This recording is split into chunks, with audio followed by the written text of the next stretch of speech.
The essence of this world remains the core power system of fighting spirit, through which individuals cultivate their prowess. The continent of fighting spirit is vast and boundless, adorned with numerous cities, mountains, forests, and mysterious realms. Each region possesses its unique customs and formidable forces, with various factions perpetually clashing for resources, territory, and power. Chapter 1. A surreal awakening in Wutan, the emergence of the system. As if plunging into a frigid abyss, Yi Tiandi abruptly opened his eyes. The blinding sunlight streamed through the intricately carved wooden window, casting a strangely warm glow upon his face. Instinctively, he raised his hand to shield his eyes, but upon touching his attire, his pupils constricted sharply. He was not clad in the blood-stained golden-black robe of the nine heavens, but rather in a coarse, homespun garment, crudely stitched and reeking of unremovable plant ash. "Where am I?" A low, questioning murmur echoed within the modest wooden dwelling. Yi Tiandi pushed himself up from the rickety bed, his gaze sweeping across the sparse furnishings. In one corner lay half a bag of rough rice. A chipped ceramic bowl rested on the table, and a rusted machete hung on the wall, all exuding a stark contrast to the opulence befitting a heavenly emperor. More alarming was the realization that the once mighty imperial laws capable of turning tides and tearing apart the cosmos had vanished, leaving behind only a faint, nearly non-existent breath of energy circulating sluggishly within his veins, akin to a flickering candle in the wind. Taking a deep breath, he forced himself to quell the tumult within. As the former sovereign of the nine heavens, who had gazed down upon epics, even a fall to the mortal realm would not evoke panic. He closed his eyes, allowing the remnants of his divine consciousness to spread like a delicate web, silently permeating the wooden house and enveloping the entire town. Moments later, Yi Tiandi opened his eyes, a glimmer of understanding illuminating his gaze. Countless unfamiliar fragments of memory surged into his mind. He was situated in Wutan City, within the territory of the Gamma Empire, a world where fighting spirit reigned supreme. The location he occupied was the most ordinary civilian district of Wutan City, sharing this town with a youth named Xiao Yan from his memories. Fights that shatter the heavens. Yi Tiandi whispered softly, the name of this world ringing familiar, having glimpsed fragments of it in the remnants of a certain reincarnator's memories. He had not anticipated that after his fall from the path of imperial rivalry, he would traverse into such a lowly martial realm. At that moment, a chilling mechanical voice unexpectedly resonated within his mind. Ding! Host soul stability detected. Soul strength exceeds the limit of this world. Cultivation system binding in progress. Binding successful. Host: Yi Tiandi. Current realm: none. Remnant weak fighting spirit seed within. Not yet reached the first stage of fighting spirit. Ding! Newbie task issued. Breakthrough to the fighter level within 1 month. Task reward: advanced cultivation technique, stellar formula, basic body refinement pills, *10. Task failure: system unbinding. Host meridian sealed, reduced to a cripple. A system? Yi Tiandi raised an eyebrow, a flicker of surprise crossing his features before his expression settled back into calmness. Having fought through countless eras, he had encountered innumerable extraordinary artifacts. Though he had never encountered a system firsthand, he had heard of such things. Yet, the penalty for failing the task seemed excessively severe. He opened his palm, feeling the faint trace of fighting spirit within, a subtle smile gracing his lips. For him, the fighter level was merely the starting point of cultivation. Even without the imperial laws, armed with his understanding of power and the vast accumulation of battle experience over the ages, breaking through to the fighter level within a month would pose no challenge. First, I must unravel the cultivation system of this world. Yi Tiandi rose and pushed open the wooden door, a mingling scent of earth and smoke rushing to greet him. Outside lay a narrow stone pathway, flanked by low wooden houses. Occasionally, passers-by clad in coarse garments ambled by, their shoulders burdened with firewood or carrying freshly purchased vegetables from the market, conversing in the common tongue of the Gamma Empire, which he could now comprehend. He strolled along the street, his divine consciousness discreetly probing, capturing the dialogues of pedestrians and the shouts of vendors. Soon, information regarding fighting spirit clarified before him. The inhabitants of this world primarily cultivated fighting spirit, categorized from low to high as fighting energy, fighter, master fighter, great master fighter, spirit fighter, king fighter, emperor fighter, sect fighter, venerable fighter, saint fighter, and emperor fighter. 12 grand realms in total, each further divided into 9 stars. To enter the realm of fighting energy, one must absorb the fighting spirit from the heavens and earth into their body, condensing it into a seed, which is then gradually refined, enabling the breakthrough to fighter and embarking upon the true path of cultivation. Ah, I see. Yi mused inwardly. While fighting spirit and the spiritual energy of cultivators are fundamentally different, they share certain commonalities. He noted, however, the purity of this fighting spirit is inferior by a third, even to the lowest tier of spiritual energy. Approaching a herbalist's stall, his gaze fell upon several withered, gathering spirit grass plants. According to the memories of passers-by, gathering spirit grass was the most basic auxiliary herb for cultivation, capable of marginally accelerating the cultivation speed of fighting spirit. Each plant priced at merely 5 copper soul coins in Wutan City. Good sir, how much for the gathering spirit grass? Yi Tiandi inquired. The stall owner, an elderly man sporting a goatee, glanced up at Yi Tiandi and replied casually, 5 copper soul coins per plant. How many would you like? Yi Tiandi patted his pockets, only to find them empty. It dawned on him that he had just crossed over with no wealth to his name. Apologies, not at this time, he said with a serene smile, turning to depart. He was unfazed by the predicament, his gaze drifting towards the undulating mountains beyond the city, home to the Beast Mountain Range, inhabited by countless low-tier magical beasts. Within these beasts lay magic cores, imbued with pure fighting spirit energy and coveted by the shops of Wutan City as hard currency. To rapidly ascend to the fighter level, hunting magical beasts for their cores is the quickest path, Yi Tiandi mused, already formulating a plan. He returned to the wooden house, retrieved the rusty machete, and wrapped some rough rice in a piece of tattered cloth before making his way towards the city's outskirts. The guards at the city gate did not impede his passage. Instead, they regarded the youth bearing a machete and dressed in coarse garments with a mixture of skepticism and concern. In their eyes, a lone figure, such as he venturing into the Beast Mountain Range, was tantamount to courting death. Yi Tiandi paid them no mind, continuing onward until he swiftly entered the periphery of the Beast Mountain Range. Towering ancient trees surrounded him, sunlight filtering through the leaves to form dappled patterns upon the ground. The air was thick with the rich scent of vegetation, laced with a subtle, unmistakable odor, evidence of magical beasts. He retracted his aura, moving through the forest like a panther, swift and soundless. Having hunted countless ancient beasts, Yi Tiandi possessed an innate sensitivity to the habits of magical creatures. Following the footprints and droppings on the ground, he quickly pinpointed his first target, a first-tier magical beast known as the blue-striped wolf. The blue-striped wolf, roughly the size of a calf, was cloaked in grayish-blue fur, adorned with 3 black stripes along its back. It lounged upon a rock, gnawing on a wild hair. Sensing something, it abruptly lifted its head, its green eyes locking onto Yi Tiandi's hidden position, emitting a low growl while Yi Tiandi's gaze sharpened, his grip tightening on the machete. Though the blue-striped wolf was merely a first-tier magical beast, its speed and bite strength far surpassed that of ordinary wildlife. A typical cultivator at the first stage of fighting spirit would likely be forced to flee. Yet for Yi Tiandi, this was merely an appetizer. In a flash, he darted forward like a lingering shadow. The blue-striped wolf, perceiving the movement, lunged at him, its gaping maw revealing sharp fangs aimed at his throat. Yi Tiandi did not flinch or evade. As the wolf pounced, he swiftly sidestepped while his machete, glinting with cold light, accurately struck the creature's neck. A crisp sound echoed as blood erupted forth.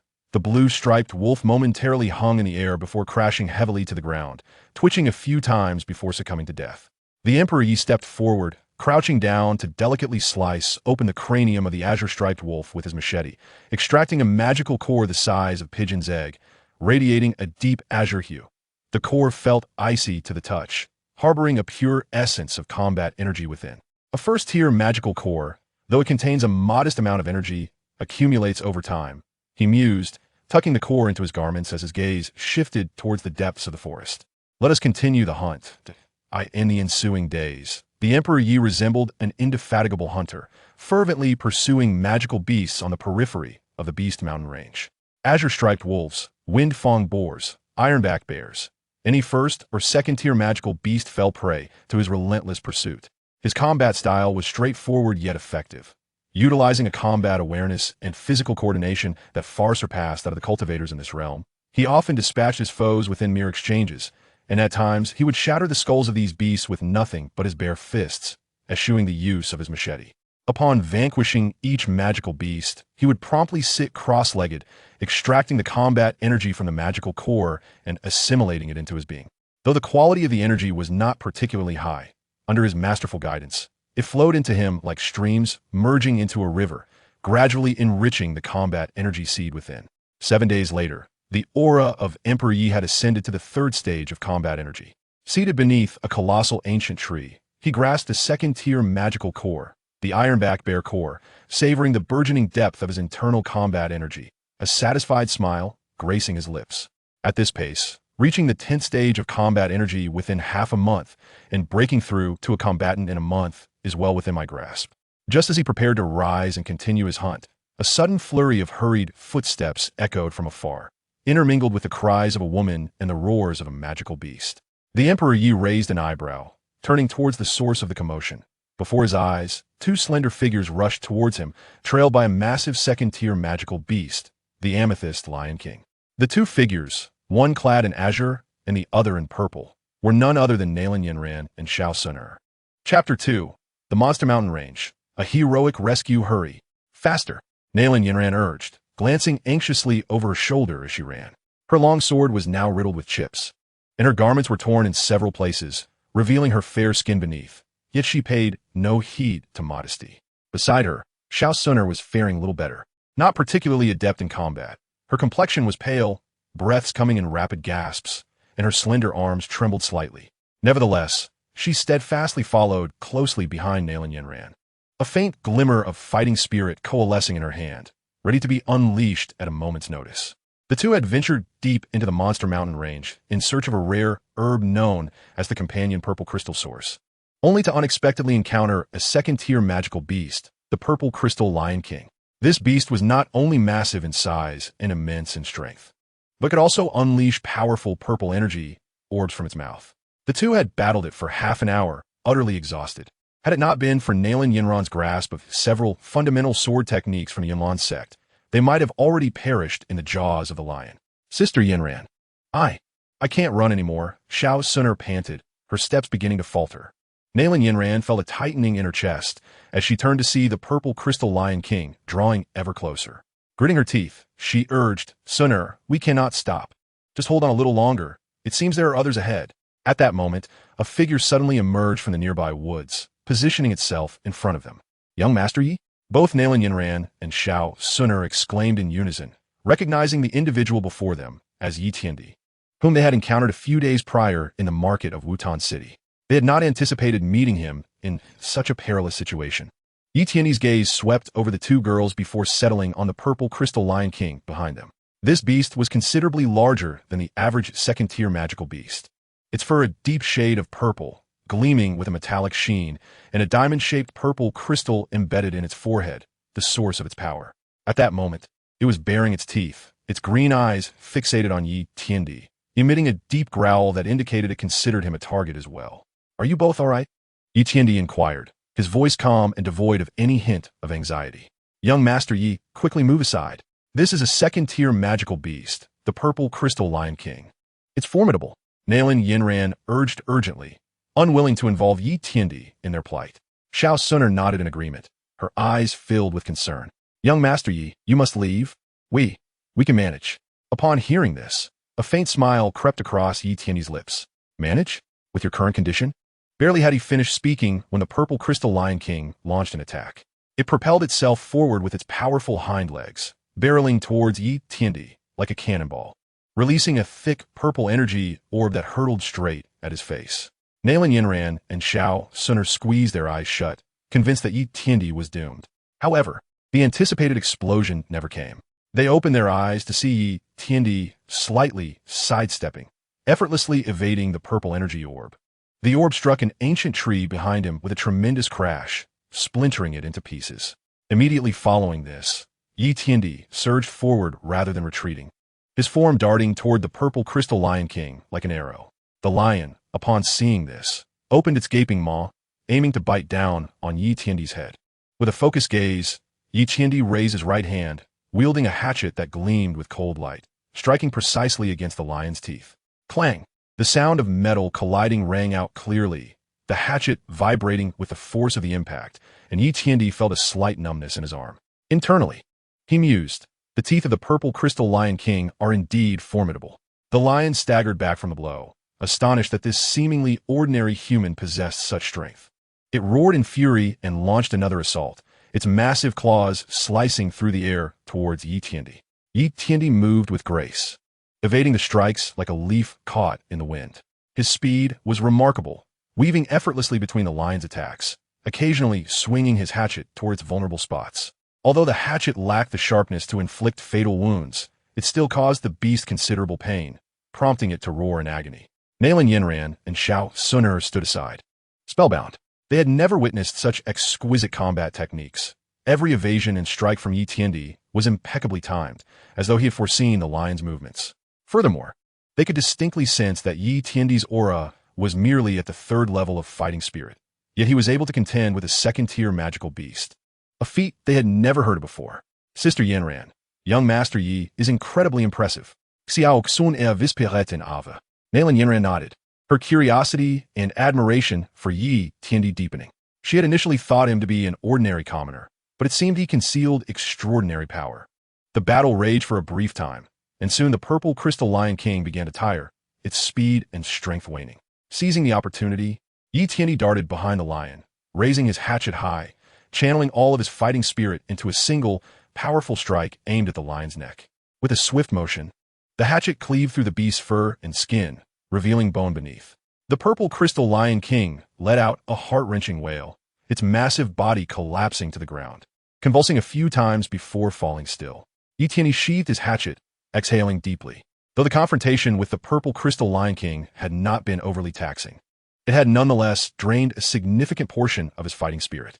He approached the fallen beast, using his hatchet to split open its skull, extracting a fist-sized, holy purple magic core.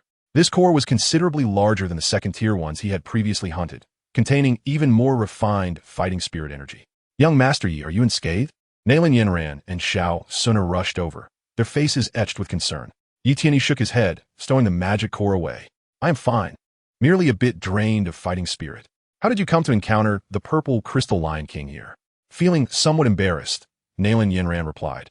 We ventured into the Monster Mountain range in search of the companion purple crystal source, never expecting to face it.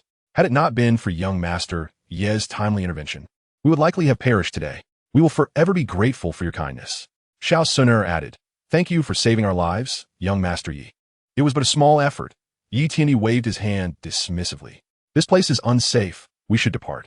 Nailan Yinran and Xiao Suner nodded, following Yi Tiandi as they made their way toward the outskirts of the Monster Mountain range. Along the way, Nailan Yinran could not contain her curiosity, asking, Young Master Yi, your strength is remarkable, yet your aura only reflects the third level of fighting spirit. Moreover, your combat skills seem entirely distinct from ours. Yi Tiandi smiled slightly, replying, The cultivation techniques I practice differ from yours, thus my aura may resemble that of the third level of fighting spirit, but my actual combat capability is somewhat higher. As for my combat skills, they are merely rudimentary techniques of brawling. He refrained from divulging the truth, knowing that the cultivation system of immortals was vastly different from that of fighting spirit practitioners. Revealing that he practiced immortal techniques could lead to unnecessary complications. Nailan Yinran nodded, partly understanding but increasingly curious about Yi Tiandi. She pressed on, Young Master Yi, are you also for Wutan City? May I ask who your mentor is? I am merely an ordinary commoner, self-taught, Yi Tiandi replied nonchalantly. Xiao Suner chimed in, Young Master Yi, it seemed you were observing the gathering spirit grass in the market. Are you in need of cultivation resources? Here, I still possess some spirit gathering grass and copper coins. Should you require them, I would be more than willing to bestow them upon you. A flicker of realization crossed Yi Tiandi's mind, for he indeed needed the spirit gathering grass to aid in his cultivation, yet he had not anticipated that Xiao Suner would extend such generosity. He turned to Xiao Suner and observed her clear gaze, her face radiating sincerity, devoid of any pretense. Thank you, Miss Suner, for your kind offer. But I find myself in no immediate need, Yi Tiandi replied. I hunt magical beasts to procure magic cores, which not only augment my strength, but also yield copper coins sufficient for my training. Upon hearing this, Xiao Suner nodded in understanding and refrained from further comment. The trio continued their conversation and soon exited the magical Beast Mountain range, returning to Wutan City. Young Master Yi, we shall surely repay today as kindness. Should you require any assistance, feel free to seek us out at the Xiao family or the Yunlan sect branch, Nailan Yinran stated. Xiao Suner echoed, Indeed, Young Master Yi, Our Shao family possesses some influence in Wutan City, and we will certainly be of help. Yi Tiandi smiled gently and replied, there is no need for formality. Until we meet again. With that, he turned and departed. Watching Yi Tiandi's retreating figure, Nalan Yanran remarked thoughtfully, this Yi Tiandi is quite extraordinary. Shao Suner nodded in agreement, her eyes sparkling with an unusual light. Yes, young Master Yi is not only powerful but also remarkably humble. He is indeed a good person. Upon returning to his wooden cabin, Yi Tiandi settled into a meditative position, retrieving the magic cores acquired from his hunts that day to commence their refinement. The energy contained within the magic core of the amethyst crystal lion was indeed pure, having refined only half. His aura elevated from the third to the fourth tier of Doqi. At this rate, it would not be long before he could break through to the rank of Doja. Yi Tiandi mused, a glimmer of anticipation flashing in his eyes. Chapter 3. The hardship of cultivation and the emergence of stars as night enveloped the surroundings like ink, Wutan City succumbed to slumber, save for the occasional roars of magical beasts echoing from the mountains beyond the city. Yet within Yi Tiandi's wooden cabin, a feeble candle flickered.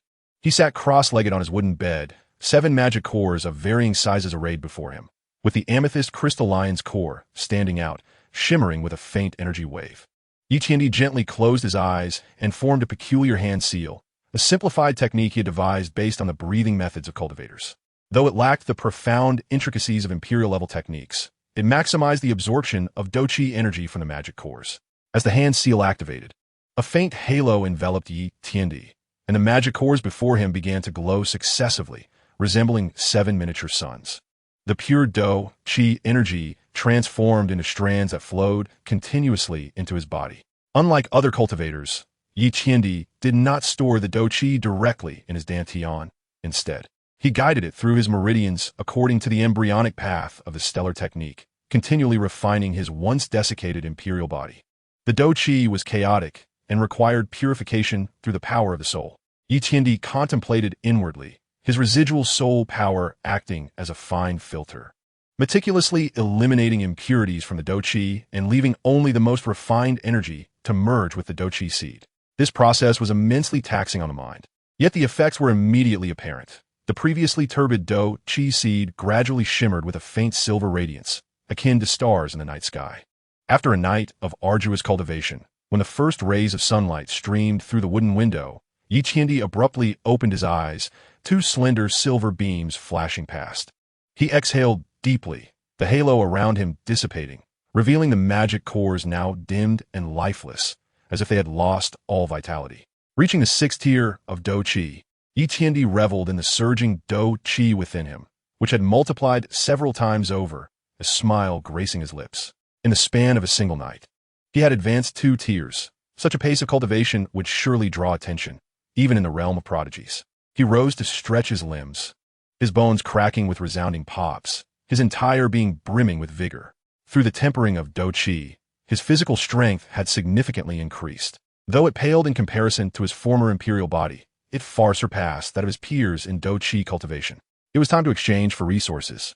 Yi Tiandi tucked the remaining magic cores into his robe, noting that the amethyst crystalline's core had only been partially refined. With enough energy left to support his cultivation to the 8th tier of Doqi, he picked up his hatchet, tidied himself briefly, and made his way to the Wanyao Pharmacy.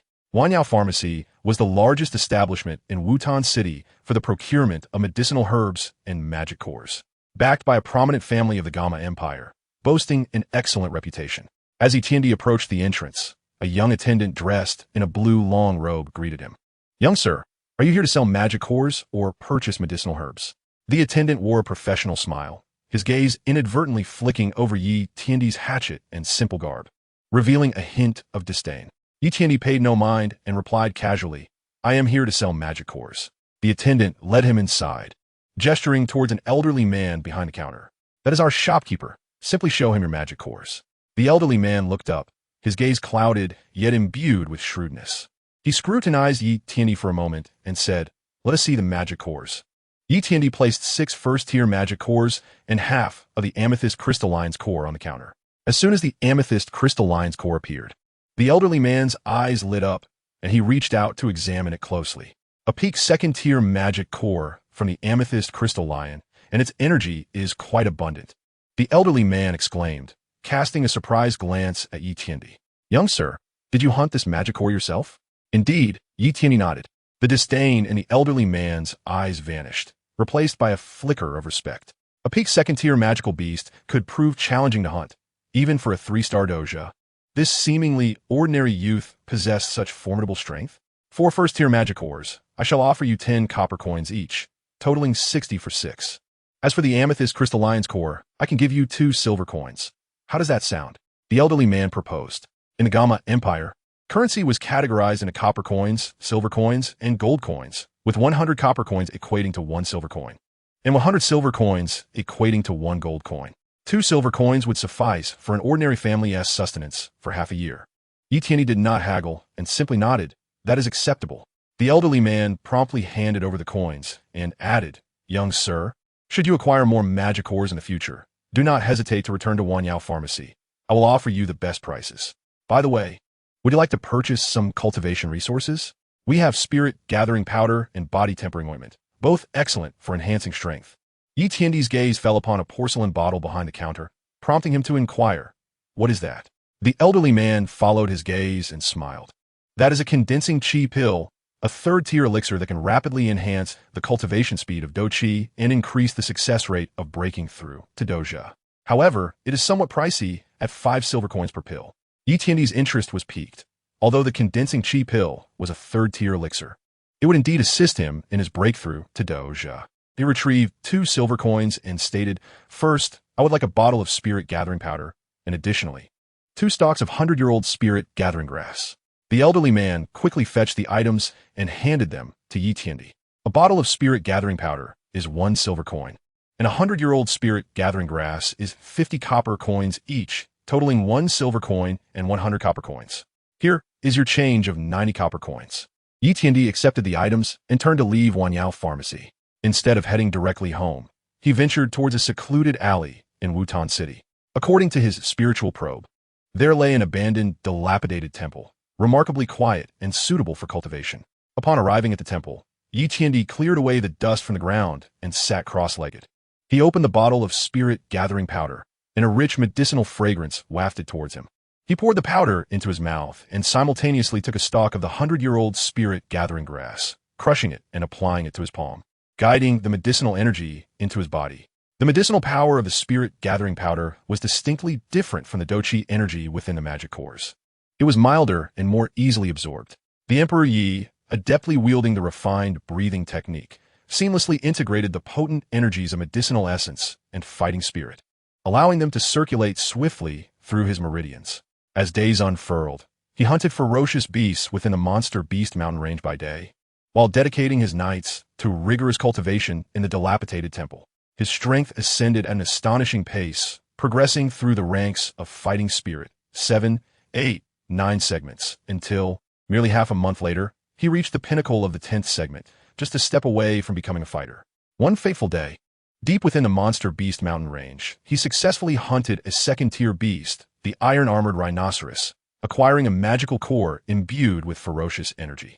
Rather than refining it immediately, he returned to the broken temple with the core in hand. It was time to break through to the realm of fighters. Taking a deep breath, he placed the iron-armored rhinoceros core alongside the half of the purple crystal lion king's core before retrieving a condensation pill, which he swallowed whole. Upon entering his abdomen, the pill dissolved, unleashing a torrent of medicinal power that surged through his meridians like a mighty flood.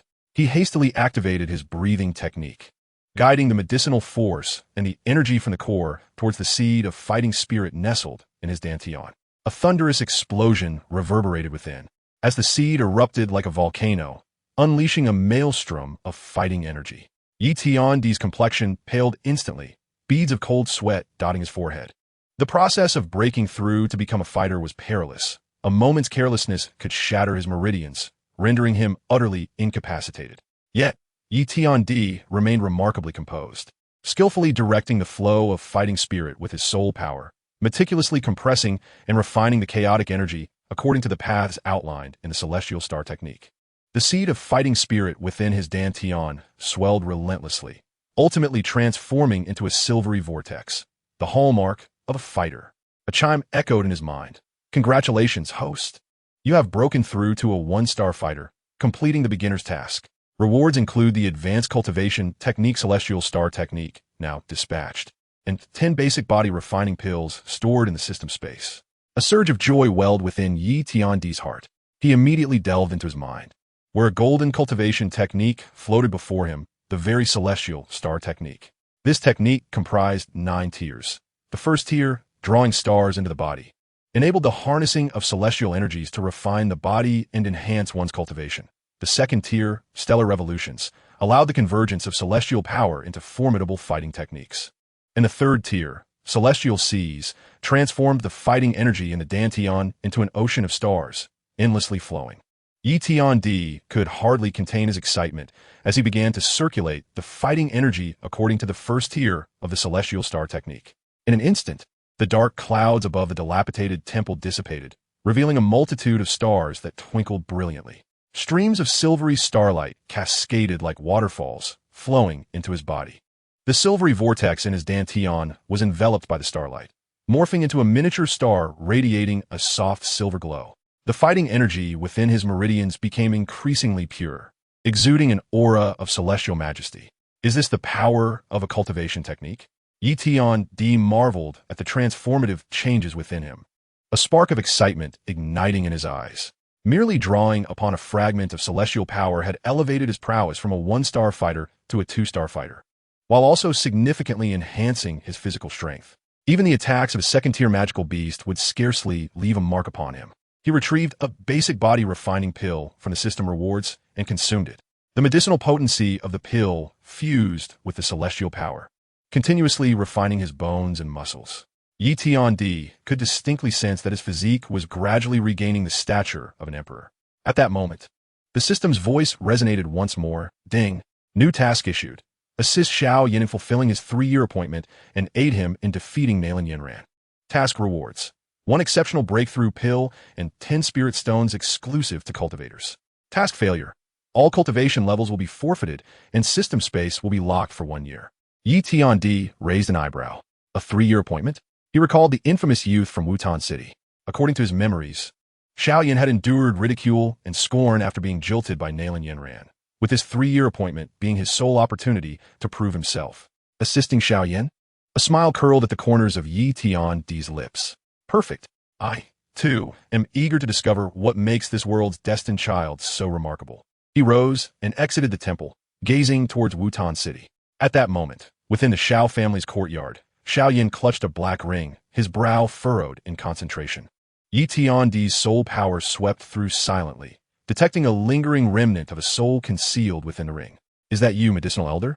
Yi Tiandi mused. With me here, Xiao Yin's path to greatness may very well be smoother.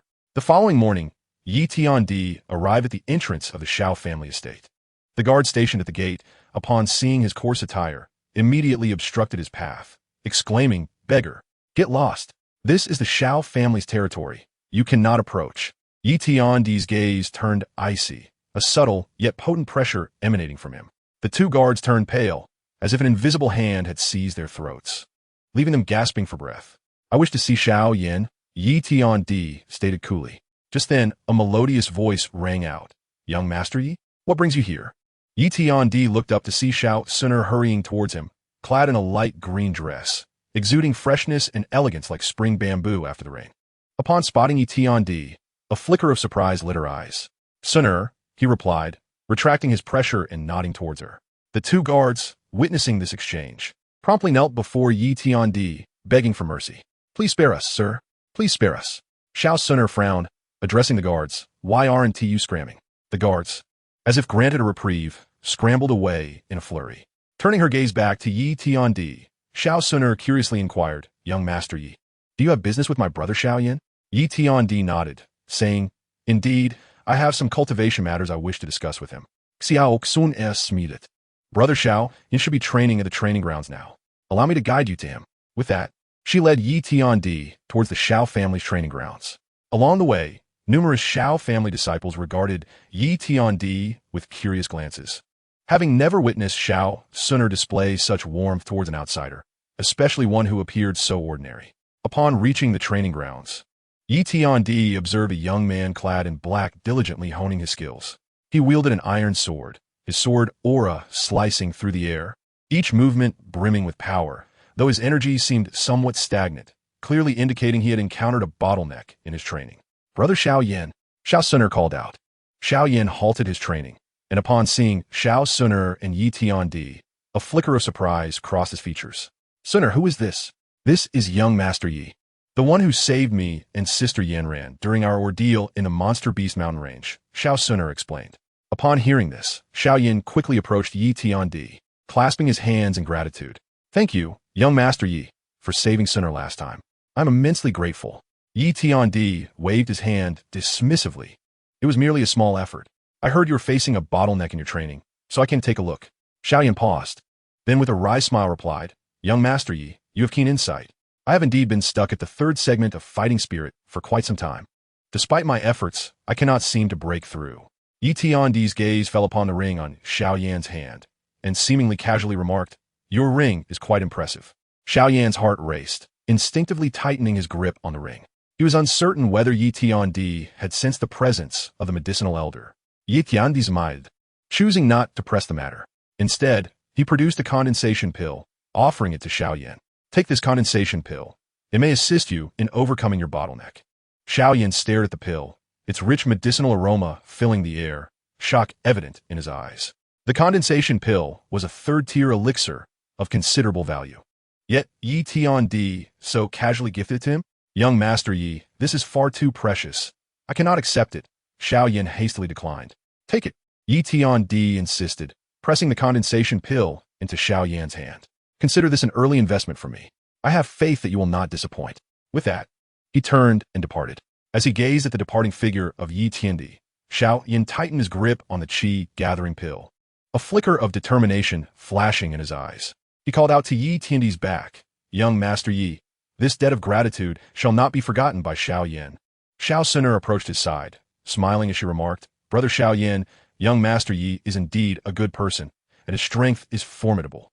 Xiao Yan nodded, filled with curiosity about Yi Tiandi. He sensed that this unexpectedly appeared youth would alter the course of his life. Upon returning to the dilapidated temple, Yi Tiandi sat cross-legged, continuing his cultivation of the star formula. He understood that while the 3-year agreement seemed distant, for him, it was but a fleeting moment. He aimed to enhance his strength rapidly during these 3 years, not only to fulfill the system's tasks, but also to reclaim his place at the pinnacle of this world. Under the starry night sky, the brilliance of the stars poured into the temple, enveloping Yi Tiandi's figure within. A legend belonging to Yi Tiandi was gradually unfurling in the world of Dopa. Chapter 4. Secret Assistance to Xiao Yan and the First Encounter with Yao Lao. Beneath the moonlight in the dilapidated temple, Yi Tiandi's fingertips were surrounded by a silvery white power of the stars, which he was gently infusing into a first-tier magic core. The patterns on the surface of the magic core gradually illuminated under the nurturing starlight, and the previously chaotic Do Qi was entirely purified, transforming into glistening droplets of energy liquid. This was the refining technique recorded in the star formula, capable of tripling the energy utilization of low-tier magic cores, a method he had discovered to quickly accumulate resources. At this pace, breaking through to Dome Master within 3 months would be a trivial matter. Yi Tiandi stored away the purified energy droplets and turned his gaze toward the Xiao family's direction.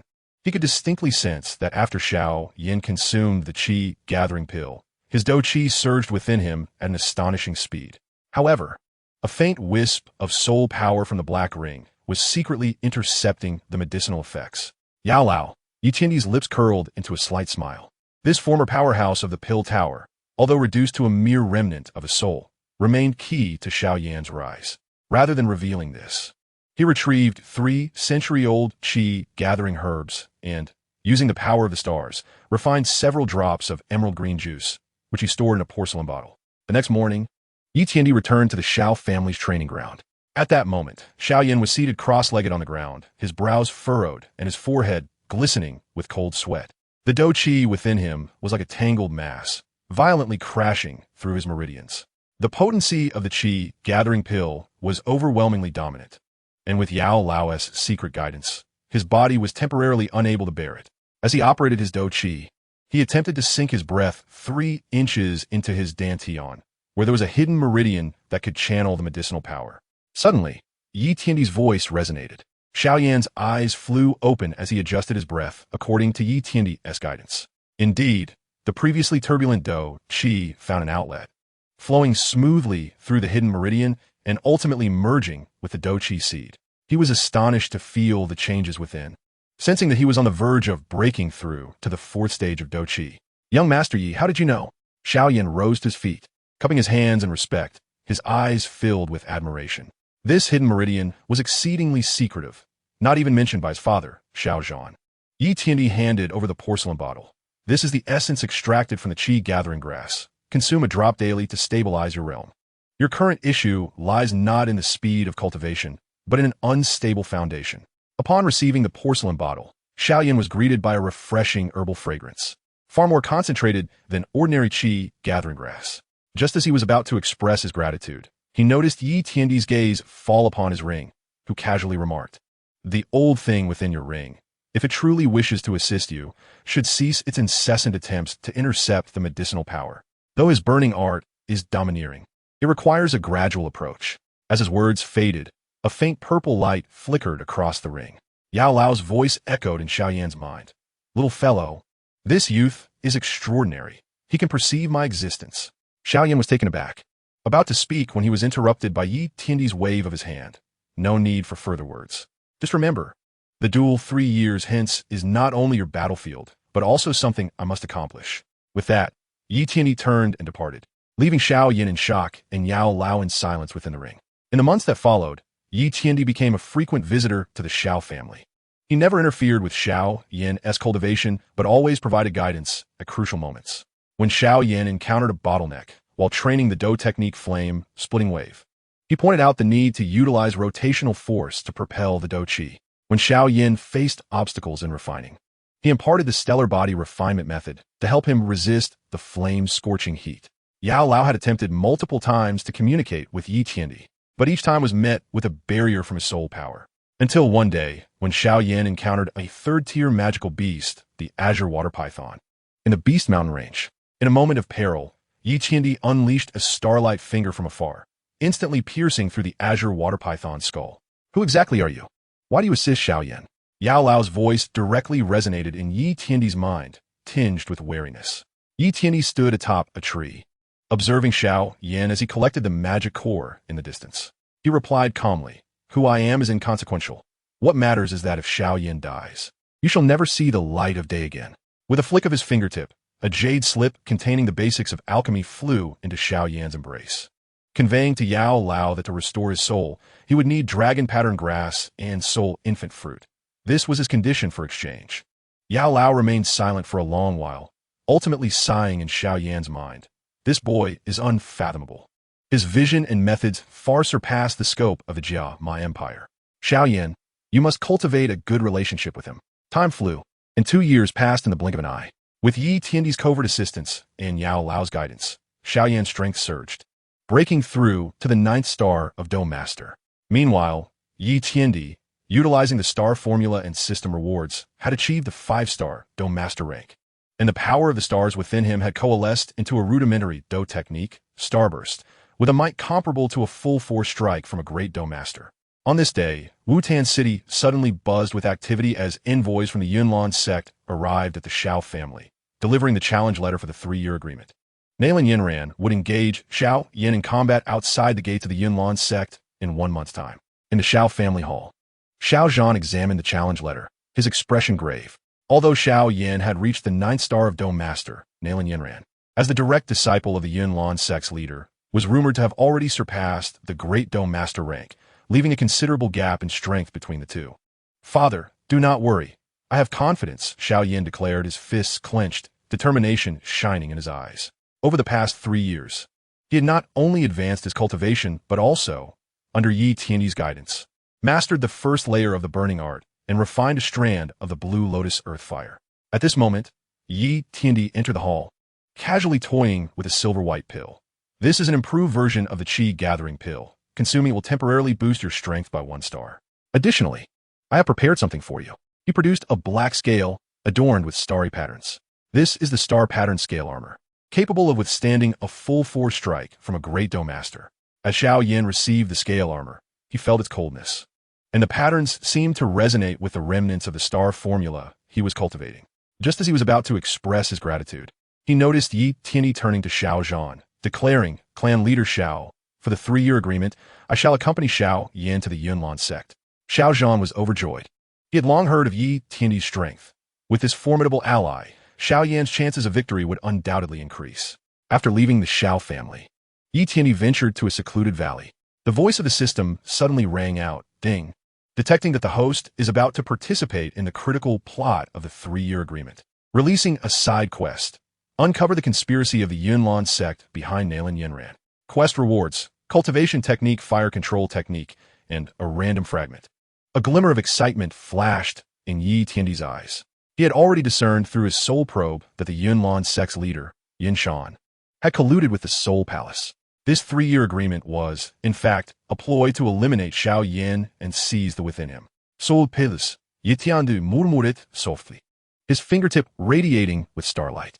Just right. I, too, wish to see what capabilities the dark forces of this world possess. A month later, the area outside the Yunlan sect was teeming with people. Powerful figures from various factions within the Jiangma Empire gathered to witness this nationally sensational duel. Dressed in black, Xiao Yan stood at the center of the square, wielding the Xian heavy ruler. Nailan Yinran, clad in a flowing white robe and wielding a long sword, stood before the ranks of the Yunlan sect disciples, her icy gaze fixed upon Xiao Yan. "Xiao Yan, the 3 years have elapsed. Should you concede now, I shall spare your life." Her voice, imbued with fighting spirit, resonated throughout the arena. Xiao Yan responded with a cold smirk. 3 years ago, you humiliated my family.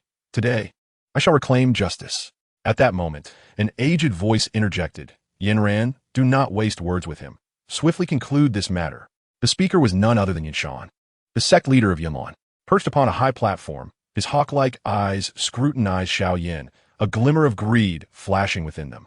Yi Tianyi stood at the rear of the crowd, his spiritual essence quietly expanding to envelop the entire Yunlan sect. He could distinctly sense a sinister aura emanating from Yin Shan, reminiscent of the Soul Palace, while 3 emissaries of the Soul Palace lay concealed in the mountains behind Yunlan sect, clutching soul-binding chains. Indeed, a conspiracy was afoot. A cold smile crept upon Yi Tianyi's lips as he felt the celestial power within him begin to stir. This 3-year pact was destined to be anything but tranquil. With the referee's command, Nailan Yinran made the first move.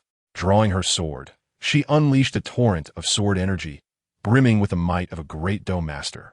Directed at Xiao Yan, unflinching, Xiao Yan swung the Xian Zhongqi with ferocity, meeting the sword energy in a thunderous clash.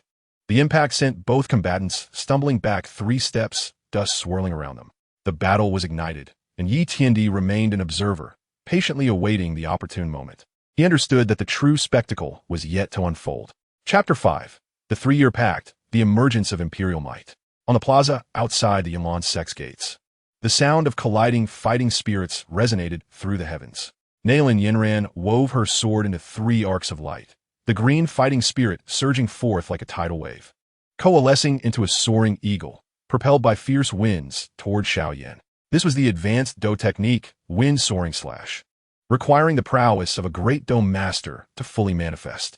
Xiao Yan's expression grew grave as he slammed the Xian Zhongqi against the ground, his fighting spirit surging wildly, a faint azure flame rising from his palm. "Flame-splitting wave," he shouted, flames igniting along the length of his weapon, transforming it into a massive wave of fire that collided with the green eagle. With a resounding crash, a tempest erupted, causing the onlookers to retreat in trepidation. Nailan Yinran was forced back repeatedly, a trickle of blood escaping her lips, her eyes wide with shock. She had not anticipated that Xiao Yan had not only broken through to the 9-star Dome Master, but could also wield such a formidable technique. "Impossible! How could you possess such strength?" Nailan Yinran exclaimed in disbelief. Xiao Yan wiped the blood from the corner of his mouth, a chilling laugh escaping him. 3 years ago, you abandoned me. Today, I shall show you how foolish your choice was." Gripping the Xian Zhongqi, he charged at Nailan Yinran once more, the shadow of the weapon dancing, each strike imbued with the searing heat of flames. On the platform, Yin Shan furrowed his brow, impatience flickering in his eyes. He had expected Nailan Yinran to easily dispatch Xiao Yan, yet the situation had become unexpectedly tense. Silently channeling his fighting spirit, A malevolent aura seeped from his fingertips, surging toward Xiao Yan's back. Just then, a chilling voice rang out. Yinshan, is it not exceedingly shameless to ambush a junior with your great dome master cultivation? The crowd turned to find Yi Tiandi stepping forth from the throng, enveloped in a soft silver glow, reminiscent of stars dotting the night sky. As he merely stood there, an invisible pressure radiated from him, causing all present to feel a sense of foreboding. Yunshan's expression darkened. Retracting the surreptitious attack, he coldly inquired, "Who are you to meddle in the affairs of my Yunlan sect?" "Yi Tiandi," he replied, his gaze piercing into Yunshan's. "I advise you to remain compliant, otherwise. Today shall herald the downfall of the Yunlan sect." This proclamation sent shockwaves through the assembly. A youth, seemingly only possessing the cultivation of a dome master, dared to utter such audacious words? Yunshan's fury turned to mockery. "You insolent whelp! Do you not comprehend the vastness of the heavens and the earth? Today, I shall make you aware of what it means to be a true powerhouse." He rose abruptly, unleashing the full force of his peak great dome master might toward Yi Tiandi. Unfazed, Yi Tiandi summoned the celestial power within him, enveloped in a silver shield. Yinshan's oppressive energy struck the barrier with no more impact than a stone sinking into the ocean, failing to stir even the slightest ripple. How is this possible? Yinshan gasped. Disbelief etched across his face. He could distinctly feel that Yi Tiandi's aura, though only that of five-star dome master, effortlessly withstood his overwhelming pressure, defying all laws of fighting spirit cultivation. The battle in the plaza came to a temporary halt. Both Xiao Yan and Nalan Yinran turned their astonished gazes toward Yi Tiandi. Xiao Yan, aware of Yi Tiandi's formidable strength, was astounded by its magnitude. Yi Tiandi disregarded Yunshan's astonishment, shifting his attention to Nalan Yinran, stating, "Nalan Yinran, as for your duel with Xiao Yan, I shall not intervene. However, should you allow Yinshan to assist you in secret again, do not blame me for my lack of courtesy." Nalan Yinran's complexion paled. She had not anticipated her master would resort to a covert ambush against Xiao Yan, nor that Yi Tiandi would exhibit such overwhelming authority.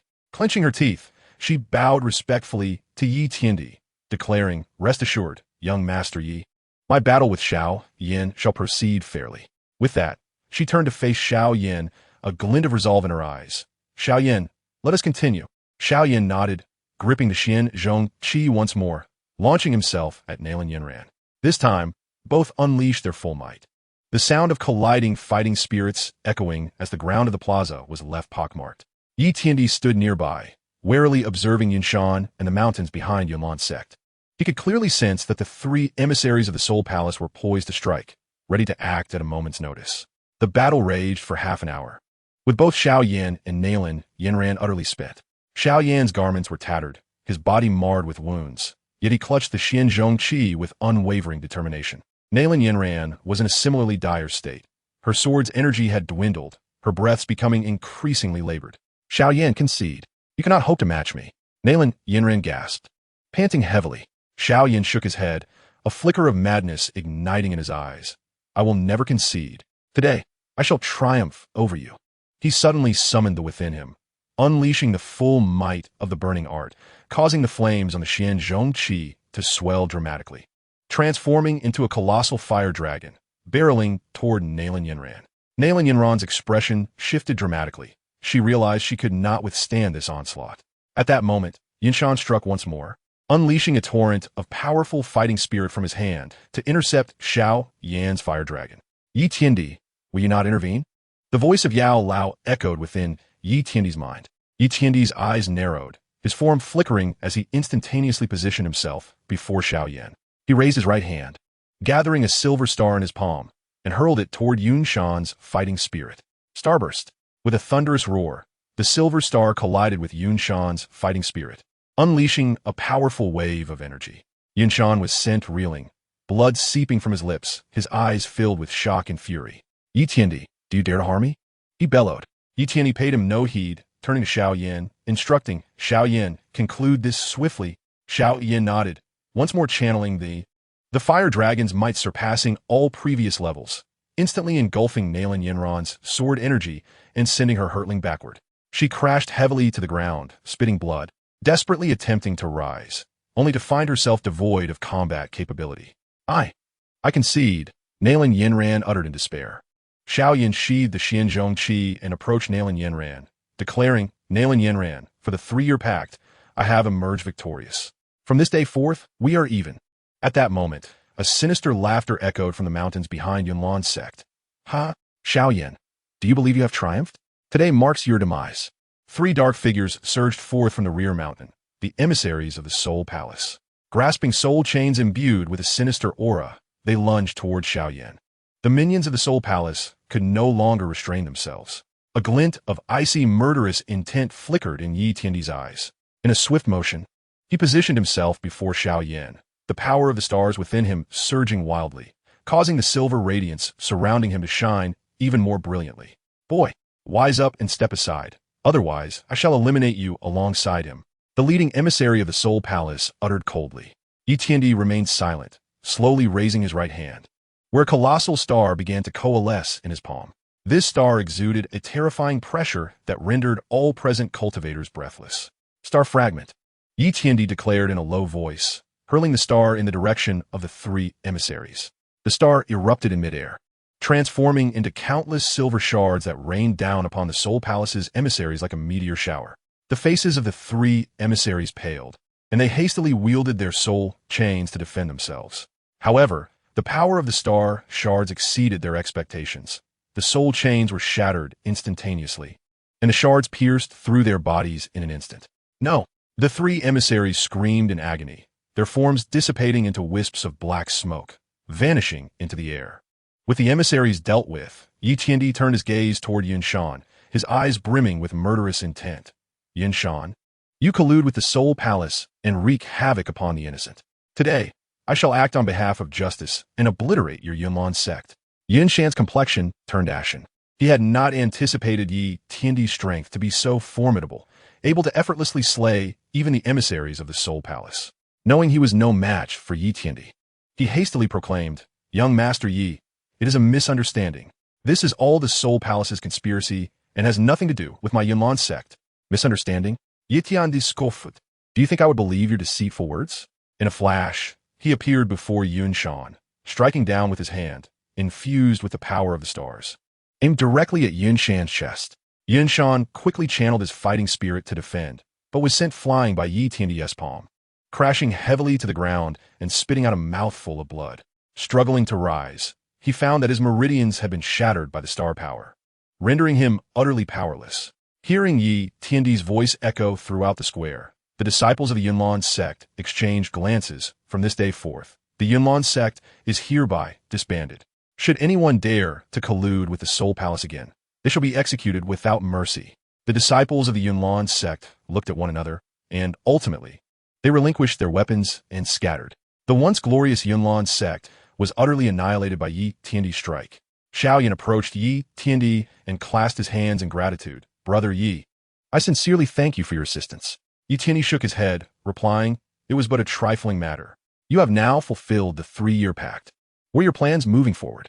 Xiaoyan pondered for a moment before responding, I wish to leave Wutan City and venture into the outside world to hone my skills. Seeking vengeance for the Shao clan against the Soul Palace. Yi Tiandi nodded. Very well, I shall accompany you. The influence of the Soul Palace extends across the continent. Our combined strength is insufficient to confront them. We must seek out more allies and amass sufficient power. At that moment, a voice resounded in Yi Tiandi's mind. Ding. Congratulations, host, for completing the task of aiding Xiaoyan in his victory within the 3-year pact. Reward. 1 superior breakthrough pill has been issued. Additionally, you have uncovered the conspiracy between the Yunlan sect and the Soul Palace, completing a side quest. Reward. The cultivation technique, fire control technique, and 1 random flame fragment have been issued. Yi Tiandi's heart soared with joy as he quickly examined the system space. The breakthrough pill glimmered in golden hues, exuding a rich medicinal aroma, capable of allowing one to bypass bottlenecks and transcend realms. The fire control technique was a method specifically designed for cultivators to manipulate flames, and when combined with exotic fires, its power was boundless. The flame fragment appeared as a red crystal, containing a trace of the primal power of an exotic fire. Xiaoyan, let us depart from here and find a place to recuperate, Yi Tiandi instructed. Xiaoyan nodded, and together they left the Yunlan sect. The onlookers gazed at their departing figures with reverence, aware that a new legend was beginning to rise in the Jiama Empire. After departing from the Yunlan sect, Yi Tiandi and Xiao Yin found themselves in a secluded valley. Yi Tiandi retrieved the breakthrough pill, consumed it, and sat cross-legged to break through his realm. The medicinal power of the pill was indeed formidable. The star power within him surged, crashing against the bottleneck of the Dome Master 6 star. With a resounding boom, Yi Tiandi successfully broke through to the Dome Master 6 star. Feeling the more vigorous star power within him, a satisfied smile graced his lips. Subsequently, he began practicing the fire control technique, integrating the flame fragment into his body. Under the influence of the fire control technique, the power of the flame fragment was fully unleashed, merging with his star power to forge a new flame, the starfire. Xiao Yin watched in envy as Yi Tiandi transformed beside him. He understood that Yi Tiandi had elevated his strength once more, and he could not afford to lag behind. He took out the energy pill essence that Yi Tiandi had previously gifted him and commenced his training. In the valley, the two trained diligently, the air thick with the essence of fighting spirit and star power. They both recognized that the road ahead was long, and the threat of the Soul Palace had only just begun. Yet they held confidence that together they would carve out a realm of their own in this world. Days later, Yi Tiandi and Xiao Yin departed the valley, embarking on their journey of cultivation across other regions of the Jiama Empire. Their first destination was the imperial capital, Jiama City, not only the political and economic center of the empire, but also a convergence point for various powers. They hoped to discover more cultivation resources and forge alliances with formidable beings to prepare for their future confrontation with the Soul Palace. Along the way, Yi Tiandi and Xiao Yin encountered numerous magical beasts and cultivators. With his immense strength and the exquisite techniques of the star technique, Yi Tiandi effortlessly resolved the dangers they faced. Under Yi Tiandi's guidance, Xiao Yin continually improved his strength, swiftly breaking through to the Great Dome Master First Star. One day, they arrived at a dense forest shrouded in mist, the air tinged with a faint hint of blood. Yi Tiandi's brow furrowed as he remarked, "Something feels amiss here. Everyone, be cautious." Xiao Yin nodded, gripping his Xian-heavy ruler tightly. Just then, hurried footsteps echoed, and a woman clad in a red dress burst forth from the forest, pursued by a group of black-clad assassins wielding sharp weapons. "Help me," the woman cried as she ran. Yi Tiandi and Xiao Yin exchanged glances, both sensing a thread of uncertainty. They did not know who this woman was or why she was being pursued, but instinctively, they resolved to assist her. "Xiao Yin, you go rescue that woman. I will handle these assassins," Yi Tiandi commanded. Xiao Yin nodded, his form flashing as he instantly reached the woman and shielded her behind him. Meanwhile, Yi Tiandi confronted the black-clad assassins, channeling his star power as the silver radiance around him intensified. A new battle was about to commence, and neither Yi Tiandi nor Xiao Yin realized that this woman in the red dress would indelibly mark their lives. Chapter 6. The Enigmatic Woman in Red, the Serpent Queen. The woman in the red dress collapsed to the ground, her chest heaving violently, a poisoned dart lodged in her bare shoulder, the dark green venom creeping down her skin. She lifted her head, revealing a stunning visage imbued with a hint of wildness. Her brows resembled distant mountains cloaked in mist, and her eyes mirrored a cold lake reflecting the moonlight. Particularly striking were her vertical pupils, subtly exuding the distinct chill of serpents. She was none other than Medusa, the Serpent Queen who had just escaped from the Tagore Desert. "Who are you?"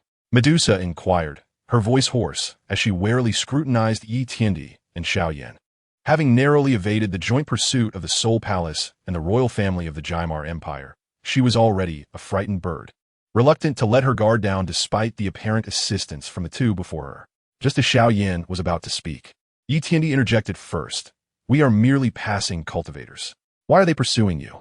His gaze swept over the black-clad assassins, noting the golden eagle-shaped tokens hanging from their waists, the insignia of the royal guards of the Jimar Empire.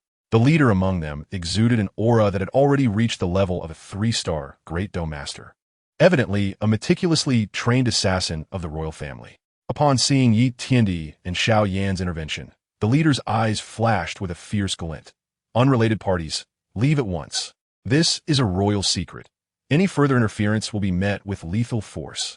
He gestured for the assassins behind him to attack, and a dozen shadowy figures dispersed like phantoms, their curved blades gleaming with a chilling light as they surrounded the three. "A royal secret?" Yi Tiandi's lips curled into a cold smile.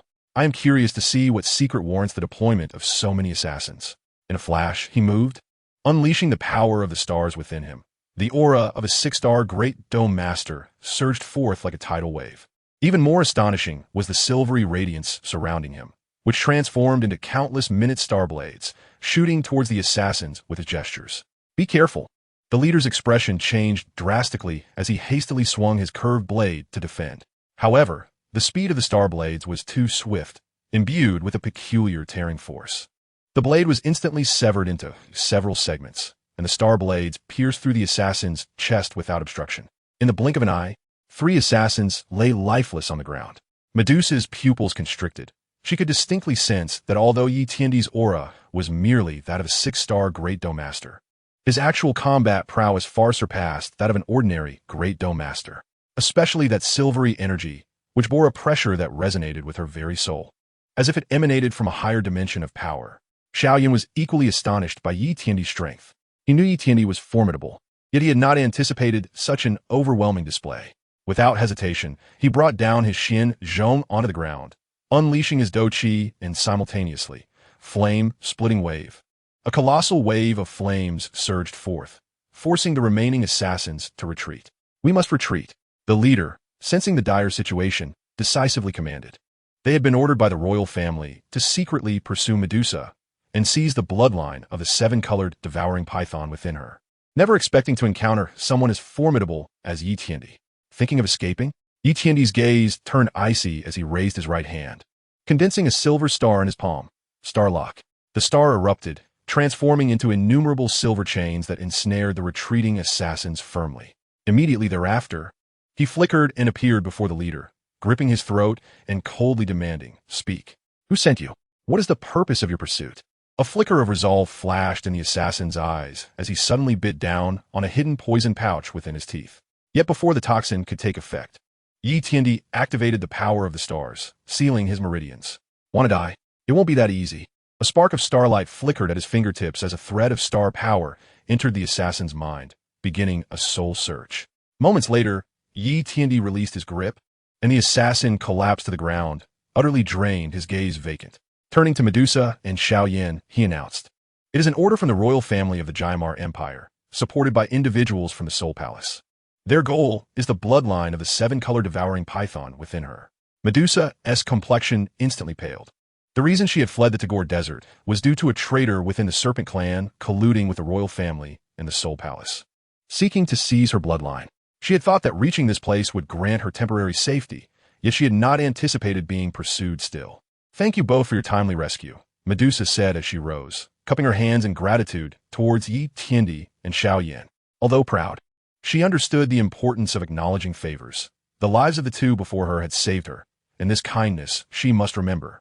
Yi Tiandi waved his hand dismissively, saying, "It was a mere trifle. You are gravely injured and need to attend to that swiftly." He produced a pill and handed it to Medusa. "This is an antidote pill, capable of neutralizing the poison within you. Furthermore, I have some healing medicine here. Take this for your use." Medusa accepted the pill, a glimmer of gratitude flashing in her eyes. After ingesting the antidote, she sat cross-legged to begin her healing process. Xiaoyan remained vigilant by her side, while Yi Tiandi moved to a large tree, taking out the fire control technique he had received as a reward from the system to study. The fire control technique was indeed extraordinary, detailing various methods of controlling flames, not only enhancing the power of, but also allowing for the transformation of flames into various forms, even enabling the crafting of pills and weapons with fire. The more he read, the more excited he became, sensing that this technique was a perfect match for the star fire within him. After half an hour, Medusa finally completed her healing. She stood and stretched her limbs, saying, "Thank you, young Master Yi, for the antidote. My injuries have healed significantly. May I ask where you both intend to go next?" "Yi Tiandi replied, we are headed to Qingyang City to seek some cultivation resources and to gain insight into the situation within the Qingyang Empire." A flicker of hesitation crossed Medusa's eyes before she stated, "I too am bound for Qingyang City. Since the Soul Palace and the royal family have set their sights on me, I cannot return to the Tagore Desert for the time being. It would be prudent for us to travel together, as it would provide mutual protection." Aware of Yi Tiandi's formidable strength, she felt safer accompanying him. Yi Tiandi and Xiaoyan exchanged glances and nodded in agreement. They, too, wished to gather more information from Medusa regarding the Soul Palace and the royal family. Having an additional ally was undoubtedly beneficial. Thus, the three set off together towards Jymar City. Along the way, Medusa recounted the circumstances of the Serpent Clan and the collusion between the Soul Palace and the royal family. Yi also shared details about certain aspects of the cultivation system, albeit concealing the existence of the system, merely stating that his cultivation method was unique. One day, the trio arrived at a town named Blackrock City. Upon entering the city gates, they noticed a crowd gathered before an inn, engaged in animated discussion. Have you heard? The leader of the Yunlan sect, Yun, has also arrived in Blackrock City. Right at this inn. Yun? Is she not the most beautiful woman in the Jymar Empire? Indeed. It is said that she has come to Blackrock City to seek a herb known as the companion purple crystal source to treat a disciple of the Yunlan sect. Yi Tiandi and Xiao Yan exchanged glances, both astonished by the revelation. Yun was the former leader of the Yunlan sect, possessing formidable strength and a connection with Xiao Yan. They had not expected to encounter her here. Medusa remarked, Yun is exceptionally powerful. It is said she has already reached the Do Huang realm. Moreover, she is known for her integrity, unlike someone like Yin Shan. Perhaps we should seek her out. We might learn more about the Soul Palace from her. Yi Tiandi nodded in agreement, saying, very well, let us go see her. The three entered the inn, and as they ascended the stairs, they spotted a woman clad in a white dress seated by the window. Her beauty was breathtaking, and her demeanor was cool and aloof. It was indeed Yun. At that moment, she wore a frown, seemingly deep in thought. Noticing Yi Tiandi and his companions, a flicker of wariness crossed her eyes upon seeing Medusa, as she had long-standing friction with the Serpent Clan and naturally harbored no fondness for Medusa. Leader Yun, I trust you are well. Yi Tiandi initiated, breaking the awkward silence. Yun turned her attention to him, her gaze betraying a hint of confusion. She did not recognize Yi Tiandi, yet sensed an unusual aura emanating from him, prompting her to regard him with caution. And you are? She inquired. I am Yi Tiandi. He introduced himself. This is Xiao Yan, and this is Queen Medusa. Our visit to Blackrock City was motivated by the pursuit of cultivation resources. It has come to our attention that Master Yun is also present here, prompting us to pay a special visit. Upon hearing this, a flicker of surprise crossed Yun's eyes.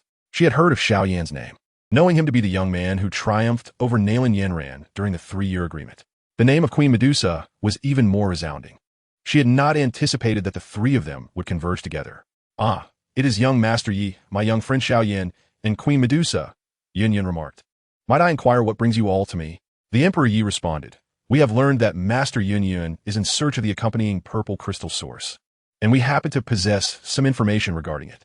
Additionally, we wish to discuss a significant matter concerning the Soul Palace with you. A glimmer of curiosity sparkled in Yun's eyes as she inquired. Oh? What news do you possess? Please do enlighten me. The Emperor Yi continued. We have recently discovered that the Soul Palace is colluding with the royal family of the Gamma Empire, intending to seize the bloodline of the 7-colored, sky-devouring serpent from Queen Medusa. Furthermore, they're secretly orchestrating a grander conspiracy that seems to involve the entire Gamma Empire. We hope to ally with you, Master Yun, to jointly confront the Soul Palace and the royal family. Yun's expression shifted, for although she was no longer the leader of the Yunlan sect, her concern for the safety of the Yunlan sect and the Gamma Empire remained profound. She had long been aware of the Soul Palace's influence, and if they were indeed colluding with the royal family, the ramifications could be dire. Is this truly the case? Yun inquired. Medusa nodded, affirming, indeed, it is the absolute truth. I have witnessed members of the royal family in contact with emissaries from the Soul Palace. Their objective is my bloodline. Moreover, they have laid a trap near the Tagore Desert, aiming to completely annihilate the Serpent People tribe. After a moment of contemplation, Yun stated, very well, I shall agree to join forces with you. However, the accompanying purple crystal source is of utmost importance to me, and I must locate it first. The Emperor Yi replied, we can assist you in searching for the accompanying purple crystal source. As far as I know, it typically grows in the depths of the Beast Mountain Range, where it is guarded by the 2nd-tier magical beast, the Purple Crystal Lion King. With the combined strength of the 4 of us, we should be able to claim the accompanying purple crystal source. Yun nodded in agreement, saying, thank you, young Master Yi. We shall set forth at dawn tomorrow towards the Beast Mountain Range. That evening, the 4 settled into an inn. The Emperor Yi and Xiao Yan practiced in their room, while Medusa focused on recuperating from her injuries. Yun, meanwhile, meticulously studied the map of the Beast Mountain Range, seeking the precise location of the accompanying purple crystal source. At dawn the following day, The four prepared their belongings and set off towards the Beast Mountain range. Along the way, the Emperor Yi sought Yun Yun's counsel on various matters of Do-Chi cultivation, and Yun Yun reciprocated by inquiring about the techniques of immortality. Their conversation flowed with ease, each harboring deep admiration for the other's strength and insights. After a day of travel, they finally reached the heart of the Beast Mountain range. Towering ancient trees loomed overhead, shrouded in mist, with the air thick with the scent of magical beasts. According to the map, the accompanying purple crystal source should lie within the valley ahead. Yun Yun pointed toward the valley, declaring, "It should be just beyond there." As the four cautiously entered the valley, they had scarcely taken a few steps when a deafening roar echoed through the air. A colossal purple crystal lion king charged forth from the depths of the valley, its massive form cloaked in purple fur, a gigantic purple crystal embedded in its forehead. Indeed, the second-tier magical beast, the purple crystal lion king. Be cautious. This is a peak second-tier magical beast, the purple crystal lion king, with strength comparable to that of a 5-star Great Dome Master. Yin Yun warned. The Emperor Yi reassured them. "Fear not. Allow me to handle this." In a flash, he summoned the power of the stars within him, and a radiant silver light transformed into countless star blades that shot toward the purple crystal lion king. The beast roared in fury, opening its massive jaws to unleash a violet energy ball that collided with the star blades. A tremendous explosion ensued, sending purple smoke billowing throughout the valley. Seizing the opportunity, Xiao Yin and Yun Yun struck simultaneously. Xiao Yin unleashed the flame-splitting wave, a torrent of fire surging toward the purple crystal lion king, while Yun Yun drew forth her sword, executing the advanced Do technique, wind-soaring slash. With azure sword energy slicing through the air like a soaring eagle aimed at the beast's head. Medusa, not to be outdone, summoned her Do-Chi, forming a unique seal with her hands. A serpentine wave of purple Do-Chi erupted from her grasp, targeting the lion's abdomen. The purple crystal lion king was forced to retreat under the trio's relentless assault, its body riddled with wounds. A glint of madness flickered in its eyes as it lunged at the Emperor Yi, intent on taking him down with it. The Emperor Yi's gaze hardened. He raised his right hand, concentrating a massive silver star in his palm. Star shatter. The star shot toward the purple crystal lion king, which let out a shrill cry before its immense body collapsed, lifeless. The four approached the fallen beast, and the Emperor Yi retrieved the lion's magic core, handing it to Xiao Yan. "This magic core will aid your cultivation. Keep it." Xiao Yan accepted the core with gratitude. "Thank you, Brother Yi." Yin Yan, meanwhile, discovered the accompanying purple crystal source in the lion's lair. It was a fist-sized purple crystal radiating a potent energy wave. "Wonderful! At last, I have found the accompanying purple crystal source," Yin Yan exclaimed with excitement. Just then, a sound of footsteps echoed from outside the valley. A group of individuals clad in black robes entered, led by an emissary of the Soul Palace. "Ha ha ha! Master Yun Yun, Queen Medusa, and Xiao Yan and Emperor Yi. What a delightful surprise to encounter you all here." The Soul Palace emissary sneered. "Today, none of you shall escape." The Emperor Yi's eyes narrowed. The Soul Palace's minions truly are relentless. "Since you have come to us, do not blame us for being merciless."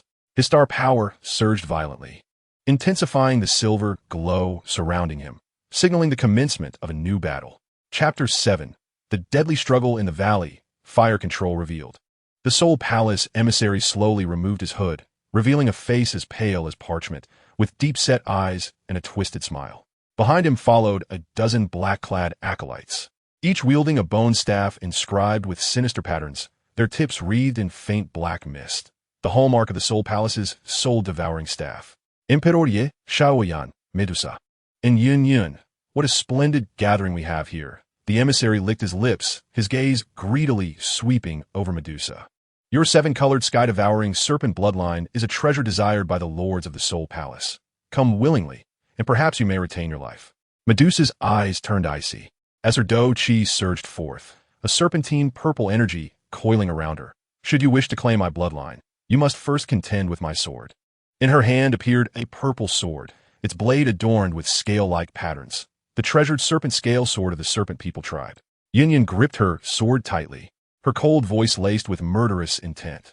"The Soul Palace has committed countless atrocities. Today, let us bury you within the Beast Mountain range."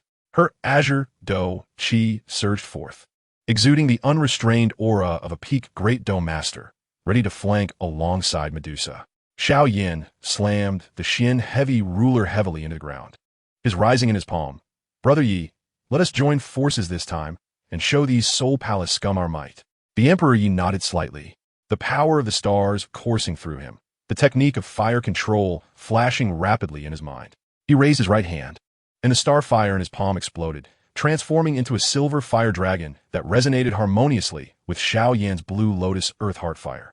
The two flames intertwined in the air, generating a remarkable resonance as the temperature soared, distorting the very air around them. How intriguing, two wielders of, along with the Do Huang and the Serpent Queen, the Soul Palace emissaries' eyes displayed a flicker of surprise, followed by a cold sneer. Alas, before the might of the Soul Palace, you are but mere ants. He brandished his bone staff, and simultaneously, over a dozen acolytes began to chant an eerie incantation. The dark mist coalescing at the tip of the staff transformed into a colossal ghostly claw, lunging towards the four individuals.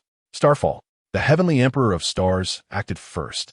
As the ethereal flames of the stars in his palm morphed into a silvery beam of light, colliding with the ghostly claw in a thunderous clash. With a resounding explosion, the claw was pierced by the radiant beam, scattering the dark mist, which, rather than dissipating, morphed into countless tiny ghostly figures that surged towards the four. Be cautious. These phantoms can devour fighting spirit. Yin Yun's complexion changed dramatically as she swung her sword, unleashing a wave of azure sword energy that shattered the approaching specters. However, the sheer quantity of these phantoms was overwhelming. As one batch was vanquished, another emerged from the swirling mist. Medusa summoned her fighting spirit, her serpent-scaled sword emanating a violet glow as it traced a crescent arc, forcing the phantoms back.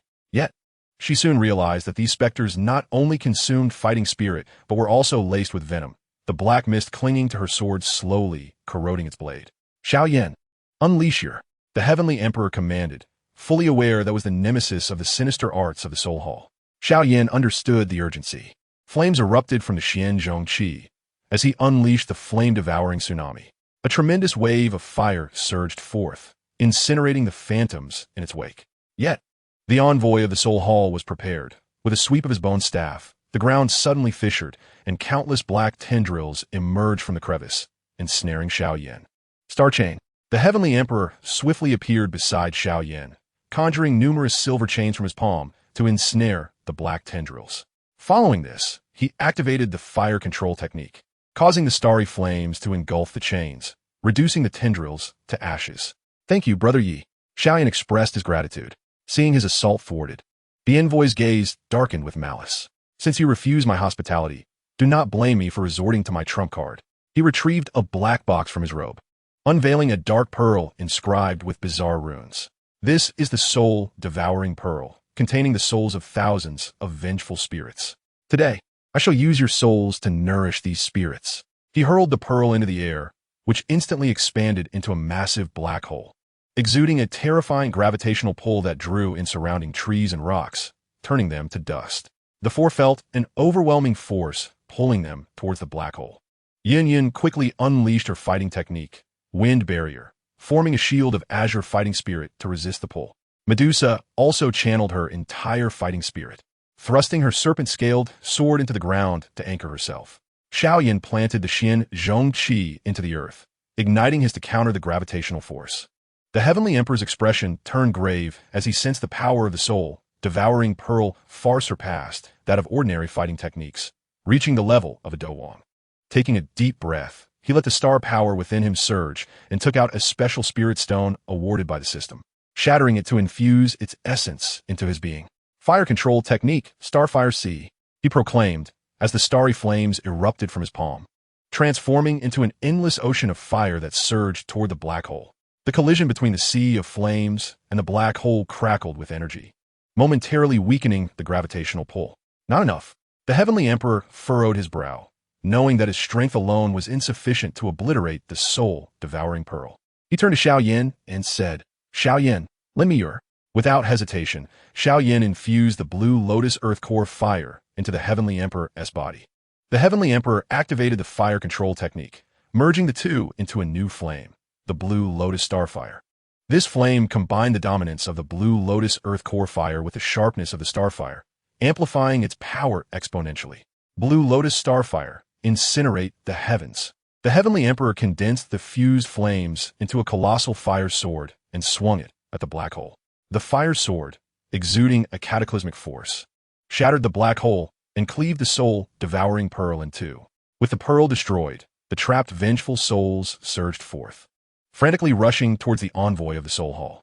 The envoy's expression changed drastically as he attempted to flee, only to be ensnared by the vengeful spirits, rendered immobile. Now's our chance. A glint of determination flashed in Yun Yun's eyes as she executed a Do Huang-level technique, Windstorm. The azure fighting spirit coalesced into a tornado, enveloping the envoy and the remaining acolytes. Seizing the moment, Medusa struck, her serpent-scaled sword glowing with violet light as she unleashed a lethal wave of sword energy that pierced through the envoy's chest. No, I refuse to accept this. The envoy let out a harrowing scream as his body was torn to shreds by the tornado, vanishing into thin air. With the envoy of the soul hall defeated, the four let out a collective sigh of relief. The Heavenly Emperor retracted feeling the star power within him deplete significantly, leaving him somewhat pale. Are you all right, young Master Yi? Yun Yun inquired with concern, sensing the toll the battle had taken on him. The Heavenly Emperor shook his head. I'm fine, just a bit fatigued. We should leave this place and find somewhere to recuperate. The four exited the valley and arrived at a secluded cave. The Heavenly Emperor produced several pills, distributing them amongst the group. These are recovery pills that can swiftly restore fighting spirit and stamina. After consuming the pills, they seated themselves cross-legged to regain their strength. The cave fell silent, save for the aroma of the pills and the sound of their breathing. Half an hour later, the Heavenly Emperor was the first to recover. He took out a shard of awarded by the system and began his research. The shard was crimson, containing a trace of the essence of. The Heavenly Emperor activated the fire control technique, attempting to merge the shard with his starry. As the shard integrated, the color of his starry became more vibrant, and its potency increased significantly. The Heavenly Emperor felt his control over the flames strengthen further. Splendid. This shard is indeed useful. He rejoiced internally. At that moment, the system's voice echoed in his mind. Ding! Host has successfully merged shard. Fire control technique level has been upgraded to entry level. Roa, Cultivation technique, body refinement technique. 20 basic body refinement pills. A glimmer of delight flashed in the Heavenly Emperor's eyes. The body refinement technique was a cultivation method specifically for refining the physical body, and when used in conjunction with the body refinement pills, it could rapidly enhance physical strength. He quickly committed the contents of the body refinement technique to memory, preparing for future cultivation. Xiaoyan and Yunyan soon regained their strength as well. Xiaoyan approached the Heavenly Emperor and expressed, Brother Yi, I truly thank you for your assistance this time. Without you, we would have found it exceedingly difficult to defeat the envoy of the Soul Hall. The Heavenly Emperor waved his hand dismissively. It was merely a small effort. He continued, the influence of the Soul Hall is far more formidable than we anticipated. We must exercise greater caution in the future. Yunyan nodded in agreement. You speak wisely, young Master Yi. The Soul Hall's power has infiltrated every corner of the Gamma Empire. We must swiftly unite with more factions to stand against them. Medusa interjected. Though the Serpent Clan has suffered considerable losses, many of my kin still survive. I can return to rally them and form an alliance with you. The Heavenly Emperor replied. Excellent. We shall split our forces. Queen Medusa, you will return to gather the members of the Serpent Clan. Xiaoyan, Yun Yun, and I will head to Gamma City to contact the other factions of the Gamma Empire. We will reconvene in Gamma City to discuss our strategy against the Soul Hall. The group nodded in agreement, having devised their plan. The next morning, Medusa bid farewell to the three and set off towards the Taggart Desert, while the Heavenly Emperor, Xiaoyan, and Yun Yun embarked on their journey to Gamma City. Along the way, they encountered numerous acolytes of the Soul Hall and royal pursuers. Yet, with the Heavenly Emperor's formidable strength, Xiaoyan's, and Yun Yun's Do Huang-level techniques, they effortlessly navigated through the dangers. At last, they arrived at Gamma City. As the capital of the Gamma Empire, Gamma City was vast, with towering walls adorned with defensive fortifications. In the bustling city, vehicles flowed like water and voices surged, creating a scene of vibrant prosperity. Yet, the three individuals were acutely aware that beneath this facade of affluence lay an immense crisis. The forces of the Soul Palace and the royal family had infiltrated every corner of Jaimar City, and a colossal storm was on the verge of erupting. The trio settled into an inn, where Yi Tiandi remarked, let's first take a moment to recuperate and gather intelligence on the situation in Jaimar City. Sect Master Yun Yun, With your extensive connections here, could you reach out to some reliable factions? Yin Yin nodded in affirmation. No problem. I am acquainted with several presidents of merchant guilds and patriarchs of cultivation families in Qingyang City. They are quite discontented with the actions of the Soul Palace and the royal family, and may be willing to ally with us. Xiaoyan added, I can also contact the Apothecaries Guild of the Qingyang Empire. The guild has had long-standing friction with the royal family. And since Master Yao was once the honorary president of the guild, they should be inclined to support me. Yi Qiandi concluded, Very well, we shall act separately. Sect Master Yun Yun, you will reach out to the merchant guilds and cultivation families. Xiao Yin, you will contact the Apothecaries Guild. I will investigate the movements of the Soul Palace and the royal family.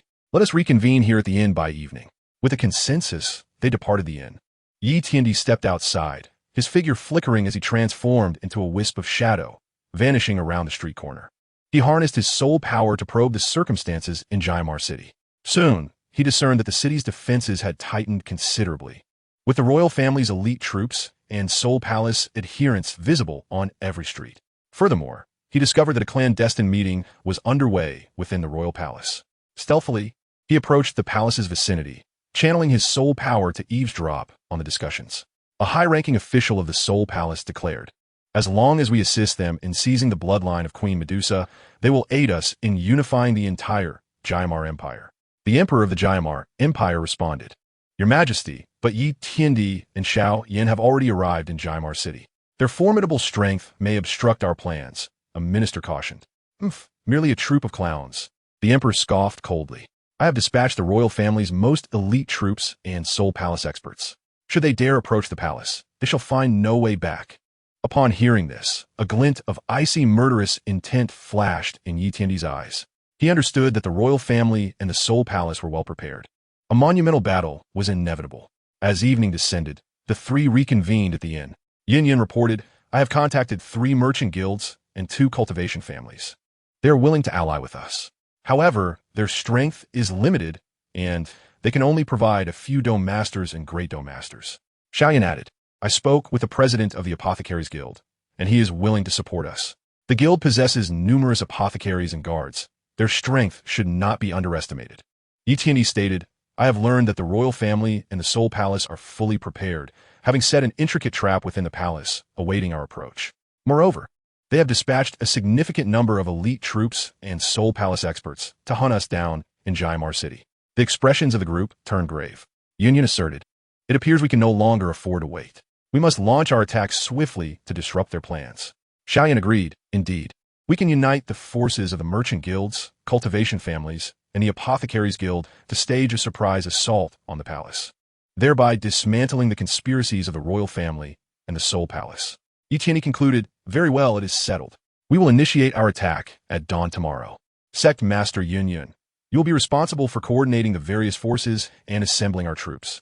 Xiao Yin, you will concoct some medicinal pills to enhance our strength.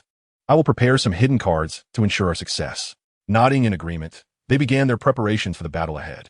That night, Yi Tiandi sat cross-legged in his chamber, retrieving the body refinement technique and the body refinement pills awarded by the system, commencing his training. The medicinal essence of the pills blended into his body, synergizing with the body refinement technique to continuously temper his physical form.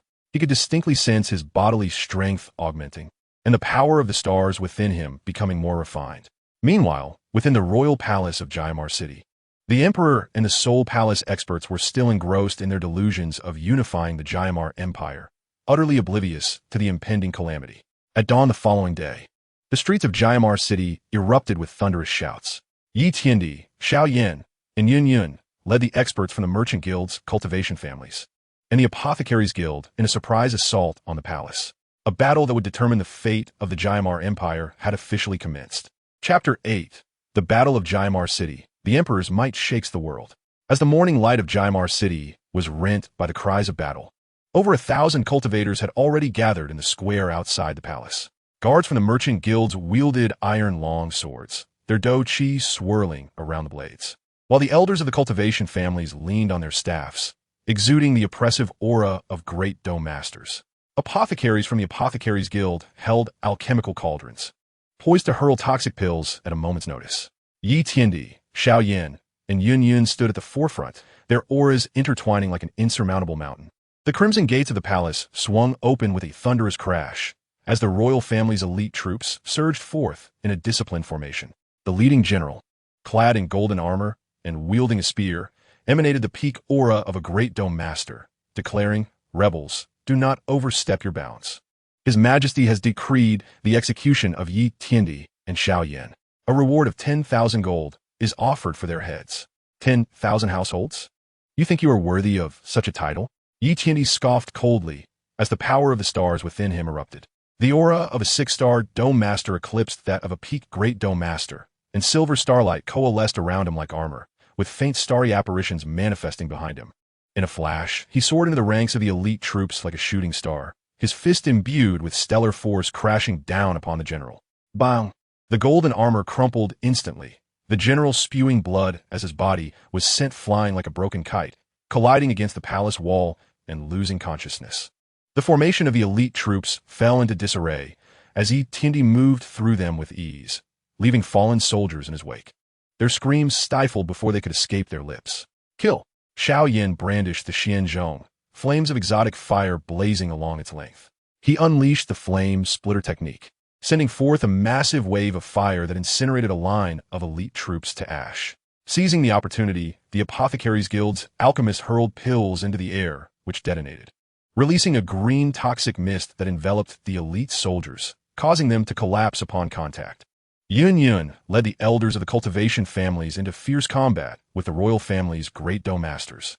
Her sword danced like a green serpent striking, each thrust imbued with the fierce might of wind-based techniques, and within mere moments, 3 royal great dome masters fell to her blade. Deep within the palace, the Emperor of the Jayamar Empire glared at the unfolding battle through a crystal orb, his face ashen with rage. He slammed his palm against the dragon throne, bellowing at the Soul Palace envoy behind him. "Is this what you deem foolproof? Yi Tiandi is merely a dome master. How can he possess such strength?" The Soul Palace envoy's lips twitched. He too had not anticipated Yi Tiandi's combat prowess to be so terrifying. Struggling to maintain composure, he replied, "Your Majesty, do not panic. I have summoned the Do Wang experts from the Soul Palace. They will arrive shortly. As long as we can stall for a moment, Yi Tiandi and the others are bound to meet defeat." No sooner had he spoken than a sinister laughter echoed from above the palace. "Ha ha, Yi Tiandi, you have destroyed our Soul Palace envoy and seized my soul-devouring pearl. Today marks your demise." 3 dark figures descended from the clouds. The Do Wang experts sent by the Soul Palace. They were shrouded in thick black mist, wielding soul-devouring staves that radiated an unsettling aura. Do Wang? Yi Tiandi halted, his gaze lifting to the 3 figures. He could keenly sense that their strength far surpassed that of the previous Soul Palace envoys, especially the elder at the forefront, whose aura had already reached the 3-star Do Wang level. Yin Yun's expression changed as she flew to Yi Tiandi's side. "Young Master Yi, the Do Wang experts can emit their Do Qi externally. We are not their match. We must retreat." Emperor Yi shook his head, a glint of battle intent flashing in his eyes. "Retreat?" The word retreat has never graced the pages of my dictionary. He produced the specialized spirit stones awarded by the system for cultivators, shattering them and merging their essence into his body. Simultaneously, he activated the body refinement technique, channeling the star power within his dantian into a frenzied whirl, causing the stellar radiance surrounding him to shine even more brilliantly. The second layer of the star technique, the rotation of the constellations. With a low shout, the starry apparition behind him suddenly solidified, unleashing countless silver star blades that shot forth towards the 3 Do Kings. The leading elder Do King let out a cold laugh, wielding his soul-devouring staff as black mist coalesced into a massive shield. The star blades struck the shield, producing a cacophony of clinks and clatters, yet failed to penetrate its defenses. "You foolish boy. The chasm between a Do King and a Do Master is as vast as the heavens and the earth." The elder sneered, swinging the soul-devouring staff to unleash a column of black light directed at Emperor Yi. Ye's gaze sharpened, and with a flicker of movement, he narrowly evaded the black beam. The beam struck the ground, creating a massive crater that belched forth black smoke, exuding a noxious, corrosive aura. "Xiao Yan, employer," Yi commanded, aware that defeating the 3 Do Kings with merely his own strength would prove arduous. Xiao Yan understood immediately, channeling the green lotus earth heart fire into the heavy Shin staff and unleashing the celestial flame technique. The enormous fiery staff, imbued with the might to obliterate worlds, descended upon the three Do kings. Qingyang also unleashed a Do emperor-level technique, the wind sweeping the clouds, intertwining a turquoise tornado with a fiery staff shadow to form a colossal conflagration that surged towards the three Do kings. Their expressions paled as they hastily joined forces to withstand the onslaught. The collision of black mist and firestorm erupted with a powerful energy shockwave. The entire city of Gamma trembled, buildings collapsing and dust swirling through the air. Seizing the opportunity, Yi harnessed the fire control technique, merging the starry with the green lotus earth heart fire to forge a massive fire sword. Clutching the fire sword, he flickered forward, appearing before the leading elder Do king, and delivered a swift downward strike. The elder, caught off guard, was struck on the shoulder by the flaming blade. He let out a bone-chilling scream as the flesh was seared away, revealing white bone beneath. Seeking death, the other two Do kings roared in fury, simultaneously launching an assault on Yi. The black beams and the soul-devouring staffs strikes rained down like a tempest. Yi moved with agility, weaving through the attacks while searching for an opening to counter. Just then, the system's voice resonated in his mind. Ding. Host detected to be facing a life-or-death crisis. Issuing emergency mission. Defeat the three Do kings of the Soul Palace. Mission Loire, Cultivation technique divine soul technique, 10 premium spirit stones, 2 random fragments. Failure. System unbinding. Host demise. A fierce glint flashed in Ye's eyes. He understood that this battle could only end in victory. Drawing a deep breath, he infused all the star power within him into the fire sword. The sword's radiance intensified, eclipsing even the sun's light. Green lotus star fire cleaved the heavens. Ye below swinging the fire sword towards the three Do kings. The fire sword transformed into a colossal, flaming rainbow, imbued with the ferocity to annihilate worlds. Swiftly enveloping the three Do kings. Their faces turned ashen as they sensed the overwhelming might of the strike, now reaching the level of a Do emperor. They hastily combined their powers to unleash their strongest defensive technique, the black mist coalescing into an enormous black shield. Boom! The flaming rainbow collided with the black shield, unleashing an unprecedented energy shockwave. The entire Gamma city was engulfed in flames and black mist, the air thick with smoke, rendering visibility impossible. When the dust settled, only Yi remained in the square. The three Do kings had vanished, leaving behind only 3 patches of black ash on the ground. He knelt on one knee, the fire sword in his hand gradually dissipating, his complexion as pale as paper, the star power within him entirely depleted. Brother Yi, Xiao Yan and Qingyang rushed to his side, their expressions filled with concern. He waved his hand, saying, "I am fine, merely a bit fatigued." Quickly, now is the time to storm the palace and seize the emperor. The morale of the crowd surged as they charged towards the palace. The royal guards, having witnessed the defeat of the Do kings, had long since lost their will to fight, surrendering en masse. Yi, Xiao Yan, and Qingyang led the way unimpeded to the grand hall of the palace. The emperor of the Gamma Empire sat on the dragon throne, his face pale and trembling. The Soul Palace envoy by his side had long since vanished, evidently having abandoned him.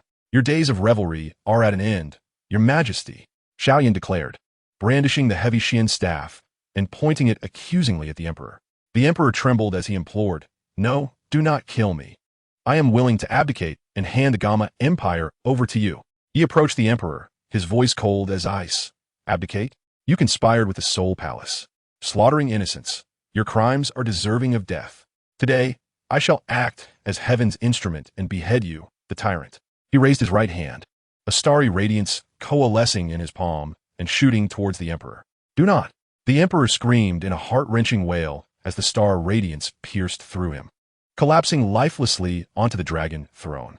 With the emperor dispatched, Yi, Xiao Yan, and Qingyang exited the grand hall. Upon seeing the three emerge, the cultivators in the square erupted in cheers. They understood that the dark era of the Gamma Empire had come to an end, and a new dawn was about to break. At that moment, the system's voice echoed in Ye's mind. "Ding.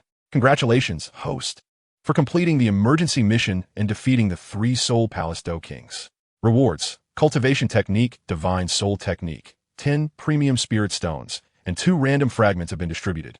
Additionally, host has successfully overthrown the Gamma Imperial family, saving the Gamma Empire, completing a hidden mission. Rewards: a storage ring for cultivators and the Imperial-level Do Technique Star Extinction." Ye's heart swelled with joy as he promptly examined the system space.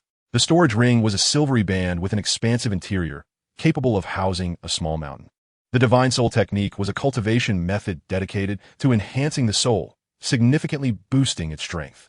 The star extinction was an imperial-level Do technique, immensely powerful, capable of annihilating Do Emperor-level adversaries.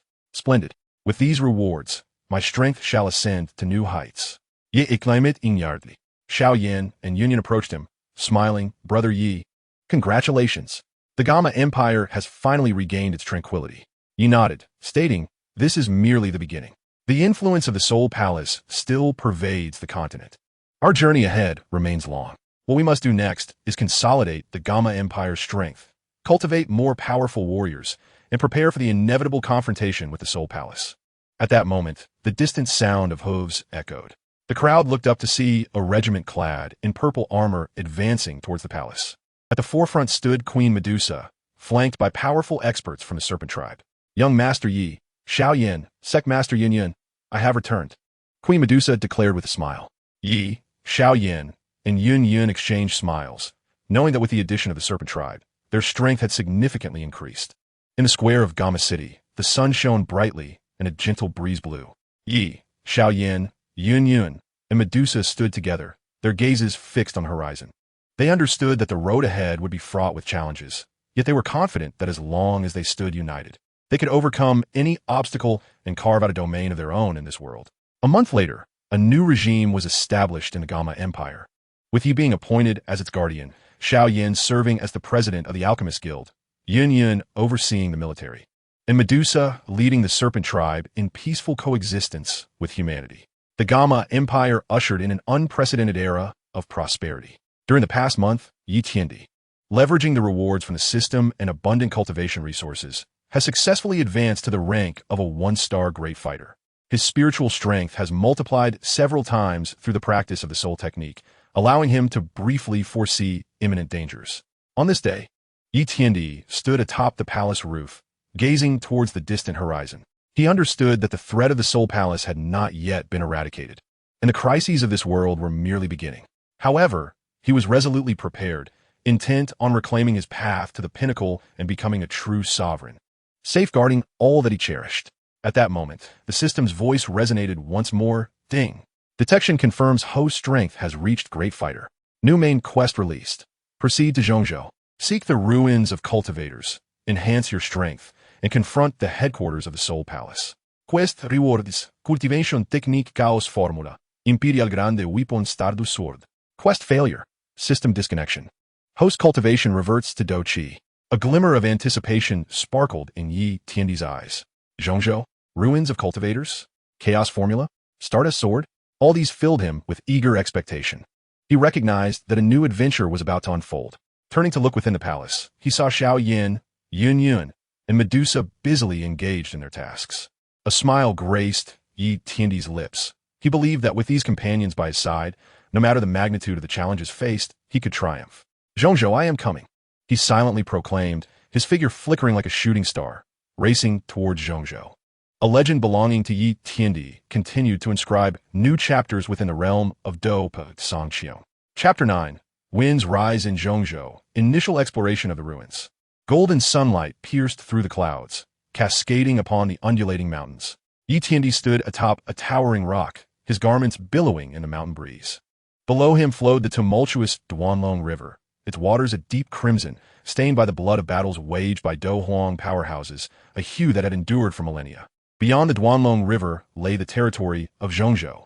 As Yi Tiandi gazed across the river to the mist-shrouded land, a flicker of anticipation ignited in his eyes. According to the clues provided by the system, the ruins of cultivators were likely hidden within the Meteor Valley in northern Zhongzhou, a place where ancient stars had once fallen.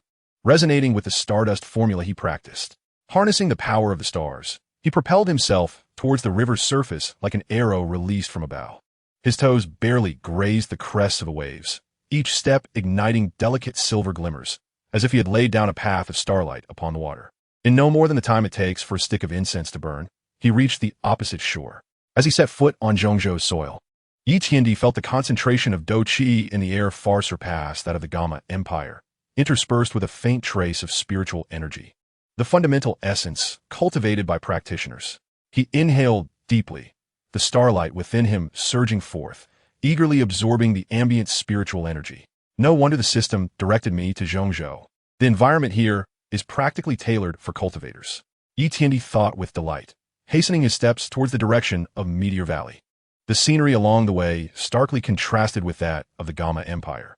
Towering ancient trees obscured the sun, their trunks entwined with luminescent vines, while bizarre magical beasts darted through the woods, each no less than Tier 3. Occasionally, he glimpsed floating cities shrouded in clouds of Do Qi, which could only be condensed by Do Wang level experts. On this day, Yi Tiandi passed through a town called Blackwind City. As he entered the city gates, a cacophony of noise greeted him. In the center of the street, a crowd had gathered, where a young boy clad in coarse cloth was being assaulted by several burly men. "Kid, daring to steal business on our Blackwind gang's turf? Are you tired of living?" The leading thug had his foot pressed against the boy's back, a steel knife poised at his neck. The boy gritted his teeth. "That condensing Qi grass was clearly discovered by me first. You stole it from me. Yours?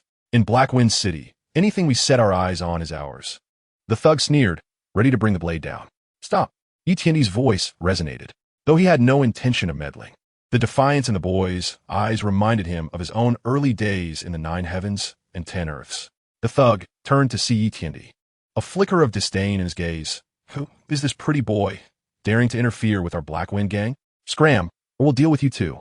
Yi Tiandi, disinterested in idle chatter, flashed forward, appearing before the thug in an instant. Without allowing him to react, he delivered a powerful kick that sent him flying. The other thugs, witnessing this, brandished their knives and charged at Yi Tiandi. With a casual wave, he transformed the starlight into silver rays, swiftly severing their blades and knocking them to the ground. "Scram!" Yi Tiandi commanded coldly. Terrified, the remaining thugs scrambled away, casting threats as they fled. "Kid, wait. Our Blackwind gang won't let you off easily." Ignoring their words, Yi Tiandi approached the boy and helped him to his feet. "Are you all right?" The boy wiped the blood from the corner of his mouth and bowed. "Thank you, sir, for your timely assistance. My name is Lin Hao, a cultivator from a nearby village. I came to Blackwind City to sell herbs in exchange for cultivation resources." Yi Tiandi nodded, inwiding. "Do you know where Meteor Valley is?" Lin Hao's eyes widened in surprise. "You wish to go to Meteor Valley? It's a forbidden zone, rumored to harbor ancient ferocious beasts and strange star storms. Even though Wang-level experts dare not enter lightly. I have my own reasons," Yi Tiandi replied. "Simply tell me the location." After a moment of hesitation, Lin Hao said, "Meteor Valley lies 100 miles to the northwest of Blackwind City. But you must be cautious. Many factions have recently been heading there, seemingly in search of some treasure." A spark of intrigue ignited within Yi Tiandi. Clearly, he was not the only one aware of the secrets that Meteor Valley held. He retrieved several pills and handed them to Lin Hao. "Take these. They will suffice for you to cultivate to the fighter level. Lead me to Meteor Valley, and this shall be your reward." Lin Hao accepted the pills, gratitude shining in his eyes. "Thank you, sir. I shall lead you to Meteor Valley at once." The two departed from Blackwind City, making their way towards Meteor Valley. Along the journey, Lin Hao shared insights about Zhongzhou's circumstances. The region was vast, with numerous factions, primarily divided into 1 palace, 2 valleys, 3 sects, and 4 gates, with 1 palace being the Soul Palace, whose influence in Zhongzhou far surpassed that in the Gama Empire. "Sir, up ahead is Meteor Valley." Lin Hao pointed to a valley in the distance. Yi Tiandi raised his gaze, beholding the valley enveloped in a thick shroud of black mist, where silver arcs of lightning occasionally flickered, precisely the star storms Lin Hao had mentioned. At the valley's entrance, numerous cultivators had gathered, including several formidable Do Wang level experts. Indeed, treasures are about to emerge, Yi Tiandi mused inwardly. He turned to Lin Hao. "You should return. It is dangerous here. Do not approach." Lin Hao nodded. "Take care, sir." With that, he turned to leave. Yi Tiandi adjusted his attire and strode toward the valley entrance. Just as he reached it, he was intercepted by 2 individuals clad in black robes. "Stop. This valley has been requisitioned by our Soul Palace. No outsiders are permitted entry," one of them said coldly. Yi Tiandi's gaze hardened. The Soul Palace had indeed arrived. "I am merely passing through, wishing to take a look." "Passing through?" The other scoffed. "Kid, if you have any sense, you'll get lost quickly, or we 1T hold back." Yi Tiandi, disinterested in further discourse, activated his star power, sending the 2 Soul Palace followers crashing into the distance. The onlookers were taken aback, surprised that this seemingly ordinary youth dared to strike at the Soul Palace members. Impertinent! You dare to strike at Soul Palace members. You seek death. A Dowang powerhouse from the Soul Palace roared, his figure flashing as he lunged toward Yi Tiandi. The Empyrean Emperor, unflinching and undeterred, lifted his right hand, conjuring a silvery star within his palm, and hurled it towards the Soul Palace's Dowang. With a resounding crash, the Soul Palace's Dowang was struck by the star, his body hurtling backward as he coughed up blood. In astonishment, he gazed at the Empyrean Emperor and uttered, "Who are you? How can you possess such formidable power?" The Empyrean Emperor offered no reply, instead striding directly into the Meteor Valley. Witnessing this, the other adherents of the Soul Palace attempted to impede his progress, but were paralyzed with fear by the oppressive aura he exuded. Upon entering the Meteor Valley, the mist thickened, shrouding visibility to less than a yard. The spiritual energy and stellar force in the air intensified, and the Empyrean Emperor felt the starry power within him surging with fervor. Following the guidance of this celestial energy, he ventured deeper into the valley. Along the way, he encountered numerous cultivators and members of the Soul Palace, each faction vying for something elusive. The Empyrean Emperor endeavored to avoid confrontation, focusing intently on locating the relics of the immortal cultivators. After approximately half an hour of traversing, he arrived at a massive meteorite. The meteorite, entirely black, was adorned with silver patterns that radiated a potent stellar energy. This meteorite was no ordinary stone, he mused as he reached out to touch it. At the moment his hand made contact, the silver patterns on the meteorite suddenly illuminated, and a column of silvery light shot skyward, enveloping the Empyrean Emperor. In an instant, he found himself in an unfamiliar realm, a void punctuated only by countless twinkling stars. "Welcome, fated one," an ancient voice resonated through the expanse. The Empyrean Emperor scanned his surroundings, but discerned no figure. "Who are you? What is this place?" he inquired. "I am the guardian of this immortal relic, known as Star Elder. You stand within the starry space, a miniature world established by an ancient cultivator," the voice replied. A thrill of excitement surged through the Empyrean Emperor. He had at last discovered the remnants of immortal cultivation. "Star Elder, I seek the relics of the immortal cultivators. I hope to acquire cultivation techniques and resources to enhance my strength and combat the Soul Palace." After a brief silence, Star Elder responded, "The Soul Palace. I never anticipated that, after so many years, they would still threaten the world. Your arrival here signifies your affinity with the stellar force. I can impart to you the cultivation techniques, but you must agree to one condition." "What condition?" the Empyrean Emperor inquired.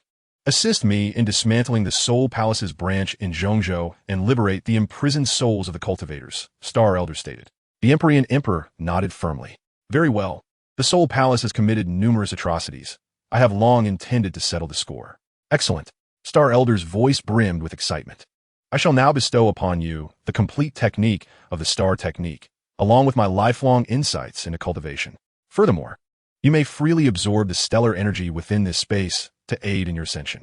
As soon as he finished speaking, a golden radiance burst forth from the void, merging into the Empyrean Emperor's mind. The entirety of the Star Technique and Star Elder's cultivation insights instantly materialized in his consciousness. The Empyrean Emperor settled into a meditative posture, beginning to absorb the stellar energy present in the space. This energy was far purer than that of the outside world, and his cultivation surged at a visible pace. From a Great Dome Master 1 star to 2 stars, and then to 3 stars, he swiftly broke through to Great Dome Master 5 stars in merely an hour. At that moment, the space quaked violently. Star Elder's voice grew anxious. "This is not good. The Soul Palace has located this place. They are attempting to breach the meteorite and force their way into the starry space. You must leave immediately and remember your pledge."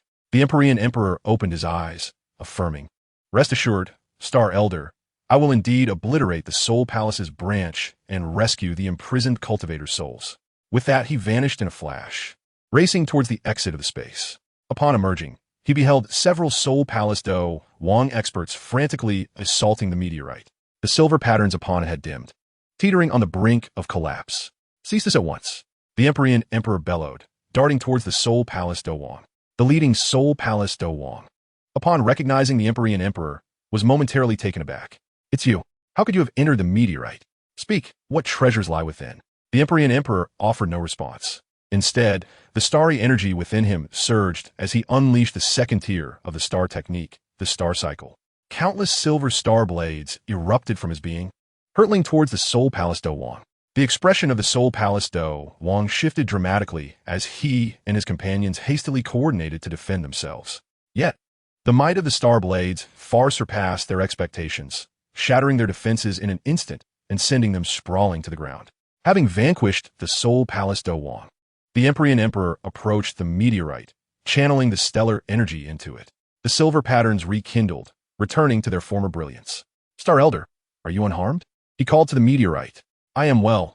Thank you for your timely intervention," Star Elder's voice echoed. "The Soul Palace will not relent. You must remain vigilant. I shall temporarily seal the starry space, and once you fulfill your promise, I will reopen it to impart further insights into cultivation." The Empyrean Emperor nodded resolutely. "Rest assured, Star Elder, I shall expedite the completion of my promise." With that, he turned and departed the Meteor Valley. As he stepped out of the valley, he was confronted by a throng of Soul Palace adherents and cultivators from other factions. "Boy, hand over the treasures from the meteorite, or do not blame us for being ruthless," a Do Wang expert sneered. The Empyrean Emperor's gaze hardened. "You think you are worthy of such treasures with your meager strength?" As the stellar energy surged within him, the silver radiance around him intensified, heralding the onset of a new battle. Chapter 10. Star Blades Shatter Enemies. Secrets of the Soul Palace. On the rocky shores of the entrance of the Meteor Valley, dozens of figures encircled the Empyrean Emperor. Leading them were 3 Do Wang experts, hailing from the Black Wind Gang, Bloodkill Sect, and Soul Palace, with the latter being the elderly man previously wounded by the Empyrean Emperor. His expression darkened by murderous intent. "Boy, if you know what's good for you, surrender the treasures from the Meteor Valley, or today will be your last." The Black Wind Gang's Do Wang brandished a massive axe, his aura as a great Do Master 5 stars radiating unabashedly, causing the ground beneath to quiver. A cold smile crept across the Empyrean Emperor's lips as he slowly activated the starry energy within him, a faint celestial phantom manifesting behind him. "You 3 dare to demand anything from me?" No sooner had he spoken than he vanished in a flash, resembling a silver lightning bolt as he charged toward the Black Wind Gang's Do Wang. "Arrogant!" The Black Wind Gang's Do Wang roared, swinging his axe with a roaring wind aimed at the Empyrean Emperor. He believed this strike would cleave the Empyrean Emperor in two, only to be bewildered when the latter's figure abruptly vanished before his eyes. "Behind you!" The voice of the Bloodkill Sect's Do Wang rang out, just as the Black Wind Gang's Do Wang sensed a bone-chilling coldness at his back. He hastily turned, only to find a silver star blade poised before him. With a swift thrust, the star blade pierced through the Black Wind Gang's Do Wang's chest, spilling forth blood. His eyes widened in disbelief as his body crumpled to the ground, devoid of life. This scene left all present in stunned silence. A mere Great Do Master 5 stars cultivator had managed to eliminate a Great Do Wang 5 stars expert in an instant. This defied all notions of the cultivation world. The Soul Palace Do Wang's elder's countenance paled, finally grasping the terrifying prowess of the Empyrean Emperor. "Quickly, form the formation. Use the soul-devouring Grand Array to ensnare him." The remaining 2 Do Wang and dozens of adherents hastily took their positions, their soul-devouring staves glowing ominously with a black light. Countless black chains erupted from the ground, ensnaring the Empyrean Emperor, while a repulsive stench pervaded the air. "Fire control technique, Sea of Star Flames," the Empyrean Emperor shouted, as the starry flame in his palm erupted into an endless ocean of fire. The conflagration clashed with the black chains, emitting a crackling sound as the chains were instantly reduced to ashes. Witnessing this, the Bloodkill Sect's Battle King drew forth a blood-red longsword and unleashed the sect's unique combat technique, Blood Shadow 1000 Kills. Countless crimson sword shadows erupted from the blade, raining down upon the Emperor of Heaven, Yi. Unflinching, Yi activated the 3rd layer of the star technique, enveloping himself in a protective silver aura. The blood-red sword shadows struck the barrier, leaving only faint traces before dissipating into nothingness. "Impossible. What kind of technique is this? It can withstand my Blood Shadow 1000 Kills." The Bloodkill Sect's Battle King exclaimed in disbelief. Ignoring him, Yi flashed forward, appearing before the Battle King. With a fist imbued with stellar energy, he struck the Battle King's chest. Bang! The Bloodkill Sect's Battle King was sent flying, crashing against a massive boulder, spitting out blood and struggling to rise, only to find his meridians shattered by the force of the stellar energy. Sensing the dire situation, the elder from the Soul Hall turned to flee. Ye's gaze turned icy as he raised his right hand, conjuring a massive silver star fragment. The star hurtled toward the elder from the Soul Hall, in a panic, activated the soul escape technique, transforming into a wisp of black smoke in an attempt to escape. However, the star speed was too great, swiftly overtaking the smoke and obliterating it into fragments. With 3 battle kings dispatched, the remaining followers and practitioners were struck with terror, hastily retreating. Yi made no attempt to pursue.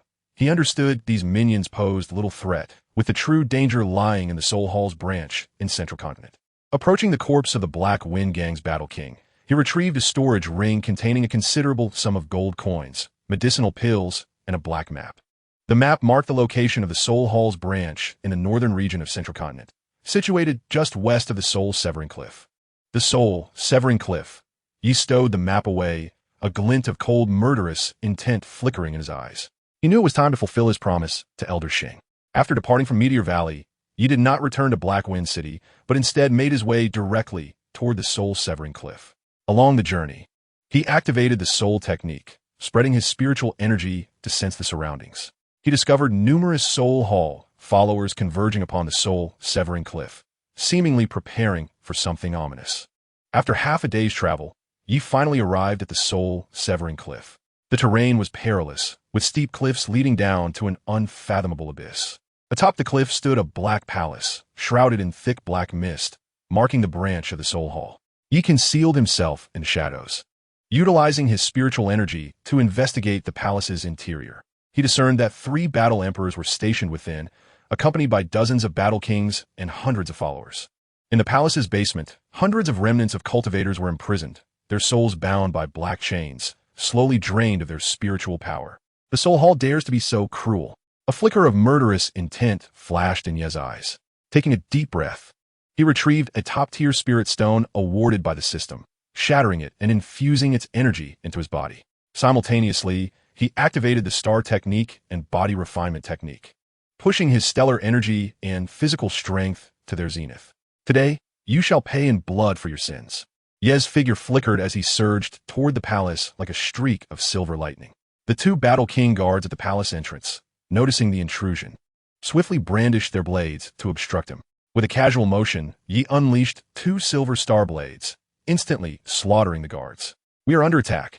The followers inside the palace cried out in alarm, hastily arming themselves and surrounding Yi. Yi summoned his stellar energy, executing the starry rotation technique. Countless silver star blades erupted from his body, raining down like a torrential storm upon the followers. Their screams filled the air as they fell, dozens perishing in an instant. The 3 battle emperors inside the palace, alerted by the commotion, rushed out. The lead battle emperor, donned in a black robe and a skull mask, was the Soul Hall branch's commander, Soul Sha. "Who are you to dare intrude upon my Soul Hall branch?" Soul Sha's voice was icy as he unleashed his battle emperor-level aura, bearing down on Yi. Yi remained unfazed, the stellar energy within him surging as the astral silhouette behind him solidified further. "Who I am is of no consequence. What matters is that today I will dismantle your branch and rescue the imprisoned remnants of cultivators." "Arrogant," Soul Sha bellowed in fury, wielding a black longsword inscribed with eerie runes.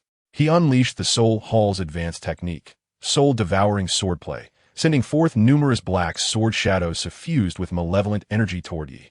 Yi did not flinch. Instead, he activated the fire control technique, condensing stellar fire into a colossal flame sword. Brandishing the sword, he executed the first form of star annihilation, the Star Slash. A massive silver sword shadow, imbued with cataclysmic might, collided with the black sword shadows. Boom! The clash of forces sent tremors throughout the Soul Severing Cliff, rocks cascading down from the cliffside. Soul Sha was forced back, blood seeping from the corner of his mouth, his eyes filled with shock. You have mastered an Imperial-level technique?" He offered no reply, his figure flashing once more as he charged toward Soul Sha. The flame sword, ablaze with fury, descended toward Soul Sha's head. Soul Sha hastily raised his sword to defend, but the impact left his arm numb, a crack appearing on the black longsword. The other 2 battle emperors, witnessing this, rushed to assist. Each unleashed their respective techniques, Een Wind Claw and Black Thunder, attacking Yi from either side. Ye se gazehardinit. He conjured a silver star blade with his left hand, sending it toward the left battle emperor, while his right hand swung the flame sword to block the right battle emperor's Black Thunder. Simultaneously, he activated the body refinement technique, enhancing his physical strength to the maximum. enduring the left battle emperor's wind claw. Bang! He was struck by the wind claw, his body swaying slightly, but sustaining no damage. The left battle emperor's eyes widened in disbelief. How can your physique be so strong? Yi chuckled coldly, his figure flickering as he appeared before the left battle emperor, swinging the flame sword to sever his head. The right battle emperor, struck with terror, turned to flee. Yi would not grant him such an opportunity. He gathered a silver star in his palm and shot it toward him. Bang! The star struck the right battle emperor's back, causing him to spew blood as he crashed to the ground, lifeless. Witnessing the demise of both battle emperors, Sol Sha's composure shattered, and he turned to escape. Yi blocked his path. Sol Sha, do you think you can flee? A glint of ruthlessness flashed in Sol Sha's eyes as he produced a black token from his robe, shattering it as he declared, even if I die, I will take you down with me. At the moment the token shattered, a terrifying aura emanated from a void. Ye's expression changed. He sensed that this presence was at the battle sovereign level. Ha ha ha! Yi, you are doomed. This is the avatar mark left by the battle sovereign of the Soul Hall. Today, you shall experience the might of a battle sovereign. Sol Sha cackled maniacally. In the void, a black figure gradually took shape, clad in a dark robe and enveloped in dense black mist, its features obscured but radiating a chilling aura. The battle sovereign avatar. Yi furrowed his brow, knowing he was no match for it. Yet retreat was not an option. If he faltered, the imprisoned remnants of cultivators would lose their freedom forever. Taking a deep breath, he retrieved a specialized storage ring awarded by the system, extracting a top-tier spirit stone and 2 fragments of exotic fire. Shattering the spirit stone, he infused its energy into his body while merging the fire fragments into his stellar fire. The colors of the celestial flame grew ever more vivid, its power multiplying several-fold. The Emperor Yi, channeling the techniques of fire control and celestial arts, concentrated all the stellar and alien fire energy within him into the fire sword. With a low shout, he unleashed the second form of celestial annihilation, celestial flame devouring the heavens. Gripping the fire sword, he struck towards the avatar of the Dozun. A colossal silver fire sword surged forth with a devastating aura, hurtling towards the Dozun's avatar. The Dozun's avatar snorted coldly, raising his right hand, where a black beam of light coalesced in his palm and shot towards the fire sword. Boom! The fire sword collided with the black beam, unleashing an unprecedented shockwave of energy. The entire soul-severing cliff became enveloped in flames and black mist, with dust swirling, rendering visibility nearly non-existent. As the haze dissipated, the Emperor Yi knelt on one knee, the fire sword in his hand having vanished, his complexion as pale as parchment, the stellar and alien fire energies within him entirely exhausted. The Dozun's avatar also appeared somewhat ethereal, evidently having expended considerable energy as well.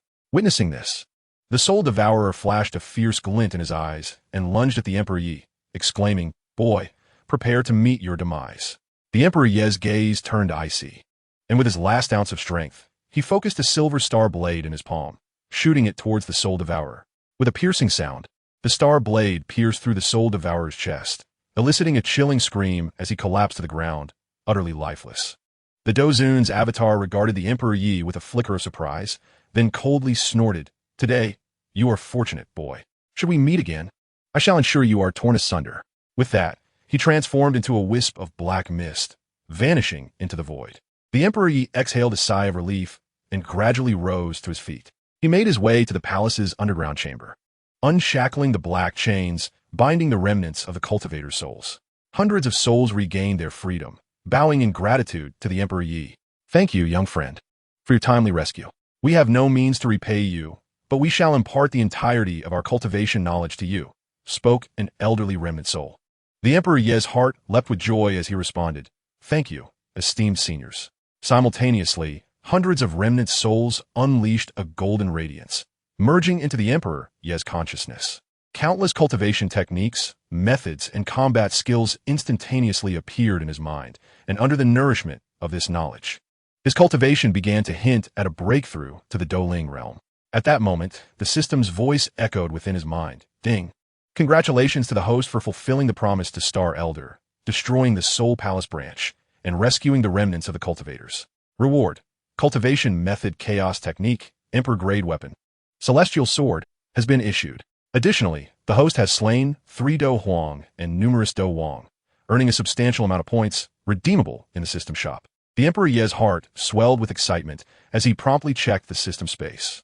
The Chaos Technique was a top-tier cultivation method capable of simultaneously absorbing both Do Qi and spiritual energy, with a cultivation speed far surpassing that of ordinary techniques. The Celestial Sword, a long silver blade adorned with celestial patterns, exuded a potent celestial energy, its might boundless. Splendid. With these rewards, my strength shall soar to new heights. The Emperor Yi exclaimed with exhilaration. He stowed the Celestial Sword and exited the palace. Upon the soul-severing cliff, the sun shone brightly, and a gentle breeze caressed the air. The Emperor Yi gazed towards the distant horizon, a flicker of anticipation in his eyes. He understood that the adventures in the central continent had only just begun, with more challenges and opportunities awaiting him. Soul Palace, your demise draws ever closer. The Emperor Yi silently vowed, his figure flickering as he transformed into a streak of silver lightning, soaring into the depths of the central continent. A legend of the Emperor Yi continued to inscribe new chapters within the world of battle through the heavens. Chapter 11. The Initiation of Chaos, Sword against Dozun.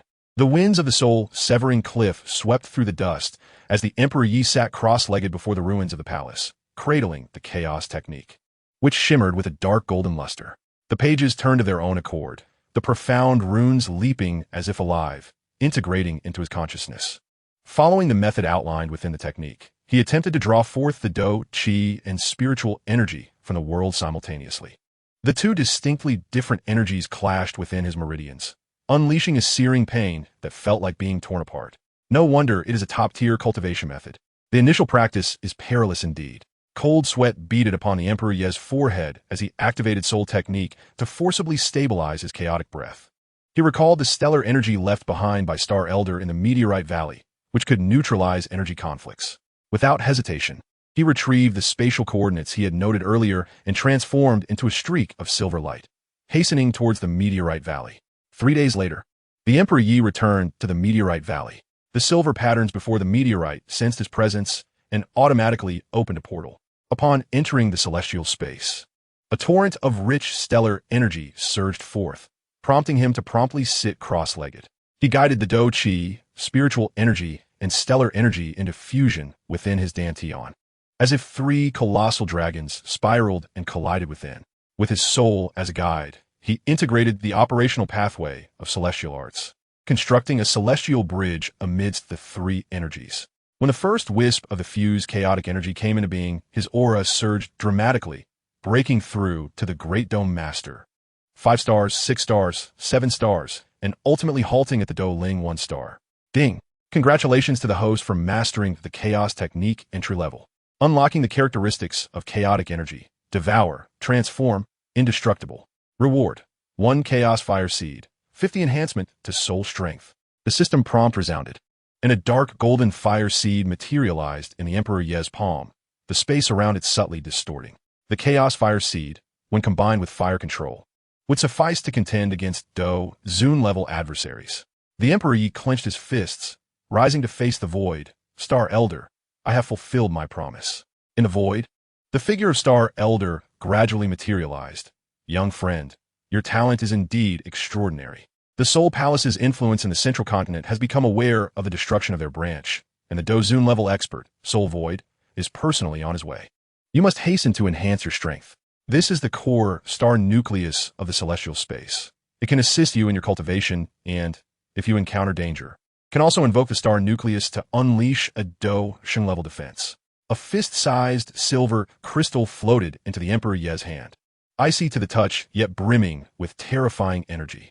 Just as he was about to express his gratitude, the space suddenly convulsed violently, and Star Elder's figure became ethereal. Soul Void is here. I shall temporarily seal the space. You must focus on your cultivation. Outside, above the Meteorite Valley, dark clouds gathered as a figure clad in black robes hovered in the air. None other than the Dozun Soul Void of the Soul Palace. He gazed at the tightly sealed meteorite portal below, a malicious glint flaring in his eyes. Yi Tiandi, you have destroyed my branch and slain my subordinates. Today, I shall extract your soul and refine your essence.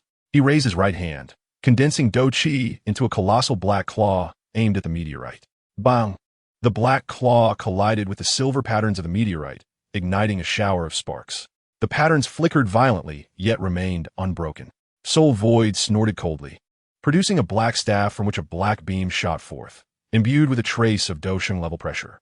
Within the celestial space, the Emperor Yi felt the external assault, his expression shifting.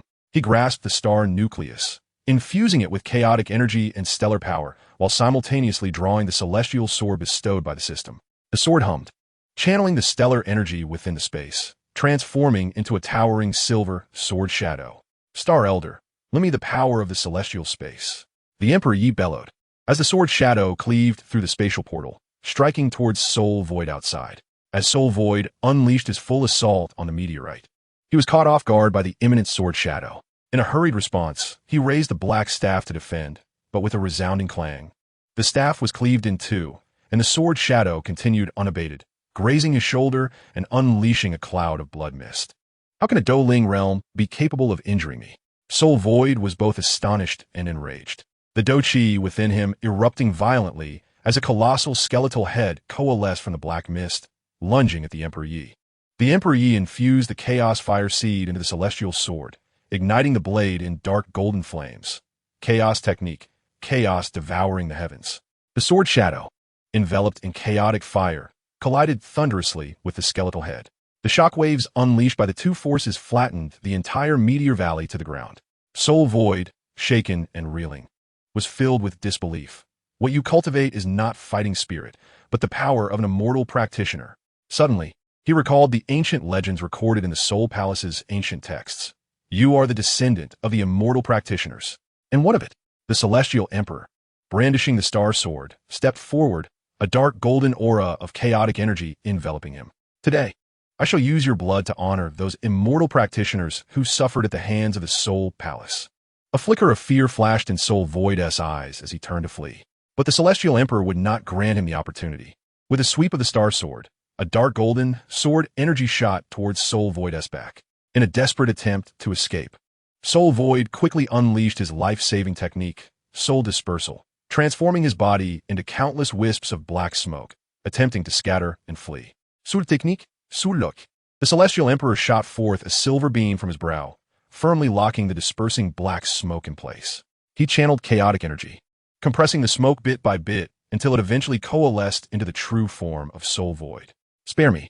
I am willing to submit to you and divulge all the secrets of the Soul Palace. Soul Void pleaded on his knees. The celestial emperor's gaze was frigid as he raised the star sword. The Soul Palace has committed atrocities for 1,000 years, stained with blood. Do you think I would spare you? The sword fell, and Soul Void, as head rolled to the ground, a wisp of residual soul attempting to escape, only to be incinerated by chaotic fire. Ding! Congratulations to the host for slaying the fighting sovereign Soul Void and completing the hidden task of intimidating the Soul Palace. Rewards: Immortal Practitioner Exclusive Flying Artifact, Star Shuttle, 1 Fighting Sovereign Level Fighting Spirit Crystal Core. The system mall has unlocked the Celestial Emperor stowed away the rewards and gazed at the now tranquil Meteor Valley. He understood that slaying Soul Void was merely the beginning. The Soul Palace's retaliation would soon follow. He turned and returned to the star space, beginning to absorb the energy from Soul Void's fighting sovereign crystal core and star core. The fighting spirit within the crystal core and the power of the star within the star core transformed into pure cultivation through the conversion of chaotic energy. The Celestial Emperor's aura surged dramatically, progressing through Fighting Spirit's 2nd star, 3rd star, until it finally halted at Fighting Spirit 5th star. He opened his eyes, a glimmer of brilliance flashing within. With my current strength, I can establish myself in the central continent. The voice of Star Elder resonated once more. Young friend, the headquarters of the Soul Palace in the central continent is located in Soul Abyss, where a fighting saint stands guard. You must not act rashly for the time being. Currently, major factions in the central continent are all seeking tickets to the Ancient Alchemy Conference. If you can secure the championship, you will gain the support of various factions, thus increasing your chances against the Soul Palace. Ancient Alchemy Conference? A spark ignited within the Celestial Emperor's mind as he recalled that Xiaoyan was also adept at alchemy. Perhaps he could reunite with him at the conference. The ticket to the conference must be obtained in the Alchemy Domain S 10,000 Alchemy City, a sacred place for alchemists. Star Elder handed him a jade talisman, saying, "This is a token from an old friend I made in the Alchemy Domain. He may be able to assist you." The Celestial Emperor accepted the talisman and stood, saying, "Thank you, Star Elder." I shall head to 10,000 Alchemy City to participate in the Ancient Alchemy Conference. Departing the star space, the Celestial Emperor took out the star shuttle.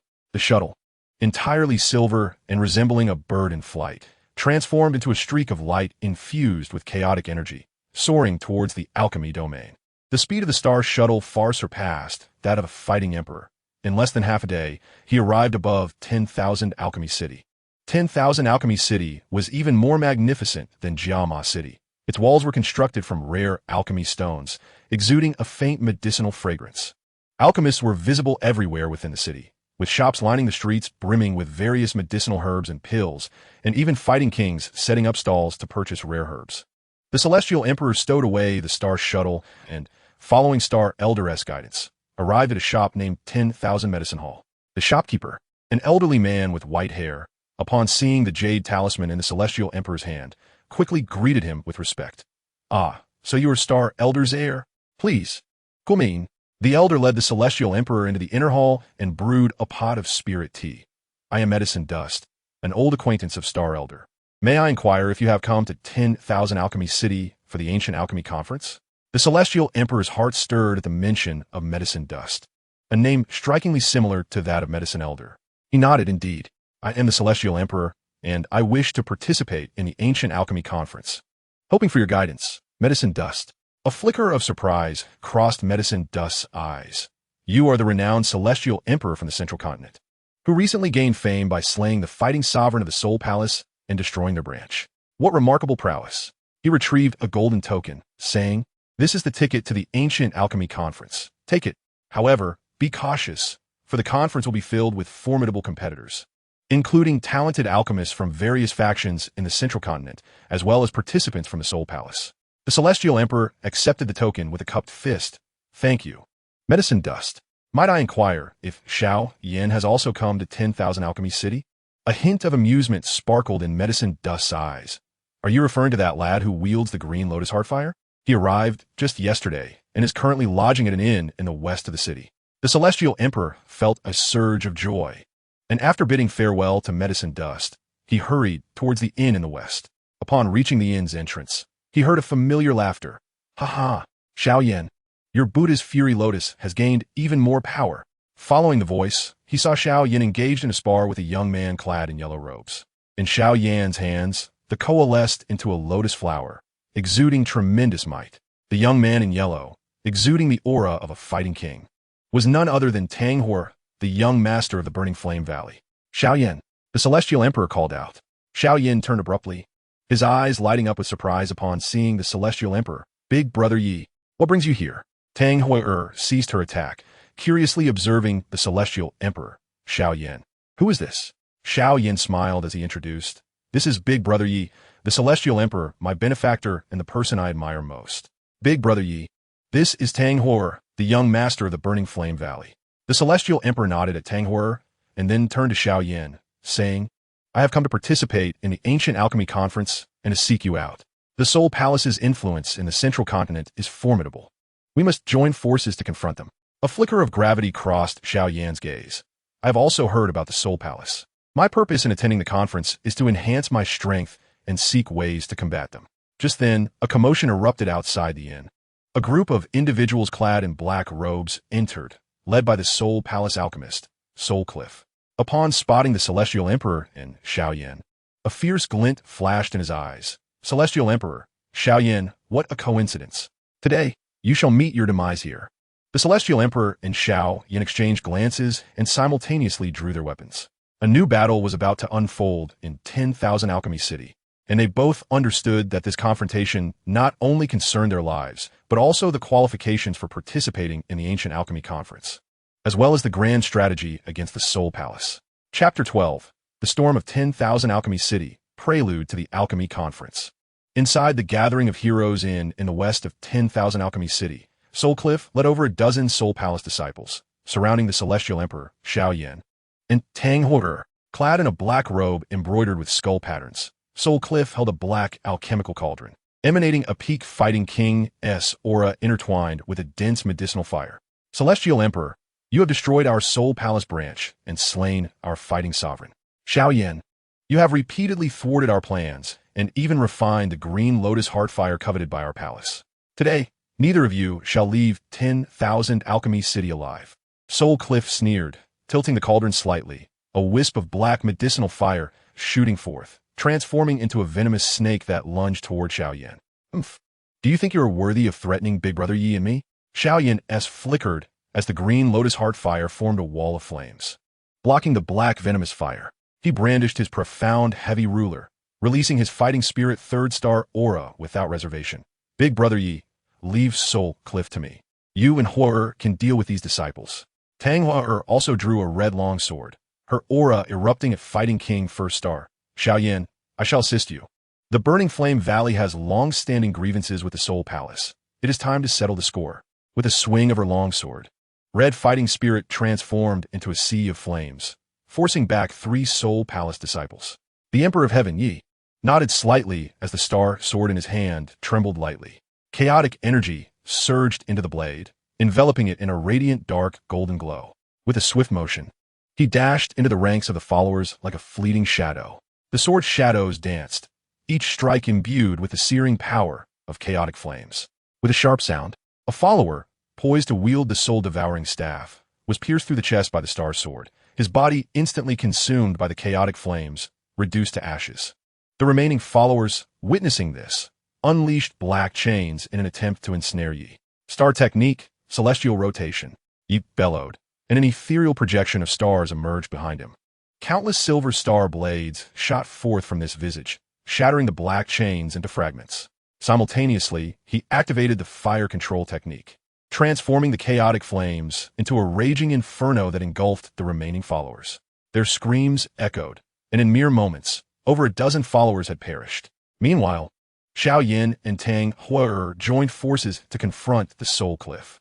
Xiaoyan unleashed the flame-splitting tsunami, a massive wave of fire surged towards the Soul Cliff, while Tang Horror executed the unique technique of Burning Flame Valley, the Burning Heaven Sword technique, with crimson sword energy streaking towards the Soul Cliff like a meteor.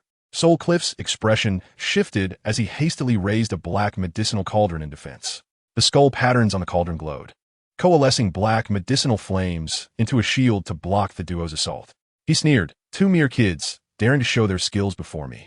With a change of hand seals, dozens of black medicinal pills shot out from the cauldron, exploding mid-air into countless poisonous needles aimed at Xiaoyan and Tang Horror. Be careful. That's the corrupted heart pill from the Soul Palace. Contact means death. Xiaoyan's face paled as he quickly summoned, forming a fire shield in front of him. Tang Horror also conjured a Do-Chi barrier to withstand the onslaught of the poison needles. Noticing this, Ye's figure flickered, appearing behind Soul Cliff. The Star Sword, imbued with chaotic flames, aimed for the back of Soul Cliff's heart. Sensing the murderous intent, Soul Cliff swiftly dodged, yet the gust from the sword still grazed him, leaving a deep wound visible to the bone on his shoulder. Yi Tiandi. Soul Cliff roared in fury, pivoting to charge at Yi. He hurled the medicinal cauldron, which enlarged mid-air, crashing down towards Yi. Simultaneously, he drew forth a black dagger, smeared with a dark green venom, and lunged for Ye's throat while he sought to evade the cauldron. Ye's gaze turned icy. He gathered chaotic energy in his left hand and sent the cauldron flying. With a swift motion of the star sword in his right hand, he blocked the black dagger. The chaotic flames crept along the blade, melting it instantly, while simultaneously scorching Soul Cliff's arm. Soul Cliff, gripped by fear, hastily severed his own arm and turned to flee. You would not grant him such an opportunity. He concentrated a dark golden chaotic fireball in his palm and hurled it towards Soul Cliff's back. With a resounding crash, the chaotic fireball struck Soul Cliff, and his body was immediately engulfed by flames. A piercing scream erupted from him as he struggled momentarily in the inferno before being reduced to a pile of ash. With Soul Cliff dealt with, the 3 exhaled in relief. Tang Horror gazed at Yi, her eyes filled with admiration. Brother Yi, you are truly formidable. Even Soul Cliff at the pinnacle of the Do Wang stood no chance against you. Yi waved his hand dismissively, replying, it was but a trivial effort. The Soul Palace's influence in Wandan City likely extends beyond just Soul Cliff. We must remain vigilant. Xiaoyan nodded in agreement. Brother Yi is right. Tomorrow marks the registration day for the Ancient Pill Conference. Let us register first and then devise our plans. The following morning, the trio arrived at the central square of Wandan City. The square was already teeming with people alchemists from all over the central continent congregating, eager to participate in the ancient pill conference. A long line formed before the registration desk, where many Do Wang and Do Huang level alchemists were present. As the three stood in line, a commotion erupted nearby. A group clad in white robes surrounded a young man who approached with an air of arrogance, his disdainful gaze sweeping over the queue. That is Dan Shun, the young master of the Dan Tower. It is said he is a once-in-a-century genius alchemist. Having achieved the rank of a fourth-tier alchemist at merely 20 years of age, someone whispered an introduction. Dan Shun reached the registration desk, disregarding the line, and directly handed a golden token to the staff. I am Dan Shun, here to register for the Ancient Pill Conference. The staff promptly accepted the token with great reverence, saying, "Ah, young master, please proceed inside without the need to queue." The alchemists in line felt their dissatisfaction rise, but dared not voice their anger. The Dan Tower stood as the supreme organization for alchemists in the central continent, and no one would risk offending the young master of the Dan Tower. Tang Hu scoffed. What young master? He just relying on his family background. There is nothing to be so arrogant about. Upon hearing Tang Hu, Dan Shin turned to her, a glimmer of disdain in his eyes. And who might you be to speak to me like that? Just as Tang Hu was about to retort, Yi held her back. Shaking his head, he wished to avoid trouble before the conference began. Seeing that Yi and the others dared not retort only fueled Dan Shen's arrogance. He stepped before Xiao Yin, scrutinizing him, and remarked, "So you are the one who refined the green lotus earth heartfire? Just a bumpkin. And you dare to attend the ancient pill conference? I suggest you return home early to avoid embarrassment." A flicker of anger ignited in Xiao Yan's eyes, ready to explode. But Yi interjected, "Xiao Yan, do not stoop to his level. At the conference, we shall let our strength speak for itself." Taking a deep breath, Xiao Yan suppressed his anger and nodded. Dan Shun, noticing Xiao Yan's reluctance to retort, sneered as he turned to enter the registration desk. After completing their registration and receiving their participation tokens, the trio returned to the inn. Yi remarked, "Though Dan Shun is arrogant, his strength is indeed formidable. The Ancient Pill Conference is not just a contest of alchemy, but also a test of power. We must hasten our efforts to improve our alchemical skills and cultivation." Xiao Yan replied, "I have some rare medicinal materials from the Jiama Empire. We can refine some high-tier pills to enhance our strength." Tang Hu added, "At Burning Flame Valley, we possess a tome, the Burning Heaven Pill Canaan, which contains many methods for refining high-tier pills. I can lend it to you for reference." In the following days, the trio secluded themselves in the inn for rigorous training. Yi utilized chaotic energy and the power of the stars, elevating his alchemical skills to the fourth-tier realm. Xiao Yan successfully refined a recovery purple pill, breaking through to the 5-star Do Ling, while Tang Hu, leveraging resources from Burning Flame Valley, advanced to the 2-star Do Wang. The Ancient Pill Conference finally commenced. In the central square of Wandan City, a massive alchemical platform had been erected, surrounded by representatives from various factions across the central continent. The head of the Dan Tower, Qingyang Zi, personally presided as the judge of the conference, seated on a high platform, his imposing gaze sweeping over the participating alchemists below. The Ancient Pill Conference officially begins. The first challenge, refine the Gathering Qi Pill, to be completed within 1 hour, with the pill's quality reaching the superior grade to advance. Qingyang Zi's voice resonated throughout the square. The participating alchemists hastily retrieved their cauldrons, commencing the refinement of the Gathering Qi Pill. Yi produced the Chaos Cauldron, exchanged from the system's space, its body dark golden and adorned with profound patterns. He placed the herbs within, activating chaotic energy as dark golden chaotic flames ignited beneath the cauldron.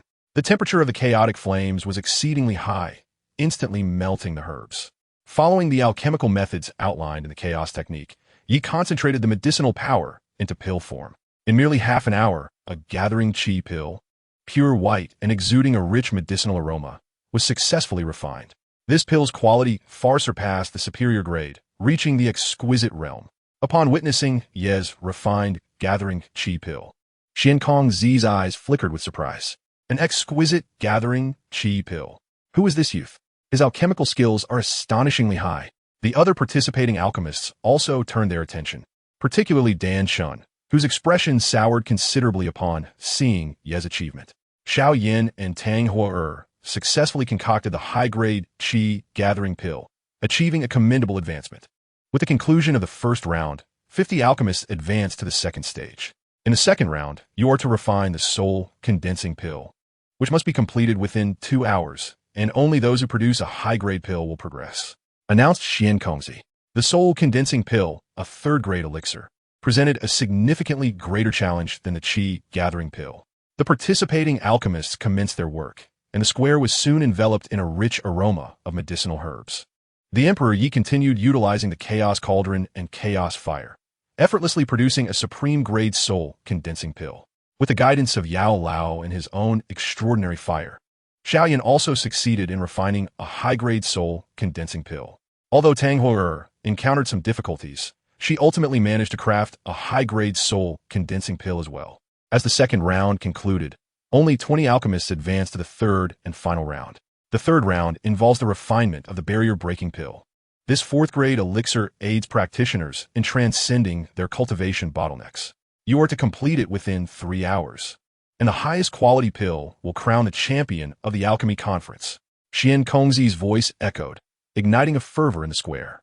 The refinement of the barrier-breaking pill proved to be immensely challenging, requiring not only exceptional alchemical skills, but also rare medicinal materials. The competing alchemists hastily retrieved their treasured ingredients to begin the process. The Emperor Yi produced the barrier-breaking grass and soul infant fruit obtained from Han Shuzi's storage ring, both of which were vital components for crafting the barrier-breaking pill. He placed the ingredients into the Chaos Cauldron and activated the Chaos energy, causing the temperature of the Chaos Fire to soar to its zenith. The ingredients gradually melted within the cauldron, and the Emperor Yi guided the medicinal power into a pill form using his soul. Just as the pill was on the verge of completion, Danshin suddenly unleashed his fighting aura, sending an invisible force toward the Emperor Ye's Chaos Cauldron, aiming to disrupt his alchemical process. The Emperor Ye's gaze turned icy as he conjured a surge of chaos energy with his left hand, repelling Dan Chen's fighting aura. Simultaneously, he accelerated his refinement, ultimately producing a fully golden, imperial-grade barrier-breaking pill within the allotted 3 hours. The square erupted into a frenzy as Qingyang stood in excitement, declaring, "An imperial-grade barrier-breaking pill. In the 1,000 years since the establishment of our alchemy tower, I have never witnessed an imperial-grade elixir. Yi Emperor, you have triumphed. You are the champion of this ancient alchemy conference." The Emperor Yi accepted the champion's token from Qingyang, elated, for he knew that winning the conference would not only garner the support of various powerful factions, but also unlock new rewards within the system. At that moment, a sinister laughter echoed from outside the square. Haha, an imperial-grade elixir? Just perfect for nurturing the esteemed ones of my soul palace. Ye Emperor, Xiaoyan. Today you shall find no escape. A group of individuals clad in black robes surged into the square, led by the formidable Soul Saint, Han Tian. Chapter 13. The Arrival of the Soul Saint, Guardian of the Star Core. The jubilant cheers of the crowd in the central square of Wandan City were abruptly interrupted by the malevolent laughter. Led by Han Tian, 100 followers of the Soul Palace poured in like a dark cloud, descending upon the city. The Soul Saint, draped in a dark purple-patterned black robe, was enveloped in a tangible black mist, and with each step he took, the bluestone pavement of the square cracked like spiderwebs. The oppressive aura of the Soul Saint rendering all present breathless. Hun Tian, how dare you intrude upon the ancient alchemy conference? Are you not fearful of the combined wrath of my alchemy tower and the various factions? Qingyang rose to his feet, unleashing the peak fighting aura of the alchemy tower's master to clash against Han Tian's pressure, causing ripples to ripple through the air above the square. Han Tian let out a cold laugh, casually waving his right hand, dissipating Qingyang's aura with a surge of black mist. Qingyang, do you truly believe you can contend with me? I have come today solely for the Yi Emperor's imperial-grade barrier-breaking pill and Xiao Yan's extraordinary fire. Anyone who dares obstruct me shall be considered an enemy of the Soul Palace. His gaze swept across the crowd, finally landing on the imperial-grade pill in the Emperor's hand. A glimmer of greed flashing in his eyes. Hand over the barrier-breaking pill, and I may spare your life, granting you the chance to join the Soul Palace and enjoy boundless riches. The Emperor Yi tightened his grip on the Star Sword, the chaos energy coalescing around him into a dark golden shield. The Soul Palace has committed numerous transgressions. Do you truly think I would submit? Dream on. He turned to Xiao Yan and Tang Hou'er, whispering, "You two must escort Senior Qingyang to safety. I will hold him off here. Brother Yi, I will not flee. If there is to be a battle, I shall fight alongside you."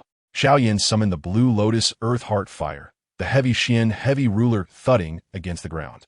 Tanghur also gripped her long sword tightly, her fighting king aura unleashed without restraint. Our burning flame valley is not to be trifled with. Soul Palace scum. Come at us in droves. A flicker of gratitude shone in Xian Kongzi's eyes, but he soon spoke solemnly. Young friend Yi, Hun Tian is a soul saint. You're not his match. My alchemy tower has arranged the Wandan Great Formation in Wandan City. I will activate it to buy time. You must retreat quickly. Trying to escape? Too late. Hun Tian's eyes glinted with malice as he raised his right hand, black mist coalescing into a massive ghostly claw aimed at the Emperor Yi. As the claw tore through the air, it ripped apart the very fabric of space, countless black fissures spreading in its wake. The Emperor Yi's gaze sharpened. He stored the Imperial-grade barrier-breaking pill into his storage ring, while simultaneously retrieving the star core. He infused the chaos energy and star power into the star core, the silver crystal erupting in a blinding radiance. The voice of Star Old echoed in his mind. Young friend, the Soul Saint's defense from the star core can only last the time it takes for a stick of incense to burn. You must seize your opportunity. Star core. Soul Saint Guardian. The Emperor Yi proclaimed, the star core morphing into a silver shield that enveloped the entire square. The ghostly claw collided with the shield, producing a deafening crash. The shield flickered violently, yet remained unbroken. Hun Tian's expression shifted. What is this? A Soul Saint-level defense? You possess such a treasure. He became even more certain that the Emperor Yi harbored profound secrets, channeling his fighting aura into a massive black sword formed of black mist. He aimed it at the shield. Clang! The black sword clashed with the silver shield, sparks flying. The patterns on the shield began to dim, and Star Old's voice grew urgent. Young friend, the shield cannot hold much longer. Think of a way to counterattack. The Emperor Yi took a deep breath, retrieving the Do Zun crystal core and chaos fire seed from his system rewards. He crushed the crystal core, merging the vast fighting aura with the chaos fire seed, simultaneously activating the chaos formula and fire control technique, pushing the chaos fire to its utmost limit. Chaos formula, chaos flames of destruction. The Emperor Yi raised the star sword, its blade igniting in dark golden flames, infused with Do Zun level fighting aura and the star power of the star core.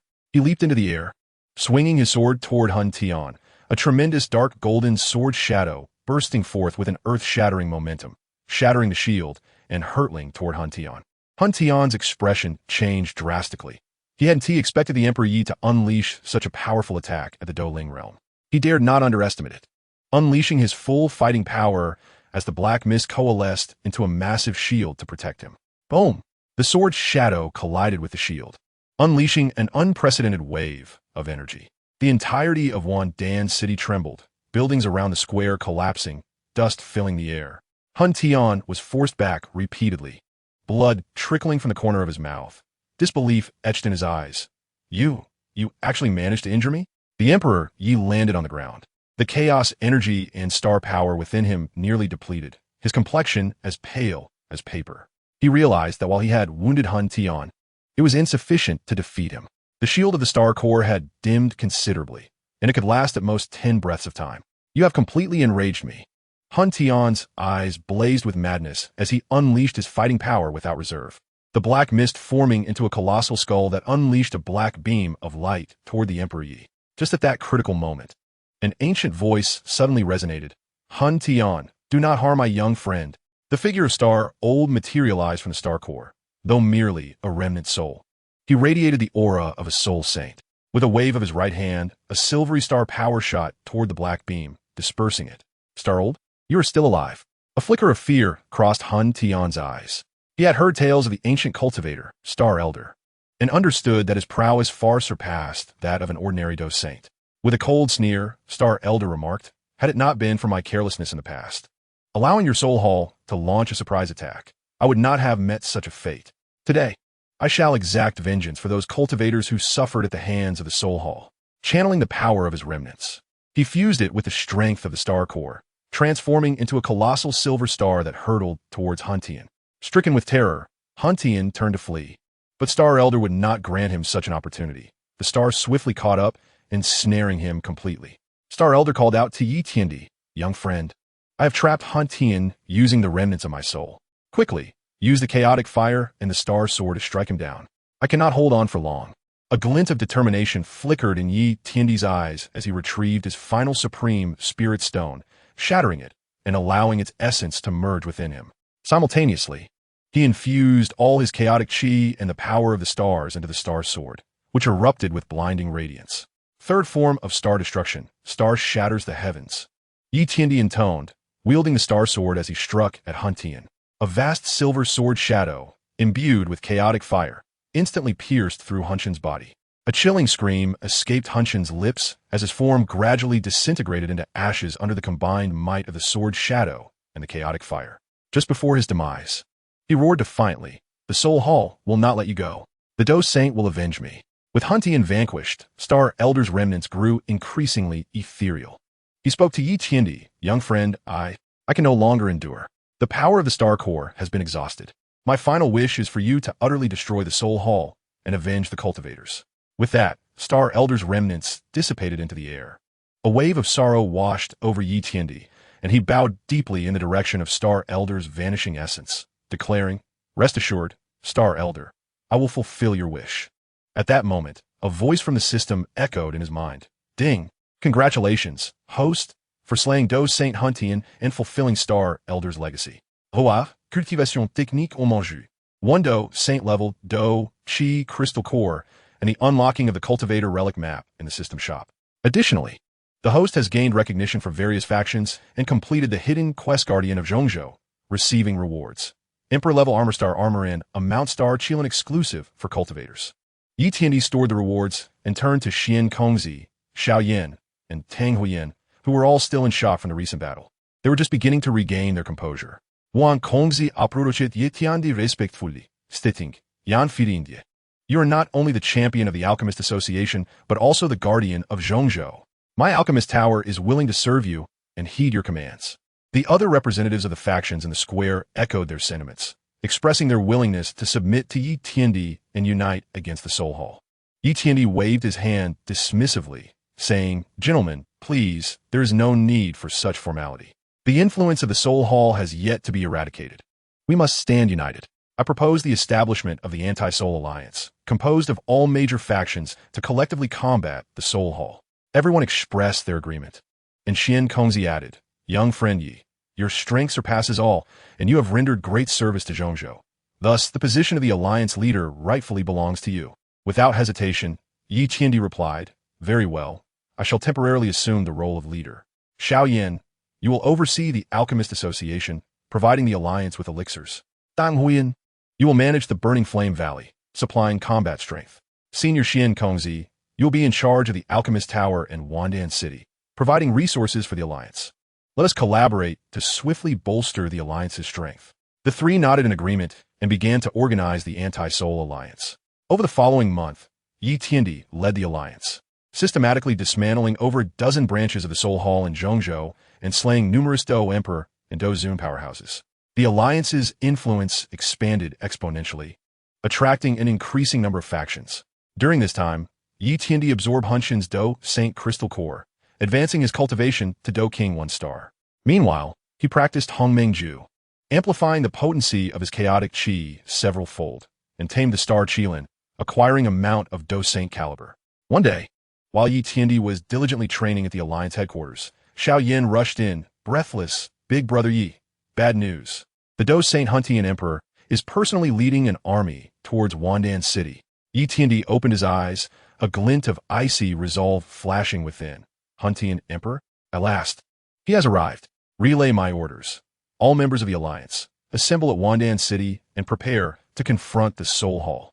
A battle that would determine the fate of Zhongzhou was about to unfold. Yi Tiandi understood that this would be a grueling fight, yet he held firm confidence that, with the strength of the Anti-Soul Alliance and his own power, he would undoubtedly vanquish the Soul Hall, avenging Star Elder and all those who had suffered at their hands. Mounted upon the Star Qilin, wielding the Star Sword, and clad in the Star Armor, he led the grand army of the Anti-Soul Alliance towards the encroaching forces of the Soul Hall outside Wandan City. The sun bathed him in its golden light, as if cloaking him in a resplendent armor of gold. A legend belonging to Yi Tiandi was on the verge of unfolding its most glorious chapter in the world of Do Patsang Xiong. Chapter 14. The Alliance Resists. The Emperor's might shakes the soul. On the plains outside Wandan City, black and red banners stood defiantly against each other. The 100,000-strong army of the Anti-Soul Alliance formed a precise square formation, with Do Qi and spiritual energy intertwining into colorful streams. The very air thick with a sense of impending slaughter. On the opposing side, 300,000 black-robed acolytes of the Soul Hall surrounded a black dragon carriage, within which sat the supreme of the Soul Hall, the pinnacle Do Saint, Huntian Emperor.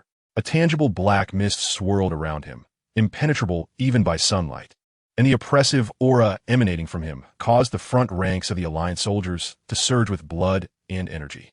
Yi Tiandi, you have destroyed my branches, slain my subordinates, and dare to establish the Anti-Soul Alliance?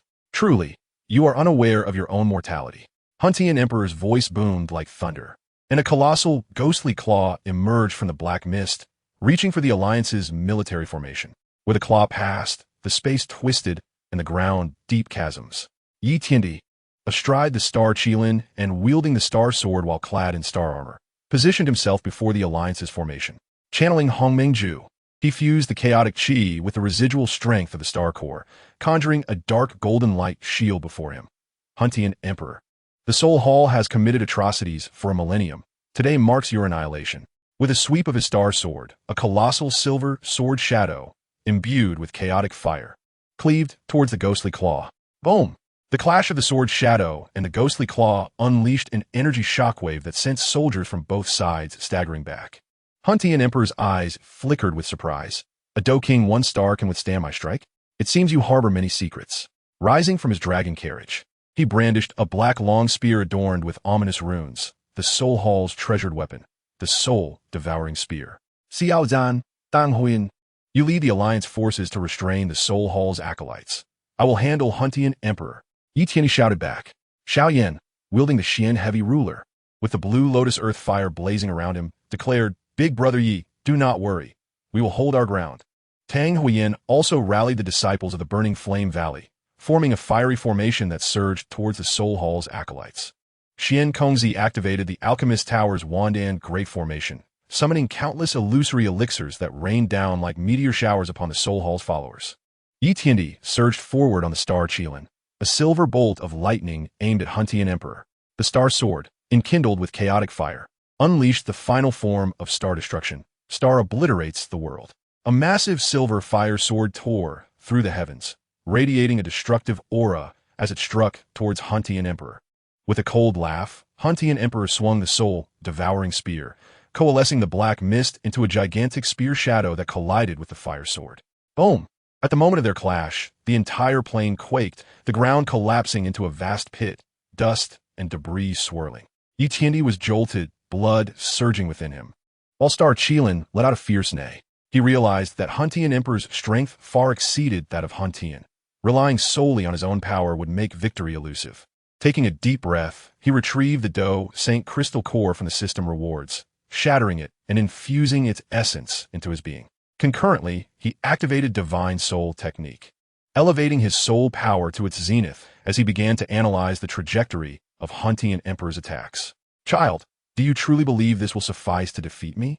A flicker of cold ruthlessness flashed in the Soul Emperor's eyes. With a swift motion of the soul-devouring spear, countless shadows of black spears surged towards the celestial Emperor Yi. These spear shadows, infused with the potent essence of the soul, threatened to consume one's very spirit upon impact. Mounted upon the star unicorn, the celestial Emperor Yi deftly maneuvered through the onslaught. He activated the chaos technique, enveloping himself in a protective shield of chaotic energy that deftly deflected the incoming spear shadows. Simultaneously, he drew forth the chaos flame seed and infused it into the starry sword, causing the chaotic flames along the blade to grow increasingly ferocious. Primordial technique, annihilating the heavens. With a low shout, the chaotic flames on the starry sword transformed into a colossal fire Qilin that lunged toward the Soul Emperor. Where the fire Qilin passed, the black mist was incinerated, leaving behind a scent of charred air. The Soul Emperor's expression shifted as he realized the flames of the Celestial Emperor could counteract his soul essence. He hastily summoned his Do Saint-S power, condensing the black mist into a massive shield that stood before him. As the fire Qilin collided with the shield, a sizzling sound erupted, and although the black mist was continuously consumed, the shield remained unbroken. Indeed, Your flames possess great prowess, but to vanquish me is still far from enough." The Soul Emperor scoffed coldly, thrusting the soul-devouring spear forward with a surge of Do Saint Peak power, directing a beam of black light toward the Celestial Emperor's chest. With a sharp gaze, the Celestial Emperor sidestepped, the spear's gleam barely grazing his starry armor and leaving a deep mark. Seizing the moment, he unleashed his chaotic energy, striking the Soul Emperor's shoulder. The chaotic essence surged through the Soul Emperor's meridians, attempting to annihilate his foundation of Do Qi. Upon sensing the chaotic energy within him, the Soul Emperor's countenance transformed in alarm. He quickly exerted his soul energy to expel the chaotic essence. However, this brief delay afforded the Celestial Emperor an opportunity. With a swing of his starry sword, a silver sword shadow sliced toward the Soul Emperor's throat. In a hasty response, the Soul Emperor raised the soul-devouring spear to defend, producing a thunderous clang as the spear was cleaved, leaving a gaping breach. He staggered back, a trickle of blood escaping the corner of his mouth. "Is this all you are, Soul Emperor?" The Celestial Emperor smirked coldly, charging once more upon his star unicorn. The starry sword and the soul-devouring spear clashed repeatedly, intertwining silver sword shadows with black spear lights, engulfing the entire plain in the tumult of battle. Meanwhile, the conflict between the Alliance army and the Soul Palace disciples had reached a fever pitch. Xiaoyan unleashed the Buddha's Wrath Fire Lotus, a colossal flaming lotus erupting amidst the Soul Palace disciples, instantly consuming hundreds of them. Tang Hor led the disciples of the Burning Flame Valley to form the Burning Heaven Formation, a tide of crimson flames surging toward the Soul Palace disciples, reducing them to ash. Xian Kongzi activated the 10,000 elixir Great Formation, with countless elixirs raining down like a deluge, inflicting heavy casualties upon the Soul Palace disciples. Yet, the numbers of the Soul Palace disciples vastly outnumbered those of the Alliance army, and among them were formidable Do Emperors and Do Zuns. As the battle raged on, the casualties of the Alliance army began to mount. Although Xiao Yan was powerful, he gradually found himself at a disadvantage under the siege of several Do Zuns. The Burning Heaven Formation, led by Tang Hor, was shattered by a Do Emperor of the Soul Palace, and over half of the Burning Flame Valley disciples fell. The 10,000 elixir Great Formation also weakened significantly due to excessive energy consumption. Seeing the dire predicament of the Alliance army, the Celestial Emperor felt a surge of anxiety. He understood that he could no longer afford to delay his confrontation with the Soul Emperor. Taking a deep breath, he drew upon the last vestige of energy from the Star Core, simultaneously channeling all his chaotic energy, star power, and spiritual force into the Starry Sword. "Soul Emperor, today I shall use your blood to honor all those wronged by the Soul Palace." The Celestial Emperor roared, and the Starry Sword erupted with an unprecedented radiance, eclipsing even the sun's brilliance. He mounted the Star Unicorn, transforming into a silver meteor as he charged toward the Soul Emperor. Sensing the terrifying power of the Celestial Emperor's strike, a flicker of fear crossed the Soul Emperor's eyes. He hastily summoned all his Do Saint power, condensing the black mist into a gigantic skull, for which a beam of black light shot forth toward the Celestial Emperor. "Celestial Annihilation, Final Form," the Celestial Emperor shouted, and the Starry Sword, imbued with all his might, collided with the black beam. Boom! An unprecedented shockwave of energy erupted, flattening the entire plane and creating a vast spatial rift in the sky. As the dust settled, the Celestial Emperor knelt on one knee, the Starry Sword planted beside him. His starry armor lay shattered, blood seeping from his lips, while his chaotic energy and star power were utterly depleted. The Soul Emperor, however, lay not far away, the soul-devouring spear broken in two, a gaping wound in his chest from which black blood flowed incessantly. I refuse to accept this. The Soul Palace shall not be extinguished so easily." The Soul Emperor gasped, a glint of ferocity igniting in his eyes. Suddenly, he summoned the remnants of his soul energy, intending to detonate his Do Saint crystal core and perish alongside the Celestial Emperor. With a cold gaze, the Celestial Emperor summoned his final reserves of strength, condensing a chaotic essence in his palm and shooting it toward the Soul Emperor's head. With a piercing sound, the chaotic energy penetrated the Soul Emperor's skull, causing his body to convulse before falling lifelessly to the ground. Having vanquished the Soul Emperor, the Celestial Emperor exhaled a sigh of relief and gradually rose to his feet. He turned his gaze toward the Alliance army, witnessing the death of the Soul Emperor. The Soul Palace disciples had long lost their will to fight and began to surrender en masse. Though the Alliance army had suffered severe losses, they ultimately emerged victorious. Xiao Yin, Tang Hor, and Xian Kongzi approached the Celestial Emperor, their faces etched with exhaustion, yet adorned with victorious smiles. "Brother Yi, we have triumphed. The Soul Palace has finally been destroyed," Xiao Yan exclaimed, his eyes brimming with emotion. The Celestial Emperor nodded, responding, "Indeed, we have won. Yet, this is merely the beginning. The Soul Palace still possesses influence in other continents, and we must continue our efforts to eradicate their remnants completely." At that moment, a voice resonated within the Celestial Emperor's mind. "Ding! Congratulations, host, for slaying the Soul Emperor and utterly destroying the Soul Palace's headquarters in Zhongzhou, completing the mainline mission against the Soul Palace. Rewards: Cultivation Technique, Dao Formula, Imperial Grade Weapon, Primordial Sword, and a realm exclusive to cultivators, Star Realm. Additionally, the host has saved Zhongzhou, fulfilling the ultimate task of World Guardian. Rewards: System Upgrade, and unlocking Ascension privileges for cultivators." A surge of joy filled the Celestial Emperor's heart.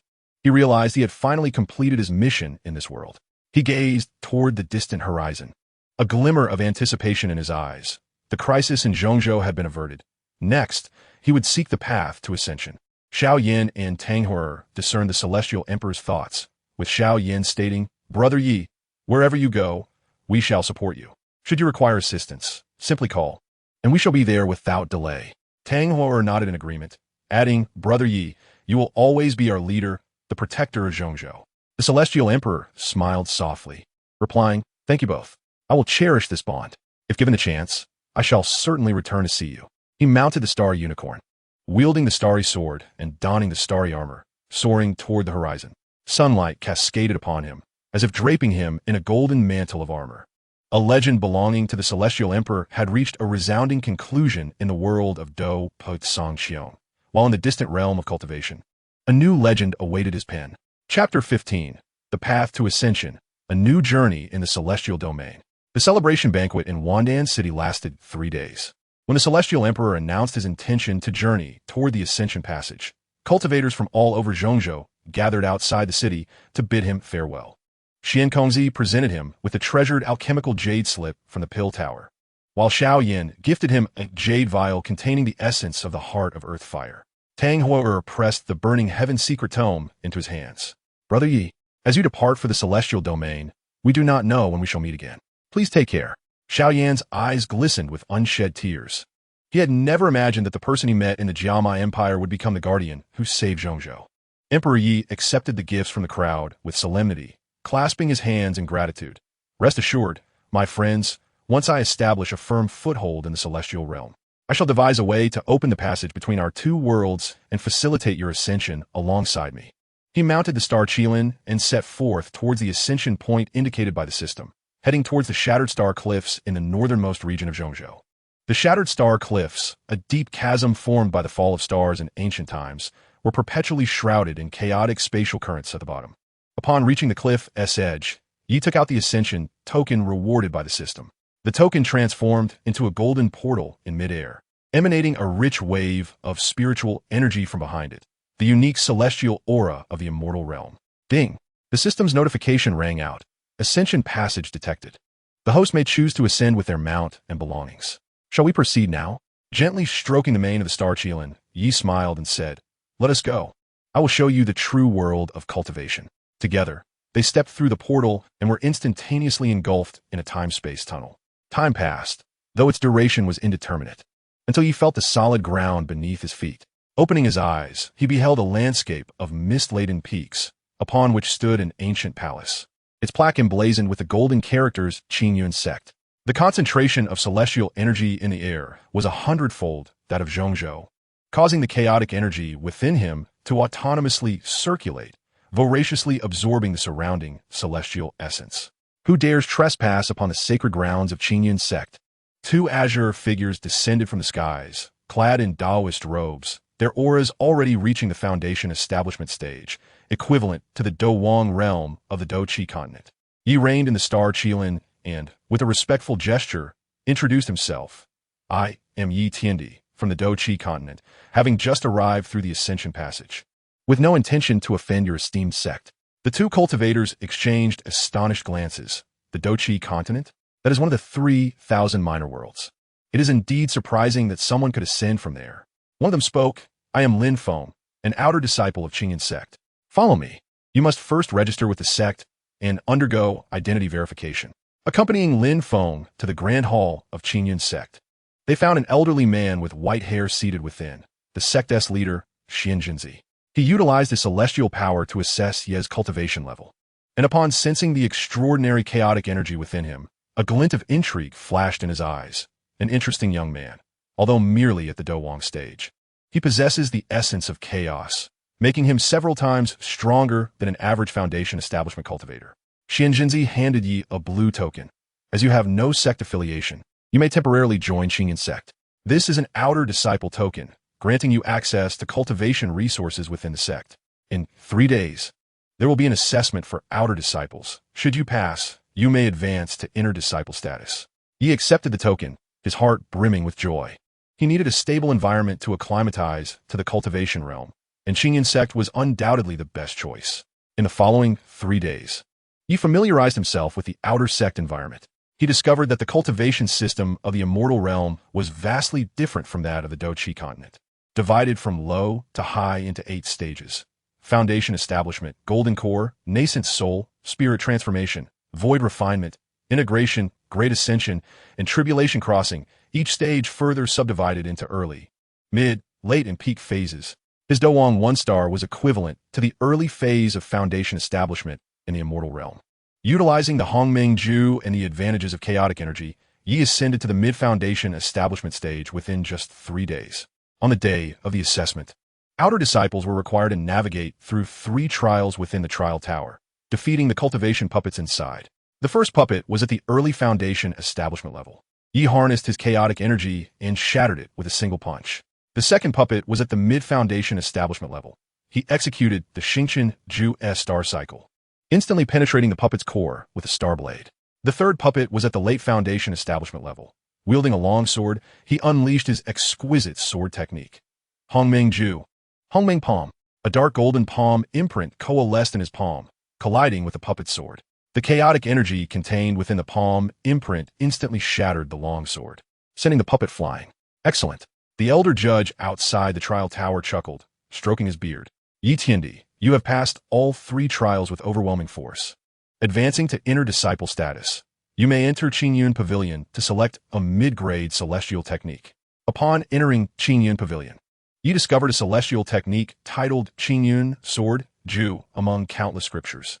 This sword technique resonated perfectly with his star sword, and when combined with chaotic energy, its power was magnified manifold. Having become an inner disciple, Yi was granted an independent cave abode. He settled the star Qilin in the backyard of the cave and commenced closed-door cultivation. He retrieved the Do Saint Crystal Core from the Soul Emperor and discovered that its contained energy could be transformed into celestial crystals of the cultivation realm. One Do Saint Crystal Core astonishingly yielded 100 superior-grade celestial crystals, a wealth typically possessed only by nascent soul cultivators. With ample celestial crystals and the extraordinary effects of Hongmeng Ju, Yi's cultivation surged rapidly. In just a month, he broke through to the late foundation establishment stage. He also cultivated the Qingyang Sword Ju to minor perfection, his sword chi infused with chaotic fire, far surpassing that of cultivators of the same level. One day, while Yi was immersed in his cultivation, he suddenly received a summons from the sect, instructing him to gather in the Grand Hall. Upon arrival, he found Xianjinzi with a grave expression. Recently, demonic cultivators from Black Wind Valley have been frequently attacking our sect's disciples, resulting in the demise of 3 inner disciples. Yi Tiandi, you will accompany the inner sect's senior brother, Ling Yun, to Black Wind Valley to investigate the movements of the demonic cultivators. Exercise utmost caution. Ling Yun was a distinguished inner disciple of Qingyang sect. Having reached the peak of foundation establishment, wielding the superior grade celestial sword, Qingfeng sword, he scrutinized Yi Tiandi with a fleeting glance of disdain. What can a mere newcomer to the inner sect possibly contribute? Yi refrained from retorting, simply stating, strength is proven through action. You shall see once we reach Black Wind Valley. The two departed Qingyang sect, flying towards Black Wind Valley, which was perpetually cloaked in black mist, thick with demonic energy, serving as a haven for demonic cultivators. Upon entering the valley's mouth, they heard anguished cries. Three demonic cultivators were besieging an outer disciple of Qingyang's sect, who was gravely injured and on the verge of death. "Cease this at once," Lingyan bellowed, drawing his Qingfeng sword, unleashing a wave of azure sword qi towards the demonic cultivators. The assailants turned to confront them. All three possessed late Foundation establishment strength, their demonic energy coalescing into razor-sharp claws aimed at Lingyan. Yi Tiandi swiftly moved beside the outer disciple, supporting him. "Retreat to the side. We will handle this."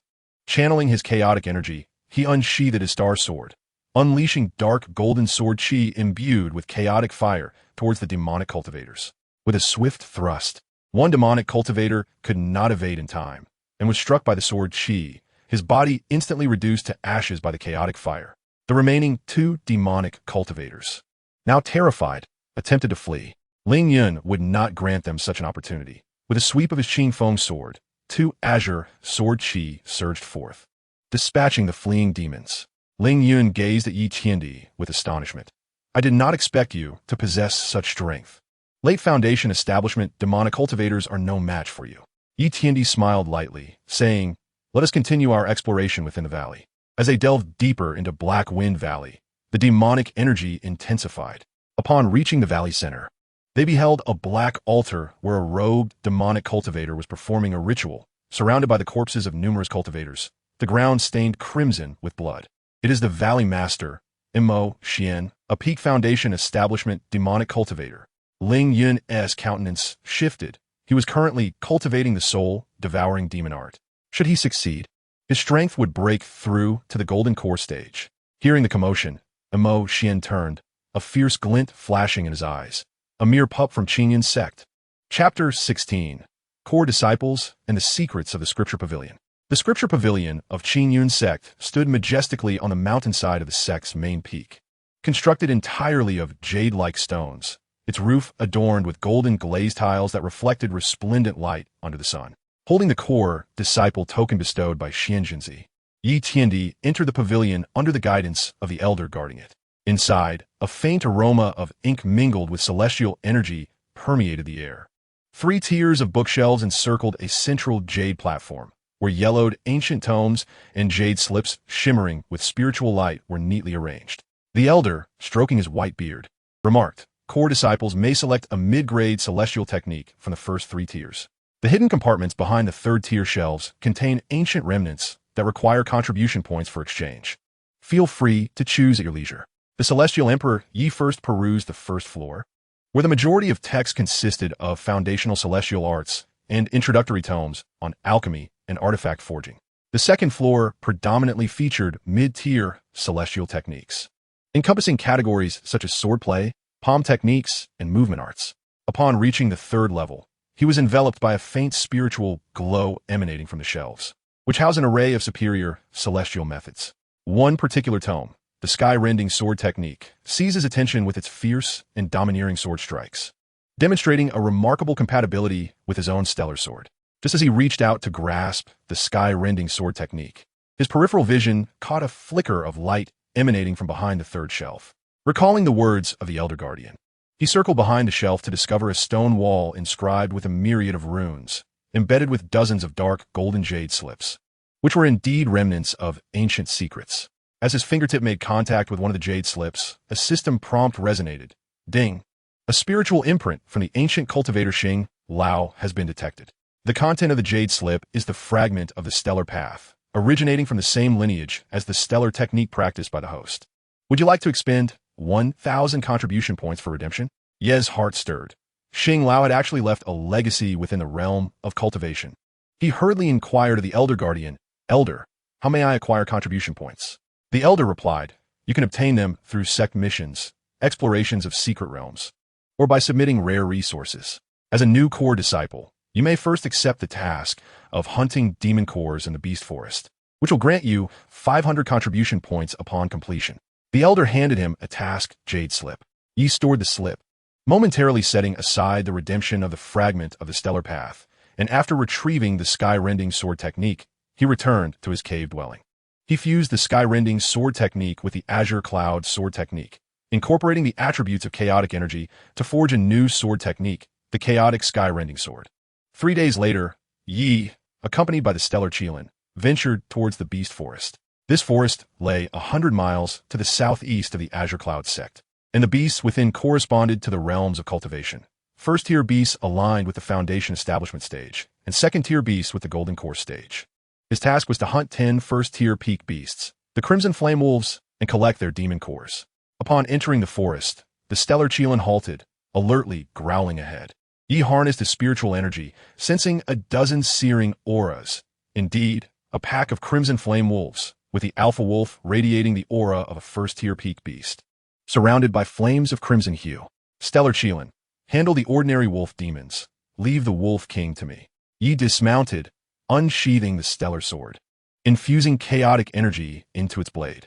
The dark golden sword energy, imbued with flames, sliced towards the Wolf King.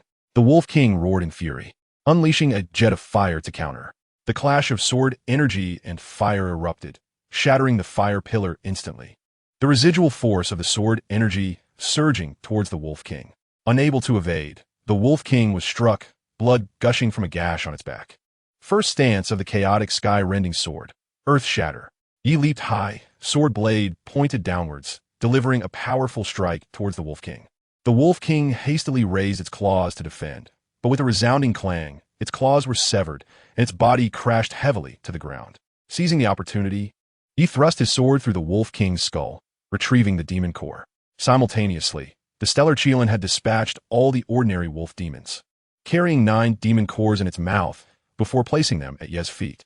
Well done, Yi praised, stroking the stellar Qingyang's head. Let us delve deeper into the forest and see if we can find the cores of second-tier beasts to exchange for more contribution points.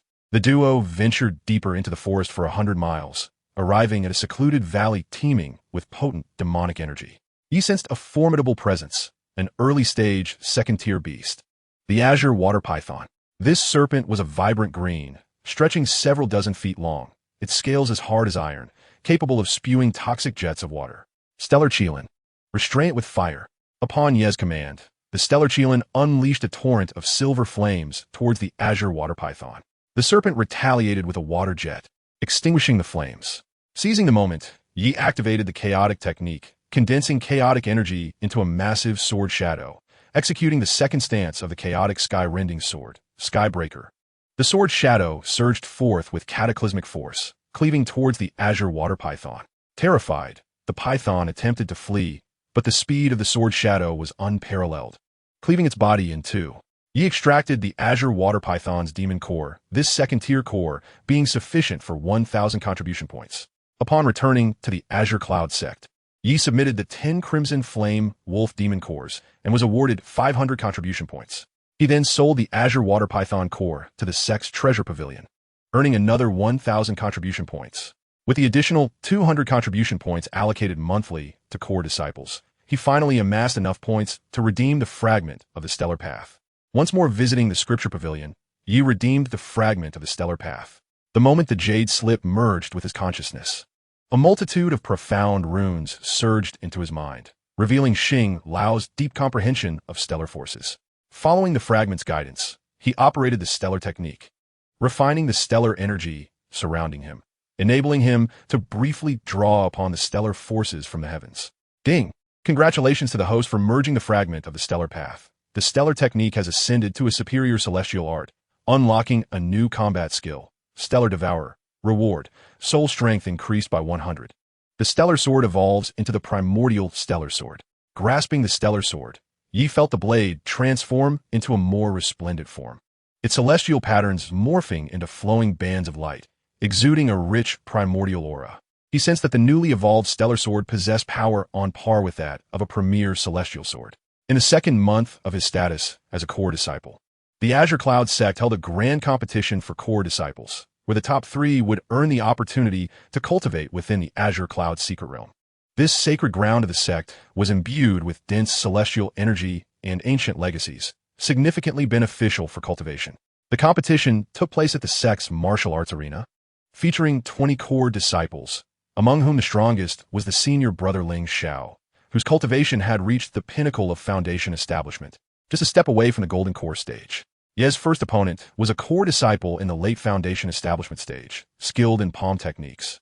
wielding the azure cloud palm imbued with fierce celestial energy. Yi activated the chaotic technique, condensing chaotic energy in his palm to collide with his opponent's palm strike. The opposing disciple was forced to retreat repeatedly, giving Yi the opportunity to defeat him with a single strike. In the subsequent rounds, Yi triumphed with overwhelming force, advancing smoothly to the finals, where his opponent awaited, Ling Xiao. In the arena, Ling Xiao brandished a premier celestial sword, the purple lightning sword, surrounded by crackling purple lightning. Exuding the full force of his peak foundation establishment aura, Yi Tiandi, though you possess commendable talent, it may not be sufficient to best me. He tightened his grip on the primordial stellar sword, merging chaotic energy with stellar force, a dark golden barrier enveloping him. The outcome remains uncertain. Arrogant, Ling Xiao bellowed, unleashing the purple lightning sword technique, sending forth countless streams of purple sword energy crackling with electricity towards Yi. Third stance of the chaotic sky-rending sword, chaotic stellar slash. Yi shouted, the chaotic energy and stellar force coalescing into a colossal dark golden sword shadow intermingled with silver star blades and purple lightning, having absorbed Ling Xiao's lightning power as it sliced towards Ling Xiao. Ling Xiao's expression shifted dramatically. He had not anticipated Yi Tiandi could absorb his lightning energy. He hastily summoned all his celestial energy, intensifying the lightning on the purple lightning sword, coalescing it into a massive lightning dragon that charged towards the sword shadow. The clash erupted with tremendous energy, fracturing the arena's ground into a spiderweb of cracks, causing surrounding disciples to stagger backward. When the dust settled, both Yi and Ling Xiao remained standing, their swords trembling slightly in their hands. Blood trickled from the corner of Ling Xiao's mouth, indicating he had sustained minor injuries, while Yi, though slightly disordered in breath, remained entirely unscathed. I concede, Ling Xiao said with a wry smile, sheathing the purple lightning sword. You are formidable. The position of the top core disciple belongs to you. He inclined his head respectfully, replying, I appreciate your graciousness. Xianzhenzi ascended to the arena, announcing the core disciple competition concludes with Yi Tiandi in first place, Ling Xiao in second, and Zhao Lei in third. 3 days hence, the three of you shall accompany me into the Qingyang secret realm for cultivation. 3 days later, Emperor Yi, Ling Xiao, and Zhao Lei followed Xianzhenzi into the Qingyang secret realm. The entrance to the realm was concealed behind a magnificent waterfall, where ancient runes were inscribed upon the stone wall behind it.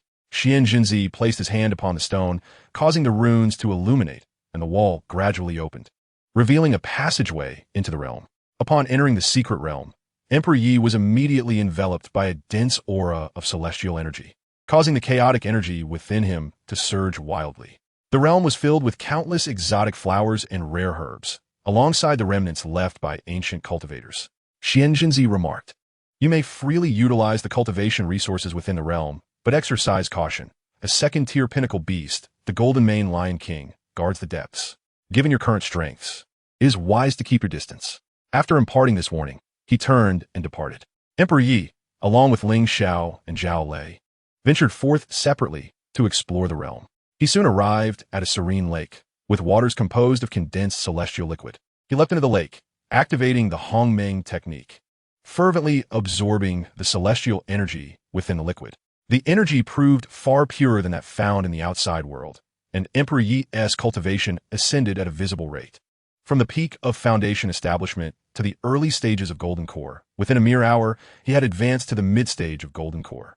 At that moment, a tremendous disturbance arose from the depths of the lake. Alert, Emperor Yi stood up to witness a massive Golden Mane Lion King erupting from the water, its second-tier pinnacle aura instantly enveloping the entire lake. Humans dare to intrude upon my territory, seeking death. The Golden Mane Lion King roared, charging towards Emperor Yi. Gripping the Hongmeng Star Sword, a glint of battle intent flashed in his eyes. Perfect timing. I shall test my newfound strength upon you. He activated the Chaos Technique and the remnants of the Star Path, merging chaotic energy with star power to unleash the newly unlocked combat technique, Star Devourer. The celestial power of the stars was summoned, and countless silver star blades shot towards the Golden Mane Lion King. Simultaneously, the chaotic energy around the Hongmeng Star Sword transformed into a colossal maw that lunged at the beast. The Golden Mane Lion King's expression shifted dramatically as it hastily summoned its demonic power, forming a golden barrier around itself. The star blades struck the barrier, creating a cacophony of sounds, and fissures began to appear. The maw of chaotic energy clamped down upon the barrier, shattering it in an instant. The beast was struck by the star blades and chaotic energy, letting out a piercing scream as its massive body crashed to the ground. Seizing the opportunity, Emperor Yi thrust his sword through its skull, retrieving the demon core. Ding! Congratulations to the host for slaying the second-tier pinnacle beast, the Golden Mane Lion King. You have acquired 1 Golden Mane Lion King demon core and 1 drop of Lion King S blood. Reward: Cultivation Technique, Devouring Technique unlocked in the system shop. A surge of joy filled Emperor Yi's heart.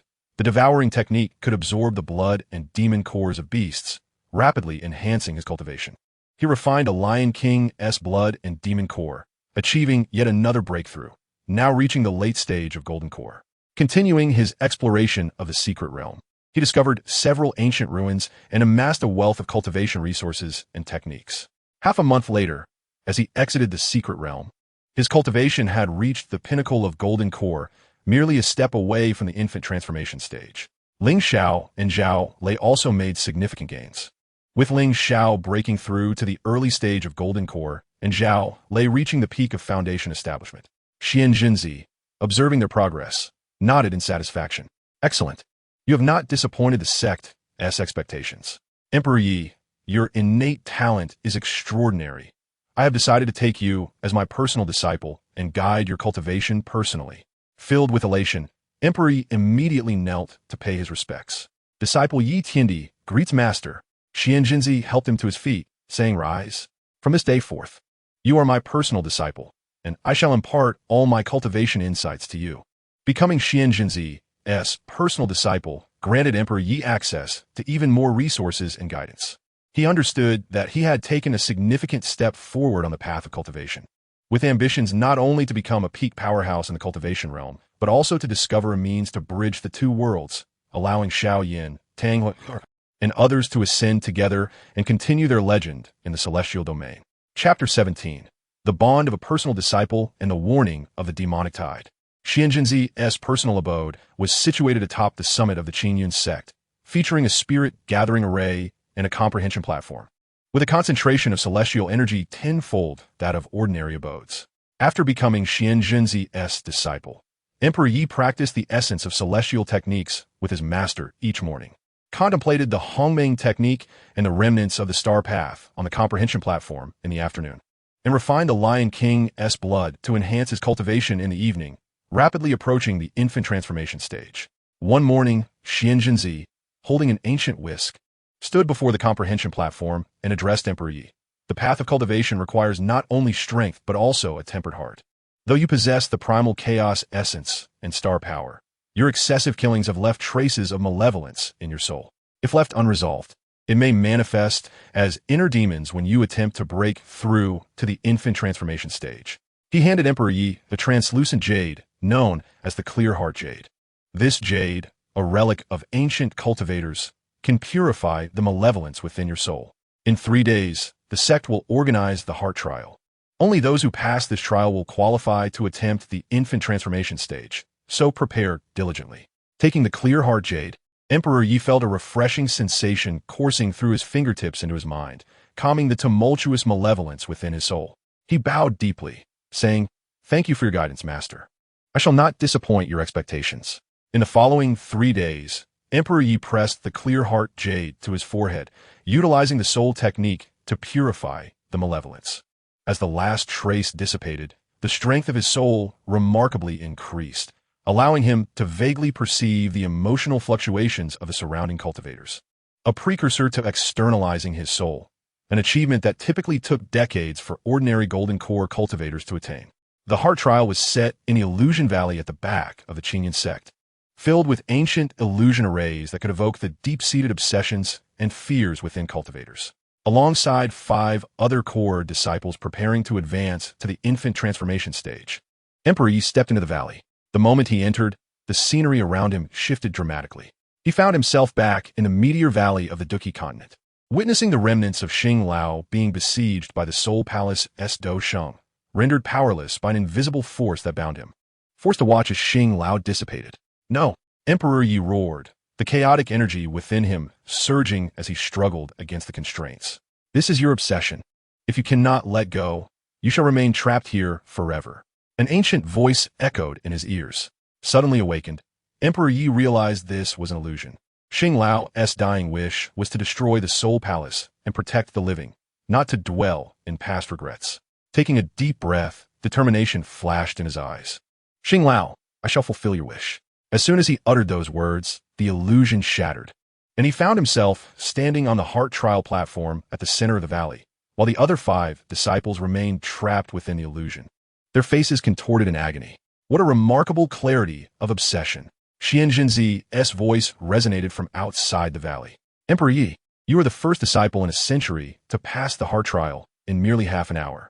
You are now prepared to attempt the infant transformation stage. Just as Emperor Yi stepped out of the illusion valley, Ling Xiao rushed over, his expression grave. Brother Yi, trouble is at hand. Urgent news has arrived from the falling cloud pass at the sect's border. A large number of demonic cultivators have launched a surprise attack, resulting in heavy casualties among our guarding disciples. Master has already led the elders to provide assistance, and I've come to summon you to join. A chill ran through Emperor Yi's heart. The audacity of the demonic cultivators to mount a large-scale attack on the Qingyang sect's border signified a far greater conspiracy at play. He swiftly retrieved the Hongmeng Star Sword and, alongside Ling Xiao, boarded the Star Qilin, racing towards the falling cloud pass. The falling cloud pass was a critical stronghold for the Qingyang sect against demonic cultivators, its walls adorned with defensive runes, yet now lay in tatters. Below, thousands of black-robed demonic cultivators were fervently assaulting the gates, led by one whose aura had reached the early stage of infant transformation. Wielding a black demonic blade that cleaved through the air, leaving gaping rifts in its wake. Master, the Emperor Yi Tian proclaimed aloud, as Xian Zhenzi engaged in fierce combat with the Yuan demon cultivator.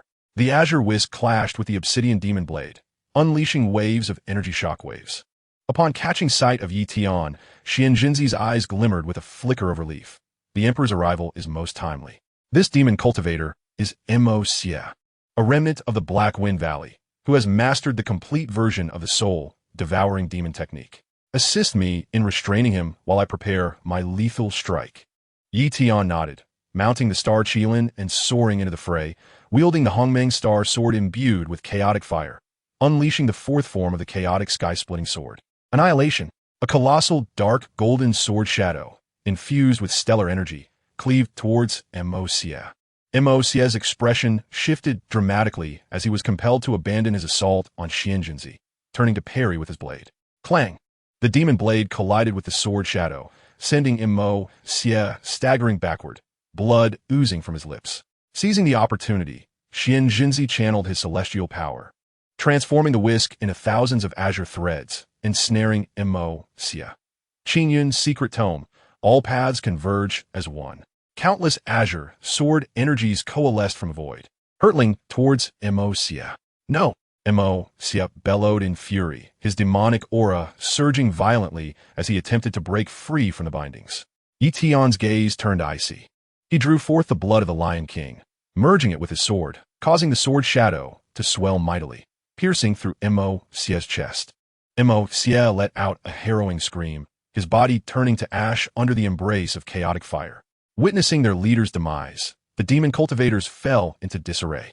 Seizing the moment, Xian Zhenzi commanded, "The entire army shall advance and eradicate the demon cultivators."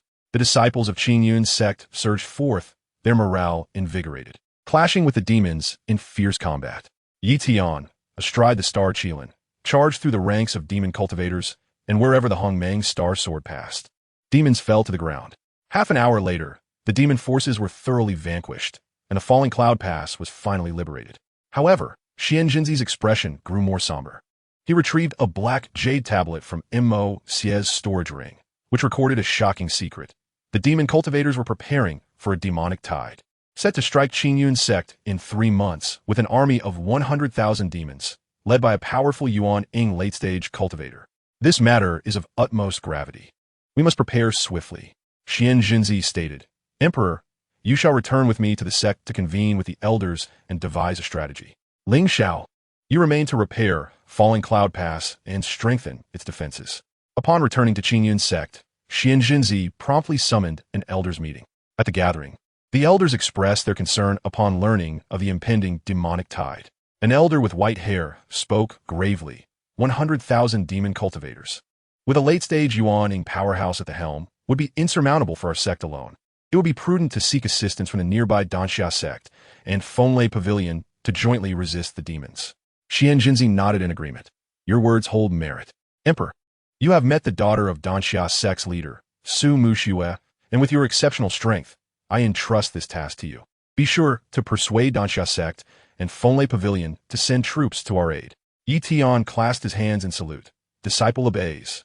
The following morning, Yi Tian mounted the Star Qilin, bearing Qingyang's personal letter, and set forth for Danxia sect, located 1,000 miles southeast of Qingyang sect in the Danxia mountain range.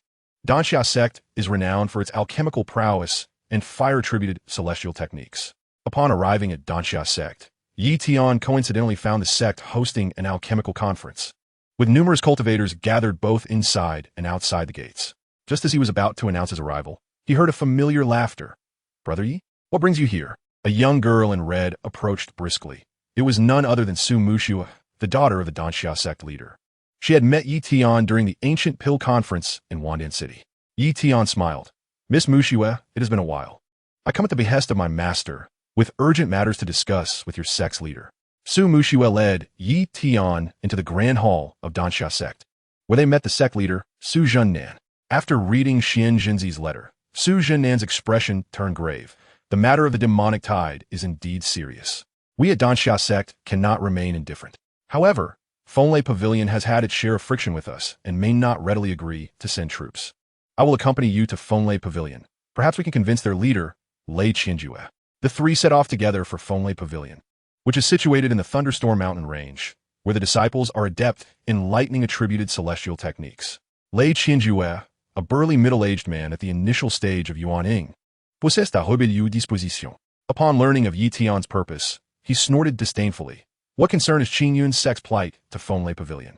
If you wish for me to send troops, you must withstand 3 of my strikes. Yi Tian's gaze sharpened as he replied. Please, esteemed leader, unleash your prowess. Lei Qinjue sprang into action, brandishing a lightning-attributed sword. Executing the first form of the wind and thunder sword technique, thunder roars through the heavens. Countless violet lightning bolts erupted from the sword, striking towards Yi Tian. Yi Tian summoned the chaotic energy, forming a dark golden barrier around the Hongmeng star sword, deflecting the oncoming lightning. The second strike, wind sweeps away the clouds. Lei Qinjue swung his sword, intertwining fierce winds and lightning to create a massive tornado that surged towards Yi Tian. Yi Tian invoked the stellar guard of the star technique, manifesting silver star radiance around him, bracing against the tornado's onslaught. The third strike, wind and thunder converge. Lei Qianjue's celestial power surged explosively, merging lightning and gale into a colossal thunder dragon that charged towards Yi Tian. Taking a deep breath, Yi Tian fused chaotic energy, stellar power, and soul force, casting the star devouring heaven. The stellar energies above coalesced into a gigantic silver star blade that clashed with the thunder dragon. Boom! The two forces collided, causing the entire Fenglei Pavilion to tremble. Lei Qinjue was forced back, astonished. At the peak of Golden Core, you managed to withstand 3 of my strikes. Very well. Fenglei Pavilion shall agree to send troops. Having secured the support of both Danxia sect and Fenglei Pavilion, Yi Tian felt a wave of relief wash over him. He and Su Zhennan, along with Lei Qinjue, agreed to rendezvous at Falling Cloud Pass in 3 months to jointly resist the demonic tide. Upon returning to Qingyang sect, Yi Tian immediately immersed himself in rigorous preparations for battle. He entrusted Qingyang with the research of the soul-devouring demon technique he obtained from Mo Xie, hoping to discover a means to counter the demon cultivators. Concurrently, he began utilizing the resources provided by the sect to strive for a breakthrough into the Yuan-ing stage. On the Dao Comprehension platform, Yi Tian sat cross-legged, producing a Yuan-ing pill, a high-quality elixir painstakingly crafted by Qingyang, which would significantly enhance his success rate in breaking through to the Yuan-ing stage. He swallowed the Yuan-ing pill, channeling the Hongmeng technique, guiding the chaotic energy within him towards a breakthrough. The chaotic energy in his dantian surged fervently, gradually coalescing into a small figure, the embryonic form of his Yuan-ing. Just as the Yuan Ying was on the verge of taking shape, a sudden agony pierced his consciousness as his inner demons re-emerged.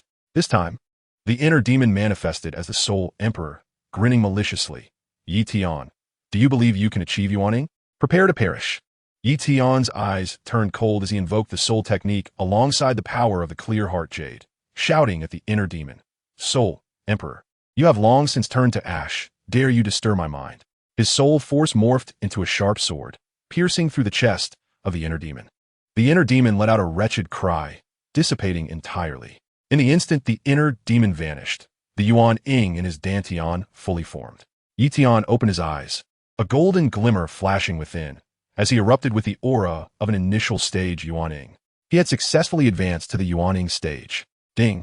Congratulations to the host for breaking through to the Yuan Ying stage, unlocking the exclusive ability of teleportation for cultivators. Reward: Imperial level Celestial Technique Chaotic Hongmeng Technique, and 1,000 premium Celestial Crystals. Yi Tian clenched his fists, feeling the immense celestial power coursing within him, brimming with confidence.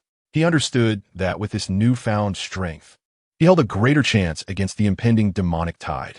His aim was not merely to withstand the oncoming storm, but to accumulate strength during this conflict, swiftly uncovering the means to open the passage between realms, to ascend alongside Xiao Yan, Tang Horror, and others, and to pen their own legendary saga in the celestial domain. Chapter 18. Emergence of Yuan Ying, Arrival of the Demonic Tide. The celestial power of the Yuan Ying surged through Yi Tian's meridians, filling him with an inexhaustible vigor. He attempted to activate his newly unlocked teleportation ability. The moment his thoughts stirred, his form instantly appeared at the entrance of his cave abode. Leaving the star Qilin momentarily bewildered, as it let out two roars towards the empty Dao comprehension platform. The art of teleportation is indeed profound. In his heart, Emperor Yi rejoiced. Possessing such an ability provided an additional layer of assurance, whether in battle or in flight. He retrieved the chaotic Primordial Sutra, a majestic imperial-level celestial technique that harmoniously fused the chaotic sutra and the primordial sutra. This remarkable technique could simultaneously draw upon celestial energy, demonic essence, and the power of the stars, and when cultivated to its zenith, it could even evolve into a miniature world. Over the ensuing 2 months, Emperor Yi diligently practiced the chaotic primordial sutra while assisting Qingyang in preparing for the impending demonic tide. He exchanged the resources acquired from the Beast Forest and the Azure Cloud Secret Realm for a plethora of defensive runes and healing elixirs. Alongside Ling Xiao, he organized the disciples of the Azure Cloud sect into 10 battle teams for coordinated combat training. Sumu Shui frequently dispatched large quantities of elixirs from the Danxia sect, while Lei Qian Ju sent forth Thunder Attribute cultivators from the Wind and Thunder Pavilion to deploy the 9 Heavens Thunder Array at Luoyuan Pass, a formation capable of summoning heavenly lightning to counter the demonic cultivators effectively. United in purpose, the 3 factions fortified Luoyuan Pass's defenses. With merely 3 days remaining before the demonic tide, Emperor Yi had solidified his cultivation at the early stage of the nascent soul. He once again ventured into the illusionary valley, where he simulated combat against late-stage demonic cultivators within the illusion array, honing the synergy between the chaotic sky-splitting sword and the star-devouring technique to perfection. On that fateful morning, the skies above Luoyuan Pass were suddenly engulfed in a black mist, the air thick with nauseating demonic energy. Standing atop the city wall, Qingyang, holding his dust whisk, spoke gravely. The demonic tide has arrived. All battle teams, take your positions and prepare for battle. Emperor Yi, Sumu Shui, and the elder Lei Bao from the Wind and Thunder Pavilion stood beside Qingyang. Lei Bao, a cultivator at the early stage of the nascent soul, wielded a thunder hammer, his form crackling with violet lightning. Sumu Shui produced a red gem mirror, capable of generating a fire tribute protective barrier, one of the treasures of the Danxia sect. From within the black mist, countless dark figures slowly emerged, revealing the immense army of 100,000 demonic cultivators. Leading them was an elder clad in a blood-red robe, wielding a black staff. Emanating the oppressive aura of a late-stage nascent soul, he was none other than the leader of the demonic tide, the blood demon ancestor. Qingyang, it has been a while. The blood demon ancestor sneered. Today, my army of 100,000 demonic cultivators shall surely flatten Luoyuan Pass and obliterate the Azure Cloud sect. With a wave of his staff, The demonic army surged forward like a tidal wave toward Luoyun Pass. "Fire the arrows," Qianzhi commanded. The archers atop the wall released a volley of arrows ignited with celestial flames, piercing through the black mist and striking towards the demonic horde. The demonic cultivators raised their weapons to defend themselves. Although many low-tier demonic cultivators fell, the onslaught of the army could not be halted. "Activate the Nine Heavens Thunder Array." Lei Bao roared, slamming his thunder hammer into the ground. The earth surrounding Luoyun Pass erupted with intricate lightning patterns. Dark clouds gathered overhead, and countless bolts of violet lightning rained down upon the demonic army. Boom! Boom! Boom! The heavenly thunder struck amidst the demonic ranks, instantly obliterating hundreds of demonic cultivators. The momentum of the demonic charge was momentarily stifled, yet a glint of ruthlessness flashed in the blood demon ancestor's eyes. "A mere thunder array dares to show off before me." With a flick of his staff, a column of black light shot toward the array, causing its lightning patterns to dim significantly. "Emperor Yi, Su Mu Shui, come with me to confront the blood demon ancestor. Lei Bao, you are to command the army in defending against the demonic cultivators," Qianzhi instructed. The three leaped into the air, heading toward the blood demon ancestor. With a cold laugh, the blood demon ancestor waved his staff, unleashing a multitude of black demonic whips toward the trio. Qianzhi deftly wielded his dust whisk, ensnaring the whips with azure threads, while Su Mu Shui activated her gem mirror, generating a red protective barrier to deflect the incoming strikes. Emperor Yi, employing his teleportation ability, swiftly appeared behind the blood demon ancestor, and with the chaotic fire enveloping the Hongmeng star sword, he aimed a lethal strike at the ancestor's back. Oof.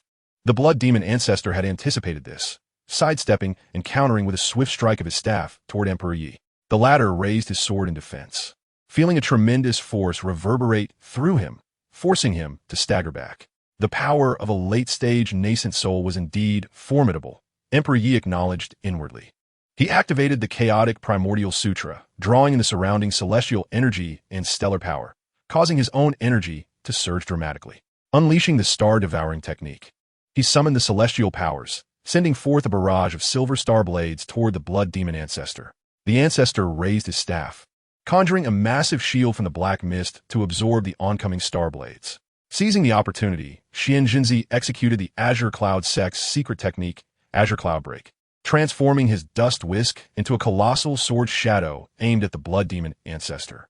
Su Mu Shui also summoned her gem mirror, unleashing a massive red fire pillar toward him. The blood demon ancestor's expression shifted as he was compelled to simultaneously defend against both assaults. Seizing the moment, Emperor Yi activated his teleportation once more, appearing directly before the blood demon ancestor, infusing the Hongmeng star sword with chaotic fire and stellar energy to execute the final form of the chaotic sky-splitting sword, the chaotic Hongmeng slash. A colossal dark golden sword shadow, imbued with a cataclysmic aura, descended upon the blood demon ancestor. Terrified, the ancestor hastily summoned all his demonic energy to form a black defensive barrier. Boom! The collision of the sword shadow and the barrier unleashed an unprecedented shockwave of energy. The entire Luoyun Pass trembled, with cultivators on the walls being sent reeling. The blood demon ancestor's shield shattered instantaneously, and he was struck by the sword shadow, spewing forth blood as he was sent flying. Impossible! How can a mere early-stage nascent soul cultivator possess such formidable power? The blood demon ancestor exclaimed in disbelief. With a cold chuckle, Emperor Yi declared, "This is the power of righteousness. Today, I shall act on heaven's behalf and slay you, the demon." He teleported once more, striking toward the ancestor's head with his sword. A glint of ferocity flashed in the blood demon ancestor's eyes as he suddenly produced a black orb from his robe, shattering it as he proclaimed, "If I cannot live, then you shall perish with me." In that instant, a terrifying surge of demonic energy erupted from the blood demon ancestor, for he intended to self-detonate his nascent soul. Not good. Get back. Qianzhi's expression changed dramatically as he urgently pulled Su Mu Shui and Emperor Yi to safety through teleportation. Boom! The blood demon ancestor's nascent soul exploded violently, sending a massive shockwave radiating outward. The walls of Luoyun Pass crumbled instantly, and both the demonic army and the disciples of the Azure Cloud sect suffered grievous casualties. As the dust settled, Luoyun Pass lay in ruins. Qianzhi, Emperor Yi, and Su Mu Shui bore varying degrees of injury, while Lei Bao staggered over, bloodied, and reported. Sect Master, the demonic army has suffered heavy losses, but remnants are still wreaking havoc. What shall we do? Rising to his feet and wiping the blood from the corner of his mouth, Emperor Yi replied, "We cannot afford to give them a moment's respite. We must act separately to eliminate the remaining demonic forces and ensure none escape back to their territory." Qianzhi nodded resolutely, stating, "Very well, Emperor. You shall lead a team to the east to eradicate the demons. Mu Shui, you take a team to the west. Lei Bao, you lead a team to the north. I shall take a team to the south. We must eradicate the remnants of the demonic forces today." The four dispersed into action. Mounted upon the Star Qilin and wielding the Hongmeng Star Sword, Emperor Yi pursued the remaining demonic forces through the eastern forests. With a chaotic fire past, demons were reduced to ash. The Star Qilin displayed its might, unleashing torrents of silver flames that engulfed dozens of demonic cultivators in an instant. After a day of fierce combat, the remnants of the demonic forces were utterly annihilated, and the demonic tide was finally repelled. However, the Azure Cloud sect, Danxia sect, and Wind and Thunder Pavilion paid a heavy toll, with casualties among their disciples exceeding half, and Luoyun Pass reduced to a desolate wasteland. Gazing upon the ruins before him, Qianzhi's eyes welled with sorrow. Though Luoyun Pass lies in ruins, we have successfully withstood the demonic tide, safeguarding our sect and the surrounding populace. This is all thanks to you, Emperor. Emperor Yi shook his head, replying, "This is the fruit of our collective efforts. Now that the tide of darkness has receded, we must promptly reconstruct Luoyun Pass and restore the strength of our sect. At the same time, we must fortify our defenses to prevent the resurgence of demonic cultivators." Su Muxue declared, "Danxia sect will wholeheartedly support Qingyang sect in the reconstruction of Luoyun Pass. I shall return immediately to mobilize resources." Lei Bao also added, "Fenglei Pavilion will offer assistance as well. The three of our factions must unite ever more closely to collectively withstand the threat posed by demonic cultivators." Qianzhi nodded in agreement, stating, "Excellent. With your support, we shall surely restore our vitality swiftly. Tiandi, you have accomplished a significant feat this time. On behalf of Qingyang sect, I bestow upon you this Yuan-Ing pill to aid your early progression into the mid-stage of Yuan-Ing." Yi Tiandi accepted the Yuan-Ing pill with a heart full of joy, exclaiming, "Thank you, Master." In the following month, the three factions worked in unison to rebuild Luoyun Pass. During this period, Yi Tiandi utilized his time in seclusion within his cave dwelling for cultivation. He consumed the Yuan-Ing pill and refined the demonic energy left behind by the blood demon ancestor, steadily enhancing his cultivation, drawing ever closer to the mid-stage of Yuan-Ing. One day, while Yi Tiandi was engrossed in his training, the system's voice suddenly resonated within his mind. Ding. Host has successfully withstood the tide of darkness, safeguarding Qingyang sect and surrounding factions, completing the hidden task of guardian of the immortal domain. Reward: a domain compass exclusively for cultivators, capable of locating the coordinates of 3,000 small worlds and unlocking the methods to construct interworld passages. The system Maul has added blueprints for small world teleportation arrays. Yi Tiandi was filled with exhilaration. The domain compass. The methods for constructing interworld passages. This signified that he finally had the opportunity to establish a connection between the Duqi continent and the immortal domain, allowing him to ascend alongside Xiao Yan, Tang Huogua, and others. He opened his eyes, a glimmer of anticipation flashing within. "Xiao Yan, Tang Huogua, await me. I shall return for you shortly." Yi Tiandi understood that building the interworld passage would require a significant amount of resources and exceptionally high cultivation. With his current early-stage Yuan-Ing cultivation, he was still far from sufficient.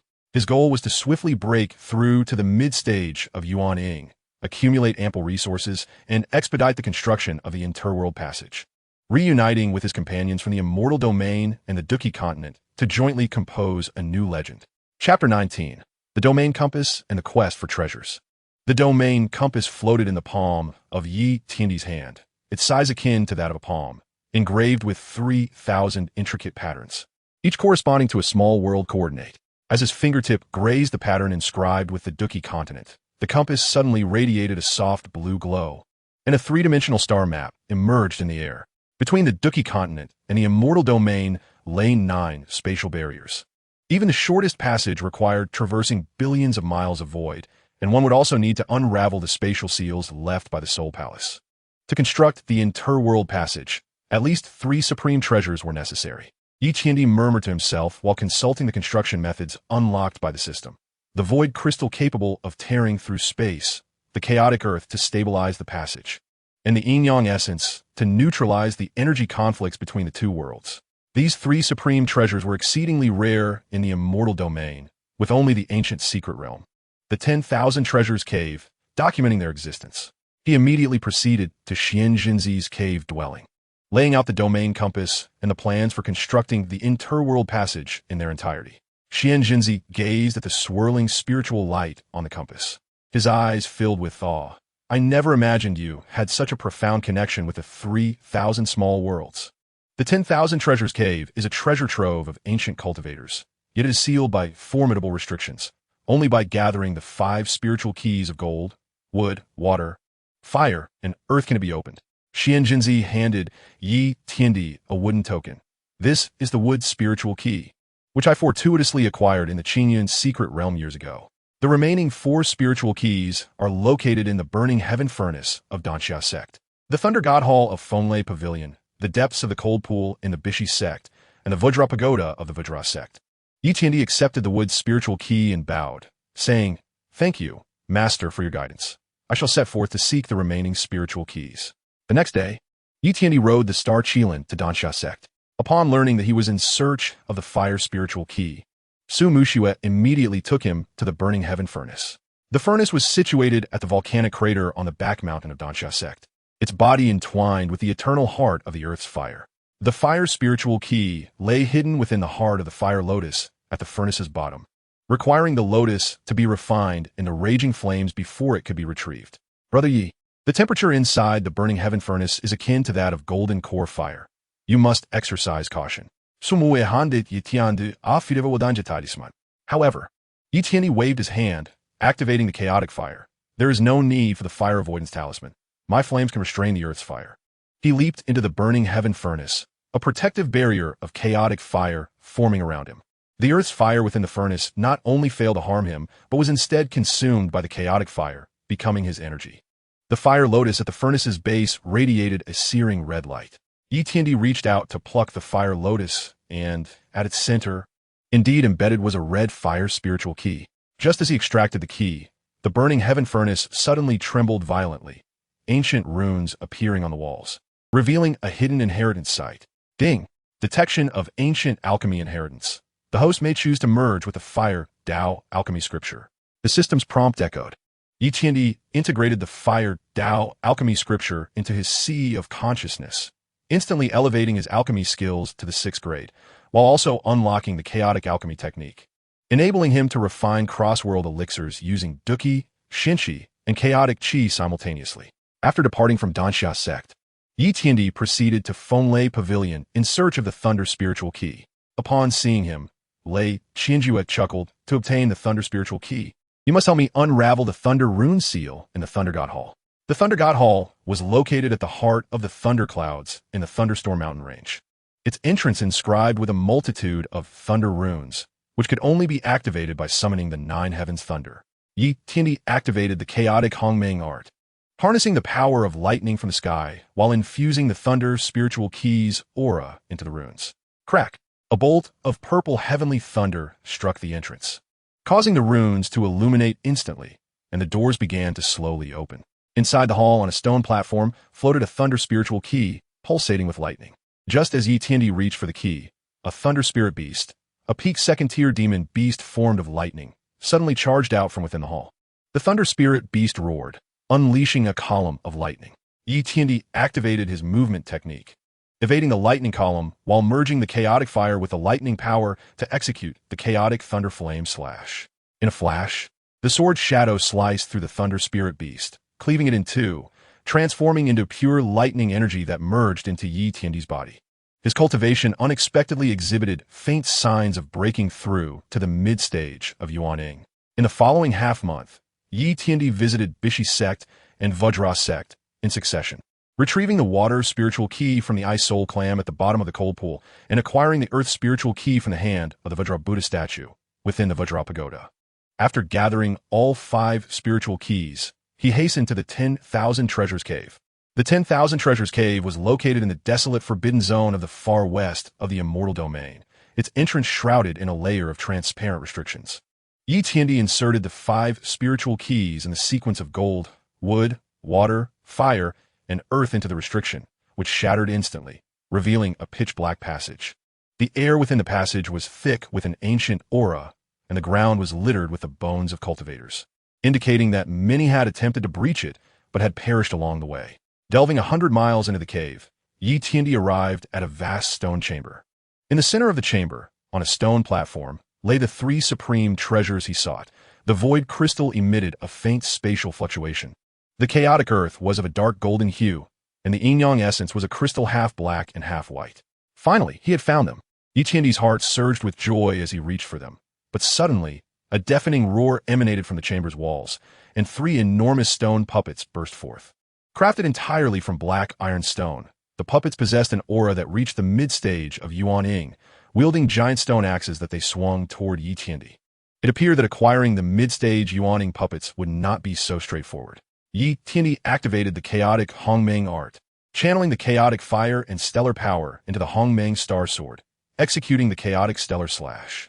The sword's shadow collided with the stone axe, causing the stone puppet to stagger back, a crack appearing on its surface.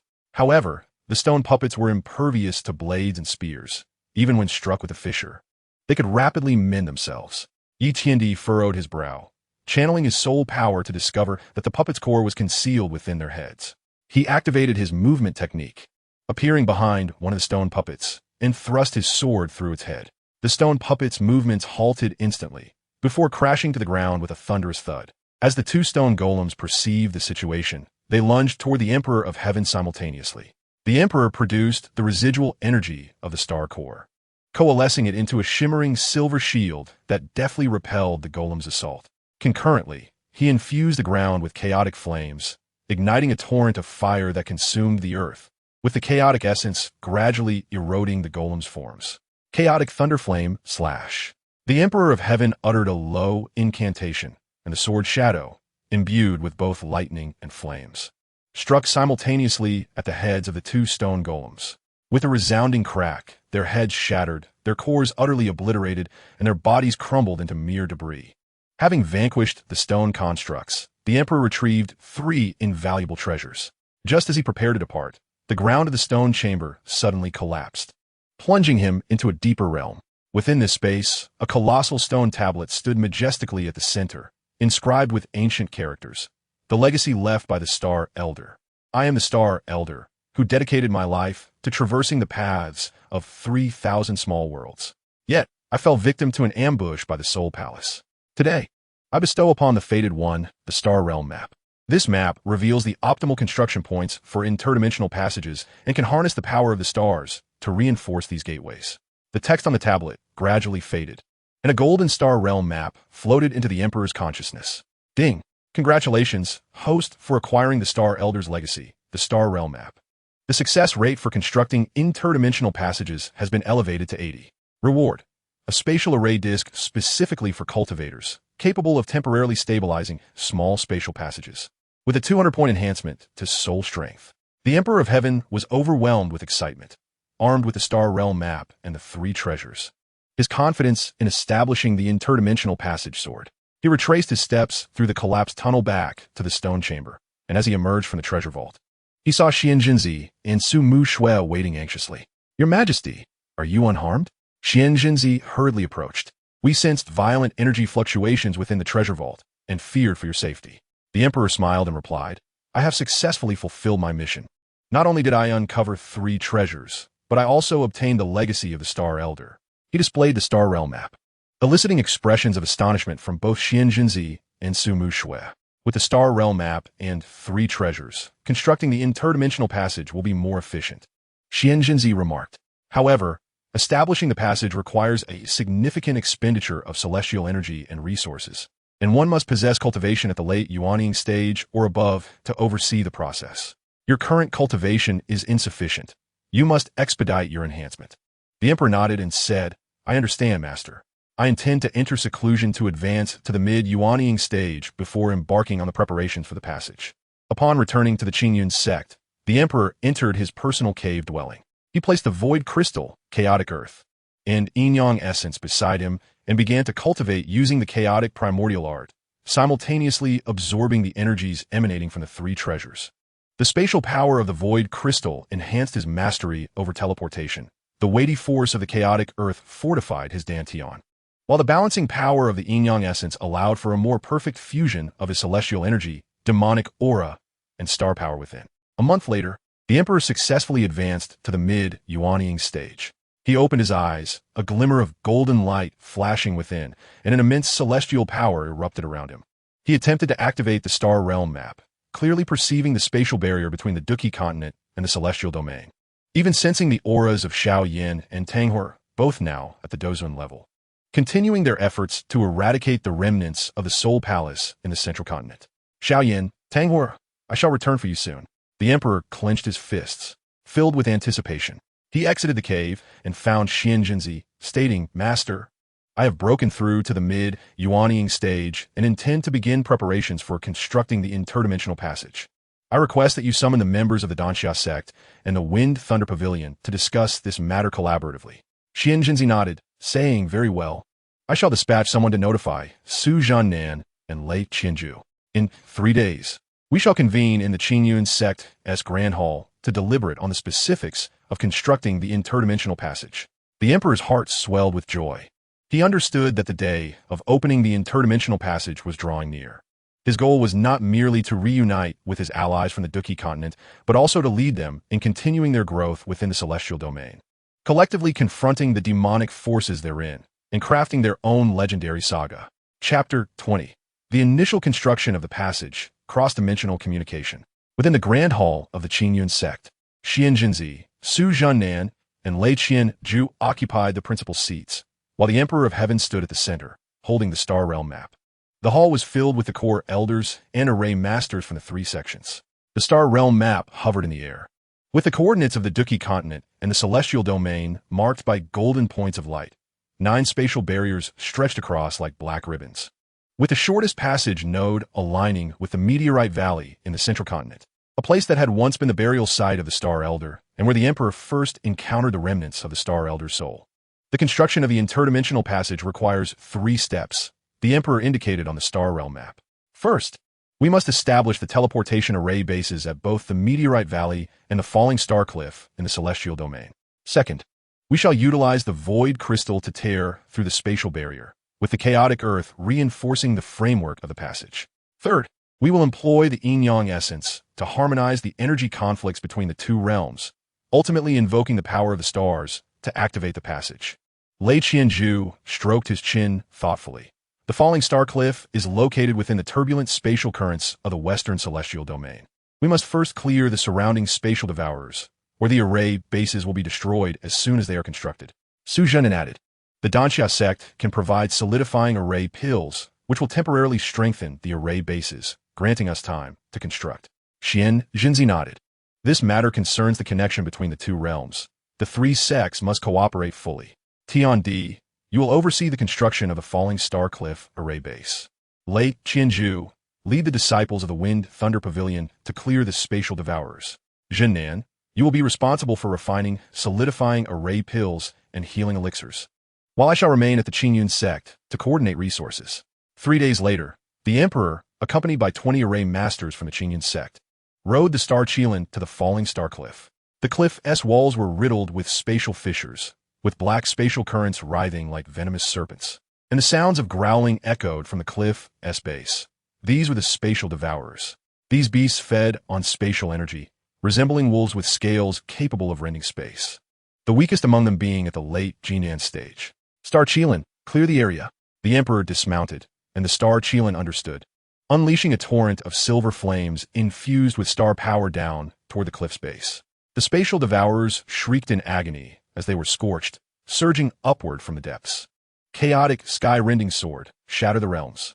The Emperor wielded the Hongmeng Star Sword, merging the chaotic energy with spatial power, and with a single swing, a dark golden blade of energy appeared, tearing through the air and cleaving several spatial devourers in 2. The array masters seized the opportunity to set up a temporary defensive array at the cliff's summit, keeping the remaining spatial devourers at bay.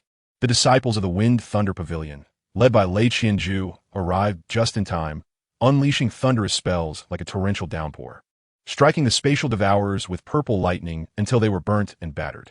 After half an hour, the spatial devourers surrounding the falling star cliff were entirely eradicated, and the Emperor immediately directed the array masters to begin constructing the array base. The array base required a mixture of star-pattern steel and void stones, with each material needing to be inscribed with spatial runes. The Emperor retrieved the star realm map and, according to the coordinates, embedded 5 spirit keys into the corners of the array base. The spirit keys glowed vividly, resonating with the star realm map, causing the spatial coordinates corresponding to the meteorite valley to materialize on the array base. Simultaneously, within the central continent's meteorite valley, Xiao Yan and Tang He were diligently constructing the array base according to the blueprints transmitted by the Emperor through the system. Xiao Yan had advanced to the late Dozuan stage, wielding the Green Lotus Earth Heartfire, which transformed into a fiery whip that drove the massive star-patterned steel pillars into the ground, while Tang He utilized the secret methods of the Burning Flame Valley to inscribe spatial runes upon the pillars. Brother Yi has sent word. At noon, 3 days hence, the celestial domain will activate the spatial energy, and we must simultaneously activate the array base, Xiao Yan informed, holding the communication jade slip left by the Emperor, its light flickering intermittently. This is the final piece of chaotic earth, embedded in the center of the array base to stabilize the passage. 3 days later, the array bases at the Falling Star Cliff and the Meteorite Valley were completed simultaneously.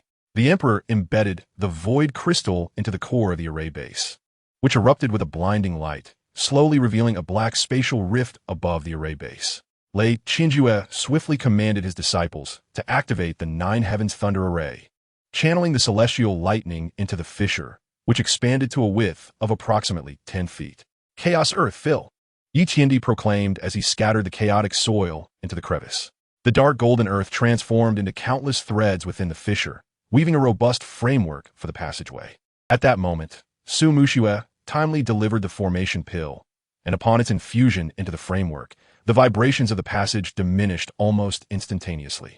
In the final step, Yi Qiandi retrieved the Qingyang essence, splitting it in two, one half embedded into the foundation of the immortal domain formation, while the other half was sent through the temporary spatial passage to Meteor Valley. As Xiao Yan embedded the Qingyang essence into the foundation at Meteor Valley, the bases of both realms ignited simultaneously, and the energy conflict within the passage was quelled in an instant. Invoke the power of the stars. Yetiandi Intonit. Activating the fragments of the stellar path. The star chart unfurled in the sky, and the stellar energy cascaded into the passage like a tide. The chaotic black currents within the passage gradually gave way to a golden star power, a shimmering golden light extending from Falling Star Cliff into the void, echoing with the foundation at Meteor Valley. We succeeded, Lei Qianju exclaimed with fervor. Yet, Yi Qiandi furrowed his brow. Although the passage had taken shape, the energy fluctuations remained exceedingly unstable, threatening imminent collapse. The final step required someone to enter the passage and construct an energy bridge between the two realm bases. "He shall go," Yi Qiandi declared, leaping into the passage. The spatial turbulence within sliced at his body like daggers, and his star armor was riddled with cracks. He activated the Chaos Primordial Technique, forming a protective barrier of chaotic energy around him, while simultaneously embedding the primordial star sword into the passage wall. The star patterns along the sword glimmered, guiding him towards Meteor Valley. On the other end of the passage, Xiao Yan sensed Yi Tiandi's aura and immediately summoned the Blue Lotus Earth Fire, a pillar of flames soaring skyward to illuminate Yi Tiandi's path. Dang Huiyan, utilizing the secret technique of Flame Valley, laid a fiery formation around the foundation at Meteor Valley, with the flame's energy traversing the passage to resonate with Yi Tiandi's chaotic fire. When Yi Tiandi finally reached the foundation at Meteor Valley, his aura had waned to its utmost limit. He produced his last exquisite immortal crystal, shattering it to infuse into the foundation, while simultaneously inserting the primordial star sword into the core of the formation. Xiao Yan, Tang Huiyan, channel your fighting spirit. Xiao Yan and Tang Huiyan promptly infused their fighting spirit into the foundation, the Blue Lotus Earth Fire and the flames of Flame Valley merging into the passage. The three flames intertwined within the passage, harmonizing with the star power to form a stable energy bridge. Observing this, Yi Tiandi immediately activated the star chart, drawing upon the celestial energy above to fully awaken the passage. With a resounding boom, golden light erupted within the passage, and the bases of both realms illuminated simultaneously. A golden portal materializing between Falling Star Cliff and Meteor Valley. Yi Tiandi emerged from the passage, his eyes brimming with elation upon seeing Xiao Yin and Tang Huiyin. I have returned. Big Brother Yi, Xiao Yin, and Tang Huiyin rushed forward, enveloping him in a tight embrace. Years of longing and anticipation crystallized into the joy of reunion at that moment. Just then, a voice from the system echoed in Yi Tiandi's mind. Ding! Congratulations to the host for successfully establishing the inter-realm passage, fulfilling the ultimate goal of connecting the two realms.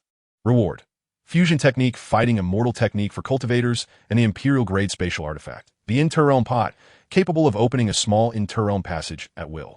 In the System Shop, unlocking cross-realm resource exchange functionality. Yi Tiandi produced the Inter-Realm Pot, its surface engraved with a map of the two realms, by infusing energy. A temporary passage could be opened for convenient back-and-forth travel. He handed the Fighting Immortal Technique to Xiao Yin and Tang Huiyin. This technique will allow you to simultaneously absorb fighting spirit and immortal energy, enabling you to swiftly break through to the Fighting Emperor realm and venture into the immortal domain. Xiao Yin and Tang Huiyin accepted the technique, their hearts filled with gratitude. Tang Huiyin remarked, Big Brother Yi, the remnants of the Soul Hall and Central State have been largely eradicated. But we uncovered a secret at the Soul Hall's headquarters. The true headquarters of the Soul Hall is not in Central State, but in the soul abyss of the immortal domain, where the peak fighting saint, the supreme Soul Wushan, resides. Yi Tiandi's expression shifted. The Soul Hall had a headquarters in the immortal domain. He recalled the dying wish of Star Elder to utterly destroy the Soul Hall, and it appeared that the soul abyss in the immortal domain would be the final battlefield. I understand, Yi Tiandi said. You shall remain in Central State, utilizing the inter-realm passage to transport resources and strengthen Central State's power. I will return to the immortal domain, unite the three sects, and prepare an assault on the soul abyss. Once you break through to the Fighting Emperor realm, come to the immortal domain to join me in the complete destruction of the Soul Hall. Xiao Yin and Tang Huiyin nodded, aware that this would be the final battle. Their shared mission. Upon returning to the immortal domain, Yi Tiandi immediately summoned Xian Jinzi, Su Jinan, and Lei Qinjue, revealing the secrets of the Soul Hall's presence in the immortal domain. Xian Jinzi's expression grew grave. The Soul Abyss is the most perilous location in the immortal domain. Shrouded in dense demonic energy, home to countless formidable demonic cultivators, and the strength of Soul Wushan is unfathomable. We must prepare thoroughly. Lei Qianjue am willing to deploy all Thunder Attribute disciples to form a 9 Heavens Thunder Array to counteract the demonic energy, Lei Qinjue added. Su Jinan also stated, the Danxia sect will concoct a vast quantity of demon-extinguishing pills to enhance our disciples' resistance to demonic energy. Yi Tiandi nodded, Agelent. We will rest for 3 months to accumulate sufficient resources and strength. After 3 months, we will split into 3 forces and launch an offensive on the Soul Abyss.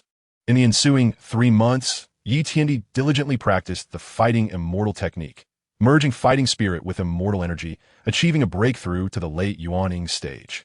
While assisting the 3 sects in preparing for the assault on the Soul Abyss, he distributed the resources acquired from the treasure vault among the 3 sects to bolster their disciple strength, and utilized the cross-realm resource exchange functionality to procure a substantial quantity of fighting spirit crystal cores from Central State, converting them into cultivation resources for the immortal domain.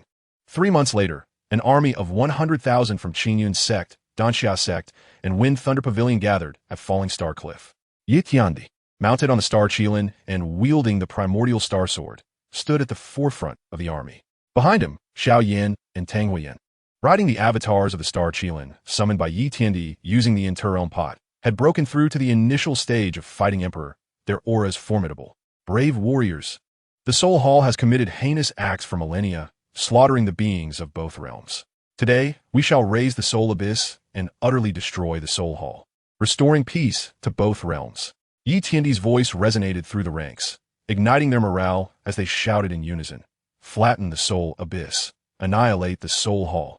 With a wave of the primordial star sword, the golden passage reopened and a vast army surged towards the Soul Abyss. He understood that this was the final battle, the last step in fulfilling Star Elder's wish and safeguarding the two realms. Regardless of the challenges that lay ahead, he would forge ahead with unwavering resolve. For behind him lay the hopes of 2 realms, the trust of his companions, and a legendary mission that belonged to him. The golden passage stretched forth into the distance, bearing the convictions of the soldiers from both realms as they advanced towards the soul abyss. A legend belonging to Yi Tiandi, at the confluence of the fighting spirit continent and the immortal domain, was poised to unveil its most glorious chapter. Chapter 21, The Battle of the Soul Abyss. United as one, the soul abyss lay at the northernmost core of the demon domain within the immortal realm, enshrouded in eternal night and black mist. The ground flowed with dark green, corrupted soul water, and the air was thick with demonic energy, so dense that it could coalesce into substance. As the 100,000-strong coalition led by Yi Tiandi crossed into the soul abyss's boundary, they were met with a bone-chilling cold. And within the black mist floated countless remnants of cultivators' souls, testaments to the soul hall's atrocities over the millennia. Kill.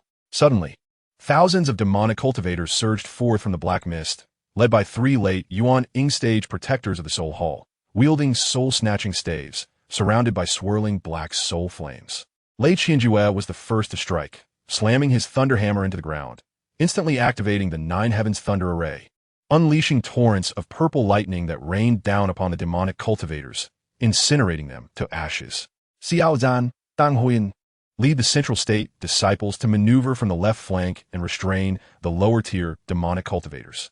Sumusue, you guide the Danxia sect disciples to purify the remnants of souls with flames, preventing any backlash from the soul flames. Lei Bao, follow me for a direct assault, targeting the soul hall's main hall.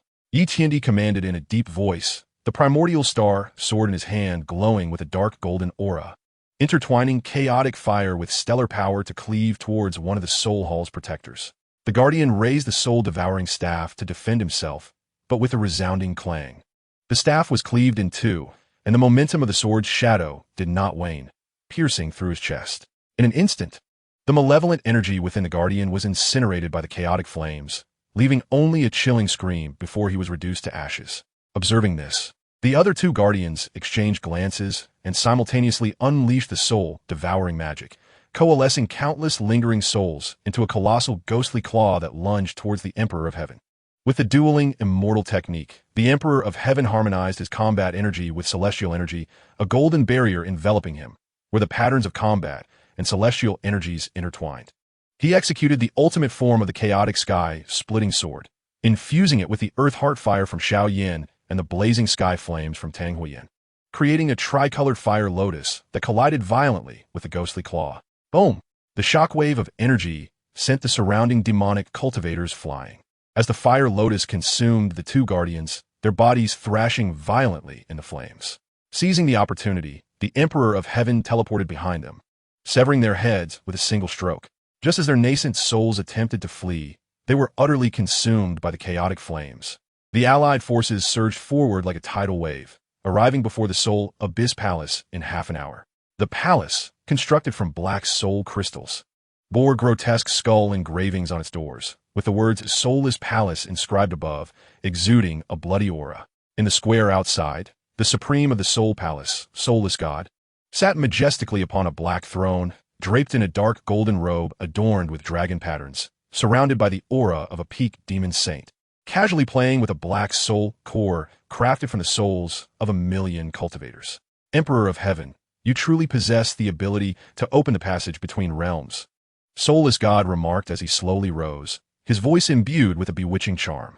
Alas, today you shall all become the offerings for my ascension to the Soul Emperor. He flung the soul core into the air, which detonated, unleashing a torrent of lingering souls that surged towards the allied forces, forcibly draining their combat and celestial energies. Not good.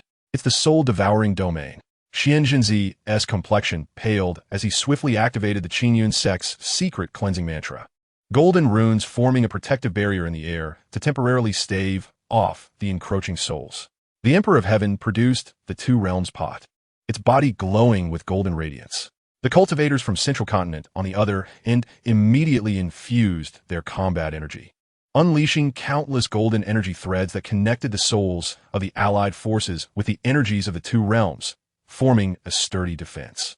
Soulless God, you have slaughtered millions of beings. Today marks your demise. The Emperor of Heaven leaped into the air, the Hongmeng star sword gathering the energies of both realms. As he unleashed a new combat technique that fused the dueling immortal technique and celestial path, the two-realm star slash. The power of the stars above converged with the combat energy from central continent, forming a golden sword shadow imbued with chaotic flames, aimed directly at soulless god. A flicker of seriousness crossed soulless goddess' eyes as he drew forth the soul palace's treasure, the soul-devouring sword, its blade as dark as ink, adorned with countless skulls of cultivators. Channeling his entire demonic energy, the eyes of the skulls on the sword opened, spewing forth black soul flames that coalesced into a massive demonic shadow to clash with the sword shadow. Clang! The intertwining of golden and black energies caused the entire soul abyss to tremble, fissures splitting the ground into unfathomable chasms. The Emperor of Heaven was jolted, blood spilling from his lips, while soulless God staggered back 3 steps, a tear appearing in his robe, revealing skin exuding black energy. I never anticipated you could harness the energy of both realms. It seems I have underestimated you, soulless God remarked, a glint of malice in his gaze. Suddenly, he bit his tongue, unleashing a spurt of black essence blood that fell upon the demon's sword. Instantly, the sword erupted with a terrifying aura as he prepared to burn his own soul core to elevate himself to the pseudo-soul emperor realm. Stop him! Xian Jinzi shouted in fury, joining forces with Su Jinan and Lei Qianjue as 3 streams of celestial power coalesced into a massive palm, striking towards soulless God. With a cold smirk, soulless God swung his sword, shattering the giant palm with a streak of black sword energy, while the demonic shadow reassembled and charged at the allied forces.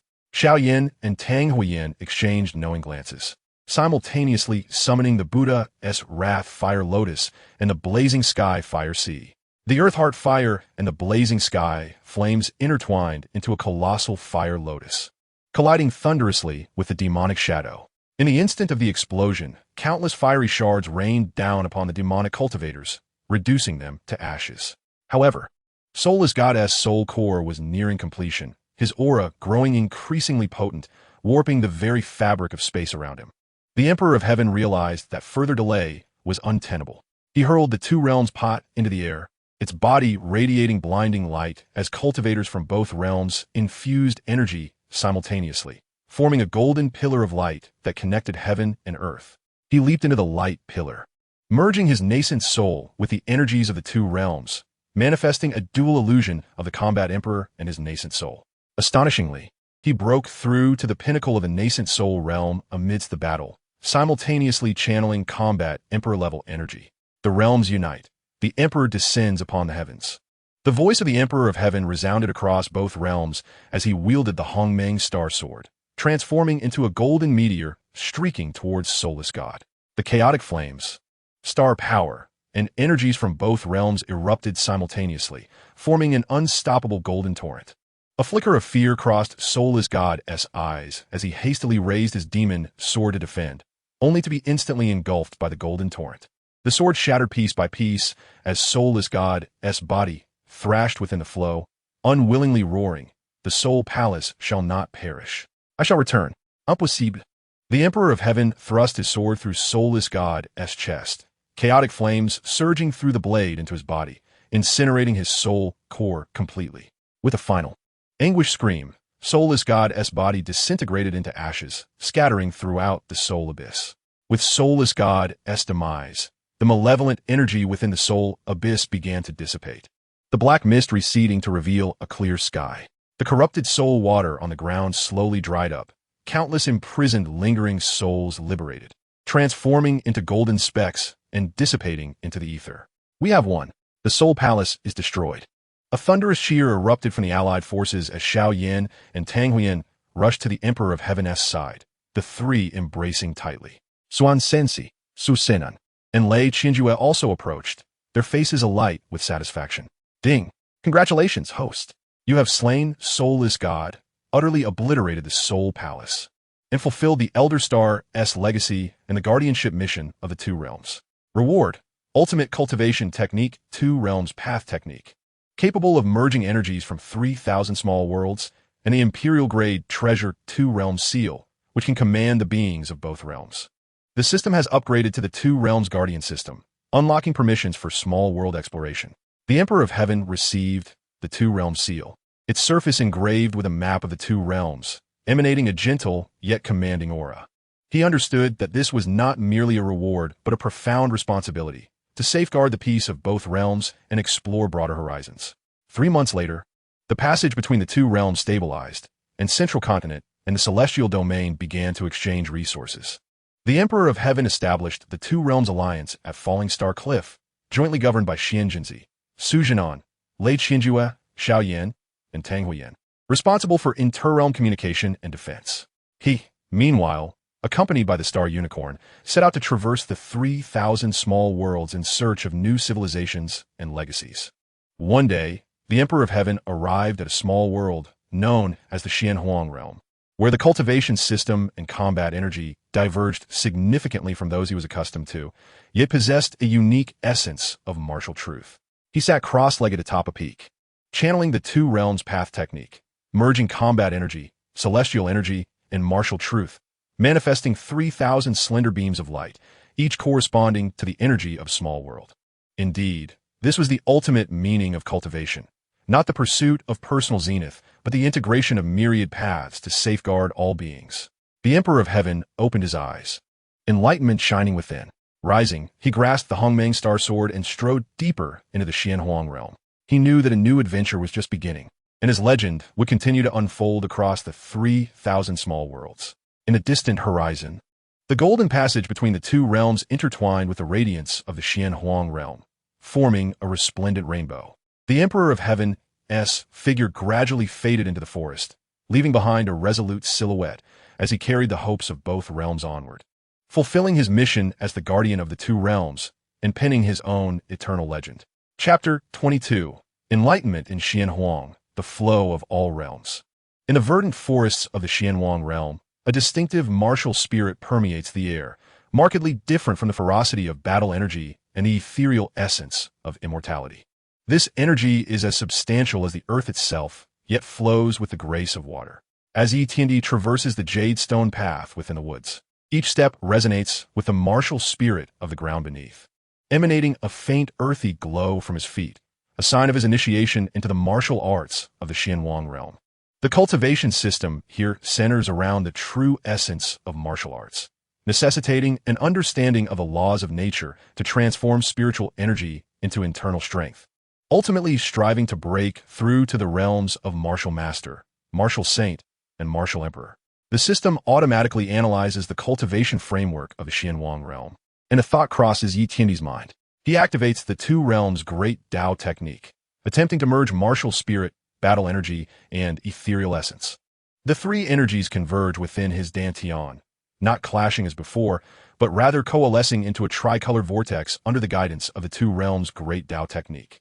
As the vortex spins, the surrounding martial spirit surges wildly into him, and Yi Tiandi's aura subtly hints at a breakthrough to the peak of the nascent soul stage. Suddenly, a thunderous roar disrupts the tranquility of the forest as a massive, dark blue, earth-shattering bear charges forth. This beast, a second-tier fiend of the Xianhuang realm, is akin to a late-stage golden core cultivator in the realm of immortality, capable of causing the ground to quake with a swipe of its paw. Perceiving Yi Tiandi's intrusion into its territory, the bear roars furiously and swipes its paw towards him. Yi Tiandi remains unfazed, gathering the tricolor vortex in his right hand to meet the attack. With a resounding crash, the bear's paw collides with his palm, and it emits a pained cry as it is sent flying, crashing heavily against a tree. Staring in disbelief at Yi Tiandi, the bear cannot fathom how this human could withstand its full force with mere flesh. Indeed, the power of the earth within the essence of martial arts is wondrous. As Yi Tiandi savors the lingering weight of energy in his palm, a smile graces his lips. He employs the technique of instantaneous movement, reaching the bear's side in an instant, delivering a strike to its head. The bear's body stiffens, its martial spirit devoured by the tricolor vortex, transforming into pure energy that integrates into Yi Tiandi's own. Ding! Host absorbs martial spirit. Understanding of the two realms' great Tao technique increases by 10, unlocking the fundamentals of the earth martial true meaning. Reward: Xianhuang Realm Martial Arts Manual Earth Vein 5th Scripture. As Yi Tiandi peruses the Earth Vein 5th Scripture, He realizes that the techniques recorded within bear remarkable similarities to the earth attribute powers of the chaos technique. Following the methods outlined in the manual, he practices amidst the trees, and, as he swings his fists, the jade stones beneath rise, coalescing into a colossal stone fist that hurtles towards a nearby mountain peak. Boom! The mountain is struck, splitting open with a massive fissure. Yi Tiandi stands, enlightened. The essence of energies from different worlds is indeed interconnected. One merely needs to discover the opportunity for fusion. He ventures deeper into the Qingyang realm, arriving at a city known as Martial City. Within the city, practitioners of martial arts abound, diligently honing their skills in the dojos lining the streets. Upon entering the gates, Yi Tiandi witnesses a group of black-clad cultivators oppressing the common folk, with their leader, a martial master, pressing a long knife against an elderly man's throat. "Old man, if you do not surrender the earth-vein spirit jade, I shall execute you." The black-clad cultivator sneers. The elder clutches a glowing earthy jade tightly to his chest. Despair etched across his face. Yi Tiandi's expression hardens, and in a flash, he appears before the black-clad cultivator. He deftly grasps the cultivator's wrist, twisting it gently until the knife clatters to the ground. To oppress the common folk under broad daylight, do you even deserve to practice martial arts? Startled and enraged, the black-clad cultivator retorts, "Who are you to meddle in the affairs of my Black Tiger sect?" He channels his internal strength, launching a strike towards Yi Tiandi's chest. Yi Tiandi sidesteps effortlessly, countering with a palm strike to the cultivator's back. The cultivator spews blood, crashing heavily to the ground, his vitality swiftly waning. Surrounding disciples of the Black Tiger sect draw their weapons, encircling him. Yi Tiandi activates the Earth Vein Fist Scripture, unleashing the true meaning of the Earth martial arts, causing the jade stones beneath to soar, transforming into numerous stone blades that rain down upon the Black Tiger sect disciples. Their cries of agony fill the air as they are swiftly felled by the onslaught. The elder hastily rises, clasping his hands in gratitude towards Yi Tiandi. "Thank you, young hero, for your timely assistance. I am the city elder of Martial City. The Earth Vein Spirit Jade is crucial for the city's defenses. If taken by the Black Tiger sect, our protective formations will fail." Yi Tiandi accepts the Spirit Jade, sensing the profound essence of martial spirit within. He returns it to the elder. "Where's the Black Tiger sect? I shall put an end to their tyranny over the people." "The Black Tiger sect resides atop Black Tiger Mountain to the west of the city," the elder replies. "Their leader is a late-stage martial master, accompanied by 2 mid-stage martial masters. Be cautious, young hero." Yi Tiandi nods, turning to soar towards Black Tiger Mountain. The mountain is shrouded in a sinister aura. Disciples at the gates raise their weapons in opposition upon seeing Yi Tiandi. He dismisses their challenge, employing instantaneous movement to arrive at the Grand Hall of the Black Tiger sect. Inside, the sect leader, Black Bear, discusses plans to seize the Earth Vein Spirit Jade with his 2 guardians. Upon noticing Yi Tiandi's intrusion, Black Bear roars, "You killed my disciple and dare invade my Black Tiger sect? You seek death." He channels his internal strength, conjuring 2 massive Black Tiger phantoms that lunge at Yi Tiandi. Earth Vein Fist Scripture, Earth Shatter. Yi Tiandi strikes, causing the ground to split open, engulfing the Black Tiger phantoms. He leaps into the air, delivering a powerful blow to Black Bear's head. With a pained cry, Black Bear crashes to the ground, his presence extinguished. The 2 guardians, witnessing this, are paralyzed with fear and attempt to flee. Yi Tiandi unleashes the tricolored vortex, sending forth dual streams of energy that send the guardians hurtling away. Having eradicated the Black Tiger sect, Yi Tiandi returns to Martial City, relaying the news of their downfall to the elder. The elder rejoices, swiftly inviting Yi Tiandi to the city lord's mansion. Within, the city lord Wu Tan, a nascent martial saint, regards Yi Tiandi with astonishment. "Young hero, how is it that you possess such strength at such a tender age? From which sect do you hail?" "Yi Tiandi Smize, Rippling. I hail from another world, and have fortuitously arrived in the Qingyang realm. My purpose here is to grasp the various cultivation systems of different worlds and seek methods of unification." Wu Tian's eyes glimmer with understanding. "I see. The true essence of martial arts in the Qingyang realm originates from the ancient Qingyang emperor, who left behind a monument to enlightenment inscribed with the secrets of unifying all paths. However, this monument lies within the 10,000 martial secret realm, fraught with peril, accessible only to those above the martial saint level." Yi Tiandi's heart leaps with joy. "Thank you for your guidance, City Lord." When is the 10,000 martial secret realm open? Wu Tian responds, in 3 days, the secret realm shall open. I am preparing to gather the martial saints of Martial City to venture forth. If you're interested, you may accompany us. 3 days later, Yi Tianyi joins Wu Tian and 5 other martial saints as they journey to the 10,000 martial secret realm. The entrance, located at the southeastern edge of Martial City on Martial Saint Mountain, is adorned with ancient martial runes. Wu Tian places his hand upon the runes, illuminating them as the entrance slowly reveals itself. Upon entering the secret realm, Yi Tianyi is enveloped by a rich martial spirit. The realm is dotted with countless statues of martial arts masters, each depicting different forms and radiating a faint martial essence. After venturing 100 miles into the depths of the realm, they encounter a towering stone monument, the Monument of Enlightenment. Standing 100 feet tall, the monument is etched with a myriad of martial runes that pulse with energy, capable of invoking various forces of nature. Approaching the monument, Yi Tianyi extends his hand to touch its surface, and the runes surge into his consciousness. Ding! Host comprehends the legacy of the Qingyang Emperor. Understanding of the two realms' great Dao technique increases to 50, unlocking the ability to merge all paths. Reward: Imperial-level martial essence, Qingyang body. Granting immunity to attacks from cultivators of the same tier. System store unlocked permissions for small world fusion. Yi Tianyi channels the two realms' great Dao technique, merging the true essence of martial arts, battle energy, and ethereal essence, manifesting a tricolored aura that envelopes him. He endeavored to unleash the combined martial technique, thrusting his fist forward as 3 hues of energy coalesced into a colossal fist, hurtling towards the distant peak. Boom! The mountain was instantly leveled, and the ground cracked open, revealing a chasm that seemed unfathomable. Wu Tian and the others were awestruck by this terrifying display of power, their eyes filled with reverence. At that moment, a tremendous commotion emanated from the depths of the secret realm. A golden-winged roc emerged, a third-tier beast from the Qingyang realm, equivalent to the late stage of the nascent soul in the realm of cultivation. As its wings flapped, countless golden wind blades shot towards the crowd. Protect the Enlightenment Monument! Wu Tian bellowed, and alongside the other martial saints, they conjured their martial intent into a massive shield to deflect the wind blades.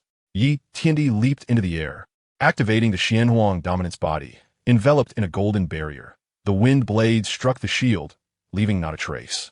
The path of two realms, he declared, as he unleashed a punch, with 3 colors of energy condensing into a massive beam of light aimed at the golden-winged roc. With a shriek, the roc was struck by the beam, instantly reduced to ashes. Having dealt with the golden-winged roc, Yi Tianyi returned to the Enlightenment Monument, continuing to comprehend the runes inscribed upon it. 3 days later, his understanding of the path of two realms reached 80, and his cultivation level broke through to the early stage of divine transformation. Simultaneously, he received the legacy of the Qingyang Emperor, along with the coordinates of the 10,000 martial realm, a domain composed of countless martial subworlds, rich with profound martial intent. Upon leaving the 10,000 martial secret realm, Yi Tianyi bid farewell to Wu Tian and mounted his star Qilin, setting forth towards the 10,000 martial realm. He understood that the path of merging myriad paths was still long, yet he was confident that through continual comprehension of the cultivation systems from different worlds, he would ultimately reach the pinnacle of the path of two realms, becoming a true guardian of the myriad worlds. Along the way, he took out the seal of two realms, which glowed with a golden radiance, resonating with the alliance between the Duqi continent and the immortal domain. He sensed that Xiao Yin and Tang Hua had already broken through to the mid-stage of Dou Emperor and were establishing the Doshin Academy in Zhongzhou, fostering disciples adept in both Dou Qi and immortal energy. Meanwhile, Xian Jinzi, Su Zhannan, and Lei Qianzhu were expanding their territories in the immortal domain, developing Qingyun sect, Danxia sect, and Wind Thunder Pavilion into top-tier forces within the immortal domain. My companions await my return. Once I merge the myriad paths, I shall come back to guard this vast world with you. Yi Tianyi grasped the seal of two realms tightly, a resolute glimmer in his eyes. He rode the star Qilin, transforming into a streak of golden meteorite, soaring towards the 10,000 martial realm. In the distant horizon, countless luminous trails of subworlds intertwined, forming a splendid galaxy. Yi Tianyi's figure gradually vanished within the starry river, his legend set to continue unfolding in the broader expanse of the 10,000 martial realm. ultimately culminating in the pinnacle of the merging of myriad paths. Chapter 23. The 10,000 Martial Realm, Trial of the Martial Sovereign. Traversing billions of miles through the void, Yi Tiandi and the star Qingyang finally arrived at the 10,000 Martial Realm. This domain was composed of thousands of martial subworlds. At its center, a martial sovereign city suspended amidst the sea of clouds, its walls inscribed with the four powerful characters, 10,000 Martial Reunification, surrounded by tangible martial spiritual energy. This was the core of power within the 10,000 Martial Realm and a gathering place for formidable martial sovereigns. As they approached the martial sovereign city, Yi Tiandi immediately sensed a powerful aura locking onto him. A silver-armored cultivator descended from the sky, brandishing a long spear, his aura reaching the late stage of martial saint. Who dares intrude upon the core area of the 10,000 Martial Realm? I am Yi Tiandi, hailing from the Qingyang realm, here to comprehend the true meaning of martial arts within the 10,000 Martial Realm. Yi Tiandi responded with a respectful gesture, simultaneously activating the Qingyang dominance body, a faint golden light radiating from him as a silent acknowledgement of the realm's rules. A glimmer of surprise flashed in the silver-armored cultivator's eyes. The Qingyang realm?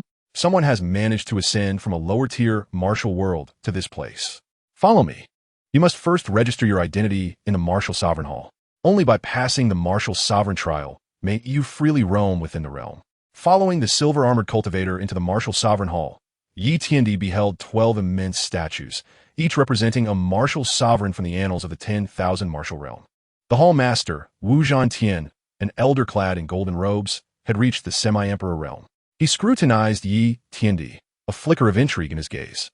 An interesting young man, adept in Do Qi, immortal energy, and the true meaning of martial arts, and even having cultivated the chaos origin. To pass the Martial Sovereign Trial, you must conquer the 9 levels of the 10,000 Martial Tower, each level guarded by martial puppets corresponding to different realms. Do you dare to attempt it? Yi Tiandi. I am eager to witness the martial prowess of the 10,000 Martial Realm. The 10,000 Martial Tower stood at the heart of Martial Sovereign City, its structure engraved with martial runes, each level corresponding to a different martial realm. As Yi Tiandi stepped into the first level, the space around him shifted dramatically, revealing a martial puppet at the initial stage of Martial Master wielding a long blade, slashing towards him. Earth Vein Fist Scripture, Stone Shattering Shock. Yi Tiandi delivered a punch. The martial intent of the earth converging into a massive stone fist, colliding with the blade. The puppet was forced back, and Yi Tiandi seized the opportunity to teleport behind it, shattering the puppet's core with a palm strike. The puppet on the second level was at the late stage of Martial Master, proficient in speed-based techniques, wielding twin swords that struck towards him like meteors. Yi Tiandi activated the Starry Sky technique, silver starlight illuminating his form, effortlessly dodging the attacks while executing the star-devouring technique, the starlight blades piercing through the puppet's body. In the subsequent levels, relying on the fused energies of the 2 realms and the Qingyang dominance body, Yi Tiandi advanced with overwhelming might. Upon entering the 9th level, he encountered a puppet exuding an aura akin to that of a semi-emperor, wielding a golden spear inscribed with the characters 10,000 Martial. This was a replica of the 10,000 Martial Spear, the treasure of the realm. First form of the 10,000 Martial Spear technique, spear shattering the 9 heavens. The puppet bellowed, thrusting the spear forward, unleashing countless golden spear shadows towards Yi Tiandi. Yi Tiandi invoked the path of 2 realms, merging Do Qi, immortal energy, and martial intent into a tricolored light shield, blocking the spear shadows while drawing forth the Hongmeng Star Sword, executing the 2 realm Star Slash. The golden spear shadows collided with the tricolored sword shadows, erupting in a thunderous roar. The puppet staggered back 3 steps, and, taking advantage of the moment, Yi Tiandi leaped into the air, igniting chaos fire upon his sword, cleaving towards the puppet's head. The puppet raised its spear to defend, but with a clang, the long spear was sliced, and the puppet's head was shattered by the sword shadow. Congratulations on passing the Martial Sovereign Trial.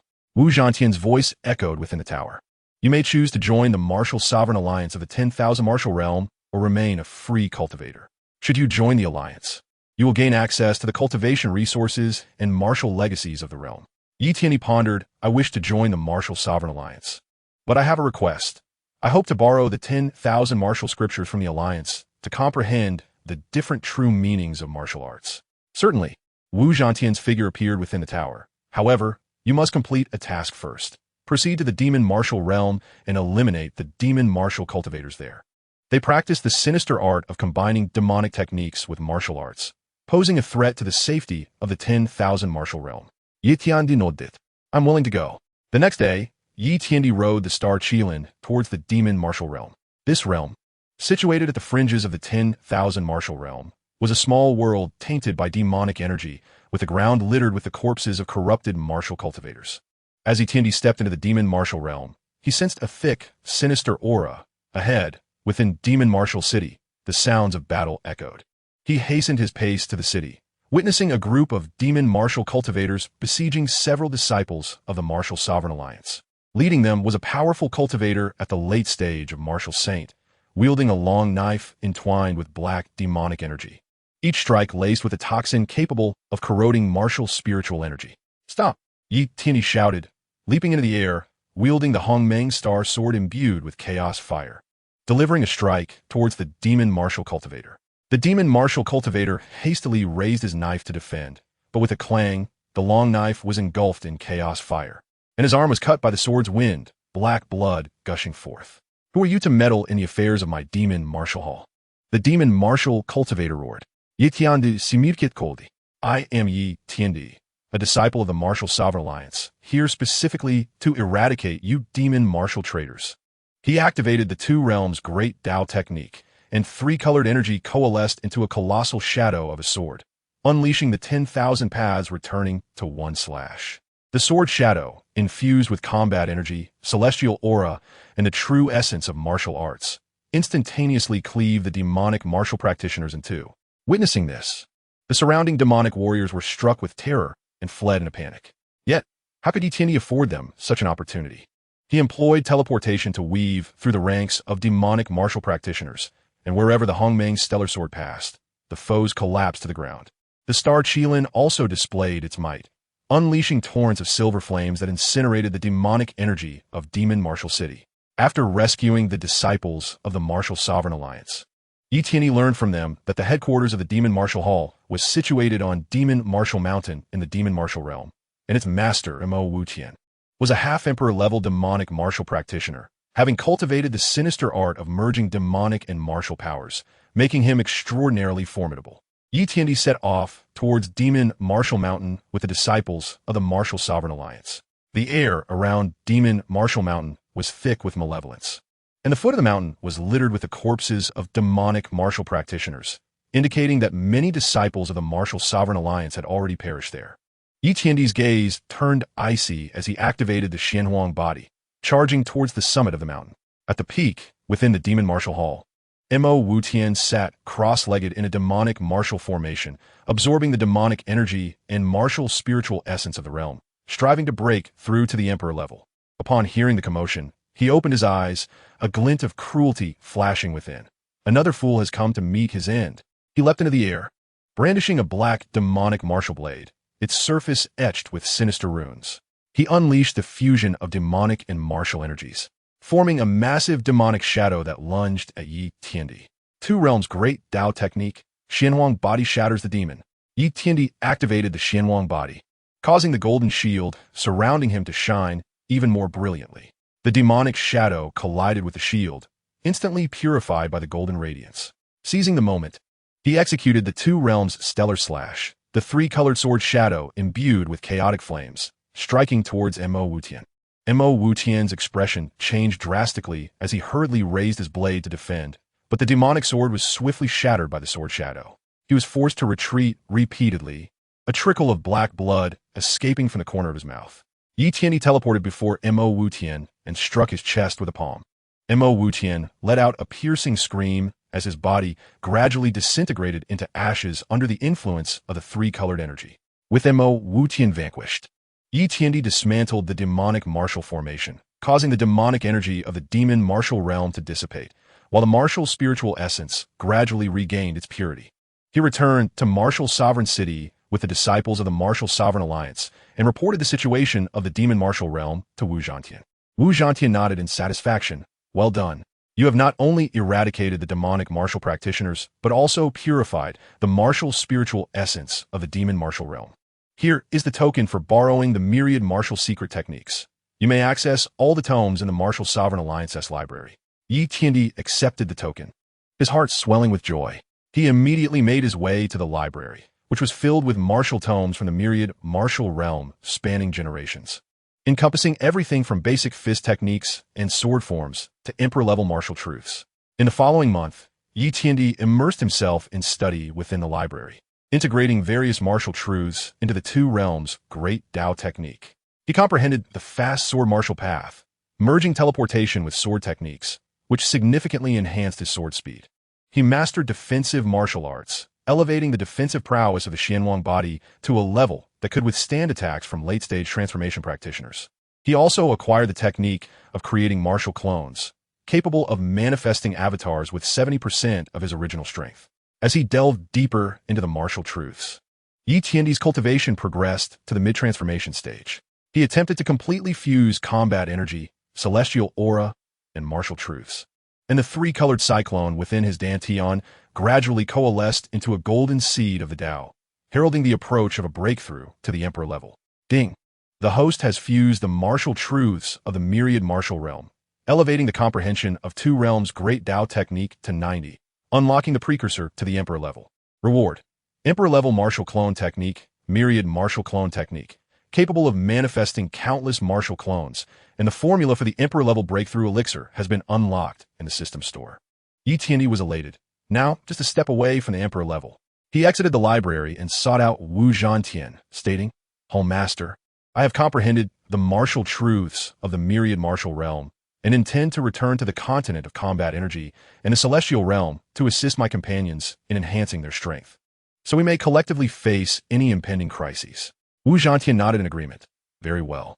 The myriad martial realm can establish a covenant with your two realms' alliance for mutual assistance.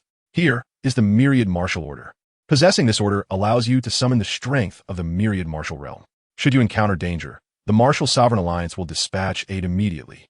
Yi Tiandi accepted the myriad martial order, bowing in gratitude. Thank you, Home Master.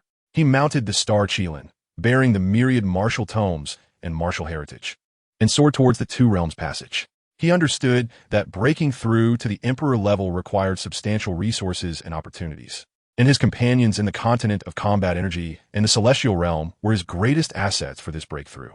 Along the journey, Yi Tiandi retrieved the Two Realm seal and contacted Xiao Yin and Tang Hua. Upon learning that they had established a solid foothold in Zhongzhou and the celestial realm, cultivating a group of disciples capable of simultaneously training in combat energy and celestial aura, Yi Tiandi felt a great sense of relief. Xiao Yin, Tang Hua, I have returned. Yi Tiandi's voice echoed through the Two Realm seal, declaring, "This time, I bring with me the martial heritage of the myriad martial realm. Let us train together and strive to break through to the Emperor level, safeguarding this myriad of worlds." In the distance, the golden light of the Two Realms passage intertwined with the martial spiritual essence of the myriad martial realm, forming a resplendent band of light. Yi Tiandi's figure gradually approached the light, where his legend would unveil a new chapter at the intersection of the continent of combat energy, the celestial realm, and the myriad martial realm. The goal of breaking through to the Emperor level and merging the myriad paths was ever closer. Chapter 24. Transmission of martial heritage between two realms, opportunities for the Emperor level. The golden Two Realms passage unfolded before him as Yi Tiandi rode the Star Qilin into it, instantly feeling the familiar mingling of combat energy and celestial aura. Upon reaching Falling Star Cliff, Xiao Yin and Tang Hua had already led the disciples of the Two Realms Alliance to await his arrival. The aura of the combat emperor and celestial power radiated from the two, clearly indicating that they had grasped the threshold of the Emperor level. Elder Brother Yi, you have finally returned. Tang Hua hurriedly approached, her gaze fixated on the myriad martial tomes behind the Star Qilin, curiosity sparkling in her eyes. Is this the martial heritage of the myriad martial realm? Yi Tiandi smiled and nodded, handing over the Earth Vein Fist Cannon and myriad martial clone technique, among other tomes. These martial truths can be fused with combat energy and celestial aura. For instance, the Earth Vein Fist Cannon can enhance physical defense, while the myriad martial clone technique can address our manpower shortages. Xiao Yin opened the myriad martial clone technique, his eyes lighting up with excitement. If we can manifest countless clones, it will enable us to tackle the crises of the small worlds with greater efficiency. 3 days later, The Two Realms Alliance convened a martial arts conference at Falling Star Cliff, where Yi Tiandi deconstructed the martial truths of the myriad martial realm into fundamental techniques to impart to the disciples of the Two Realms. He personally demonstrated the Earth Martial Path, delivering a punch that raised a towering stone wall from the ground, blocking Xiao Yan's Blue Lotus Heartfire, and then executed the fast sword martial path, the sword shadows darting like meteors, evading even Tang Huahua's blazing heavenly flames. The essence of martial truth lies in the mastery of intent over power. Standing at the center of the training ground, Yi Tiandi's three-colored energy swirled around him, his combat energy explosively surging, celestial aura deeply resonating, and martial arts firmly rooted. Only through the fusion of these three could one transcend the shackles of their realm. Below, Xian Zhenzi closed his eyes in contemplation, and after a moment, he opened them to conjure a blue-colored fist shadow in his palm, rich with the weight of martial truth. I have been stuck at the late transformation stage for 10 years. Thanks to your guidance, young friend Yi, I have finally grasped the threshold of the void refinement stage. Lei Qingyue also excitedly swung his thunderhammer, the lightning converging with martial truth to form a purple thunder fist. This method can enhance the power of my lightning formations by 30%, giving me greater assurance against demonic practitioners in the future. In the following month, Yi Tiandi dedicated each day to teaching martial arts to the disciples of the Two Realms, leading to a rapid enhancement of their strength. Xiaoyan integrated martial truths into the Buddha's Wrath Fire Lotus, creating a martial fire lotus that could trigger tremors in the earth upon detonation, while Tang Huahua combined the blazing heavenly flames with the fast sword martial path, developing the blazing heavenly sword shadow, increasing her sword's speed several-fold.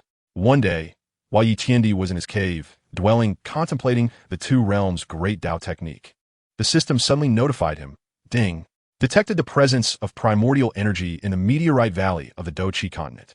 This energy serves as the core of the fusion between two realms, capable of assisting the host in condensing the seed of the imperial path and transcending to the imperial realm. A surge of joy filled Yi Tiandi's heart as he promptly set forth to Meteorite Valley with Xiao Yin and Tang Hui.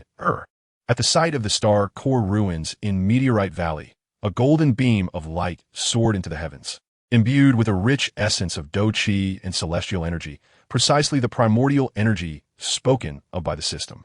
This was the source formed by the intertwining of star power and Do-Chi at the moment of Star Elder's demise. Yi Tiandi reached out to touch the beam, and the primordial energy surged through his fingertips into his body. The tricolored vortex within his dantian began to spin at an accelerated pace, and the patterns on the golden seed of the Tao gradually became clearer. Both Xiao Yin and Tang Hua sensed the profundity of the primordial energy, eagerly circulating their techniques to absorb it. Xiao Yan's aura of the Dou Emperor intensified, and the azure heart fire around him flickered with gold, while Tang Hua's flame of annihilation melded with the primordial energy, transforming into a dual-colored flame of red and blue. Just as Yi Tiandi was on the verge of fully condensing his Tao seed, the ground of Meteorite Valley suddenly quaked violently. A black fissure spread from the depths of the earth, unleashing a torrent of demonic energy, revealing that the remnants of the Soul Palace had been clandestinely cultivating reverse realm demonic techniques, attempting to use the primordial energy to open a portal to the demonic realm. Remnants of the Soul Palace, dare you cause havoc? A glint of coldness flashed in Yi Tiandi's eyes as he activated the Xianhuang body, a golden barrier erupting around him to ward off the demonic energy. Brandishing the Hongmeng Star Sword, he struck towards a fissure, and chaotic flames surged along the blade's trajectory, incinerating the demonic energy in an instant. From within the fissure, a figure clad in black robes slowly emerged, exuding an aura of late-stage void refinement, holding a black reverse realm pearl, the cherished artifact utilized by the Soul Palace to open the portal to the demonic realm. Yi Tiandi, you destroyed my Soul Palace. Today, I shall summon the demonic army with the primordial energy and turn the two realms to ash. The demonic cultivator hurled the reverse realm pearl into the air, and it erupted with black light, causing the fissure to expand rapidly, with the roars of countless demonic beasts echoing forth. Xiaoyan immediately unleashed the martial Tao Fire Lotus, sending the fiery lotus towards the fissure, while Tang Hua activated the flame of annihilation sword shadow, raining down upon the fissure in an attempt to halt the portal's opening. Yi Tiandi understood the urgency and fused the primordial energy with the tricolored energy, executing the ultimate technique of the two realms Tao art.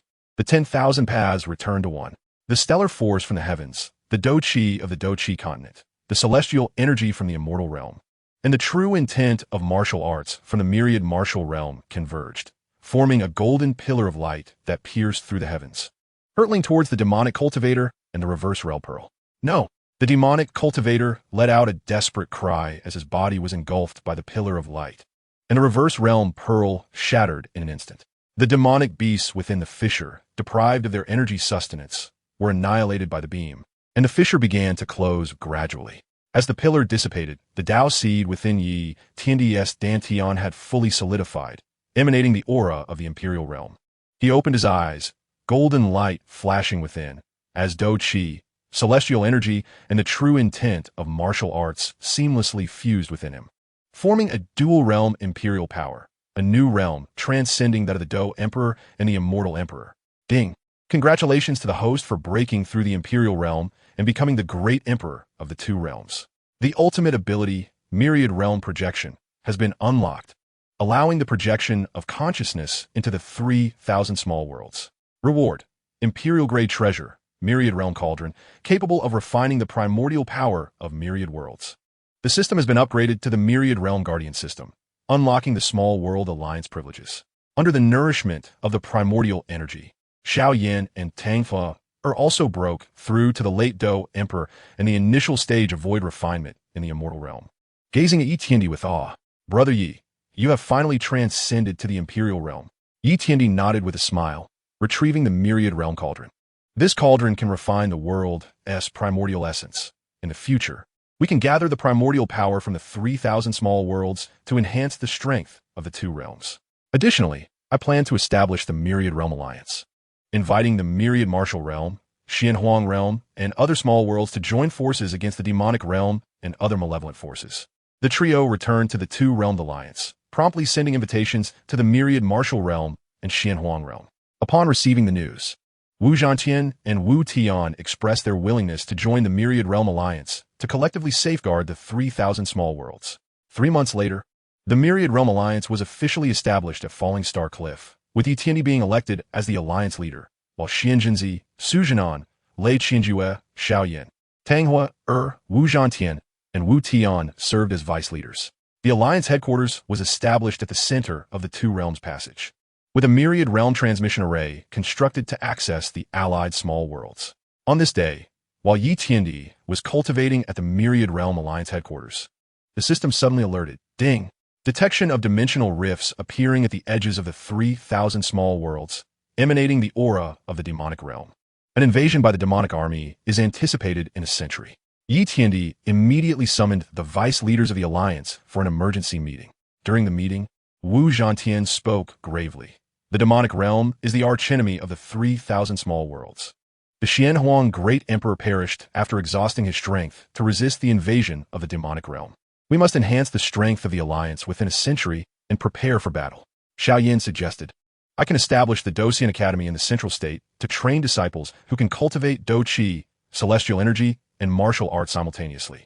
Tang Hua can head to the Flame Valley to refine demon-slaying pills, while Senior Xianjinzi and Senior Lei Qianjue can strengthen the defenses of the Immortal Realm and the Myriad Martial Realm. Yi Tiandi nodit agelent. I shall journey to the 3,000 small worlds to seek out civilizations that have yet to ally, inviting them to join the Myriad Realm Alliance.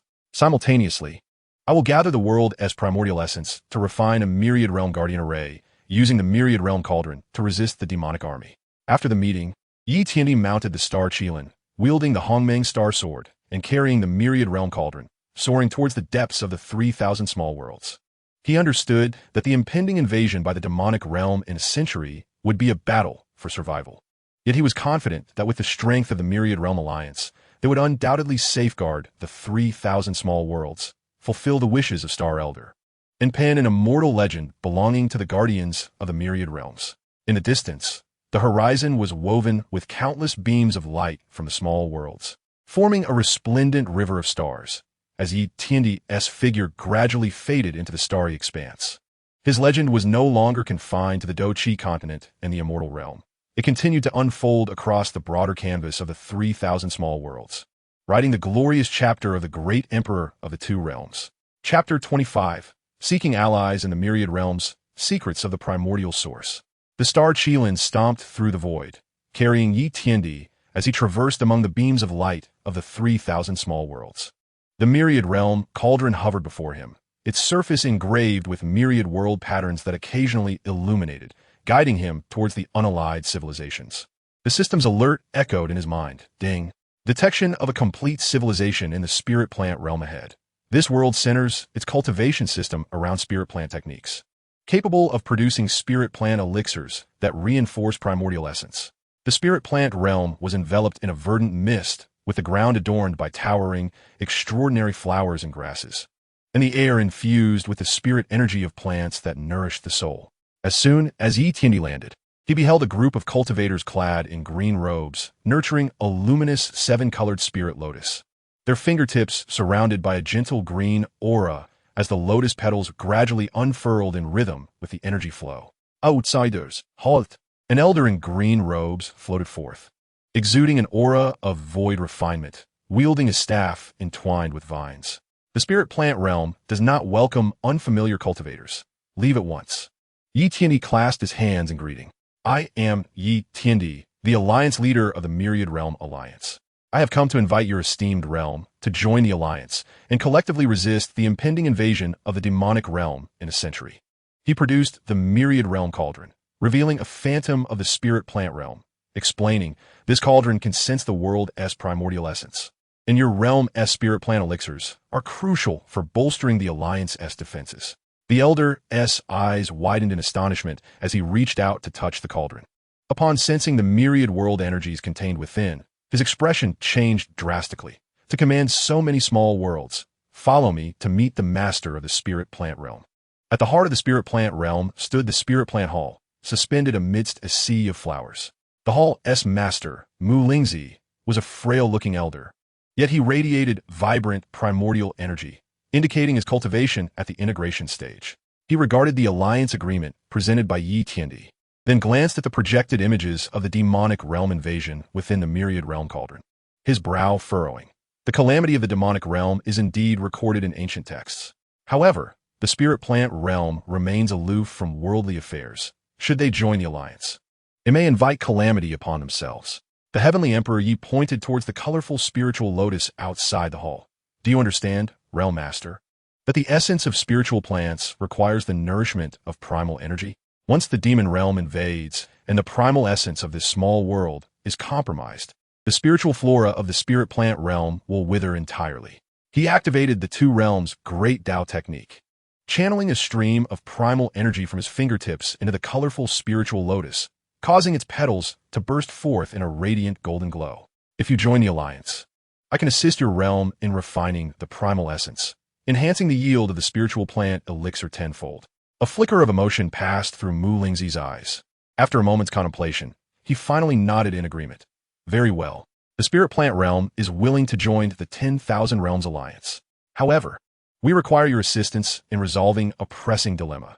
The infestation of soul-eating insects has ravaged 30% of our spiritual fields. If not eradicated, we will be unable to provide sufficient spiritual plant elixir.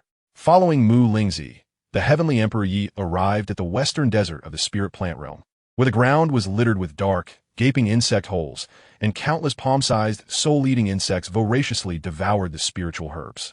These insects were encased in hard shells, impervious to ordinary spiritual plant techniques. They feed on spiritual energy, and their shells can withstand celestial power, Mu Lingzi lamented. Yet, the heavenly emperor merely smiled, drawing forth the Hongmeng star sword, its blade entwined with chaotic fire and the essence of martial arts. The armor-piercing force within the martial arts will precisely counter them. He leaped into action, executing a swift martial technique, with sword shadows darting like meteors, each one striking the gaps in the soul-eating insect shells with precision. The chaotic fire surged along the sword shadows, incinerating the insects to ashes in an instant. The star Qingyang unleashed silvery flames, infused with the spiritual essence of the spirit plant realm, creating an inferno that eradicated all the soul-eating insects within the burrows. With the soul-eating insects vanquished, Mu Lingzi was overjoyed and immediately ordered the full-scale refinement of the spiritual plant elixir. Seizing the opportunity, the Heavenly Emperor absorbed the primal essence of the spirit plant realm, integrating the vitality of the spiritual plant techniques into the two realms' great Tao technique. Remarkably, a trace of life force emerged within the imperial power of the two realms in his dantian, marking a pivotal step towards breaking through the combined body stage. Departing from a spirit plant realm, the Heavenly Emperor journeyed to the artifact spirit realm. This small world, centered on artifact forging, featured cities crafted from metal, with furnaces ablaze day and night, filling the air with sparks and the scent of metal. The realm master, Qingyang, was a robust figure, wielding a freshly forged supreme celestial sword, exuding the aura of a late-stage void refinement cultivator. To have the artifact spirit realm join the alliance, you must first withstand 3 of my strikes, Qingyang declared with a hearty laugh, swinging his sword towards the Heavenly Emperor. The Heavenly Emperor activated the Xian body technique, meeting the sword with his bare hands. A golden shield enveloped him, deflecting the blade as he unleashed the Earth Martial technique, causing metallic vines to spring forth from the ground and ensnare Qingyang's celestial sword. What a remarkable feat of physical prowess! Qingyang exclaimed, admiration gleaming in his eyes. For the second strike, he invoked the technique of artifact spirit unification, causing innumerable refining materials to levitate, coalescing into a torrent of metal. The Heavenly Emperor summoned the 10,000 Realms Cauldron, which erupted with a powerful suction, drawing the metallic stream into the cauldron and instantly refining it into a golden spear. For the third strike, Qingyang summoned the Artifact Spirit Cauldron, the treasured artifact of the Artifact Spirit Realm, from which a multitude of artifact spirits surged forth, charging at the Heavenly Emperor. The Heavenly Emperor activated the 10,000 martial avatars technique, conjuring hundreds of martial avatars, simultaneously performing the two realms' stellar slash. The avatars, in his true form's sword shadows intertwined, forming a golden web that obliterated the artifact spirits. Thoroughly impressed, Qingyang promptly signed the alliance agreement. The artifact spirit realm is willing to join the alliance. We can forge the 10,000 realms defensive armor, augmenting the defense of the alliance's disciples by 50%. In the ensuing 6 months, the Heavenly Emperor successfully persuaded 12 additional small worlds, including the Formation Realm and the Alchemy Realm, to join the 10,000 Realms Alliance. The Formation Realm provided void formations capable of reinforcing spatial barriers, while the Alchemy Realm contributed the 10,000 Realms Restoration Pill, which facilitated swift recovery of cultivation. The strength of the alliance grew exponentially. One day, the Heavenly Emperor arrived at the desolate Death Realm, situated at the edge of the 3,000 small worlds. This wasteland was littered with shattered treasures and desiccated bones, remnants of a small world once invaded by the Demon Realm. A system prompt chime, ding. Detection of a fragment of the Demon Realm's primal source deep within the Death Realm. Integrating this fragment will grant early insight into the weaknesses of Demon Realm energy. Delving into the Death Realm, he discovered a shard emanating a black glow within a crumbling temple. As soon as he grasped the fragment, a corrosive demonic aura surged through his arm, causing the imperial power within his dantian to boil, tightly enveloping the malicious energy. Ding! Host has absorbed the fragment of the Demon Realm's primal source, unlocking the power to dispel demonic forces. The two realms' imperial power can now counter demonic energy. Reward: Demon Realm Compendium, detailing the distribution of demonic forces and the weaknesses of demon cultivation techniques. Just as the Heavenly Emperor concealed the fragment, heavy footsteps echoed from outside the temple. A massive demon-armored beast burst in, a third-tier demon beast equivalent to the early combined body stage in the cultivation realm. Its body shielded by armor resistant to celestial power, exhaling black demonic flames. Dispelling power slash. The Heavenly Emperor wielded his newly unlocked ability, and the Hongmang star sword shimmered with golden patterns as he struck at the demon-armored beast. The blade easily pierced through the armor, and the dispelling power surged along the blade into the beast's body, causing it to scream in agony before disintegrating into ash. As he departed the Death Realm, the Heavenly Emperor sensed an unusual stirring from the 10,000 Realms Cauldron. The cauldron revealed a complete map of the 3,000 small worlds, with a region marked as the core of primal essence, where the primal essences of all small worlds converged, the heart of the 10,000 realms. Should he master the heart of the 10,000 realms, he could harness the primal energy of all small worlds to forge a protective array for the realms. Elated, the Heavenly Emperor immediately set his course towards the heart of the 10,000 realms. located at the center of the 3,000 small worlds. The heart of the 10,000 realms was a golden continent floating in the void. At its center, a golden pillar of light pierced through the heavens, embodying the core of the myriad world's primal essence. As the heavenly emperor approached the pillar, he felt an overwhelming pressure. Entwined around the pillar was a primal essence dragon, a guardian beast formed from primal energy, whose might reached the great ascension stage. Intruder, halt! The primal essence dragon roared thunderously, sweeping its claws towards the heavenly emperor with a wave of golden energy. The heavenly emperor activated the two realms' imperial power, manifesting myriad ethereal images of world around him. He bowed respectfully to the primal essence dragon. I am Yi Tiandi, here to borrow the primal essence of the 10,000 realms to forge a protective array against the invasion of the demon realm. The primal essence dragon regarded the heavenly emperor, a flicker of understanding in its gaze. You possess the two realms' imperial power and the aid of the 10,000 realms cauldron. You are indeed the destined protector of the 3,000 small worlds. However, to borrow the primal essence, you must pass the trial of the primal essence. Endure within the pillar for 7 days without being repelled by its power. Without hesitation, the heavenly emperor stepped into the pillar, where the primal energy surged into him like a tide, enveloping the imperial power in his dantian. He employed the two realms' great Tao technique, gradually integrating the primal energy into his imperial power. The patterns on the golden seed of the Tao became increasingly defined, and his cultivation steadily progressed, drawing closer to the combined body stage. 7 days later, the heavenly emperor emerged from the pillar, his two realms' imperial power now infused with the golden hue of primal energy, successfully advancing to the mid-combined body stage. The primal essence dragon nodded in satisfaction. From this day forth, you shall be the guardian of the primal essence of the 10,000 realms, able to summon the primal energy of the heart of the 10,000 realms at will. The heavenly emperor retrieved the 10,000 realms cauldron, pouring the primal energy into it.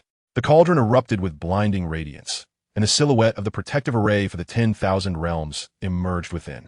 He understood that a crucial step towards repelling the invasion of the demon realm had been accomplished. Upon returning to the two realms alliance, he found the disciples adorned in the 10,000 realms defensive armor forged by the artifact spirit realm, wielding weapons enhanced with the void formations from the formation realm, while mountains of the 10,000 realms restoration pills from the alchemy realm were piled high. Xiao Yin and Tang Huer rushed to him, their eyes alight with excitement.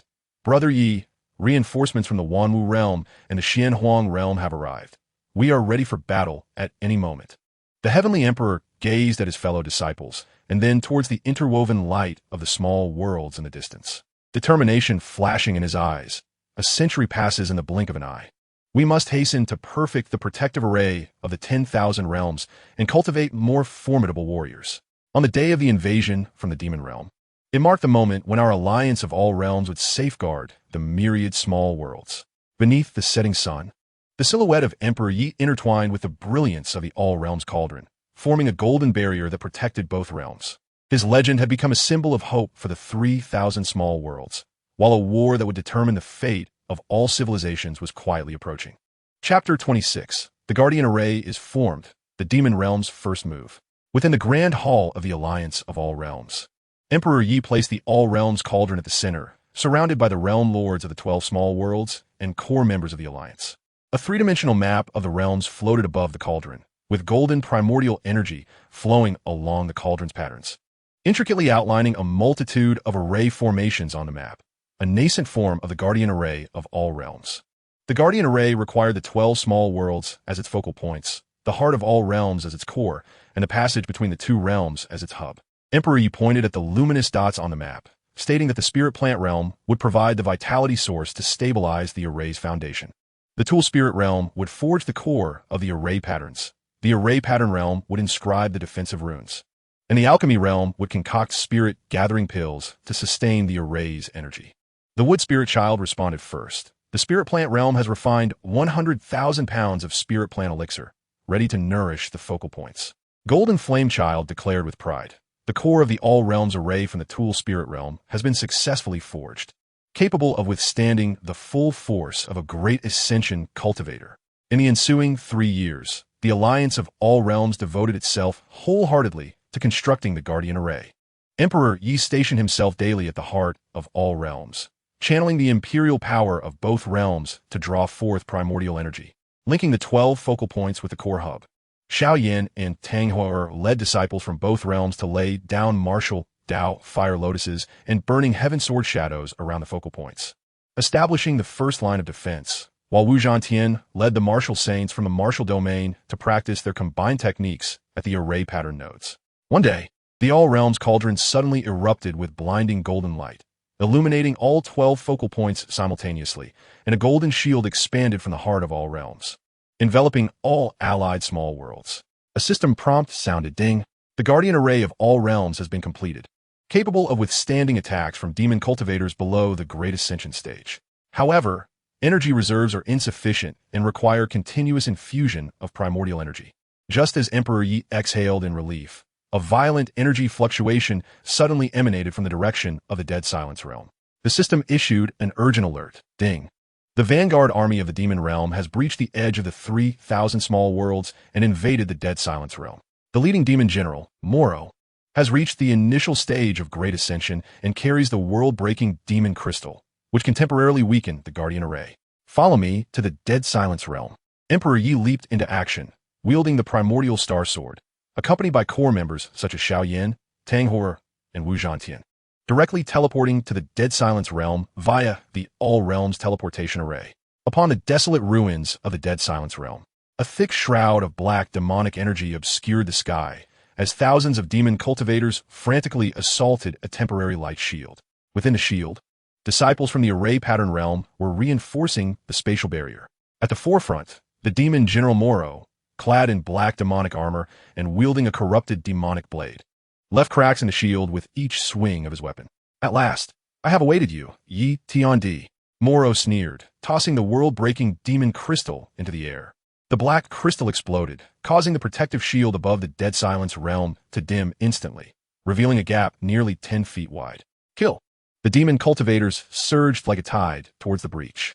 Emperor Ye's gaze turned cold as he summoned the power to break demons. Golden patterns surged upon the primordial star sword. Wu Zhantian, please lead the martial saints to hold the breach. Xiaoyan, Tang Hua, follow me to slay Moro. Wu Zhantian brandished the all-martial spear, leading 100 martial saints to form the all-martial battle array, their golden spear shadows piercing through the advancing demon cultivators. Xiaoyan unleashed the martial Dao fire lotus, which erupted in golden flames, rapidly consuming dozens of demon cultivators as the flames spread through the demonic energy. Meanwhile, Tang Hua's burning heaven sword shadows darted like meteors, each strike infused with the power to break demons, reducing the bodies of demon cultivators to ashes. Emperor Yi leapt before Moro, delivering a decisive strike. Moro, meet your end. Moro parried with his blade. Yet the clash between the demonic and golden energies erupted into a piercing shriek. Shocked, Moro staggered back 3 steps, his eyes widening in surprise. You have mastered the power to break demons. No wonder you could be the guardian of all realms. Summoning his demonic energy, Moro conjured 3 demonic shadows that simultaneously executed a 3 demons unite slash, merging into a colossal demonic blade aimed at Emperor Yi. In response, Emperor Yi activated his Xianhuang body, unleashing a burst of golden energy while executing the 10,000 paths unite slash, the 3-colored energy sword clashing against the demonic blade. Boom! The shockwave of energy sent surrounding demon cultivators flying, causing both Emperor Yi and Moro to retreat simultaneously. Seizing the opportunity, Emperor Yi utilized the teleportation technique to appear behind Moro, thrusting his sword towards the demon general's back. Moro reacted swiftly, turning to block with his demonic blade. But the power to break demons infiltrated his body, disrupting his demonic energy. Xiaoyan, Tang Hua now, Emperor Yi commanded Lude. A Xiaoyan's martial Dao fire lotus and Tang Hua's burning heaven sword shadows struck simultaneously. Moro's expression changed drastically, attempting to evade. He found himself ensnared by Emperor Yi's Xianhuang body. The fire lotus and sword shadows collided with Moro, who let out a horrific scream as his body was gradually reduced to ash by the dual forces of flame and the power to break demons. Having dealt with Moro, Emperor Yi immediately retrieved the All Realms cauldron, absorbing the fragments of the world-breaking demon crystal. Ding. Host has absorbed the world-breaking demon crystal. The guardian array of all realms has gained anti-demonic runes, capable of rebounding 30% of demonic energy attacks. Seeing their leader slain, the demon cultivators in the Dead Silence realm fell into disarray. Wu Zhantian led the martial saints to pursue the retreating demons, annihilating them completely. However, as Emperor Yi gazed upon the restored brilliance of the Guardian Array's shield, his brow remained furrowed. Moro was merely the vanguard. The true demonic army had likely already assembled beyond the rifts of the realms. Upon returning to the headquarters of the Alliance of All Realms, Emperor Yi promptly convened an emergency meeting. He projected information obtained from the Demon Realm Compendium in the center of the hall. The Demon Realm is divided into 7 domains. This invasion originates from the Black Demon Domain. The Domain Lord, Black Demon Emperor, has reached the initial stage of transcendence and commands 3 late-stage Great Ascension Demon Generals, along with an army of 1 million demon cultivators. Golden Flame, Child's expression grew grave. Demon cultivators of the transcendent stage can harness the primordial energy of the demon realm. While our Guardian Array can withstand attacks from the Great Ascension stage, it may not be able to fend off the Transcendence Demon Emperor. Wood Spirit Child added, the Spirit Plant elixir from the Spirit Plant realm can only sustain the Guardian Array for 10 years. If the conflict drags on, our array energy will eventually be depleted. After pondering for a moment, Emperor Yi declared, we must proceed in 3 steps. First, the Alchemy Realm and Spirit Plant Realm will collaborate to concoct the primordial spirit gathering pills, enhancing the energy reserves of the Guardian Array. Second, we will send envoys to the unallied Thunder Punishment Realm and the Frozen Realm, inviting them to join the Alliance to bolster our strength. Third, I will return to the heart of all realms to attempt a breakthrough to the Transcendent stage. Only by reaching the pinnacle of the Emperor Realm can I contend with the Black Demon Emperor. Everyone nodded in agreement and promptly set about their tasks. Xiao Yan and Tang Hou'er volunteered to journey to the Thunder Punishment Realm and Frozen Realm, while Wu Zhantian remained at the Alliance headquarters, overseeing the daily operations of the Guardian Array. Xian Jinzi and Lei Qianjua led their disciples to set up warning arrays near the rifts of the realms. Once more, Emperor Yi arrived at the heart of all realms, stepping into the pillar of primordial light. He activated the 2 realms' Great Tao technique, merging fragments of demonic primordial energy with that of the all realms. The imperial power of both realms within his dantian gradually took on a faint black hue, the key to mastering the power to break demons. Days turned into months, and Emperor Ye's cultivation steadily advanced, breaking through from mid-formation to late formation, and then to the initial stage of Great Ascension. When his cultivation reached the pinnacle of Great Ascension, the primordial light pillar suddenly trembled violently, with countless strands of golden light streaming into his sea of consciousness. It was the sentient beings of the 3,000 small worlds silently praying, willing to lend their faith power to assist him in breaking through to the transcendent stage. Ding! Faith power from the 3,000 small worlds detected. The host can condense the imperial soul of all realms to break through to the transcendent stage. Do you wish to merge the faith power? Without hesitation, Emperor Yi chose to merge, as the faith power surged into his body like a tidal wave. The golden seed of Tao within his dantian erupted into brilliant radiance, merging the imperial power of both realms with the faith power to form a golden ethereal image of the imperial soul. The ethereal figure opened its eyes and let out a resounding howl that echoed through the heavens and the earth. Qingyang aura surgi, breaking through to the Great Ascension stage and reaching the initial phase of the tribulation. Ding! Congratulations to the host for transcending to the tribulation phase, becoming the Emperor of all realms, and unlocking the ultimate combat technique, the all-world reflux, allowing the manipulation of energies from 3,000 minor worlds for offensive purposes. Reward: the Imperial-grade magic artifact, the demonic breaking battle boots, enabling freedom of movement within the demon realm without succumbing to demonic energy. Yi Qiandi opened his eyes, and a brilliant interplay of gold and black flickered within. He sensed the vast imperial power coursing through him, alongside a profound connection with the 3,000 minor worlds. Whenever he desired, he could summon the primordial forces of any allied minor world. At that moment, the system suddenly issued an urgent alert. Ding! An anomaly has occurred in the rift of the domain. The Black Demon Emperor leads a 1,000,000-strong army of demon cultivators, having breached the outer defenses of the Guardian Formation, and is now assaulting the Thunder Punishment Realm and the Frozen Realm. A chill ran down Yi Tiandi's spine as he swiftly retrieved the all-world cauldron. Using its projection to observe, the The skies of the Thunder Punishment Realm were shrouded in dark demonic energy, and the Black Demon Emperor wielded a Black Demon Emperor's sword, cleaving through the defenses with a single stroke, leaving a colossal crack in the protective formation. On the icy plains of the Frozen Realm, 3 late-stage demon generals led their demon cultivators in a frenzied slaughter of the disciples. Xiaoyan, Tang Huer, how are you both? Yi Tiandi contacted them through the all-world cauldron. Xiaoyan's voice was labored. Big Brother Yi, the master of the Thunder Punishment Realm, has agreed to join the alliance. But the Black Demon Emperor is too powerful. We can barely hold on. Tang Huer's voice was filled with urgency. The defensive formation of the Frozen Realm is on the verge of collapse. We request assistance. Yi Tiandi immediately issued commands. Elder Wu Zhantian, lead the reinforcements from the All-Martial Realm and the Xianwang Realm to support the Thunder Punishment Realm. Master Mu Lingzi, take the disciples of the Spiritual Plant Realm to repair the defensive formation of the Frozen Realm with the Spiritual Plant Elixir. Master Jin Yanzi, rally the cultivators from the Artifact Spirit Realm to erect temporary defenses in the Thunder Punishment Realm. I shall head to the Thunder Punishment Realm to confront the Black Demon Emperor directly. With that, Yi Tiandi leaped into the all-world teleportation array, unleashing his imperial power. The demonic breaking battle boots, radiating a golden light, and vanished within the array. In the skies above the Thunder Punishment Realm, the Black Demon Emperor looked at the crumbling defensive formation with a cold smile. How dare this insignificant Thunder Punishment Realm resist me? Today, I shall turn your realm into fodder for the Demon Realm. He raised his Demon Emperor sword, ready to strike, when suddenly, a golden beam of light shot up from the teleportation array, revealing Yi Tiandi's figure. Black Demon Emperor, your opponent is me, Yi Tiandi declared, brandishing the primordial star sword. Surrounded by the phantoms of 3,000 minor worlds, the imperial power of the initial tribulation phase descending upon him like a mountain. The Black Demon Emperor's expression shifted dramatically, a flicker of trepidation crossing his eyes. Emperor of all realms?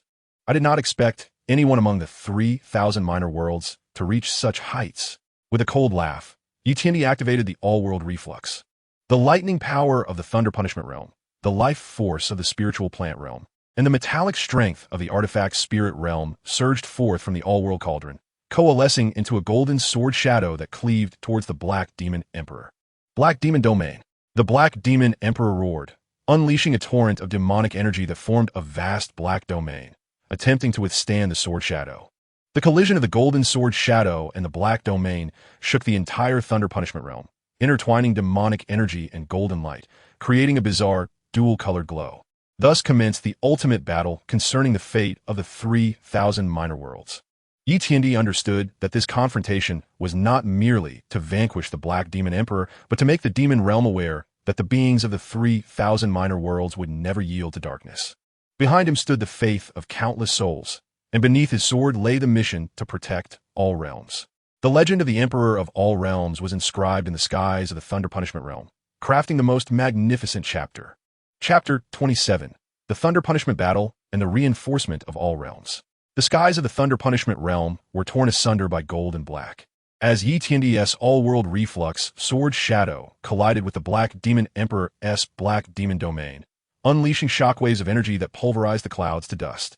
The Black Demon Emperor's hand, gripping the Demon Emperor's sword, trembled slightly. The domain condensed from the essence of the demon realm had been cleaved open by the sword shadow. And fury flashed in his eyes. You can actually wield the power of the all realms. No wonder you dare to call yourself the Emperor of all realms. The demon realm's invasion will slaughter all beings. Today, your blood shall honor the fallen cultivators of the minor worlds. Yi Tiandi activated the demonic breaking battle boots, instantly appearing behind the Black Demon Emperor, the primordial star sword piercing towards his heart with the power to vanquish demons. The Black Demon Emperor reacted swiftly, countering with his sword. At the moment of impact, black demonic energy spread along the blade, attempting to corrupt Yi Tiandi's imperial power. All-world imperial soul, purify the demons. The ethereal image of the all-world imperial soul within Yi Tiandi's consciousness opened its eyes, a golden light shooting forth from its brow, instantly purifying the demonic energy. Seizing the opportunity, he channeled the swift sword technique of martial intent, raining down sword shadows like a torrential downpour upon the Black Demon Emperor's demonic armor. Each strike infused with vanquishing power, causing the runes on the armor to gradually fade. The Black Demon Emperor roared in fury, unleashing a frenzy of power from within the essence of the demon realm. The black demon domain suddenly expanded, and countless black demonic spikes shot forth from the domain. Yi Tiandi activated the Xianhuang Titan body, a golden shield forming to block the demonic spikes, while simultaneously retrieving the all-world cauldron, which erupted with a suction force, drawing in all the spikes and converting them into pure vanquishing power. What kind of cauldron is this? It can actually devour the essence of the demon realm. The Black Demon Emperor's expression shifted dramatically. He had not anticipated that Yi Tiandi possessed such a treasure. Yi Tiandi Skofut, injecting the converted vanquishing power into the primordial star sword, the golden runes on the blade becoming even more resplendent. The all-world cauldron is specifically designed to counter your kind. Just as the two clashed fiercely, a tremendous noise erupted from the defensive formation of the Thunder Punishment Realm. A late-stage demon general led over 10,000 demon cultivators, breaching Wu Zhantian's all-martial battle array, charging towards the core of the defensive formation. The master of the Thunder Punishment Realm, Lei Xiao, wielded the Thunder Punishment Sword, striving valiantly to defend, but was sent flying by the demon general's strike, spitting blood. Master of the Thunder Realm, Yi Tiandi felt a surge of urgency, wishing to assist, but was firmly entangled by the Black Demon Emperor. The Black Demon Emperor grinned wickedly. Your opponent is me. Do not even think of diverting your attention. He unleashed the secret technique of the demon realm, Black Demon Disintegration, his aura surging to the mid-tribulation stage as the demonic energy coalesced into a gigantic demonic dragon. Lunging towards Yi Tiandi, Xiaoyan, Tang Huer, hurry to support the core of the Thunder Punishment Realm. Yi Tiandi invoked the all-world reflux, channeling the life force of the spiritual plant realm and the metallic strength of the artifact spirit realm, forming a golden light shield that blocked the demonic dragon while shouting into the void. Two figures burst forth from the teleportation array, Xiao Yin and Tang Huer. Xiao Yin had broken through to the pinnacle of the Dou Emperor stage, his body enveloped in the blue lotus core fire fused with martial intent, transforming into a golden fire lotus. Tang Huer had also reached the late stage of the refinement void, her burning heaven sword shadow entwined with vanquishing power. The two launched their attacks in unison, the fire lotus and sword shadow intertwining into a dual-colored light net, ensnaring the rushing demon cultivators. Martial Dao Fire Lotus explode. Xiao Yin shouted, the golden fire lotus detonating in midair, the vanquishing power contained within instantly incinerating the demon cultivators to ashes. Seizing the opportunity, Tang Huer teleported behind the demon general, striking towards his neck with her sword. The demon general reacted swiftly, turning to block with his demonic blade. But the vanquishing power from the sword infiltrated his body, causing his demonic energy to spiral into chaos. Master of the Thunder Realm, lend me your Thunder Punishment power. Xiaoyan called out to Lei Xiao. Understanding his intent, Lei Xiao immediately tapped into the essence of the Thunder Punishment Realm. Dark clouds gathered in the sky, and countless bolts of purple lightning rained down upon the demon general. Xiaoyan took this chance to invoke the all-martial clone technique, conjuring hundreds of martial clones, simultaneously executing the dual-world star slash. The sword shadows of the clones and the main body intertwined into a golden light net, ensnaring the demon general firmly. Tang Huer leaped into the air, wielding the burning heaven sword, the flames and vanquishing power blending as she struck towards the demon general's head. The demon general let out a piercing scream, his body cleaved in two, and as his nascent soul attempted to flee, it was consumed entirely by Xiao Yan's golden fire lotus.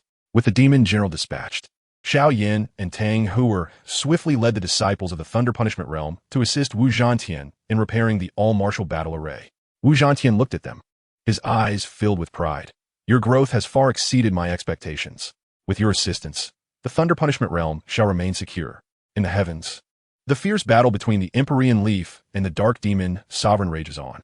The Dark Demon Sovereign's power is nearing its limit, his aura gradually waning. Yet he remains unwilling to concede.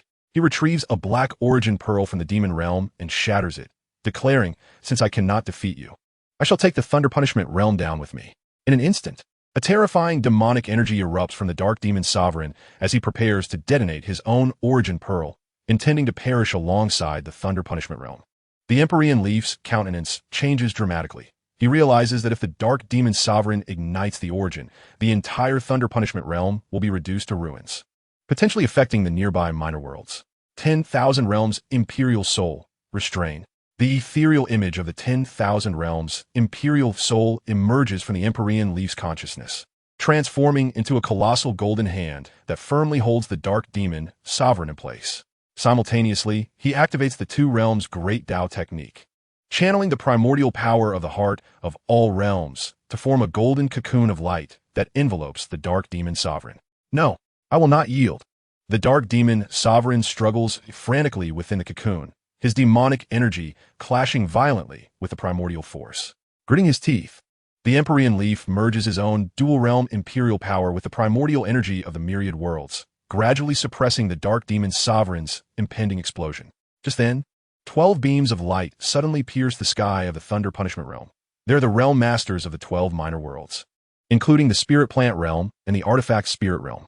Each channels their primordial power into the golden cocoon, causing its brilliance to intensify. Li Dadie, we have come to assist you, calls out Mu Lingzi. Jin Yinzi adds, the primordial powers of the 12 minor worlds are now linked with the heart of all realms and can help you seal the dark demon's sovereign completely. A surge of joy fills the Empyrean Leaf. He promptly channels the primordial energies of the 12 minor worlds, merging them with his dual-realm imperial power to create a seal of the myriad worlds. The golden cocoon gradually constricts, suppressing the dark demon sovereign's demonic energy and primordial force until he is ultimately sealed within the cocoon. Dark demon sovereign, your massacre of the beings in the minor worlds is unforgivable. I shall seal you within the heart of the myriad worlds, allowing you to eternally endure the purification of primordial power to atone for your sins. With a resounding command, the golden cocoon transforms into a streak of flowing light, soaring into the cauldron of the myriad worlds, transported to the source light column of the heart of all realms. As the dark demon sovereign is sealed, the demonic energy of the Thunder Punishment Realm gradually dissipates, and the sky returns to clarity. The Empyrean Leaf gazes at the 12 realm masters and the disciples of the dual realms who have come to their aid, his eyes filled with gratitude. Thank you all for your assistance. The crisis in the Thunder Punishment Realm has been resolved. However, the Dark Demon Sovereign is merely one of the domain masters of the 7 realms of the Demon Realm. We must swiftly prepare to confront the invasions of other domain masters from the Demon Realm. Thunder Roar approaches the Empyrean Leaf and bows, saying, Leader Yi, the Thunder Punishment Realm formally wishes to join the alliance of the myriad worlds, standing together with the other minor worlds to resist the Demon Realm's invasion. The Master of the Ice Sealing Realm, Bing Ning, also conveys through the cauldron of the myriad worlds. The Ice Sealing Realm has repelled the demon cultivators and wishes to join the alliance of the myriad worlds to collectively combat the Demon Realm. The Empyrean Leaf nods and responds, Excellent. Now we have 14 minor worlds in the alliance. Next, we must expedite the enhancement of the alliance's strength, refine the guardian formation of the myriad worlds, and dispatch envoys to other unallied minor worlds to expand the alliance's scale. He retrieves the cauldron of the myriad worlds, infusing the primordial powers of the Thunder Punishment Realm and the Ice Sealing Realm into it, causing the silhouettes of the 14 minor worlds to manifest upon the cauldron surface. A system notification chimes, ding. 2 new minor worlds have joined the alliance of the myriad worlds. The Guardian Formation of the myriad worlds has been upgraded to the 14 Realms Guardian Formation, capable of withstanding attacks from mid-stage demon cultivators and unlocking the upgrade permissions for the myriad worlds teleportation array, allowing for instant transportation between minor worlds. A wave of elation washes over the Empyrean Leaf. Instant transportation means that reinforcements from the Alliance can reach any attacked minor world in the shortest possible time. He immediately issues orders. Master Jin Yinzi, please lead the cultivators of the Artifact Spirit Realm to upgrade the Myriad Worlds Teleportation Array. Master Mu Lingzi, continue to refine the Spirit Plant Elixir to enhance the energy of the Guardian Formation. Xiao Zhan, Dang Huo, you will lead the disciples of the Dual Realms to set up a warning formation in the Thunder Punishment Realm and the Ice Sealing Realm to prevent another surprise attack from the Demon Cultivators. Everyone promptly accepts their assignments and disperses to act. The Empyrean Leaf remains in the Thunder Punishment Realm, contemplating the primordial power of the realm, merging the power of Thunder Punishment into the 2 realms' Great Tao technique. The ferocity of the Thunder Punishment power combined with the purifying force against demons adds a new quality to his dual realm Imperial power, a crucial element for breaking through to mid-stage transcendence. 3 days later, the upgrade of the Myriad Worlds Teleportation Array is complete.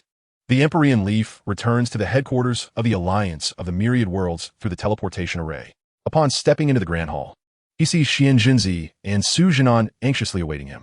Xian Jinzi states, Your Majesty, We have just received news that the Blood Demon Domain and the Bone Demon Domain of the Demon Realm have united and are attacking the Wind Spirit Realm.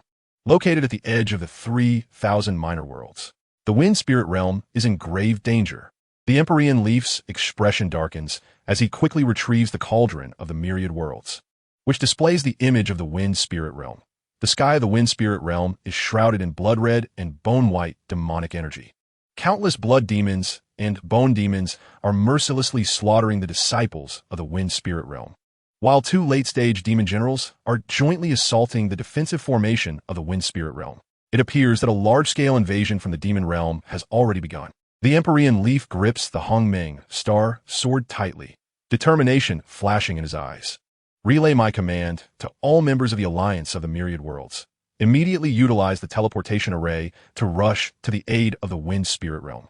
In this battle, we must not only defend the Wind Spirit Realm, but also demonstrate to the Demon Realm that the alliance of the 3,000 minor worlds cannot be easily shaken. Outside the Grand Hall, the Myriad Worlds teleportation array radiates with golden light as countless disciples of the alliance, weapons in hand and resolute expressions, step into the array. The Empyrean Leaf leaps into the air, standing above the teleportation array, surrounded by the primordial silhouettes of the 14 minor worlds. He understands that this war against the demon realm has only just begun. Yet, as long as the alliance of the myriad worlds stands united, he believes that one day they will entirely vanquish the demon realm and restore everlasting peace to the 3,000 minor worlds. The golden light of the teleportation array illuminates the entire sky, carrying the hopes of the alliance of the myriad worlds towards the Wind Spirit Realm. The legend of the Empyrean Leaf, the great emperor of the myriad worlds, is inscribing the most magnificent chapter in the war against the demon realm. Chapter 28. The Wind Spirit's Aid, the dual demons beheaded. The sky of the Wind Spirit Realm is torn asunder by blood red and bone white demonic energy, the wind spirit grass on the ground withering away, and countless corpses of wind spirit disciples littering the ruins. The realm master, Feng Qingyang, wields a blue longsword, surrounded by a faint green aura of wind, fiercely battling against two late-stage demon generals. Her left shoulder has been clawed by the blood demon general, black demonic energy spreading from the wound, leaving her pallid as a sheet. Feng Qingyang surrender. The blood demon general licks the blood from his claws, eyes gleaming with greed. The primordial power of the Wind Spirit Realm is just what I need to break through to the transcendence phase. The bone demon general swings his bone scepter, summoning countless bone spikes from the ground to rain down upon the Wind Spirit disciples. Just as the defensive formation of the Wind Spirit Realm is on the verge of collapse, the golden myriad worlds teleportation array suddenly ignites at the center of the Wind Spirit Realm. The Empyrean Leaf, leading Xiao Yin, Tang Huer, Wu Zhantian, and reinforcements from the 14 minor worlds, bursts forth from the teleportation array like celestial soldiers descending from the heavens. Li Dadye. Feng Qingyang's eyes radiate hope upon seeing the Empyrean Leaf. She expends her last ounce of strength to unleash the Wind Spirit Realm's secret technique, wind rolling clouds, temporarily forcing the two demon generals back. The Empyrean Leaf leaps to Feng Qingyang's side, condensing a strand of primordial power at his fingertip and injecting it into her body, instantly suppressing the spread of demonic energy. Rest assured, Realm Master Feng, the reinforcement from the alliance of the myriad worlds have arrived, and we will surely defend the Wind Spirit Realm. He turns to face the two demon generals, a cold glint in his eyes. The rabble of the Blood Demon Domain and the Bone Demon Domain dares to wreak havoc on the territory of my alliance of the myriad worlds. Is it the great emperor of the myriad worlds, Yi Tiandi? The Blood Demon General's expression shifts, yet he feigns calmness. Do you think your ragtag group can withstand the might of the Blood and Bone dual demons? Today, let me show you our true power. The Blood Demon General and the Bone Demon General exchange glances, simultaneously invoking the secret technique of the demon realm, blood and bone fusion. The blood-red demonic energy of the Blood Demon General intertwines with the bone-white demonic energy of the Bone Demon General, forming a massive two-colored demonic shadow, wielding a blood-colored bone blade and enveloped in corrosive miasma capable of eroding the very essence of existence. Xiaoyan, Tanghuoya. You are to lead the disciples of the Wind Spirit Clan to a safe zone. Senior Wu Zhantian. You shall command the myriad martial cultivators to establish the myriad martial battle array, hindering the advance of the demonic forces. The 12 Realm Lords. Join me in vanquishing the twin demons. With a commanding voice, Yi Tiandi brandished the Hongmeng star sword and leapt towards the two-colored demonic apparition. Mu Lingzi channeled the essence of the spirit plants, myriad vines materializing around him to ensnare the limbs of the demonic shadow. Jin Yinzi summoned the spirit vessel cauldron, golden flames erupting from within, searing the demonic figure, while Lei Xiao invoked the power of thunder punishment, purple bolts cascading like waterfalls towards the demon's head. With the culmination of the myriad realm's power, Yi Tiandi unleashed a devastating strike, the Hongmeng star sword emanating a golden glow as he cleaved through. A radiant sword shadow piercing the heavens with the power to dispel demons and the essence of the 14 realms, aimed at the demonic figure's chest. Bloodbone demon shield. The twin demons roared in fury, the crimson bone dagger in their grasp transforming into a massive shield that intercepted the sword shadow. The collision of the golden sword and the demonic shield resonated with a thunderous sound, purifying the bloodbone poison mist with a dispelling force, revealing a crack on the demonic figure's form. Seizing the opportunity, Yi Tiandi activated the demon-destroying battle boots, appearing instantaneously behind the demon and thrusting his sword towards its heart. The demon turned, attempting to deflect with the bone dagger, but was repelled by the source power imbued in the sword, staggering backward. Mu Lingzi swiftly manipulated the vines to ensnare the demon's legs, while Jin Yinzi's golden flames spread along the vines, incinerating the demon's body. Unified thunder punishment. Lei Xiao summoned the thunder from the skies, coalescing into a colossal thunderbolt directed at the demon's head. The demon let out a wretched scream as the thunderbolt shattered its skull, causing its body to begin disintegrating. The Blood Demon General and Bone Demon General were forced to separate, their fusion undone, both grievously injured and their auras waning. Thinking of escaping? Yi Tiandi scoffed, utilizing his teleportation to block their path. He executed the myriad martial avatar technique, conjuring hundreds of martial avatars, simultaneously unleashing the two-realm star slash. The avatars and the main body wove together a golden web of sword shadows, ensnaring the twin demons firmly. Yi Tiandi. We are the generals of the Blood Demon Domain and Bone Demon Domain. Should you slay us, the Domain Lord will undoubtedly raise your myriad realms alliance to the ground. The Blood Demon General shouted, his bravado faltering. A flicker of disdain crossed Yi Tiandi's eyes. Today, I shall eliminate you both. To let your Domain Lord understand the consequences of invading the myriad realms alliance. With the Hongmeng star sword in hand, he struck at the Blood Demon General. The general attempted to evade, but was ensnared by the Avatar's sword shadow, the blade piercing effortlessly through his chest, the dispelling force surging into his body, reducing him to mere ashes. Witnessing this, the Bone Demon General was gripped by terror, turning to flee, only to be struck by a thunderbolt from Lei Xiao, his body disintegrating into cinders amidst the electric fury. With the twin demons dispatched, Yi Tiandi promptly rallied the reinforcements and charged towards the demonic army. Wu Zhantian's myriad martial battle array successfully halted the demonic onslaught. While disciples from the 14 small worlds showcased their unique abilities, the vines of the spirit plant realm ensnared the demons. The metallic puppets from the spirit vessel realm crushed them, and the runes from the array realm sealed their movements. The demonic forces crumbled, scattering in disarray as they sought refuge through the rifts in the realms. Pursue. They must not return to the demon realm. Yi Tiandi commanded, leading the charge after the fleeing demons. He activated the myriad realm cauldron, unleashing its gravitational force to draw in the fleeing demons, converting them into pure, dispelling power.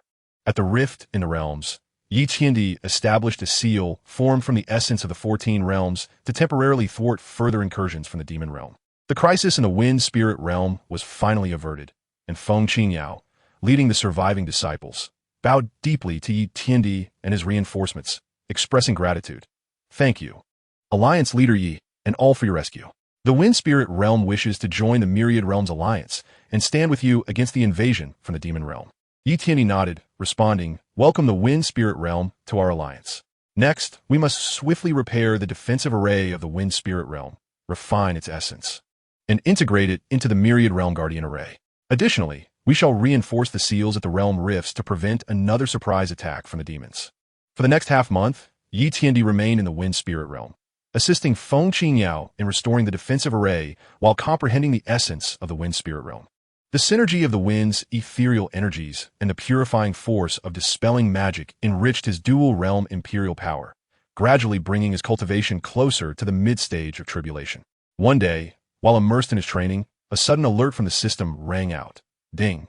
All 7 domains of the demon realm have gathered, led by the domain Lord Mo Zunjonglo, launching an assault on the core of the 3,000 small worlds, the myriad realm heart. The myriad guardian array is on the verge of collapse under Mo Zunjonglo's dominion. Yi Tiandi's expression changed drastically as he promptly contacted the Myriad Realms Alliance headquarters for the Myriad Realm Cauldron. Wu Zhantian's urgent voice echoed back, Alliance leader Yi. Mo Zunjonglo is formidable. His demonic power could devour the source energy. Our guardian array has sustained multiple cracks, and the 12 realm lords are exerting all their strength to maintain it. You must return to provide support. I'm on my way, Yi Tiandi declared, taking leave of Feng Qingyang as he stepped into the Myriad Realm teleportation array. Feng Qingyang added, Alliance leader Yi, the Wind Spirit Realm is willing to send all disciples to guard the Myriad Realm heart alongside you. Yi Tiandi nodded, leading the disciples of the Wind Spirit Realm back to the Myriad Realms Alliance headquarters through the teleportation array. Upon emerging, he beheld the source light column of the Myriad Realm heart shrouded in black demonic energy, the figure of Mo Zunjonglo hovering above. Clad in a black robe adorned with dragon patterns, wielding a demonic sword exuding an aura of devouring. Each swing of his sword left immense cracks in the guardian array. The 12 realm lords, along with Xiao Yin and Tang Huo, strained to maintain the guardian array, their faces as pale as parchment. Their source energy depleted by more than half. Yi Tiandi leapt to the center of the guardian array, channeling the source power of the 14 small worlds into the array, mending many of the cracks instantaneously. Yi Tiandi, you have finally returned. Mo Zunjonglo sneered, a flicker of disdain in his gaze. I, Zhonglo, am the master of the 7 domains of the demon realm. Today, I shall devour the source of the myriad realm heart and transform the 3,000 small worlds into sustenance for the demon realm. With the Hongmeng star sword in hand, surrounded by the ethereal projections of the 14 small world source energy, Yi Tiandi's eyes glimmered with resolve. Mo Zunjonglo, as long as the Myriad Realms Alliance stands, you shall not harm the Myriad Realm heart in the slightest. Today, you shall experience the wrath of the beings from the 3,000 small worlds. He activated the 2 realms Dao technique, merging the source energy of the 14 small worlds with his dual realm imperial power, unleashing the ultimate form of Myriad Realms return flow, a golden beam of light piercing the heavens, imbued with dispelling power and the essence of the 14 realms. Striking towards Mo Zunjonglo. Mo Zunjonglo scoffed, raising the demonic sword, its blade erupting with black demonic power, coalescing into a gigantic black serpent shadow that lunged towards the source light column. As the serpent passed, it devoured space itself, fracturing the runes on the guardian array. The origin of the 14 realms coalesce. With a thunderous roar, the Emperor Yi infused the ethereal winds of the Wind Spirit Realm into the origin of the 14 realms, radiating a brilliant light of interwoven azure and gold. He activated the reversal of all realms, channeling the primordial forces from the 14 miniature worlds into a colossal luminous shield, which stood resolutely before the radiant pillar of origin. The colossal black serpent collided with the shield, emitting a piercing shriek, and it quickly became riddled with cracks. Xiao Yin, Tang Huo, lend me the power of the dual realms. The Emperor Yi called out to those behind him. Xiao Yin immediately summoned the peak of his Do Emperor energy, surrounding himself with golden lotus flames that merged into the shield. Tang Huo also combined her late-stage celestial power with the essence of martial intent, manifesting the sword shadow of the burning heaven, which entwined around the luminous shield. The fissures in the shield were swiftly mended, erupting with an even more potent radiance that repelled the black serpent. The demon Lord Zhong Lu's eyes flickered with surprise, soon replaced by ferocity. I did not anticipate you could merge the powers of the 2 realms, but this is still insufficient. He produced a black orb of Demon Lord's essence, shattering it, and his demonic power surged dramatically, reaching the late stage of tribulation. He raised the Demon Lord's sword and slashed, unleashing a black sword shadow that pierced the heavens, imbued with an all-consuming aura, aimed directly at the Emperor Yi. The soul of the All Realms, arise. The ethereal manifestation of the soul of the All Realms surged forth from the Emperor Yi's sea of consciousness, transforming into a towering golden giant, wielding the illusory Hongmeng star sword, and simultaneously executed the reversal of All Realms Imperial / alongside the Emperor Yi. The golden sword shadow collided with the black sword shadow, causing the very heart of the All Realms to tremble, splitting the ground into unfathomable chasms. while the pillars of origin from the 14 miniature worlds shook violently. The Emperor Yi was jolted back repeatedly, blood trickling from the corner of his mouth, as the dual realm powers within him spiraled into chaos. The demon Lord Zhong Lu also staggered back 3 steps, the radiance of his sword dimming significantly, a flicker of apprehension crossing his eyes. Your soul of the all realms can actually withstand my demonic power. It seems I have underestimated you. At that moment, reinforcements from the alliance of all realms arrived. The Thunder Punishment Realm's thunderous roars summoned the 9 heavens lightning, forming an enormous net of lightning that enveloped the demon Lord Zhong Lu. The Spirit Plant Realms with Spirit Master commanded countless vines to ensnare the limbs of the demon lord, while the Artifact Spirit Realm's Golden Flame Master summoned an artifact cauldron, from which golden flames erupted, scorching the demon lord's demonic armor. A swarm of mere ants dares to be insolent before me. The demon lord Zhong Lu bellowed, unleashing his demonic power to shatter the vines, tear apart the lightning net, and consume the golden flames with his black demonic aura. Wielding the demon lord's sword, he struck at the thunderous roar, which hastily raised its sword to defend, but was sent flying with a single blow, spewing blood. Upon witnessing this, the Emperor Yi immediately activated the demon-breaking battle boots, appearing in an instant behind the demon Lord Zhong Lu, thrusting his sword toward the latter's back. The demon lord reacted swiftly, turning to block with his sword. At the moment of collision, the black demonic aura spread along the sword's blade, attempting to devour the Emperor Yi's dual realm powers. Purity of the demon-breaking force, cleanse. A golden light pattern shot forth from the Emperor Yi's brow, instantly purifying the demonic energy. Seizing the opportunity, he invoked the swift sword technique from his martial intent. The sword shadows cascading upon the demon lord's armor like a torrential downpour, each strike imbued with the power to break demons, causing the runes upon the armor to gradually fade. Enraged, the demon Lord Zhong Lu unleashed the demonic dissolution, his aura surging to the peak of tribulation in an instant. The demonic energy coalesced into a massive demonic dragon, lunging at the Emperor Yi. The Emperor Yi activated the Qingyang body, a golden shield repelling the dragon, while simultaneously producing the All Realms Cauldron, which emitted a powerful suction, drawing a portion of the dragon's demonic energy into the cauldron, transforming it into pure, demon-breaking power. Xiao Yin, Tang Hou lead the disciples of the 14 miniature worlds to set up the All Realms Demon Extermination Array. The Emperor Yi commanded from behind. Xiao Yin and Tang Hou immediately complied, guiding the disciples to establish a grand formation according to the array patterns on the All Realms Cauldron. The primordial forces of the 14 miniature worlds surged forth from the array, forming a golden beam of light directed at the demon Lord Zhong Lu. Struck by the beam, the demon lord trembled violently, his demonic power thrown into disarray. Seizing the moment, the Emperor Yi activated the reversal of all realms, merging the primal forces of the 14 miniature worlds with his own dual realm power, unleashing the ultimate form of the reversal of all realms, a golden sword shadow that pierced the heavens, imbued with demon-breaking energy and the essence of the 14 realms, aimed at the demon Lord Zhong Lu's head. No, I refuse to accept this. The demon Lord Zhong Lu let out a blood-curdling scream, attempting to wield his demonic power in defense, but was firmly ensnared by the beam of the All Realms Demon Extermination Array. The golden sword shadow descended, severing the demon Lord Zhong Lu's head, and his body gradually disintegrated into ashes under the influence of the demon-breaking force. With the demise of the demon Lord Zhong Lu, the demonic forces of the 7 domains of the demon realm lost their leader, collapsing into disarray. The Emperor Yi led the disciples of the Alliance of All Realms in a victorious pursuit, annihilating the demonic army and sealing the rifts between realms, conclusively halting the invasion of the demon realm. The pillar of origin in the heart of the All Realms regained its resplendent golden hue, merging with the primal forces of the 14 miniature worlds to form a vast golden shield, enveloping the entirety of the 3,000 miniature worlds. A system notification chimed. Ding.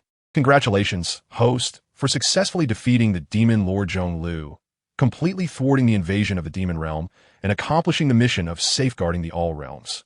Reward: Imperial-grade treasure.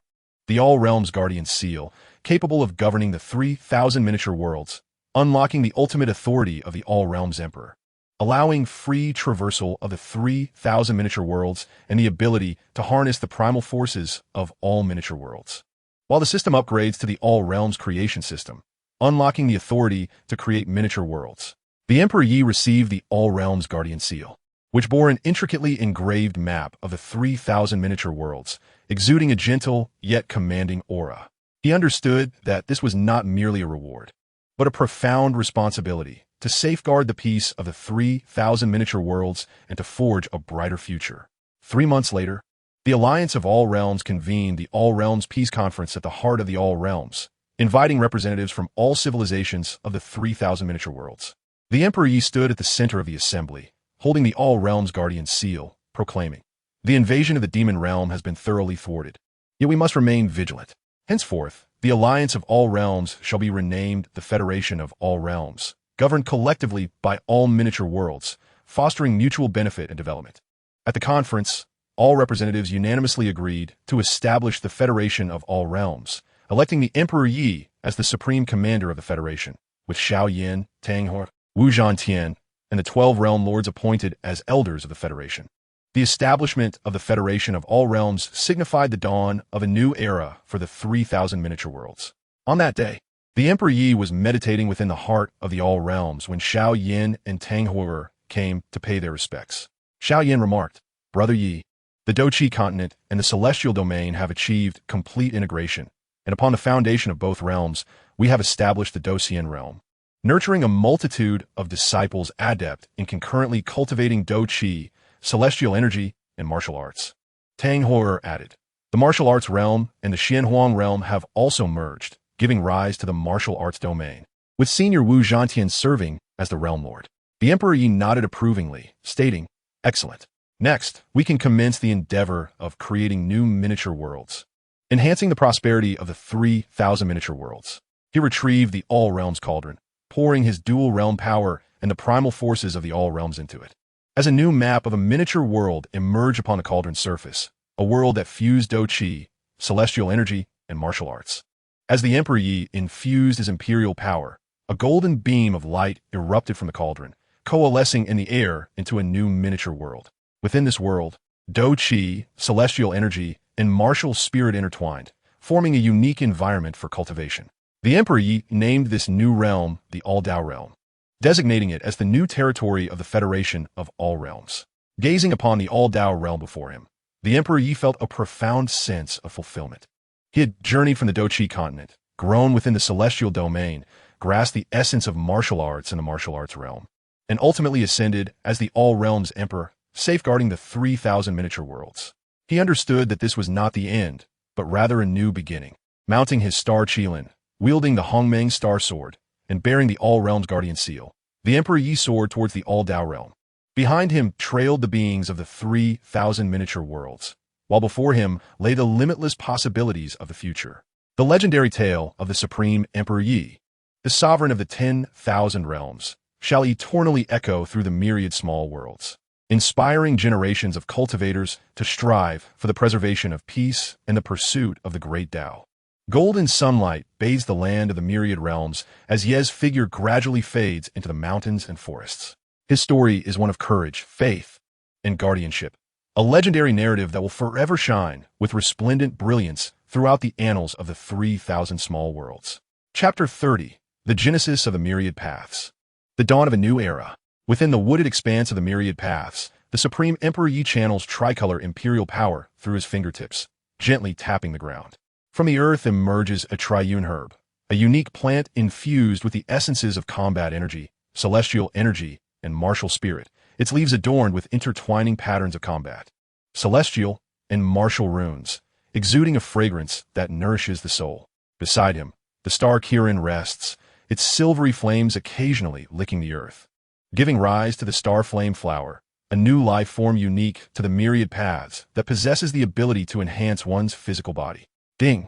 The foundational essence of the myriad paths stabilizes, birthing 108 new spiritual plants and 36 new demonic beasts, unlocking the authority for domain evolution, allowing the small worlds to develop their own ecosystems. As the system notification resonates, Yi gazes toward the mist-shrouded peaks in the distance, anticipation flickering in his eyes. Once the ecosystem takes shape, he can invite cultivators from various worlds to settle here, establishing the myriad paths as the core of communication within the Federation of 10,000 realms.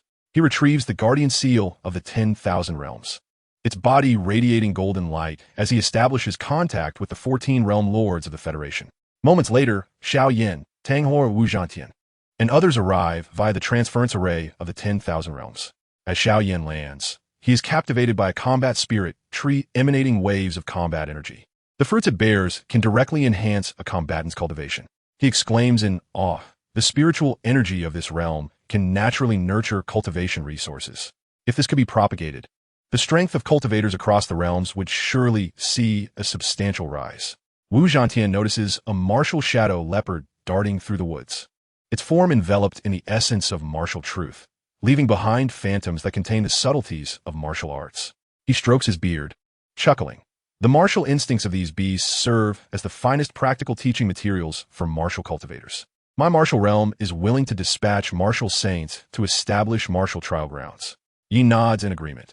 I plan to delineate 5 major regions within the myriad paths, corresponding to the systems of combat energy, celestial energy, martial arts, spiritual plants, and weapon inscriptions. Cultivators from various worlds may establish branches here, sharing resources and legacies. He gestures toward a central peak, yet to be named, destined to house the Hall of Myriad Paths, serving as a venue for Federation discussions and the preservation of heritage. With statues of the guardians of the 10,000 realms, including Star Elder and the Qianhuang Emperor, enshrined within. In the ensuing 6 months, the Myriad Paths experiences rapid development. The artifact spirit realm constructs Heaven-S Craft City within the weapon inscription zone, led by Jin Yinzi and his disciples, who utilized the melting pattern mines of the Myriad Paths to forge dual energy armor capable of accommodating both combat and celestial energy. The Pill Realm establishes Pill Source Valley in the spiritual plant zone, where Mu Lingzi concocts triune pills from the triune herb and star flame flower, enabling practitioners to resolve energy conflicts and preventing them from going astray while cultivating multiple systems. One day, as he meditates in the Hall of Myriad Paths, contemplating the new functionalities of the Genesis system, an urgent system alert suddenly sounds. Ding! A chaotic fissure has been detected at the edge of the 3,000 small worlds, emanating energy fluctuations from an unfamiliar domain, suggesting an impending invasion by extrinsic malevolence. Ye's heart jolts, and he promptly gathers the core members of the Federation. The cauldron of 10,000 realms hovers at the center of the assembly hall, projecting an image of the chaotic fissure. Within the black rift rolls a gray energy distinctly different from that of the demon realm, dissolving the very space it touches. The system analyzes. The extrinsic malevolence feeds on chaotic energy, capable of devouring the essence of small worlds, far exceeding the strength of cultivators from the demon realm. It is predicted that they will breach the fissure in a century. A century's time is ample for us to bolster our strength, Xiao Yin declares resolutely. The Docian realm has already cultivated 10,000 Docian warriors capable of wielding both combat and celestial techniques. If we can further integrate the essence of martial truth, we shall be able to contend against these malevolent forces. Tang Horror adds, Fengyan Valley has concocted the evil-breaking pill. While it may not slay the malevolence directly, it can temporarily suppress the corrosion of chaotic energy. Wu Zhantian ponders. The martial realm can collaborate with the martial arts realm to establish the martial core, merging martial truth with the power to dispel evil, creating specialized battle formations to counter the malevolence. The 12 realm lords also express their willingness to contribute their resources in preparation for the extrinsic malevolence. He nods, I have a strategy. We can harness the evolutionary power of the myriad paths to merge with the essence of the 10,000 realms, creating the guardian battle armor of the myriad paths, capable of resisting chaotic energy. Simultaneously, I shall venture to the chaotic fissure to collect samples of the chaotic energy and research methods of counteraction. 3 days later, clad in the star armor and wielding the primordial star sword, he embarks alone toward the edge of the 3,000 small worlds. The chaotic fissure lies within a desolate void, gray energy cascading like a waterfall, the surrounding space riddled with spiderweb-like cracks. He activates the Qianhuang body, a golden light shield enveloping him, cautiously approaching the fissure to extract chaotic energy with the cauldron of 10,000 realms. Suddenly, a gray tentacle shoots forth from the fissure, exuding an aura of all-consuming hunger as it lunges toward Yi. Reacting swiftly, he cleaves with the primordial star sword, unleashing a force of magic. Yet only a shallow mark remains on the tentacle, which rapidly regenerates. The recovery rate of this chaotic energy surpasses that of the demon realm's essence by threefold. Yi is taken aback, channeling the essence of the 10,000 realms to summon a golden light shield, defending against the onslaught of numerous tentacles. From the depths of the fissure, a low, rumbling roar resounds as a colossal chaos demon lord gradually materializes, its body cloaked in gray scales, eyes like black holes devouring light, its strength reaching the pinnacle of tribulation. An outsider dares to siphon chaotic energy. Today, you shall become my sustenance. The chaos demon lord bellows, hurling a fist infused with the power to dissolve space toward Yi. Myriad paths unite, Emperor slash. Yi channels the imperial power of the two realms along with the essence of the 14 realms. The primordial star, sword emanating a shimmering blend of azure and gold as he strikes. The clash of the golden sword shadow with the gray fish shadow erupts in a thunderous cacophony. The chaos demon lord is knocked back, while he feels the corrosive energy of chaos seep into him, blood trickling from the corner of his mouth as cracks form in his star armor. This place is no longer safe. Yi realizes he is outmatched, activating the evil-breaking battle boots, gathering the collected chaotic energy samples, and vanishing in a flash of golden light. The chaos demon lord roars in frustration, thwarted by the spatial barriers at the fissure's edge, unable to pursue. Upon returning to the myriad paths, Yi immediately injects the chaotic energy samples into the cauldron of 10,000 realms, prompting the system to begin analysis. Ding! Chaotic energy can devour all known forms of energy. Only the essence of the myriad paths can counter it. It is recommended to merge the essences of the 3,000 small worlds to forge the core of the myriad paths, serving as the ultimate weapon against the extrinsic malevolence. Yi convenes all the realm lords of the Federation to propose the plan for constructing the core of the myriad paths. It requires extracting 30% of the essence from each world and injecting it into the cauldron of 10,000 realms. While this process may lead to a decline in spiritual energy within the realms, should we succeed in defeating the extrinsic malevolence, we can rebuild everything in the future. The realm lords agree without hesitation, Lei Shao being the first to produce the Thunder Punishment Realm's essence pearl. The Thunder Punishment Realm shall contribute its essence. If we cannot protect the 3,000 small worlds, what use is it to hold onto our essence? Mu Lingzi, Jin Yanzi, and others also present their realm essence pearls, pouring their power into the cauldron of 10,000 realms. He infuses his imperial powers from the two realms and the imperial soul of the 10,000 realms into the cauldron, activating the dual realms' great Dao technique to guide the merging of essences. The cauldron of 10,000 realms hovers above the hall of myriad paths, radiating beams of golden light as the phantom images of the 3,000 small worlds swirl around it, their essences flowing into the cauldron like a river of stars. After a decade, the core of the myriad paths is finally refined. It manifests as a fist-sized golden crystal containing the essence of the 3,000 small worlds, radiating a glow capable of purifying chaotic energy. System notification, ding. The core of the myriad paths has been successfully refined. It can be detonated to severely injure the extrinsic malevolence, but requires the imperial soul of the Supreme Emperor as a catalyst, posing a risk of soul dispersion for the host. He grasps the core of the myriad paths, his eyes devoid of any hesitation. He summoned all the cultivators of the Federation, standing at the pinnacle of the myriad paths realm, his voice resonating across the 3,000 small worlds. The malevolent entities from beyond the realm approach. I, the Emperor Yi, am willing to sacrifice my imperial soul to ignite the core of the myriad paths and safeguard our homeland. From this moment forth, the Myriad Worlds Federation must unite in purpose to preserve the flame of civilization across the 3,000 small worlds.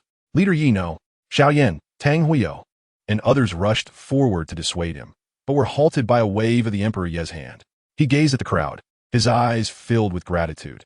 I have journeyed from the Doqi continent, supported by my companions, to reach this day. It is my honor to sacrifice myself for the 3,000 small worlds. With that, the Emperor Yi leaped into the chaotic rift, his imperial power erupting forth, illuminating the myriad paths core within his grasp. The Chaos Demon Lord had already led countless malevolent beings through the rift, gray energy surging like a tide toward the 3,000 small worlds. Ignite the myriad paths core, Emperor Yi bellowed, infusing his imperial soul into the core. A golden radiance instantaneously engulfed his form, erupting into a torrent of energy that pierced heaven and earth. Wherever the torrent flowed, the gray chaotic energy was completely purified. The malevolent beings reduced to ash, while the Chaos Demon Lord let out a desperate wail, dissipating within the energy surge. The chaotic rift was sealed entirely by golden light, revitalizing the primal forces of the 3,000 small worlds. On the peak of the Myriad Paths realm, Xiao Yin, Tang Huoyou, and others gazed at the vanishing golden light, tears brimming in their eyes. Suddenly, a golden phantom materialized in the sky, the imperial soul of Emperor Yi. Though I have perished, my soul has merged with the essence of the 3,000 small worlds. Henceforth, I shall be the guardian spirit of the myriad worlds, forever accompanying you. The phantom gradually melded into the earth of the Myriad Paths realm, and the three rhythms grass and star flame flowers burst into bloom in the forests. As the figure of Emperor Yi appeared in the sky, transforming into a golden beam of light, safeguarding the 3,000 small worlds. A millennium later, the Myriad Paths realm had become the heart of the Myriad Worlds Federation, where countless cultivators practiced diverse systems of cultivation, flawlessly merging Do Qi, celestial energy, and martial truths. Xiao Yin and Tang Huoyou became the new leaders of the Federation, often standing before the statue in the Myriad Paths Hall, recounting the legend of Emperor Yi to their disciples. He emerged from the ashes of battle, guarding the myriad worlds in the guise of an emperor. His spirit is our eternal path.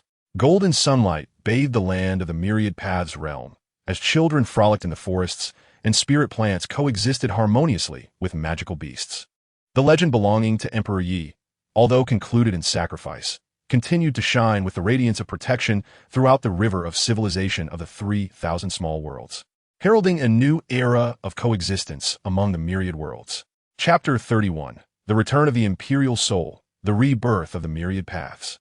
As a millennium passed, atop the Tiandi peak of the Myriad Paths realm stood a towering statue of Emperor Yi, 100 feet high, wielding the Hongmeng Star Sword, surrounded by the shimmering lights of Do Qi, celestial energy, and martial truths. This monument was a spontaneous creation of the Federation's cultivators, and daily, countless individuals came to pay their respects. The base of the statue piled high with rare flowers and herbs from various worlds, with even cultivators dedicating their personal treasures as a mark of reverence. On this day, a youth clad in a blue robe knelt before the statue, tightly clutching a broken communication jade talisman, a relic inherited from his grandfather, said to be the first talisman personally gifted by Emperor Yi to Xiao Yin. The youth, named Xiao Yin, was the fifth-generation descendant of Xiao Yin and Sun Er. Although he had attained the Do Zun realm, he had been trapped at a bottleneck for 3 years, unable to merge Do Qi and celestial power. He looked at the statue, eyes brimming with reverence. Predecessor Yi, I beseech you for guidance. How may I break through the shackles of the dual energies? At that moment, a subtle golden light flickered at the statue's fingertips, flowing into Xiao Yin through the talisman. He felt a tremor in his consciousness as countless insights regarding the Do Xianju rushed into his mind, including Emperor Ye's experiences in merging Do Qi and celestial energy. It became clear that he had been mistaken in forcefully suppressing the celestial power. He needed to use martial truth as a bridge to allow the two energies to flow naturally. Ding! The system detected the transmission dilemma of the Federation's cultivators and activated the Imperial Soul Guidance mechanism, consuming a trace of primal power to aid in breaking through the bottleneck. The Imperial Soul's phantom gradually opened its eyes within the essence of the Myriad Paths realm. Over the millennium, his soul had completely merged with the essence of the 3,000 small worlds, enabling him to perceive the dynamics of every living being across the worlds. Observing Xiao Yin's excited breakthrough, a gentle smile flickered in his eyes. The descendant of Xiao Yin possesses a semblance of his tenacity from years past. Meanwhile, within the Myriad Paths Hall, Xiao Yin and Tang Huoyou were convening an urgent meeting for the Federation. The myriad world Ding floated at the center, projecting an image. A slight crack had appeared in the chaotic seal at the edge of the Myriad Paths realm, gray chaotic energy slowly seeping through. The system analyzed. The seal's primal force has diminished over a millennium of consumption and is expected to fail completely in 100 years. It is necessary to re-inject fragments of the Myriad Paths core to reinforce it. Tang Huoyou furrowed her brow. The Myriad Paths core was completely detonated back then, and the remaining fragments are scattered across the 3,000 small worlds. Gathering them will not be an easy task. Xiao Yin pondered. Perhaps Brother Ye's imperial soul can sense the locations of the fragments, as it merged with the essence back then. He stepped outside the hall and bowed toward Tiandi Peak. Brother Yi, if you can perceive, please guide us in locating the fragments to protect the 3,000 small worlds. Moments later, the sky of the myriad paths realm suddenly illuminated with golden patterns, which coalesced into a map, marking the locations of 12 fragments, precisely in the directions where the myriad paths core had exploded. Xiao Yin and Tang Huoyo exchanged excited glances. Is Brother Ye's guidance? 3 days later, the Federation dispatched 12 tracking teams to various small worlds in search of the fragments. Xiao Yin volunteered to join the team heading to the meteorite valley of the Doqi continent, the place where Emperor Yi first encountered Star Elder, which also marked the location of the first fragment. At the site of the Star Core ruins in Meteorite Valley, Xiao Yin excavated according to the map's guidance at the location where Emperor Yi had established the formation base. When he dug 3 zhang deep, his shovel struck a hard object. Upon extraction, he discovered a crystal radiating golden light. With interwoven dough patterns and celestial symbols, it was indeed a fragment of the myriad paths core. I found it, Xiao Yin exclaimed, raising the fragment in excitement. Suddenly, the fragment erupted with golden light, projecting an image in the air. It was the scene of Emperor Yi encountering the remnant soul of Star Elder in Meteorite Valley, where Star Elder entrusted him with the Star Realm map and implored him to guard the dual realms. Xiao Yin looked at the image, filled with admiration. So, the mission of predecessor Yi began here. Simultaneously, other teams began reporting their success. Wu Lai, descendant of Wu Zhantian, found a fragment beneath the Enlightenment stele in the Wanwu realm, projecting the scene of Emperor Yi comprehending martial truths. A disciple of Mu Lingzi discovered a fragment beneath the 7-colored spiritual lotus in the spirit plant realm, where Emperor Yi helped eliminate the devouring spirits. Each fragment carried a memory of Emperor Yi, and as they were returned to the Myriad Paths realm, more of his legendary tales began to circulate. A year later, the 12 fragments were gathered.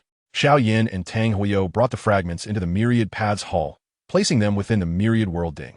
The Imperial Soul's phantom of Emperor Yi slowly materialized, extending his golden hand to merge the fragments into the Ding one by one. Although the Myriad Paths core cannot be restored, we can use the fragments alongside the essence of the 3,000 small worlds to reconstruct the Chaos Guardian Array. This array can automatically absorb primal power without requiring the guidance of the Imperial Soul. As Emperor Yi infused his Imperial power into the Myriad World Ding, it erupted with golden radiance, the 12 fragments coalescing into a golden array pattern that gradually expanded to envelop the entire Myriad Paths realm. A system notification sounded ding. The reconstruction of the Chaos Guardian Array is complete, capable of automatically repairing seal cracks and continuously absorbing primal power to maintain operation. Reward: authority to materialize the Imperial Soul, allowing the host to condense a temporary physical form and remain in the 3,000 small worlds for 100 days. The phantom of Emperor Yi gradually solidified, transforming into a youth clad in stellar armor, indistinguishable from his appearance a millennium ago. Xiao Yin and Tang Huoyo rushed forward, tears streaming down their faces. Brother Yi, we have finally seen you again. The Emperor of Heaven, Yi, smiled and nodded, gently patting the shoulders of the two individuals before him. It has been a millennium since we last met. You have both become the pillars of the Multiverse Federation, and this brings me great joy. He cast his gaze beyond the hall, where the skies of the myriad realms were filled with practitioners hurrying towards the Hall of 10,000 Paths, their senses attuned to the familiar aura of imperial power, understanding that the Emperor of Heaven had returned. In the ensuing 100 days, the Emperor traversed through 3,000 lesser worlds. In the city of Wutan on the continent of Fighting Qi, he beheld the Temple of the Heavenly Emperor, constructed by Xiao Yin, housing replicas of the profound heavy ruler he once wielded. At the Qingyang sect in the celestial domain, the descendants of Zhuan Zhenzi had preserved the cave abode where he once secluded himself, complete with the manuscript of the chaos primordial technique he had left behind. In the city of martial sovereigns within the 10,000 martial realm, disciples of Wu Zhantian practiced the techniques he had taught, their movements imbued with the marks of legacy. On the final day in the realm of myriad paths, the Emperor stood atop Heavenly Emperor Peak, gazing down at the bustling city of 10,000 paths. Surrounding him were young practitioners such as Xiao Yin, enthralled as he recounted tales of his battles against the Soul Palace and the Demon Realm. The Emperor produced the ethereal silhouette of the Hongmeng Star Sword and presented it to Xiao Yin. This sword embodies the mission of protection. From this day forth, let it be passed down by your hands. As the sun dipped below the horizon, the physical form of the Emperor began to fade into transparency. He turned to Xiao Yin and Tang Huoyo, his eyes filled with reluctance. The 100 days have come to an end. Though I cannot remain by your side, as long as the essence of the 3,000 lesser worlds endures, My imperial soul shall forever guard you. With the last glimmer of sunlight vanishing, the emperor's figure transformed into golden specks, merging with the very earth of the myriad realms. Above, golden rays re-emerged, forming a protective emblem of the emperor, enveloping the entire realm. A system prompt echoed in Xiao Yin and Tang Horror's minds. Ding! The host has completed the return of the imperial soul, unlocking the ultimate state of coexistence among the myriad realms. The essences of the 3,000 lesser worlds are now interconnected, allowing for shared spiritual energy and legacies.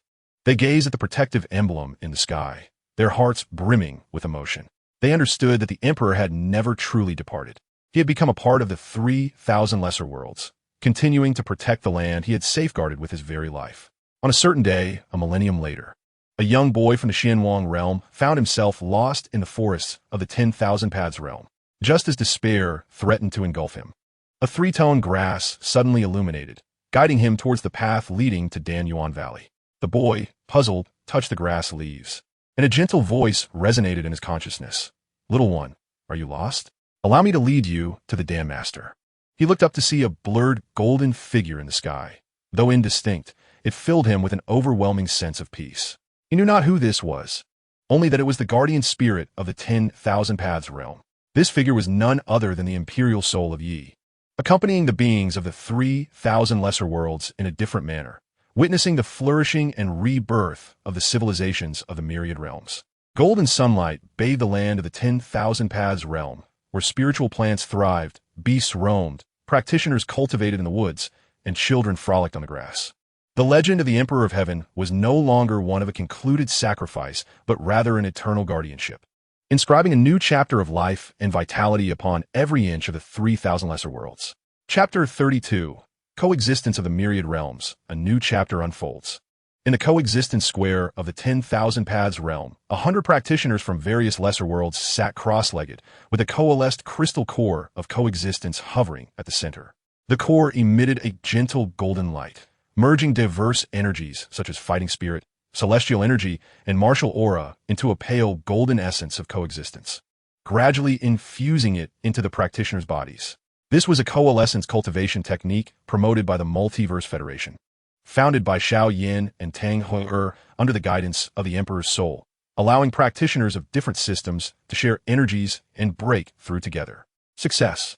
A practitioner from the Frozen Realm suddenly opened his eyes, the ice energy surrounding him perfectly melding with the fighting spirit from the fighting immortal realm, allowing him to directly break through to the initial stage of void refinement. Ecstatic, he rose to his feet and bowed towards Heavenly Emperor Peak. Thank you, esteemed predecessor Yi. For this legacy, such a cultivation method is truly a boon for practitioners of the myriad realms. At the edge of the square, Xiaoyan was instructing several young practitioners in harnessing the essence of coexistence. Now, at the initial stage of the Fighting Emperor realm, he held the ethereal silhouette of the Hongmeng Star Sword, with the golden patterns on the sword resonating with the coalesced crystal core.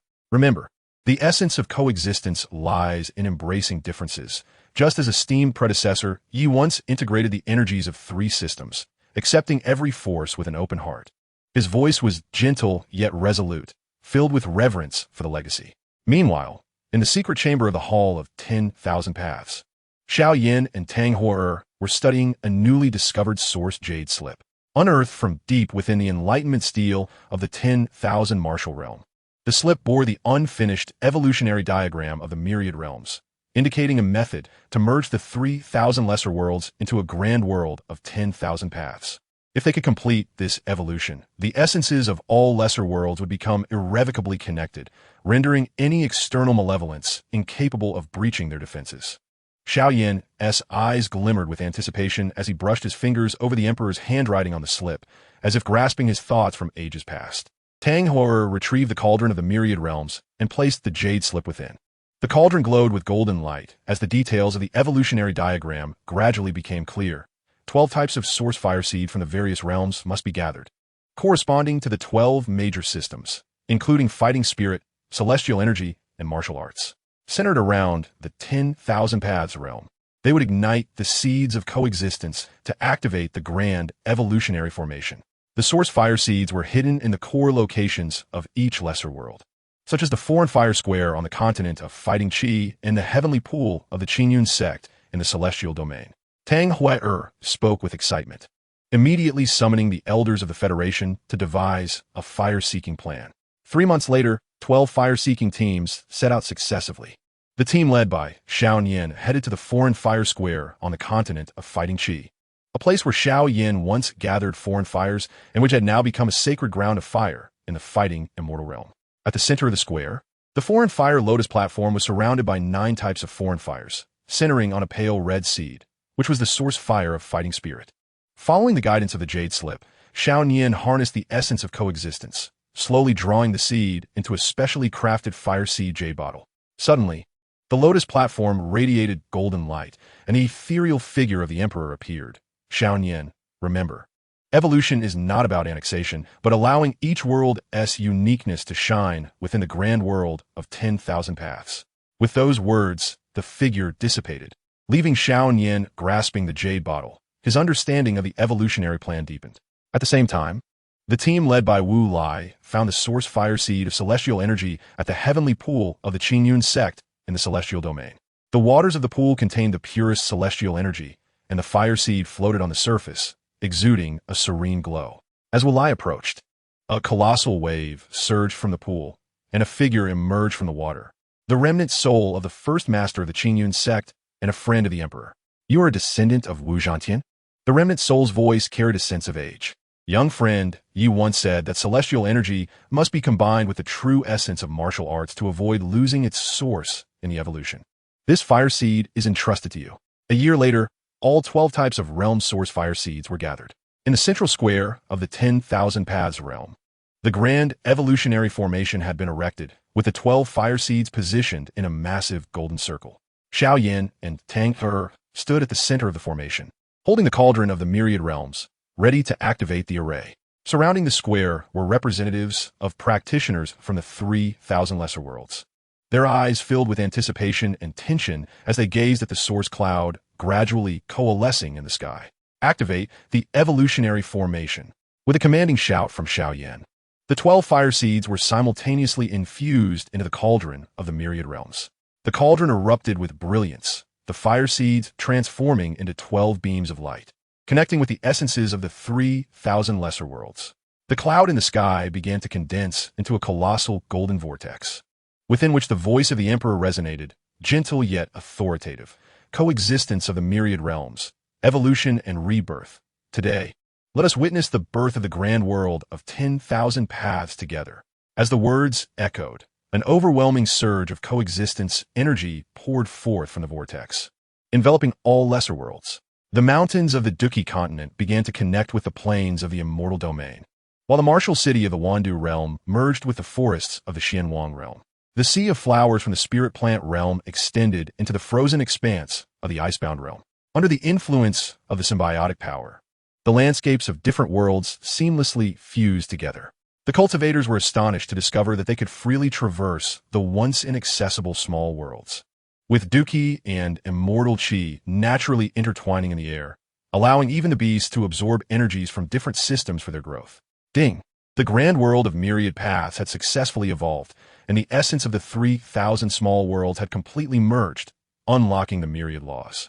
All cultivators could now freely practice the 12 major systems of cultivation techniques. Reward.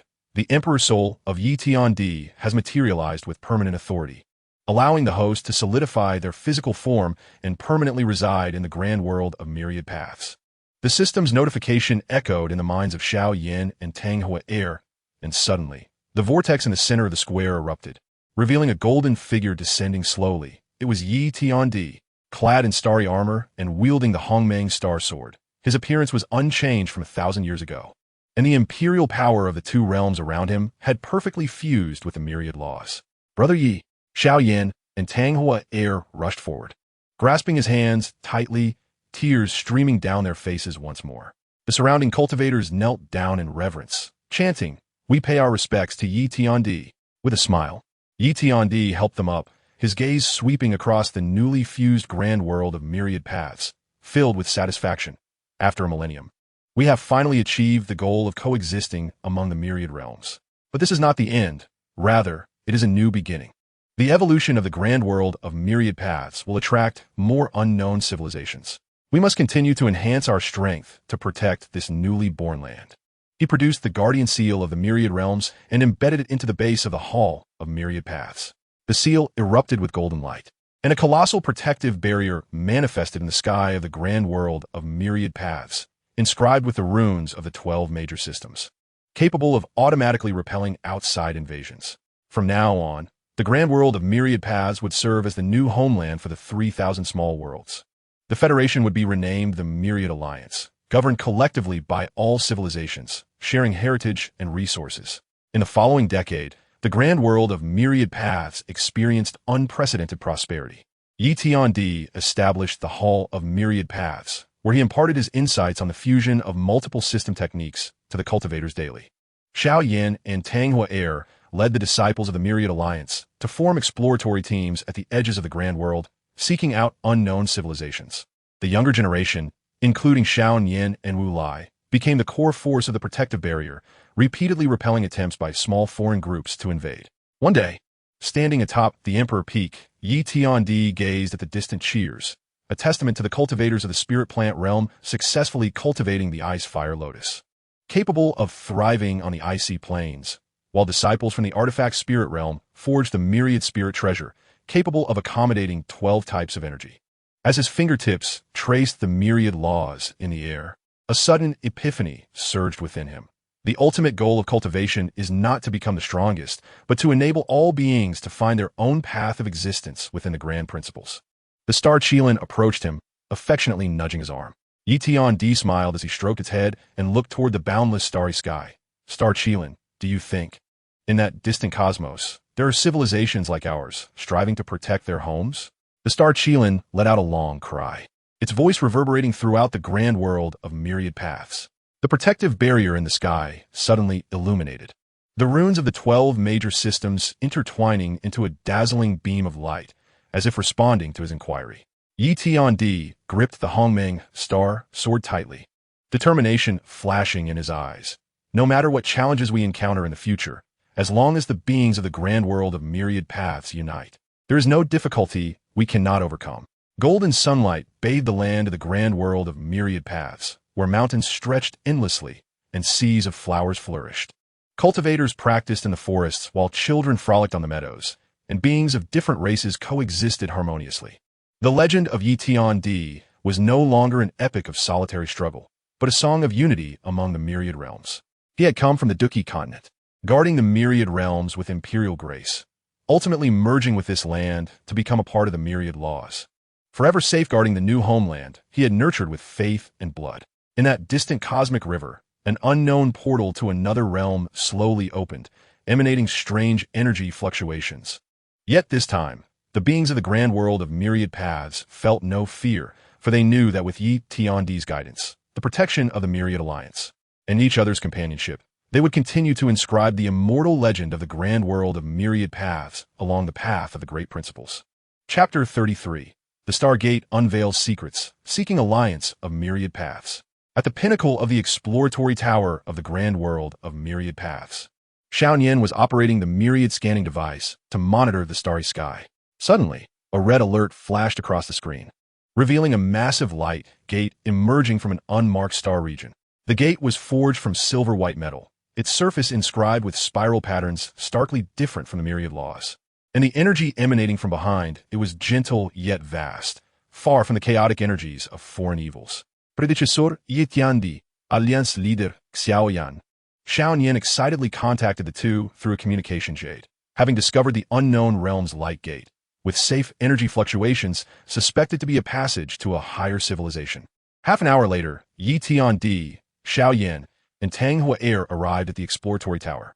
Yi Tiandi fixated on the image of the light gate on the screen, gathering the power of the myriad laws at his fingertips to sketch a projection in the air. This is the Stargate, a passage to interstellar civilizations recorded in ancient texts, built only by those who master spatial anchor points.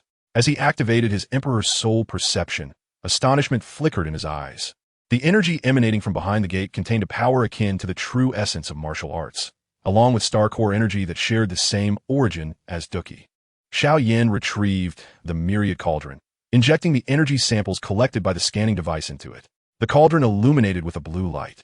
Deciphering a fragment of blurred information, the Stargate connects to the Star Marshal domain, composed of hundreds of civilizations cultivating star martial power. Adept at using stars as mediums to blend martial arts and energy systems, and seemingly suffering from dark energy erosion, urgently in need of external assistance. Dark energy erosion? Tang Hua frowned, questioning how it differed from chaotic energy. Yi Tian pondered, dark energy is more insidious, capable of contaminating the heritage of civilizations, making it more difficult to deal with than foreign evils. If the Star Marshal domain is devoured by dark energy, we may very well be the next target. 3 days later, the Myriad Alliance convened an emergency meeting. Yi Tian proposed to personally venture into the Star Marshal domain for reconnaissance, and both Xiao Yin and Tang Hua volunteered to accompany him, while the younger generation, including Wu Lai and Xiao Nian, also eagerly requested to join.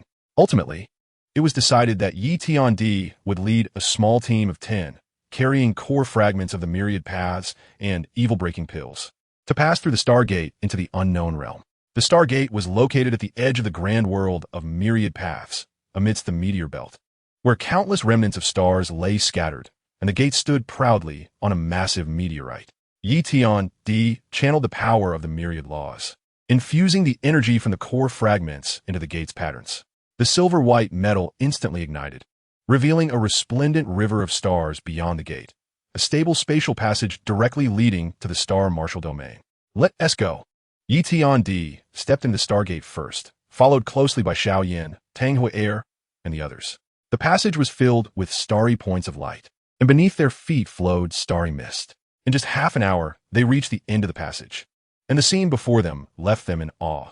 In the sky of the Star Marshal domain floated hundreds of cultivation stars, each enveloped in a soft blue star martial power, while the cities on the ground were constructed from star metal, and the Star Marshal pillars lining the streets emanated energies that nourished the cultivators.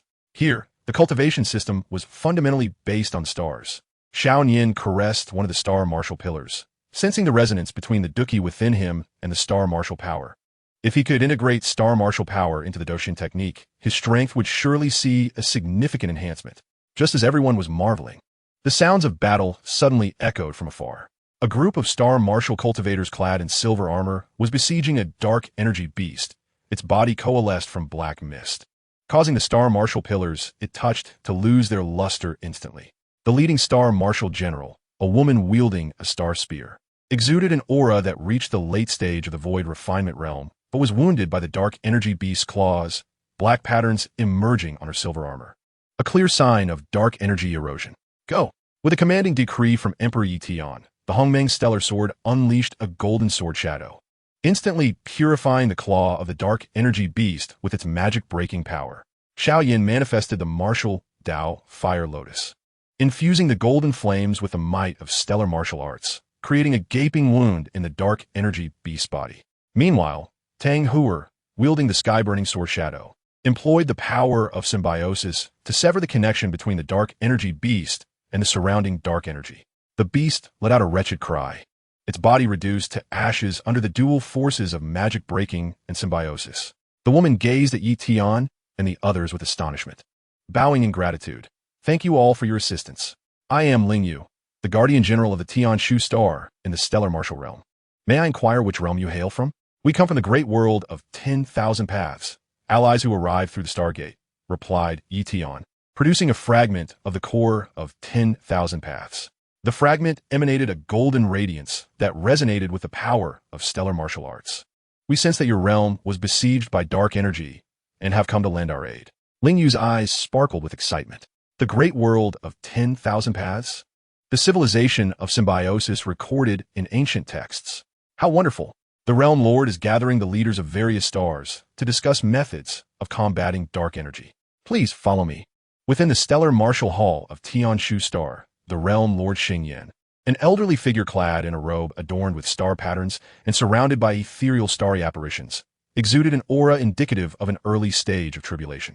He looked at the fragment of the core of 10,000 paths presented by Yi Tian and listened to Ling Yu recount the actions of the assembled warriors. He promptly declared, the stellar martial realm is willing to ally with the great world of 10,000 paths. Dark energy has already consumed 3 of our stars, and if it remains unchecked, the entire realm will be reduced to mere sustenance for the darkness. Qingyang retrieved a star core crystal, projecting a map of the stellar martial realm. The source of the dark energy lies in the black hole star region, the dark energy mother nest, which continuously produces dark energy beasts and contaminates the very essence of the stars. We have dispatched 3 elite teams, all of whom have vanished without a trace. Yi Tian accepted the crystal, channeling the laws of 10,000 paths with his fingertips. The essence of dark energy is rooted in negative origins. It must be purified with the power of symbiosis. We shall form a coalition of the stellar martial army, led by myself, Xiao Yin, and Tang Huer, to venture into the black hole star region and obliterate the mother nest. 3 days later, the coalition assembled. The 10,000 Paths Alliance dispatched 50 celestial fighters and martial saints, while the stellar martial realm contributed 100 stellar martial leaders, all boarding starships bound for the black hole star region. The ships, crafted from stellar metals, could traverse the void at high speeds, with protective arrays shielding them from dark energy corruption. After 7 days of travel, the fleet reached the black hole star region. The sky here was pitch black, with countless stars having succumbed to dark energy, transforming into lifeless orbs shrouded in black mist. In the center of the star region, a colossal black nest floated in the void, with numerous dark energy tendrils extending from it, ensnaring the surrounding dead stars and siphoning their last remnants of stellar essence. The dark energy mother nest.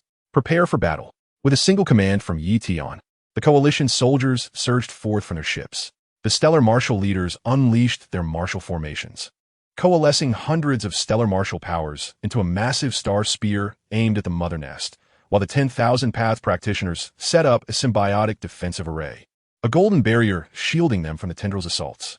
Yi Tian, wielding the Hongmeng stellar sword, leaped towards the mother nest.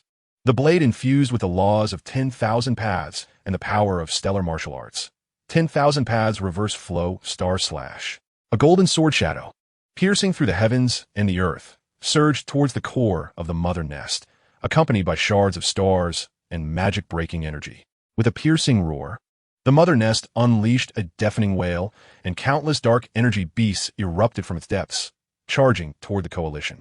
Xiao Yin executed the 10,000 martial avatar technique, conjuring hundreds of celestial avatars, while simultaneously manifesting the martial Dao Fire Lotus.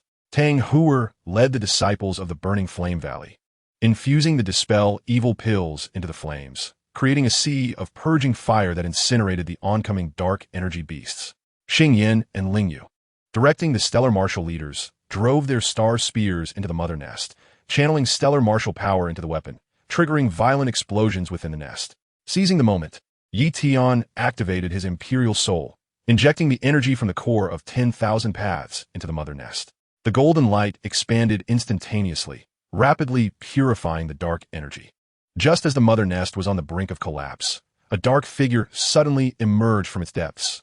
The dark energy sovereign, an entity formed from concentrated dark energy, exuding a presence that reached the late stage of tribulation, wielding a star-devouring blade forged from dark energy.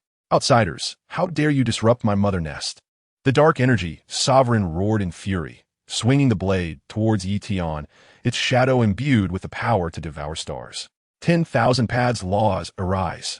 Yi Tian invoked the primordial power of the great world of 10,000 Paths, forming a golden light shield that deflected the blade's shadow. Simultaneously, he unleashed the ultimate form of 10,000 Realms reverse flow, merging the laws of 10,000 Paths with the power of stellar martial arts into a golden beam that shot towards the dark energy sovereign. Struck by the beam, the dark energy sovereign trembled violently, its dark energy rapidly being purified. Seizing the opportunity, Xiao Yin and Tang Huer struck. Their martial Dao Fire Lotus and sky-burning sword shadow simultaneously colliding with the dark energy sovereign, who let out a heart-wrenching scream as his form disintegrated into ashes. With the demise of the dark energy sovereign, the mother nest crumbled completely, and the dark energy in the black hole star region began to dissipate, allowing the tainted stars to regain their luster. Qingyang excitedly grasped Yi Tian's hand. Thank you, Alliance Leader Yi. The stellar martial realm owes you an immense debt of gratitude. With a smile, Yi Tian shook his head. An alliance makes us one family. There is no need for thanks.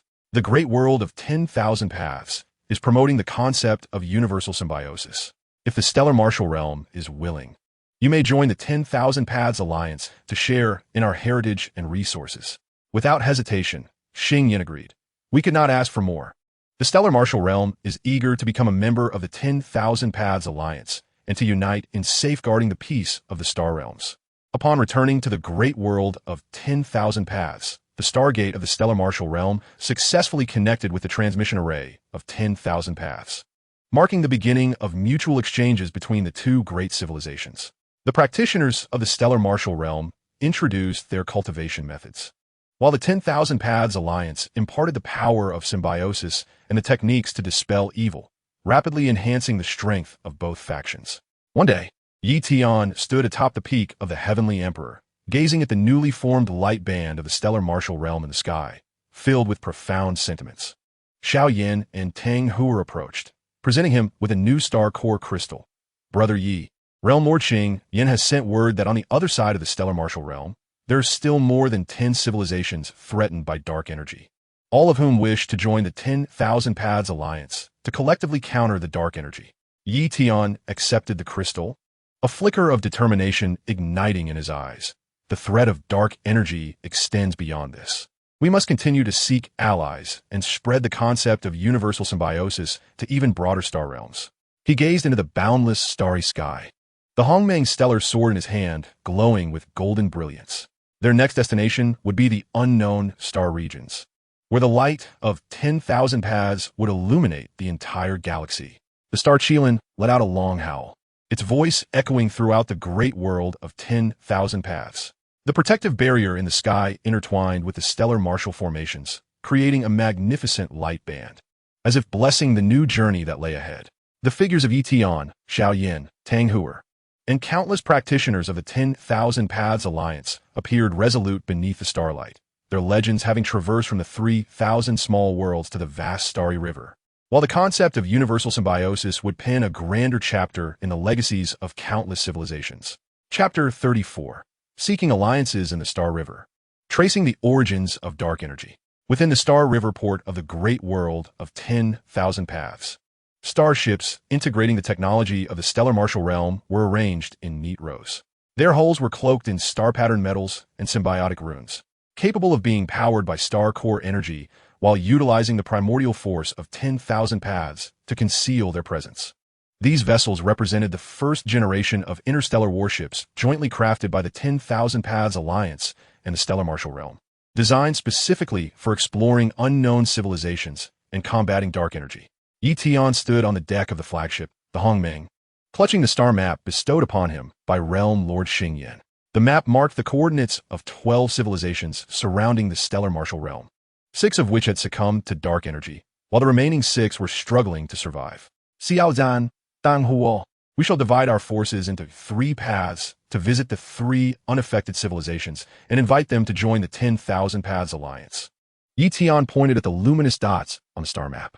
I will head to the spiritual energy realm. Xiao Yin, you will go to the mechanical realm. And Tang Huer, you will venture to the beast spirit realm. We shall regroup at Star River Port in 3 months. Xiao Yin took the copy of the star map, his celestial power surging. Rest assured, the mechanical realm excels in crafting war automatons, should we persuade them to ally with us. Our strength against the dark energy will be significantly enhanced. Tang Huer gently caressed the burning sky sword, her eyes glimmering with anticipation. Cultivators from the beast spirit realm coexist harmoniously with demonic beasts. Perhaps they could cultivate battle beasts that counter the dark energy beasts. 3 days later, 3 fleets set sail separately. The Hongmeng, led by Emperor Yi, navigated towards the spiritual energy realm. On board, Ling Yu from the Star Martial realm was briefing the 10,000 Path Alliance cultivators on the information regarding the spiritual energy realm. Its cultivation system revolves around mental power, allowing practitioners to manipulate the ambient spiritual energy to create spiritual shields and weapons. However, their physical bodies are relatively frail, particularly vulnerable to the spiritual pollution caused by dark energy. During their voyage, the fleet was suddenly ambushed by dark energy beasts. Dozens of dark energy moths surged from the void, their wings scattering black powder capable of tainting mental power, dark energy dust. The spiritual energy detectors aboard emitted piercing alarms, prompting Emperor Yi to immediately command. Activate the symbiotic defense array. Star Martial cultivators. Engage the Star Martial cannons. 10,000 path cultivators. Unleash the purifying fire. The golden symbiotic barrier rapidly unfurled, shielding against the dark energy dust as the Star Martial cannons discharged blue beams, obliterating 3 dark energy moths.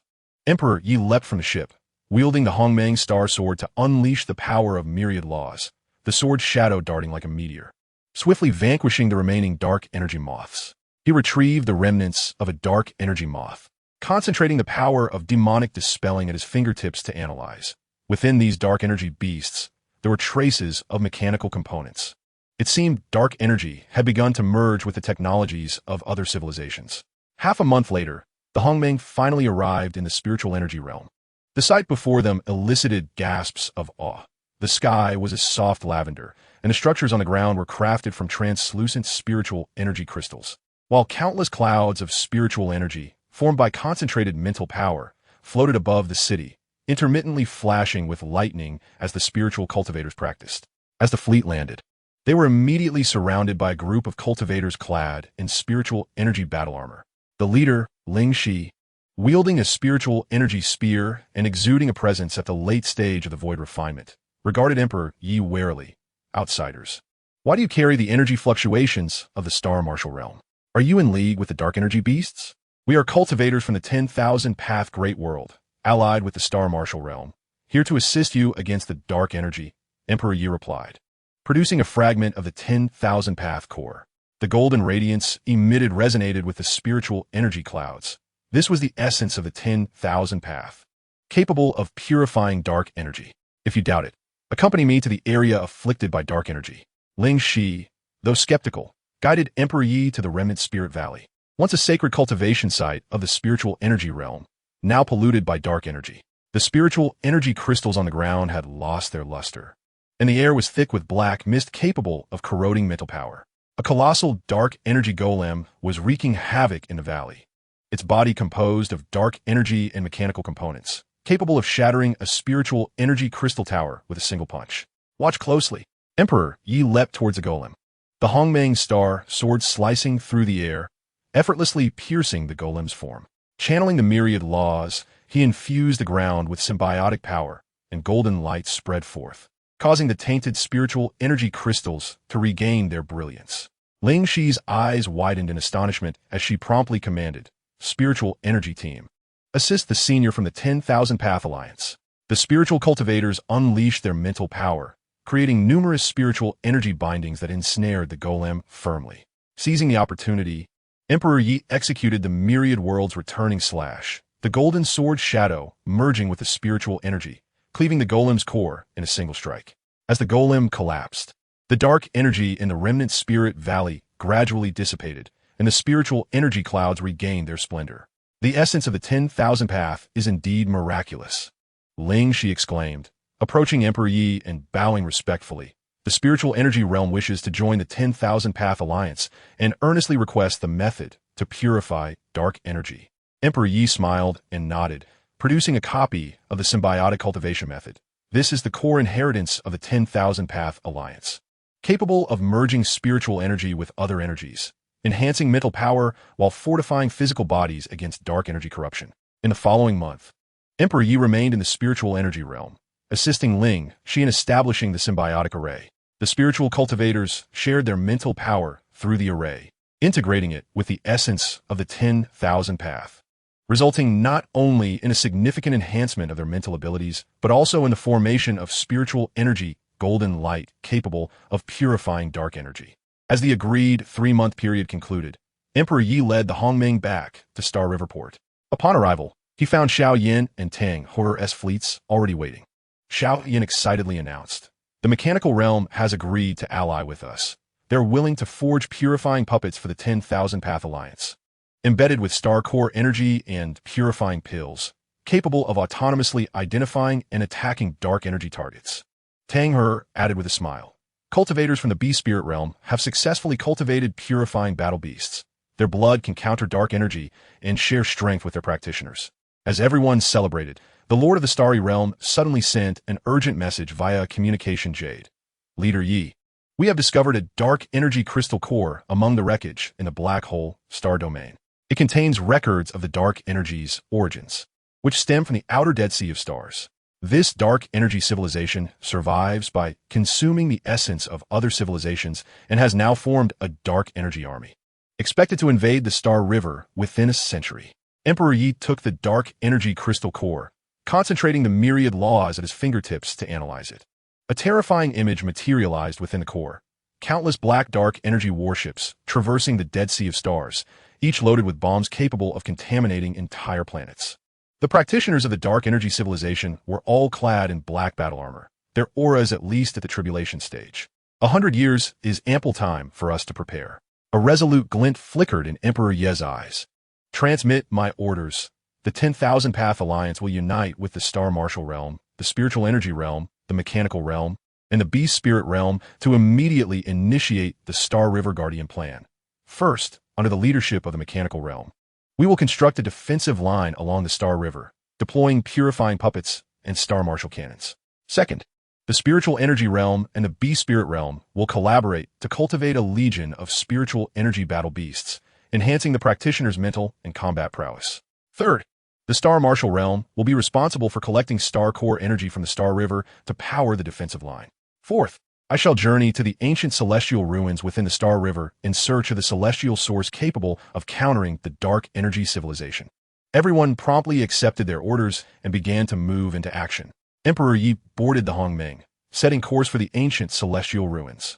The ruins were located deep within the Star River, in the ancient Star Tomb, which, according to the Lord of the Starry Realm, was once a site of the ancient celestial civilization, leaving behind treasures capable of controlling the power of the Star River before their civilization's demise. During the voyage, Emperor Yi stood on the deck, gazing at the boundless starry sky. The Star Qingyang approached him, affectionately rubbing against his arm. He stroked its head, a sense of nostalgia washing over him, from the Duki continent to the 10,000 Path Great World, and now to the vast Star River. Our journey grows ever more distant, yet our resolve to protect remains unwavering. The Hongmeng navigated through layers of star mist, finally reaching the ancient Star Tomb. The ruins appeared as a colossal star floating in the void, its surface etched with ancient celestial runes that pulsed with a power capable of shaking the stars. Emperor Yi leapt from the warship, stepping onto the star's surface, where the runes instantly illuminated, coalescing in the air into a golden figure, the remnant soul of the ancient celestial emperor. At last, someone has arrived here. The celestial emperor's voice was imbued with a sense of antiquity. The dark energy civilization is a malignant tumor of the Star River. Only by merging the celestial source with the myriad laws can we utterly eradicate them. This is the celestial emperor's sword, a treasure of the ancient celestial civilization. I bestow it upon you today. A golden sword flew forth from the celestial emperor's silhouette, landing in Emperor Ye's grasp. The blade was inscribed with countless celestial runes, radiating a power capable of purifying all malevolence. A system prompt echoed, ding. Host has acquired the celestial emperor's sword. The myriad laws and celestial source have fused, unlocking the ultimate technique of Star River return, enabling the host to wield the power of the Star River against targets. Emperor Yi held the celestial emperor's sword, bowing respectfully to the remnant soul. Thank you, esteemed predecessor, for your legacy. I shall not fail this trust and will protect the peace of the Star River. The celestial emperor's silhouette nodded in satisfaction, gradually dissipating into the starry sky. As Emperor Yi turned to return to the Hongmeng, he found that Xiao Yin and Tang Horror had already conveyed news via communication jade. The first purifying fortress of the Star River defense line has been completed, and the Spiritual Energy Battle Beast Legion has successfully trained 1,000 warriors. Emperor Yi stood upon the bridge of the ship, gazing at the gradually forming Star River defense line, a resolute glimmer in his eyes. He understood that the war against the dark energy civilization would be an unprecedented catastrophe. Yet he firmly believed that as long as the alliance of 10,000 paths and the civilizations within the Star River worked in unison, one day they would utterly vanquish the dark energy civilization, allowing the radiant light of coexistence to illuminate the entire Star River. The Hongmeng ship sailed towards the vast world of 10,000 paths, while the ancient stellar tomb behind it gradually faded into the starry mist. Grasping the Star Emperor's sword, his fingertips danced with the myriad laws and the primal forces of the stars. His legend had transcended the 3,000 minor worlds, embarking upon the boundless Star River.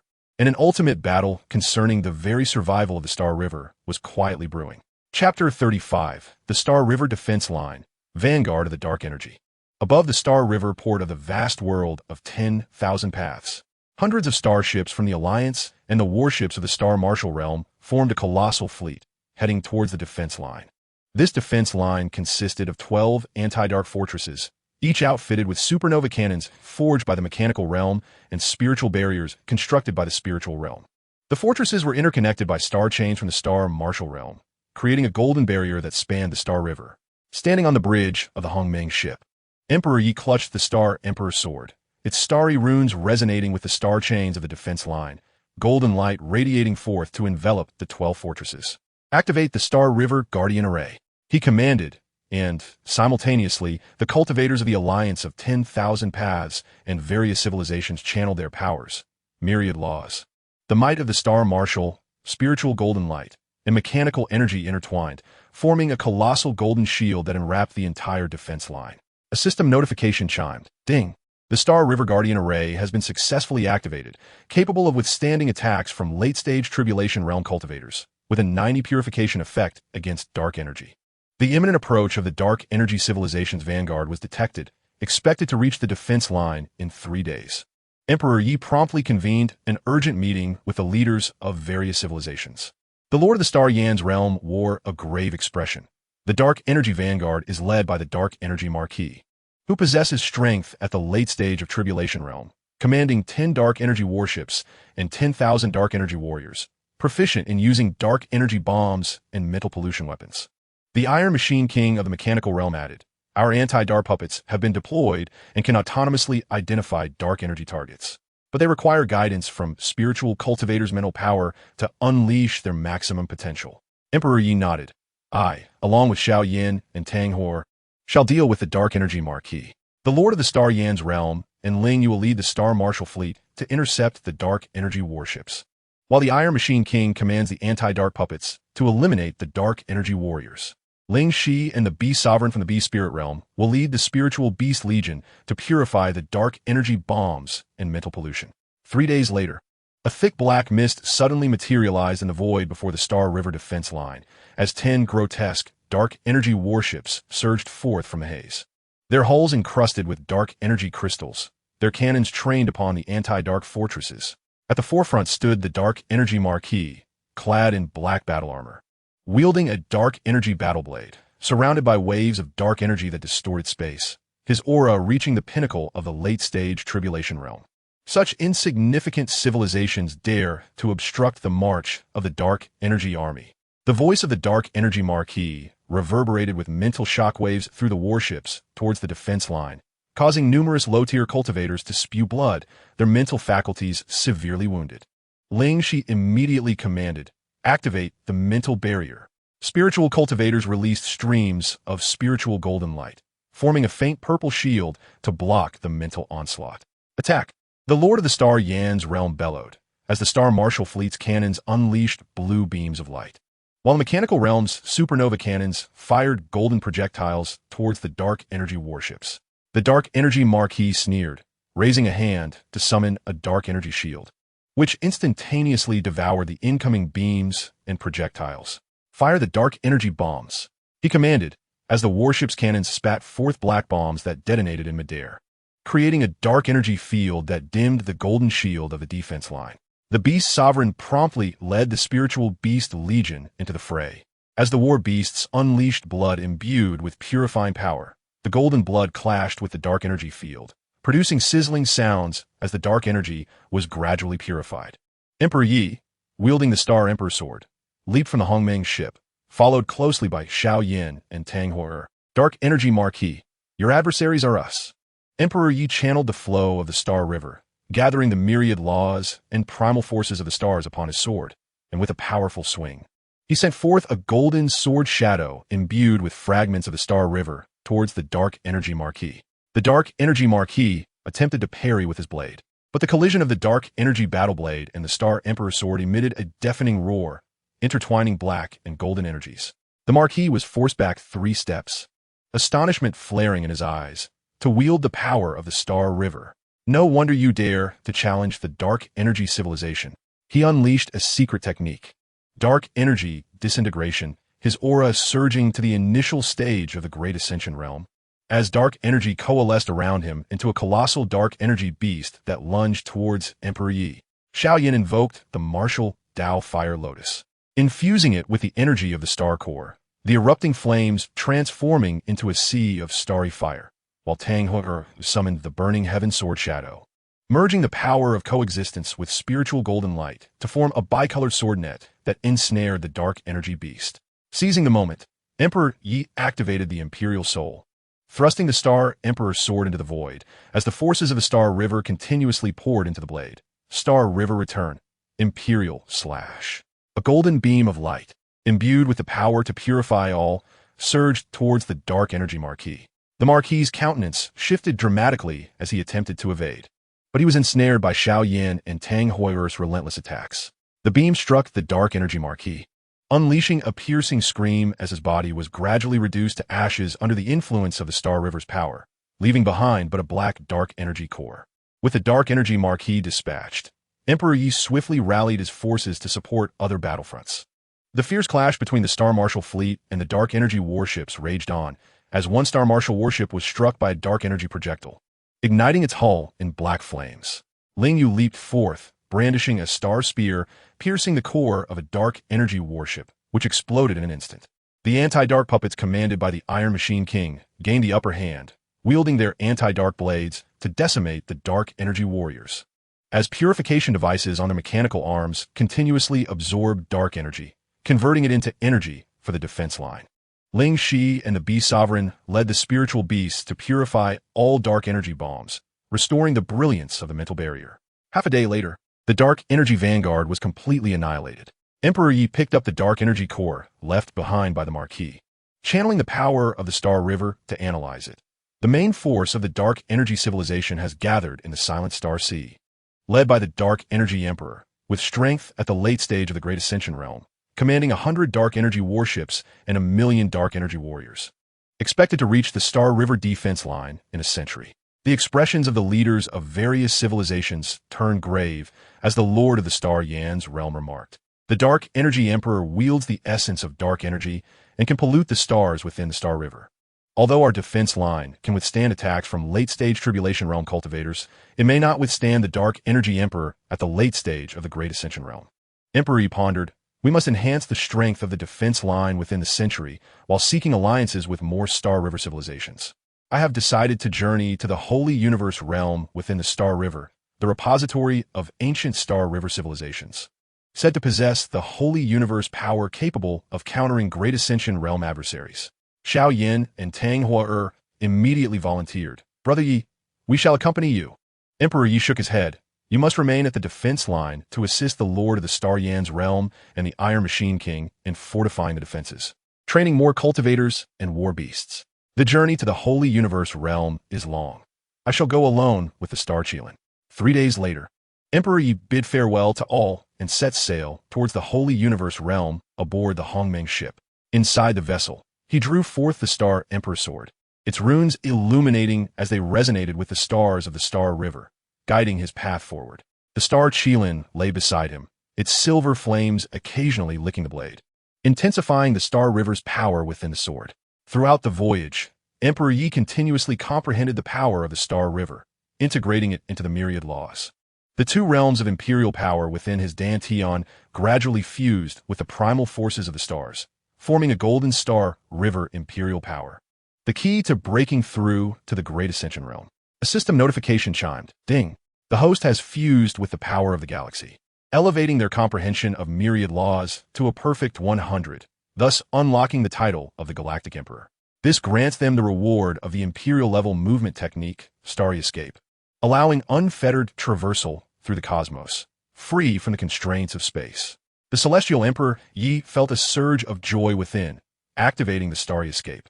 The Hongmeng vessel instantly vanishing from its original location, only to reappear several light years away in a distant star domain.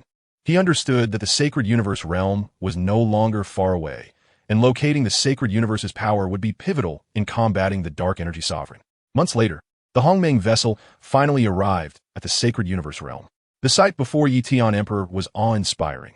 A colossal sacred universe temple floated in the sky, constructed from golden sacred universe crystals, surrounded by a force capable of purifying all malevolence. Beneath the temple, countless sacred universe warships were neatly arranged, their hulls adorned with sacred runes, exuding an air of majesty. As Etion Emperor approached the temple, he was halted by two warriors clad in golden battle armor. Intruder. Halt! The sacred universe realm does not welcome foreign civilizations. Depart at once. Etion Emperor clasped his hands in greeting. I am Etion Emperor from the myriad Tao Great World, here to seek an audience with the sovereign of the sacred universe realm. I implore you to lend us the power of the sacred universe in our joint struggle against the dark energy civilization.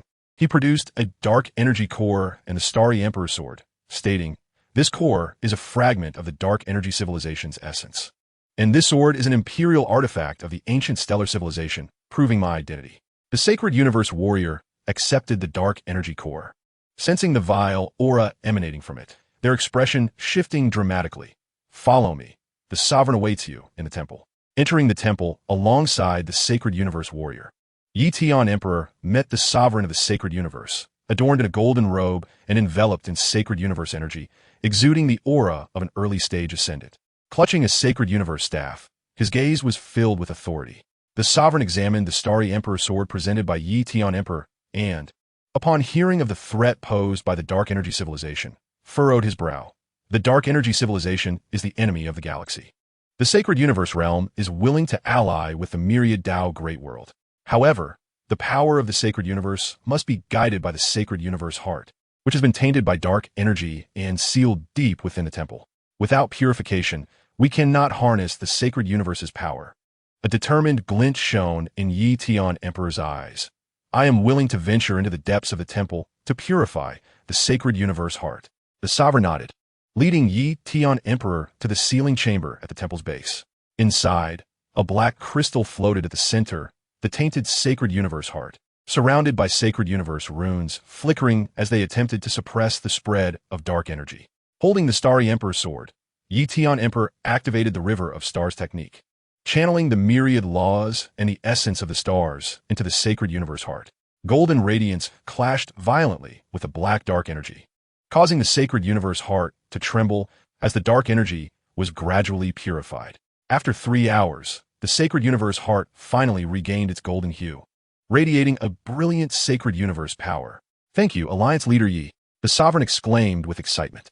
The sacred universe realm is prepared to dispatch all its warriors and warships to assist the myriad Tao Alliance in combating the dark energy civilization. Etion Emperor felt a surge of joy and promptly conveyed the news to Xiao Yin and Tang Hor through a communication jade slip. The Hongmeng vessel set sail once more, heading towards the myriad Tao Great World. Behind it, the sacred universe warships followed in a precise formation, ready to accompany Etion Emperor to the galactic defense line. Standing on the deck, Etion Emperor gazed at the twinkling stars within the galaxy, as the starry emperor's sword resonated with the sacred universe heart, erupting in a dazzling brilliance. He knew that the ultimate battle against the dark energy civilization was drawing near. Yet as long as the myriad Tao Alliance and the civilizations within the galaxy united with unwavering resolve, he believed that one day they would utterly vanquish the dark energy civilization, allowing the light of coexistence to eternally illuminate the entire galaxy. Chapter 36, The Sacred Universe's Assistance, Defense Line Upgrade. The Hongmeng vessel, leading 50 sacred universe warships, sliced through the mist of the galaxy, racing towards the direction of the myriad Tao Great World. Etion Emperor stood on the bridge, cradling the purified sacred universe heart, as the golden sacred universe power intertwined with the galaxy's essence from the starry emperor's sword, forming a dual-colored light pattern in his palm, indicating the preliminary fusion of two primal powers. Ding! Detection of stable energy from the sacred universe heart. The fusion degree of the myriad laws and sacred universe power has reached 30, unlocking the prototype of the sacred universe starry array, which can significantly enhance the purification effect of the defense line against dark energy. The system's prompt resonated, and a flicker of happiness crossed Etion Emperor's eyes. He immediately contacted Xiao Yin through the communication jade slip, quickly summoned the core artisans from the spirit energy realm and the mechanical realm to the galactic defense line, preparing to upgrade the defensive formation. Half a month later, the fleet arrived at the galactic port. Awaiting them, there were Xiao Yin, Tang He, and others. who swiftly boarded the Hongmeng vessel. Upon seeing the Sacred Universe Sovereign and the accompanying Sacred Universe warships, their excitement was palpable. "Brother Yi, the Sacred Universe realm truly wishes to send troops to assist us," Tang Hua exclaimed, gripping the burning sky, sword tightly. "With the power of the Sacred Universe, our chances against the Dark Energy Sovereign have increased significantly."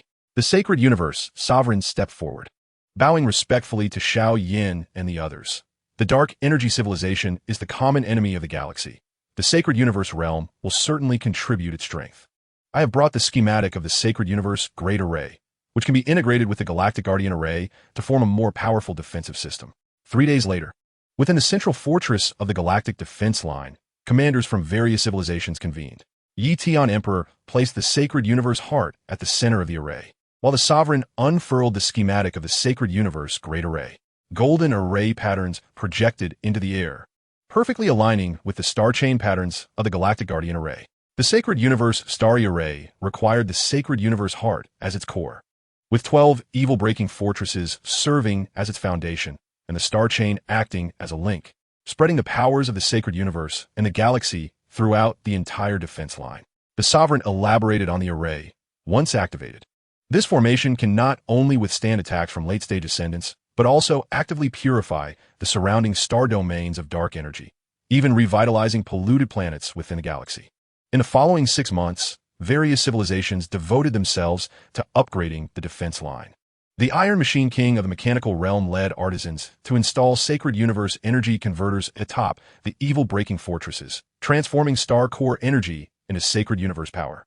Lingxi commanded spirit energy practitioners to engrave spiritual runes onto the star chains, enabling the defense line to sense dark energy fluctuations in advance. Meanwhile, the Beast Sovereign of the Beast Spirit Realm cultivated Sacred Universe War Beasts, infusing them with fragments of the Sacred Universe Heart, allowing them to move freely within dark energy domains. At last, the Sacred Universe Starry Array was completed. Yi Tian Emperor and the Sovereign stood together at the Central Fortress's array platform, simultaneously infusing their primal powers. The Sacred Universe Heart erupted with a blinding golden light, which spread along the star chain, illuminating the 12 evil-breaking fortresses. A golden shield, covering millions of miles of star domain, shot upwards, with Sacred Universe runes intertwining with star runes, emanating an imposing presence that shook the galaxy. System prompt: ding. The Sacred Universe Starry Array has been successfully activated, enhancing defensive strength to the pinnacle of late-stage ascendant, with a dark energy purification rate of 100. The Starry Restoration function has been unlocked, allowing for the repair of 10 slightly polluted stars daily. Just as the crowd celebrated, the Spirit Energy Realms detector suddenly blared an alarm. Numerous dark energy fluctuations detected at the edge of the galaxy. Suspected to be a vanguard reconnaissance team from the Dark Energy Civilization, comprising approximately 1,000 dark energy warriors aboard 10 small dark energy vessels, heading towards the defense line. How fortuitous! Let us test the new defense line's might. A spark of battle intent flashed in Xiao Yan's eyes as he volunteered. "Brother Yi, I shall lead the Do, Xian warriors, and the Sacred Universe warriors to confront the enemy." Yi Tian Emperor nodded in agreement. "Be cautious with your strength. Focus on testing the restoration and purification functions of the defense line." Xiao Yan commanded 50 myriad Dao starships and 20 Sacred Universe warships towards the Dark Energy Reconnaissance Team. Half a day later, the two armies met deep within the galaxy. The dark energy vessels resembled black sharks, their hulls covered in dark energy crystals, while dark energy warriors within wielded dark energy blades, shrouded in black mist. Fire! At Xiao Yan's command, the evil-breaking cannons of the myriad Dao starships and the Sacred Universe cannons of the Sacred Universe warships unleashed their volleys simultaneously, golden and blue beams intertwining into a net, hurtling towards the dark energy vessels. The dark energy warriors surged from their ships, unleashing dark energy fields in an attempt to repel the attack.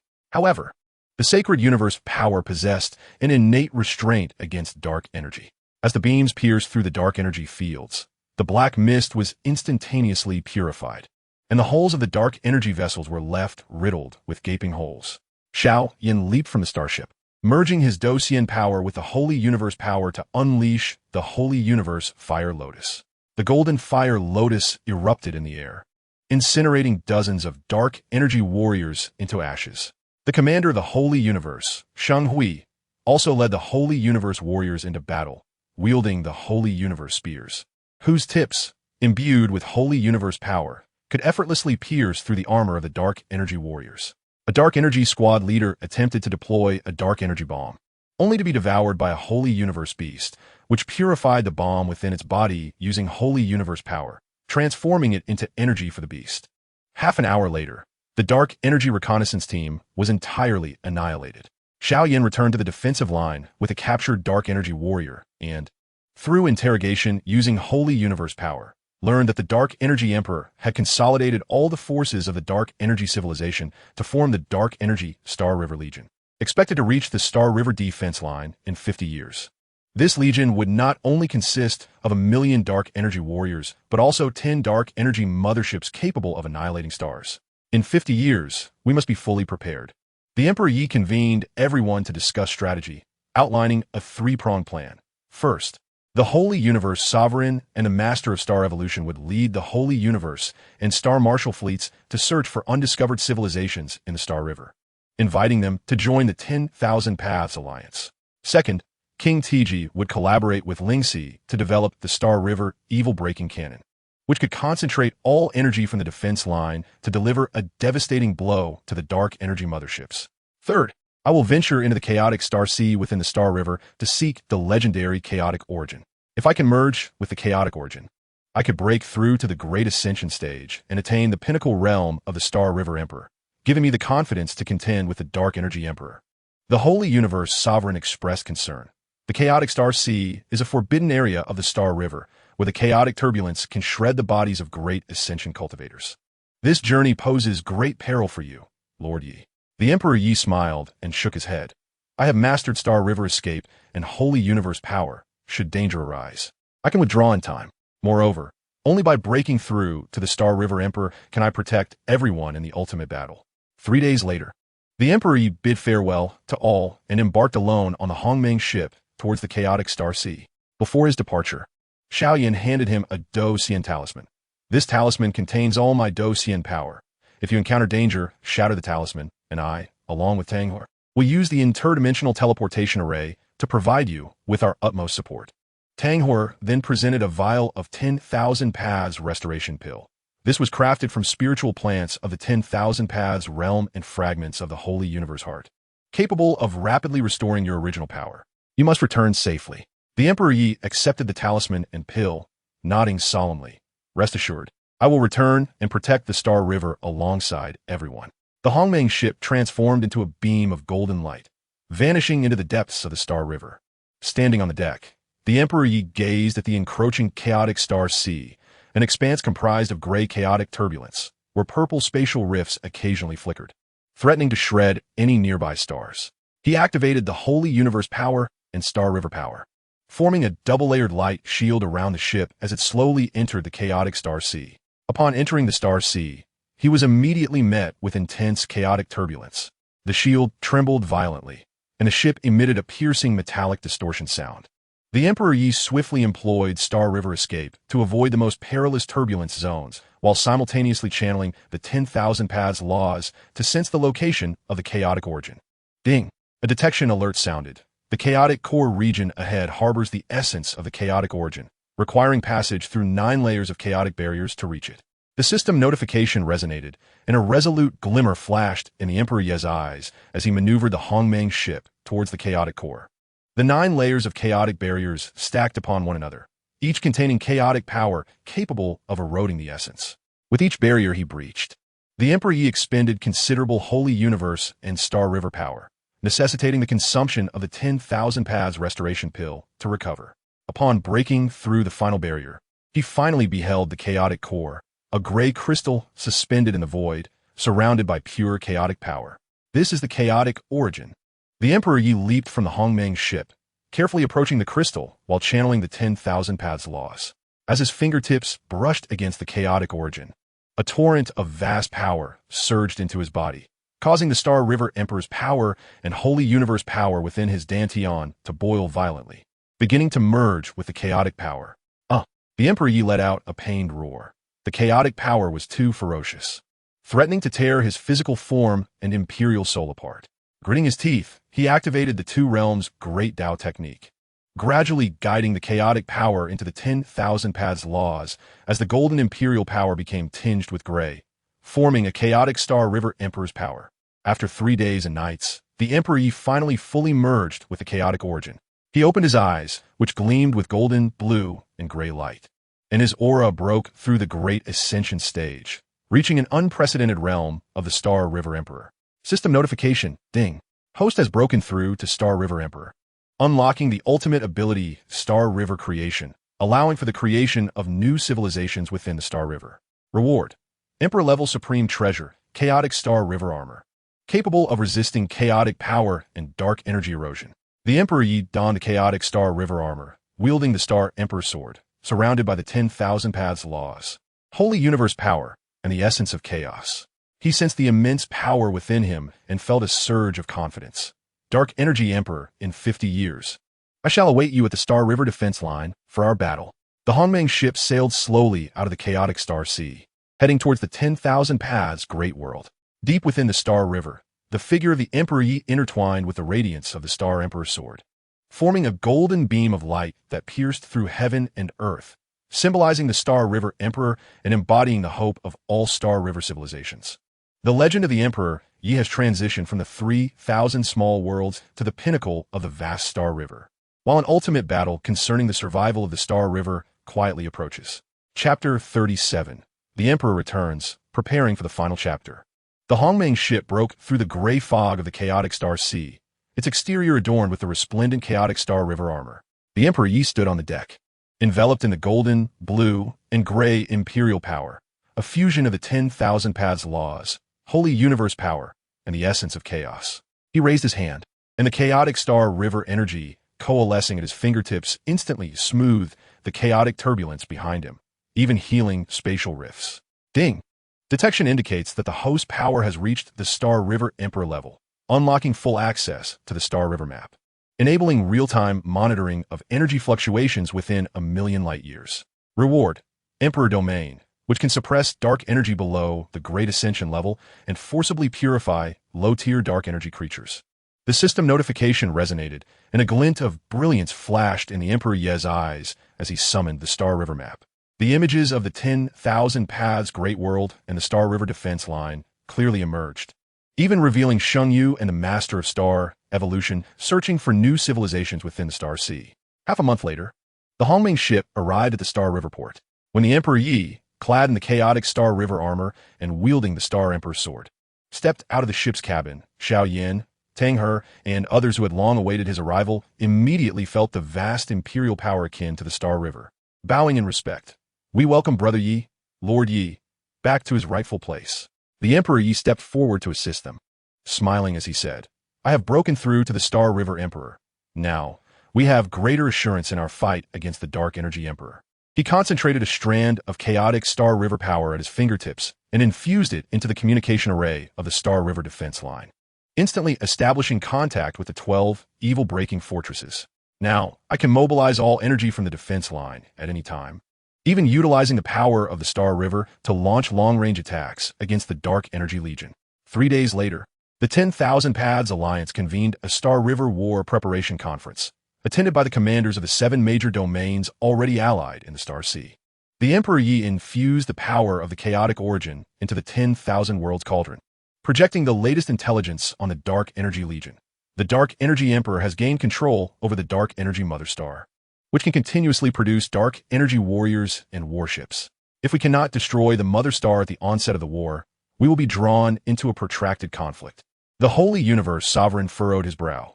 The Dark Energy Mother Star is guarded by 10 Dark Energy Motherships, each equipped with Dark Energy annihilation cannons capable of obliterating stars. Approaching it is as challenging as ascending to the heavens. King Tiji remarked, "We have developed the Star River evil-breaking cannon, but it requires the energy of all 12 evil-breaking fortresses to fire once, and its attack range is limited, unable to cover the Dark Energy Mother Star." The Emperor Yi pondered for a moment and then said, "I have a plan." Before the outbreak of war, we divided our forces into 3 distinct paths. The first path was led by Xiao Yin and Tang He, commanding the Doshin Legion and the Spirit Beast Legion, who would disguise themselves as a civilization eroded by dark energy. They approached the dark energy mother star to identify its defensive weaknesses. The second path was under the command of Sheng Yuzun and Qingyang Jieju, who led the Sheng Yu and Xing Wu fleets to lay the star universe trap along the route the dark energy forces would traverse, thereby slowing their advance. The third path consisted of myself and the Iron Machine King, who remained at the front line, focusing all efforts on enhancing the power of the Star River Exorcism Cannon, while simultaneously preparing the Star River Genesis to create new stars behind the dark energy forces, thereby cutting off their retreat. Everyone nodded in agreement and promptly set off on their respective missions. Xiao Yin and Teng He selected 10,000 adept stealth warriors from the Doshin ranks and spirit beasts, boarding modified dark energy ships and heading towards the dark energy mother star. Meanwhile, Sheng Yuzun and Xingyang Jieju directed their fleets to lay the star universe trap in the cosmic expanse, transforming abandoned stars into explosive star core bombs. Yi Tiandi and the Iron Machine King remained at the central fortress, infusing the chaotic essence into the Star River Exorcism Cannon, which gradually took on a gray hue, significantly amplifying its power. In the blink of an eye, 50 years had passed. The Star River defense line had evolved dramatically. The 12 exorcism fortresses had tripled in height, and the caliber of their cannons had increased tenfold. The intertwining Shangyu runes and chaotic runes along the star chain formed an unassailable golden barrier. The number of cultivators within the Wandao Alliance had also surged tenfold, with over 100 having reached the tribulation stage and 10 at the Great Ascension stage, sufficient to confront the dark energy forces head-on. On this day, the detectors of the spirit energy realm abruptly sounded a rapid alarm. It had detected that the dark energy forces had breached the star universe trap and were advancing towards the Star River defense line. The Dark Energy Emperor personally led the charge, commanding 10 dark energy motherships, 100 dark energy warships, and 1,000,000 dark energy warriors. With the dark energy mother star close behind, Yi Tiandi immediately consulted the Star River map to assess the situation. Although the Star Universe trap had destroyed 20 dark energy warships and 10,000 dark energy warriors, it had failed to halt the main force of the dark energy legions. Sheng Yuzun and Xingyang Jieju's fleets were engaged in a tactical retreat towards the defense line. Orders were dispatched to activate the Sheng Yu Star River Array, and all cultivators were to take their battle positions. At Yi Tiandi's command, the 12 exorcism fortresses ignited simultaneously, their golden shields enveloping 1,000,000 miles of the star domain. Half an hour later, the dark energy forces reached the front of the defense line.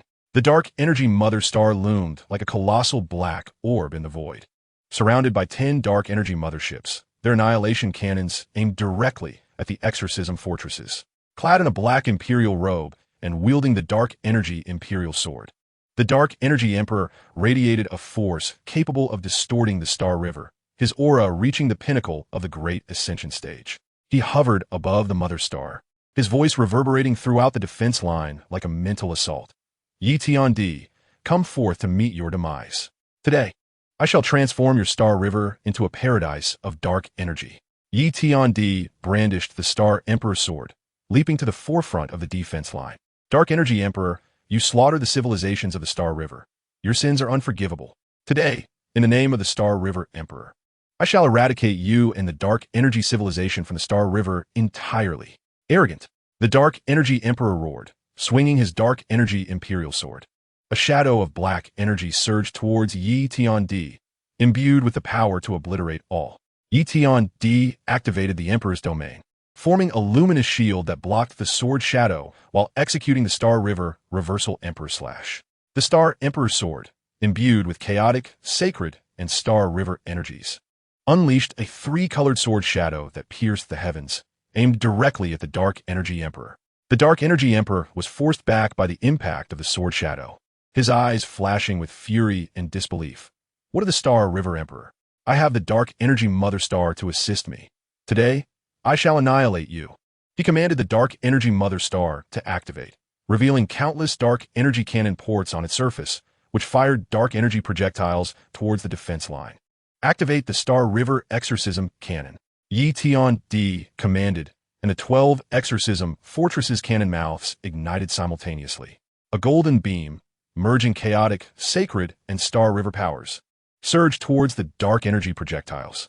The two energies collided with a thunderous roar, instantly purifying the Dark Energy projectiles. The golden beam continued unabated, striking the dark energy motherships. 3 dark energy motherships were struck by the golden beam, exploding into ashes.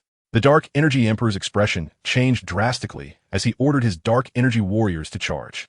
1,000,000 Dark Energy warriors surged towards the defense line, while Xiao Yin and Tang Hor led the Doshin Legion and Spirit Beast Legion to strike from the flank. Sheng Yuzun and Xing Yin Jieju's fleets also changed course, launching a pincer attack on the Dark Energy forces. Seizing the opportunity, Yi Tian activated the Star River Genesis, channeling chaotic Star River energy through his fingertips to create a new cluster of stars behind the Dark Energy forces. The golden light of the exploding stars formed a barrier, severing the retreat of the Dark Energy warriors. Warriors of the Wandao Alliance, follow me into battle. Yi Tian roared, wielding the Star Emperor sword and charging toward the Dark Energy Emperor. The Dark Energy Emperor countered with his sword, and as the Dark Energy Imperial sword clashed with the Star Emperor's sword, black energy intertwined with the 3-colored Imperial power, unleashing an energy that trembled the Star River.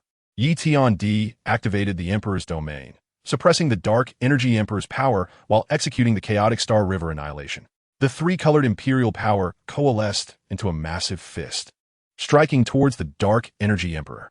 The Dark Energy Emperor was struck by the fist, spitting blood as he was sent flying. In his rage and disbelief, he roared, channeling the Dark Energy essence and absorbing the energy of the Dark Energy Mother Star, his aura surging to the pinnacle of the Great Ascension stage. I am Dark Energy. Dark Energy is me. If you wish to annihilate me, you must first step over my corpse. A cold glint flashed in Yi Tian's eyes as he soared above the Dark Energy Mother Star, the Star Emperor's sword in hand. Then I shall destroy your Mother Star first.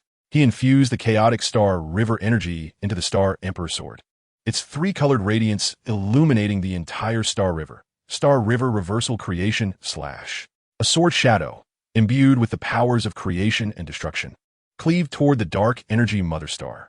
Upon impact, the Dark Energy Mother Star emitted a piercing wail. Its Dark Energy cannon port shattered, and the internal Dark Energy core was completely purified. As the Mother Star collapsed, the Dark Energy Emperor's aura waned dramatically. He gazed at Yi Tian in disbelief. Impossible. How could you possess the power to destroy the Dark Energy Mother Star? Because what I protect is the hope and vitality of the entire Star River. Yi Tian leaped before the Dark Energy Emperor, delivering a decisive strike, severing the Dark Energy Emperor's head from his body, which was reduced to ashes by the 3-colored Imperial power. With the death of the Dark Energy Emperor, the Dark Energy Legion lost its leader, instantly dissolving into chaos. The warriors of the Wandao Alliance pursued relentlessly, exterminating the remaining Dark Energy warriors and warships. Yi Tian stood amidst the Star River, channeling the Emperor's domain. As the 3-colored Imperial power spread throughout the Star Domain, thoroughly purifying the remnants of Dark Energy. As the last vestige of Dark Energy dissipated, the stars in the Star River gleamed brilliantly, radiating resplendent light. Sheng Yuzun, Xing Yin Jieju, Xiao Yin, and Tang Hor gathered around, their eyes filled with excitement and relief. Yi Tian gazed at the assembled crowd, then towards the vast Star River, a gentle smile gracing his features. The Dark Energy civilization has been vanquished. Peace has finally returned to the Star River. 3 days later, the Wandao Alliance convened the Star River Peace Conference at the Star River Defense Line, inviting representatives from all civilizations within the Star Sea. Yi Tian stood at the center of the conference, gripping the Star Emperor's sword, and declared, from this day forth, the Wandao Alliance shall be renamed the Star River Federation, jointly managed by all civilizations, sharing Star River resources and legacies. We shall establish the Star River Academy within the Star River to cultivate cross-civilizational cultivators, spreading the ethos of harmonious coexistence throughout the cosmos. At the conference, all representatives unanimously agreed to establish the Star River Federation, electing Yi Tian as the supreme commander of the Federation, with Xiao Yin, Tang He, Sheng Yuzun, and Xing Yin Jieju appointed as council elders. The establishment of the Star River Federation heralded a new era for Star River civilization. A millennium later, the Star River Federation had emerged as the most formidable force within the Star River, governing hundreds of civilizations and nurturing countless cultivators proficient in diverse systems of cultivation. Yi Tian often stood atop the Heavenly Emperor Peak, gazing at the expansive Star River, accompanied by the Star Qilin and his companions, Xiao Yin and Tang He. Brother Yi, look, that is the newly joined bright domain of the Federation. Their luminous power resonates harmoniously with our myriad laws. Xiaoyan pointed towards a luminous band in the starry river, his eyes brimming with satisfaction. Tang Hor chimed in with a smile. The Starry River Academy has cultivated 10,000 Starry River cultivators, many of whom can now independently safeguard Star. Yitiandi nodded, a wave of sentiment flickering in his gaze, from the Duki continent to the myriad Dao great world, and now to the entire Starry River. We have traversed an immense journey. As long as our original intent to protect remains unchanged, the peace of the Starry River shall never fade. He raised his hand, the brilliance of the Starry Emperor's sword illuminating the entire Starry River, as countless golden beams ascended from the stars, weaving into a protective pattern that enveloped all Federation civilizations. The legend of Yi Tiandi had transitioned from the journey of breaking through to the pinnacle of the Starry River, and his story would eternally resonate within the annals of Starry River civilization, inspiring generations of cultivators to strive for peace and the pursuit of the Great Path. Golden sunlight cascaded over the Starry River, stars shone brilliantly, and civilizations thrived. Yi Tiandi's figure melded with the Starry River, becoming an everlasting legend, a tale of courage, faith, and guardianship, inscribing an immortal chapter within the vast starry expanse. Chapter 38, The Starry River Federation, the Eternal Transmission of Myriad Dao. A millennium after the establishment of the Starry River Federation, the graduation ceremony of the Starry River Academy took place at the peak of Tiandi in the myriad Dao Great World. 10,000 cultivators donned in star-patterned uniforms stood in orderly rows, hailing from diverse civilizations. The Doxian from the Doxian realm, the Xingwu practitioners from the Xingwu realm, the Lingning masters from the Lingning realm, the mechanics from the mechanic realm, and even cultivators from the newly joined Bright Domain. Yi Tiandi, clad in the chaotic Starry River armor and wielding the Starry Emperor's sword, stood upon the ceremonial platform.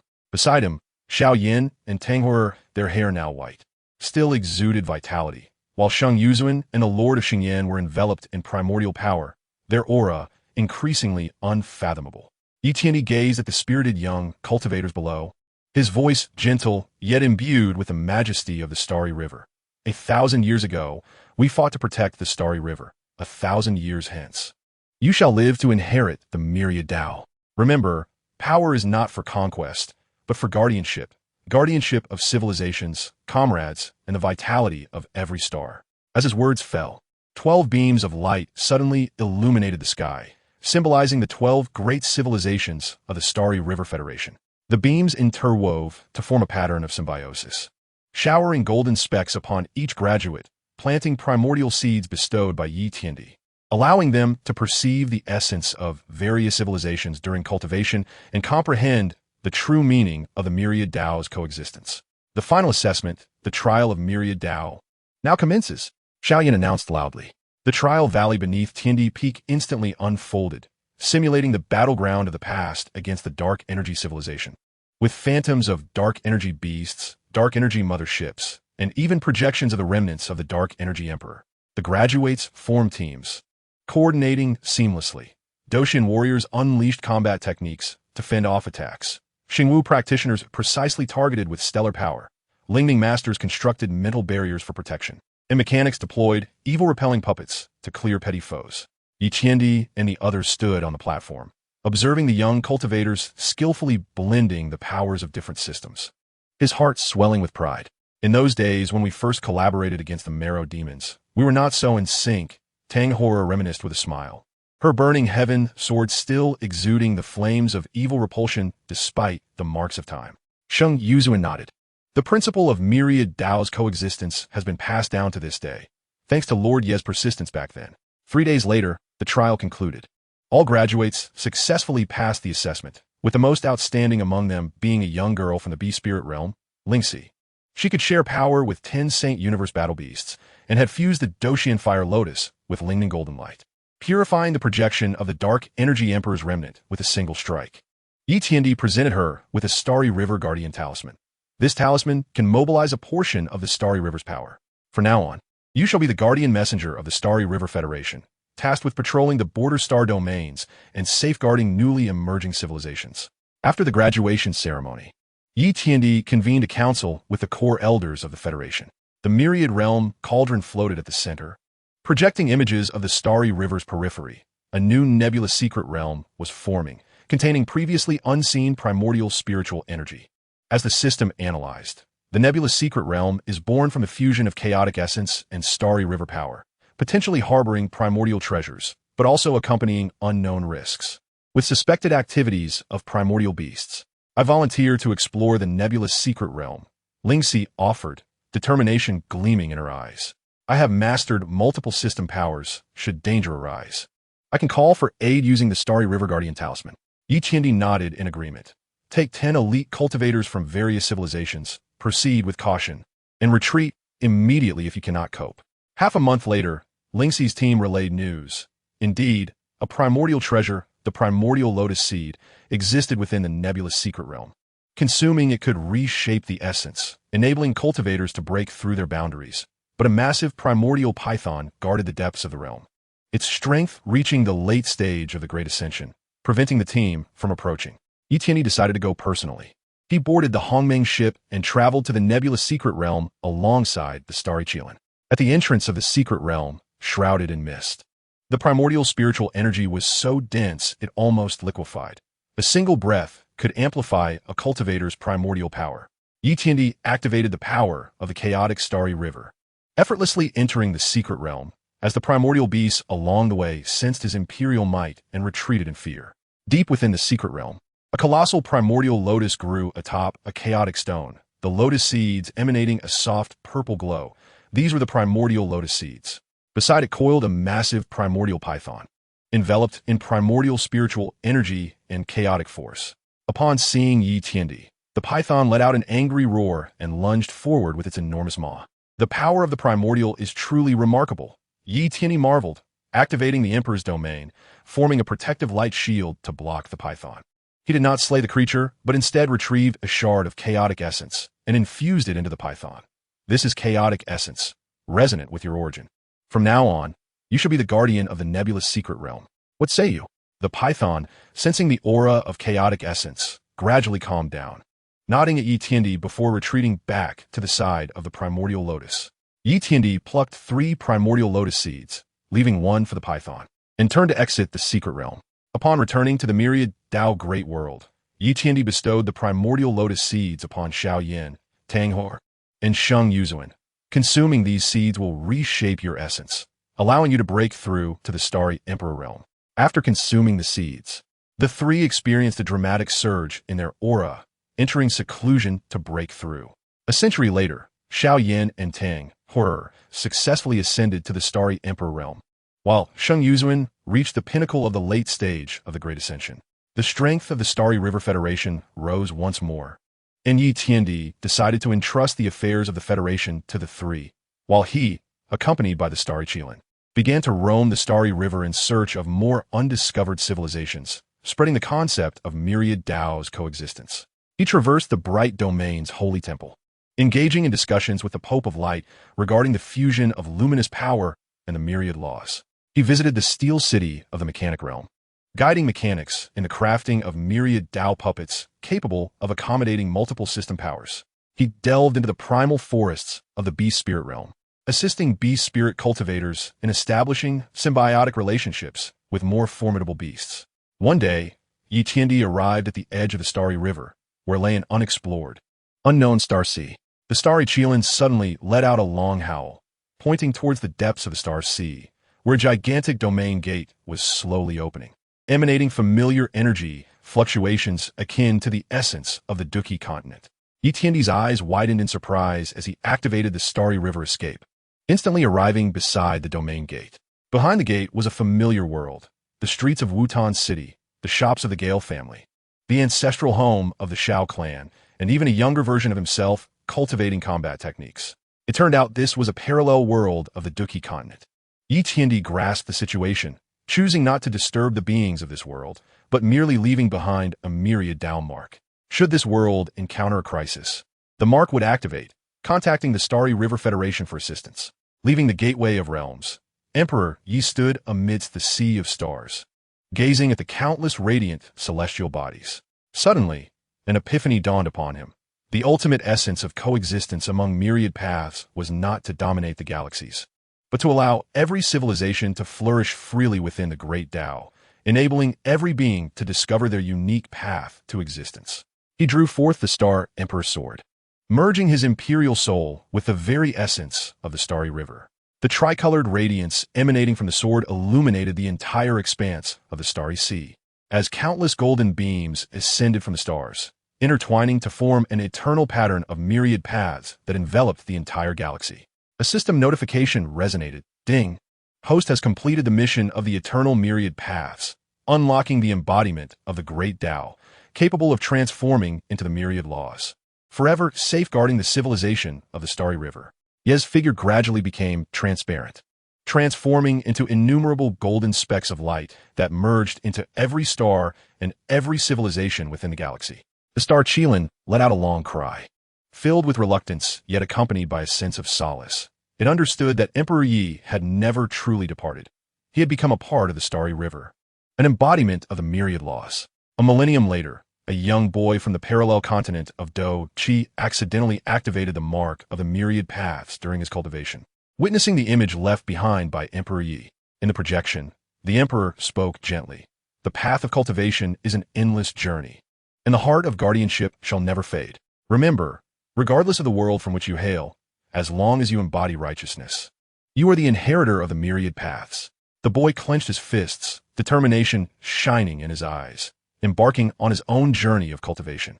Throughout every corner of the starry river, the legend of Emperor Yi spread, recounting how he emerged from the Do Chi continent to safeguard the myriad realms, quelling calamities with the might of the starry river emperor, ultimately transforming into the myriad laws, eternally protecting the starry river he nurtured with his faith and fervor. Golden sunlight spilled across the starry sea, the stars gleaming brilliantly, civilizations thriving, and beings of diverse races coexisting harmoniously as powers from different systems seamlessly intertwined. The legend belonging to Emperor Yi had transcended the narrative of a single individual, evolving into a collective memory of the entire starry river civilization, inscribing an unceasing chapter of myriad paths amidst the vast cosmos. Chapter 39. The Tao transforms the starry river, the legacy endures. In the city of Wutan on the parallel Do Chi continent, young Xiao Chun clutched the mark of the myriad paths in his hand, feeling the warm, golden sensation at his fingertips. This mark was discovered within the secret chamber of the Xiao family ancestral home, now hovering in his palm, projecting the ethereal image of Emperor Yi. The youth depicted in the projection donned starry armor, wielding a long sword, with the resplendent starry river behind him, his words resonating like a thunderous bell within Xiao Chen's consciousness. If you can awaken this mark, you are destined to inherit the myriad paths. Seek the source of the fragments of the starry essence, and merge the three powers to unlock the passage to the Starry River Federation. Xiao Chun, a prodigy of the Xiao family, had reached the Do Master realm at the tender age of 16, yet he was troubled by his inability to break through the bottleneck of Do spirit. Now, gazing at Emperor Ye's image, flames ignited in his eyes. No matter who you are, I shall find the three items you spoke of and discover what the Starry River Federation truly is. 3 years later, Xiao Chun stood beneath the falling heart flame of the Canaan Academy. Following the mark's guidance, he delved into the depths of magma, unearthing the slumbering. As his palm made contact with the golden flame, the mark of the myriad paths suddenly illuminated, absorbing the within, and a Do pattern emerged on its surface. The first item was found. Clenching the mark, Xiao Chun turned towards the direction of the Starfall Pavilion, where the clues to the star fragments lay hidden. Simultaneously, within the Hall of Myriad Paths of the Starry River Federation, Xiao Yin and Tang Huahua gazed intently at the Myriad Realms cauldron. A red dot suddenly illuminated on the cauldron, indicating the location of the parallel Do Chi continent. The mark of the Myriad Paths had been activated. A smile flickered in Xiao Yan's eyes. He had not anticipated that, after a millennium, someone could awaken the legacy left by his elder brother Yi. Dang Hu not dead. We must prepare.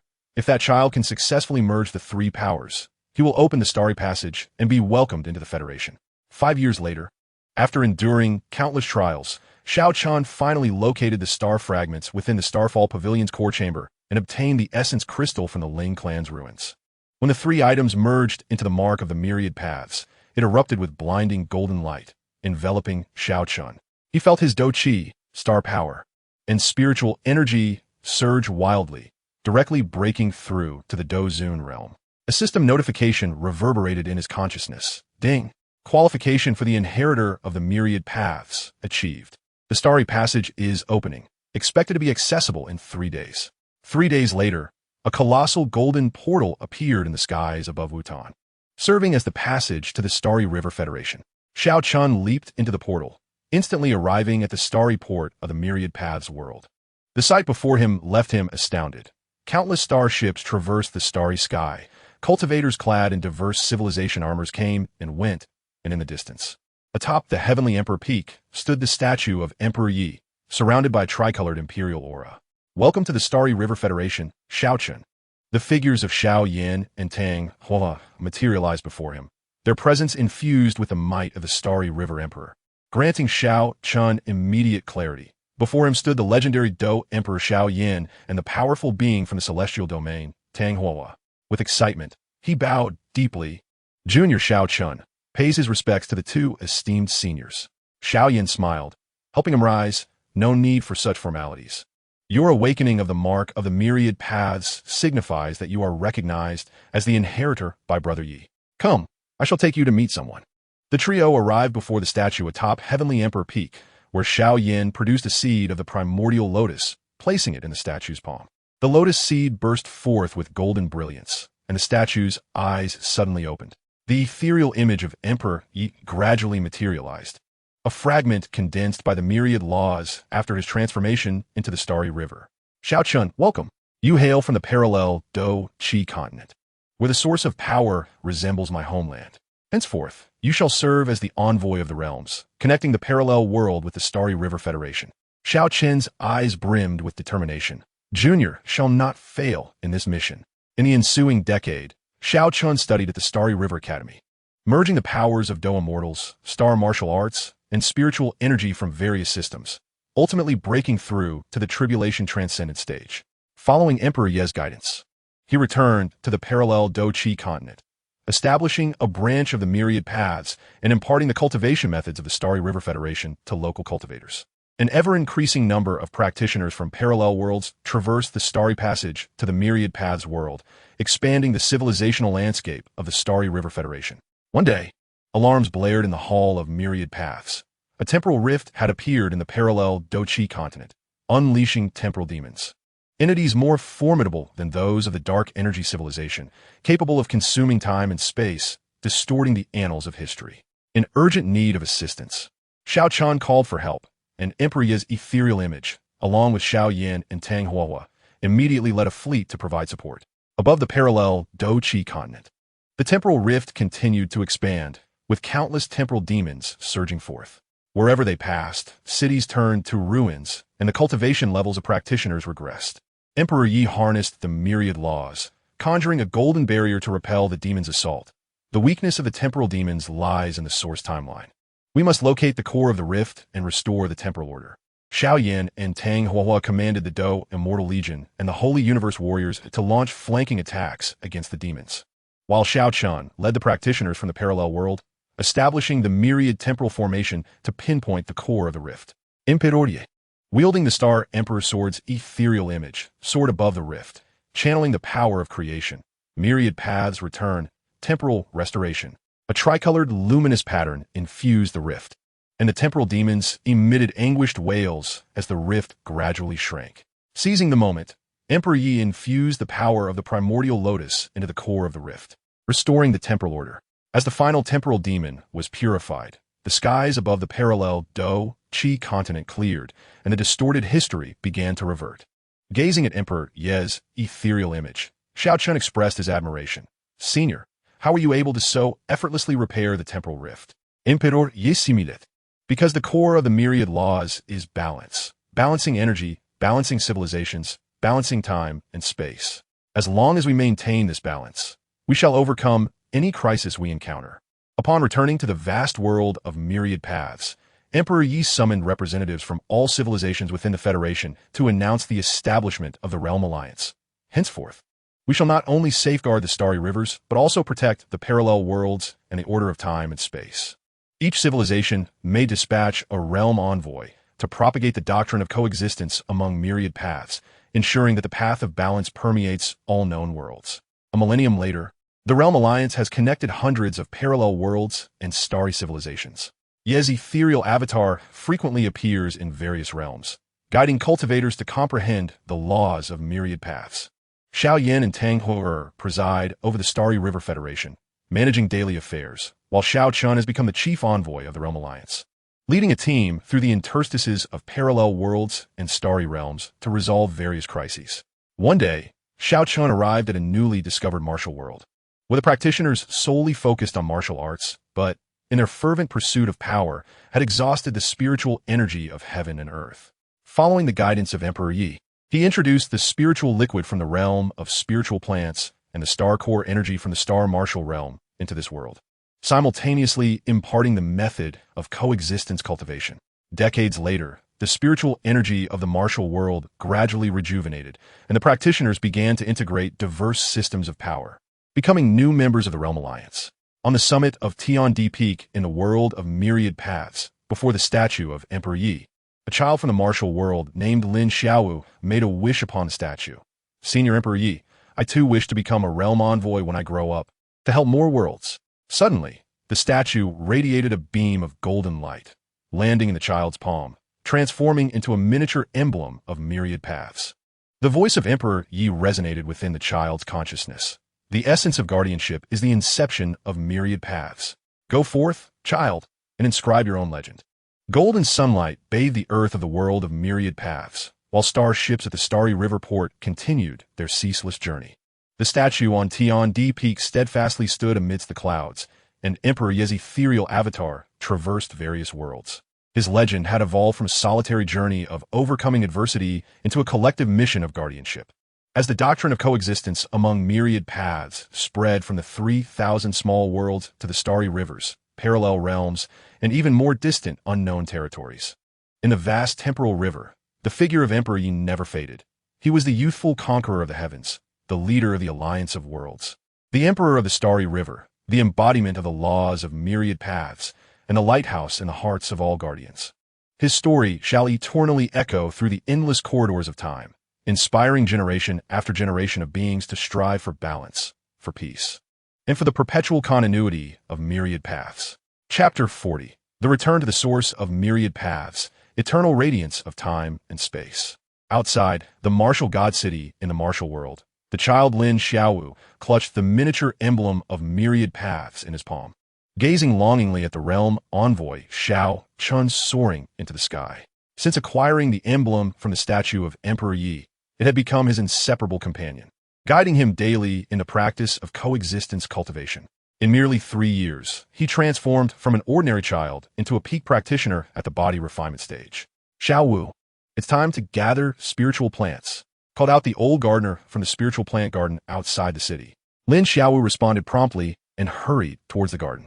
Thanks to the assistance of the Realm Alliance, the martial world now flourished with the 3-tone grass from the world of myriad paths and the star flame flowers from the star martial realm, both of which not only improved the spiritual energy of heaven and earth, but also aided practitioners in merging diverse systems of power.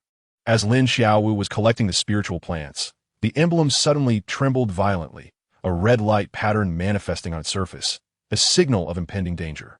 He looked up to the sky and saw dark clouds gathering toward the direction of Martial God City, where a black temporal rift was forming. The turbulent currents of time and space emanating from the rift caused the spiritual plants to wither instantly and the ground to crack. It's the temporal fiends. Lin Xiaowu recalled the dangers described by his senior Xiao Chun and immediately activated the emblem, sending out a distress signal to the Starry River Federation. Simultaneously, he followed the guidance within the emblem, retrieving a shard of star core he carried and channeling his spiritual energy to set up a rudimentary coexistence defense array around the spiritual plant garden. Half an hour later, a golden portal opened in the sky above Martial God City, and Xiao Chun led the reinforcements of the Realm Alliance to the scene. Observing the rift on the ground, his expression grew tense. This rift is even larger than the one on the parallel Duki continent. It seems the lair of the temporal fiends has emerged. In that moment, a deafening roar erupted from the rift as a colossal temporal dragon surged forth, its body coalescing from the black murky currents. With a swipe of its claw, it shattered the walls of Martial God City. Xiao Chun immediately rallied the practitioners to confront the foe. merging the power of the celestial fighters with the essence of martial arts to unleash the fighting martial lotus. The golden fire lotus exploded against the dragon, leaving only a faint mark. The lair of the murky currents lies deep within the rift. We must destroy it to prevent the dragon from regenerating, Xiao Qin declared. Suddenly, Lin Xiaowu dashed forward, raising the emblem. Senior Xiao, the emblem says it can pinpoint the location of the lair. The emblem glowed in his palm, projecting a golden beam of light that pointed directly at the black core deep within the rift. Joy flickered in Xiao Qin's eyes as he swiftly took Lin Xiaowu and 10 elite practitioners toward the depths of the rift. Inside the rift, time and space were in disarray, occasionally reverting to the martial god city of a century past, and at other times leaping to glimpses of the future. Lin Xiaowu relied on the emblem's guidance to evade numerous temporal traps. In the depths of the rift, a lair composed of murky currents floated, with countless streams of murky energy surging from it, continuously empowering the external temporal dragon. Just as Xiao Chan was about to make his move, the lair erupted with a black light pattern, ensnaring everyone within a temporal cage. Time accelerated within the cage, causing the practitioner's hair to turn white in an instant, and their cultivation began to regress. Break the laws of myriad paths. Lin Xiaowu suddenly activated the emblem, merging his martial spiritual energy with the power of myriad paths contained within it. A golden light pattern shot forth, creating a breach in the cage. Seizing the opportunity, Xiao Chan unleashed the starry river fire lotus, infusing the golden fire lotus with the power of time and space, and hurled it towards the lair. The lair emitted a chilling wail as it was struck by the fire lotus, beginning to collapse. The temporal dragon, deprived of the lair's support, gradually dissipated, and the rift began to close. Xiao Chun looked at Lin Xiaowu, his eyes filled with pride. You have begun to wield the power of myriad paths. You truly are the child chosen by Emperor Yi. Upon returning to the world of myriad paths, Xiao Chun brought Lin Xiaowu to Tiandi Peak. Upon seeing the miniature emblem in Lin Xiaowu's hand, Xiao Yin and Tang Hor exchanged astonished glances. This is the inheritance emblem condensed by Brother Yi after his transformation of the Starry River. Only those with a pure heart for guardianship can activate it. The ethereal avatar of Emperor Yi gradually materialized, gently patting Lin Xiaowu's head, and spoke kindly. Xiao Wu, are you willing to accompany Senior Xiao Chun to the Starry River Academy to learn and one day become a guardian of the Realm Alliance? Lin Xiaowu nodded vigorously. I am willing. I want to protect all worlds like Senior Emperor Yi. In the following decade, Lin Xiaowu diligently cultivated at the Starry River Academy, integrating powers from martial arts, celestial fighters, and the star martial system, breaking through to the Calamity Crossing stage. He accompanied Xiao Chun across various parallel worlds, resolving temporal crises and disseminating the doctrine of coexistence among myriad paths, becoming the youngest envoy of the Realm Alliance. On one occasion, the detectors of the Realm Alliance suddenly emitted an alarm. Source murky currents have been detected at the origin of the temporal river, polluting the timelines of all parallel worlds and star realms. If not promptly addressed, the entire time-space continuum will descend into chaos. The ethereal avatar of Emperor Yi immediately summoned all core members. The projection of the world cauldron displayed the imagery of the temporal river at its source. The murky currents appeared as dark as ink, causing the timelines to fracture and countless parallel worlds to vanish. The system analyzed. The source murky currents are the result of pollution to the essence of time and space. They must be purified with the heart of the source of myriad paths, which requires the convergence of the essence power from all civilizations. I volunteer to gather the essence power from each civilization, Lin Xiaowu declared, his eyes brimming with determination. Xiao Chun, Xiao Yin, and Tang Hor also expressed their willingness to lead fleets to various star realms and parallel worlds. Emperor Yi nodded and declared, I shall utilize my Taoist avatar to guard the river of time and space, granting you all precious time. Remember, the core of the heart of all origins is the unwavering belief that safeguards all civilizations. It is only through such faith that we can coalesce the power to purify all. In the ensuing century, Lin Xiaowu, alongside Xiao Chun and others, traversed hundreds of civilizations. In the Duki continent, they gathered the essence of the Do Emperor. In the immortal domain, they collected the essence of the immortal sovereign. In the star martial realm, they acquired the essence of the star emperor. In the mechanical realm, they amassed the essence of the mechanical core.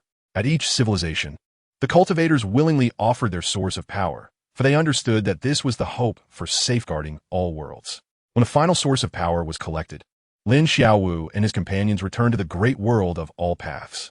Emperor Ye's Taoist avatar had been engaged in a fierce battle against the turbulent flow of the primordial source at the river's origin for a century, depleting over half of his imperial energy, and cracks had begun to appear on the chaotic Star River armor. Quickly, coalesce the heart of all origins, Emperor Yi commanded. Lin Xiaowu infused all the collected source powers into the Wanjie Ding, which erupted in a dazzling golden light, slowly forming a heart of all origins that merged the essence of all civilizations. Holding the heart of origins, he leaped toward the source of the river of time and space, integrating it into the primordial turbulent flow. In an instant, golden radiance spread forth, swiftly purifying the turbulent flow, reconnecting the severed timelines, and gradually restoring the vanished parallel worlds. Seizing the opportunity, Emperor Ye's Taoist avatar activated the laws of all paths, repairing the source of the river of time and space and leaving behind a protective mark that would eternally safeguard the stability of the timeline. With the crisis averted, Emperor Ye's Taoist avatar merged with the heart of all origins, transforming into a golden beam of light that spanned through time and space, enveloping all parallel worlds and star domains. A system prompt echoed, "Ding. The host has completed the mission of returning to the source of all paths. The laws of all paths and the primordial source of time and space have been fully integrated, unlocking the eternal Tao body, allowing free traversal through all time and space, becoming the guardian of time and the myriad paths." Lin Xiaowu gazed at the golden beam in the sky, filled with admiration. Xiao Yin and Tang Hou approached him, stating, "From now on, the heavy responsibility of the Alliance of Realms shall rest upon your shoulders. Although Brother Yi has transformed into the eternal Tao body, his beliefs and legacy shall forever accompany us." A millennium later, Lin Xiaowu became the supreme commander of the Alliance of Realms, leading a new generation of realm envoys to continue safeguarding the peace of time and space and the starry rivers. At the peak of Emperor Yi in the great world of all paths, every day, cultivators from various civilizations came to pay homage to the statue of Emperor Yi. The myriad marks on the statue's palm would still illuminate the light of inheritance for those who harbored a guardian's heart. One day, Lin Xiaowu stood atop the peak, gazing at the vast river of time and space and the resplendent starry river, accompanied by a young boy from a newly discovered technological world. The boy pointed at the golden beam in the sky, curiously asking, "Commander Lin, what is that?" Lin Xiaowu replied with a smile, "That is the eternal Tao body of Senior Yi. He emerged from the Duqi continent, rising with the might of Do Pa, safeguarding us with the responsibility of the Lord of the myriad realms, and ultimately transforming into the source of all paths and time, eternally protecting us." The boy nodded, seemingly comprehending, yet his eyes ignited with the same flame that once burned in Lin Xiaowu, Xiao Chun, and even Emperor Yi during their youth. Golden sunlight bathed the river of time and space and the starry river, where countless civilizations thrived in symbiosis and powers from different systems harmoniously merged, establishing a stable and orderly temporal order. The legend of Emperor Yi had transcended mere history, becoming an eternal belief, a legacy flowing through the veins of all guardians. From a city of Wutan in the Duqi continent to the peak of Emperor Yi in the great world of all paths, from the 3,000 small worlds to the vast starry rivers, from parallel worlds to the river of time and space. The figure of Emperor Yi had become coexistent with the myriad paths, intertwined with time, inscribing an unceasing chapter of guardianship across the endless continuum until eternity. Chapter 41. The Eternal Tao Body, a New Path to the World. On the technological world of Blue Star, the young boy Chun Yu grasped the time-space communicator tightly, the screen displaying a promotional video of the Alliance of Realms, where Commander Lin Xiaowu stood before the peak of Emperor Yi, the golden beam piercing through time behind him. The footage depicted immortal warriors soaring on swords, star martial cultivators manipulating stars, mechanical puppets fighting alongside psychic battle beasts, culminating in a close-up of the statue of Emperor Yi. Indeed, there are cultivation civilizations in the universe, Chun Yu exclaimed excitedly, slapping the table. A genius youth from the Blue Star Time-Space Research Institute. He cracked the quantum communication code at the age of 10 and developed instruments capable of detecting interdimensional energy at 15. Yet faced skepticism from the academic world for proposing the fusion of cultivation civilizations with technology. It was only 3 days prior that his instrument detected the golden beam of the River of Time, tracing the signal to confirm the existence of the legendary Cultivation civilization. Suddenly, the communicator illuminated with a red glow, and Lin Xiaowu's image appeared on the screen. Chunyu, we have detected a high compatibility between the technological energy of Blue Star and the laws of all paths. I have applied to the Alliance, granting you the title of the Realm Envoy for the technological world. A starship will arrive at Blue Star tomorrow to take you to the great world of all paths. The next day, in Blue Star's synchronous orbit, a silver starship broke through the clouds and descended. The hatch opened, and a cultivator clad in star pattern armor descended the gangway. It was Tai Ling, the technological advisor of the Alliance of Realms, a hybrid of the mechanical realm and the technological world, adept at controlling mechanical puppets and mastering quantum technology. Qinyu, I am your guiding envoy. This is the core of technological science, capable of transforming your technological energy into the spiritual power of cultivation. Tai Ling handed him a silver chip, and the moment it was inserted into the communicator, the screen immediately displayed the cultivation technique technology Dao Classic. While en route to the great world of all paths aboard the starship, Qinyu followed the guidance of the technology Dao Classic, converting the energy from the quantum computer into technological spiritual power, directly breaking through to the rank of technologist. As the starship arrived at the Star River port, he gazed at the starships traversing the sky, the floating cities, and the golden beam atop Emperor Ye's peak, utterly awestruck. This is the great world of all paths. Even more wondrous than I had imagined. Under Lin Xiaowu's guidance, Qinyu toured the Star River Academy. In the technological cultivation area, he observed mechanical cultivators repairing battle armor with nanobots, psychics manipulating mental barriers via brain-machine interfaces, and even cultivators integrating technological spiritual power into martial techniques, unleashing quantum fire lotuses.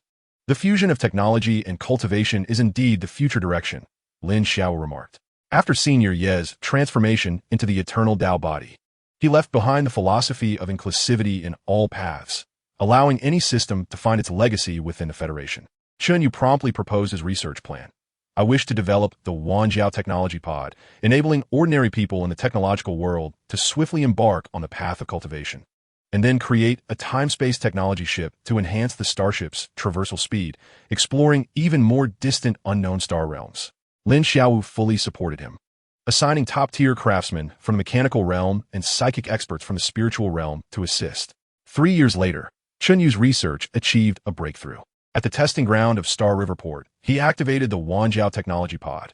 After infusing it with technological spiritual power, it emitted a gentle energy shield. Ordinary individuals entering the pod could awaken their technological spiritual power within just 1 hour, reaching the initial realm of technologist. It worked, Chunyu exclaimed, clenching his fist, as the cultivators in the testing ground erupted into applause, with Tai Ling excitedly adding, with this technology pod, the number of cultivators in the technological world could surpass 1 million in just 3 years. Simultaneously, the time-space technology ship was also completed. This starship integrated a quantum engine with the stellar core power of the Star Martial realm, achieving speeds 10 times that of traditional starships, and was equipped with a time-space detection device capable of accurately locating coordinates in unknown star realms.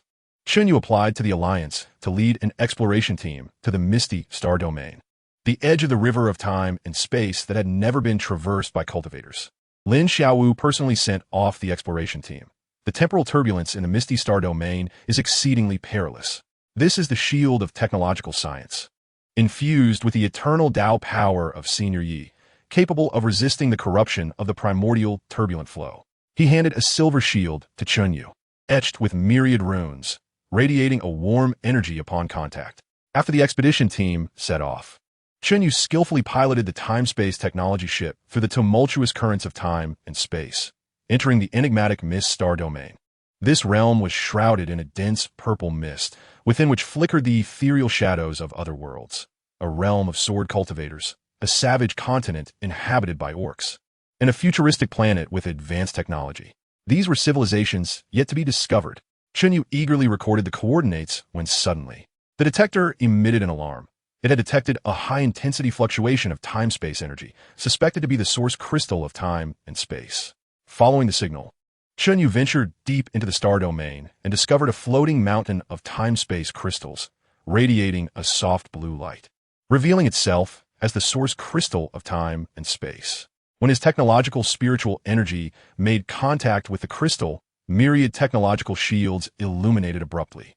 Golden light streams surged forth from the shields, resonating with the crystal. In the air appeared the ethereal figure of Emperor Yi Tian, who gently proclaimed, "The source crystal of time and space is a core fragment of the river of time and space, capable of enhancing the fusion of technology and cultivation.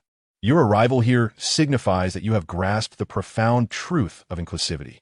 With a wave of his hand, the source crystal transformed into a blue beam, merging into the core of the time-space technology ship. In an instant, the starship was upgraded, its hull adorned with golden runes, its speed tripling, and unlocking the time-space projection function, enabling the real-time transmission of cultivation scenes from other civilizations to the technological world. "Thank you, Senior Yi Tian." Qingyang bowed in gratitude, as the ethereal figure smiled and dissipated into the mist. Upon returning to the vast path great world, Qingyang infused the energy of the source crystal into the vast path technology chamber. The upgraded technology chamber not only awakened technological spiritual energy, but also adapted to various cultivation systems, such as Douxian, Xingwu, and Lingneng, according to individual physiques. The number of cultivators in the technological world surged rapidly, surpassing 10 million in just 5 years, becoming a vital member of the Realm Alliance. One day, the detector of the time-space technology ship unexpectedly captured an anomalous signal. Deep within the Mist Star domain, a source time-space gate had appeared, emanating a familiar energy fluctuation identical to that of the Doqi continent.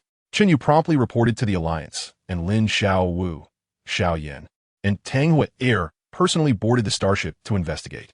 The source time-space gate hovered above the ruins of the time-space Crystal Mountain, revealing a scene of familiarity. The streets of Wutan City, the ancestral home of the Xiao family, even glimpses of a youthful Yi Tian practicing martial arts. "This is the source world of Senior Yi Tian," Xiao Yan exclaimed, his excitement palpable, as the sight behind the gate mirrored his youth on the Doqi continent. Tang Hui's eyes shimmered with tears. After achieving eternal transcendence, Brother Yi opened a passage to his hometown using the source of time and space. This tells us that no matter how far we go, we must never forget our original intentions. Lin Xiaowu clenched the vast path technology shield, stating, "We must not disturb the order of the source world, but we can establish a source heritage station outside the gate, allowing the Federation's cultivators to learn from the projection of Senior Yi Tian's youthful cultivation insights, passing on his original intent and beliefs." Qingyang immediately set about constructing the heritage station, connecting the projection function of the time-space technology ship with the source time-space gate. From then on, countless cultivators visited the heritage station daily, witnessing scenes of Yi Tian's martial arts, training, and breakthroughs, absorbing his unwavering spirit of perseverance and protection. A millennium later, the technological world had become the technological core of the Realm Alliance, with the Vast Path Technology City on Blue Star resonating with the Star River port of the Vast Path Great World. Qingyang had risen to become the technological commander of the Alliance, leading his team to develop the Vast Path Time-Space Network, connecting all parallel worlds, star domain civilizations, and the technological world into a cohesive whole, achieving resource sharing and mutual inheritance. Before the statue on Tiandi Peak, Qingyang spoke to the children of the technological world, recounting the legend of Yi Tian. He emerged from the Doqi continent, breaking through realms with the courage of Do Pa, pacifying calamities with the conviction of protection, ultimately achieving eternal transcendence, becoming the guardian of the vast path and time-space. And we must use the power of technology to spread his ideals to every corner of the universe. The children's eyes sparkled with determination as they raised their technological communicators, which projected the ethereal figure of Yi Tian. The figure gazed warmly at the children, his voice resonating throughout Tiandi Peak. "The vast path knows no bounds, embracing coexistence. Let technology be your wings, an inheritance everlasting. Remember, whether you choose technology or cultivation, as long as you harbor the spirit of protection, you are the inheritors of the vast path." Golden sunlight bathed the land of the vast path, great world. The golden light streams of the river of time and space shimmering alongside the brilliant stars of the Star River, as the star ships of the technological world coexisted harmoniously with the cultivators of the cultivation civilization. The legend of Yi Tian had evolved from a personal tale of growth into an epic of cross-system and cross-civilization inheritance. as the concept of symbiosis flourished anew through the fusion of technology and cultivation. In the boundless universe, Yi Tian's eternal Tao body continued to safeguard time-space and the vast path, while his inheritors navigated the cosmos, wielding technology as their vessel and cultivation as their oars, charting a new course for the civilization of the vast path, steering towards a more distant and luminous future. Chapter 42, Weaving the Vast Path Network, a new course in the universe. Within the central hub of the vast path time-space network, the Star Network Hall, Qingyang focused intently on the cosmic star map projected in hologram. Countless luminous points flickered within the image, each representing a connected civilization. Golden light streams weaving through them like a spider's web. This was the vast path interconnectivity system he had spent a millennium crafting, facilitating real-time communication, resource transmission, and shared cultivation inheritance across civilizations. Report to the commander. The quantum cultivation chambers of the technological world have entered mass production, and we expect to deliver to 100,000 low spiritual energy civilizations next month, announced the mechanical assistant, as parameters of the quantum cultivation chamber appeared on the screen. Upon infusing with technological spiritual energy, it can simulate the spiritual energy environment of the vast path great world, enabling cultivators from low spiritual energy civilizations to break through their realm constraints. Qingyang nodded, stating, "Initiate the Vast Path Enlightenment Program, assigning cultivators from various civilizations as enlightenment mentors to guide the residents of low spiritual energy civilizations in their cultivation." Just as he completed his sentence, alarms suddenly blared in the Star Network Hall, and the holographic projection shifted to the void zone at the universe's edge, where the vast path time-space network exhibited multiple fractures, revealing black void energy at the rupture sites, consuming civilizations represented by the luminous points. Its void energy. Chunyu's expression changed dramatically as he promptly analyzed the system. Void energy is a chaotic force beyond the source of the universe, capable of devouring all known energy in space. It has already consumed 3 edge civilizations and is spreading towards the vast path great world. He immediately contacted Lin Xiaowu and Xiao Yin via the time-space communicator.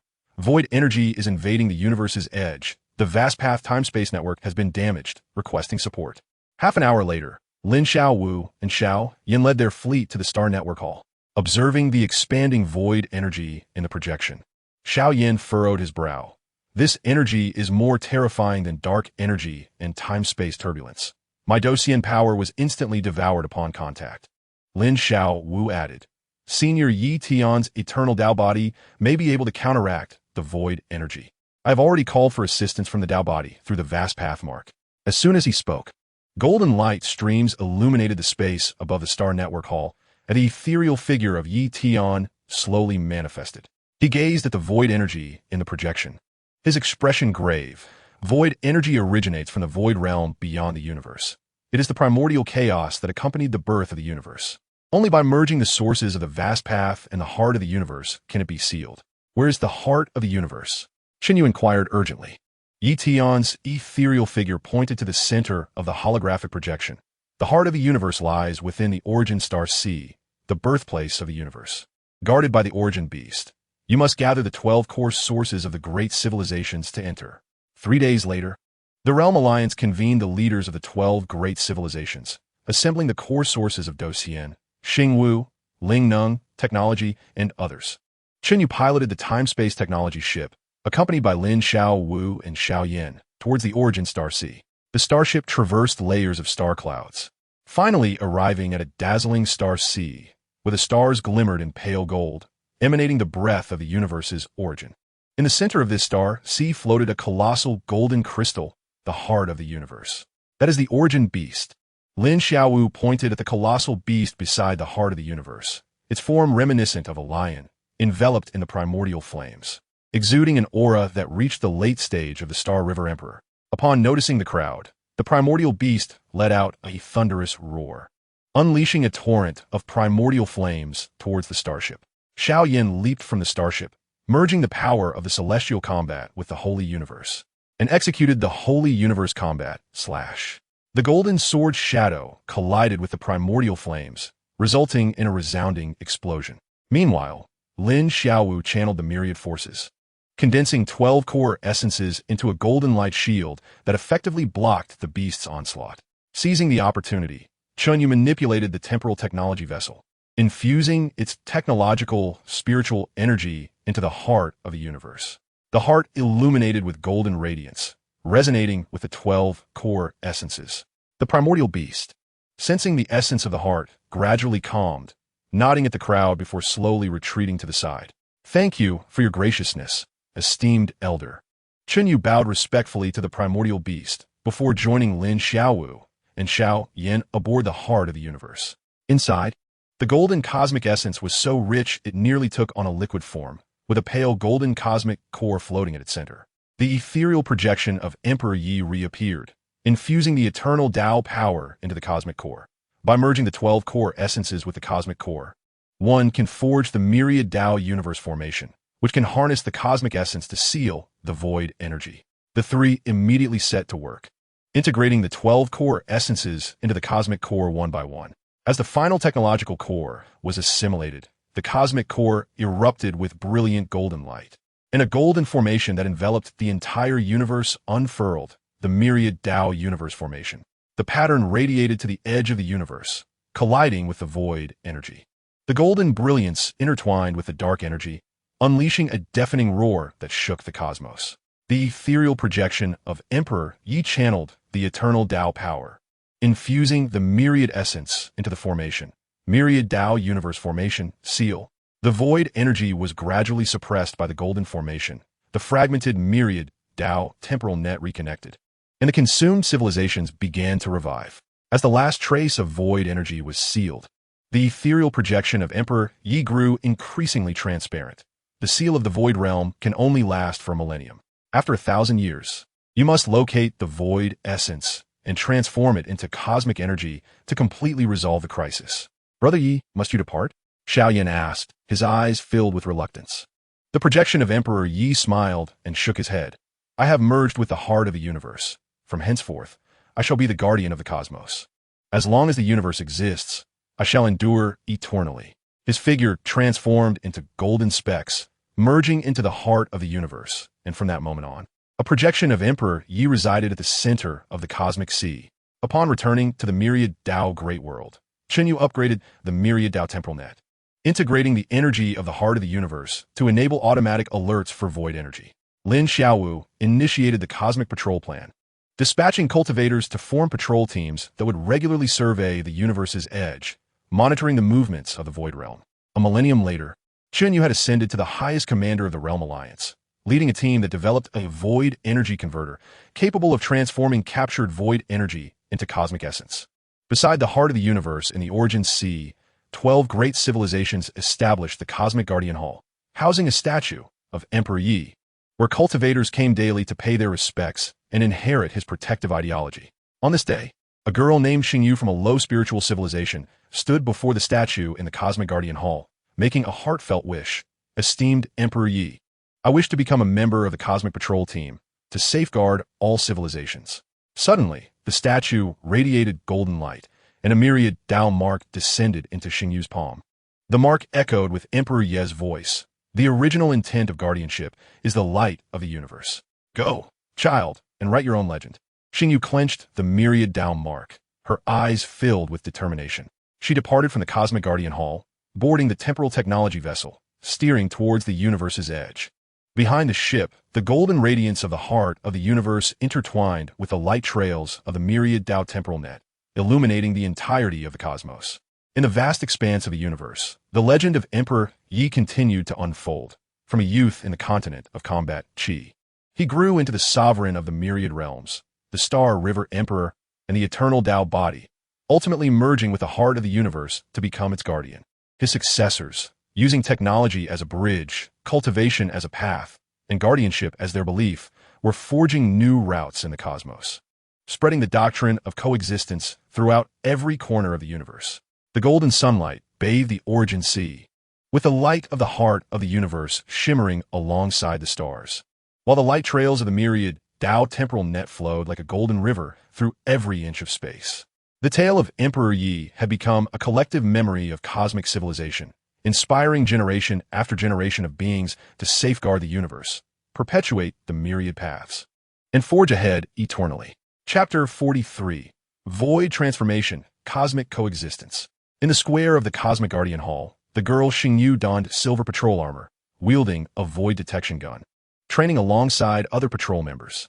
Hailing from the Dust Realm, a low-level civilization with scant spiritual energy, she awakened her technological spiritual power 3 years ago due to the Myriad Dao Tech Capsule, subsequently breaking through to the Tribulation stage under the guidance of the Myriad Dao Mark, becoming the youngest member of the Cosmic Patrol team. Qingyu, detect energy fluctuations from the Void Seal at the universe's edge. Follow me immediately to investigate. The voice of Captain Lei Lai echoed, a veteran patrol officer from the Star Marshal realm, adept at wielding star core power. Qingyu promptly responded, boarding the patrol vessel with her teammates as they set course for the universe's edge. During their journey, Qingyu contacted Qinyu through the Myriad Dao Mark, Commander Chen. Abnormalities have arisen in the Void Seal. We are proceeding to investigate. Qinyu's visage appeared on the screen, his expression grave. The energy fluctuations from the Void Realm are occurring a century earlier than anticipated. Exercise utmost caution. Should you encounter danger, immediately activate the Heart of the Universe's rescue signal, and I will personally lead a team to assist. 3 days later, the patrol team arrived at the Void Seal. The once golden seal pattern now bore black cracks, with void energy seeping through, causing the stars to lose their luster and space to distort. Lei Lai promptly commanded, activate the void energy converter and collect the seeping void energy. The team members retrieved the converter and aimed it at the cracks. The converter emitted a light blue glow, beginning to absorb the void energy.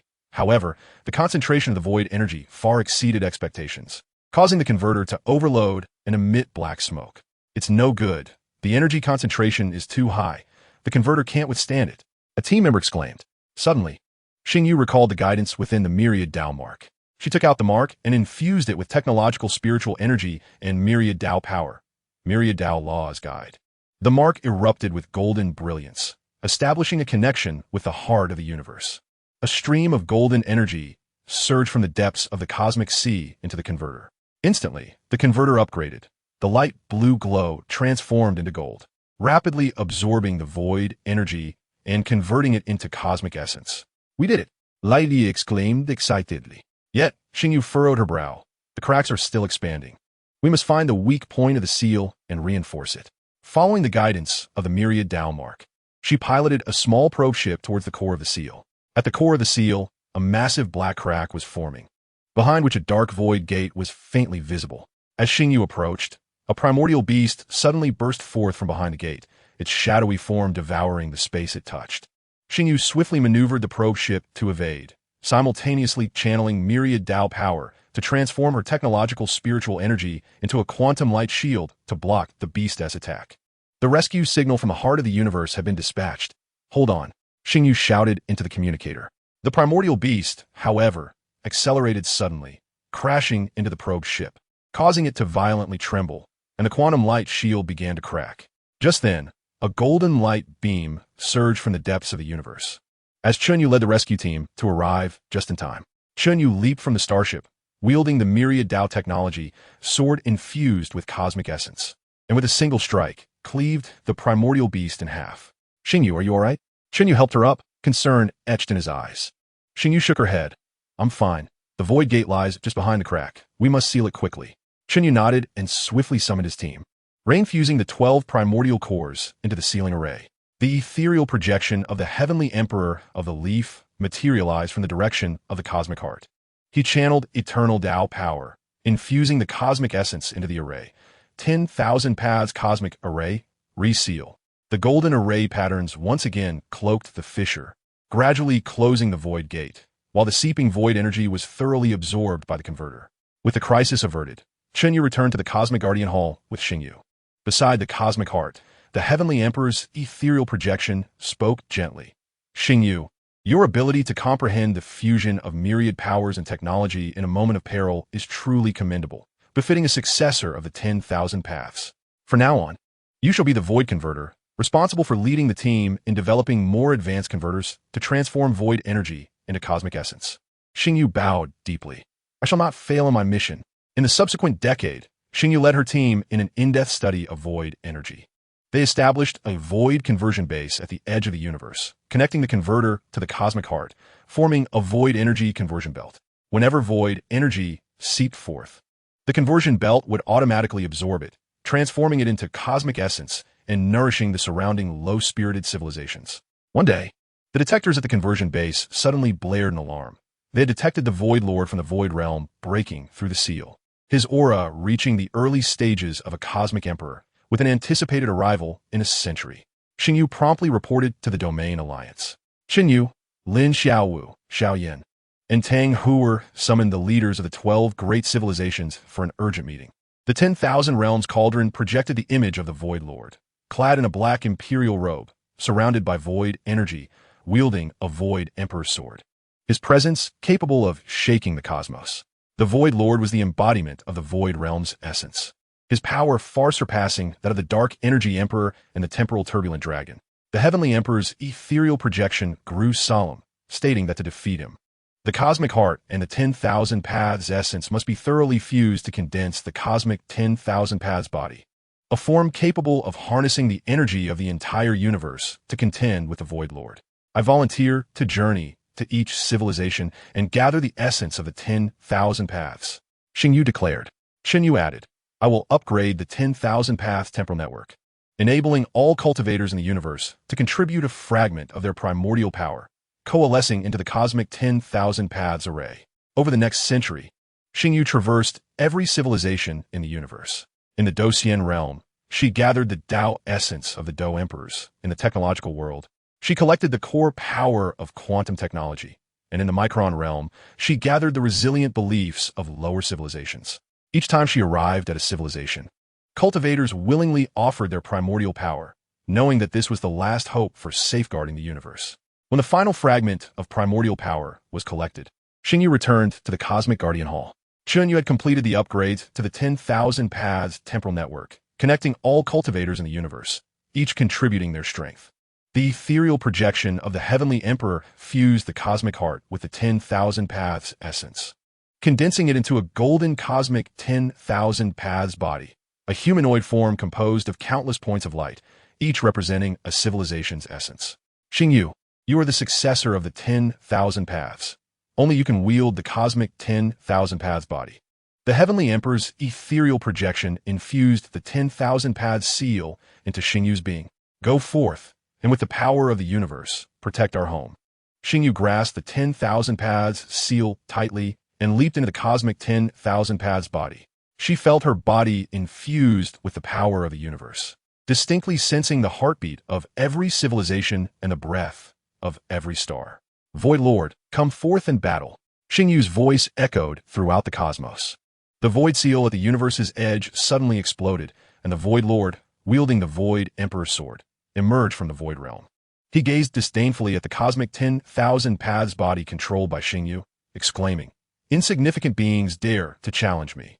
Cosmic 10,000 Paths / Xingyu harnessed the power of the universe, condensing the cosmic 10,000 Paths body into a colossal golden sword, striking towards the Void Lord. The Void Lord countered with his sword, and the clash between the Void Emperor's sword and the golden giant sword sent ripples through the cosmos. Do you really believe this will defeat me? The Void Lord roared in fury, absorbing all the energy from the Void Realm into himself. His aura surging to the late stages of a cosmic emperor, he unleashed void annihilation, a black energy rushing towards Xingyu, dimming the light of the cosmic 10,000 Paths body. Do not give up. Chunyu's voice resonated. All cultivators in the universe stand with you. As he spoke, the 10,000 Paths temporal network erupted in resplendent golden light, with countless cultivators' primordial power surging into the cosmic 10,000 Paths body, reigniting the brilliance of the golden giant sword. The ethereal projection of the Heavenly Emperor also infused Xingyu with eternal Tao power. 10,000 Paths embrace. The universe coexists. Remember, the power of the universe is the belief of all living beings. A resolute gleam shone in Xingyu's eyes as she fused the cosmic 10,000 Paths body with her own essence, unleashing the cosmic coexistence / a golden sword light that traversed the universe, imbued with the beliefs of all civilizations, striking towards the Void Lord. When the sword light struck the Void Lord, he emitted a piercing cry, his form gradually dissipating under the influence of cosmic power. With the Void Realm sealed by the golden sword light, as the last trace of void energy was transformed into cosmic essence, Xingyu, controlling the cosmic 10,000 paths body, merged it with the cosmic heart. The cosmic heart erupted in dazzling golden light, intertwining with the 10,000 paths temporal network, forming a cosmic guardian pattern that would eternally safeguard the peace of the universe. The ethereal projection of the heavenly emperor spoke with satisfaction. Qingyu, you have succeeded. Henceforth, the universe shall enter an era of coexistence, where all civilizations can share the cosmic essence and grow together. A millennium later, Qingyu became the cosmic coexistence envoy of the Domain Alliance, leading cultivators in transforming void energy into cosmic essence, nurturing lower-spirited civilizations. In the plaza of the Cosmic Guardian Hall, every day, cultivators from different civilizations worshipped the cosmic heart and the statue of the heavenly emperor, passing down the ideals of 10,000 paths coexistence and universal prosperity. One day, Qingyu stood beside the cosmic heart, gazing at the vast universe. A child from the Micron realm ran to her side, curiously asking, "Sister Qingyu, who is the figure inside the cosmic heart?" With a smile, Qingyu pointed to the figure. "He is the predecessor, the heavenly emperor, a guardian who came from the Duki continent. He taught us that regardless of the size of civilization or the strength of power, as long as one harbors belief, they can safeguard the peace of the universe." The child nodded, seemingly understanding, yet in their eyes burned the same flame as that of Qingyu, Chunyu, Lin Xiaowu, and even the youthful heavenly emperor.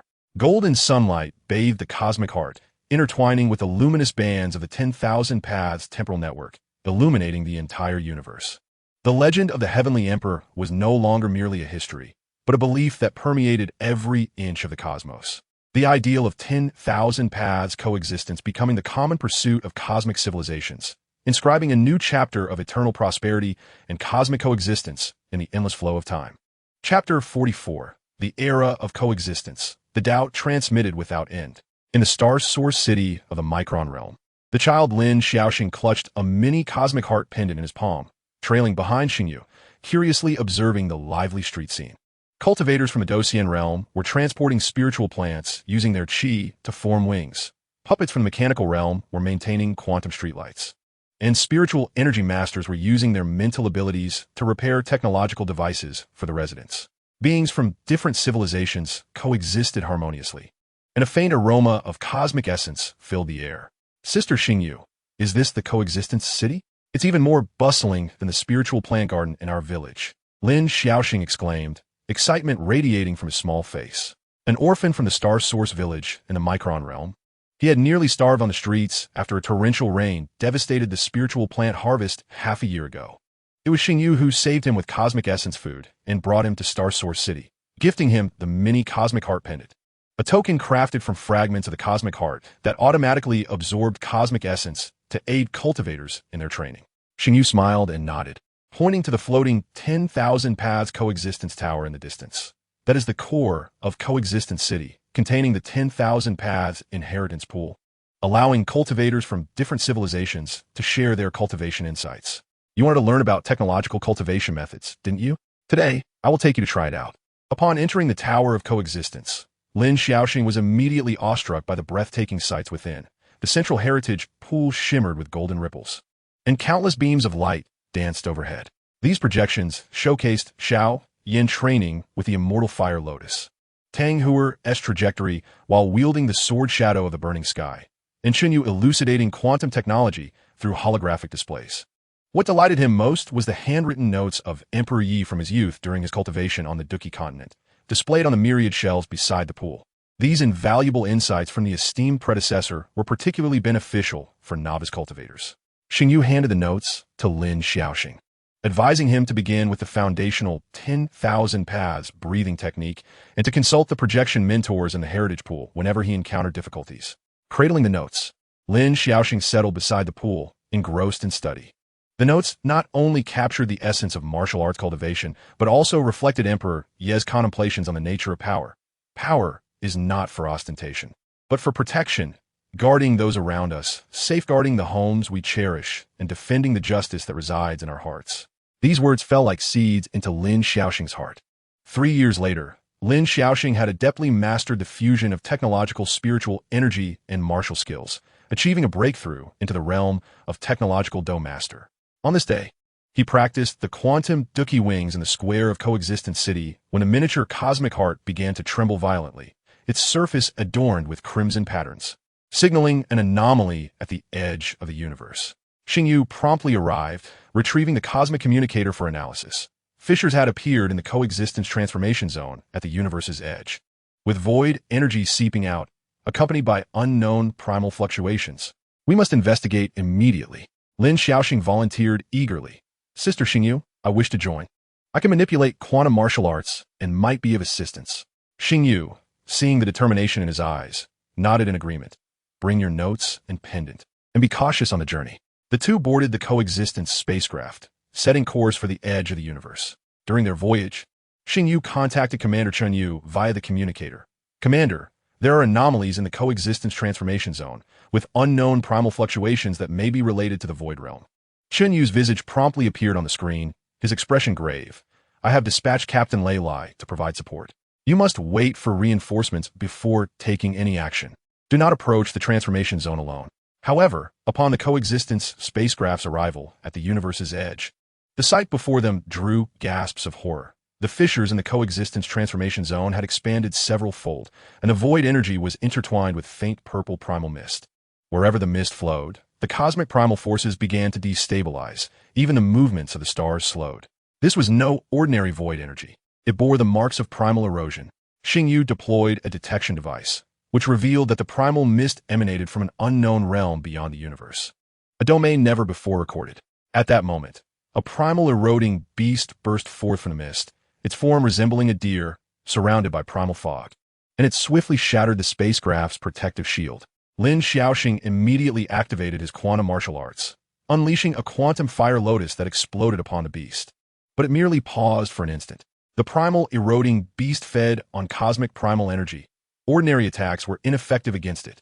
Qingyu summoned the power of the 10,000 paths, channeling the energy of the miniature cosmic heart into the detection device. Only through the 10,000 paths principles left by Emperor Yi could the primal mist be purified. Suddenly, Lin Xiaoxing recalled the notes, retrieving them and infusing his spiritual energy into the pages. The notes erupted in golden light, and a phantom of Emperor Yi materialized in the air. The starry imperial sword in the phantom's grasp sliced through the air, instantly purifying the primal mist, causing the primal eroding beast to dissipate. This is the 10,000 paths purification pattern left by our esteemed predecessor, hidden within the lines of the notes. Lin Xiaoxing exclaimed in delight. Qingyu's eyes glimmered with relief. So the predecessor anticipated this, knowing there were unknown realms beyond the universe, and deliberately left a legacy to address such crises. Reinforcements led by Lei Lai arrived swiftly, and together they repaired the coexistence transformation zone, establishing a 10,000 paths purification array around it. Upon returning to Coexistence City, Qingyu reported the discovery of the primal realm to the Domain Alliance, prompting Qinyu, Lin Xiaowu, and Xiao Yin to convene an emergency meeting. The multiverse cauldron projected an image of the primal realm, a domain composed of faint purple mist. With a primal core hovering at its center, its emanating mist continuously eroding the cosmic edge. The system explained, the primal realm is a companion domain that emerged at the universe's inception, and due to a lack of energy sustenance, it has begun to consume the cosmic primal essence. If unaddressed, the cosmic primal essence will be drained completely. Emperor Ye's Phantom had previously stated that the ultimate goal of the 10,000 paths is coexistence. Not only the symbiosis of civilizations within the universe, but also with realms beyond. Qingyu suddenly spoke. Perhaps we can inject cosmic primal essence into the primal realm, establishing a symbiotic relationship that would not only resolve the erosion crisis, but also open new avenues for civilization. The group unanimously agreed and promptly devised the primal coexistence plan. Qingyu led the team in establishing a primal coexistence array at the universe's edge, channeling the energy of the cosmic heart into the primal realm through the array's patterns. Qingyu upgraded the 10,000 paths space-time network, deploying primal detectors within the primal realm to monitor energy fluctuations in real time, while Xiao Yin and Lin Xiaowu commanded a fleet to patrol the surrounding area of the coexistence array, guarding against potential primal eroding beasts. A century later, the primal coexistence plan bore fruit. The mist of the primal realm gradually transformed into gold, seamlessly merging with the cosmic primal essence. Within the realm, Symbiotic spiritual plants capable of absorbing the primal essence of both realms emerged. Alongside new primal beings, transparent in form, they fed on primal mist and possessed gentle dispositions, assisting cultivators in their training. One day, Xingyu and Lin Xiaoxing led the primal beings to the Cosmic Guardian Hall to pay homage to Emperor Ye's Phantom.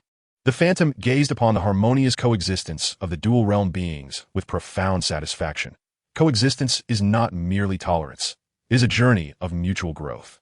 You have achieved what I could not complete in my time, propagating the concept of 10,000 paths coexistence beyond the universe.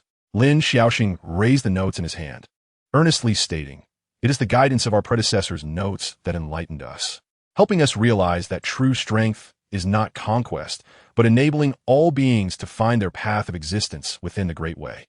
The Phantom of Emperor Yi smiled and nodded, his form gradually merging with the cosmic heart. "From now on, the coexistence of a universe and the primal realm shall rest in your hands. Remember, the 10,000 paths are boundless, and the legacy is infinite. As long as the original intention of guardianship remains unchanged, the Great Way will ever extend forward." A millennium later, the universe and the primal realm had fully merged, forming a dual-realm symbiotic entity. The Domain Alliance was renamed the Dual-Realm Coexistence Alliance, with Xingyu serving as the alliance leader and Lin Xiaoxing becoming the primal envoy, responsible for the communication and integration of dual-realm beings.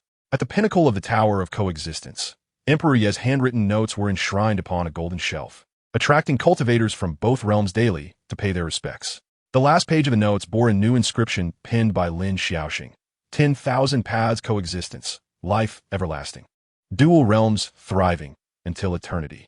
On this day, Lin Xiaoxing narrated the legendary tales of Emperor Yi to the children of the primal realm beside the cosmic heart.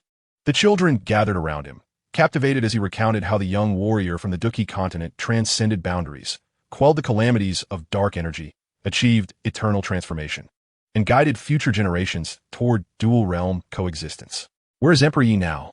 a curious primal child inquired. Lin Xiaoxing pointed to the golden light connecting the cosmic heart and the primal realm, smiling as he replied, "He resides there, in every thread of cosmic primal essence, in every symbiotic spiritual plant, and in the hearts of each guardian among us. He has never departed. He has merely transformed into part of the Great Way, forever safeguarding us." Golden sunlight bathed the lands of the dual realms, the stars of the universe and the mist of the primal realm shimmering in harmony. Beings of diverse civilizations coexisted peacefully, and powers from different systems intertwined flawlessly. The legend of Emperor Yi had transcended a solitary journey of overcoming, evolving into an epic of coexistence that spanned the universe, uniting the dual realms. The ethos of 10,000 paths coexistence had become a shared belief among all beings, inscribing an unceasing narrative of guardianship and growth across infinite space-time and domains. From the bustling city of Wutan on the continent of Duki to the new era of symbiosis across dual realms, the figure of Yi Tiandi has become synonymous with the Great Path, coexisting eternally as a beacon in the hearts of all living beings, guiding them along the path of enlightenment toward the boundless horizon. Chapter 45, Co-Prosperity of Dual Realms, Dawn of a New Epoch. In the Source Plaza of the Alliance of Dual Realms, Lin Xiaoxing stood before hundreds of beings from both realms, clutching Yi Tiandi's handwritten notes. At the center of the plaza, the symbiosis pillar emanated golden patterns where the cosmic essence intertwined with the mist of the Source realm. And atop it hung a miniature cosmic heart pendant, radiating a gentle glow, a symbol of dual-realm symbiosis and a token of the myriad paths of inheritance. Today marks the centennial celebration of dual-realm symbiosis, a moment to express our gratitude for the guidance of our esteemed Yi Tiandi, the contributions of Lord Xingyu, and the unwavering efforts of every being striving for the harmony of our two worlds. Lin Xiaoxing's voice reverberated across the vast expanse of the Myriad Paths network, inciting cheers from the celestial cultivators, technological warriors, and essence beings gathered in the plaza, while starships and essence beasts in the sky intertwined to create a magnificent spectacle. Midway through the festivities, the symbiosis pillars suddenly trembled violently, fissures appearing in the golden patterns, and the glow of the cosmic heart pendant began to wane. Lin Xiaoxing's countenance shifted dramatically as he retrieved a detection device. Temporal turbulence was detected at the edges of the dual realms, mingled with fragments of dimensional territories, suggesting the approach of an unknown realm. Xingyu immediately arrived via the temporal communicator. Her brow furrowed as she scrutinized the data. The energy contained within these fragments far exceeded that of the source realm. And should this new realm prove adversarial rather than amicable, the dual realms would confront an unprecedented crisis. No sooner had she spoken than the cosmic heart at the pinnacle of the symbiosis pillar illuminated once more, and the ethereal projection of Yi Tiandi gradually materialized. The new realm was identified as the Chaos Realm, the primordial domain that existed before the birth of the universe and the Source Realm. The voice of the projection carried grave weight. The Chaos Sovereign of the Chaos Realm seeks to devour the essence of the dual realms to augment itself. You must merge the essence of both realms within a century to forge a dual chaos entity capable of standing against it. How do we merge the essence of the dual realms? Xingyu inquired anxiously. The ethereal figure of Yi Tiandi gestured towards the symbiosis pillar. Beneath it lies the essence pool of the dual realms, where the essence of 12 core beings from both realms must be gathered and infused into the pool to activate the fusion ritual. 3 days later, the Alliance of Dual Realms summoned representatives of the 12 core beings, the Do Emperor from the Doshin realm, the Quantum Master from the technological world, and the Essence Spirit Deer from the Source realm. Each brought forth their respective essence power to the essence pool beneath the symbiosis pillar. Xingyu and Lin Xiaoxing stood at the pool's edge, methodically infusing the 12 essence powers one by one. As the final essence power was poured into the pool, it erupted in a cascade of golden light, and the essence powers of the dual realms intertwined above, forming a golden ribbon of light. The ethereal projection of Yi Tiandi reappeared, channeling eternal Tao power into the ribbon. The fusion ritual has commenced. Henceforth, one must enter the pool to guide the merging of the dual realms' essence, and that individual must possess a pure belief in symbiosis and withstand the impact of the dual realms' essence. You shall go. Lin Xiaoxing volunteered eagerly, clutching Yi Tiandi's notes as he leaped into the essence pool. Within, the cosmic essence and the mist of the source realm surged into him, and following the guidance in the notes, he activated the Wan Dao symbiosis technique, gradually merging the two essence powers. After 3 days and nights, Lin Xiaoxing successfully guided the merging of the dual realms' essence, and a dual chaos formation enveloping both realms began to unfurl. The system notified, the dual chaos formation has successfully initiated, capable of withstanding the initial assaults of the chaos realm. To forge the dual chaos entity, the core of chaos from the chaos realm must be located and integrated into the formation. In the ensuing century, Xingyu and Lin Xiaoxing led the beings of the dual realms in search of the chaos core. They navigated the temporal turbulence aboard the Alliance's vessel, ultimately discovering a chaos stone imbued with the essence of chaos at the fringes of the chaos realm. Guarding the stone was a colossal chaos lion, its form akin to a small mountain, surrounded by an aura of chaotic power, exuding the might of a late-stage cosmic emperor. The chaos lion, a guardian beast of the chaos realm, could not be confronted directly. Lin Xiaoxing consulted Yi Tiandi's notes once more, infusing the essence power of the dual realms into the chaos stone. For the chaos essence and the dual realms essence share a common origin, through the belief in symbiosis. We could communicate with the lion. Sensing the essence of the dual realms, the chaos lion gradually calmed, nodding toward Lin Xiaoxing and stepping aside. Lin Xiaoxing seized the chaos stone, integrating it into the dual chaos formation. Instantly, the formation erupted with a tricolored radiance, intertwining chaos and dual realms, culminating in the creation of the dual chaos entity, a humanoid figure composed of tricolored light points, each representing the beliefs of the beings from both realms. At that moment, the sovereign of the chaos realm descended abruptly, clad in chaotic battle armor and wielding the Chaos Emperor's blade, surrounded by an aura capable of consuming all. Reaching the zenith of cosmic emperor strength, insignificant beings, you dare to covet the essence of chaos. Today, you shall face annihilation alongside the dual realms. Dual chaos, slice. Xingyu and Lin Xiaoxing united their wills to manipulate the dual chaos entity, coalescing it into a colossal tricolored sword aimed at the chaos sovereign. The sovereign countered with his blade, and the clash of the Chaos Emperor's blade against the tricolored sword reverberated through both realms. Do you think this will suffice to defeat me? The Chaos Sovereign roared, absorbing all the energy of the Chaos realm into himself, his aura surging to the level of a Chaos Emperor. He unleashed the power of chaotic annihilation, a wave of black chaotic energy surging toward the dual chaos entity, dimming the brilliance of the formation. Beings of the dual realms, unleash your beliefs. Lin Xiaoxing's voice echoed throughout the dual realms. Yi Tiandi taught us that the power of symbiosis is the strength of all beings.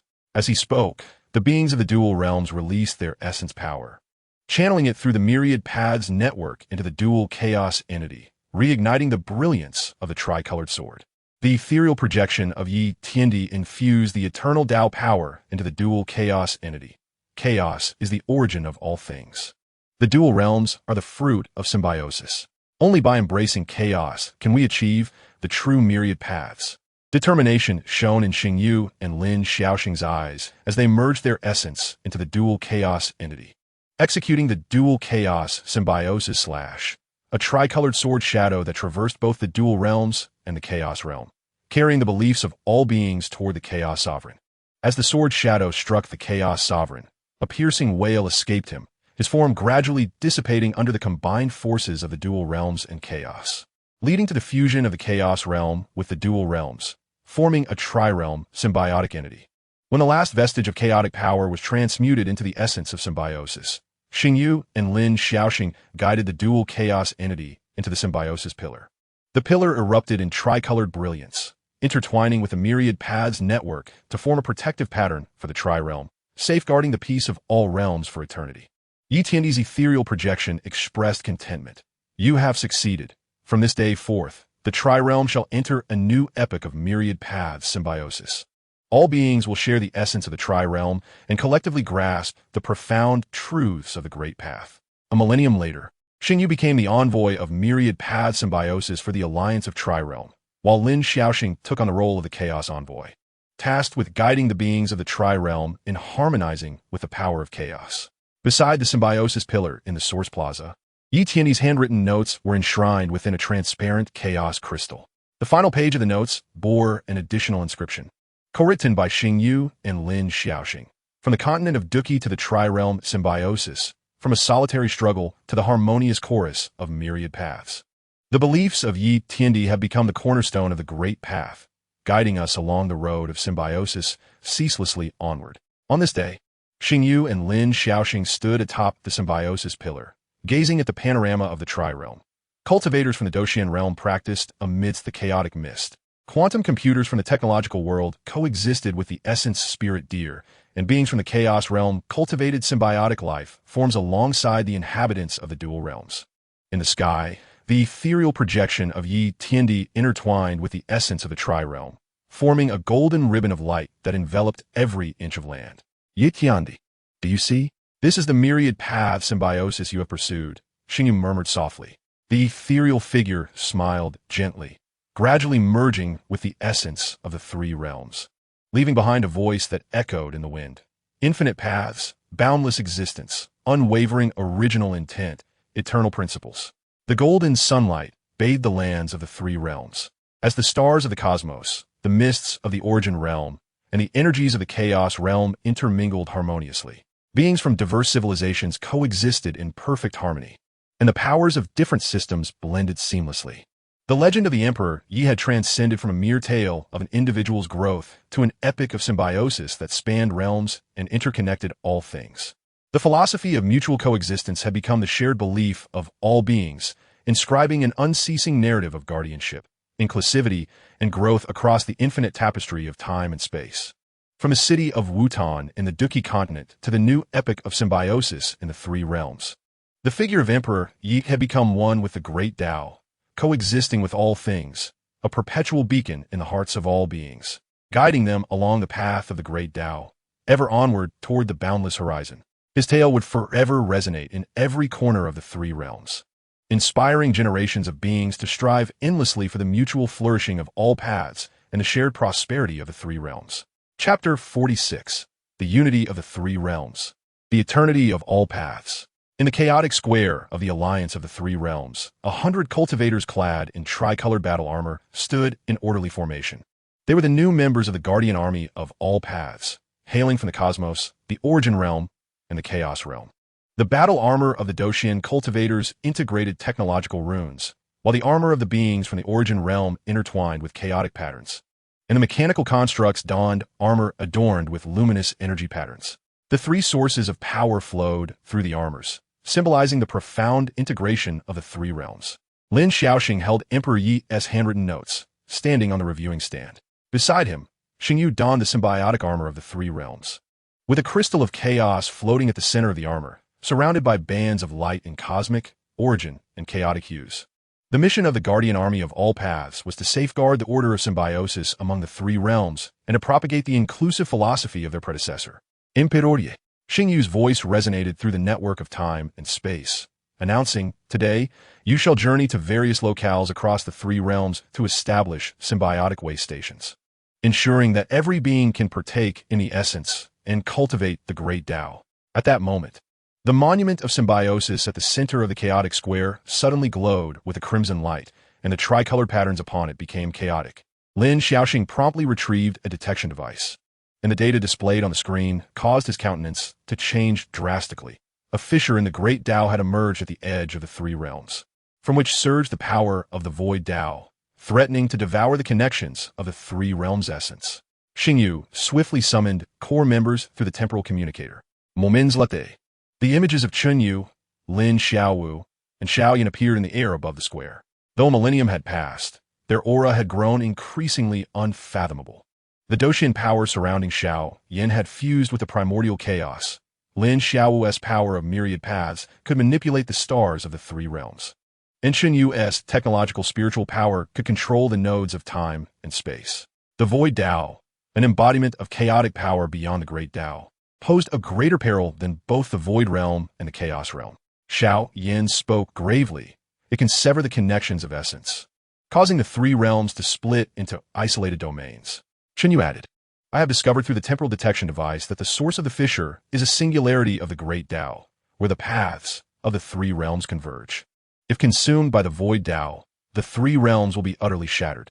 Suddenly, the Tao-formed ethereal image of Emperor Yi emerged from the monument of symbiosis, gazing toward the fissure with a gaze that held the weight of ages. The singularity of the great Tao is the core of the three realms, condensed from a myriad paths during my transcendence into eternity. The void Tao is the negentropic force of the great Tao's evolution. Only by thoroughly merging the essence of the three realms with the myriad laws can we repair the fissure and purify the void Tao. How do we condense the body of eternal paths? Xingyu inquired urgently. The ethereal figure pointed to the notes in Lin Xiaoxing's hand. The final page of the notes conceals the method for the eternal paths, which must be enacted by the purest believer of symbiosis among the three realms, at the singularity of the great Tao, using their essence to merge the origins of the three realms with the myriad laws. Lin Xiaoxing clenched the notes resolutely, declaring, "I shall go. The notes of my predecessor, Emperor Yi, have accompanied my growth. I am certain I can comprehend the eternal paths." Xingyu immediately nodded. "I shall accompany you to safeguard your fusion ceremony." 3 days later, Xingyu and Lin Xiaoxing piloted the ship of eternal paths, traversing the chaotic currents at the edge of the three realms, arriving at the singularity of the great Tao. The sight before them was breathtaking. The singularity was a golden point of light suspended in the void, surrounded by bands of light in cosmic, origin, and chaotic hues. The fissure of the great Tao beside it was expanding relentlessly, as the black power of the void Tao surged forth like a tide, eroding the three bands of light. "Let's begin."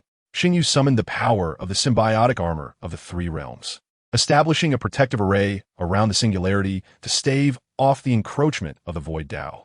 Lin Xiaoxing opened the final page of the notes, and the golden method of eternal paths materialized in the air. He sat cross-legged, connecting his essence with the bands of light of the three realms.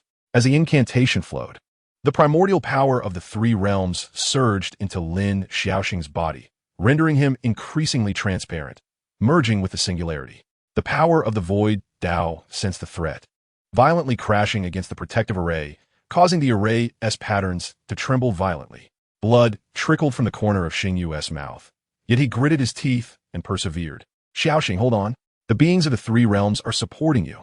Far away in the chaotic square, Qinyu, Lin Xiaowu, and Xiao Yin immediately rallied the beings of the three realms through the network of time and space to contribute their essence. In an instant, cultivators, beings, and even symbiotic flora from the three realms released a thread of primordial light, converging into a golden torrent that surged into the singularity of the great Tao. Lin Xiaoxing felt an inexhaustible power flooding into him. Following the guidance of the method of eternal paths, he fused the essence of the three realms with the myriad laws, coalescing a humanoid figure at the singularity, the body of eternal paths. The eternal body radiated with golden, purple, and black patterns, wielding a sword forged from the myriad laws. The Eternal Emperor's Sword. Eternal Paths, / Lin Xiaoxing commanded the eternal body to unleash a three-colored sword shadow that pierced the void, striking the fissure of the great Tao. Instantly, the black power of the void Tao was purified, and the fissure began to contract. Seizing the opportunity, he merged the eternal body into the singularity, which erupted in a blaze of golden light, intertwining with the bands of the three realms, forming a pattern of eternal paths that thoroughly repaired the fissure of the great Tao. As the last remnants of the void Tao dissipated, the Tao-formed ethereal image of Emperor Yi descended slowly. He gazed at Lin Xiaoxing and Xingyu, his eyes filled with satisfaction. You have succeeded. From this day forth, the three realms shall truly unite, becoming the realm of myriad paths, allowing all beings to discover their own eternal path within the myriad laws. Lin Xiaoxing looked at the ethereal figure and softly asked, Predecessor Yi, are you to depart? The figure smiled and shook his head. I have never left. I have merely merged with the realm of myriad paths. From now on, I shall be the great Tao of the realm, and you shall be its inheritors. As the words echoed, the ethereal figure transformed into a golden point of light, merging with the pattern of eternal paths, enveloping the entire realm of myriad paths. A millennium later, the realm of myriad paths had become the eternal abode of the great Tao's unity. The boundaries of the three realms had entirely vanished, and the stars of the cosmos, the mists of the origin realm, and the energies of the chaos realm perfectly coalesced, forming an endless expanse of golden starlit sea. The cultivators of the guardian army of all paths established symbiotic way stations throughout the starlit sea, disseminating the method of eternal paths. Countless beings, through cultivation, broke through the shackles of their realms, attaining an unprecedented state of myriad paths. On this day, a grand ceremony of the transmission of myriad paths was held in the chaotic square. Lin Xiaoxing and Xingyu stood before the monument of symbiosis, placing Emperor Ye's handwritten notes atop the monument. The pattern of eternal paths upon the monument illuminated, projecting the complete journey of Emperor Yi from his rise in the Duqi continent, through the quelling of the dark energy catastrophe, to his transcendence into eternity. A child from a newly birthed civilization within the realm of myriad paths tugged at Lin Xiaoxing's sleeve, curiously asking, Senior Lin, did Emperor Yi truly become the great Tao? Lin Xiaoxing pointed toward the golden light beam that pierced the depths of the starlit sea, smiling as he replied, Look, that beam of light traversing the starlit sea is the incarnation of our predecessor, Emperor Yi. He grew from a youth of the Duqi continent to the great Tao of the realm of myriad paths, imparting to us the lesson that as long as one harbors guardianship and inclusivity, anyone can become a part of the great Tao. The child, with a semblance of comprehension, nodded, yet his eyes ignited with a flame akin to that which once burned in the youthful hearts of Lin Xiaoxing, Xingyu, Qinyu, and even the Emperor Yation. He extended his small hand to touch the luminous strands in the air, a wisp of golden energy merging into his palm, transforming into a miniature pendant of the eternal Emperor's Sword. This was a gift from the myriad realms to new life, a continuation of the legacy of the Emperor Yation. Lin Xiaoxing and Xingyu exchanged knowing smiles, understanding that the legend of the Emperor Yation had never truly reached its conclusion. From the city of Wutan in the continent of Fighting Qi to the golden star sea of the myriad realms, from a solitary struggle to the unity of all paths, the figure of the Emperor Yation had intertwined with the great Tao, coexisting with eternity. His tale would resonate in every corner of the myriad realms, forever echoing. His conviction inspiring generation after generation of beings to persist on the path of eternal myriad until the end of time itself. Golden sunlight poured over the star sea of the myriad realms, as the radiance of the eternal Emperor's sword interwove with the eternal patterns of the myriad realms, illuminating every inch of space. Beings from diverse civilizations coexisted in harmony, and powers from various systems blended seamlessly. Each being sought eternity within the great Tao, and every star blossomed with vitality amidst the myriad paths. This was the realm pursued by the Emperor Yation throughout his life, the unity of myriad paths and the coexistence of eternity. His legend would inscribe an endless chapter within this realm of myriad paths, extending until the end of time and the conclusion of the great Tao. Chapter 47. The Return to the Abyss of Myriad Paths, the the shadow of the Emperor endures. Within the eternal star sea of the myriad realms, vessels known as abyssal ships were gradually making their way towards the gate of the abyss deep within the star sea. The cultivators aboard these ships donned the eternal armor of the myriad paths, wielding the abyssal blade forged from the convergence of starlight, essence, and chaos. They were the messengers of the abyss, tasked with guiding the dissipated remnants of civilizations at the edges of the star sea into the gate of the abyss, allowing them to be reborn within the laws of the myriad realms. Lin Xiaoxing stood upon the deck of the flagship, the Eternal, cradling a handwritten notebook from the Emperor. The cover of the notebook shimmered with the patina of time, while the pages still emanated a faint fragrance of the essence of the myriad paths. He gazed at the slowly rotating gate of the abyss in the distance, within which lay a void interwoven with chaos and light, the primordial land of the myriad realms. Lin Xiaoxing, a disturbance has been detected near the gate of the abyss, contaminated with unpurified remnants of civilizations. If not addressed promptly, it may taint the primordial land. The mechanical assistant's voice resonated, as an image of the gate of the abyss appeared on the screen. A black torrent entwined around the gate, with countless transparent souls struggling amidst the murky flow. Emitting anguish cries, Lin Xiaoxing immediately commanded, "Activate the purification array of the abyss. All messengers, follow me to the gate of the abyss." He leapt from the eternal, channeling the eternal power of the myriad paths, transforming the abyssal blade into a golden beam of light that sliced towards the murky flow. The collision of light and torrent erupted with a deafening roar, yet the souls grew increasingly agitated, and the murky flow expanded further. These souls were bound by the power of obsession, impervious to ordinary purification. Xingyu's voice crackled through the communicator as she led the guardians of the myriad paths to provide support. The notebook of the Emperor recorded that the power of obsession could only be resolved through the empathy of the myriad paths, necessitating someone to enter the murky flow and guide the souls to relinquish their obsessions. Without a moment's hesitation, Lin Xiaoxing plunged into the murky flow. Upon entering, he was immediately enveloped by an overwhelming tide of obsessions. The unwillingness of civilizations at the moment of their demise, the regrets of cultivators who had not completed their paths, and the anguish of beings who had lost their homes. These obsessions manifested as black chains, wrapping around his body, attempting to drag him into the depths of the abyss. Empathy of the myriad paths, release. Lin Xiaoxing activated the eternal formula of the myriad paths, connecting his essence with the remnants of souls. Visions flooded his consciousness. The spirits of energy cultivators who had perished during the dark energy cataclysm, the primordial beings that dissipated at the birth of the essence realm, and the chaos warriors who fell before the convergence of the chaos realm. Lin Xiaoxing spoke softly, "I understand your regrets, but the gates of the myriad realms are forever open to you. Let go of your obsessions, coexist with the myriad paths, and you shall attain true eternity." He withdrew the Emperor Yaxian's notebook, infusing it with the essence of the myriad paths. The notebook burst forth in resplendent golden light, illuminating the entirety of the murky flow. The souls felt the warmth emanating from the notebook, and the black chains gradually dissipated. One spirit of an energy cultivator bowed deeply to Lin Xiaoxing, saying, "Thank you, messenger, for your guidance. We are willing to merge with the myriad paths and safeguard this star sea." As the last remnant was purified, the murky flow of the abyss completely vanished, and the gate of the abyss radiated with golden light once more. Lin Xiaoxing led the souls into the primordial land, merging them with the essence of the myriad paths.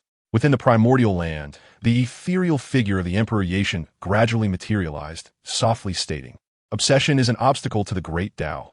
Empathy is the key to the myriad paths. Xiaoxing, you have comprehended the true essence of the eternal myriad paths." Lin Xiaoxing bowed respectfully. "Thank you for your guidance, senior. I have merely done what was right." The ethereal figure smiled and shook his head. The legacy of the myriad paths continues through the guardians of each generation. Now, the myriad realms have entered an era of coexisting with the abyss. You must lead the messengers to return the primordial power of the abyss to the newly birthed civilizations at the edge of the star sea. In the ensuing century, Lin Xiaoxing led the messengers of the abyss, establishing the garden of coexistence at the edge of the star sea. They infused the primordial power of the abyss into the planets of the newly birthed civilizations, nurturing abyssal spirit plants capable of absorbing the power of obsession. The beings of the new civilizations, through cultivating the energy of the abyssal spirit plants, not only swiftly transcended their realms, but also resolved their own obsessions, truly achieving coexistence with the myriad paths. One day, the detector of the Garden of Coexistence suddenly blared an alarm. A tempest had emerged at the gate of the abyss, containing the core of the void Tao. Should it strike, the essence of the myriad realms would be devoured. Lin Xiaoxing promptly reported to the core of the myriad realms. Xingyu, Chenyu, Lin Xiaowu, and Xiao Yin swiftly arrived at the primordial land. Observing the raging storm beside the gate of the abyss, Xiao Yin furrowed his brow, stating, "The core of the void Tao is a fragment of the essence of the void Tao, more fearsome than the void sovereign of your. My powers would be instantly shattered upon contact with it." The ethereal figure of the Emperor Yatian reappeared, his gaze gravely fixed upon the core within the storm. The core of the void Tao is the ultimate negentropy of the evolution of the great Tao. Only by merging the primordial power of the abyss with the eternal body of the myriad paths can we condense the eternal array of the abyss to seal it deep within the primordial land. I volunteer to serve as the focal point to condense the eternal array of the abyss, Lin Xiaoxing boldly declared, wielding the Emperor Yatian's notebook, and leaped into the tempest of the abyss. Xingyu and the others immediately sprang into action, channeling the primordial power of the abyss into the gate of the abyss to support Lin Xiaoxing with energy. Within the storm, Lin Xiaoxing activated the eternal formula of the myriad paths, merging the primordial essence of the abyss with his own eternal body of the myriad paths. His form gradually fused with the gate of the abyss, forming a golden array pattern, the eternal array of the abyss. As the array pattern fully unfolded, he shouted towards the core of the void Tao, "Eternal abyss, seal." The golden array pattern erupted with blinding radiance, securely trapping the core of the void Tao. The core thrashed violently, attempting to break free from the array, yet Lin Xiaoxing gritted his teeth, infusing the laws of the myriad paths from the Emperor Yatian's notebook into the array. "Senior, assist me." The ethereal figure of the Emperor Yatian transformed into a beam of golden light, merging into the eternal array of the abyss. The brilliance of the array pattern surged exponentially, completely sealing the core of the void Tao deep within the primordial land. As the last remnants of the storm dissipated, Lin Xiaoxing emerged from the gate of the abyss, his essence now intertwined with the primordial land, becoming the eternal messenger of the abyss within the myriad realms. The ethereal figure of the Emperor Yatian spoke with a sense of satisfaction. "Xiaoxing, you have succeeded. From this day forth, you shall be the guardian of the primordial land and the connector between the myriad realms and the abyss. Remember, the abyss is not an end, but the beginning of a new life." A millennium later, Lin Xiaoxing continued to guard the primordial land. Each day, he would approach the gate of the abyss, sharing the legendary tales of the Emperor Yatian with the beings of newly birthed civilizations, infusing the primordial power of the abyss into the abyssal spirit plants, nurturing the myriad realms. In the heart of the coexistence garden of the Guishu, the handwritten notes of the Emperor Yi Tian are enshrined within the Guishu crystal. On the final page of the notes, a new line has been inscribed by Lin Xiaoxing. "In the Guishu coexistence, the myriad paths endure, the shadow of the emperor remains, eternal and indelible." On this day, a girl named Dao Shi, hailing from a nascent civilization, knelt before the Guishu crystal, cradling a Guishu jade pendant of her own crafting. Predecessor Yi Tian, she beseeched, "I wish to become the envoy of Guishu, to safeguard the new civilization of the myriad realms and carry forth your beliefs." Suddenly, the Guishu crystal radiated a golden light, and the ethereal shadow of Emperor Yi Tian slowly materialized. He infused a strand of the myriad laws into Dao Shi's pendant, saying, "Go forth, child. Remember, the eternity of the myriad paths does not lie in the strength of power, but in the purity of the heart that guards. As long as your heart remains steadfast, the Tao shall endure." Dao Shi clenched the pendant tightly, her eyes brimming with resolve. She turned away from the coexistence garden, boarded the Guishu ship, and set sail towards the new civilization at the edge of the starry sea. Behind her, the golden radiance of the Tao ruins gate intertwined with the primordial mist of the Guishu, illuminating the entire realm of myriad paths. Lin Xiaoxing stood at the highest point of the Guishu, gazing at the receding figure of Dao Shi, then towards the eternal light deep within the starry sea. The Tao incarnation of Emperor Yi Tian. He murmured, "Predecessor, behold, your legacy has never faltered. The tale of the myriad paths continues." The golden sunlight cascaded upon every inch of the Guishu, as the radiance of the Tao ruins gate intermingled with the eternal patterns of the myriad paths.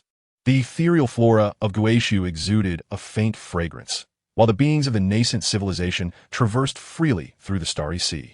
The legend of Emperor Yi Tian has transcended from a solitary journey of struggle to an eternal epic that bridges life and death, connecting the Guishu with a myriad paths.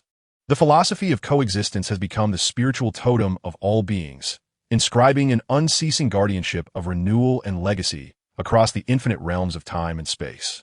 From the city of Wutan on the Duqi continent to the Guishu of the myriad paths, the figure of Emperor Yi Tian has become one with Guishu, coexisting with eternity. His tale shall echo in every corner of the myriad paths, and his convictions shall inspire generations of beings to forge ahead on the path of Guishu and the myriad, until the end of the great Tao, into the depths of Guishu to the shores of eternity. Chapter 48, Awakening of Guishu, Transmitting New Veins of the Tao.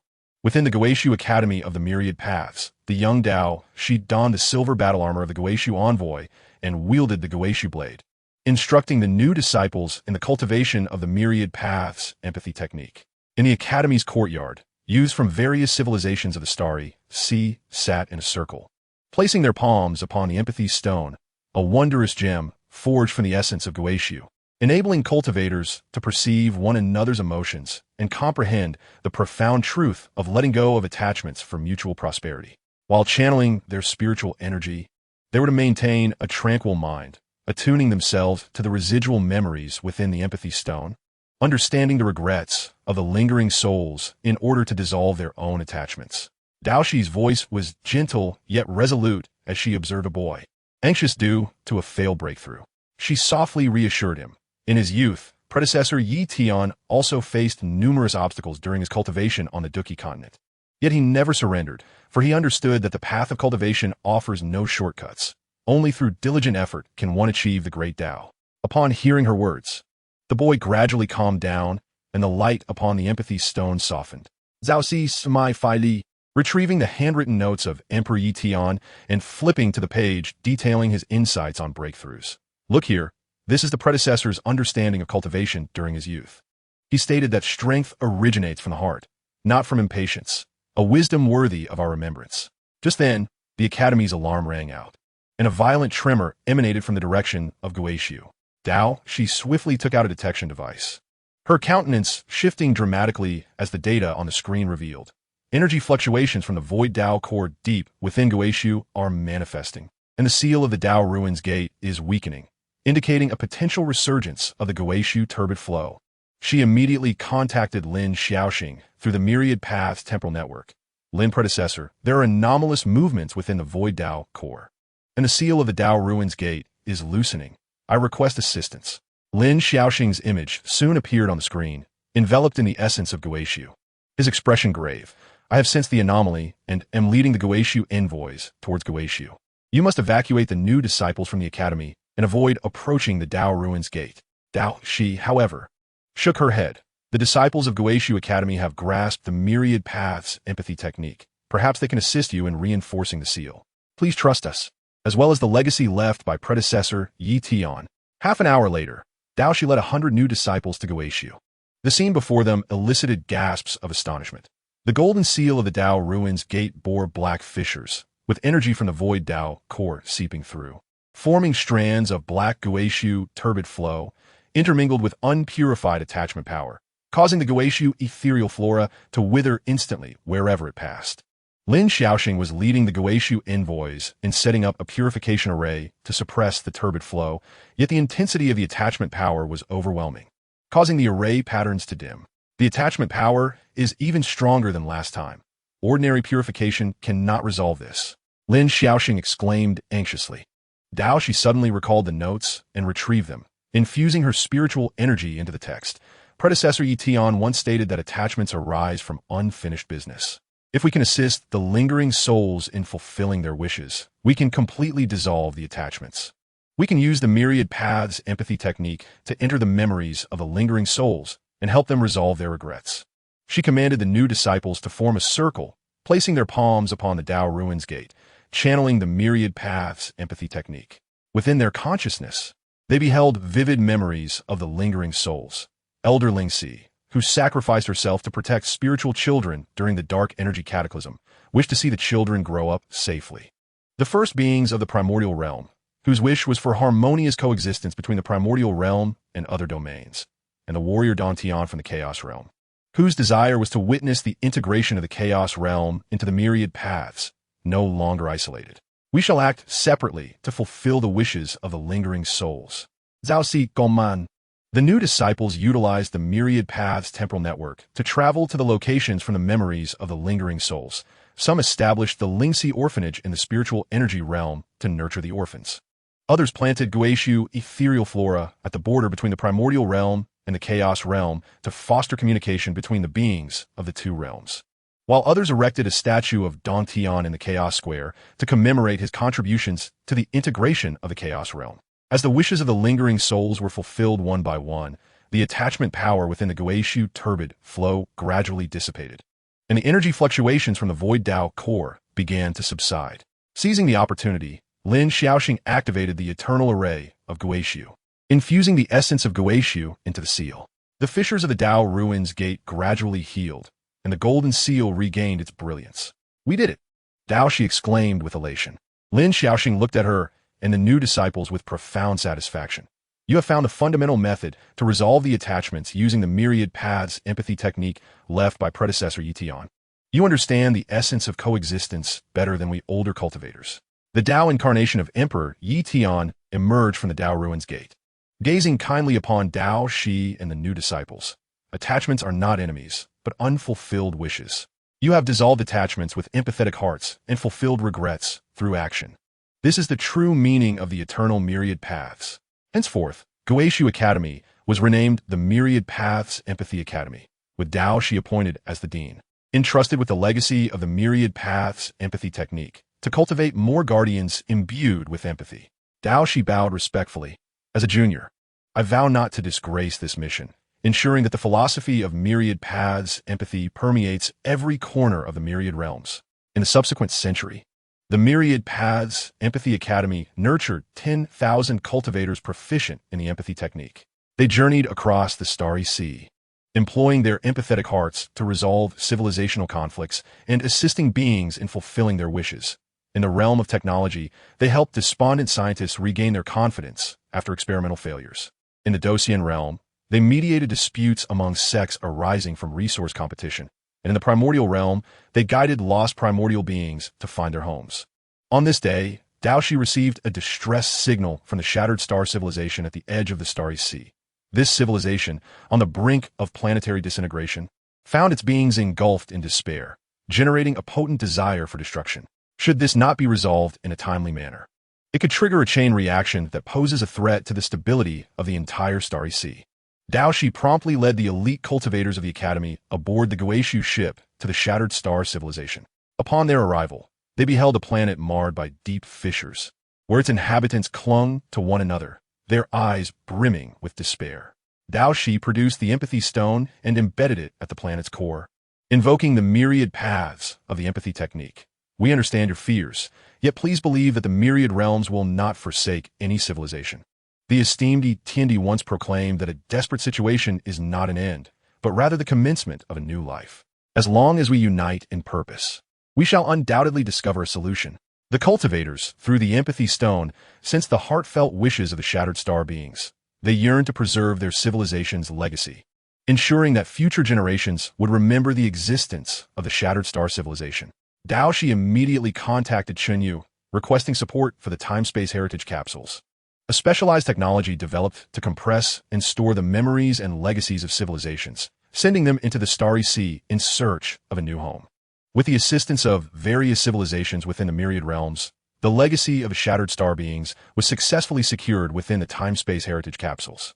As the final capsule departed the planet, though the shattered star civilization's world had disintegrated, its denizens bore expressions of relief. Their obsessions were wholly resolved, transforming into strands of golden light that merged into the essence of the myriad paths, becoming part of the myriad realms. Upon returning to the academy, Dao Shi inscribed in Yi Tiandi's notes, "Empathy is not pity, but understanding. Guardianship is not charity, but companionship." The myriad paths of Yi Tiandi allow every being to be seen, understood, and protected. A millennium later, Dao Shi had ascended to the position of empathy saint within the myriad realms. leading the cultivators of the Empathy Academy to weave a vast web of empathy throughout the starry sea, connecting every civilization and every being. Beside the Dao Ruins Gate in the Guishu land, a new empathy monument was erected, inscribed with Yi Tiandi's famous saying, "The myriad paths arise from the heart. When the heart connects, so do the paths. Empathy springs from love. As long as love endures, the path endures." On this day, Dao Shi stood before the empathy monument, gazing at the diverse cultivators arriving to seek knowledge, and then toward the eternal golden light deep within the starry sea, which embodied the essence of Yi Tiandi's Dao. She softly murmured, "Esteemed predecessor, behold, the flowers of empathy have blossomed within the myriad realms, and your myriad paths have become the warm sun within the hearts of all beings." The ethereal projection of Yi Tiandi gradually materialized, imparting a thread of the myriad laws into the empathy monument, causing the inscribed words to radiate golden light, spreading throughout the entire Guishu land. The Tao is formless, taking shape through empathy. The laws are indefinable, embodied through love. The future of the myriad realms lies within your hands, within every heart that harbors empathy. Golden sunlight bathed every inch of the Guishu land, intertwining the radiance of the empathy monument with the golden seal of the Dao Ruins Gate. The Guishu spirit plants exuded a subtle fragrance as cultivators from various civilizations sat in silent meditation beside the empathy stone. The legend of Yi Tiandi had transcended from an individual's arduous journey to an epic of empathy that spans civilizations and connects souls. The concept of the coexistence of myriad paths has, through the dissemination of empathetic hearts, blossomed with unprecedented vitality. From the city of Wutan in the Duqi continent to the empathy monument within the myriad realms, the figure of Yi Tiandi has become synonymous with empathy and the symbiosis of souls. His story shall resonate in every corner of the myriad realms, eternally passed down, and his beliefs shall inspire generations of beings to forge ahead along the path of empathy and guardianship, until every heart in the myriad realms can connect, every being can feel warmth, and every legacy endures through time. Chapter 49, Weaving Empathy, Returning Hearts to One. Within the central tower of the empathy network of the myriad realms, Dao Shi gazed intently at the holographic projection of the starry sea. Countless strands of faint golden threads intertwined, each connecting to the soul of a being. Where these threads converged lay the empathy stations of various civilizations. This intricate system of spiritual interconnectedness, crafted over the span of a millennium, allowed for the real-time perception of emotional fluctuations among beings, promptly resolving crises of obsession. Report, Saint, came the voice of the mechanical assistant. The heritage capsule of a shattered star civilization has landed in the new domain, and the legacy memories have been successfully activated. The indigenous civilization of the new domain is merging with the shattered star heritage, with no signs of conflict. The screen displayed scenes from the new domain, revealing holographic images of the shattered star civilization, explaining technological cultivation methods to the indigenous beings, who were using their primal forces to help the capsule take root on the planet. Dao Shi nodded. Initiate the empathy guidance plan. Dispatch 10 empathetic cultivators to the new domain to assist both races in establishing a symbiotic relationship. Just as she concluded her statement, alarms blared throughout the central tower, and the holographic projection switched to the void zone at the edge of the starry sea, where the empathy threads were breaking in large quantities, revealing gray void energy at the rupture points. As it spread, the emotions of beings began to dull, even extinguishing their will to cultivate. It is the void energy. Dao Shi's expression changed abruptly as she accessed the system for analysis. Void energy is the manifestation of self-imposed mental emptiness, capable of devouring the emotions and beliefs of beings. It has currently affected 3 edge civilizations and is spreading toward the core of the myriad realms. She immediately contacted Lin Xiaoxing and Xingyu through the myriad time-space network. Void energy has invaded the void zone, and the empathy network has been compromised. The emotions of beings are gradually dulling. Requesting assistance. Half an hour later, Lin Xiaoxing and Xingyu arrived at the central tower, accompanied by the Guishu emissaries and the guardians of the myriad realms. Observing the expanding void energy in the projection, Lin Xiaoxing furrowed her brow. This energy is more insidious than the void Dao core. It does not consume the primal essence, yet can collapse the spiritual pillars of beings. If it spreads to the core star domains, the myriad realms will descend into a realm devoid of thought. Xingyu added, the ethereal projection of Yi Tiandi may sense the essence of the void energy. I have already sought assistance from the Tao body through the empathy monument. As soon as she finished speaking, a golden light beam illuminated the skies above the central tower, and the ethereal projection of Yi Tiandi gradually materialized. He gazed at the void energy in the projection, a look of contemplation crossing his face. The void energy arises from the self-imposed isolation within beings. When gaps appear in the empathy network, this energy will take root in the barriers of the heart. Only by uniting all hearts can we reshape the empathy network through collective belief and purify the void energy. How do we achieve the unity of all hearts? Zhao Si inquit easily. Yi Tianyi's projection pointed toward the center of the holographic display. Unity of hearts requires the essence of empathy as a guide. We must convene all beings of the myriad realms at the Heart Unity altar and transmit a shared belief through the empathy network, gathering the eternal light of unity, which can purify the void energy and restore the connections of the heart. 3 days later, Daoshi established the Heart Unity altar in the central star domain of the myriad realms. In the center stood a colossal empathy stone, connected by countless threads of empathy extending to every corner of the starry sea. Beings of the myriad realms gathered around the Heart Unity altar through time-space projections. The Doshin cultivators sat cross-legged. Technological warriors calibrated emotional amplifiers. Primal beings released warm mists of essence. And the beings of the chaos realm stabilized the threads of empathy using chaotic power. Daoshi stood before the empathy stone, holding Yi Tianyi's handwritten notes, her voice resonating through the empathy network across the myriad realms. The esteemed Yi Tianyi once stated that the core of the myriad paths lies in the communion of hearts, not in the accumulation of power. Today, we bridge our hearts through empathy and illuminate our beliefs as a guiding light, uniting all hearts to combat the void energy. She infused her spiritual energy into the notes, which erupted in golden brilliance, projecting images of Yi Tianyi cultivating, battling, and safeguarding. The beings witnessed him standing up for his companions in the Duki continent, fighting valiantly for civilization along the stellar defense line, and continuing to protect the myriad realms even after his transformation into the Tao. They each released their heartfelt beliefs, expressing desires for peace, cherishing their companions, and steadfastly upholding their legacies. Countless threads of belief converged through the empathy threads to the Heart Unity altar, and the empathy stone erupted in a radiant golden light, gradually forming the eternal light of unity that enveloped the entire myriad realms. Yi Tianyi's ethereal projection infused the light with eternal Tao power, unity of hearts. Belief as our blade. The eternal light of unity transformed into a golden torrent, surging toward the void zone. The golden flow collided with the void energy, instantly purifying the gray energy, reconnecting the severed empathy threads, and gradually restoring the emotions of the numb beings, rekindling their hope for life.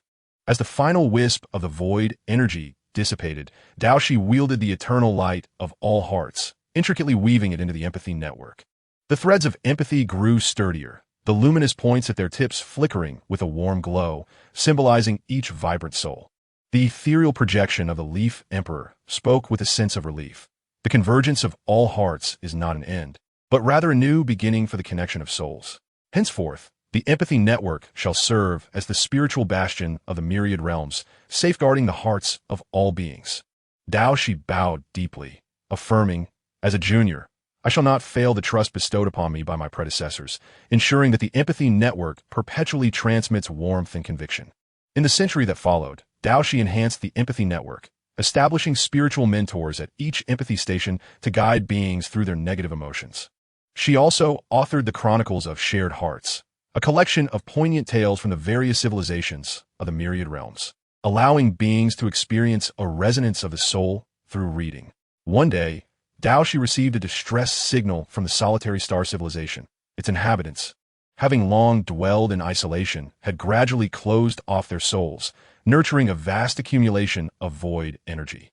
The planet was shrouded in a gray mist, and its inhabitants had succumbed to a deep slumber on the brink of extinction. Daoshi promptly led the empathy practitioners to the solitary star civilization. Upon arrival, they found the beings curled within their abodes, eyes tightly shut, devoid of expression. Daoshi embedded an empathy stone into the planet's core, channeling the eternal light of all hearts in an attempt to awaken them, only to discover that their souls had erected formidable barriers, impervious to the light. Having sealed themselves away for too long, they needed the resonance of memories to shatter the barriers.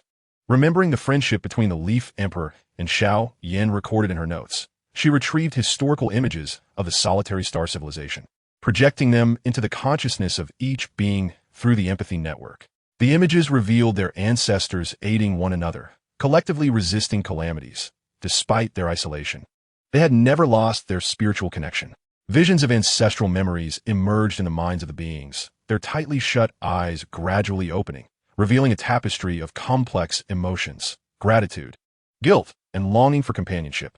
Seizing the opportunity, Daoshi infused the eternal light into their souls as the gray void energy slowly dissipated, revitalizing the planet of the solitary star civilization.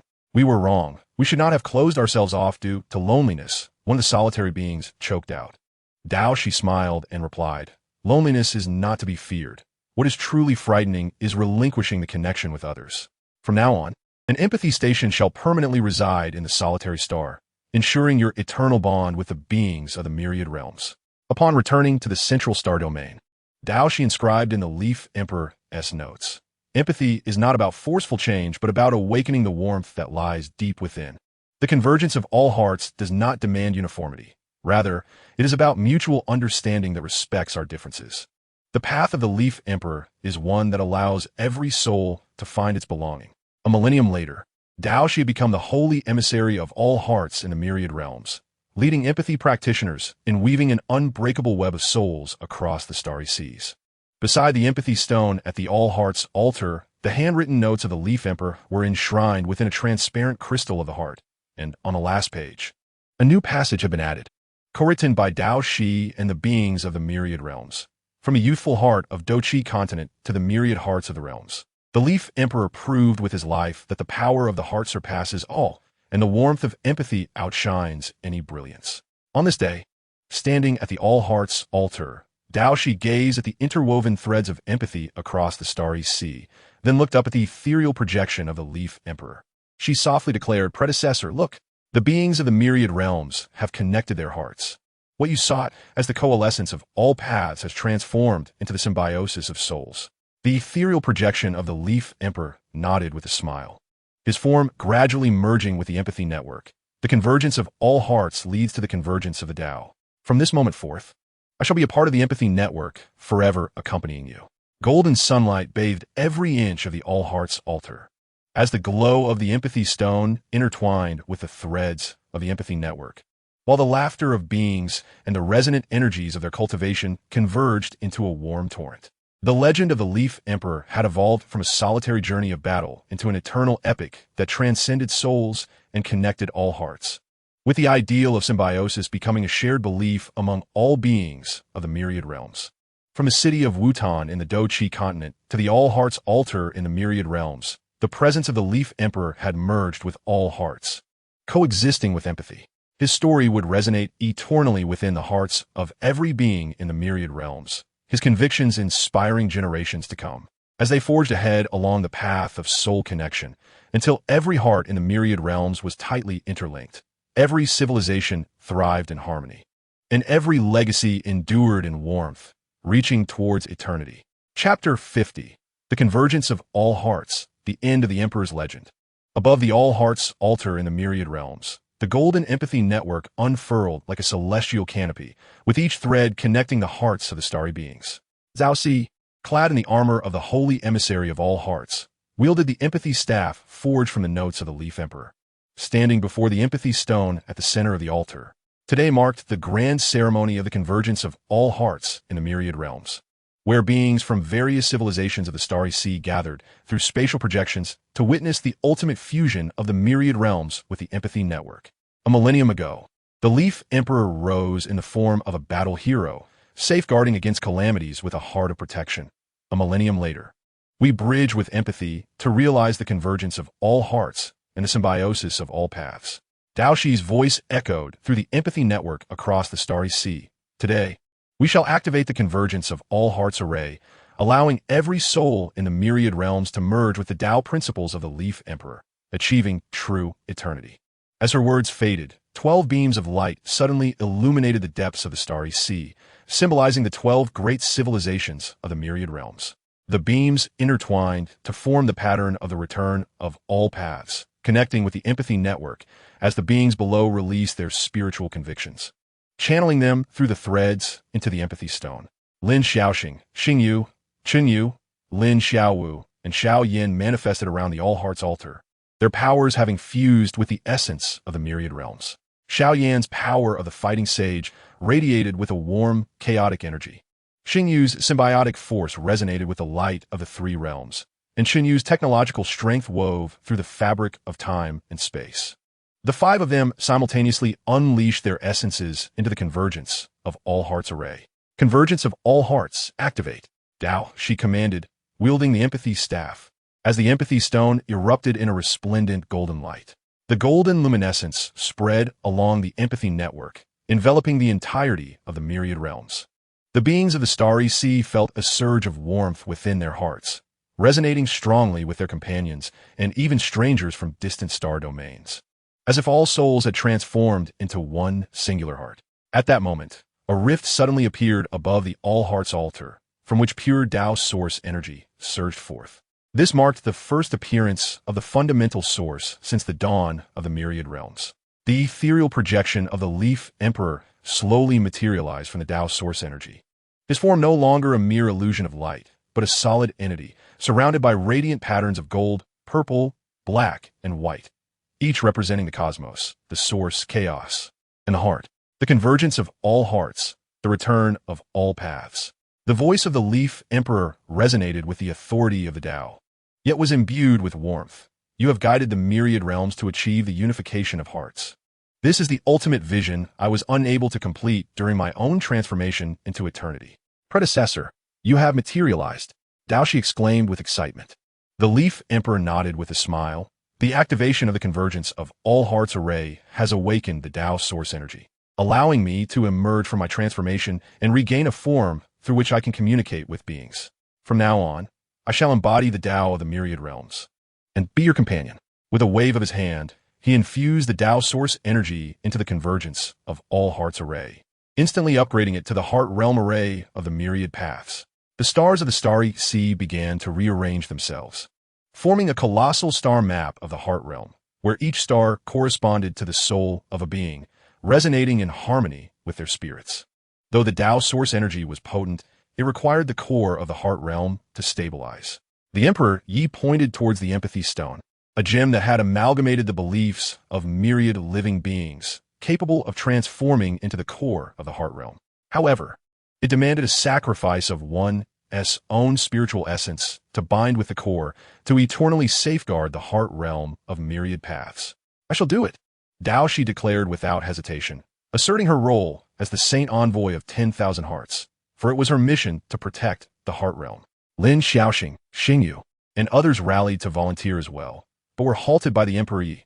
Dao Shi's spiritual essence resonates perfectly with the web of empathy. Only she is fit for this endeavor. But fret not, for once she binds to the core, her spirit will merge with the heart realm, forever remaining with you all. Dao Shi approached the empathy stone, placing her palm upon its surface, channeling the eternal heart sutra. Her form gradually became translucent, her spiritual essence transforming into a golden stream of light that flowed into the empathy stone. The stone erupted in resplendent brilliance, morphing into a core of the heart realm, suspended above the altar of 10,000 hearts, surrounded by countless luminescent points of spiritual essence. I am here, Dao Shi's voice resonated from within the core, imbued with warmth and a gentle smile. I will forever guard the heart realm of myriad paths, protecting every single spirit. The Emperor Yi gazed upon the heart realm core, his eyes filled with satisfaction. The heart realm of myriad paths is now established. Henceforth, the beings of this realm shall no longer suffer from spiritual barriers or the anguish of obsessions. All civilizations shall share the power of the Tao source, and every being shall cultivate the eternal way together. He turned to address the beings of the Star Sea, his voice echoing through every corner. My journey of battles began in the city of Wutan on the Doqi continent, traversing the vastness of the starry rivers, witnessing the amalgamation of the three realms, the cohabitation of the return to the void, and the empathy of 10,000 hearts. Today, it has finally reached its conclusion. Yet, this is not the end. but a new beginning for the realm of myriad paths.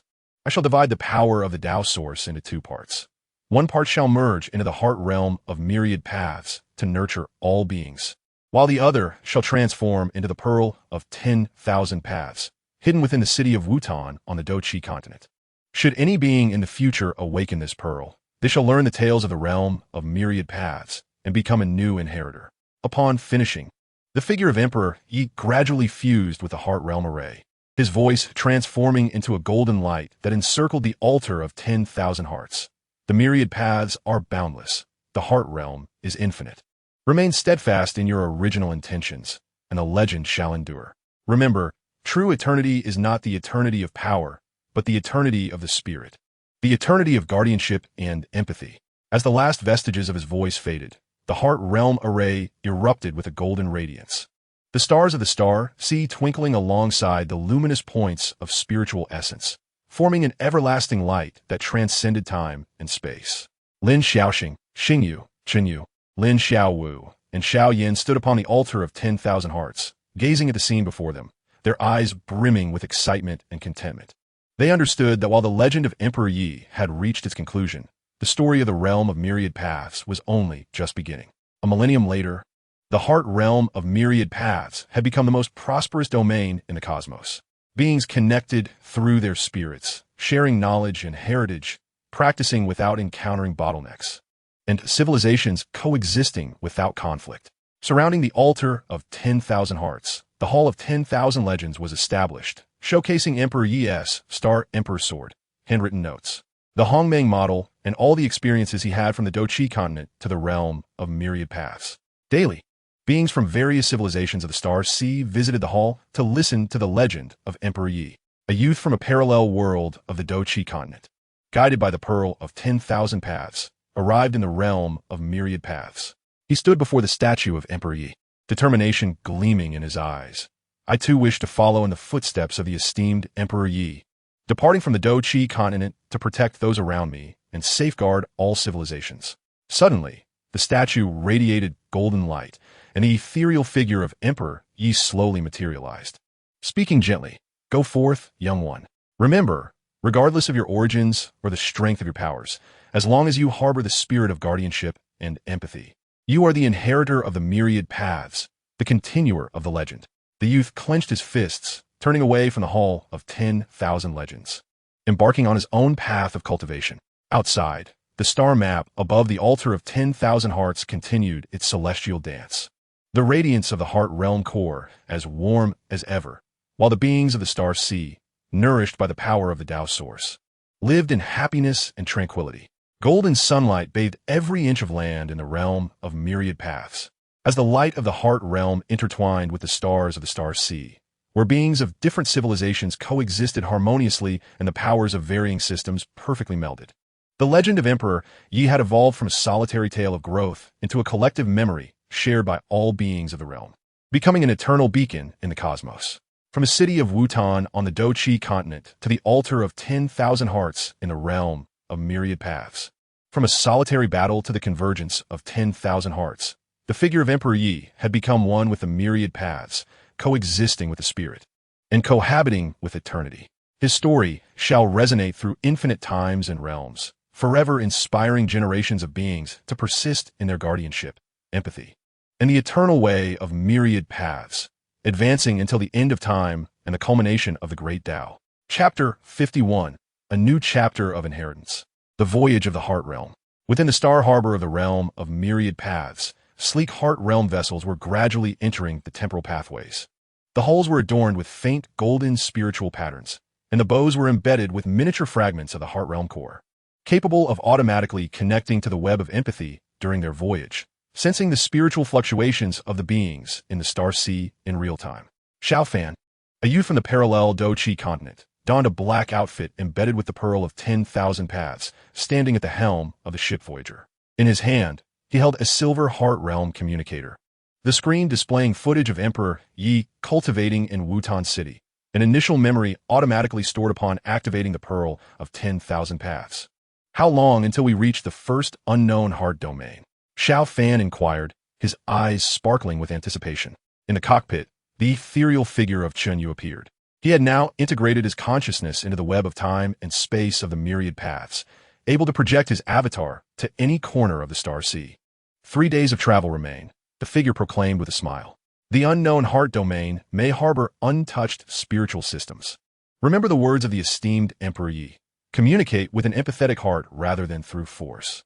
Xiao Fan nodded, pressing the pearl of 10,000 paths to his forehead. Within his sea of consciousness, the voice of Emperor Yi resonated softly. The essence of inheritance is not to replicate my path, but to carve out your own journey of guardianship. The beings of the unknown heart domain may possess different cultivation methods, yet the foundational spirit of guardianship and empathy is a universal language among all civilizations. 3 days later, the voyager arrived at the fringes of the unknown heart domain. The sight before Xiao Fan left him in awe. The stars of this celestial region shimmered in a pale blue hue, and countless transparent bubbles of spiritual essence floated within the starry sky. Within these bubbles, he could faintly perceive scenes of emotions, joy from children at play, the focused diligence of cultivators, and the gentle storytelling of elders. Energy within the spiritual bubbles detected to be of the same origin as the empathy force. No hostility detected. The mechanical assistant announced. Following Chun Yu's guidance, Xiao Fan retrieved the empathy stone, infusing it into the core of the heart realm vessel. Activate spiritual projection, allowing them to witness our goodwill.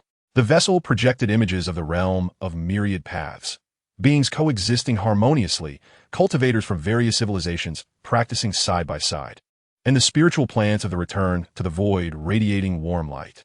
As the beings within the spiritual bubbles witnessed the imagery, the bubbles began to drift closer to the vessel. A girl from the heart butterfly tribe, her form reminiscent of a butterfly, emerged from one of the bubbles, surrounded by a soft blue aura of spiritual energy. She gently inquired, "Who are you? Where do you come from?" "We hail from the realm of myriad paths, explorers of the heart realm." Xiao Fan channeled the power of the pearl of 10,000 paths, transmitting his spiritual memories to the girl. "We hope to forge a connection with you, sharing our cultivation insights and jointly safeguarding this expanse of the star sea." The heart butterfly girl, feeling the warmth in Xiao Fan's memories, smiled. "I am Dai Yu of the heart butterfly tribe. Our heart domain is known as the blue heart realm, and our people feed on spiritual energy, having never interacted with external civilizations. Your arrival has opened our eyes to new possibilities." Under Dai Yu's guidance, the voyager sailed into the core planet of the blue heart realm. The land here is adorned with blue heart moss, which, when trodden upon, evokes subtle emotional fluctuations. The heart-light fruit trees in the air bear luminescent fruits, each encapsulating pure heart energy. The beings of the blue heart realm gather around, engaging in telepathic communication with Xiao Fan, sharing their lives and cultivation methods.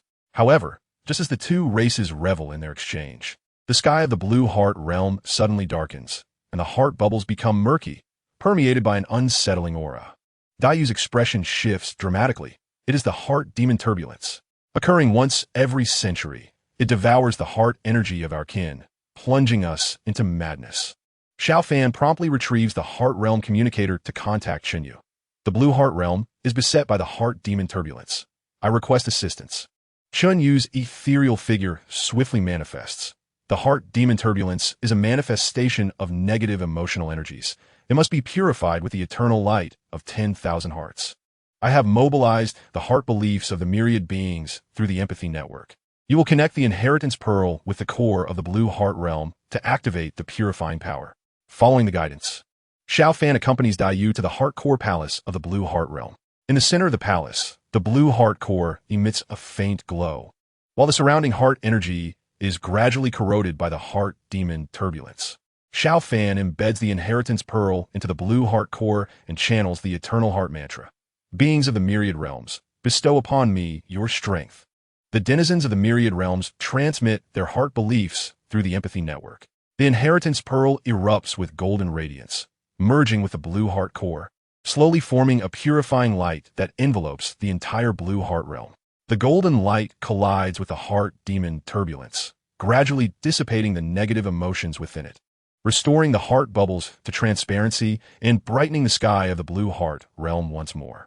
"We have succeeded," Du exclaims excitedly, handing Xiao Fan a blue heart butterfly crystal. "This is a fragment of the heart core of the heart butterfly clan. Wear it, and you shall be honored as a member of the blue heart realm. From now on, The Blue Heart Realm wishes to forge a symbiotic partnership with the Myriad Realms. Xiao Fan receives the crystal and merges it with the Inheritance Pearl. The two gems burst forth with intertwined golden and blue light, forming a connection pattern in the air, successfully linking the empathy network of the Blue Heart Realm with that of the Myriad Realms. Through telepathic resonance, the beings of both realms share in each other's joy and beliefs. Upon returning to the Myriad Realms, Xiao Fan reports his experiences in the Blue Heart Realm to Dao Shi and Lin Shaoxing at the Eternal Heart Altar. Dao Shi smiles and remarks, "You have successfully established a connection with a new civilization using the inheritance of the esteemed Leaf Emperor. You truly embody the Heart Realm messenger of the Myriad Realms." Lin Shaoxing adds, "Next, you shall lead an exploration team to venture into more unknown heart domains, spreading the ideals of the Myriad Heart Realm to every corner beyond the starry seas." In the ensuing century, Xiao Fan leads the exploration team across dozens of unknown heart domains. In the Rock Heart Realm, they assist the beings made of stone in overcoming a crisis of spiritual rigidity. In the Dream Heart Realm, they awaken the slumbering dream beings through the power of empathy. In the Illusion Heart Realm, they collaborate with beings adept in mental illusions to develop the Heart Truth Mirror, aiding beings in distinguishing between illusion and reality. Upon reaching each heart domain, Xiao Fan connects the Inheritance Pearl with the local heart core, disseminating the ideals of the Myriad Heart Realm. An increasing number of civilizations join the Heart Realm Alliance, continuously expanding the reach of the empathy network, even extending into the Outer Heart Sea beyond the starry seas. One day, the exploration team arrives at the origin heart domain of the Outer Heart Sea. The beings here are composed entirely of pure heart energy, and they inform Xiao Fan that deep within the Outer Heart Sea lies a monument of Heart Realm origins, inscribed with the secrets of the source of heart energy, which even bears a mysterious connection to the myriad laws of the Leaf Emperor. Xiao Fan immediately leads his team to the depths of the origin heart domain. In the center of a sea composed of heart energy, they discover the monument of Heart Realm origins. The monument is etched with ancient patterns, and as Xiao Fan places the Inheritance Pearl upon it, the patterns suddenly illuminate, revealing a vision. In the vision, a youthful Leaf Emperor practices in the Doqi continent, his heart belief transforming into a golden stream of light, traversing the starry seas and connecting with the source of the Outer Heart Sea. After achieving eternal transcendence, his myriad laws nourish the Heart Sea, giving rise to countless heart civilizations. In the final moments of the vision, the voice of the Leaf Emperor resonates. Heart energy is the genesis of the myriad paths. The Heart Realm Alliance is the culmination of the myriad paths. Inheritor, you must build empathy as a bridge, allowing all heart civilizations to find their home within the myriad paths. Xiao Fan finally comprehends that the myriad laws of the Leaf Emperor not only integrate the cosmos, the source, and the forces of chaos, but also encompass the very essence of heart energy.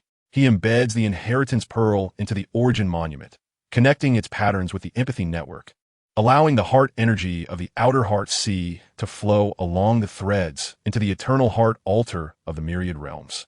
Above the Eternal Heart Altar, the ethereal figure of the Leaf Emperor reappears. He gazes at Xiao Fan, his eyes filled with satisfaction. Xiao Fan, you have grasped the true essence of the inheritance. From this day forth, you shall be the Lord of the Heart Realm, leading the Heart Realm Alliance toward broader starry seas. Xiao Fan bows respectfully. I shall not fail in my mission, ensuring that the ideals of the esteemed Leaf Emperor resonate throughout every corner of the universe.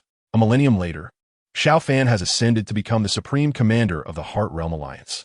He leads the beings of the Alliance in establishing the Eternal Heart Sanctuary in the Outer Heart Sea, where the Inheritance Pearl of the Leaf Emperor and the monument of Heart Realm origins are enshrined. In the sanctuary's plaza, beings from diverse heart domains gather daily, exchanging insights on cultivation and sharing the joys of life through telepathic resonance. One day, Xiao Fan stands atop the sanctuary, gazing at the myriad heart domains of the Outer Heart Sea. A child from the Blue Heart Realm approaches him, curious, and asks, Lord Xiao Fan, does the esteemed Leaf Emperor truly exist? Where is he now? Xiao Fan smiles and points to the empathy network above, gesturing to each being around him. He is right here, within our hearts, in every thread of the empathy network, in the protective beliefs of every civilization. He has never departed. He has simply become a part of the Heart Realm Alliance, forever accompanying us. The child nods, seemingly understanding. and extends a small hand to touch the heart energy in the air. A wisp of golden light rises from his palm, merging with the empathy network, intertwining with countless beams of light, illuminating the entire outer heart sea. The golden sunlight bathes every inch of the eternal heart sanctuary. As the radiance of the monument of heart realm origins harmonizes with the threads of the empathy network, allowing beings from different heart domains to coexist in harmony, with the diverse systems of heart energy merging flawlessly. The legend of the Leaf Emperor has evolved from an individual's journey of breaking through to a grand epic that spans across the starry seas, connecting the outer heart sea with the ideals of the myriad heart realm, becoming the shared faith of all heart civilizations, inscribing an unceasing narrative of guardianship, empathy, and inheritance throughout the endless expanse of time and heart domains. From a city of Wu-Tan in the Do-Chi continent to the eternal heart sanctuary in the outer heart sea, from one individual's triumph to the myriad heart alliance, the figure of the Leaf Emperor has become one with the heart, coexisting with the starry seas and the essence of the outer heart sea. His tale shall forever be passed down through the boundless universe and heart domains, inspiring generation after generation of beings to safeguard the heart, to foster empathy and coexistence, and to pursue the eternity of the myriad paths ever onward, until the end of the heart and the shores of the starry seas, into the eternal future. Chapter 52. The Oath of the Heart Realm Alliance. Shared prosperity of the Domain Sea. In the plaza of the Eternal Heart Sanctuary in the Outer Heart Sea, beings from over 100 heart domains gather. Among them are the luminescent beings of the Blue Heart Realm's Heart Butterfly Clan, the Rock-Bodied Stone Spirit Clan of the Rock Heart Realm, and the Dream Beasts of the Dream Heart Realm, who reside in dreams. Today marks the grand ceremony for the Heart Realm Alliance Oath, where all clans will jointly sign the covenant of coexistence in the Domain Sea, officially establishing the Interdomain Heart Realm Alliance, with Xiao Fan serving as its inaugural leader. Clad in armor adorned with the Inheritance Pearl and Heart Butterfly Crystal, and wielding the Empathy Scepter, Xiao Fan stands on the elevated platform before the sanctuary. He gazes at the diverse yet resolute beings in the plaza, his voice resonating through the empathy network across the Outer Heart Sea. A millennium ago, the esteemed Leaf Emperor carved the myriad paths with his indomitable spirit. Today, we pledge with empathy to let the heart realms of 100 domains thrive together.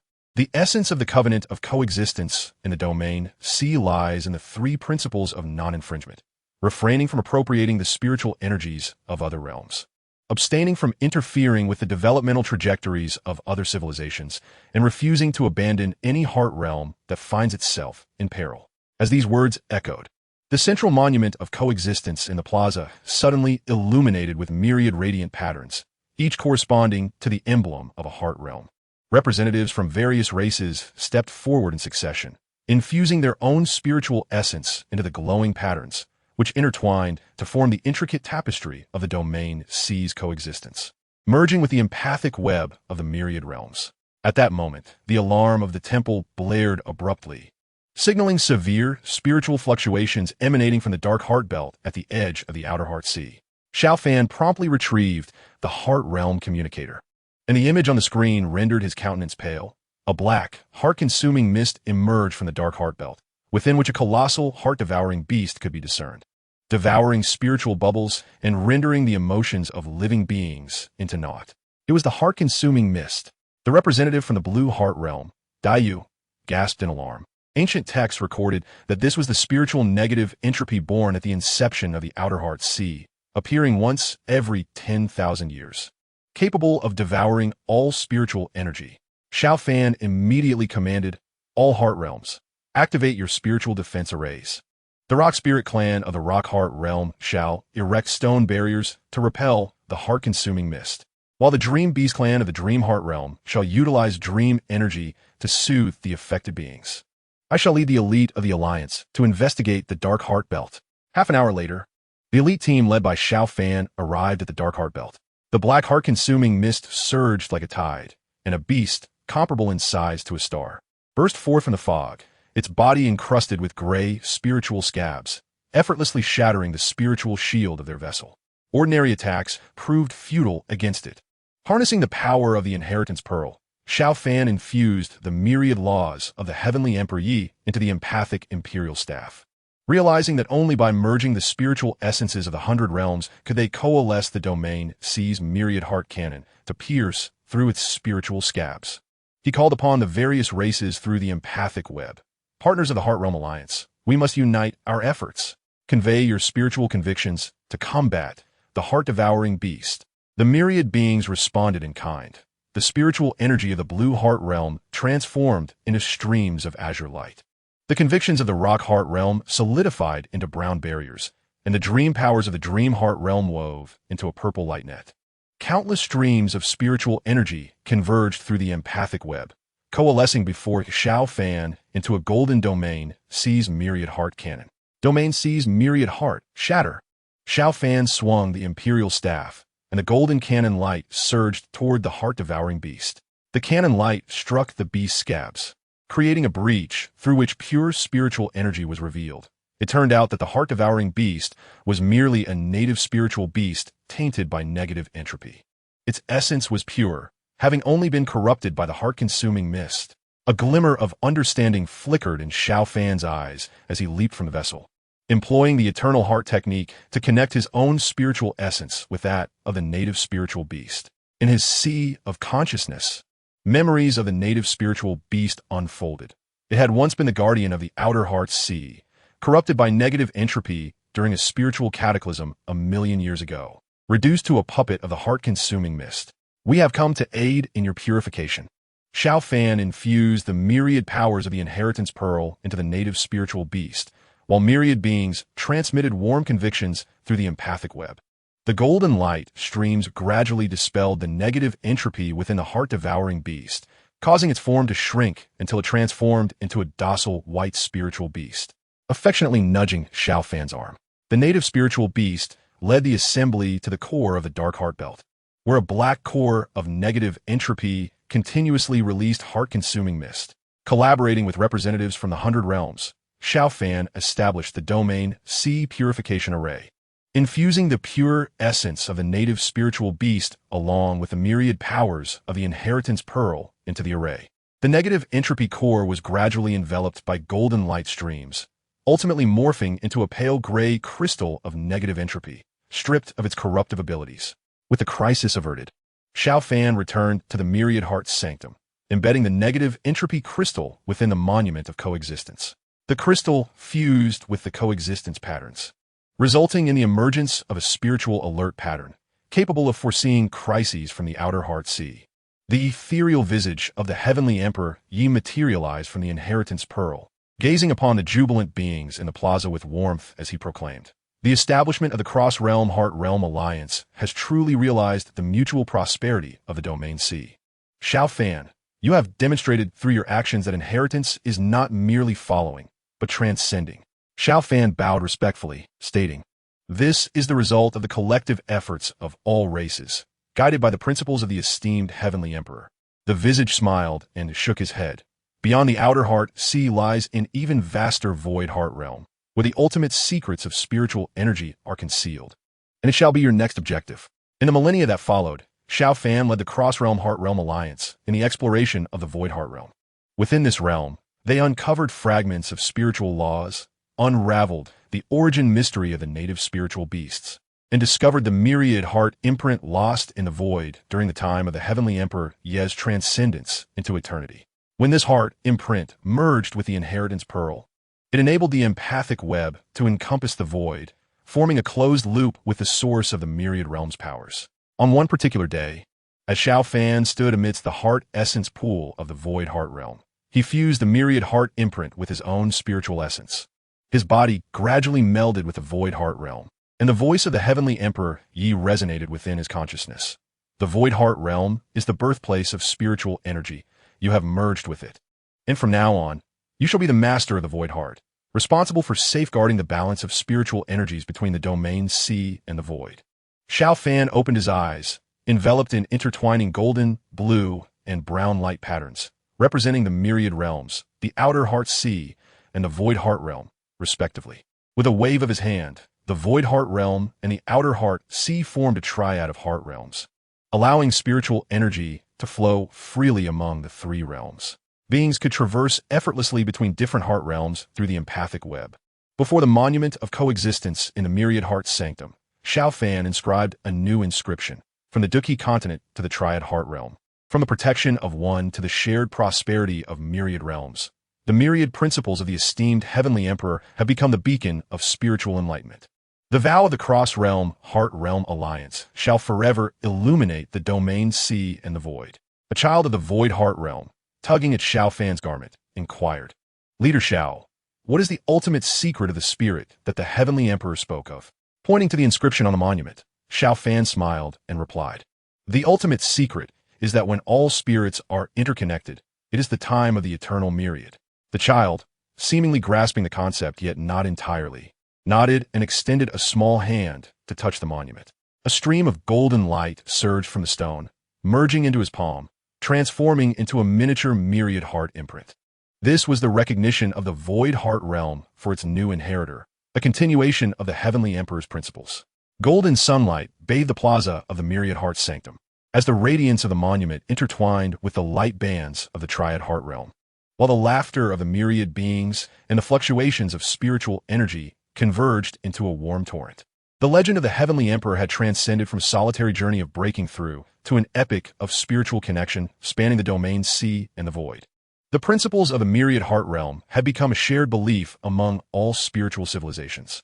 From the city of Wutan on the Duqi continent to the heart essence pool of the void heart realm, from the struggle of one to the mastery of the three realms, the figure of the heavenly emperor now resided in the essence of the spirit, coexisting with the domain sea and the void. His story shall eternally reverberate through the endless domain sea and the void, inspiring generations of beings to safeguard the spirit, to empathize and coexist, and to strive for the eternal myriad, advancing relentlessly until they reach the terminus of the spirit, the shores of the domain sea, the depths of the void, and the everlasting future.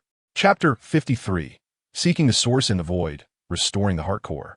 Within the nebula of the void heart realm, Xiao Fan floated amidst a gentle lavender stream of spiritual energy, surrounded by intertwining golden and purple light patterns formed by the myriad heart imprint and the inheritance pearl.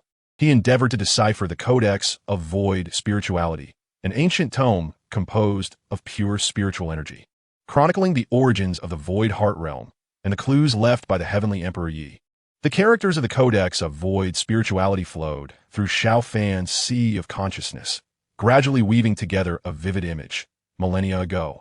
During the time when the heavenly emperor Yi transcended into eternity, he had detached a portion of his spiritual essence to form the myriad heart core, hidden within the chaotic heart abyss of the void heart realm.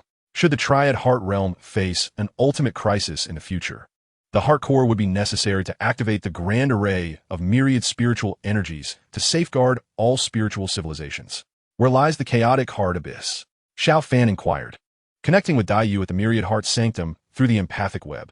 After a brief moment, the image of Dai Yu materialized beside the nebula, cradling the star map of the blue heart realm in her hands. According to ancient texts, the chaotic heart abyss is the spiritual singularity of the void heart realm, and it requires the gathering of 3 essence tokens from the heart domains of the 3 realms to pinpoint its location. The empathy stone from the myriad path realm, the primal spirit beast crystal core from the outer heart sea, and the void tears from the void heart realm. Without delay, Xiao Fan sprang into action and, within 3 days, collected the 3 essence tokens. Upon infusing these tokens into the void heart cannon, the tome erupted in a resplendent blaze, projecting a golden coordinate at the heart of the nebula, revealing the very location of the chaotic heart abyss. While aboard the heart realm vessel en route to the chaotic heart abyss, Xiao Fan communicated with the ethereal projection of Emperor Yi Tian through the inheritance pearl. Senior, why must the myriad path heart core be concealed in such a perilous place? The projection replied gently, the chaotic spiritual force of the chaotic heart abyss nurtures the heart core, while also discerning the true guardians.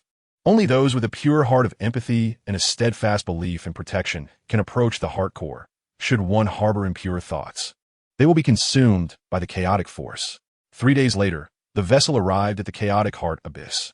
The sight before Xiao Fan was nothing short of breathtaking. The abyss was a swirling vortex of distorted spiritual energy, with a faintly golden crystal visible at its center, the myriad path heart core. Surrounding the vortex, dark chaotic heart demons continuously emerged, born from the accumulation of negative emotional energy. Upon spotting the vessel, they surged forward with frenzied aggression. Activate the spiritual defense array, Xiao Fan commanded, channeling the myriad path heart seal to encase the vessel in a golden protective shield. The chaotic heart demons collided with the shield, emitting piercing howls as the patterns upon the shield gradually dimmed. Realizing that a direct confrontation was futile, Xiao Fan retrieved the 3 essence tokens, transforming them into 3 streams of light that he infused into the chaotic heart abyss. Essence, guide the path. Reveal the heart core. The 3 streams of light carved a passage within the vortex, and Xiao Fan leaped into the channel, soaring toward the myriad path heart core. Within the passage, countless spiritual illusions manifested, depicting his childhood memories from the parallel Duki continent, the arduous exploration of unknown heart domains, and his unwavering resolve to protect all living beings. Remained steadfast in his core beliefs, Xiao Fan remained undeterred by the illusions, ultimately reaching the center of the vortex. The myriad path heart core floated in the void, radiating a warm, spiritual energy. As Xiao Fan's palm made contact with the heart core, a flood of memories surged into his consciousness. The resilience of Emperor Yi Tian during his cultivation on the Duki continent, his fierce determination in the battle of the stellar cataclysm, and his aspirations for the myriad path realm during the eternal transformation. Xiao Fan finally comprehended that the myriad path heart core was not merely the essence of the spirit, but also the embodiment of Emperor Yi Tian's protective conviction. Xiao Fan, you have passed the trial. The ethereal projection of Emperor Yi Tian emerged from the heart core. Now, merge the myriad path heart core with your spiritual essence and become the heart master of the myriad path. The future crises of the heart domains must be resolved by you. Xiao Fan nodded, channeling the myriad path eternal art as he infused his spiritual essence into the heart core. The heart core erupted in dazzling brilliance, merging with Xiao Fan's being, causing his aura to surge dramatically. The golden and purple light patterns enveloped him, transforming into a pair of spiritual wings, granting him mastery over the energies of the void heart realm. At that moment, the chaotic heart abyss trembled violently, and Dai Yu's urgent communication echoed. Xiao Fan, Lord of the Alliance, a rift has appeared at the edge of the void heart realm, from which a deadened spiritual energy is surging forth. Wherever it passes, the spiritual energy of living beings is frozen, and even the empathy web cannot connect. Without hesitation, Xiao Fan returned to the vessel with the myriad path heart core and flew towards the rift. Upon arrival, he witnessed the black, deadened energy pouring from the rift, with the beings of the void heart realm huddled in place, their eyes vacant and devoid of emotion. The primal spirit beasts attempted to intervene, but were swiftly frozen, transforming into lifeless statues of ice.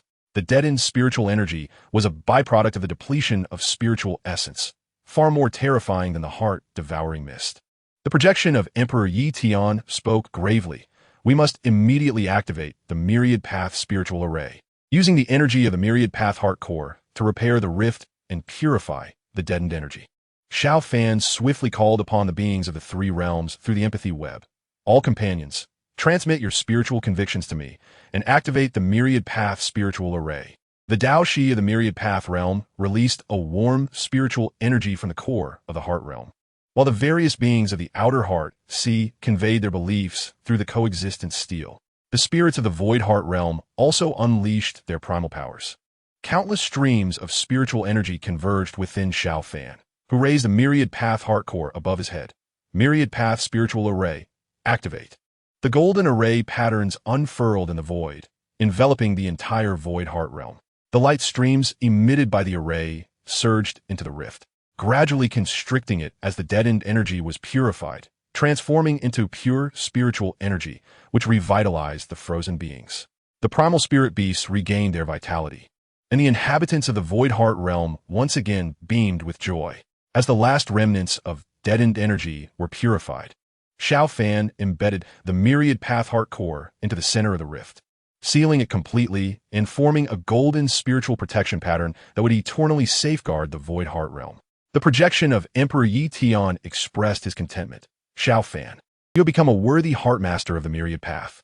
From this day forth, the heart domains of the 3 realms will truly achieve spiritual unity, and all beings will share the essence of the spirit, ensuring that no further crises will arise. A millennium later, Xiao Fan continued to serve as the heart master of the myriad path, guarding the peace of the heart domains. He established the heart core sanctuary beside the chaotic heart abyss, enshrining the myriad path heart core within, allowing beings from various races to come and contemplate Emperor Yi Tian's protective convictions. Upon the walls of the sanctuary, Xiao Fan inscribed the emperor's famous saying, "The power of the spirit transcends time and space, connects all realms, and creates eternity." On this day, a girl named Xiaoyan, hailing from the parallel Duki continent, arrived at the heart core sanctuary, guided by the inheritance pearl. Gazing at the myriad path heart core, her eyes shone with determination. "I too wish to protect all civilizations with the power of the spirit, just like Senior Emperor Yi Tian and Lord Xiao Fan." Suddenly, the myriad path heart core illuminated, and the ethereal projection of Emperor Yi Tian slowly materialized, infusing a strand of spiritual essence into Xiaoyan's being. "Go forth, child. Remember, no matter the crisis you face, as long as you harbor empathy and protection in your heart, the light of the spirit shall never extinguish." Xiaoyan clenched her fists, turned, and departed from the heart core sanctuary, embarking on her own path of spiritual inheritance. Outside the sanctuary, the void heart cannon floated in mid-air, its pages turning autonomously, chronicling the new tales of the heart domains. In the distance, primal spirit beasts frolicked among the essence nebulae with beings from various races, while the strands of the empathy web intertwined into magnificent patterns.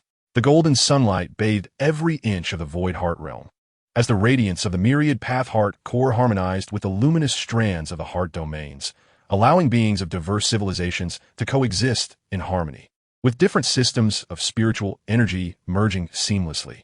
The legend of Emperor Yi Tian has evolved from an individual's journey of overcoming adversity into an eternal epic that spans the three realms, connecting countless souls.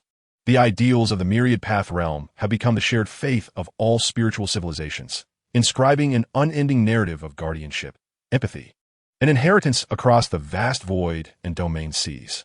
From a city of Wutan on the Duki continent to the heart core sanctuary in the void heart realm, from a solitary struggle to becoming the heart master of myriad realms, the figure of Emperor Yi Tian has become one with the spirit, coexisting with the void and existing alongside eternity.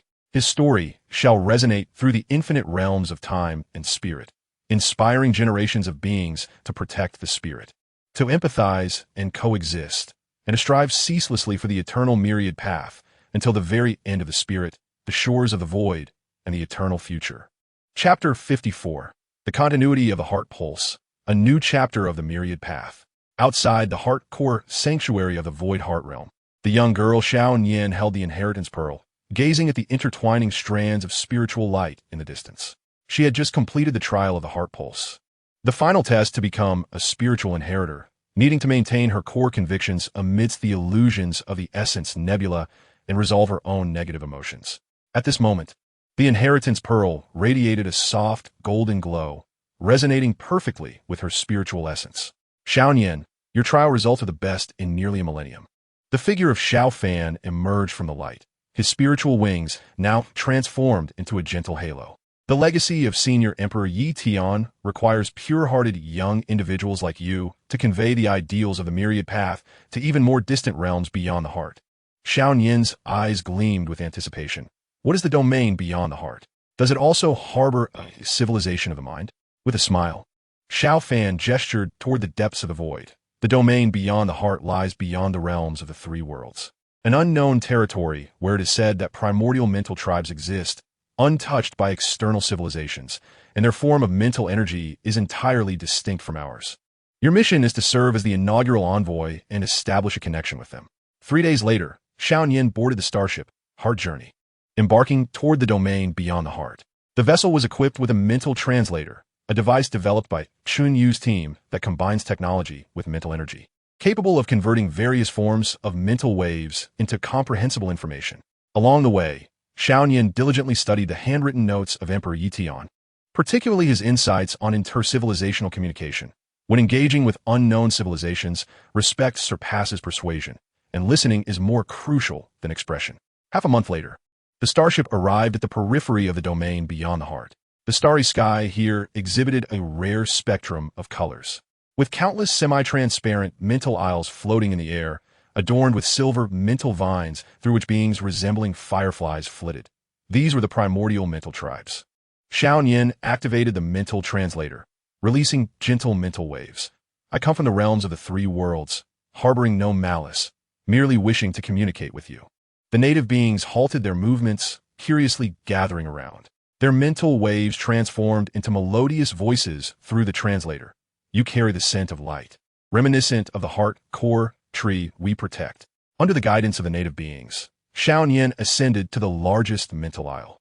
At the center stood a towering tree, its trunk adorned with golden patterns, crowned by a transparent heart core fruit, the very essence they safeguarded. The heart core tree is our mother. Its energy sustains the entirety of the domain beyond the heart, stated a leader of the native beings, Firefly. However, recently, the tree's patterns have begun to darken, and the heart core fruit has lost its luster. We are at a loss as to what to do. Qingyang promptly retrieved a detection device, discovering that the roots of the heart core tree were entwined with a black, stagnant energy, a negative byproduct resulting from the obstruction of mental energy flow, akin to the mental, demonic turbulence of the blue heart realm, yet more challenging to purify. Recalling the methods from her notes, she extracted the empathy stone and embedded it into the trunk. I require your assistance to awaken the heart core tree using our collective mental energy. Firefly led all the native beings to sit around the heart core tree, releasing silver mental energy. Qingyang activated the Eternal Heart Sutra, merging the golden energy of the legacy pearl with the silver energy, forming a flowing stream of intertwined gold and silver, which she gently infused into the trunk. The black stagnant energy gradually dissipated, the patterns of the trunk reigniting, and the heart core fruit regained its transparent luster.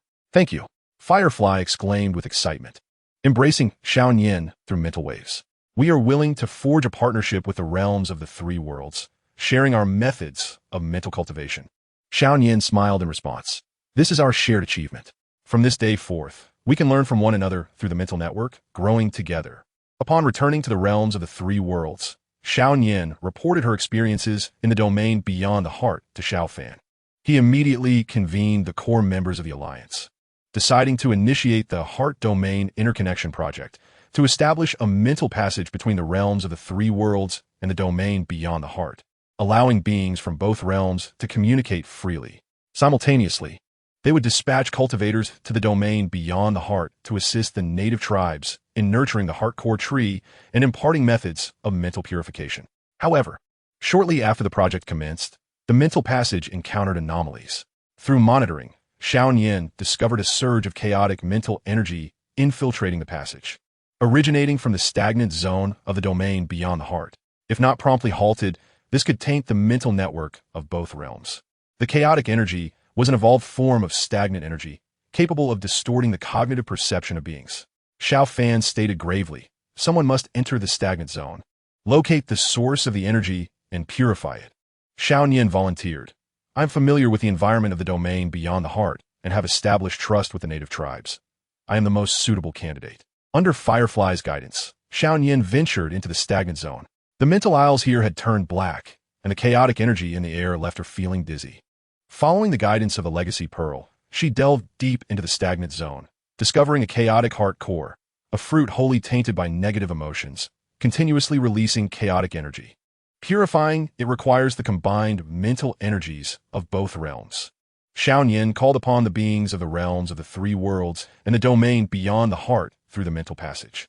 In an instant, golden and silver mental energies surged into the stagnant zone like a tidal wave, coalescing before Qingyang into a dual-realm purifying light.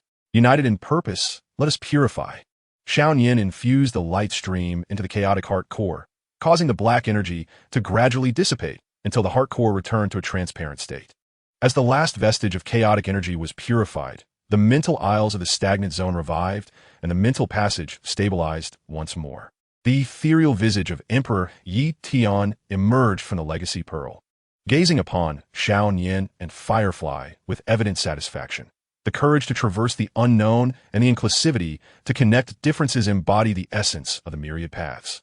Qingyang, you have transcended the role of a mere inheritor, becoming an envoy of the dual realms. A millennium later, Qingyang had become a permanent envoy in the domain beyond the heart. She established a dual realm academy on the mental isle, teaching the diverse methods of mental cultivation to beings from both realms. The silver mental vines of the native tribes were also introduced to the realms of the three worlds, forming a mental garden around the sacred hall of 10,000 hearts. symbolizing the friendship between the two realms.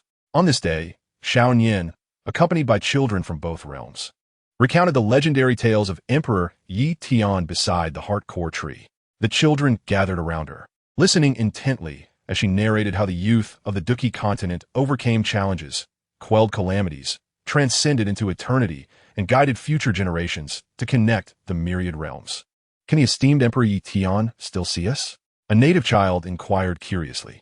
Xiaoyan pointed to the heart core tree and the legacy pearl, smiling as she replied, "He is right here, within every strand of mental energy, in every inter-realm exchange, and in our shared belief of safeguarding one another. He has never departed. He has merely transformed into the bond that connects all minds."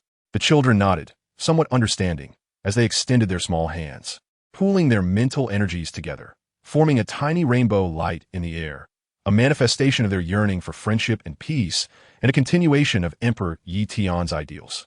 Golden sunlight bathed the mental aisles and the sacred hall of 10,000 hearts.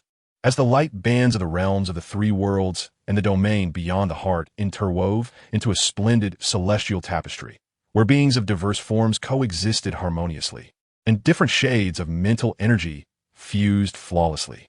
The legend of Emperor Yi Tian had evolved from an individual's journey of overcoming struggles into an epic of the spirit, bridging the unknown and uniting the dual realms. The philosophy of the myriad paths had become the shared belief of all mental civilizations, inscribing an everlasting narrative of guardianship, empathy, and legacy in the boundless void and the realm of the heart. From the city of Wutan in the Duki continent to the mental isles of the domain beyond the heart, from solitary struggles to coexistent dual realms. The figure of Emperor Yi Tian had intertwined with the spirit, coexisting with myriad realms and existing eternally. His tale will resonate eternally through the infinite expanse of time and space, inspiring generations of beings to safeguard the spirit, to empathize and coexist, and to strive for the eternal paths until the very end of the heart and the shores of the myriad realms, embracing an eternal future. Chapter 55, Coexistence of Dual Realms, Boundless Heart Realm. At the Dual Realm Square in the domain beyond the heart, a grand festival of mental arts was underway. Cultivators from the realms of the three worlds wielded their Duki brushes to paint the mountains and rivers of the Duki continent in the air, while beings of the native mental tribes, adorned with silver wings, danced to weave a dreamlike tapestry of the mental isles. Mechanical puppets from the technological world played quantum strings, resonating with the symphony of inter-realm coexistence, as various artistic forms converged in a jubilant atmosphere of mental waves. Xiaoyan, donned in a silver-white gown adorned with dual-realm heart crystals, stood at the center of the square on the coexistence stage. In her grasp lay the handwritten notes of the Emperor of Heaven, and her voice resonated through the psychic conduit that spanned the two realms. A century ago, we traversed the unknown, bridging our hearts to connect with one another. Today, we employ art as our medium, allowing the civilizations of the two realms to flourish in harmonious resonance. This embodies the Emperor of Heaven's pursuit of boundless paths. As her words faded, a sudden flicker of crimson light illuminated the psychic canopy above the square, causing chaos within the interconnected psychic channel. Xiaoyan swiftly retrieved her detection device, her expression shifting dramatically as the data unfolded on the screen. A temporal rift had emerged at the edge of the two realms, from which misaligned psychic energy surged forth, disrupting the connection between the realms. The leader of the Firefly clan, Qingyang, arrived hastily, her shimmering silver wings quivering with anxiety. Misaligned energy can cause turmoil in the memories of sentient beings. Following the crisis of the last dark stagnation, ancient texts from beyond the heart realm documented this energy, originating from a temporal and psychic disjunction. If not addressed promptly, the psychic connection between the two realms will sever completely. Xiaoyan immediately contacted Xiao Fan via the psychic communicator. A temporal rift has appeared at the edge of the two realms. Misaligned energy is interfering with the psychic channel. Requesting assistance. Xiao Fan's image soon materialized, enveloped in the golden and purple aura of the myriad heart seals. I have sensed the anomaly through the myriad heart core, and am leading the elite of the Heart Realm Alliance to your aid. You must first guide the sentient beings of both realms to activate the psychic stabilization array and safeguard the core of the channel. Half an hour later, Xiaoyan and Qingyang, accompanied by the denizens of the two realms, established the psychic stabilization array beside the channel. The array's patterns radiated a resplendent intertwining of gold and silver, temporarily repelling the encroaching misaligned energy. The support team, led by Xiao Fan, arrived just in time. He gazed at the distortion of energy surging from the temporal rift and spoke gravely. The temporal psychic disjunction is a fissure woven from the fabric of time and psychic energy. We must locate the temporal heart anchor to mend it, and the heart anchor lies deep within the corridor of memories. What is the corridor of memories? Xiao Nian inquired. Xiao Fan elucidated. It is a repository of shared memories from the sentient beings of both realms. Only those who harbor a belief in coexistence can enter. Those with conflicting thoughts will become ensnared by illusions of their own memories. Xiao Nian resolutely declared, I shall go. I have established a psychic connection with the sentient beings of both realms and possess the deepest understanding of the belief in coexistence. Qingyang also volunteered. As the guardian of the heart realm, I wish to accompany you. Xiao Fan nodded. Infusing a strand of energy from the myriad heart seal into Xiao Nian's legacy pearl. This energy will help you resist the memory illusions. Should you encounter danger, shatter the pearl, and I will initiate an emergency rescue. With determination, Xiao Nian and Qingyang leaped into the temporal rift, navigating through the chaotic energy flows until they reached the corridor of memories. This corridor was a long passage composed of light, with memory screens on either side displaying the journey of the sentient beings from unfamiliarity to familiarity, conflict to coexistence, showcasing Xiao Nian's initial trepidation during her first encounter with Qingyang, the resolute determination of the denizens as they purified the chaotic heart core, and the joyful laughter of children playing in the garden of the mind. Be cautious. Negative memory illusions may manifest deeper within the corridor, Qingyang cautioned. No sooner had she spoken than the screens ahead dimmed, revealing scenes of Xiao Nian facing skepticism from her kin due to a failed cultivation attempt in the parallel continent of martial arts, while Qingyang's illusion depicted the strife within her clan caused by resource scarcity. This is not reality. Xiao Nian harnessed the power of the legacy pearl, channeling the light of the myriad heart seal into Qingyang's mind. Our current coexistence across the two realms has emerged from past adversities. These memories serve as warnings, not shackles. With steadfast resolve, they traversed the negative memory illusions and ultimately discovered the temporal heart anchor at the corridor's end. It was a silver crystal interwoven with temporal patterns and psychic energy, emitting a faint glow. However, coiled around the heart anchor was a memory-devouring beast, formed from negative memories. Its massive form shrouded in dark, misaligned energy. The memory-devouring beast feeds on the memories of sentient beings. Ordinary attacks will be ineffective. Xiao Nian recalled the notes of the Emperor of Heaven regarding dispelling illusions through emotion. She retrieved the handwritten notes, infusing them with warm memories of coexistence from both realms, awakening the positive energy within the creature. Xiao Nian and Qingyang shared the joyful memories and belief in coexistence of the sentient beings through the notes. The dark energy surrounding the beast gradually dissipated, revealing its original pure silver form. It nodded at them and slowly retreated to the side. Xiao Nian swiftly extracted the temporal heart anchor and returned with Qingyang to the edge of the two realms. Xiao Fan had already prepared the temporal psychic restoration array beside the channel. As Xiao Nian embedded the heart anchor into the array, the patterns erupted in brilliant golden light, intertwining with the radiance of the psychic stabilization array to form a protective seal of temporal psychic energy enveloping both realms. The protective seal infused into the temporal rift, gradually constricting the fissure, purifying the misaligned energy and restoring stability to the psychic channel. As the last wisp of distorted energy dissipated, the ethereal projection of the Emperor of Heaven emerged from the legacy pearl, observing the jubilant scene of the sentient beings.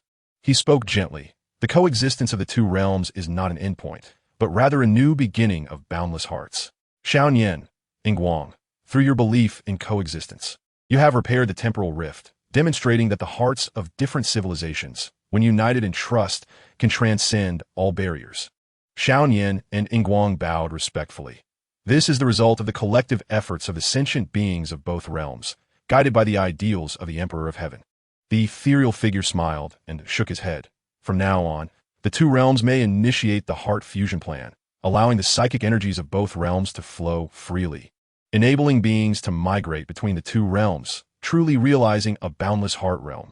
In the century that followed, Xiao Nian and Qingyang led the sentient beings of both realms in advancing the heart fusion plan. They established 10 psychic transit stations across the realms to facilitate inter-realm travel and collaboratively authored the record of heart coexistence, documenting the cultivation methods and cultural customs of both realms, fostering deeper understanding through reading. On a particular day, Qingyang received news from the Academy of Temporal Psychic Sciences. A group of hybrid children from both realms had inadvertently triggered a resonance of the dual realms' hearts during their cultivation, generating an entirely new form of temporal psychic energy, capable of stabilizing time and purifying negative emotions. Rushing to the academy, she beheld the children surrounded by a swirling amalgamation of golden and silver temporal psychic energy, collectively mending a damaged heart crystal. "This is a groundbreaking achievement of the fusion of the two realms," she exclaimed. "This energy can extend the concept of a boundless heart realm to even broader temporal dimensions." The ethereal projection of the Emperor of Heaven reappeared, gazing at the children with a look of profound satisfaction. New energy, new legacy. This embodies the eternal significance of the myriad paths. The success of the fusion between the two realms proves that the power of the heart can transcend time and boundaries. In the future, you will carry this ideal into even more uncharted realms of the heart. A millennium later, Xiaoyan had become the saint of coexistence between the two realms, alongside Qingyang, safeguarding the peace and unity of both realms. In the heart of the square stood a monument to their coexistence, inscribed with the verse they had jointly penned: "From the heart realms of the three worlds to the domains beyond, from the temporal rifts to the fusion of hearts." The myriad paths of the Emperor of Heaven serve as a bridge across boundaries, while the beliefs of the sentient beings of both realms form the cornerstone of a boundless heart realm. On this day, Xiaoyan gathered the hybrid children from the two realms before the monument, recounting the legendary tales of the Emperor of Heaven. The children encircled her, captivated by her stories of how a youth from the continent of martial arts journeyed towards eternal paths, guiding future generations to connect the two realms and realize coexistence. Is the boundless heart realm spoken of by the Emperor of Heaven about allowing all hearts to become friends? One hybrid child asked. Xiaoyan smiled and nodded, gesturing to the intertwining streams of psychic energy between the two realms. Indeed, the boundless heart realm signifies the absence of barriers and limitations, enabling every heart to find belonging amidst the myriad paths, allowing every civilization to thrive in coexistence. The children nodded, some in understanding, and extended their small hands, merging their individual heart energies into a radiant band of gold and silver, which they infused into the monument of coexistence between the two realms. The radiant beams of light resonated with the inscriptions on the monument, erupting into a warm glow that illuminated the entirety of the dual domain square. Golden sunlight cascaded upon every inch of the land, intertwining with the brilliance of the temporal and spiritual guardian patterns, creating a harmonious coexistence among beings from diverse civilizations. As different forms of spiritual energy flawlessly merged, the legendary tale of Emperor Yi Tian has transcended the solitary journey of one individual into a grand epic that spans the dual domain and connects the realms of time and space. The concept of the myriad spiritual realms has evolved into a shared belief among all spiritual civilizations, inscribing an unceasing narrative of guardianship, empathy, and legacy across the endless expanse of time and the heart domain. From the city of Yunnan in the Duki continent to the dual domain square beyond the heart, from an individual's struggle to the boundless dual domain, the figure of Emperor Yi Tian has become synonymous with the spirit, coexisting with the dual domain and sharing eternity. His story shall resonate through the infinite realms of time and spirit, inspiring generation after generation of beings to safeguard the heart, to empathize and coexist, and to pursue the eternal way until the very end of the heart and the shores of the dual domain, leading to an everlasting future. Chapter 56, Boundless Heart Realm. Unified Origins of All Domains. At the pinnacle of the temporal and spiritual tower in the dual domain square, Xiaoyan and Qingyang stood side by side, gazing at the intertwining golden and silver light ribbons in the distance. Below the tower, beings from the three realms of the heart domain and the external heart domain were orderly entering and exiting the temporal and spiritual gateway, a cross-domain passage crafted by Chunyu's team that combined temporal technology with spiritual energy, allowing beings to traverse the dual domain in the blink of an eye. The inscription Boundless Heart Realm, carved above the gateway, was penned by the ethereal projection of Emperor Yi Tian himself. Upon detecting anomalous energy fluctuations from the temporal and spiritual gateway, an unknown spiritual signal attempted to establish a connection. The mechanical assistant's voice resonated, and on the holographic screen within the tower, a faint green spiritual signal flickered, its source pointing towards the uncharted green heart sea beyond the dual domain. Xiaoyan immediately activated the inheritance pearl, attempting to connect with the signal. Moments later, a clear spiritual wave resonated. We are the Vineheart clan from the Green Heart Sea. Sensing the spiritual energy of the dual domain, we wish to communicate with you. 3 days later, Xiaoyan and Qingyang boarded the Heart Voyager, accompanied by the spiritual envoy of the dual domain, heading towards the Green Heart Sea. Upon arrival, the sight before them left everyone in awe. The waters of this domain were a soft green spiritual sap, and towering Vineheart trees grew from the seabed, with transparent Vineheart pouches hanging from their branches, within which curled beings resembling vines from the Vineheart clan. The clan leader, Tung Yuan, emerged from a Vineheart pouch entwined in emerald vines, his spiritual waves emanating a gentle aura of nature. We feed on the sap of the Vineheart trees and nourish them with spiritual energy, guarding the Green Heart Sea for generations. However, recently, the Vineheart trees have begun to wither, and the sap has turned murky. We have tried various methods, but have been unable to save them. Xiaoyan took out a detection device and discovered parasitic corruption worms residing in the roots of the Vineheart trees, parasites that feed on spiritual energy, secreting a corrupting liquid that taints the roots and causes the sap to become murky. More troubling was the overwhelming number of corruption worms. Forcibly removing them could damage the essence of the Vineheart trees. The notes of the esteemed Emperor Yi Tian mention that symbiosis can overcome parasitism. Perhaps we can cultivate beneficial heart fungi that can coexist with the Vineheart trees and consume the corruption worms, Xiaoyan suggested. She promptly contacted the biocultivators of the dual domain to gather samples of the Vineheart tree sap and corruption worms for the development of the beneficial heart fungi. 10 days later, the beneficial heart fungi were successfully cultivated. This faint green microorganism could swiftly devour corruption worms while simultaneously releasing nutrients that promoted the growth of the Vineheart trees. Through the concerted efforts of the dual domain and the Vineheart clan, the beneficial heart fungi were injected into the roots of every Vineheart tree, gradually eliminating the corruption worms, revitalizing the trees, and restoring the clarity of the spiritual sap. Thank you for your assistance. Tung Yuan presented a verdant Vineheart crystal to Xiaoyan, a crystallization of the Vineheart clan's essence. By wearing it, the Green Heart Sea wishes to establish a symbiotic partnership with the dual domain, sharing the spiritual energy of the Vineheart trees.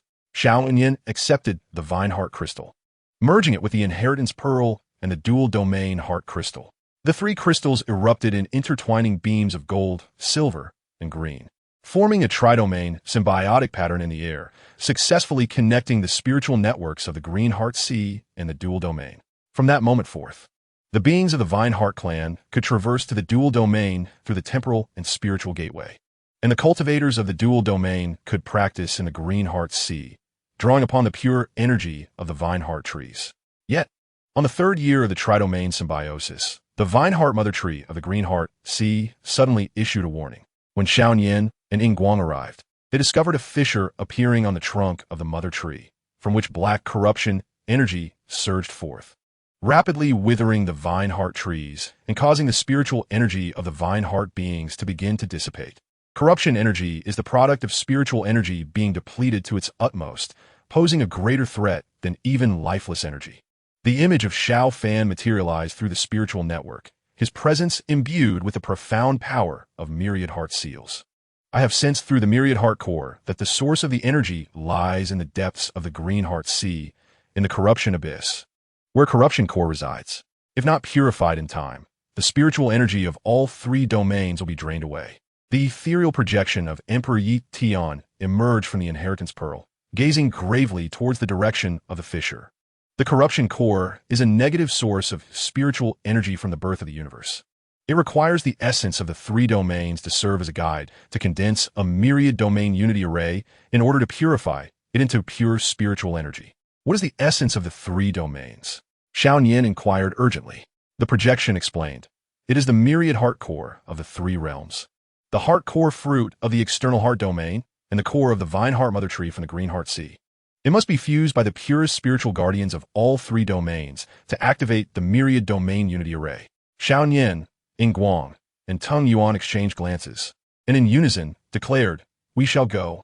The three set forth to the cores of their respective domains to retrieve the essence of their hearts. When they gathered the three essences at the corruption abyss, the energy of the corruption core surged violently, forming a massive vortex of black corruption energy that sought to engulf the three essences. Myriad domain unity, become our shield. Xiaoyan harnessed the power of the inheritance pearl, merging the three domain essences into a radiant shield of intertwined golden, silver, and green light, withstanding the onslaught of the corruption energy. Qingyang and Qingyang also released their own spiritual essences to infuse the shield, making it shine ever more brilliantly. Myriad domain unity array, activate.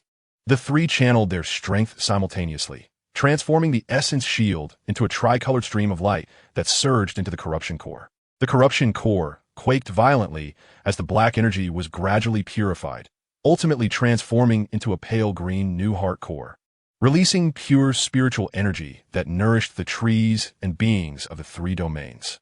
As the last remnants of corruption energy dissipated, the ethereal projection of Emperor Yi Tian expressed his satisfaction. You have succeeded. The tridomain symbiosis and the unity of all domains is yet another elevation of the myriad concept. Henceforth, the three domains shall truly achieve a shared spiritual essence, and all beings shall partake in spiritual energy, eliminating the crisis of energy depletion. A millennium later, Xiaoyan had become the leader of the Tridomain Symbiosis Alliance, alongside Qingyang and Qingyang, safeguarding the peace of the three domains. Beside the Vine Heart Mother Tree in the Green Heart Sea, they established the Hall of Myriad Domain Unity, enshrining the three heart essences and the newly formed heart core within. The walls of the hall bore the words of Emperor Yi Tian, though the domains may be distant, our spirits share a common source. Though civilizations may differ, we share a soul in symbiosis. On this day, Xiaoyan gathered the children of the three domains within the Hall of Myriad Domain Unity, recounting the legendary tale of Emperor Yi Tian. The children sat around her, listening as she narrated how the youth of the Duki continent overcame numerous obstacles, how he quelled crises time and again, how he achieved eternal transcendence, and how he guided future generations to connect the myriad domains and realize their unity. Is the unity of the myriad domains, as spoken by the esteemed Emperor Yi Tian, the idea that all heart realms are one family? Inquired a curious child from the Vineheart clan. Xiaoyan smiled and nodded, pointing towards the intertwined, tricolored beams of light outside the hall.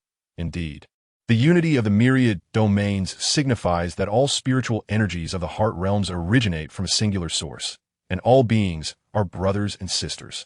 We share energy, protect our home, and grow together. The children, with a semblance of understanding, nodded and extended their small hands, converging their respective spiritual energies into a vibrant tricolored beam, which they infused into the nascent heart core. The heart core erupted with a warm radiance, intertwining with the luminous bands outside the palace, illuminating the entirety of the Verdant Sea. Golden sunlight bathed every inch of the three realms, as the brilliance of the convergence array blended harmoniously with the tricolored spiritual emanations, allowing beings of diverse civilizations to coexist in harmony, with their distinct spiritual energies melding seamlessly. The legendary saga of the Emperor Yi Tian has transcended from an individual's journey of overcoming tribulations to an epic of spiritual connection that spans the three realms and unites myriad worlds. The concept of the myriad spiritual realms has evolved into a shared belief among all spiritual civilizations, inscribing an everlasting narrative of guardianship, empathy, and legacy in the boundless expanse of time and space. From the city of Wutan in the Duki continent to the Convergence Palace in the Verdant Sea, the figure of Emperor Yi Tian has become one with the spirit, coexisting with the myriad realms and the essence of eternity. His tale shall echo through endless time and space, inspiring generations of beings to strive for the safeguarding of the spirit, for empathy and coexistence, and for the eternal paths, advancing tirelessly until the very end of the spirit, the shores of myriad realms, and the eternal future. Chapter 57. Convergence and Coexistence, the Path to the Myriad Realms. Outside the Convergence Palace in the Verdant Sea, beings from the three realms are collectively engaging in the Source Festival. The children of the Vine Heart clan weave a spiritual web from vines, channeling the energy of the mother vine tree to the spiritual floating islands of the dual realms. Meanwhile, the luminescent beings of the outer realm dance with radiant wings, painting a mural of coexistence in the air. as cultivators from the three realms synchronize their combat techniques with technological spiritual forces to perform the convergence melody. The faint gold, silver-white, and emerald-green spiritual energies intertwine in the air, forming a luminous pillar that pierces the heavens. Xiaoyan, clad in the resplendent armor of the Convergence Alliance, embedded with the crystals of the three realms, wielding the Convergence Empress scepter, which harmonizes the legacy pearl with the nascent heart core, stands atop the festival's high platform. She gazes down at the harmonious dance of beings below, her voice reverberating through the spiritual network across the three realms. Today's Source Festival is not merely a testament to the principles of the convergence espoused by our predecessor, Emperor Yi Tian, but also a proclamation for the future. We shall use the three realms as a starting point to connect with more spiritual domains, spreading the belief in convergence and coexistence throughout the endless sea of stars. Before her words could settle, the source pillar above the platform flickered violently, and the interconnected spiritual network of the three realms experienced intense fluctuations. Xiaoyan promptly retrieved the detector, and the screen illuminated with dozens of unfamiliar spiritual signals converging from the depths of the starry sea towards the three realms. New spiritual domain signals, exclaimed the leader of the luminescent beings, her silver wings glimmering with excitement. At least 5 unknown spiritual beings are approaching us. Vine Source added. The vine heart tree in the verdant heart sea senses that these signals harbor pure spiritual energy, devoid of hostility, but rather imbued with a strong desire for connection. Xiaoyan decisively commanded, activate the convergence welcoming array, open the passage of convergence among the three realms, and I shall personally lead the envoy to the edge of the starry sea to welcome them. 3 days later, the envoy led by Xiaoyan encountered beings from 5 unknown spiritual domains of the nebula station on the edge of the starry sea. These new beings exhibited diverse forms. The Flame Heart clan from the Flame Heart realm, engulfed in warm flames. The Ice Spirit clan from the Ice Heart realm, with bodies composed of ice and snow. And the Wood Heart clan from the Wood Heart realm, capable of conversing with plants. The leader of the Flame Heart clan, Qingyang, stepped forward first, his flames transforming into a gentle orb of light, his spiritual waves radiating warmth. We sense the source pillar of the three realms, a manifestation of the energy of convergence, and thus follow the light, hoping to join your convergence alliance. The leader of the Ice Spirit clan, Bingyu, added, our Ice Heart realm faces the threat of the Cold Heart storm, which freezes the spiritual energies of beings. If we could receive assistance from the three realms, we would be willing to offer the Heart of Ice Source from the Ice Heart realm in return for joining the Convergence Alliance. Xiaoyan smiled in response. The doors of the Convergence Alliance are always open to beings with pure spirits. We will do our utmost to assist with the issue of the Cold Heart storm, for that is the essence of convergence and coexistence, supporting one another in overcoming difficulties. In the following month, Xiaoyan led the spiritual cultivators of the three realms to the Ice Heart realm to help resolve the crisis. At the center of the Cold Heart storm lay a frozen ice source sanctuary, where the heart of Ice Source had been eroded by the cold, losing its ability to balance spiritual energies. Drawing from her experience in purifying the withered heart core, Xiaoyan fused the source energy of the three realms with the spiritual powers of the Ice Spirit clan, coalescing into a purifying light of ice and fire, which she infused into the heart of Ice Source. The golden stream dispelled the cold, and the heart of Ice Source revived with a soft blue glow. As the Cold Heart storm gradually subsided and the ice of the Ice Heart realm began to melt, revealing a land teeming with vitality, Bingyu moved, presented a shard of the heart of Ice Source to Xiaoyan. From this day forth, the Ice Heart realm is willing to forge a partnership with the three realms, sharing the energy of the Ice Source. With the Ice Heart realm, Flame Heart realm, Wood Heart realm, and other 5 spiritual domains joining in succession, the scale of the Convergence Alliance expanded to 8 realms. Xiaoyan, alongside the 8 realm leaders, jointly signed the 8 Realms Convergence Pact, pledging to share spiritual energy, assist in crisis resolution, and explore unknown spiritual domains together. On the walls of the Convergence Palace, new symbolic patterns representing the 5 realms intertwined with the existing 3 realms patterns, forming the 8 Realms Convergence emblem.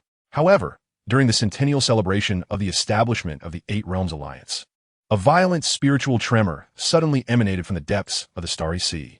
The detector indicated a massive fissure in the dark convergence belt at the edge of the 8 realms, from which sinister spiritual energy surged forth. This energy was entirely antithetical to the energy of convergence, capable of distorting the beliefs of beings and sowing discord and conflict among those who were once harmonious. In just a few days, the sinister energy had infiltrated the Wood-Heart realm. The beings of the Wood-Heart clan began to exhibit agitation, and the plants that once coexisted harmoniously turned hostile.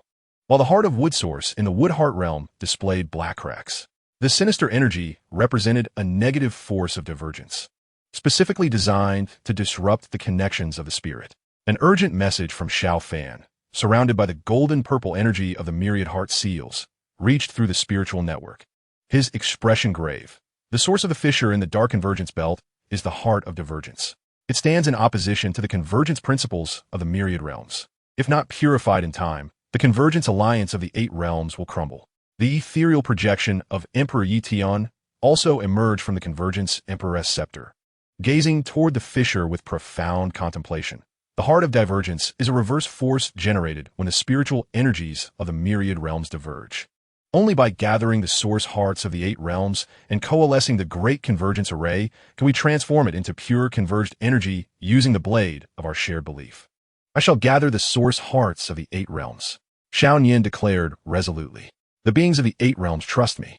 I will surely collect all the source hearts and activate the array. In the following 10 days, Xiao Yin traversed between the 8 realms, collaborating with local leaders to retrieve shards of the source hearts. The heart of flame source from the flame heart realm, the heart of ice source from the ice heart realm, the heart of wood source from the wood heart realm. 8 shards of source hearts gradually fused within Xiao Yin's convergence Emperor's scepter, transforming into a resplendent, multicolored heart of convergence. When Xiao Yin arrived at the dark convergence belt with the heart of convergence, the heart of divergence had coalesced into a colossal beast of divergence, ensnared in black energy, relentlessly assaulting the spiritual defenses of the 8 realms. Partners of the 8 realms, transmit your belief in convergence to me. Xiao Yin raised the convergence Emperor's scepter, sending forth a rallying call through the spiritual network. The beings of the 8 realms responded in unison. As the fiery energy of the Flame Heart clan, the icy energy of the Ice Spirit clan, the vine energy of the Vine Heart clan, and countless streams of converged spiritual energy coalesced before Xiao Yin, forming a radiant, multicolored blade of convergence. Convergence of the myriad realms, sever the reverse force. With a powerful swing of the scepter, Xiao Yin directed the radiant blade toward the colossal beast of divergence. As the blade struck the beast, the clash of energies erupted violently, and amid the swirling black mist, the heart of divergence began to take form. Xiao Yin seized the opportunity to inject the Wanyu Tong Yuan core into the Xian core, harnessing the power of the Tong Yuan Emperor's staff to guide the beliefs of the 8 domains in purifying the forces of the reverse source. The dark Xian core gradually became enveloped in a cascade of rainbow-hued light, ultimately transforming into a pale gray reverse source transformation crystal, which not only lost its destructive capabilities, but also possessed the ability to convert negative mental energies from the Starry Sea into Tong Yuan energy. The fissures in the dark Tong Yuan band began to close gradually under the restorative influence of the Tong Yuan light stream, forming a protective pattern of unity. As the last vestige of the Xian energy was purified, the ethereal projection of the Yi Tian Di spoke with great satisfaction. Xiao Yin, you have resolved the reverse source crisis using the unified beliefs of the 8 domains, transforming the concept of Wanyu Tong Yuan into an unassailable force. From this day forth, the 8 domains shall truly become the heart of the Tong Yuan alliance, attracting more realms of consciousness to join. Xiao Yin bowed in acknowledgement. This is the collective achievement of all beings in the 8 domains, as well as the guidance of the esteemed Yi Tian Di's ideals. A millennium later, the Tong Yuan alliance had connected 28 realms of consciousness, emerging as the largest civilization of the mind amidst the Starry Sea. Xiao Yin continued to serve as the alliance's leader, establishing the Tong Yuan Academy beside the Wanyu Tong Yuan Palace, nurturing emissaries of the mind who traverse across realms. The source heart of the 8 domains was enshrined within the Academy's Tong Yuan Sanctum, where beings from various realms gather daily to contemplate the beliefs of Tong Yuan. One day, Xiao Yin, accompanied by children from the 28 realms, narrated the legendary tales of Yi Tian Di within the Tong Yuan Sanctum. The children sat around her, captivated as she recounted how a youth from the Doqi continent embarked from Wutan City, step by step quelling calamities, achieving transcendence, and guiding future generations from dual realms to tri-realm, and ultimately to the symbiotic existence of 28 realms. Can the esteemed Yi Tian Di still see us? Inquired a curious child from the flame heart realm, waving his small hand to reveal a flickering warmth of flame in his palm. Xiaoyan smiled and gestured toward the Wan Yu Tong Yuan core at the center of the sanctum, as well as the interwoven ribbons of colorful light outside the windows. He is right here, in every strand of Tong Yuan's mental energy, in every connection across realms. In our steadfast belief in protecting one another, he has never departed. He has merely transformed into the bond of Wan Yu Tong Yuan, forever accompanying us. The children nodded in a semblance of understanding, extending their small hands to merge their respective realm energies into a vibrant stream of light, which they infused into the Wan Yu Tong Yuan core. The core erupted in a dazzling brilliance, intertwining with the light ribbons outside, illuminating the entire Wan Yu Tong Yuan palace. Golden sunlight cascaded upon every inch of the land across the 28 realms, as the radiance of the protective pattern of unity intertwined with the mental light streams of each realm, where beings of different forms coexisted harmoniously, and diverse hues of mental energy merged seamlessly. The legend of Yi Tian Di had evolved from a solitary journey of overcoming adversity into an epic of the mind that transcended 28 realms, connecting the starry sea. The ideals of the myriad heart realms have become a shared faith among all civilizations of the mind, inscribing an unceasing narrative of protection, empathy, and legacy across the endless tapestry of time and consciousness. From the Wu-Tan city of the Doqi continent to the Wan Yu Tong Yuan palace of the 28 realms, from one individual's struggle to the unity of Wan Yu Tong Yuan, the figure of Yi Tian Di had become intertwined with the essence of the mind, coexisting with all realms and eternity. His story would continue to be eternally recounted throughout the boundless expanse of time and consciousness, inspiring generations of beings to strive for the safeguarding of the mind, for empathy and coexistence, and for the everlasting journey towards the ultimate horizon of the heart and the shores of Wan Yu, into an eternal future. Chapter 58. United Hearts of the 10,000 Realms, Pathway Through the Star River.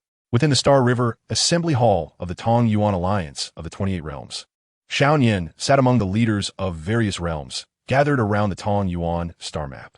The star map depicted 28 colorful light streams intertwined like a web, each representing a realm, with their convergence point radiating the resplendent light of Tong Yuan. This was the core of the alliance, the central nexus connecting all realms of consciousness. Report to the leader. A mental signal has emerged from the edge of the Star River at the Purple Heart Abyss, containing a strong wave of distress.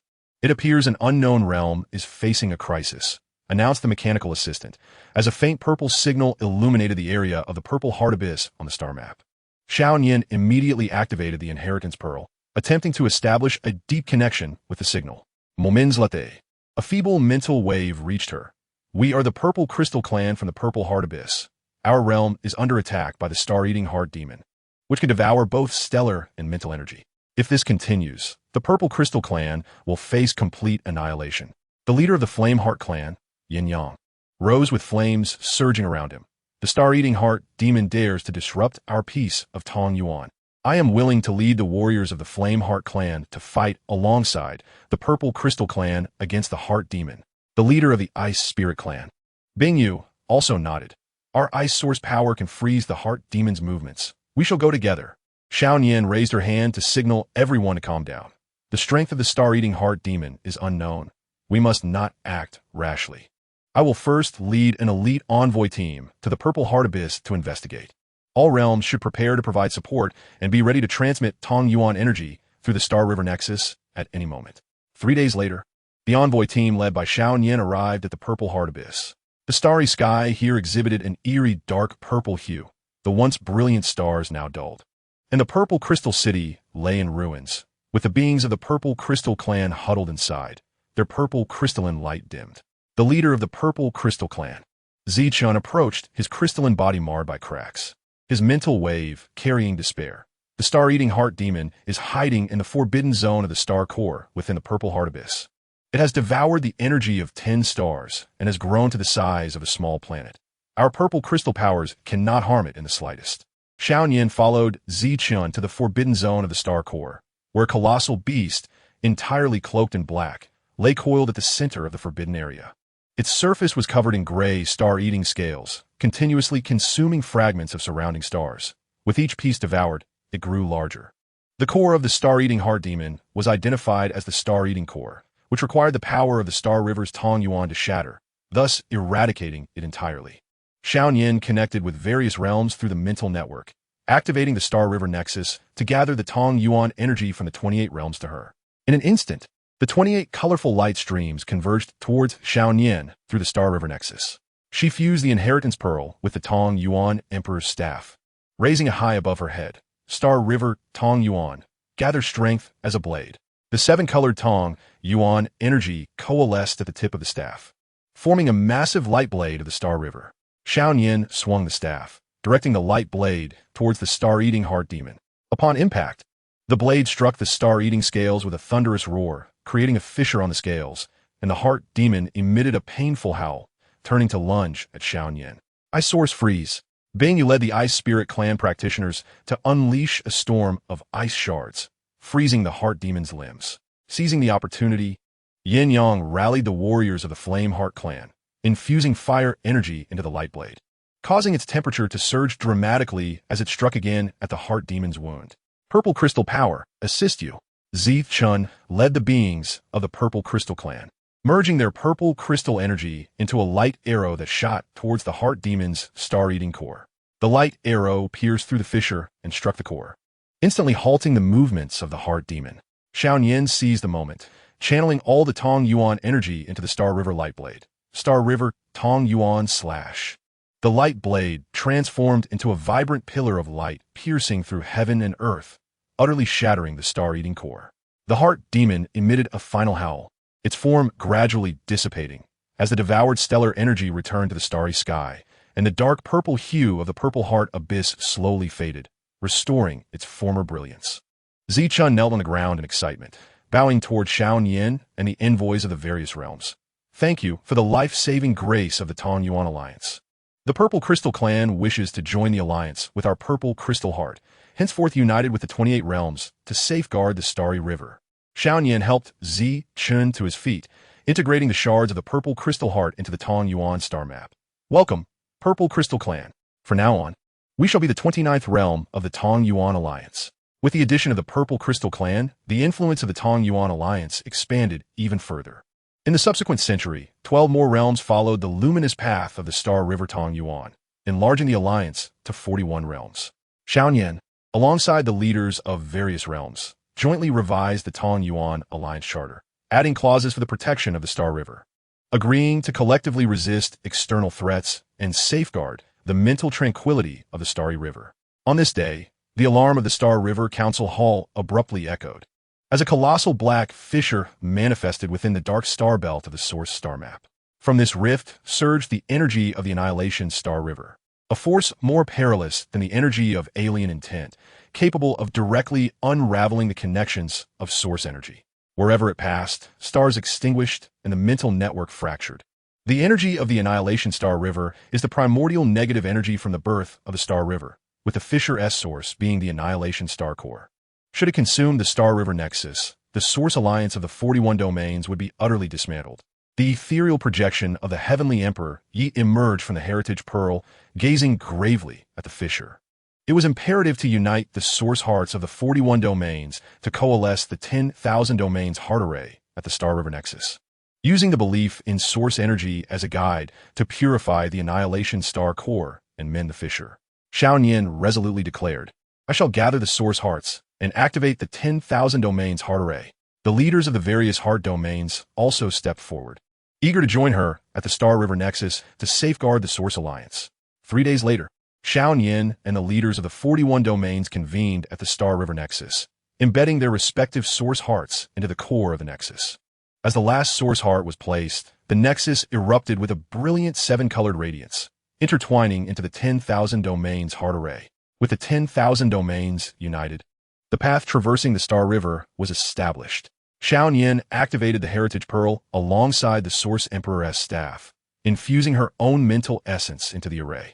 The leaders of the heart domains released their source power, and the array's brilliance intensified, slowly forming a vibrant protective dome over the entire Star River. The dome clashed with the Annihilation Star River energy, gradually purifying the black energy as the fissure began to shrink. Seizing the opportunity, Xiaoyan channeled the energy of the 10,000 domains heart array into the annihilation star core, causing it to tremble violently as the black energy transmuted into pure star river energy, nourishing the extinguished stars.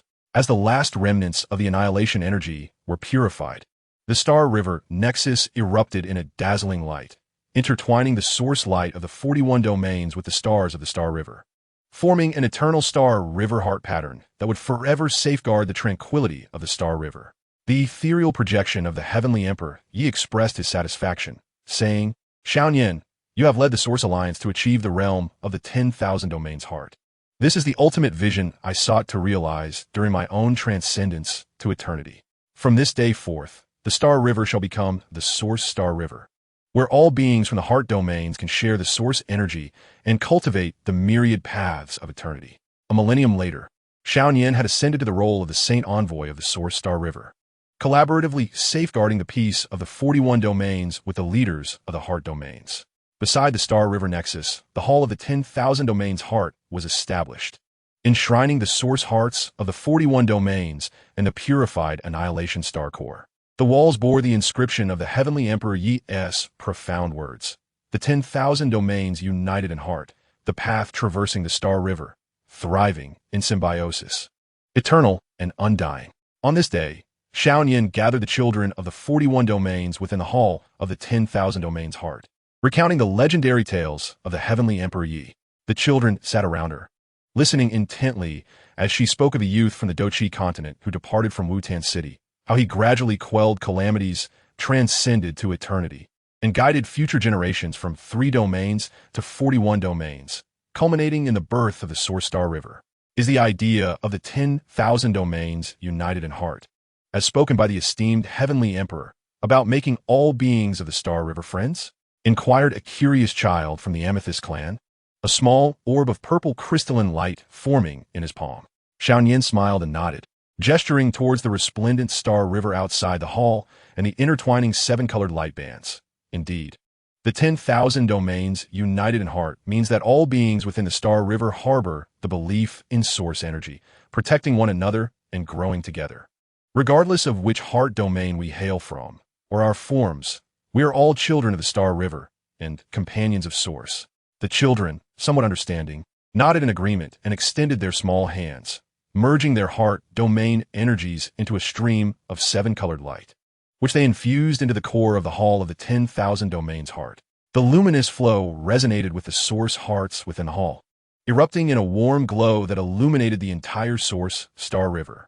Golden sunlight bathed every inch of land across the 41 domains, as the brilliance of the Star River heart pattern intertwined with the luminous threads of each heart domain, allowing beings of diverse forms to coexist harmoniously, and the myriad colors of mental energy to blend seamlessly. The legend belonging to the Heavenly Emperor Yi had transformed from an individual's journey of overcoming adversity into an epic of the heart traversing across 41 domains, illuminating the Star River, while the philosophy of the myriad paths of the heart became a shared belief among all civilizations of the spirit, inscribing a ceaseless narrative of guardianship, empathy, and inheritance throughout the endless expanse of time and space within Star River. From Wutan City on the Doqi continent to the Hall of the 10,000 Domains Heart in the Source Star River. From one individual's struggle to the unity of the 10,000 domains, the figure of the Heavenly Emperor Yi had intertwined with the spirit, coexisted with the Star River, and cohabited with eternity.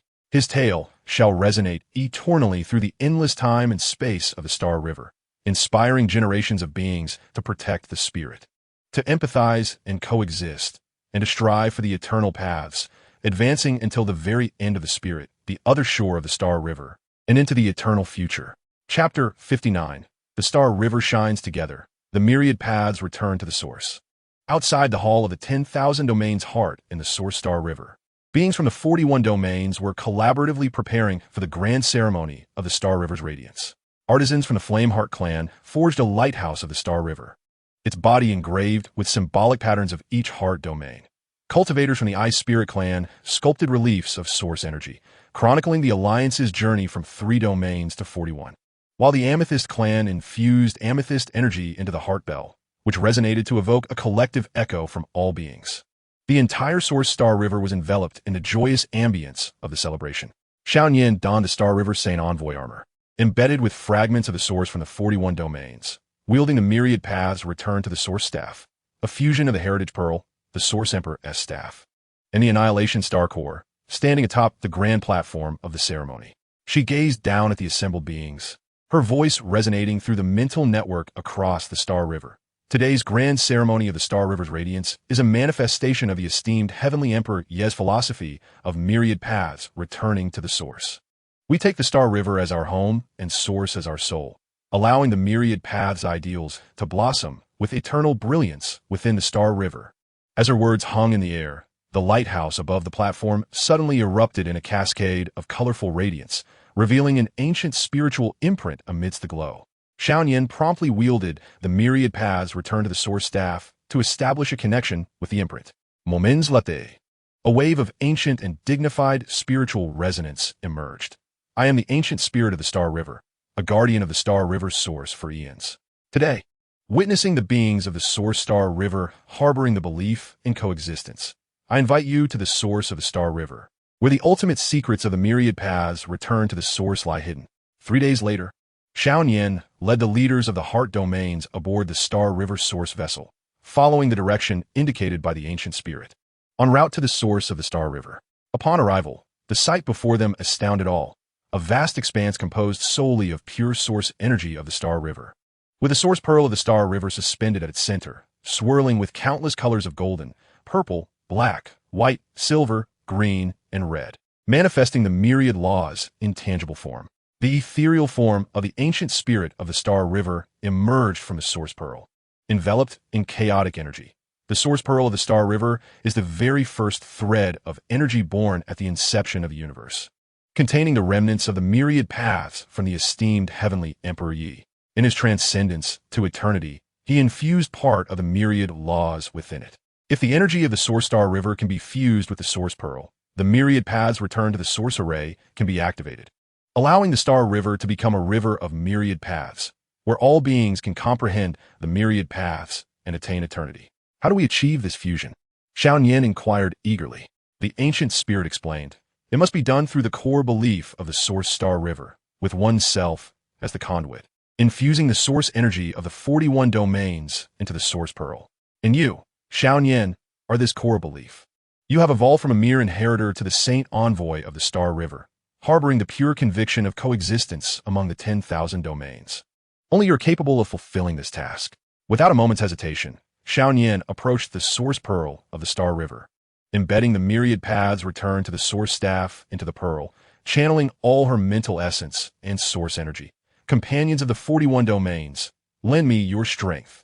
The leaders of the 41 domains immediately released their respective heart domain energies, converging through the mental network into Xiaoyan's being. As she infused the energy into the source pearl, the remnants of the myriad paths within began to awaken, and countless strands of law-like light surged forth from the pearl, intertwining with the source energy, forming an array that enveloped the entire source realm. At the moment the formation illuminated, all beings within the converging Star River experienced an intense resonance of the mind. The battle energy of the celestial cultivators merged with myriad laws, while the quantum energy of technological beings harmonized with the essence of the Star River. The energy of the primal psychic races transformed into bands of law-like light, encircling the skies above their respective realms. However, just as the formation was nearing completion, the essence of the Star River suddenly trembled violently, and negative resonance erupted from the primordial pearl, a byproduct of the evolution of myriad laws, wielding a formidable force of severance that sought to dismantle the grand unification array. The negative resonance of myriad laws was akin to the reverse scales of the myriad, requiring the collective belief of all to suppress it. The ancient spirit of the Star River exclaimed in urgency. Xiaoyan immediately called upon all beings within the converging Star River through the psychic network. Companions of the Star River, we must unite our hearts and minds. Release the symbiotic belief within you to aid us in completing the grand unification. In an instant, the beings of the 41 realms unleashed their psychic beliefs, children's innocent wishes, cultivators' resolute determination to protect, and elders' hopes for legacy. Countless streams of belief converged through the network, transforming into a golden torrent of conviction that surged into the Grand Unification array. Grand Unification, shining together with the Star River. Xiaoyan merged the torrent of belief with his own energy and infused it into the primordial pearl. The negative resonance gradually subdued, and the primordial pearl erupted in radiant brilliance as the light patterns of myriad laws perfectly intertwined with the essence of convergence. Fully activating the Grand Unification array. When the final trace of negative resonance was purified, the primordial pearl transformed into a stream of 7 colors, permeating every inch of space within the converging Star River. The psychic light bands of the 41 realms interwove with the myriad laws, forming a celestial tapestry that enveloped the entire Star River. The ethereal visage of Emperor Yi emerged from the tapestry, his form clearer than ever. Surrounded by the radiance of myriad laws, Xiaoyan, you have succeeded. The converging Star River has become the Myriad Star River. This is the ultimate manifestation of the Grand Unification, where all beings share the myriad laws and all civilizations co-cultivate the eternal path. Xiaoyan bowed in respect. This is the collective achievement of the beings from the 41 realms, as well as the guidance of the esteemed Emperor Yi and the ancient spirits of the Star River. The Emperor's visage smiled and shook his head. The Grand Unification is not the end, but a new beginning. From now on, I shall merge with the Myriad Star River, becoming the soul of its myriad pathways, forever safeguarding you. A millennium later, the Myriad Star River had become the most resplendent existence in the cosmos. The boundaries of the 41 realms had entirely vanished, as beings from diverse civilizations coexisted harmoniously. Through their comprehension of the myriad laws, they collectively transcended the constraints of boundaries, achieving an unprecedented state of the myriad. At the site of the former Myriad Unification Hall, the Myriad Unification Tower was erected, housing fragments of the Grand Unification Staff and the Primordial Pearl, its walls inscribed with inscriptions collaboratively penned by Xiaoyan and the leaders of various realms. From the youthful heart of the Doqi continent to the soul of the Myriad Star River, the myriad path of Emperor Yi serves as a beacon transcending time and space. The belief of the converging Star River is the cornerstone of the Grand Unification. On this day, Xiaoyan stood atop the Myriad Unification Tower, gazing down at the dazzling scene of the Myriad Star River. A youth named Yi Xian, hailing from a parallel world of the Doqi continent, arrived at the tower following the guidance of the Heritage Pearl. He looked at Xiaoyan, determination gleaming in his eyes. I wish to guard the Myriad Star River like the esteemed Emperor Yi and yourself, to carry forth the ideals of the Myriad. With a smile, Xiaoyan infused a fragment of energy from the Grand Unification Staff into Yi Xian. Go forth, young one. Remember, the essence of the myriad lies not in power, but in belief. The significance of unification is not in conformity, but in symbiosis. The legend of Emperor Yi shall be continued by your generation, crafting a new chapter. Yi Xian clenched his fists and turned away from the Myriad Unification Tower, embarking on his own journey through the myriad pathways. Outside the tower, the luminescence of the Myriad Star River's tapestry intertwined with the stars, while the laughter of beings and the fluctuating energies of cultivation converged into a warm current.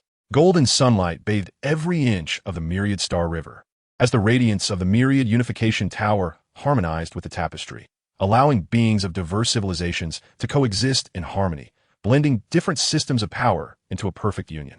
The legend of Emperor Yi had evolved from an individual's journey of overcoming adversity into an eternal epic that traversed the Myriad Star River, connecting countless souls.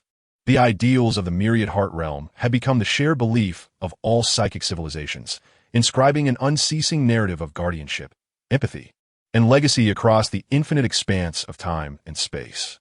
From the city of Wutan on the Doqi continent to the Myriad Unification Tower of the Myriad Star River, from a singular struggle to the Grand Unification, the figure of Emperor Yi had become intertwined with the myriad, coexisting with the Star River and the eternal. His story would forever resonate through the endless realms and star rivers, inspiring generations of beings to safeguard the psyche, to empathize and coexist, and to pursue the eternal path of the myriad, pressing onward until the very end of the spirit, to the shores of the Star River, and into the eternal future. Chapter 60. The Myriad Endures, a Legend Immortal. Within the square of the Myriad Star River's Grand Unification, a grand ceremony of myriad transmission spanning billions of years was underway. Beings from every corner of the Star River gathered. There were cultivators of the myriad realm, mechanical beings wielding quantum technology, and primal races that fed on psychic energy, All eyes were focused on the eternal heritage platform at the center of the square. Yiv 1, donned in a heritage battle armor embedded with shards of the myriad star river-esque tapestry, stood upon the platform, holding the grand unification staff bestowed by Xiaoyan. Surrounding him were the ethereal visages of past guardians such as Xiaoyan, Qingyang, and Teng Yuan, while the monument of the myriad loomed behind him, inscribed with the legends of all beings from Emperor Yi to the 41 realms. The transmission of the myriad was not merely the transfer of power, but the continuation of belief. Yi Xian's voice resonated through the myriad star river-esque tapestry, proclaiming, "The esteemed Emperor Yi, departing from Wutan City on the Doqi continent, quelled the cataclysms with his indomitable spirit and connected the myriad realms with his heart of empathy, ultimately achieving eternal transformation, becoming the soul of the myriad star river. Today, we vow, through this transmission, to let the eternal belief of the myriad resonate through every corner of the universe." No sooner had his words echoed than the monument erupted in blinding golden light, the inscriptions and images coming alive. The figure of Emperor Yi practicing on the Doqi continent, his resolute battles against the calamities of the Star River, and his gentle transformation into eternity. Alongside Xiao Nian's journey connecting 2 realms, 3 realms, until all 41 realms, and Yi Xian awakening his heritage in the parallel Doqi continent. All unfolded in the air, forming an epic of eternal myriad. At that moment, a violent energy fluctuation surged from the edge of the myriad star river, as a colossal chaotic rift emerged from the void, unleashing primordial chaotic energy, the original force of the universe before its birth, imbued with the overwhelming power to reset. In its wake, the myriad laws fell into disarray, and the connections of the psyche fractured. The primordial chaotic energy, being the initial force of the universe, posed a dire threat. Should it infiltrate the myriad star river, all civilizations would revert to chaos. The ancient spirit of the star river materialized urgently, his primordial energy fluctuating violently. Only by activating the eternal transmission array, using the epic of eternal myriad as a guide, could the beliefs of all beings coalesce to transform the chaotic force into the primordial essence of the myriad. Yi Xian immediately commanded, "All beings, initiate the resonance of belief. Esteemed Xiaoyan, assist me in activating the eternal transmission array." The ethereal visage of Xiaoyan, along with the visages of past guardians, poured their energies into the grand unification staff. Yi Xian embedded the staff into the heritage platform, channeling the entirety of his myriad power. Eternal transmission. The myriad converges as one. The epic of eternal myriad transformed into a golden stream of light, intertwining with the energy of the platform, forming an eternal transmission array that enveloped the entire myriad star river. At the moment the formation illuminated, the belief power of all beings converged through the myriad star river-esque tapestry, morphing into a colorful pillar of eternal conviction, soaring towards the chaotic rift. The belief pillar collided with the primordial chaotic force, producing a thunderous roar. While the chaotic force sought to consume the belief pillar, the pillar, imbued with the protective resolve of myriad beings, gradually permeated the chaotic energy, converting it bit by bit into pure primordial essence of the myriad. Este mit imperorie. Lend us your strength. Yi Xian, through the myriad paths of the starry river, called forth the soul of the Emperor of Heaven, Yi Tiandi, who was merged within the cosmic currents. In an instant, every inch of the vast space lit up with golden patterns, and the ethereal shadow of Yi Tiandi emerged from the luminescence, his figure seamlessly intertwining with the myriad laws. Infusing his eternal Tao power into the pillar of belief, eternal myriad paths, chaos unites as one. The radiance of the pillar surged dramatically, enveloping the primordial chaotic force entirely. The chaotic energy, once tempestuous, gradually harmonized with the essence of the myriad paths, transforming into a pale gray source crystal of chaos, which fell into Yi Xian's hands. The chaotic rift, under the restoration of the eternal inheritance array, began to close, forming a protective rune of chaos that would forever safeguard the edges of the myriad starry river. As the last vestige of chaotic power was transmuted, the starry river erupted in unprecedented brilliance, with the myriad laws perfectly merging with the primordial chaos, giving rise to the myriad chaos patterns that enveloped the entire river. The ethereal shadow of Yi Tiandi gazed upon Yi Xian with satisfaction. Yi Xian, you have become a worthy envoy of the eternal myriad paths. From this moment forth, the myriad starry river shall coexist with the primordial chaos, and all beings shall comprehend true eternity in the balance of the myriad paths and chaos. Yi Xian bowed deeply. This is the merit of all beings in the myriad starry river, and the legacy of predecessors and guardians of generations. A millennium later, Yi Xian had ascended to the role of the eternal guardian of the myriad starry river. He established the Myriad Chaos Academy beside the grand ancestral square, teaching beings how to balance the forces of myriad paths and chaos. The crystal of primordial chaos was enshrined within the eternal sanctuary of the academy, where beings from all corners of the starry river came to seek enlightenment daily. On this day, Yi Xian gathered the children of the starry river within the eternal sanctuary to recount the legendary tales of Yi Tiandi. The children sat around him, eagerly listening as he recounted how the young boy ignited his fighting spirit and ventured forth from Wutan City, how he battled within the starry river, how he transcended to eternity, and how he guided generation after generation of guardians, allowing the concept of myriad paths to spread from one planet to the entire river, extending from the myriad laws to the primordial chaos. Where's the esteemed Yi Tiandi now? A child, shimmering with chaotic patterns, asked curiously. Yi Xian smiled and gestured toward the myriad chaos patterns outside the sanctuary and the intertwining golden ribbons of light in the sky. He is right here, within every thread of energy in the myriad starry river, within every cycle of the primordial chaos, and within every moment we guard one another. He has never left. He has merely transformed into the balance of myriad paths and chaos, into the eternal legacy. The children, though somewhat puzzled, nodded in understanding, extending their small hands to converge their energies into a golden-gray interwoven ribbon, which they infused into the primordial chaos crystal. The crystal erupted with a warm glow, resonating with the myriad chaos patterns outside the sanctuary, illuminating the entire myriad starry river. The golden sunlight bathed every inch of the land within the river, as the radiance of the eternal inheritance array harmonized with the myriad chaos patterns. Beings from diverse civilizations coexisted in harmony, and the powers of the myriad paths and primordial chaos blended flawlessly. The legend of Yi Tiandi had evolved from a solitary journey of overcoming strife into an eternal epic that transcended the universe, connecting the myriad paths with chaos. The ideals of the myriad heart realm had become a shared belief among all beings, inscribing unceasing chapters of guardianship, empathy, and legacy in the boundless expanse of time and the starry river. From the Wutan City of the fighting spirit continent to the eternal sanctuary of the myriad starry river, from an individual's struggle to the symbiosis of myriad chaos. The figure of Yi Tiandi had intertwined with the myriad paths, coexisting with chaos, cohabiting with eternity. His story shall forever resonate through the infinite cosmos and time, inspiring generations of beings to strive for the safeguarding of the spirit, for empathy and coexistence, and for the eternal balance of myriad paths and chaos. Advancing toward the very end of the spirit, the shores of the starry river, the depths of chaos, and the eternal terminus. Imperial presence in fighting spirit, overcoming the heavens.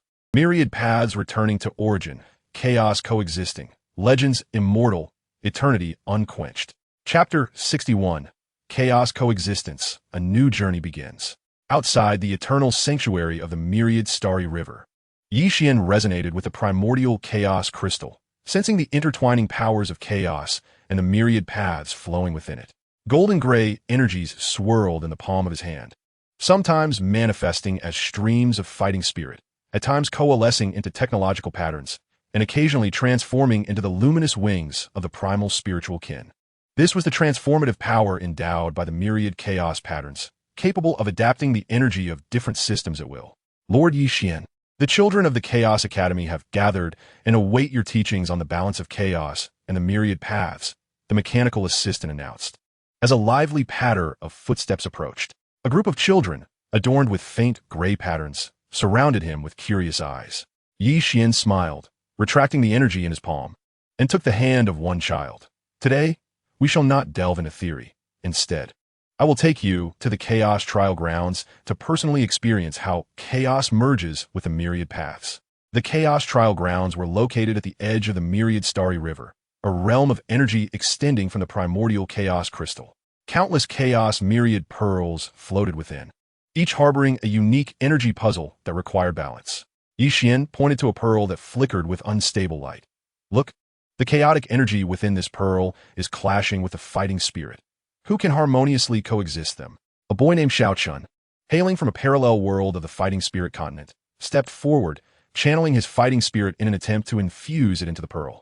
However, upon contact, the pearl trembled violently, spewing forth black chaotic energy that scattered his fighting spirit.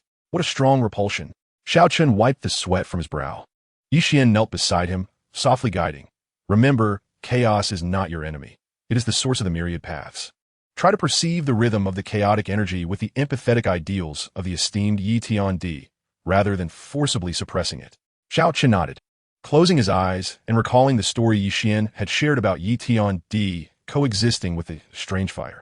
He slowed his breathing, softening his fighting spirit, wrapping it around the chaotic energy like a flowing stream.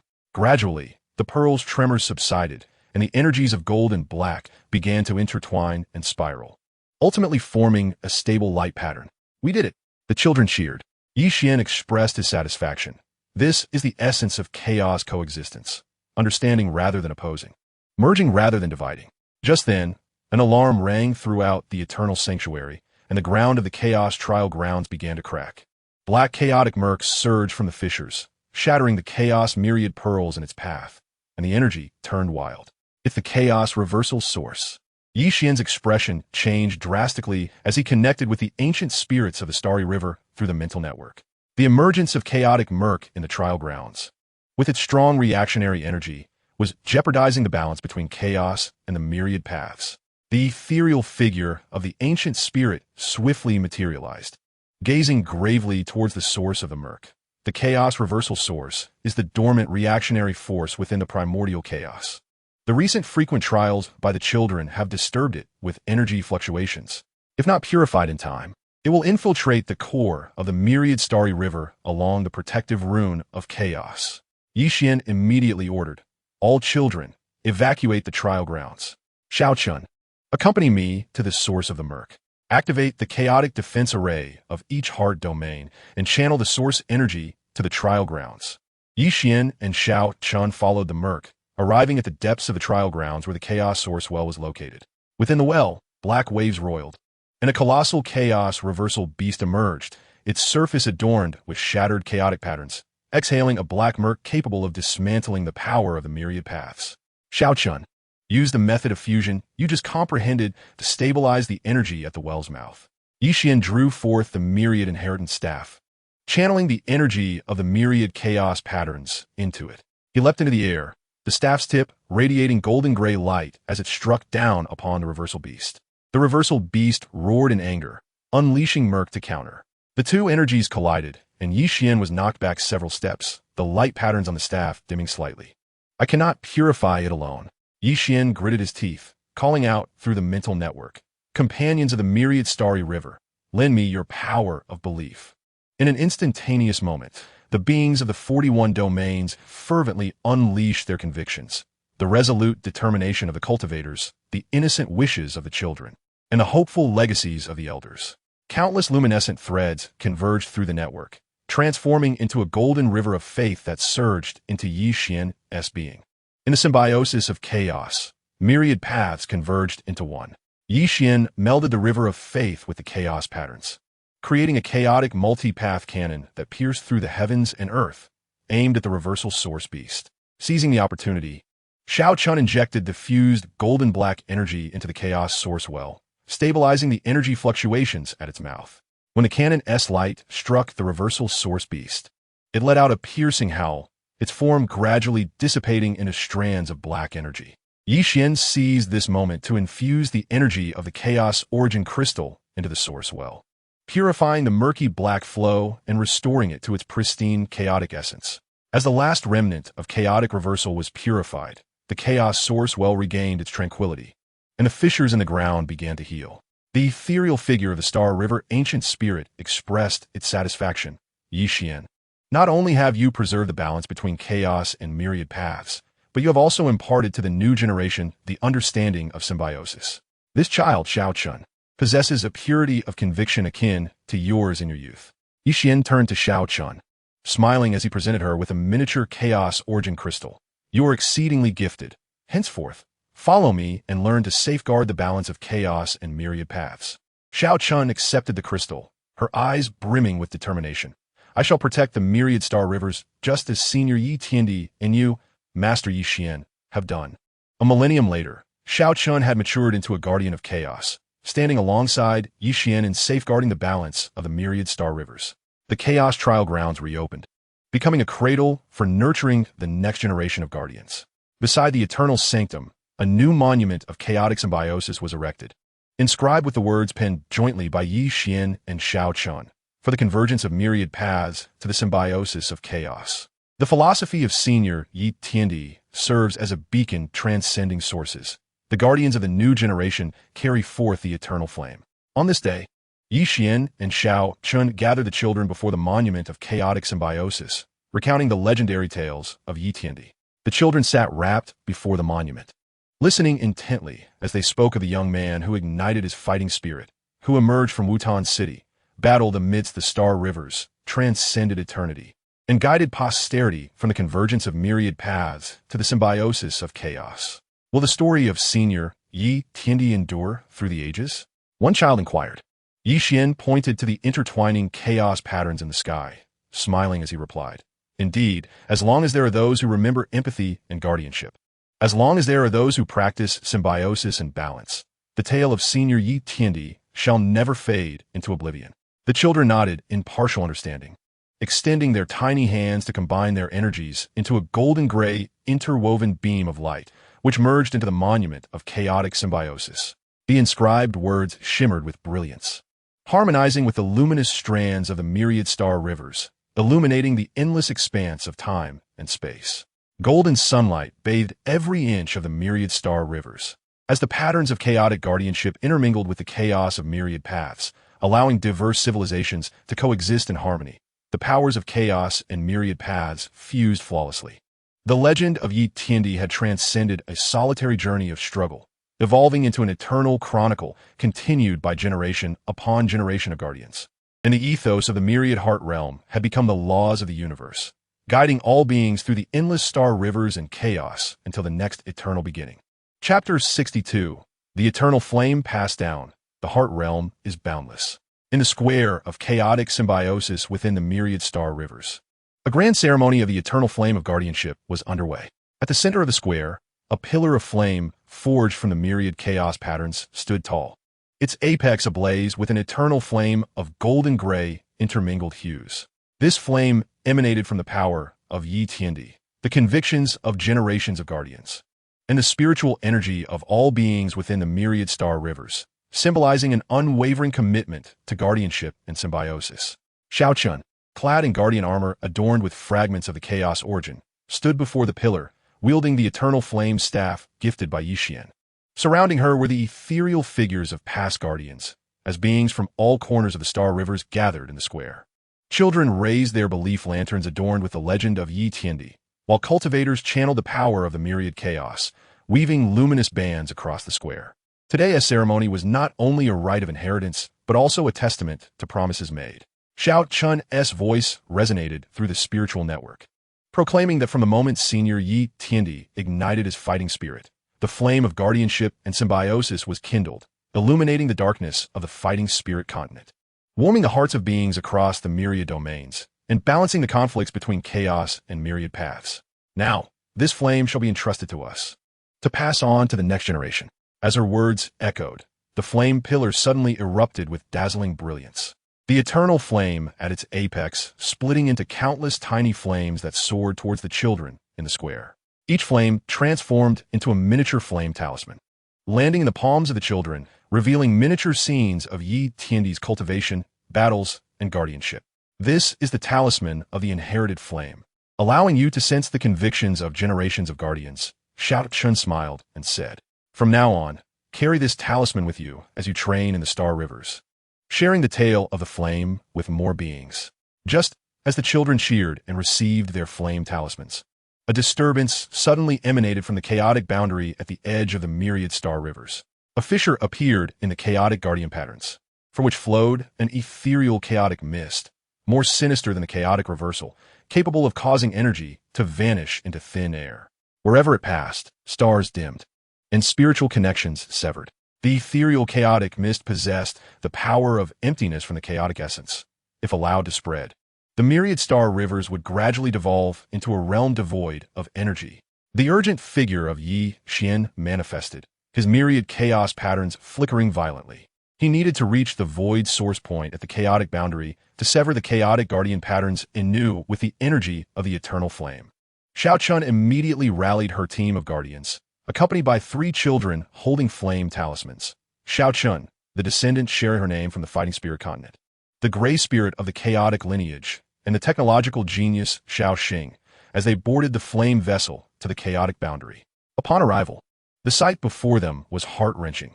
The stars of the chaotic boundary had lost their radiance, and the beings on the ground lay in slumber, while the ethereal chaotic mist spread like a black fog, and the fissures in the chaotic guardian patterns continued to expand. The void source point lies deep within the fissure, Xiao Chun commanded as she channeled energy into the staff's tip. Xiao Xing, utilize your technological prowess to monitor the airflow. Gray Spirit, use your chaotic perception to pinpoint the source. And Xiao Chun, stabilize the surrounding energies with your fighting spirit. The trio sprang into action. Xiao Xing activated a holographic screen, mapping the trajectory of the ethereal chaotic mist as spread, while the gray spirit closed its eyes, its gray light shimmering, quickly locking onto the black source point deep within the fissure. Meanwhile, Xiao Chun harnessed her fighting spirit to erect a golden light shield, preventing further spread of the mist. With the flame staff in hand, Xiao Chun leaped toward the fissure. The ethereal chaotic mist surged violently, attempting to consume her energy. Remembering Ye Wan Sei teaching, she merged the conviction power of the flame talisman with the eternal flame. Senior Yi Tiandi, guardians of the past, grant me strength. The flame staff erupted in a conflagration of golden-gray radiance, forming a beam of flame directed at the void source point. The beam collided with the ethereal chaotic mist, causing it to dissipate, yet the power of emptiness at the source continued to resist, dimming the beam's brilliance. We're here to help you.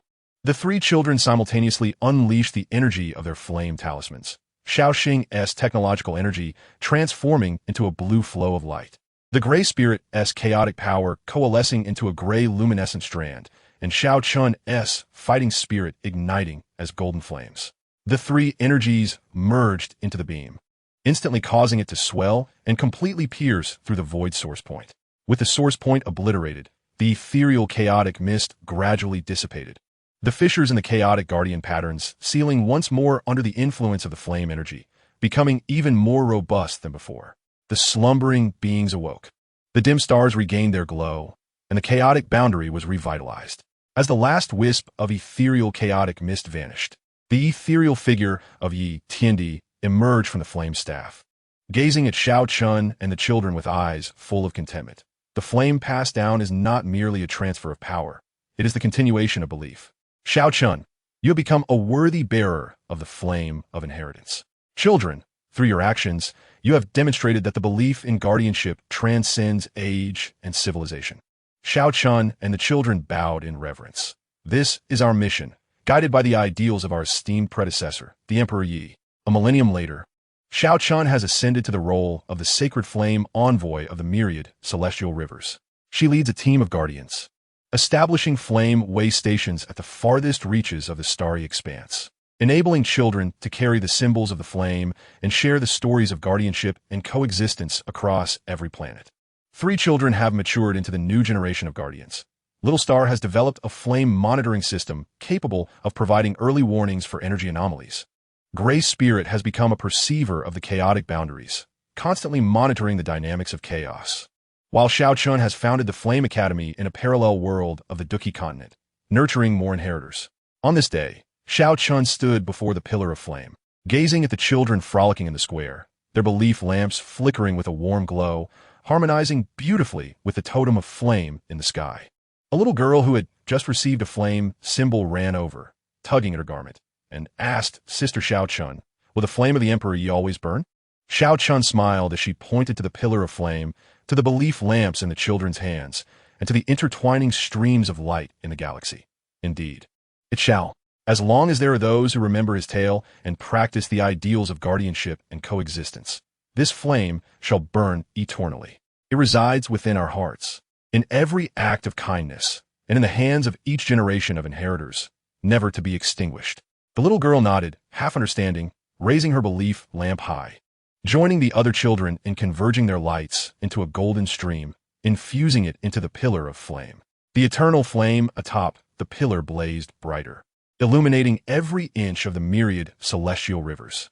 Golden sunlight bathed the square of chaotic coexistence, as the radiance of the pillar intertwined with the myriad chaotic patterns, where beings of diverse civilizations coexisted harmoniously, their laughter merging with the energy waves of cultivation into a warm torrent. The legend of Emperor Yi has evolved from a solitary journey of triumph into an epic of guardianship, penned collectively by countless beings across generations. The ideals of the myriad heart realm have transformed into an eternal luminescence of the cosmos, guiding generations of beings as they carry the flame into the boundless expanse of the heart realm. From the city of Wutan on the Duki continent to the flame pillar of the myriad celestial rivers, from one individual's triumph to a legacy of inheritance. The figure of Emperor Yi has become synonymous with the flame, with coexistence, and with eternity. His tale shall resonate throughout the infinite universe and time, inspiring beings to wield guardianship as a shield, coexistence as a spear, and the flame as a lantern, forging ahead across the terrains of the soul until there are no boundaries, until eternity. Chapter 63. The Boundless Heart Realm. The flame shines far and wide. Within the hub of the flame way station of the Tao Star River, Xiao Chun was reviewing the inheritance dynamics of each way station through a holographic projection. On the screen, in the Flame Academy of the parallel world of the Duki continent, youths were practicing empathetic energy under Xiao Chen's guidance, while the way station on the chaotic boundaries. Gray Spirit led a perception team in mapping the latest energy dynamics using chaotic power. In the technological Star Domain's way station, Little Star was fine-tuning the flame signal amplifier to extend the reach of the guardianship ideals to even more distant unknown star realms. Report to Sacred Envoy Xiao Chun. A faint psychic signal has been detected from the distant star domain, carrying a wave of distress, indicating a civilization may be facing an energy crisis. The voice of the mechanical assistant echoed as a pale, blue signal trajectory appeared on the screen, pointing towards an unknown area beyond the myriad celestial rivers. Xiao Chun promptly accessed the signal analysis data. The distant star domain lies 100,000 light-years away from us, and the energy pattern embedded in the signal is unlike anything we have encountered, neither the power of the myriad nor the essence of chaos, but rather akin to a dying psychic energy. She turned to the ethereal figure of Yi Xian beside her. Predecessor, should we proceed to investigate? Yi Xian's ethereal form nodded gently. The esteemed Emperor Yi once said during his transcendent journey to eternity, the heart realm knows no boundaries. Wherever there is a soul, it must be safeguarded. Since the beings of the distant star domain have reached out to us for help, it is our duty to respond. 3 days later, Xiao Chun led an expedition team comprised of herself, Gray Spirit, and Little Star aboard the upgraded Flame Voyager. The ship was clad in chaotic myriad armor capable of withstanding unknown energies, and at its bow, a fragment of a miniature flame pillar was embedded, continuously emitting guardianship signals during the voyage to prevent being misinterpreted as a threat by unknown civilizations. During the journey, Little Star utilized an interstellar telescope to observe the distant star domain. The stars there exhibit a peculiar pale blue hue, and their brightness is continually diminishing, as if their core energy is being siphoned away. Gray Spirit added, my chaotic perception vaguely detects that, in the core region of the distant star domain, there exists an energy siphon field that is consuming the heart energy of the entire star domain. After half a month of travel, the Flame Voyager finally arrived at the distant star domain. The sight before them was shocking. The pale blue stars had lost their luster, and the beings of the Blue Heart clan were huddled in makeshift shelters, their bodies appearing semi-transparent, their psychic energy so faint it was nearly imperceptible. The leader of the Blue Heart clan, Lan Zhe, approached with a withered psychic staff, his voice raspy and weak. Thank you for coming all the way from the distant star river. Our Blue Heart core has been stolen by the energy-devouring clan. They have established an energy siphon field using the core, draining our psychic energy. If this continues, our entire Blue Heart clan will vanish. Xiao Chun followed Lan Zhe to the core of the distant star domain, the Blue Heart Sanctuary. In the center of the altar, a massive black vortex was spinning, surrounded by energy-absorbing patterns of the energy-devouring clan. At the top of the vortex, a pale blue crystal, the Blue Heart core, was bound by chains. The energy-devouring clan was concealed within an alternate space of the siphon field, their forms composed entirely of energy, capable of absorbing the energy of the blue heart core through the patterns. Lanze lamented, "We have attempted countless times to reclaim the core, but each time we approach, the energy is siphoned away." Little Star immediately activated the energy analysis device. The core of the siphon field is the energy-devouring clan's energy crystal core. If we can destroy the core, the siphon field will collapse. However, the entrance to the alternate space is sealed by an energy barrier, requiring a force that neutralizes the siphon energy to open it. Gray Spirit concentrated chaotic power, attempting to touch the barrier. My chaotic power can temporarily counteract the siphon energy, but its duration is too brief. Someone needs to assist me in entering the alternate space the moment the barrier opens. Xiao Chun looked at her counterpart. Xiao Chun, your empathetic energy can resonate with psychic energy, and the energy of the blue heart core closely resembles your energy attributes. Perhaps you can awaken the autonomous consciousness of the blue heart core in the alternate space, helping us to destroy the energy crystal core. Once the plan was settled, Gray Spirit infused chaotic power into the barrier. I will count to 3, and a crack will appear in the barrier. You must enter at that moment. 3, 2, 1. The crack appeared as expected, and both Xiao Chun and Xiao Chun leapt into the alternate space. It was a realm of black energy, where a black energy crystal core floated at the center, surrounded by several members of the energy-devouring clan. Their eyes closed as they absorbed the energy of the blue heart core through chains. Now, Xiao Chun channeled her empathetic energy, transforming it into a golden beam that entwined around the blue heart core. Blue heart core, I know you can sense us. Awaken your power and join us in resisting the energy-devouring clan. The blue heart core trembled slightly, its pale blue glow gradually returning. The energy-devouring clan sensed the disturbance, opening their eyes and transforming into streams of black energy, lunging towards the two. Xiao Chun quickly unleashed chaotic power, forming a protective shield around them. Xiao Chun quickly guided the energy of the blue heart core to attack the energy crystal core. Xiao Chun nodded, merging her empathetic energy with that of the blue heart core, crafting a blue-gold intertwined arrow of light that shot towards the energy crystal core. The arrow pierced through the core, which emitted a deafening explosion, and the black energy dissipated instantaneously. The siphon field, bereft of its core support, gradually ceased its rotation, and the blue heart core broke free from its chains, soaring back to the blue heart sanctuary. As the alternate dimension began to collapse, Xiao Chun, guided by the chaotic power of the Gray Spirit, successfully returned to the far star domain. The beings of the Blue Heart clan sensed the return of the Blue Heart core's energy, their forms gradually solidifying, and smiles long absent graced their faces. In a surge of excitement, Lanze knelt on the ground, bowing to the Flame Expedition team. Thank you for saving the Blue Heart clan.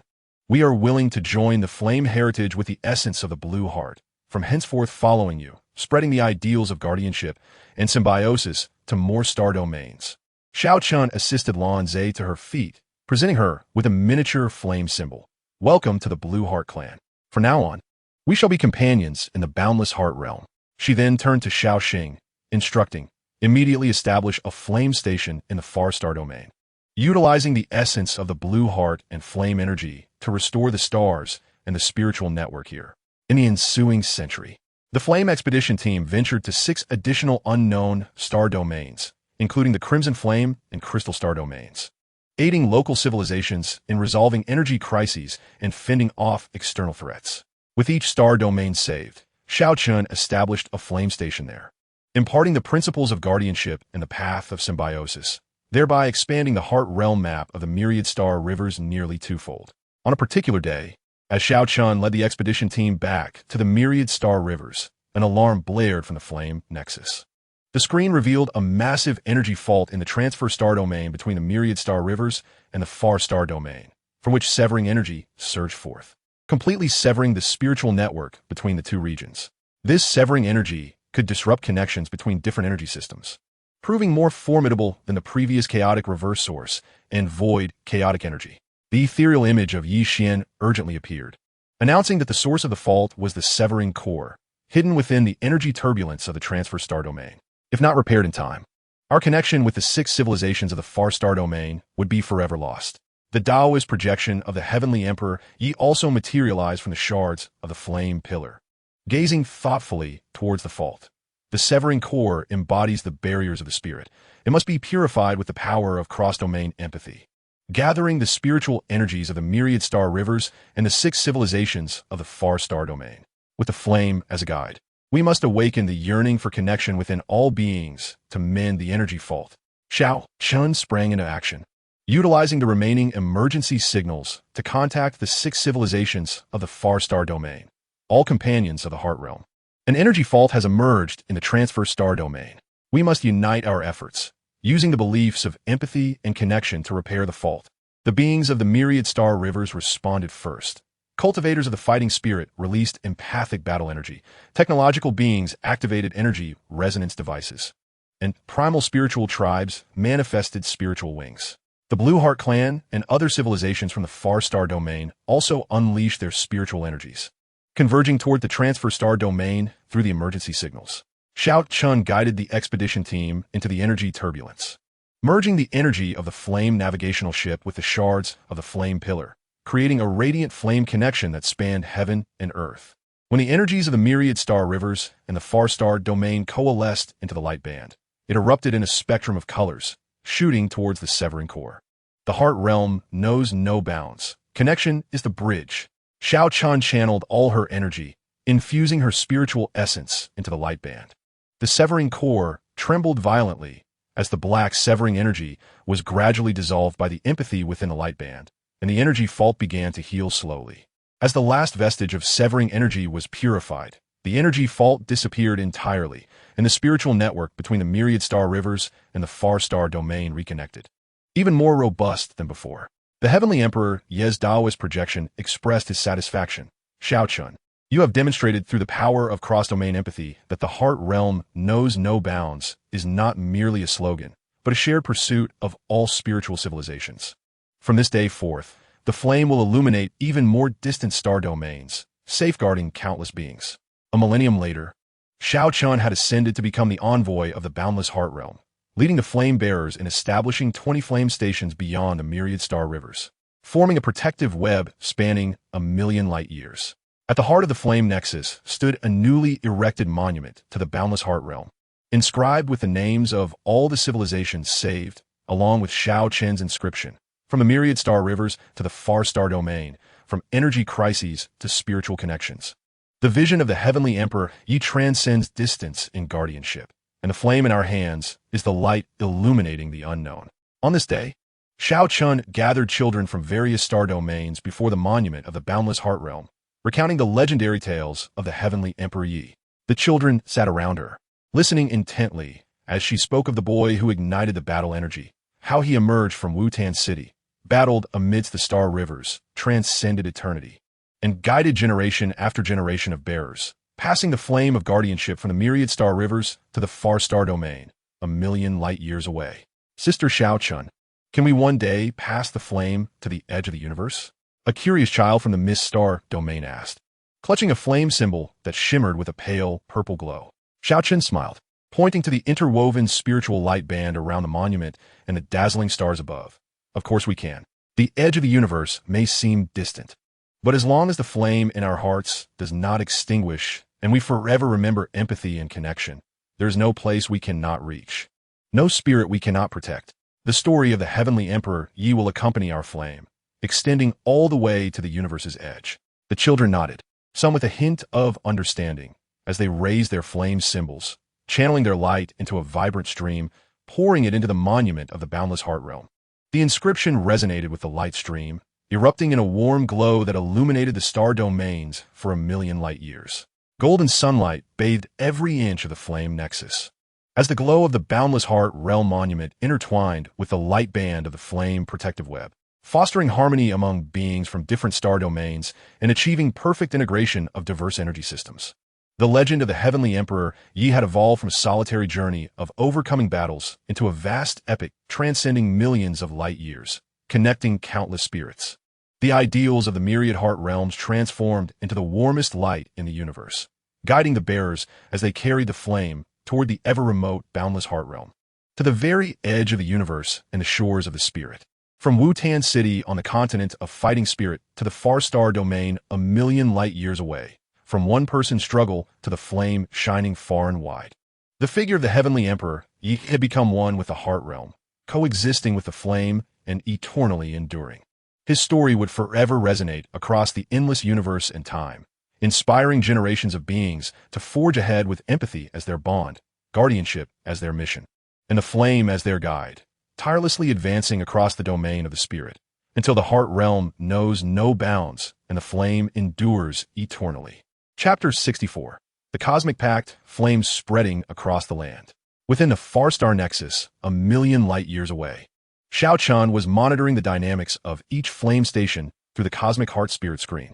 The screen displayed Lan Zhe of the Blue Heart clan, leading her people to restore the third dim star with the essence of the Blue Heart. While the Crimson Flame domains, Qingyang integrated the concept of empathy into their flame cultivation, eradicating conflicts within their clan. The Mist Star domain's Mist Spirit developed a spiritual fog navigation device, aiding lost interstellar travelers in finding their way. The light of the flame was igniting every corner of the far star domain. Lord Xiao Chun, an unusual spiritual fluctuation, is emanating from the outer star belt. The signal frequency differs from all civilizations we have encountered before. It bears no hostility nor plea for help, but rather resembles an invitation signal. The voice of the mechanical assistant chimed in, and a faint purple signal trajectory appeared on the screen, pointing towards an unknown realm beyond the far star domain. Xiao Chun promptly retrieved the signal analysis data. The outer star belt is a civilization isolation zone in the universe, rumored to house primordial civilizations that have never interacted with the outside world, surviving solely on their innate spiritual power. This invitation signal may signify their first step in reaching out from their seclusion. She turned to the ethereal image of Yi Xian beside her. Senior, should we accept the invitation? Yi Xian's ethereal form nodded gently. The heavenly emperor Yi once said that the boundaries of the heart realm lie in the willingness to extend a hand for connection. The proactive invitation from the outer civilization marks the beginning of spiritual communion. We ought to respond. However, it is imperative to remember that all actions must be rooted in respect, and we must not impose our ideologies to forcibly alter their civilization. 3 days later, Xiao Chun led a delegation for the Star Realm Covenant talks, comprised of Lan Zhe, Qiyang, and Wu Ling, embarking aboard the empathy vessel of the Star Realm. The ship was enveloped in exoskeletal armor designed to mimic the primal psychic energies, and it was equipped with a civilization translation matrix capable of real-time analysis of unknown civilization psychic fluctuations, thereby circumventing communication barriers. During the voyage, Wu Ling utilized her mist to perceive the outer star belt. The spatial dimensions here were peculiar, with primal psychic energies wafting like fog, obscuring energy detection. We can only rely on psychic resonance to locate our target. Qiang added, my flame energy can elicit a faint reaction with the primal psychic energies. Perhaps it will assist us in identifying the congregation of the outer civilization. After 10 days of navigation, the empathy vessel finally arrived at the primal star ring of the outer star belt. The sight before them left the group in awe. The star ring consisted of 7 pale purple primal stars, each adorned with a translucent psychic membrane. Within this membrane, beings of the outer primal race glided freely, their psychic fluctuations as pure as untainted spring water. An elder of the primal race, surrounded by faintly glowing purple patterns, emerged from the psychic membrane, his psychic waves translated by the matrix into a gentle voice. I am the star elder of the outer primal race. Sensing the warm light of your spirits, I invite you to gather at the primal sanctuary. Under the guidance of the star elder, the delegation entered the primal sanctuary. The interior was not composed of physical structures, but was instead formed by pure primal psychic energies, with a primal heart suspended at the center, radiating energy that nourished the entire star ring. The star elder seated himself beside the heart and softly spoke. We have thrived in the outer star belt for countless millennia, symbiotically linked with the star ring through primal psychic energy. However, recently, the energy of the primal heart has begun to wane, and cracks have appeared in the psychic membrane of the star ring. We have attempted numerous methods, yet none have succeeded in halting the loss of energy. Xiao Chun retrieved a psychic detector and discovered that the inner core of the primal heart was ensnared by sluggish primal energy, a negative energy resultant from the prolonged closed-loop cycle of the primal psychic energy, akin to blockages in blood vessels, obstructing the normal flow of energy. This sluggish force bore similarities to the corrupt heartworm from the Sea of Green Hearts.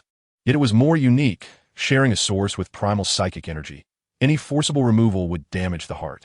Lan Zhe furrowed his brow and suggested, Perhaps we could draw inspiration from cultivating beneficial heart bacteria, using primal psychic energy to nurture primal cleansing bacteria, allowing it to coexist with the heart to dissolve the sluggish force. A glimmer of hope sparkled in the star elder's eyes. We are willing to try.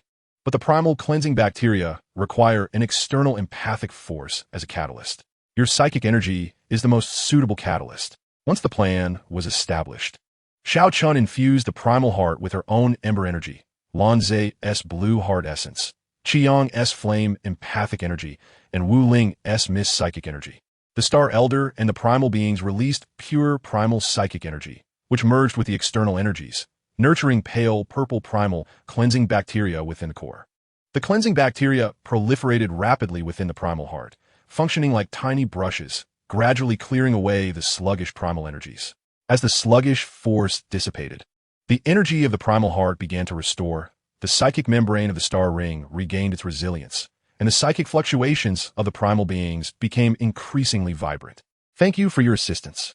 The star elder presented Xiao Chun with a pale purple primal covenant seal, the source mark of the outer primal race. By donning it, the primal star ring wishes to become your partner in the star realm covenant, sharing primal psychic energies, and hopes to learn about the external psychic civilizations through you. Xiao Chun accepted the primal covenant seal and fused it with her ember symbol. The two seals erupted in a dazzling display of intertwining purple and gold light, forming the star realm covenant pattern in the air, successfully connecting the primal star ring with the psychic network of the distant star domains. Henceforth, the primal beings could traverse to the distant star domains via the empathy vessel, and cultivators from the outside world could travel to the primal star ring to cultivate, drawing upon the pure primal psychic energies.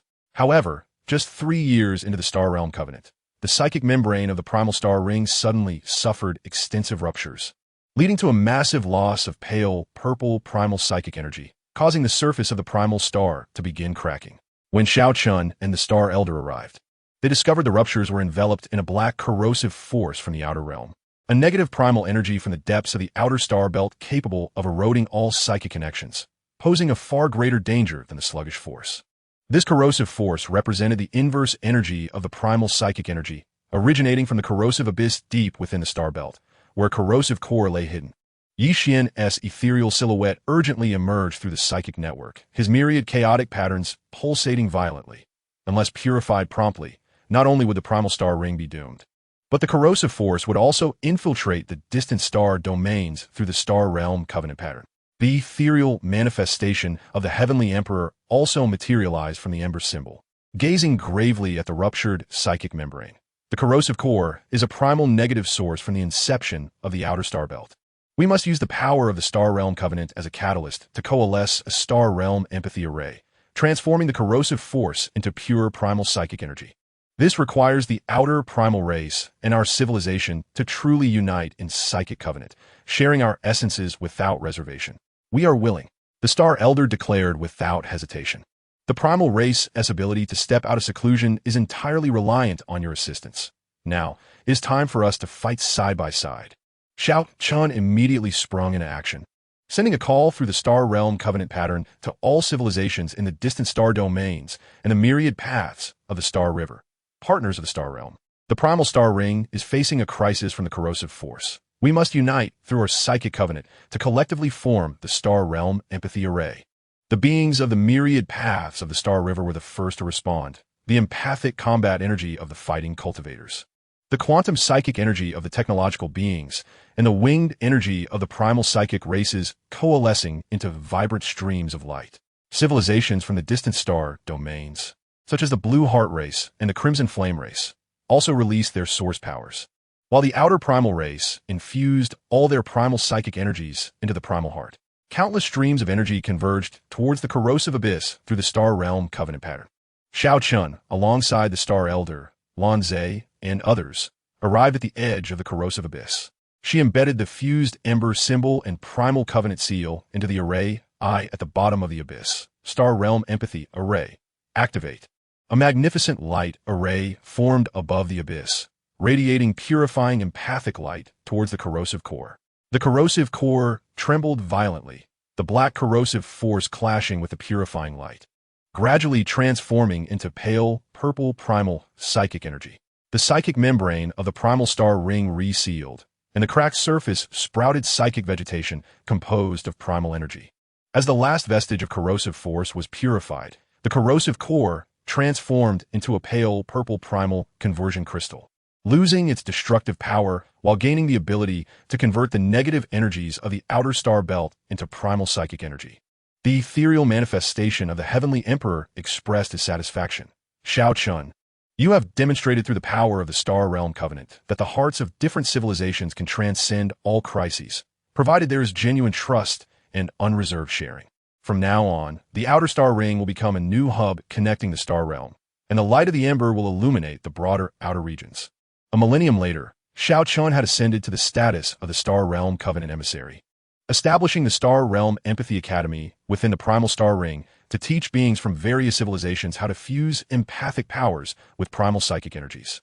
The primal conversion crystal was enshrined in the holy sanctuary of the Academy, drawing beings from across the Star Realm to seek enlightenment daily.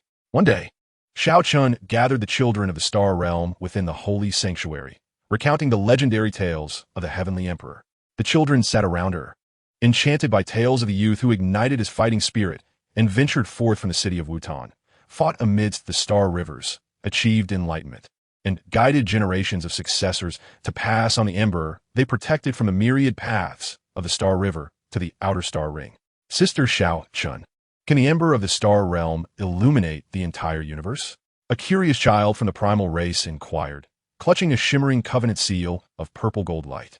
Shao Chun smiled, pointing to the interwoven Star Realm covenant patterns outside the sanctuary and the brilliant primal star ring above. Of course, the universe is vast, yet the bonds of the heart can transcend all distances. As long as we carry the illuminating lamps of respect, empathy, and trust, the flames of our legacy will blaze forth like a wildfire, illuminating every corner of the cosmos. The tales of the esteemed Emperor Yi will accompany this flame, resonating throughout every civilization in the Star Realm. The children, though somewhat perplexed, nodded in understanding and raised the tokens of their covenant, channeling their collective light into a flowing stream of intertwined purple and gold, infusing the core of the covenant sanctuary. This luminous stream resonated with the primordial heart, erupting in a warm glow that brightened the entire celestial belt. Golden sunlight bathed every inch of the native star ring, while the radiance of the covenant sanctuary harmonized with the covenant patterns of the star realm, allowing beings from diverse civilizations to coexist in harmony, as the spiritual energies of different systems melded perfectly. The legend of Emperor Yi has transformed from an individual's journey of conquest into a grand epic that transcends the star realm, connecting civilizations beyond the boundaries. The concept of the myriad heart realms has become the most resilient bond in the universe, guiding the inheritors through the endless expanse of time and space, carrying the flame as they venture into broader realms of star covenant, until every corner of the universe is illuminated by the brilliance of the spirit. From the city of Wutan on the Duki continent to the covenant sanctuary in the celestial belt, from a solitary struggle to a covenant among the stars, the figure of Emperor Yi has become one with the star realm, coexisting with the covenant and enduring through eternity.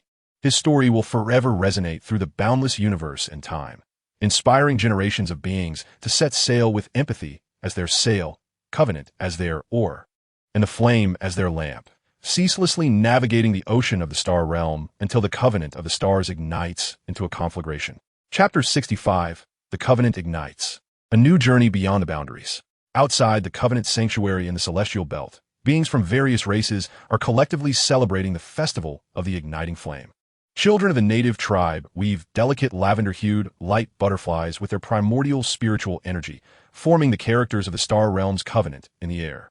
Blues of the Blue Heart tribe leads his kin in nurturing luminescent empathy flowers with the essence of their blue heart, whose petals swirl with the energy patterns of different civilizations.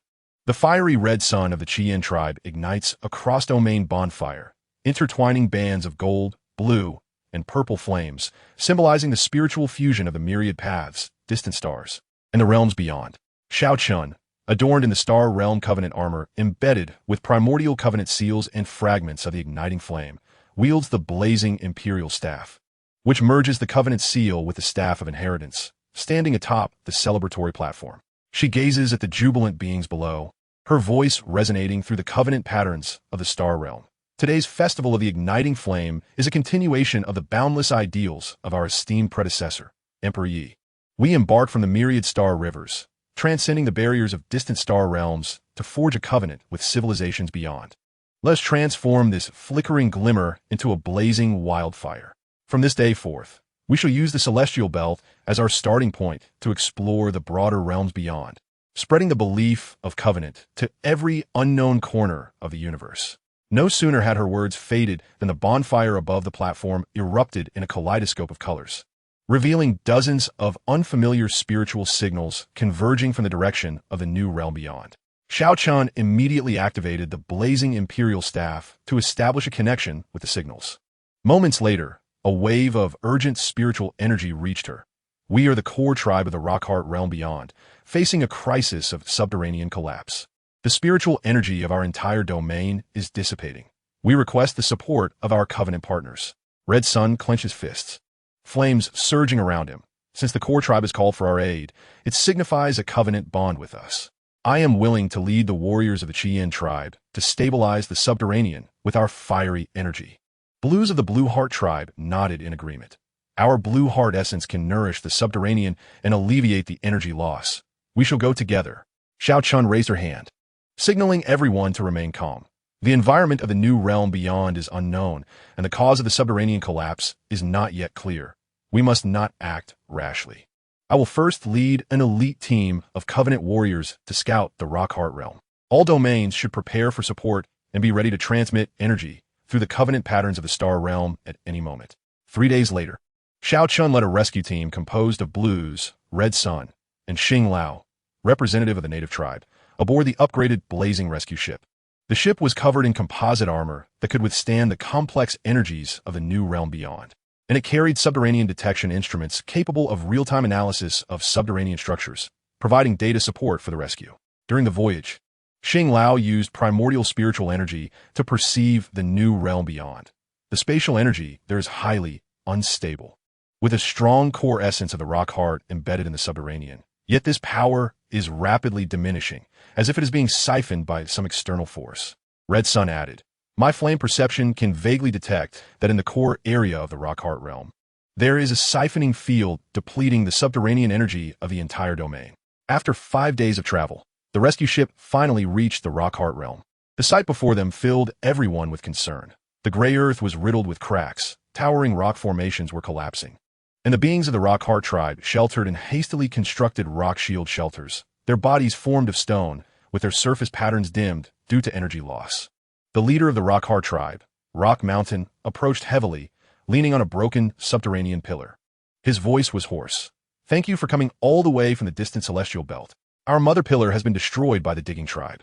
They have used its core to establish a siphoning field, draining the subterranean energy. If this continues, the entire Rockheart realm will become a wasteland. Xiao Chun followed Rock Mountain to the core of the Rockheart realm, the subterranean sanctuary. In the center of the altar, a massive black vortex was swirling, with the surrounding subterranean patterns losing their luster. At the top of the vortex, a broken light gray pillar was suspended. It was the remains of the mother pillar. The digging tribe hid within the depths of the subterranean through dark channels, their bodies capable of merging with the subterranean and surviving by consuming its energy. Rock Mountain lamented, we have attempted countless times to reclaim the core of the mother pillar, but each time we approach the siphoning field, the subterranean energy is drawn away, nearly causing our stone bodies to disintegrate. Blues immediately activated the subterranean analysis device. The core of the siphoning field is the digging tribe's crystal core. If we destroy the core, the siphoning field will collapse. However, the dark channels are sealed by energy barriers that require a force resonating with the subterranean to open. Xing Lao harnessed primordial spiritual energy, attempting to touch the barrier. My primordial energy can create a weak resonance with the subterranean, but it lasts only a short time. We need someone to cooperate with me and enter the dark channel the moment the barrier opens. Xiao Chun looked at Red Sun beside her. The flame empathy you cultivate can resonate with the thermal energy in the subterranean. The remains of the mother pillar still contain core essence. Perhaps within the dark channel, you can use your flames to resonate with the essence, awakening the autonomous consciousness of the subterranean to help us destroy the digging tribe's crystal core. Once the plan was confirmed, Xing Lao infused primordial spiritual energy into the barrier. I will count to 3, and a crack will appear in the barrier. You must enter at that moment. 3, 2, 1. As expected, a crack appeared, and Xiao Chun and Red Sun leaped into the dark channel. Inside was a dark, subterranean network. The walls of the passage lined with patterns that absorbed energy, and deep within the passage floated a black crystal core. Surrounding the core were several members of the digging tribe, eyes closed, absorbing energy from the mother pillar through the patterns. Now, Red Sun activated his flame empathy, transforming it into a golden beam that entwined with the remains of the mother pillar. Mother pillar, I know you can sense the pain of the subterranean. Awaken your essence and join us in resisting the digging tribe. The remains of the mother pillar quivered slightly, a faint gray light beginning to return. The digging tribe sensed the disturbance, opening their eyes and transforming into streams of black energy, rushing toward the two. Xiao Chun immediately released covenant energy, casting a protective shield around them. Red Sun, quickly guide the core essence to resonate with the flames and attack the crystal core. Red Sun nodded, merging the flame empathy with the core essence, transforming it into a gray-gold intertwined arrow aimed at the crystal core. The arrow pierced through the core, which emitted a piercing explosion as the black energy dissipated instantly. As the siphon field lost its core support, its rotation gradually ceased. The remnants of the core mother column took root once more in the Earth's veins, beginning to absorb the surrounding energy and mend its fractured parts. The dark vein passages began to collapse, and under the primal force of the Star Elder, Xiao Chun and Qingyang successfully returned to the Rock Core realm. The beings of the Rock Core clan felt the return of the Earth's energy. The rocky patterns on their skin brightened once again, and smiles long forgotten graced their faces. The Rock Mountain, filled with excitement, knelt before the Covenant rescue team, expressing gratitude. Thank you for saving the Rock Core realm. The Rock Core clan wishes to join the Star Realm Covenant with the essence of our core, henceforth working hand in hand with our partners from the 3 domains to illuminate the new realm beyond. Xiao Chun helped the Rock Mountain to its feet and presented her with a miniature covenant seal. Welcome, Rock Core clan. From this day onward, we shall be partners in the new realm beyond. She then turned to Lan Zhe, instructing, immediately establish a flame station in the Rock Core realm, utilizing the essence of the core along with covenant energy to restore the Earth's veins and the spiritual network here. Over the next century, the Covenant rescue team ventured to the Water Core realm, Wind Core realm, and Wood Core realm among the 4 domains of the new realm beyond, assisting local civilizations in resolving their Earth vein crises and repelling invasions from foreign tribes. With each domain saved, Xiao Chun established a flame station there, propagating the principles of the Covenant and the path of guardianship, thereby expanding the territorial influence of the Star Realm Covenant nearly twofold. One day, as Xiao Chun led the rescue team back to the Outer Star Ring, she discovered that alarms were sounding in the Covenant sanctuary.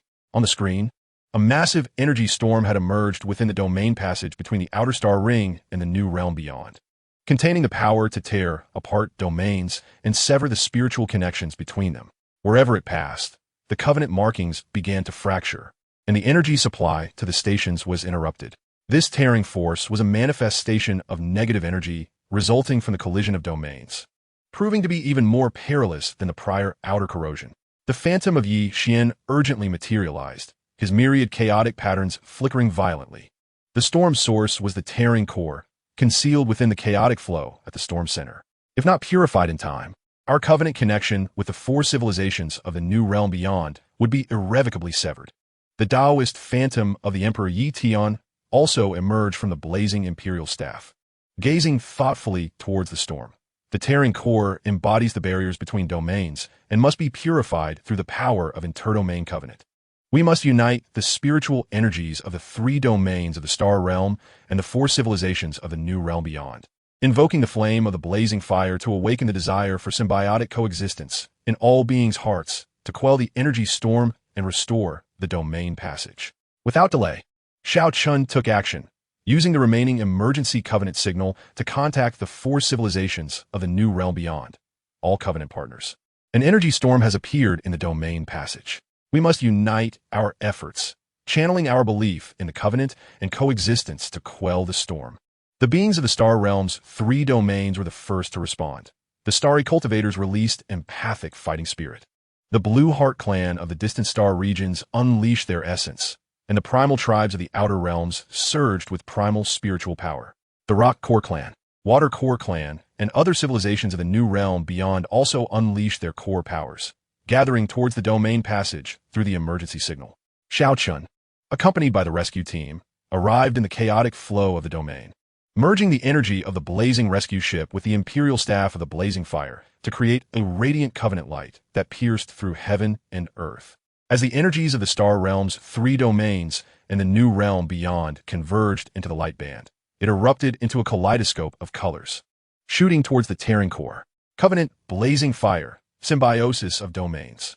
Xiao Chun poured all her energy into the light band, infusing it with her spiritual essence. The tearing core trembled violently as the black tearing force was gradually dissolved by the power of the covenant within the light band. The energy storm began to subside slowly, and the fractures in the domain passage began to heal under the nurturing of the light band. As the last vestige of the tearing force was purified, the energy storm completely vanished. The domain passage was restored to clarity, and the covenant markings of the star realm reconnected, even more firmly than before. The Taoist phantom of the Emperor Yi Tian expressed his satisfaction. Xiao Chun, you have demonstrated through the power of interdomain covenant that the covenant blazing fire is not merely a dream, but a shared pursuit among all domain civilizations. From this day forth, the flame shall illuminate the broader new realm beyond, and the belief in the covenant shall connect every domain in the universe. A millennium later, Xiao Chun had become the envoy of the Outer Covenant, leading the inheritors of the covenant to establish 30 flame stations in the new realm beyond, forming a protective web of covenant that spanned 1,000,000 light years. In the center of the covenant sanctuary, a new monument to the Outer Covenant was erected, inscribed with the names of all rescued domains and the words penned by Xiao Chun, from the 3 domains of the star realm to the new realm beyond. From the earth vein crisis to the symbiosis of domains, the covenant blazing fire of the esteemed Emperor Yi Tian is a guardian that transcends domains. The flame we hold in our hands is the light that illuminates the outer realms. On this day, Xiao Chun gathered children from various domains before the monument of the Outer Covenant, recounting the legend of Emperor Yi Tian. The children sat around her, listening intently as she narrated how the young boy ignited his fighting spirit and ventured out of Wutan City, battled through the Starry River, attained eternal transformation, and guided successive generations of inheritors to carry the flame of guardianship from the myriad star rivers to every corner of the new realm beyond. Sister Xiao Chun, can we pass the flame of the covenant to every domain in the universe? Inquired a curious child from the watercore realm, clutching a covenant seal that shimmered with a pale blue light.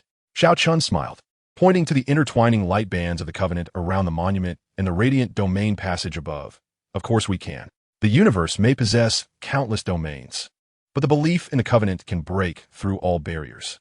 As long as the flame in our hearts remains alight, and we forever remember to respect the empathic covenant, there will be no domain we cannot connect, no civilization we cannot protect. The story of the esteemed Emperor Yi Tian shall travel with our flame, eternally resonating throughout every domain in the universe. The children nodded, some understanding, some still puzzled, as they raised their covenant seals high, channeling their light into a 7-colored stream that flowed into the monument of the Outer Covenant. The inscriptions on the monument resonated with the light stream, erupting in a warm glow that illuminated the 1,000,000 light years of the new realm beyond. Golden sunlight bathed every inch of the outer star ring. The radiance of the covenant's sanctuary harmonized with the markings of the Outer Covenant, and beings from different domains coexisted in harmony, while energies from varied systems merged perfectly. The legend of Emperor Yi Tian had transformed from a solitary journey of combat into a vast epic spanning billions of light years, connecting countless domains. The ideals of the heart realm had become the most enduring faith in the universe, guiding inheritors through endless time and space, carrying the flame of the covenant towards a broader, new journey beyond, until every domain in the universe was illuminated by the light of the covenant, and all souls merged into unity within the flame, realizing a truly boundless heart realm, an eternal covenant. Chapter 66, Boundless Beyond, Harmonious Heart Universe. Within the covenant sanctuary of the Outer Star Ring, Xiao Chun was observing the dynamics of each flame station through the heart nexus of the domains. On the screen, the rock mountain of the rock core realm had led its kin to repair the last fractured section of the earth vein. The water waves of the water core realm had integrated empathic principles into the flowing waters, ensuring that the water sources within the domain would never run dry. And the wind marks of the wind core realm had developed covenant airships, achieving rapid navigation between domains. The light of the covenant was shining on every inch of the new realm beyond. My Lady Xiao Chun, An unusual spiritual fluctuation has emerged from the boundary of the heart universe. The signal contains the primal spiritual power of the universe. Neither an invitation nor a plea for help, but rather a resonant summoning, as if calling us to the heart of the universe. The voice of the mechanical assistant resonated, and a golden signal trajectory emerged on the screen, directing towards the ultimate realm beyond the boundaries of the heart universe. Xiao Chun promptly accessed the signal analysis data. The heart boundary is the ultimate barrier of the cosmos, said to connect with the origin of the heart universe, the birthplace of all spiritual energy. This resonant summoning may well be the lingering echoes left by the ancestral Emperor Yi Tian during his transcendence into eternity, guiding us to achieve the final connection of the spirit. She turned to the ethereal image of Yi Xian beside her, ancestral figure. Shall we embark on this quest for exploration? Excitement flickered in Yi Xian's eyes. The ancestral Emperor Yi Tian once proclaimed that the ultimate of the heart realm shines in harmony with the source of the cosmos. The call of the heart universe's origin is our paramount mission to inherit the myriad principles. We must proceed. However, heed this warning. The power of the heart universe's origin is overwhelmingly vast. We must wield the collective beliefs of all aligned civilizations as our shield and cannot rashly approach the core of the origin. 3 days later, Xiao Chun led the exploration team, comprising Yin Shan, Shui Lan, Feng Hen, and Xing Lao, aboard the empathy vessel of the origin. The ship was enveloped in adaptive armor capable of harnessing the power of the cosmic origin, housing a resonance instrument that could analyze the fluctuations of the cosmic spiritual energy in real time to prevent energy backlash. During their voyage, Xing Lao sensed the heart boundary through primordial spiritual energy. The space here approaches the brink of the universe. The power of the origin spirit is as immense as the ocean, capable of effortlessly engulfing ordinary energy. We can only rely on our shared beliefs to maintain stability in our own energies.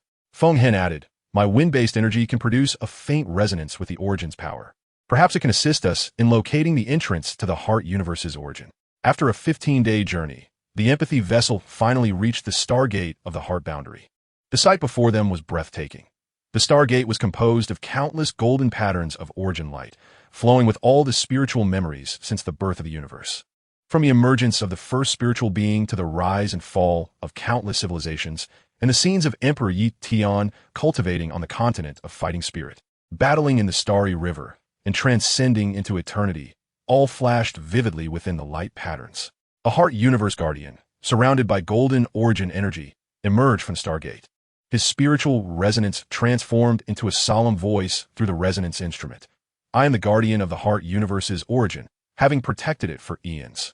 Today, I see you come bearing the pure belief of symbiotic coexistence. Thus, I shall guide you into the hall of the heart universe's origin, where the ultimate secrets of the cosmic spirit lie hidden. Under the Guardian-esque guidance, the exploration team entered the hall of the heart universe's origin. The hall was devoid of physical structures, composed solely of pure cosmic origin spiritual energy, with a heart universe origin core suspended at its center. Surrounded by countless colorful light patterns, embodying all spiritual energies of the universe. Among them, a golden purple light pattern represented the echoes of Emperor Yi Tian. The Heart Universe Guardian stood beside the origin core and spoke softly. The Heart Universe origin core is the first thread of spiritual energy born at the dawn of the universe, containing the spiritual legacies of all civilizations. Yet recently, the energy of the origin core has begun to wane, and cracks have appeared in the light patterns of the origin. This is a sign of imbalance in the cosmic spiritual energy. If not repaired in time, the spiritual connections of all civilizations will gradually sever. Xiao Chun retrieved the origin detection instrument and discovered that the interior of the origin core was entangled with sluggish origin energy, a negative energy resulting from prolonged circulation issues within the cosmic spiritual energy akin to a blockage in the veins of the universe, preventing energy from flowing normally to various civilizations. This sluggish force resembled the stagnant primordial energy of the original star ring from years past, but on a far grander scale. It shared a source with the cosmic origin's spiritual energy, and forcibly removing it would damage the origin core. Yin Shan furrowed his brow and suggested, perhaps we can draw inspiration from cultivating primordial cleansing organisms, using the spiritual energy of all aligned civilizations to nurture the heart universe cleansing source, allowing it to coexist with the origin core to resolve the sluggish force. Hope flickered in the Guardian's eyes. We are willing to try. But the heart universe cleansing source requires the collective power of the universe as a catalyst. Your shared belief is indeed the best catalyst. Once the plan was established, Xiao Chun infused his own symbiotic energy, Yin Shan's core origin, Shui Lan's water spirit power, Feng Hen's wind resonance energy, and Xing Lao's primordial spiritual energy into the heart universe origin core. The heart universe guardian then guided the cosmic origin energy to merge with the symbiotic energy, cultivating a golden heart universe cleansing source within the core. The cleansing source proliferated rapidly within the origin core, purifying the sluggish origin energy little by little like a stream of purification. As the sluggish energy dissipated, the energy of the origin core gradually restored, and the light patterns of the origin regained their brilliance, reinforcing the spiritual connections of all civilizations. Thank you for your assistance. The Heart Universe Guardian handed Xiao Chun a golden heart universe symbiotic seal, the core mark of the heart universe's origin. By donning this, your symbiotic civilization will connect with the cosmic origin spiritual energy, allowing all beings within your civilization to comprehend the power of the cosmic origin. Xiao Chun accepted the heart universe symbiotic seal and fused it with the symbiotic seal and the flame symbol. The three seals erupted with golden, purple, and blue rays of light, forming the heart universe's resonance pattern in the air, successfully linking the outer new realm with the heart universe's spiritual network. Henceforth, beings of the symbiotic civilization could traverse the stargate of the origin to cultivate in the hall of the heart universe's origin, and the cosmic origin's spiritual energy could nourish the civilizations of various realms through the resonance pattern. However, in the 5th year of the heart universe's resonance, alarms suddenly rang out from the hall of the heart universe's origin. The surface of the origin core displayed extensive cracks, and the golden origin energy was rapidly depleting. The stargate of the heart boundary began to blur, as if on the verge of closure. When Xiao Chun and the Heart Universe Guardian arrived, they found swirling black void origin energy around the cracks, the power of cosmic emptiness capable of causing spiritual energy to vanish into thin air, posing a danger 100-fold greater than the sluggish origin energy. The void origin energy was the negative spiritual root from the birth of the universe, originating from the void source point at the heart boundary, which concealed a void origin core. Yi Xian's ethereal image urgently materialized through the symbiotic network, his myriad chaotic patterns flickering violently. If not purified in time, the heart universe origin core will completely collapse, severing the spiritual connections of all civilizations forever. The transcendent image of Emperor Yi Tian also emerged from the heart universe symbiotic seal, his gaze fixed on the cracks of the origin core, bearing a grave expression. The void origin core is the ultimate embodiment of the cosmic spiritual barrier. It requires the collective power of all aligned civilizations for purification. We must gather the spiritual energies of all symbiotic civilizations, using the myriad echoes of the heart universe origin core as a catalyst to awaken the desire of all beings in the universe for the heart universe's resonance, thus resolving the void origin energy and restoring the origin core. Xiao Chun sprang into action, using the heart universe resonance pattern to summon all aligned civilizations. To the partners of the myriad star river, the distant star domain, the outer star ring, and the outer new realm, the heart universe origin core is facing a crisis from the void origin energy. We must unite our efforts, wielding the faith of symbiosis and resonance to safeguard the spiritual origin of the cosmos. In an instant, beings across all aligned civilizations responded. The cultivators of the myriad star river unleashed their myriad chaotic forces. The Blue Heart clan of the distant star domain radiated their blue heart origin. The primordial clan of the outer star ring surged with primordial spiritual energy. And the civilizations of the outer new realm, including the Rock Heart clan and the Water Heart clan, released their respective origin powers. Countless streams of colorful light converged through the heart universe resonance pattern towards the hall of the heart universe's origin. Xiao Chun, alongside the exploration team, arrived at the void source point, embedding the heart universe symbiotic seal into the heart universe formation beside the source point. Heart universe resonance formation, activate. A magnificent light array of 7 colors formed above the source point, and the purifying light emitted by the array surged towards the void origin core. The void origin core trembled violently as the black void energy collided with the purifying light, gradually transforming into golden cosmic origin spiritual energy. The cracks in the heart universe origin core began to seal, and the lost origin energy began to flow back, restoring clarity to the stargate of the heart boundary. When the last trace of void origin energy was purified, the void origin core transformed into a golden origin conversion crystal, not only losing its destructive capability, but also acquiring the ability to convert negative spiritual energy in the universe into pure origin energy. The ethereal manifestation of the Emperor Yi Tian emerged from the golden purple luminescence of the primordial core, his form seamlessly intertwining with the cosmic primal forces. Appearing more vivid than ever before, Shao Chun, you have demonstrated through the collective power of the universe the existence of realms beyond realms, and that the symbiosis of hearts is not merely a slogan, but the ultimate pursuit of all civilizations within the cosmos. From this day forth, the essence of the heart will coexist with all allied civilizations, illuminating every corner of the universe with the brilliance of the spirit. Shao Chun and the exploration team bowed in reverence, acknowledging that this was the collective achievement of all allied civilizations, guided by the venerable Emperor Yi Tian and the Guardians of the Heart. A millennium later, Shao Chun had ascended to the rank of the Saint Envoy of the Heart, establishing the Academy of Cosmic Concordance beside the Hall of Cosmic Essence, where she instructed beings from diverse civilizations on how to comprehend the primal forces of the universe's heart, and how to uphold the spiritual equilibrium through the belief in unity. The transformation crystal was enshrined in the Hall of Concordance, drawing beings from across the cosmos daily to seek enlightenment. On this day, Shao Chun gathered children from various civilizations within the Hall of Concordance, recounting the legendary tales of Emperor Yi Tian.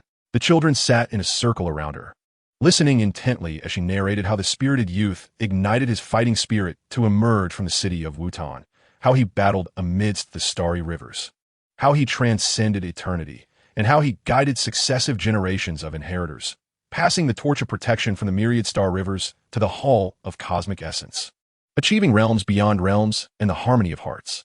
Will the luminous spirit of the universe shine forever, Sister Shao Chun? A child, enveloped in golden primal energy, inquired curiously, clutching a heart concordance emblem that shimmered with hues of gold, purple, and blue. Shao Chun smiled, gesturing towards the interwoven patterns of cosmic concordance adorning the hall and the resplendent primordial core above. Indeed, it shall. The lifespan of the universe may be vast, yet the bonds of the spirit can transcend the limits of time, as long as we uphold the belief in empathetic guardianship. The luminous spirit of the cosmos will eternally shine. The tales of Emperor Yi Tian shall accompany this radiance, forever echoing throughout every civilization in the universe. The children nodded, though not fully comprehending, as they raised their heart concordance emblems, merging their lights into a flowing stream of intertwined gold, purple, and blue, infusing it into the core of the Hall of Concordance. The flow resonated with the primordial core, erupting in a warm glow that illuminated the very ends of the universe. Golden sunlight cascaded upon every inch of the Hall of Cosmic Essence, as the brilliance of the hall harmonized with the patterns of cosmic concordance, fostering a harmonious coexistence among beings of diverse civilizations, perfectly merging the essence of various spiritual powers. The legend of Emperor Yi Tian had evolved from a solitary journey of struggle into an ultimate epic that spanned the cosmos, connecting all spirits. The ideals of the myriad heart realms had transformed into the ultimate laws of the universe, guiding inheritors to carry the flame of unity towards realms beyond realms and the eternal realm of cosmic harmony until the very ends of the universe. The Shores of the Spirit and the Eternal Future. Chapter 67. The Eternal Heart of the Cosmos, a Legend Immortal. Within the concordant square of the Hall of Cosmic Essence, beings from various civilizations were collaboratively preparing for the grand ceremony of cosmic eternity. Practitioners from the myriad star rivers wove an everlasting tapestry of light using the chaotic forces of the cosmos, inscribing upon it the legends from the continent of Fighting Qi to the Hall of Cosmic Essence. The primal tribes of the outer star rings forged a concordance lighthouse using their innate spiritual energies, while the Rockheart and Waterheart civilizations of the outer New Realm infused their primal powers into an eternal bell, whose toll resonated with the hearts of all beings in the universe. The entire cosmos basked in the solemnity and joy of the ceremony. Dressed in the eternal battle armor adorned with heart concordance emblems and shards of the primordial essence, Shao Chun stood upon the grand platform, wielding the wand of eternal myriad, a fusion of the blazing emperor's staff, the concordance emblem, and the heart concordance emblem. She gazed at the multitude of beings gathered below, her voice resonating through the patterns of cosmic concordance. The grand ceremony of eternity today is the ultimate embodiment of the eternal ideals of Emperor Yi. From a single spark of fighting spirit on the continent of fighting Qi, we have traversed star rivers, realms, and the boundaries of the heart, ultimately harmonizing with the primordial spirit of the universe. From this day forth, the belief in symbiotic coexistence shall become the spiritual law of the cosmos, allowing all civilizations to share the light of the heart in eternity. No sooner had her words echoed than a brilliant golden light erupted from the central pillar of the hall of cosmic essence, where the primordial patterns unveiled the complete, ethereal form of Emperor Yi for the first time since his transcendence. Surrounded by golden-purple laws of myriad pathways, his eyes twinkled with a gentle smile, his voice resonating across every corner of the universe. Shao Chun, all allied beings, you have succeeded. From a youthful ambition of Wutan to the eternal belief in cosmic harmony, the ideal of boundless realms has finally become the cornerstone of the universe's spirit in your hands. The beings of the universe erupted in jubilation, practitioners bowed in respect, children raised their belief lamps, and the primal tribes danced with luminous wings, all paying homage to the ethereal form of Emperor Yi in the most reverent manner. At that moment, a violent tremor emanated from the void point at the boundary of the heart, as a power far more immense than before surged forth, causing fractures in the patterns of cosmic concordance and dimming the light of the primordial pillar. This force carried the essence of cosmic reset, threatening to revert all civilizations to the chaotic state preceding the universe's birth. The ultimate void force, an antithesis to the cosmic primal essence, represented the final obstacle to the eternal ideals. The ethereal form of Emperor Yi bore a grave expression. Its core harbored the ultimate void core, concealed within the chaotic primordial layers of the void point, which could only be purified completely through the collective spiritual belief of the universe, allowing the heart of the cosmos to truly achieve eternity. Without hesitation, Shao Chun raised the wand of eternal myriad, fellow beings of the universe. We must unite our hearts now. Release the belief of unity within you. Let us use our spirits as a shield and eternity as our blade to protect our shared cosmic home. In an instant, beings throughout the universe released their spiritual beliefs. Practitioners from the myriad star rivers ignited their powers. The Blue Heart tribe from the distant star realms unleashed their essence. The primal tribes of the outer star rings surged with innate spiritual energy, and civilizations from the outer new realm released their primal forces. Countless streams of colorful light converged through the patterns of cosmic concordance, forming a radiant shield of collective belief that enveloped the entire cosmos above Concordance Square. The ethereal form of Emperor Yi infused its myriad laws into the belief shield. Eternal myriad, cosmic symbiosis. The shield instantly transformed into an eternal blade of belief that pierced through the heavens, aimed at the ultimate void core. Shao Chun, alongside guardians such as Rock Mountain, Water Ripple, Wind Trace, and Star Elder, leapt toward the void point. They infused their own spiritual essences into the eternal blade, its brilliance intensifying. When the blade struck the ultimate void core, a thunderous explosion resonated as the black void force clashed violently with the colorful power of belief, creating an energy storm that enveloped the cosmos. In the name of Emperor Yi and the wishes of all beings in the universe, we purify the antithesis and safeguard eternity. Shao Chun channeled all her energy, plunging the wand of eternal myriad into the ultimate void core. The echoes of myriad pathways within the wand resonated with the primal forces of the heart, forming a purifying array within the core. As the purifying array activated, the ultimate void core gradually became enveloped in the power of belief, the black void force slowly transforming into the golden essence of the cosmos. The patterns of cosmic concordance reconnected, the brilliance of the primordial pillar was restored, and under the restoration of the purifying array, the ultimate void point transformed into a protective pattern of eternity, safeguarding the boundary of the heart forever. As the final vestige of ultimate void energy was purified, an unprecedented brilliance erupted throughout the universe. The core essence of the heart universe harmoniously melded with the spiritual energies of all civilizations, giving rise to the eternal pattern of the heart universe, enveloping every inch of cosmic space. The ethereal shadow of the Emperor Yi, embodying the Tao, merged seamlessly with the core essence of the heart universe, his voice resonating as the echo of the universe's spirit. Shao Chun, and all beings in resonance. You have fulfilled the ultimate mission of eternal paths. From this moment forth, the spirit of the universe shall endure eternally, and the concept of symbiotic coexistence shall transform into the eternal laws of the cosmos, guiding sentient beings through the infinite fabric of time and space. A millennium later, Shao Chun had ascended to become the eternal guardian of the Heart Universe. Beside the core palace of the Heart Universe, she established the Academy of Eternal Heritage, nurturing a new generation of cosmic spirit guardians. Civilizations across the universe coexisted in harmony, their diverse spiritual energies flowing freely. Children traversed among different cultures to learn, while practitioners collectively explored the unknown realms of the cosmos. This was precisely the boundless unity that the Emperor Yi had envisioned during his own transformation into eternity. On this day, Shao Chun gathered the children of the universe before the core pillar of the Heart Universe, recounting the legendary tales of the Emperor Yi.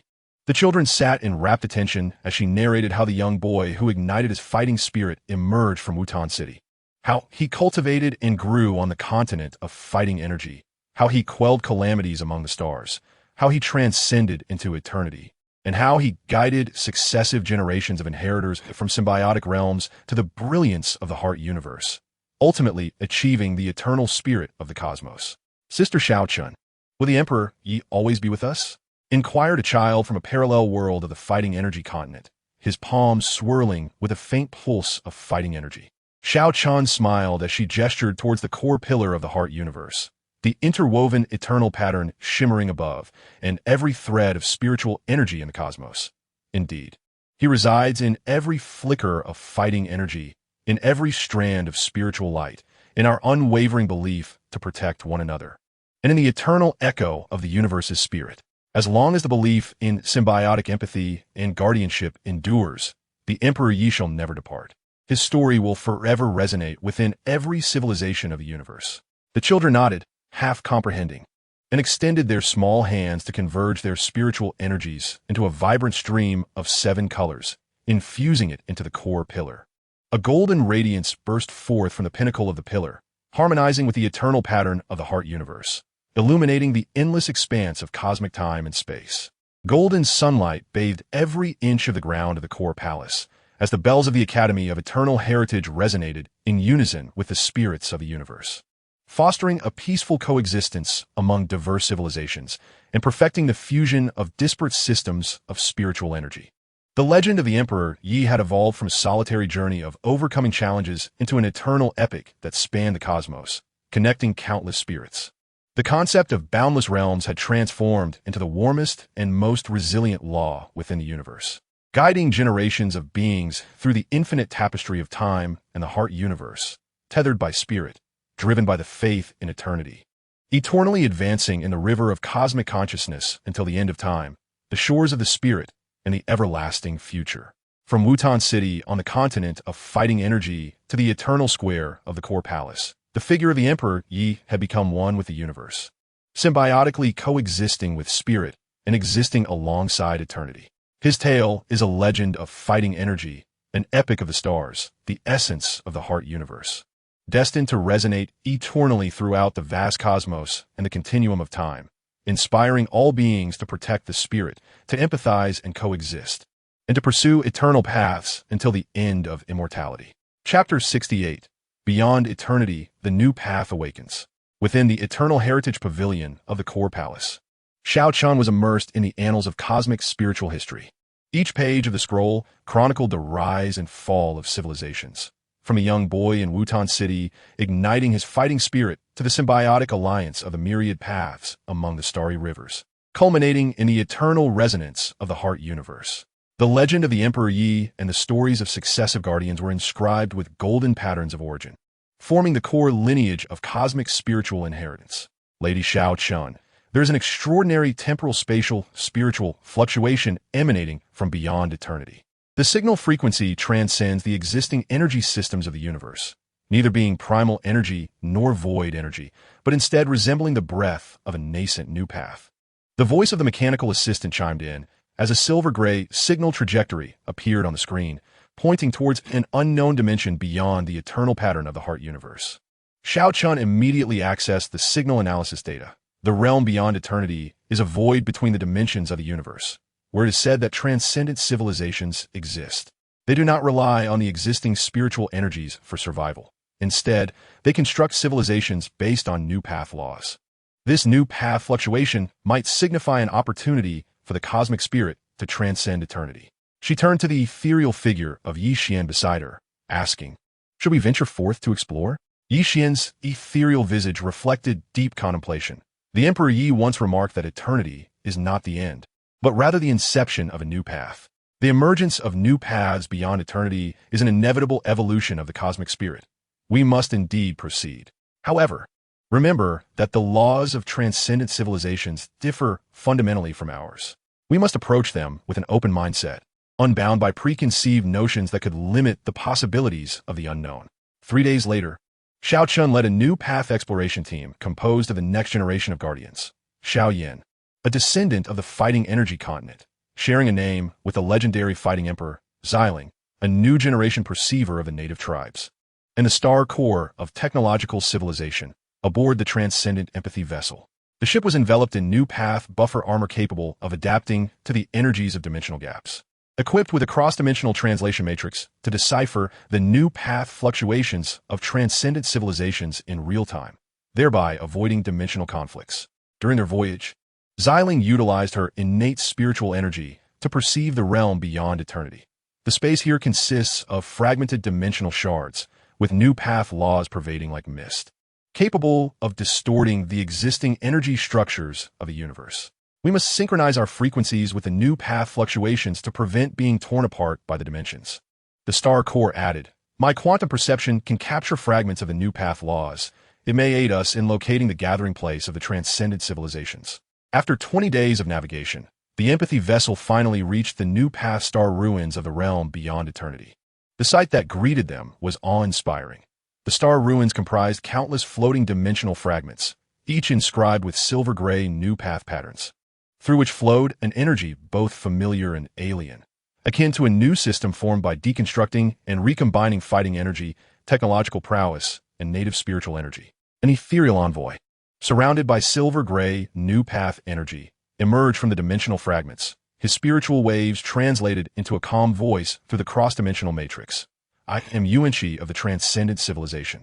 I sensed your arrival, imbued with the faith of eternal inheritance, and I invite you to the new path source palace, where the secrets of transcending eternity are concealed." Under Yuanqi's guidance, the exploration team entered the new path source palace. Rather than traditional structures, the interior was composed of flowing dimensional energies. With a new path awakening core suspended at the center, its surface adorned with silver-gray light patterns, embodying the new path laws. One of the light patterns resonated faintly with the myriad path laws of the Emperor Yi. Standing beside the awakening core, Yuanqi spoke softly. "The new path awakening core is the first strand of new path energy birthed from the dimensional void, containing the imprints of evolutionary realms that transcend eternity. However, recently, the energy of the awakening core has begun to destabilize, and the new path patterns are fracturing, a sign that the existing cosmic spirit cannot harmonize with the new path laws. Should this imbalance persist, the dimensional void may collapse, affecting the eternal domain of the heart universe." Xiao Chun retrieved the new path analysis device, discovering that the interior of the awakening core was entangled with strands of dimensional stagnation energy. This conflict energy arose from the collision between the existing cosmic eternal energy and the new path energy, akin to a blockage within the veins of dimensions, preventing the normal flow of new path laws. This stagnation energy bore similarities to the stagnation source energy of the heart universe, yet it was more complex, embodying both eternal and new path energies. Forcibly removing it could trigger a dimensional explosion. The star core frowned and suggested, "Perhaps we can draw inspiration from the concept of merging myriad paths, fusing the eternal beliefs of the existing universe with a new path energy, nurturing a cross-dimensional harmonizing source to allow both energies to coexist in harmony." A glimmer of hope flickered in Yuanqi's eyes. "We are willing to embark on this endeavor, but the harmonious source of cross-dimensional adjustment requires the dual forces of eternal new Tao as a catalyst. Your unwavering belief in eternal legacy serves as the finest catalyst." Once the plan was set, Xiao Chun infused the eternal energy within himself. Xiao Yan's new path of Do Qi, Ziling's primordial new path, and the technological new path of the Star Core into the new Dao Qi Yuan Core. Yuan Qi then guided the new Dao power to merge with the eternal energy, nurturing a cross-dimensional harmonious source woven in silver gray and gold within the core. The harmonious source proliferated rapidly within the Qi Yuan core, acting like a bridge connecting the eternal force and the new Dao force, gradually alleviating the dimensional stagnation. As the stagnation dissipated, the energy of the Qi Yuan core stabilized. The patterns of the new Dao became smooth once more, and the trend of collapse between the dimensions ceased. Thank you for your assistance. Yuan Qi presented Xiao Chun with a silver gray and gold interwoven new Dao Qi Yuan seal, the core mark of the new Dao's essence. By donning it, your eternal civilization will be linked with the laws of the new Dao, allowing all beings to perceive the new Dao based on eternity and achieve the evolution of Dao realms. Xiao Chun accepted the new Dao Qi Yuan seal, merging it with the Heart Universe's Covenant seal and the Wand of Eternal 10,000 Paths. The three seals erupted in bands of gold, silver, and purple light, forming an eternal new Dao pattern in the air, successfully connecting the spiritual networks of the Heart Universe's eternal realm and the new Dao star ruins. Henceforth, the beings of the eternal civilization could traverse the dimensional passage to cultivate in the new Dao's essence hall, and the laws of the new Dao could integrate into the existing cosmic spiritual system through the eternal new Dao patterns. However, on the third year of the eternal new Dao's fusion, the alarm of the new Dao's essence hall suddenly rang out. The surface of the Qi Yuan core displayed extensive dimensional cracks, as the silver-gray new Dao force repelled the golden eternal force, and the transcendental turbulence of the dimensional gaps began to spread towards the Heart Universe's eternal realm. This turbulence could tear apart dimensional barriers, igniting a chain conflict between the two energies within the cosmos. The transcendental turbulence represented the opposing force of the eternal and new Dao's fusion. Far more perilous than the dimensional stagnation, Yi Xian's ethereal form urgently manifested through the cross-dimensional network, his body entwined with the chaotic patterns of 10,000 paths and the new Dao patterns. The source of the turbulence was the inverse core of the Dao realm, hidden within the transcendental abyss of the dimensional gaps. If not harmonized in time, both the Heart Universe's eternal realm and the new Dao star ruins would collapse simultaneously. The Dao-formed ethereal image of the Heavenly Emperor also emerged from the new Dao Qi Yuan seal. He gazed at the dimensional cracks, his eyes shimmering with profound light. The inverse core of the Dao realm is the embodiment of the eternal new Dao's opposition. It requires the collective faith of the entire universe in the new Dao to coalesce a symbiotic formation, transforming the opposing force into dual-birth Dao power to achieve true fusion of the Dao realms.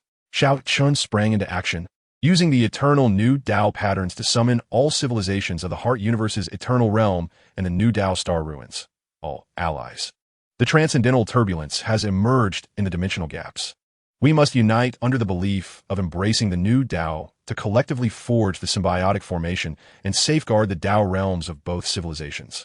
In an instant, the beings of all civilizations responded. The practitioners of the Heart Universe released their eternal force, while the transcendental beings of the new Dao star ruins surged with new Dao power. The two energies converged through the eternal new Dao patterns, forming a colossal dual-birth light array above the dimensional gaps. Xiao Chun led an exploration team to the transcendental abyss, embedding the new Dao Qi Yuan seal into the eye of the Dao realm formation beside the abyss. Eternal new Dao symbiotic formation, activate. The interwoven dual-birth energy of gold and gray erupted above the abyss, creating a harmonious light that spanned the dimensions and shot towards the inverse core of the Dao realm. The inverse core trembled violently as the black opposing force collided with the harmonious light, gradually transforming into the dual-birth Dao power of gold and gray. The dimensional cracks of the Qi Yuan core sealed once more, and the transcendental turbulence, nourished by the harmonious light, transformed into stable dimensional energy, nurturing both realms. When the last remnant of the opposing force was converted, the inverse core transformed into a dual-birth Dao realm symbiotic crystal of gold and gray, losing its destructive capability while promoting the continuous fusion of the eternal and new Dao. The ethereal image of the Heavenly Emperor merged with the laws of the new Dao, his voice resonating across dimensions. Xiao Chun, you have demonstrated through your faith in inclusivity and fusion that beyond eternity lies the truth of the new Dao. From this day forth, The cosmic consciousness shall enter a new era of symbiosis in the Tao realm, where eternity and the new Tao shall no longer stand in opposition, but rather evolve together as dual birth forces. A millennium later, Xiao Chun had become the saint envoy of Tao realm symbiosis. She established the eternal new Tao Academy beside the new Tao's Essence Hall, teaching beings from various civilizations how to merge the two Tao realms and maintain the authenticity of their spirits during evolution. The Tao realm symbiotic crystal was enshrined in the Academy's Hall of Symbiosis, where beings from both realms came daily to seek enlightenment. On this day, Xiao Chun, accompanied by children from the realms of eternity and the new Tao, recounted the legend of the Heavenly Emperor in the Hall of Symbiosis. The children sat around her, listening intently as she spoke of the young boy who ignited his Do Qi, how he ventured out of Wutan City, how he upheld his beliefs through eternity, and how he guided future generations to transcend eternity and embark on evolution within the new Tao. The story of the Heavenly Emperor had transcended immortality into the starting point of Tao realm symbiosis. Sister Xiao Chun, will the Tao realm continue to evolve? Inquired a child who possessed both eternal and new Tao powers, his palms swirling with the light of dual birth. With a smile, Xiao Chun pointed to the interwoven eternal new Tao patterns outside the hall, directing their gaze to the swirling dual birth Tao power in the air. Indeed, the evolution of the Tao realm knows no end, just as the beliefs of our esteemed predecessor, the Heavenly Emperor, will never stagnate. As long as we maintain a heart of inclusivity, fusion, and evolution, the Tao realm shall continuously break through, and the cosmic consciousness shall inscribe even broader legends within the new Tao realm. The children nodded in a semblance of understanding, each raising their palms adorned with dual birth light patterns, channeling their energy into a stream of interwoven gold and gray light that flowed into the Tao realm symbiotic crystal. The crystal erupted in a dazzling radiance, resonating with the eternal new Tao patterns outside the hall, illuminating every inch of space within the dimensional gaps and the heart universe's eternal realm. The intertwining of golden and silver light resonated with the eternal legacy and the evolution of the new Tao, allowing beings from different dimensions to coexist harmoniously. As the dual birth Tao power flowed freely throughout the cosmos, the legendary tale of the Heavenly Emperor had transformed from an individual's journey of breaking through to an epic of evolution transcending eternity and the new Tao. Connecting the dimensional gaps, the principles of the 10,000 Tao's heart realm had evolved into the core laws of Tao realm symbiosis, guiding future bearers through endless dimensions and time, using fusion as a bridge, evolution as a path, and faith as a beacon. Ceaselessly progressing through the river of Tao realms until beyond eternity, the new Tao Qingyang and the boundless Tao realms unfolded. From Wutan City in the Do Qi continent to the Hall of Symbiosis in the new Tao's Essence Hall, for an individual breaking through to Tao realm symbiosis. The figure of the Heavenly Emperor had become one with the Tao realm, coexisting with evolution and the infinite. His story was no longer an endpoint, but rather a beginning, destined to inspire beings across endless dimensions and Tao realms to break boundaries, merge with the new Tao, and venture into broader, boundless realms of evolution. Chapter 69, Boundless Tao Realm, New Chapter of the Heart Universe. In the symbiotic square of the new Tao's Essence Hall, beings from the realms of eternity and the new Tao were jointly celebrating the festival of Tao realm evolution. Practitioners from the heart universe wove evolution-light silks using dual birth Tao powers, their patterns flowing with the trajectory of fusion from eternity to the new Tao. The transcendental beings of the new Tao star ruins forged an endless lighthouse with new Tao power, its body inscribed with new Tao patterns of the dimensional gaps. Children from cross-dimensional civilizations held aloft dual birth belief lamps, flames of interwoven gold and gray burning within, symbolizing the beauty of the symbiosis between eternity and the new Tao.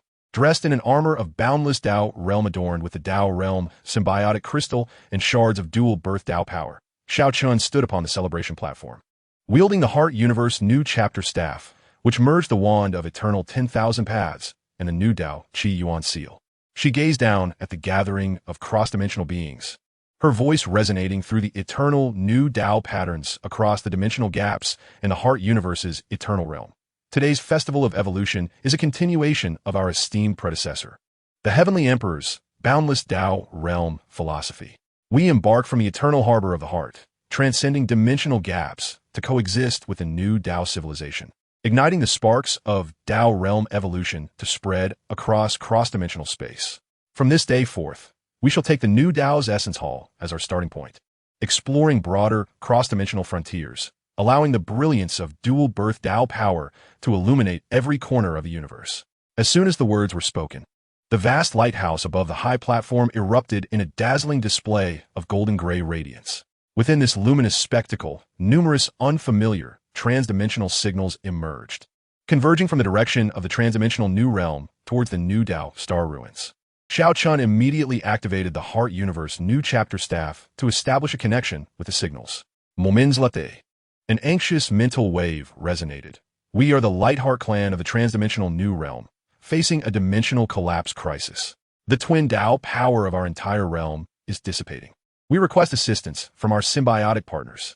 The transcendental envoy of the New Tao star ruins, Yuan Qi, immediately responded. The dimensional energy of the Lightheart clan shares the same origin as our New Tao power.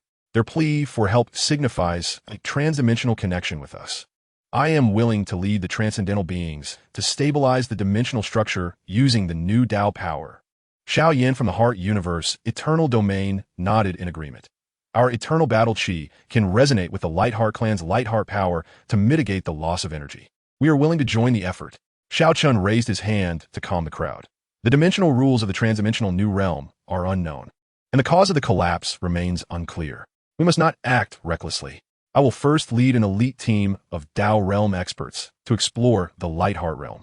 All domains should prepare for support and be ready to transmit twin Tao power through the eternal New Tao patterns at any moment. 3 days later, Xiao Chun led a transdimensional rescue team comprising Yuan Qi, Xiao Yin, Ziling, and Xing He aboard an upgraded Tao Realm rescue ship. The vessel was clad in twin protective armor capable of withstanding the complex energies of the transdimensional New Realm. Equipped with dimensional detectors to analyze the structure in real time and provide data support for the rescue mission. During the voyage, Ziling utilized her innate mental powers to perceive the transdimensional New Realm. The dimensional energy there was exceedingly unstable, and the space of the Lightheart realm was being torn by a force that threatened to pull it into a dimensional abyss. Xing He added, my quantum detection can capture that in the core area of the Lightheart realm, there exists a dimensional siphon field that is draining the twin Tao power of the entire realm. After 6 days of navigation, the rescue ship finally arrived at the Lightheart realm. The sight before them filled the hearts of all with dread. The surface of the pale, golden Lightheart realm was marred by dimensional fractures, and the towering Lightheart Tower was on the verge of collapse. The beings of the Lightheart clan huddled within hastily erected light shield shelters, their forms composed of light particles, their exterior patterns dimmed by the loss of energy. The leader of the Lightheart clan, Guang Yi, approached with a broken Lightheart staff, his demeanor heavy. His voice was frail. Thank you for hastening from the transdimensional space. Our Lightheart core has been stolen by the Devourers.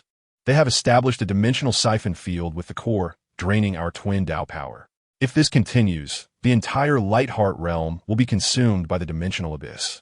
Xiao Chun followed Guang Yi to the core of the Lightheart realm, the Lightheart Sacred Altar. At the center of the altar, a massive black dimensional vortex swirled, its surrounding Lightheart patterns dulled. At the apex of the vortex, a pale golden crystal was bound by dimensional chains, the very Lightheart core. The Devourers were concealed within the dark dimensional passage of the siphon field. Their bodies could merge with dimensions, surviving by consuming twin Tao power. Guang Yi lamented. We have attempted countless times to reclaim the core, but each time we approach the siphon field, our twin Tao power is siphoned away, nearly disintegrating our light particle forms. Yuan Qi promptly activated the dimensional analysis device. The core of the siphon field is the Devourer's devouring crystal core. If we destroy the core, the siphon field will collapse. However, the dark dimensional passage is sealed by a dimensional energy barrier, which requires twin Tao power to open. Xiao Yin channeled his eternal battle chi in an attempt to touch the barrier. My battle chi can merge with the new Tao power to form twin Tao power, but its duration is too short. Someone must assist me to enter the dark dimensional passage at the moment the barrier opens. Xiao Chun looked to Ziling beside him. The innate new Tao power you cultivate can resonate with the Lightheart core.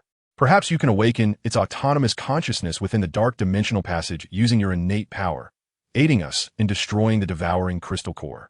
Once the plan was confirmed, Xiao Yin fused his eternal battle chi with Yuan Qi's new Tao power and infused it into the barrier.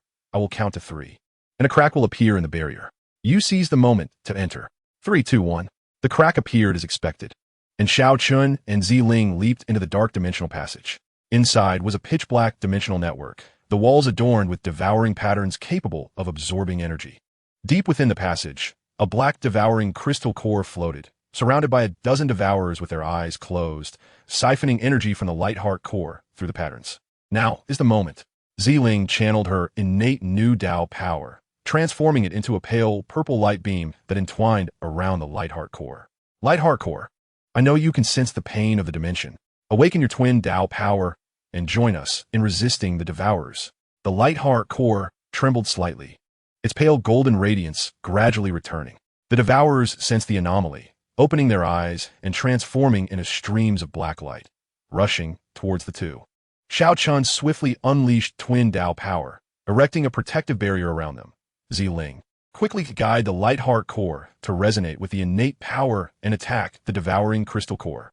Ziling nodded, merging her innate new Tao power with the energy of the light heart core, manifesting a golden-purple intertwined arrow of light that shot towards the devouring crystal core. The arrow pierced through the core, which emitted a piercing explosion, causing the black energy to dissipate instantly. With the core's support lost, the siphon field gradually ceased its rotation, and the light heart core broke free from its dimensional chains, flying back to the light heart sacred altar. The dark dimensional passage began to collapse, and Xiao Chun and Ziling were successfully pulled back to the light heart realm by Xiao Yan's twin Tao power.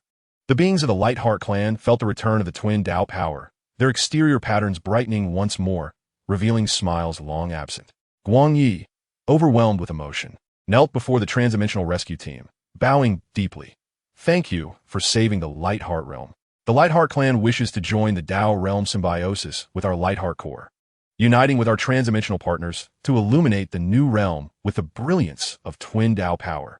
Xiao Chun helped Guang Yi to his feet, presenting her with a miniature new Tao initiation seal. Welcome, Light Heart clan, to our partnership. From this day forward, we shall be symbiotic partners in the transdimensional new realm.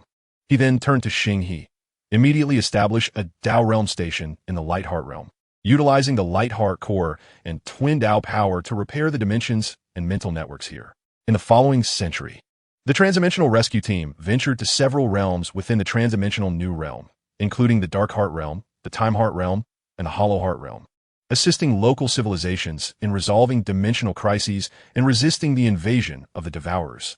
With each realm saved, Xiao Chun established a Tao realm station there, disseminating the principles of Tao realm symbiosis and the cultivation methods of twin Tao power, thereby expanding the new realm's transdimensional symbiotic territory nearly threefold. One day, upon returning to the new Tao source hall, Xiao Chun discovered alarms blaring in the symbiosis square. On the screen, a colossal transdimensional storm belt had emerged between the new Tao star ruins and the transdimensional new realm, harboring the power to tear dimensions apart and sever the spiritual connections between different dimensions. Wherever it passed, the eternal new Tao patterns began to fracture, and the energy supply to the stations started to falter. The power of dimensional tearing was a backlash from the collision of transdimensional civilizations, far more perilous than the previous transcendental turbulence. The ethereal form of Yi Xian appeared urgently, his myriad chaotic patterns intertwining violently with the new Tao patterns. The source of the storm belt was the transdimensional inverse core, hidden within the chaotic dimensional flow at the storm center. If not addressed promptly, our symbiotic connections with the 5 civilizations of the transdimensional new realm will be severed indefinitely. The Tao transformation ethereal form of Emperor Yi Tian also emerged from the Heart Universe, new chapter staff, gazing thoughtfully towards the storm belt. The transdimensional inverse core is the embodiment of dimensional barriers. It requires the collective power of all dimensions to harmonize. We must converge the twin Tao power of the Heart Universe eternal domain, the new Tao star ruins, and the 5 civilizations of the transdimensional new realm. And with the boundless belief of Tao realm, awaken the yearning for transdimensional symbiosis within all living beings' hearts to quell the storm and repair the dimensional hub. Xiao Chun sprang into action, utilizing the last remaining emergency symbiotic signal to establish contact with 5 civilizations across the dimensional realms, all symbiotic partners. As the dimensional hub faced a cross-dimensional storm, we must unite in our efforts, employing our dual-path powers and share belief in symbiosis to quell this tempest. In an instant, the beings of all cross-dimensional civilizations responded fervently, The cultivators of the eternal realm unleashed their eternal battle energy. The transcendental beings from the new Tao starfield surged with fresh Tao power, and civilizations like the light heart and dark heart races released their primal forces. Countless streams of intertwined gold, gray, and light flowed through the eternal new Tao patterns, converging towards the dimensional hub. Xiao Chun, accompanied by a rescue team, arrived at the turbulent dimensional zone, merging the energy of the Tao realm rescue ship with the Heart Universe's new chapter staff, transforming it into a radiant, all-dimensional symbiotic light. As the energies of all cross-dimensional civilizations coalesced within this luminous band, it erupted in a triadic display of golden, purple, and gray light, hurtling towards the cross-dimensional inverse core. The Tao realm is boundless, and so is our cross-dimensional symbiosis.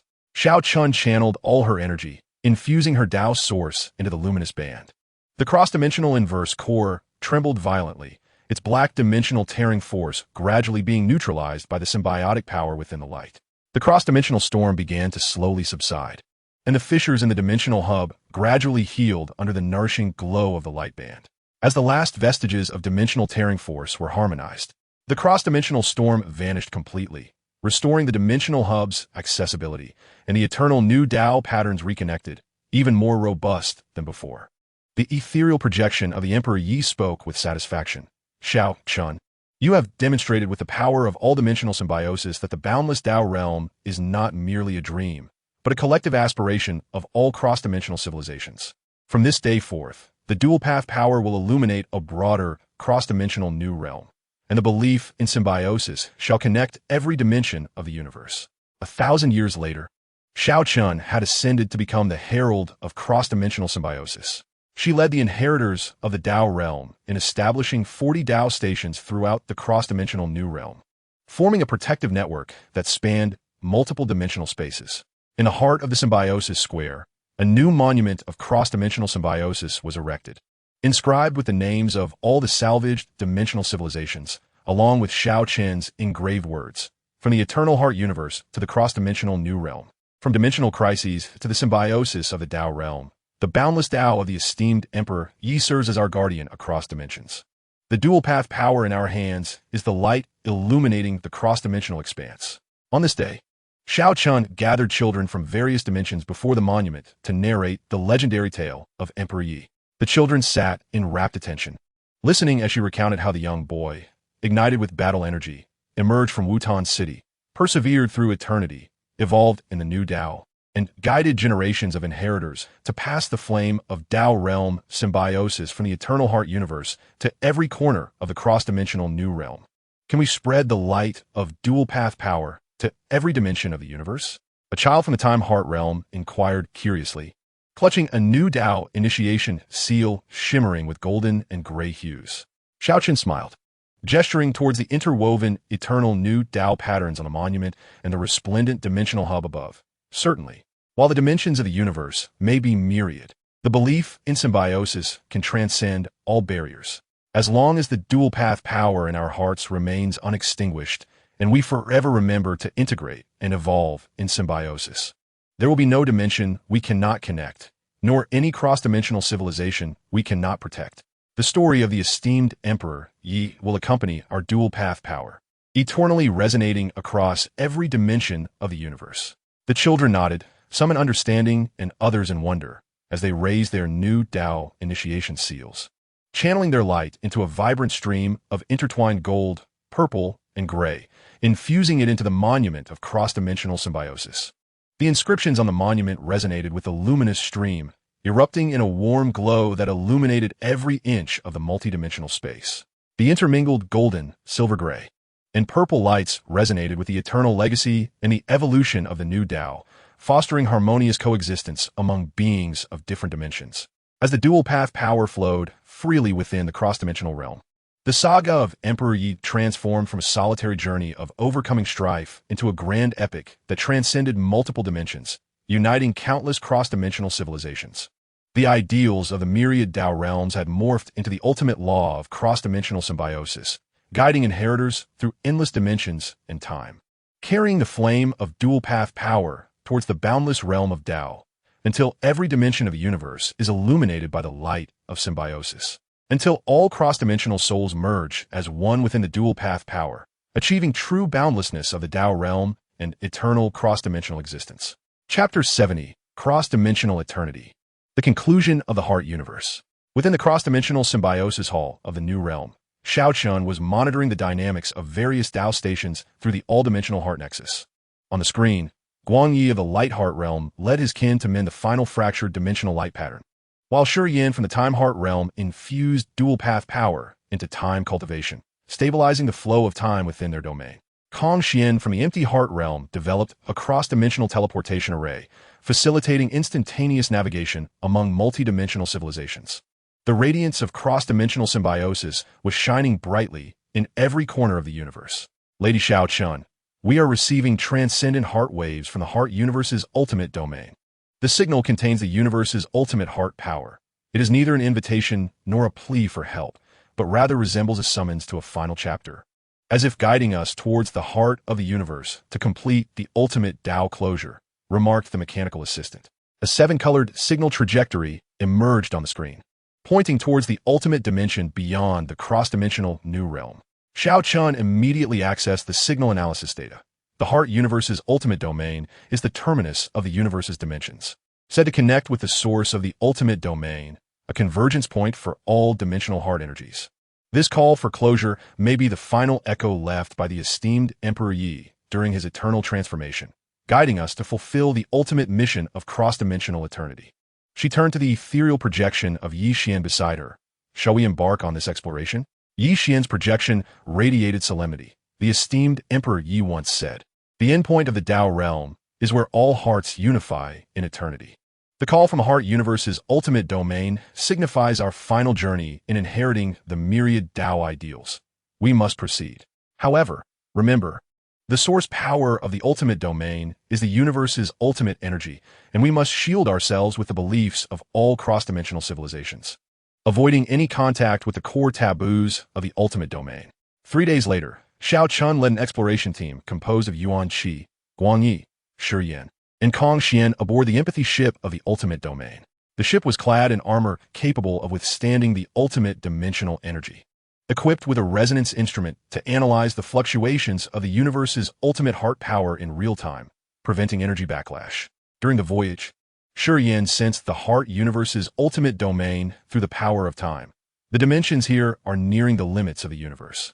The ultimate heart power flows like an ocean, easily assimilating ordinary Tao power. We must rely on the belief in cross-dimensional symbiosis to maintain our energy independence. Kong Xian added, "My spatial Tao power can produce a faint resonance with the ultimate heart power, which may assist us in locating the entrance to the heart universe's ultimate domain." After 30 days of navigation, the empathy ship finally arrived at the stargate of the heart universe's ultimate domain.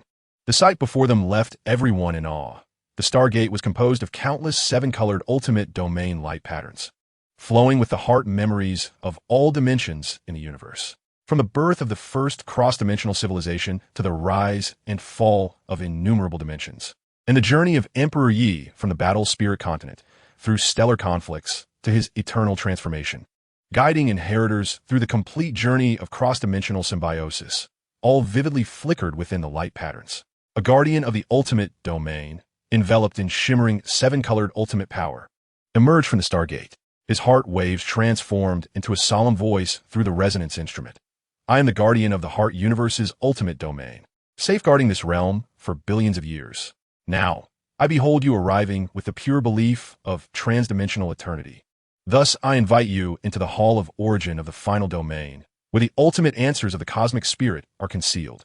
Under the guidance of the guardian, the exploration team enters the hall of origin. Within the hall, there are no physical edifices. Rather, it is composed of the purest cosmic ultimate spiritual force.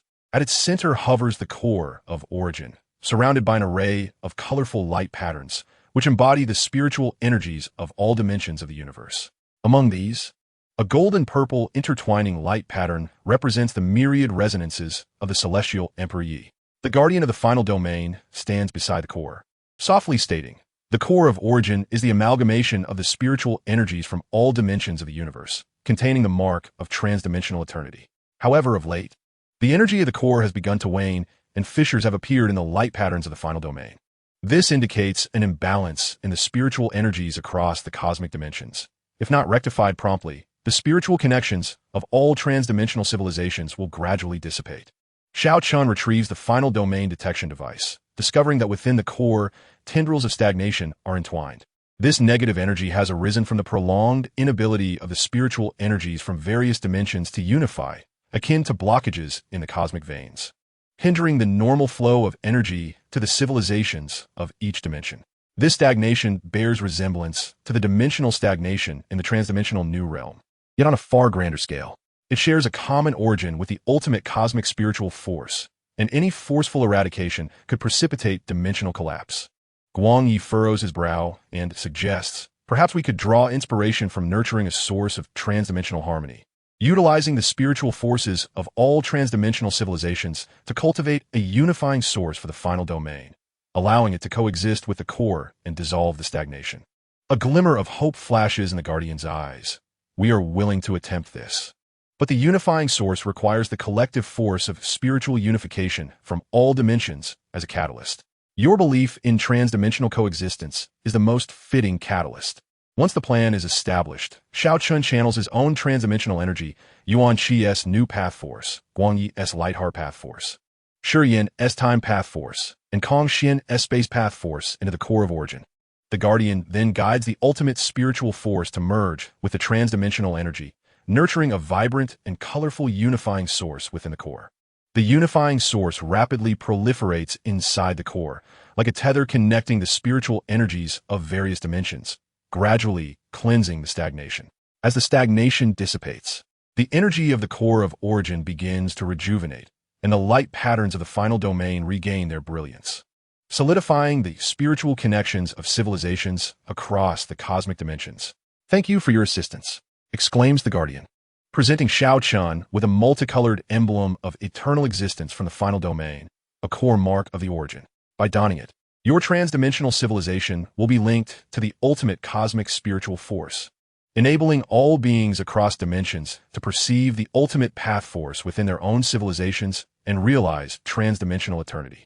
Xiao Chun accepts the emblem of eternal existence, merging it with the Heart Universe-S Concordant Seal and the New Path-S Initiation Seal. The three seals emit a burst of multicolored light, forming a transdimensional eternal pattern in the air, successfully linking the spiritual network of the transdimensional New Realm with the Heart Universe-S final domain. Henceforth, beings of the transdimensional civilization may traverse the gates of the final domain to cultivate in the Hall of Origin, while the ultimate cosmic spiritual force nourishes the civilizations of each dimension through the eternal pattern. However, in the 7th year of transdimensional eternity, an alarm suddenly sounds in the Hall of Origin. Extensive cracks appear on the surface of the core, and the vibrant ultimate force begins to drain substantially. The gates of the Heart Universe-S final domain also grow hazy, as if on the verge of closure. Upon arrival, Xiao Chun and the Guardian discover that dark ultimate void energy coils around the fissures, the reverse source endpoint of the ultimate cosmic spiritual force capable of obliterating all dimensional spiritual energies, posing a peril far greater than any previous negative energy. The ultimate void energy is the negative source of the ultimate spiritual force from the birth of the universe, originating from the void endpoint of the Heart Universe, where an ultimate void core lies concealed. The specter of Yi Xian urgently materializes through the transdimensional network, his form intertwined with myriad chaotic patterns and ultimate path force. If purification is not enacted swiftly, the core of origin will utterly collapse, severing the spiritual connections of all transdimensional civilizations, and the universe will revert to a state of void. The ethereal projection of the celestial emperor Yi also manifests from the emblem of eternal existence. Merging with the core of origin, his gaze imbued with a depth that transcends time and space. The ultimate void core is the final endpoint of the universe's spiritual barriers, requiring the collective force of universal, transdimensional unification for purification. The spiritual energies of all transdimensional civilizations must converge, invoking the myriad resonances of the core of origin to awaken the desire for transdimensional eternal unification within the hearts of all beings in the cosmos, thereby dissolving the ultimate void energy and restoring the core of origin. Xiao Chun immediately sets to work, issuing a call to all transdimensional civilizations through the eternal pattern, to the myriad star rivers, distant star domains, outer star rings, and new realms beyond. Companions of the transdimensional new realm, the core of origin faces a crisis of ultimate void energy. We must unite our efforts, safeguarding the spiritual essence of all dimensions with a belief in transdimensional eternal unification. In an instant, beings from every dimension of the universe respond. The cultivators of the myriad star river ignite their chaotic energies. The blue heart clan of the distant star domain radiates their primal essence. The indigenous clan of the outer star ring channels their primal spiritual force. While the rock heart and water heart clans of the new realm, along with the light heart and time heart civilizations of the transdimensional new realm, release their respective primal powers. Countless streams of multicolored light converge through the eternal pattern towards the Hall of Origin. Xiao Chun, accompanied by the exploration team, arrives at the void endpoint, embedding the emblem of eternal existence into the formation eye of the final domain. Transdimensional Eternal Unification Array. Activate. A radiant array of multicolored transdimensional energy forms above the endpoint, releasing a purifying light towards the ultimate void core. The void core trembles violently as the black void energy clashes with the purifying light, gradually transforming into the vibrant cosmic ultimate spiritual force. The cracks in the core of origin seal once more. The drained ultimate force begins to flow back, and the gates of the heart universe as final domain regain clarity. As the last remnants of ultimate void energy are purified, an unprecedented brilliance erupts across all dimensions of the universe. The core of origin harmonizes perfectly with the spiritual energies of all dimensions, forming a cosmic spiritual unification pattern that envelopes every inch of space and every dimension of the universe. The ethereal projection of the celestial Emperor Yi emerges from the unification pattern, his voice resonating as the ultimate spiritual echo of the cosmos. Xiao Chun, all transdimensional beings, you have fulfilled the ultimate mission of transdimensional eternal unification. Henceforth, the spirits of all dimensions in the universe shall eternally unify, coexisting in harmony, with the realms of the Tao being boundless. The concept of transdimensional eternity shall become the ultimate law of the universe, enduring eternally within the infinite expanse of time and space. Xiao Chun and the exploration team bow in reverence. This is the collective achievement of all transdimensional civilizations, as well as the guidance of the celestial Emperor Yi and the guardian of the final domain. A millennium later, Xiao Chun has become the envoy of cosmic spiritual unification, establishing the Transdimensional Eternal Academy beside the Hall of Origin, teaching beings from different dimensions how to perceive the ultimate cosmic spiritual force and how to uphold the spiritual balance of the entire universe with a belief in unification. The purified ultimate void core has transformed into the guardian crystal of unification, enshrined in the sacred hall of the Academy, where beings from various dimensions of the universe come to gain insight daily. On this day, Xiao Chun gathers children from all dimensions of the universe within the sacred hall, recounting the legendary tales of the celestial Emperor Yi. The children sit around her, listening as she narrates how the young boy ignited his fighting spirit to escape from the city of Wutan, how he battled through the starry rivers, how he transcended into eternity, and how he guided generations of successors from dual coexistence to the brilliance of the heart universe, from a symbiosis of the realms to transdimensional eternity, ultimately achieving the unification of the spirits of all dimensions in the cosmos. Sister Xiao Chun, will the unification of the universe's spirits last forever? A child, enveloped in multicolored ultimate energy, curiously inquires, clutching a shimmering emblem of eternal existence. Xiao Chun smiles, pointing to the cosmic spiritual unification pattern woven outside the hall and the resplendent core of origin above. Indeed, the dimensions of the universe may change, but the belief in spiritual unification shall never fade, as long as we uphold the original intention of empathy and guardianship in our quest for unity through evolution. The essence of the universe will eternally exist in harmony. The tale of the esteemed Emperor Yi will shine alongside this unity, perpetually resonating across every dimension and civilization within the cosmos. The children, with a mix of understanding and naivety, nodded in agreement and raised their eternal seal of the final realm, channeling their collective radiance into a brilliant spectrum of light that surged into the heart of the sanctuary of the final chapter. This luminous stream resonated with the primordial core of the final realm, erupting in a warm glow that illuminated every dimension and every inch of time and space.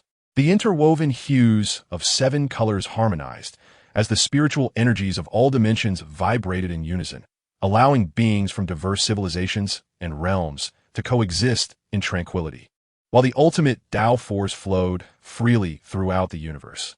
The legend belonging to Emperor Yi has transcended from a solitary journey of struggle to an ultimate chapter that spans across all dimensions of the universe, connecting countless souls. The concept of the myriad heart realms has transformed into the ultimate truth of the cosmos, guiding sentient beings through the endless expanse of time and dimensions, uniting them through the bond of the heart, with eternity as their ultimate belief. In this river of cosmic consciousness, it will persist unceasingly until the end of time, beyond the dimensions, into the realm of the eternal spirit. From the city of Yuten in the Duki continent to the sanctuary of the final chapter in the heart universe. From a solitary struggle to the eternal unity across dimensions, the figure of Emperor Yi has become one with the entirety of the cosmos, coexisting in unity with the spirit and the ultimate eternity. His story marks the inception of martial energy, the chapters of the stellar rivers, and the conclusion of the heart universe, destined to be recounted throughout the infinite universe and dimensions, inspiring all beings to protect the spirit, to empathize and coexist, and to strive for interdimensional eternity, until the ultimate truth of the universe is reached, the unity of the spirit and the finality of eternity. Chapter 71, Beyond Unity. The original intention ever glows. Outside the sanctuary of the final chapter in the heart universe, beings from various dimensions throughout the cosmos are collectively preparing for the celebration of spiritual unity.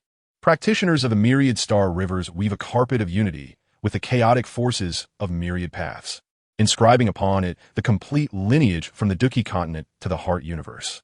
The Light Heart tribe and the Time Heart tribe forged the lighthouse of original intention with their dual Tao forces, its body enveloped in the ultimate spiritual patterns of the universe, while the Rock Heart tribe and the Water Heart tribe infuse their respective primordial powers into the bell of unity, whose chime can evoke a resonance of spirit among beings across all dimensions. The entire universe is immersed in the solemnity and warmth of unity.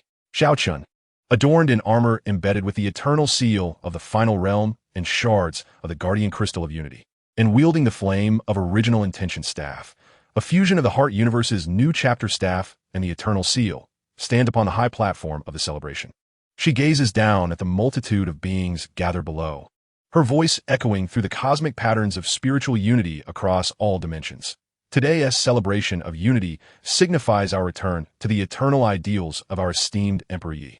We embark from a single ember of martial spirit on the Duki continent, traversing star rivers, realms, and dimensions, ultimately achieving the unity of cosmic consciousness. Yet, unity is not the end.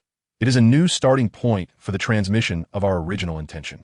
From this day forth, we shall use the sanctuary of the final chapter as a hub to ensure every civilization and every being remembers the original intention of empathy and guardianship, allowing the flame to burn forever beyond unity. As her words lingered in the air, the lighthouse of original intention beside the platform suddenly erupted with a kaleidoscope of colors, revealing dozens of youthful spiritual signals from children across the cosmos, brandishing lanterns depicting the youthful visage of Emperor Yi, racing toward the sanctuary of the final chapter. Leading them is a boy named Yi Xiaoyan from a parallel world of the Duki continent, with a faint yet pure martial energy swirling in his palm, his eyes filled with a yearning for legend. Sister Xiaochun, we wish to hear the stories of Emperor Yi when he was in Yuten City. Was he not just a child wanting to protect those around him when he ignited his martial spirit? Just like us? Yi Xiaoyan inquires, raising his head, while the other children nod in unison, their eyes sparkling with curiosity. Xiaochun kneels to take the lantern from Yi Xiaoyan, speaking gently. Indeed, at that time, Emperor Yi was merely a boy wishing to protect his family and friends in Yuten City. He once felt disheartened due to the slow progress of his martial cultivation and was saddened by the skepticism of his kin. Yet he never forgot his original intention to grow stronger to protect others. It was his very resolve that led him step by step out of Yuten City, towards the star rivers, towards eternity. Just as Xiaochun recounts the story of Emperor Ye's original intention to the children, an alarm suddenly blares from the sanctuary of the final chapter. On the screen, unusual spiritual fluctuations emanate from the forgotten star domain at the edge of the universe, a realm once ravaged by civilizational wars, now appearing to exude a force of lost original intention. As it spreads, beings gradually forget their beliefs in empathy and guardianship, becoming cold and reclusive, even repelling one another. The force of lost original intention acts as a subtle counterforce to spiritual unity, It may not be as violent as the force of void, yet it can fundamentally undermine our beliefs in legacy. Yi Xian's ethereal form urgently materializes, his body adorned with flickering patterns of unity, revealing that the source of the lost force lies in the forgotten core of the forgotten star domain, which harbors the echoes of ancient civilizations that perished due to forgetting their original intentions. If not purified in time, all beings in the universe will gradually lose their original intentions, and spiritual unity will become but an empty shell. The Tao-formed illusion of Emperor Yi also emerges from the flame of original intention staff, his figure embodying the purity of youth. The original intention is the root of all myriad concepts. The echoes of the forgotten core serve as a warning. Regardless of how evolved our Tao realms become or how many dimensions we traverse, we must not forget the original intention to protect those around us and empathize with others. Purifying the forgotten core does not require immense Tao power, but rather the resonance of pure, original intention. Awakening the dormant remnants of original intention within the core using the children's lanterns. Xiaoqian digisibilidejleris, Yixiaoyan. Are you willing to accompany me to the forgotten star domain to awaken those lost original intentions with our lanterns? We are willing. Yi Xiaoyan and the other children respond in unison, their eyes brimming with determination. Though their martial energies may be feeble, their heartfelt desire to protect and assist others is purer than any formidable power. 3 days later, Xiao Chun leads an awakening team composed of Yi Xiaoyan, the light heart child Xiao Guang, and the time heart child Xiao Shi, embarking aboard the resonance of original intention vessel. The ship is devoid of heavy armor, covered only by a membrane that transmits the energy of original intention. Equipped with a resonance device capable of amplifying the children's pure original intentions and resonating with the forgotten core. During their journey, Yi Xiaoyan perceives the forgotten star domain through his martial energy. The energy here feels so cold, like stones devoid of warmth. Even my martial energy is dulled. Xiao Guang adds, my light heart power can sense that the spirits here are shrouded in a layer of gray. Their original intentions are buried deep within. After 5 days of travel, the resonance vessel reaches the forgotten star domain. The sight before them is heart-wrenching. Abandoned planets littered with remnants of war. Beings huddled in dilapidated shelters, their gazes vacant, devoid of any interaction. Even the laughter of children has vanished. An elderly member of the forgotten tribe sits numbly among the ruins, propped against a shattered civilization's steel, upon which the faded words "Do not forget the original intention" are inscribed, now covered in dust. Their original intentions have not vanished, but have been sealed by the echoes of forgetfulness. Xiao Chun retrieves the resonance device. Yi Xiaoyan, ignite the lantern with your martial energy. Xiao Guang, illuminate the echoes with your light heart power. Xiao Shi, use your time Tao force to slow the speed of forgetfulness. Together, let us awaken their original intentions. Yi Xiaoyan raises the lantern, infusing it with martial energy. Esteemed Emperor Yi, lend me a fragment of your original intention's power. The wick bursts forth with golden light, illuminating the surrounding ruins. Xiao Guang transforms his light heart power into countless specks of light, merging them into the spirit's consciousness, while Xiao Shi releases his time Tao force to decelerate the pace of forgetfulness. Xiao Chun leads the children to the core of the forgotten star domain, the sanctuary of forgetfulness. Inside, a black core of forgotten original intentions floats, surrounded by gray echoes of forgetfulness, the despairing emotions of an ancient civilization before its demise.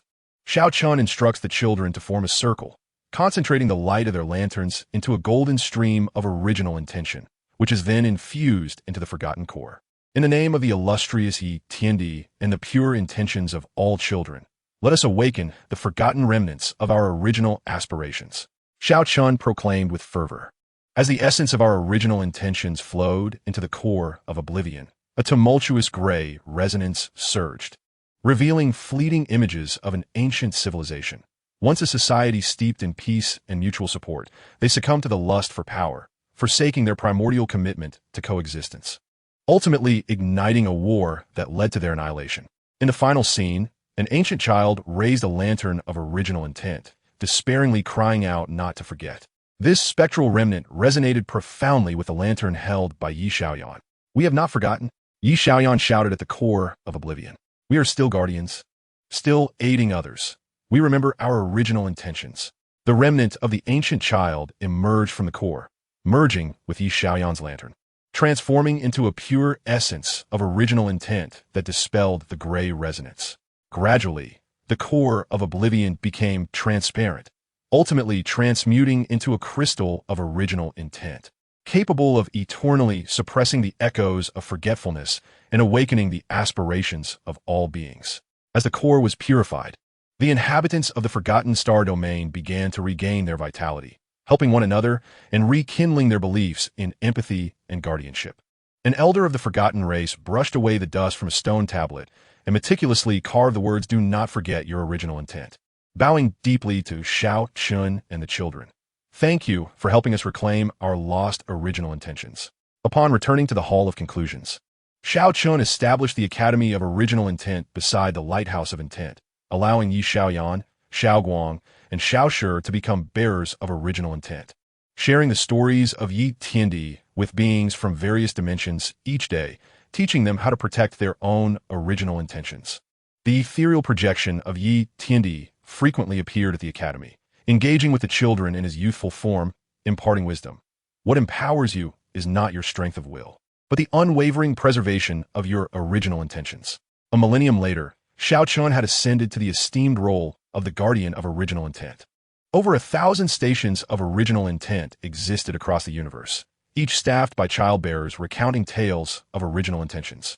The crystal of original intent was enshrined in the Hall of Conclusions, where beings gathered daily to reflect, reminding themselves to remain true to their essence.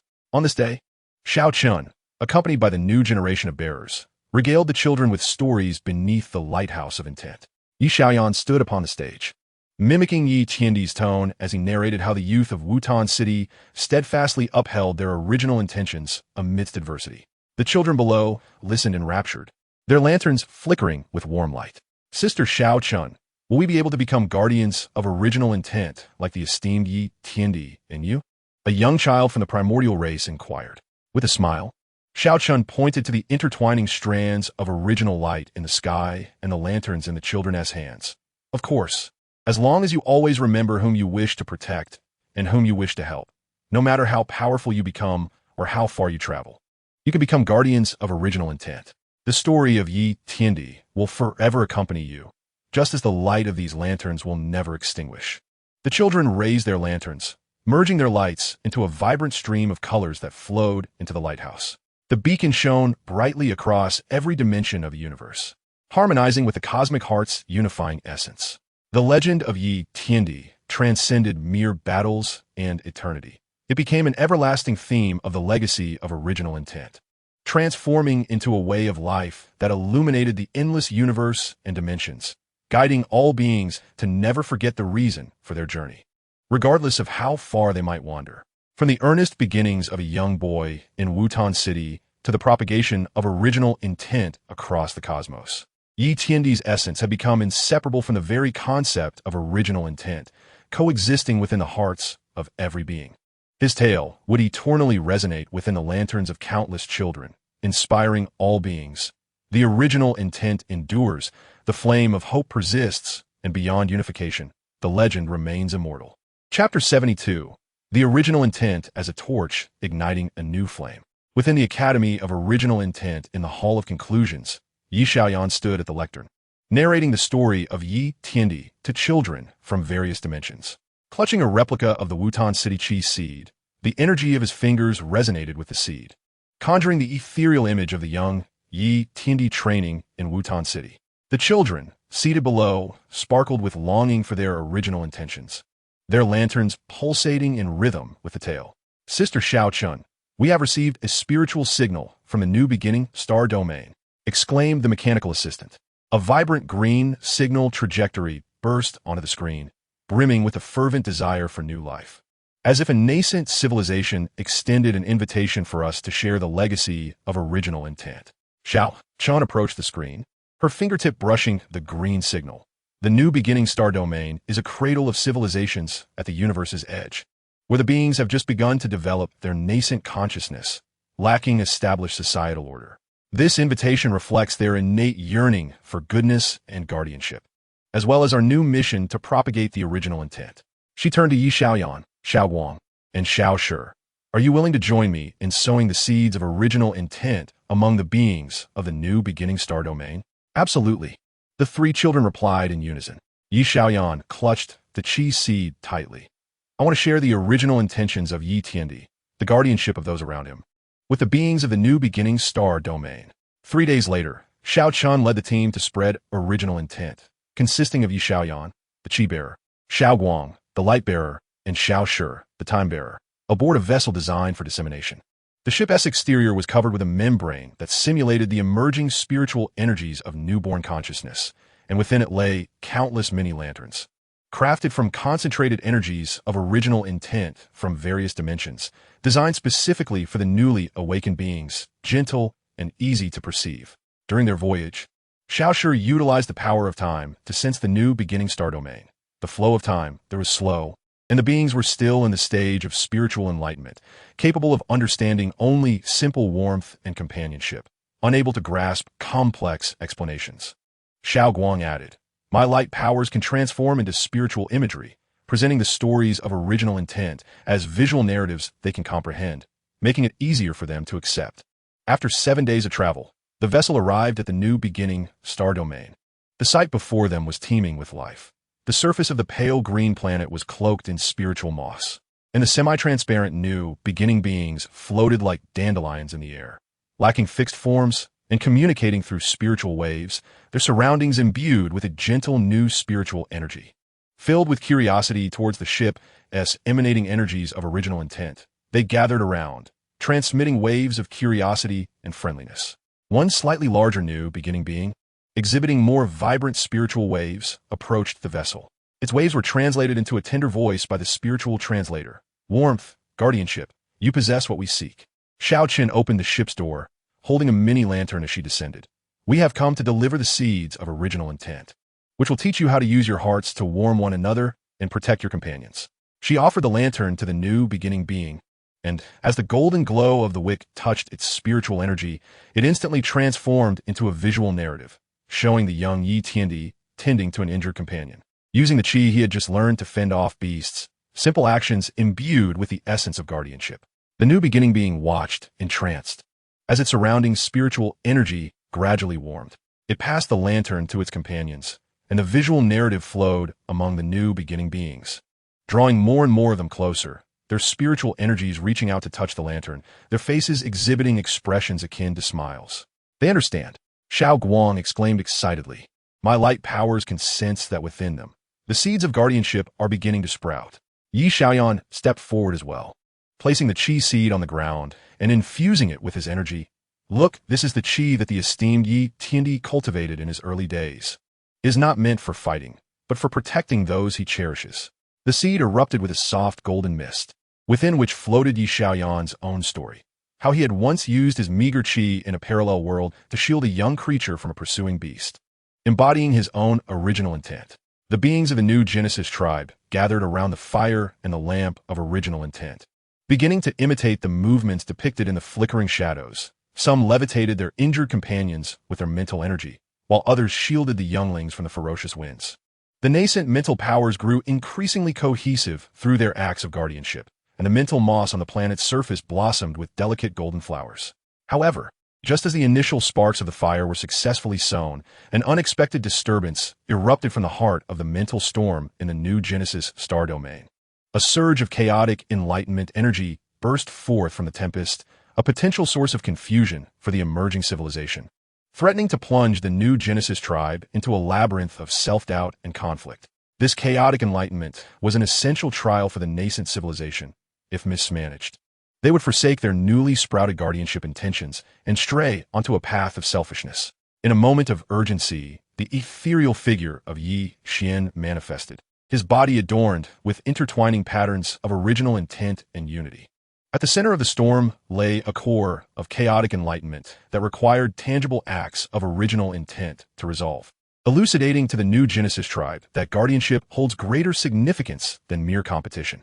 The Taoist apparition of the heavenly emperor Yi also emerged from the lamp of original intent, assuming the form of a youthful figure. He picked up a stone from the ground and inscribed the word guardianship upon it with his fighting spirit. For the newly born beings, action speaks far louder than words. You must demonstrate the value of guardianship in a manner they can comprehend. Shao Chun immediately made a decision. Yi Xiaoyan, construct a protective shelter using your fighting spirit. Shao Guang, weave a warm light net with the power of the heart. Shao Shi, use your temporal abilities to slow the storm's velocity. We shall show the new Genesis tribe what guardianship truly means through our actions. Yi Xiaoyan channeled his fighting spirit, erecting a golden shelter at the gathering place of the new Genesis younglings, shielding them from the debris hurled by the storm. Shao Guang transformed his heart energy into a luminous net, enveloping the scattered beings of the new Genesis tribe and reuniting them with their companions. Shao Shi released his temporal powers, decelerating the spread of the chaotic enlightenment energy, granting their allies precious time. The beings of the new Genesis tribe beheld the scene before them. Within the shelter, the younglings huddled together safely in a light net. Lost companions found one another once more. They suddenly understood that guardianship provided a warmth far surpassing solitary existence. An increasing number of new Genesis beings voluntarily joined in, reinforcing the shelter with their mental energy and extending the light net. The chaotic enlightenment energy gradually softened amidst their collective acts of guardianship.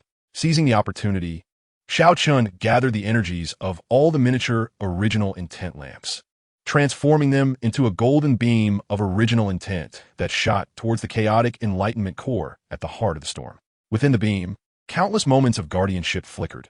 The heavenly Emperor Yi safeguarded the starry river. Shao Chun protected interdimensional civilizations. Yi Xiaoyan shielded the young beasts. And the new Genesis tribe safeguarded their companions. These images resonated with the chaotic core, and the confusion within it was gradually replaced by a belief in guardianship, ultimately transforming into a crystal of enlightened guardianship that would eternally guide the mental growth of the new Genesis tribe. After the storm subsided, the sky of a new Genesis star domain shimmered with faint golden patterns of original intent. The beings of the new Genesis tribe encircled the crystal of enlightened guardianship, weaving a totem of protection with their mental energies, a symbol of their own creation.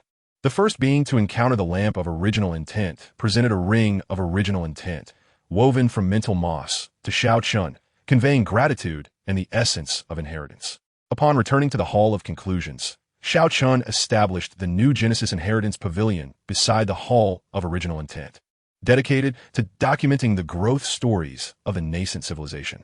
Yi Xiaoyan and the others became mentors of the new Genesis, regularly visiting the new Genesis star domain to guide its inhabitants in integrating original intent into their civilizational development, witnessing their evolution from mere imitation of guardianship to active guardianship, from mental awakening to the formation of civilization. A millennium later, the new Genesis star domain had cultivated a mature civilization of guardianship, with the new Genesis tribe establishing the Academy of Original Intent, narrating the stories of the heavenly Emperor Yi and Shao Chun in their own tongue. They even sent young members of the new Genesis tribe to other nascent star domains to sow the seeds of original intent. The transmission of original intent had transformed from our relay to theirs, forming a cosmic baton of original intent. On this day, Shao Chun stood with Yi Xiaoyan and the original intent messengers of the new Genesis tribe beneath the lighthouse of original intent at the Hall of Conclusions. Beside the lighthouse, children from various dimensions and nascent civilizations held aloft diverse forms of original intent lamps, fighting spirit lamps, heart lamps, temporal lamps, and mental moss lamps. They united the lamps into a radiant sea of light, releasing streams of original intent into the sky, intertwining with the patterns of cosmic mental unity, creating a vast river of original intent that traversed all dimensions.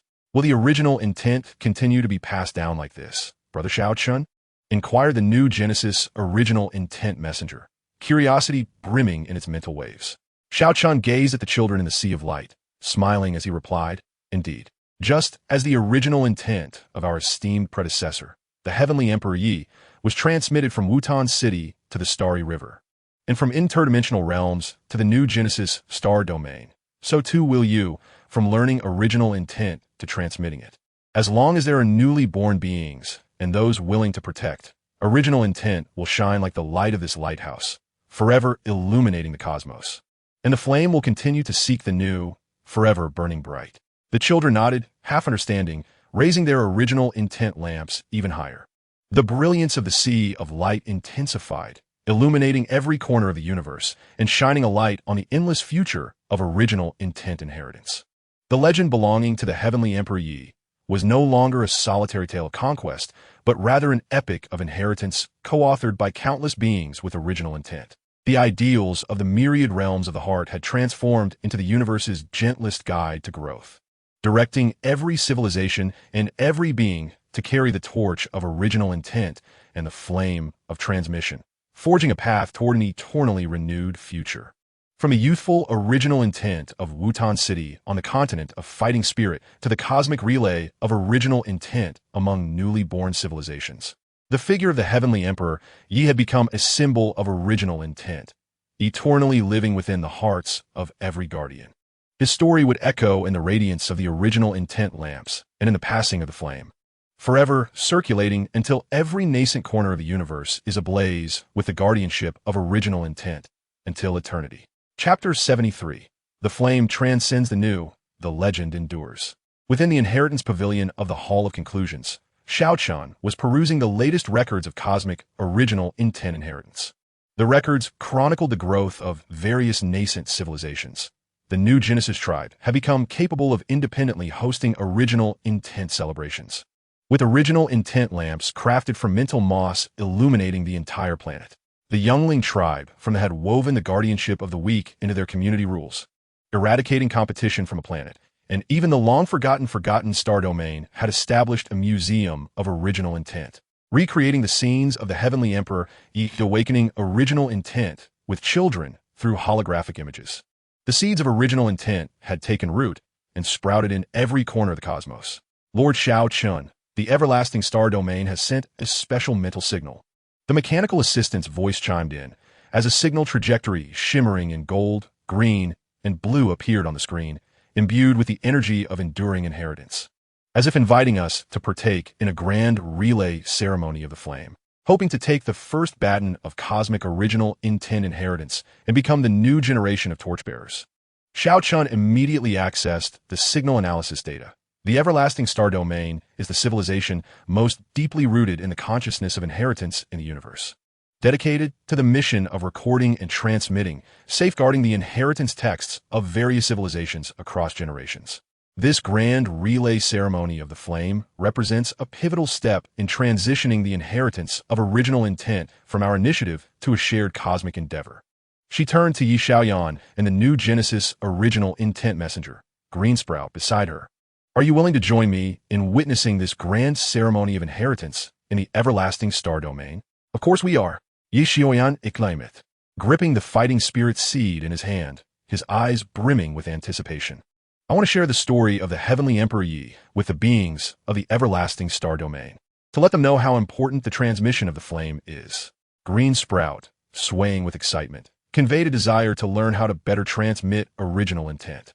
3 days later, Xiao Chun led the Flame Inheritance team, comprising Yi Xiaoyan, Greensprout, and Xiao Guang from the Lightheart tribe, aboard the everlasting inheritance ship.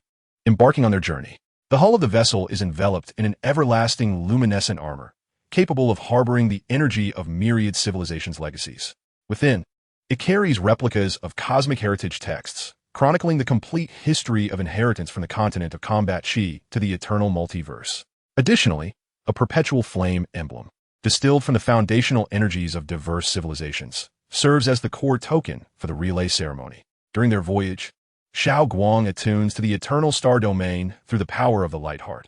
Its surface is adorned with monuments of legacy, each stone inscribed with the narratives of different civilizations. The air is suffused with energies of respect and continuity, rendering it an ideal venue for the ceremonial passing of the torch. Elia adds, my spiritual perception captures the essence of the beings within the eternal star domain, who are weaving a luminous thread of inheritance, connecting the entire domain into a vast network of legacy. After 10 days of navigation, the legacy ship arrives at the sacred altar of the eternal star domain. The sight before them is awe-inspiring.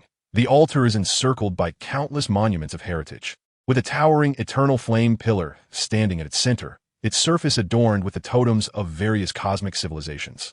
Surrounding the altar, representatives from numerous civilizations, including the 10,000 star rivers, the transdimensional New Realm, and the New Dawn star domain, raise their respective tokens of legacy, seeds of combat Qi, lamps of light, and moss of the heart, intertwining their spiritual energies into a vibrant tapestry of inheritance that envelopes the altar.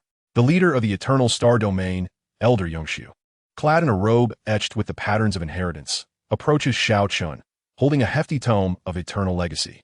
His voice carries the weight of ages. Saint Envoy Shao Chun, we are grateful for your journey from afar.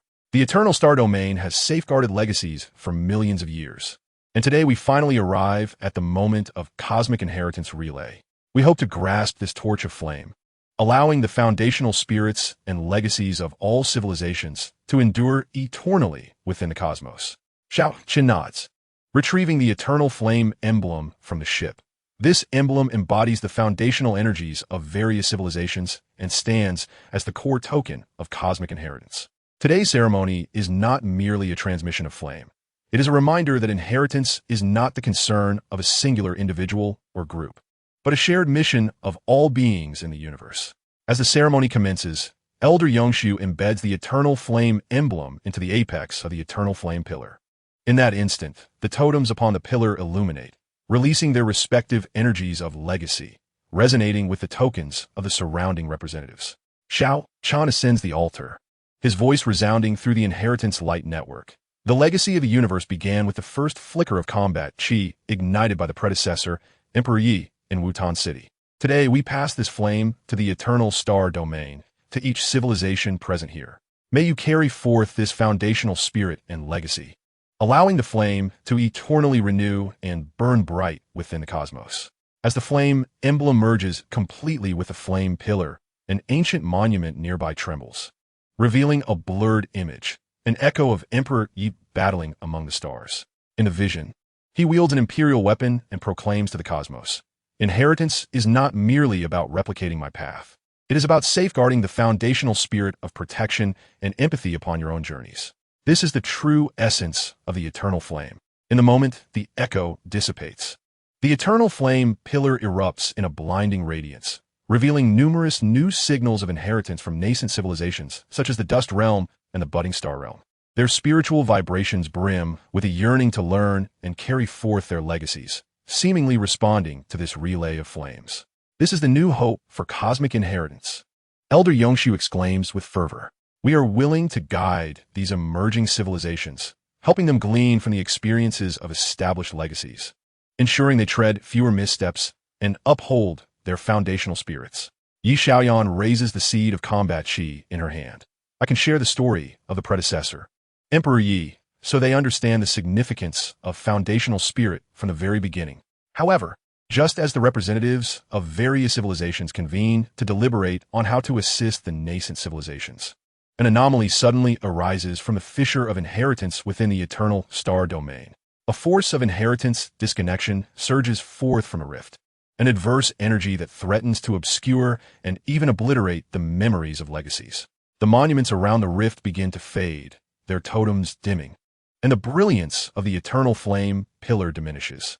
The force of inheritance disconnection poses the gravest threat to the relay of flames. The ethereal figure of Yi Xian appears urgently, his patterns of legacy and foundational spirit pulsating violently. Deep within the rift lies a core of disconnection, containing the echoes of ancient civilizations lost due to ruptured inheritances. If not purified in time, the entire network of legacies within the eternal star domain could collapse, endangering the memories of other civilizations.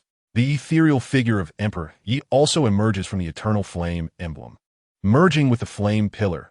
Purifying the core of disconnection requires a resonance of legacies across civilizations, merging the memories of inheritance and foundational energies to awaken the lingering spirits within the core, reminding them that inheritance has never ceased. It has merely continued in a different form. Shao Chun springs into action, calling upon all present representatives through the Inheritance Light Network. Dear companions, the Eternal Star Domain faces a crisis of inheritance disconnection. We must collectively purify the core of disconnection with our memories of legacy and foundational energies, safeguarding the perpetuity of the cosmos inheritance. In an instant, representatives from various civilizations release their energies of legacy. Those from the 10,000 Star Rivers unleash memories of combat chi, depicting the scenes of Emperor Ye's cultivation. Representatives from the transdimensional New Realm share memories of dual path energies, illustrating the journey of symbiotic existence. While the budding star realm SL offers memories of heart moss, documenting the growth from enlightenment to guardianship.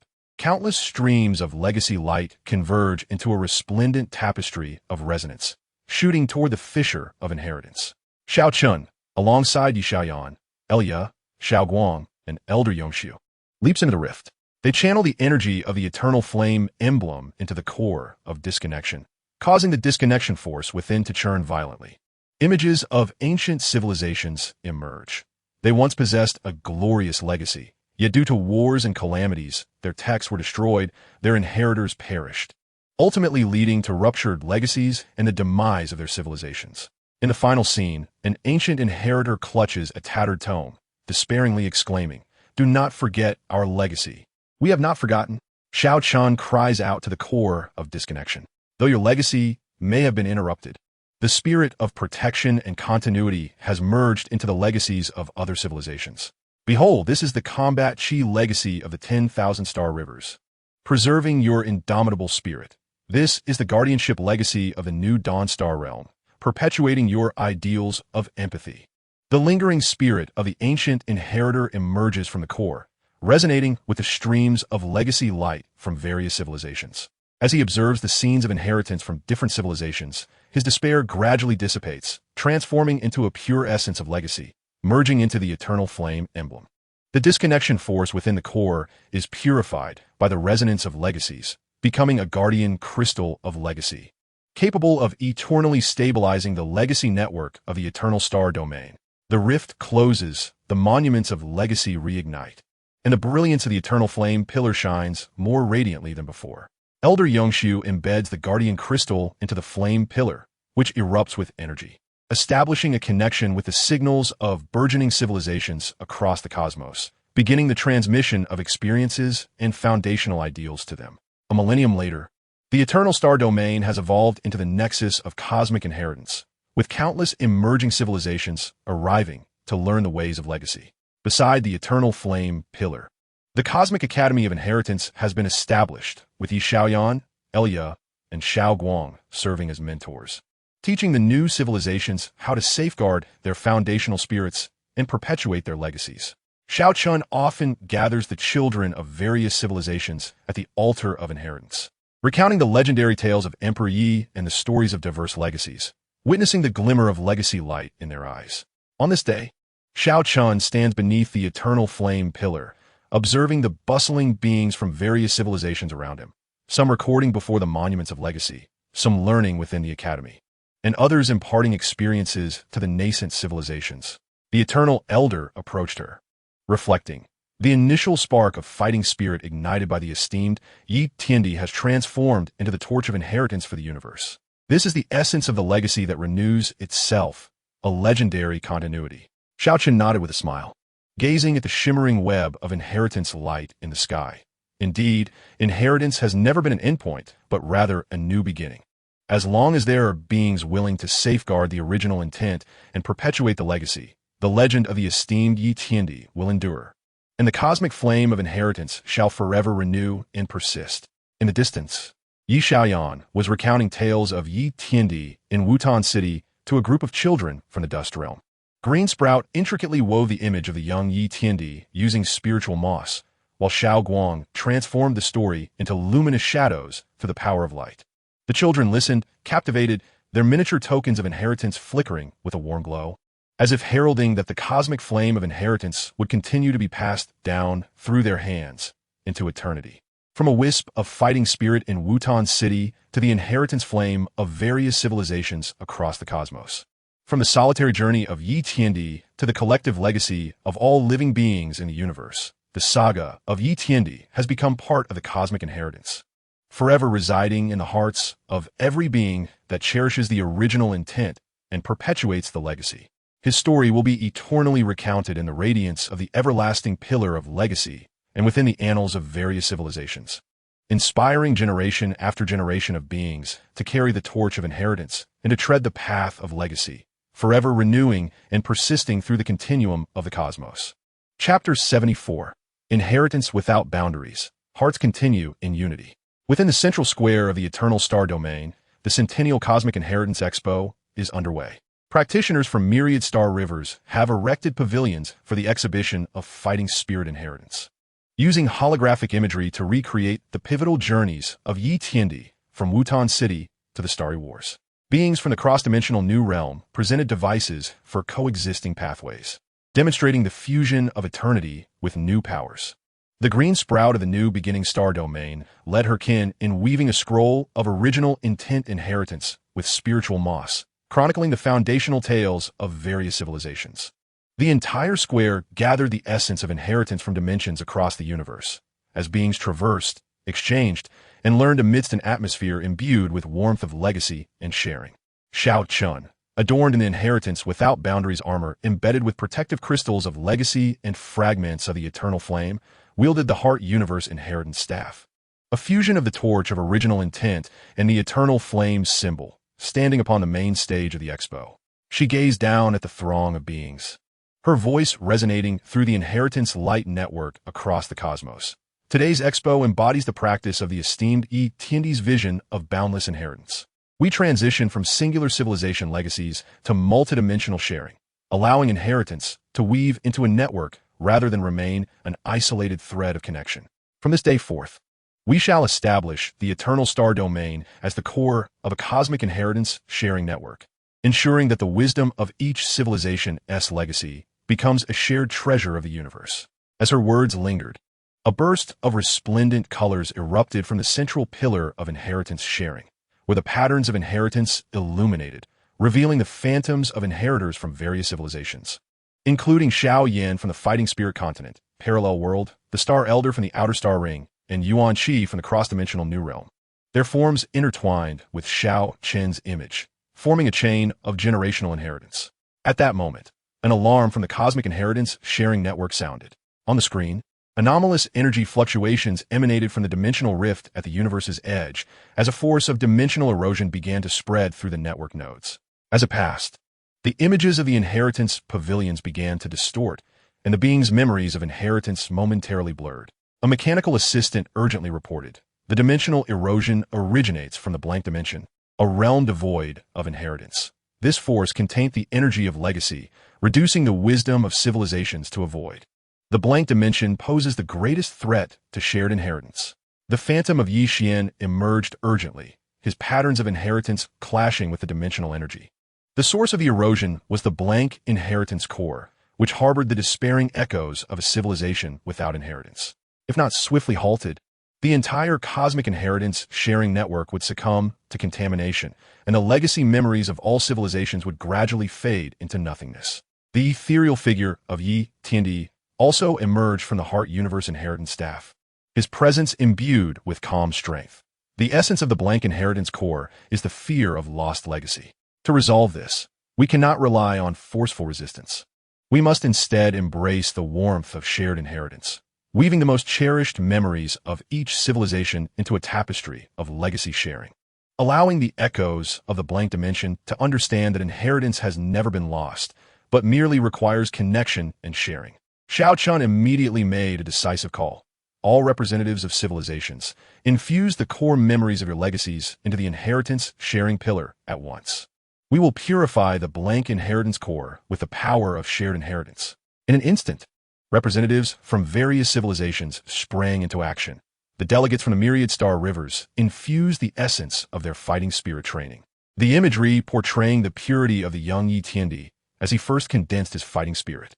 The representatives from the Outer Star Ring contributed their primal spiritual inheritance, showcasing the wisdom of coexistence between their original kin and the Star Ring.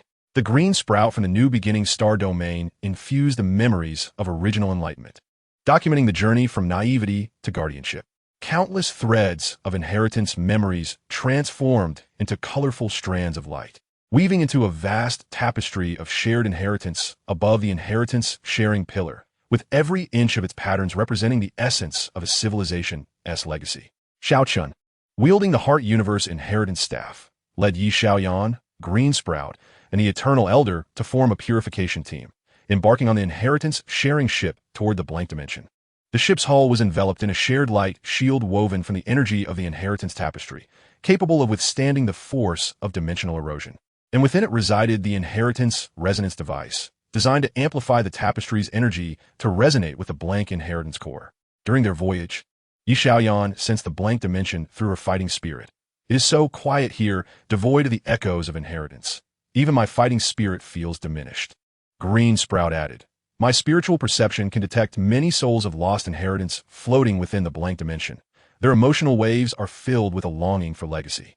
After 8 days of travel, the sharing ship arrived at the core area of the blank dimension. The sight before them was one of utter void. No planets, no light. Only a solitary black blank inheritance core suspended at the center, surrounded by swirling gray dimensional erosion, with countless transparent souls of lost inheritance drifting within the force. Their eyes hollow, devoid of any spiritual fluctuation. Xiaochen opened the ship's door, unfurling the tapestry of shared inheritance. The tapestry's vibrant colors instantly illuminated the void of the dimensional realm. The souls of lost inheritance were drawn to the light, gradually converging. As their remnants touched the tapestry, the memories of legacy began to flow before their eyes. They witnessed Yi Tiandi's steadfast commitment to his original intent, the evolution of the new beginning clan from enlightenment to inheritance, and the warmth of mutual aid among civilizations. The hollow gazes of the souls gradually regained their luster, their transparent forms beginning to solidify. Look, they're absorbing the memories of inheritance. Xiao Guang exclaimed excitedly. My light-hearted power can sense that their yearning for legacy is awakening within.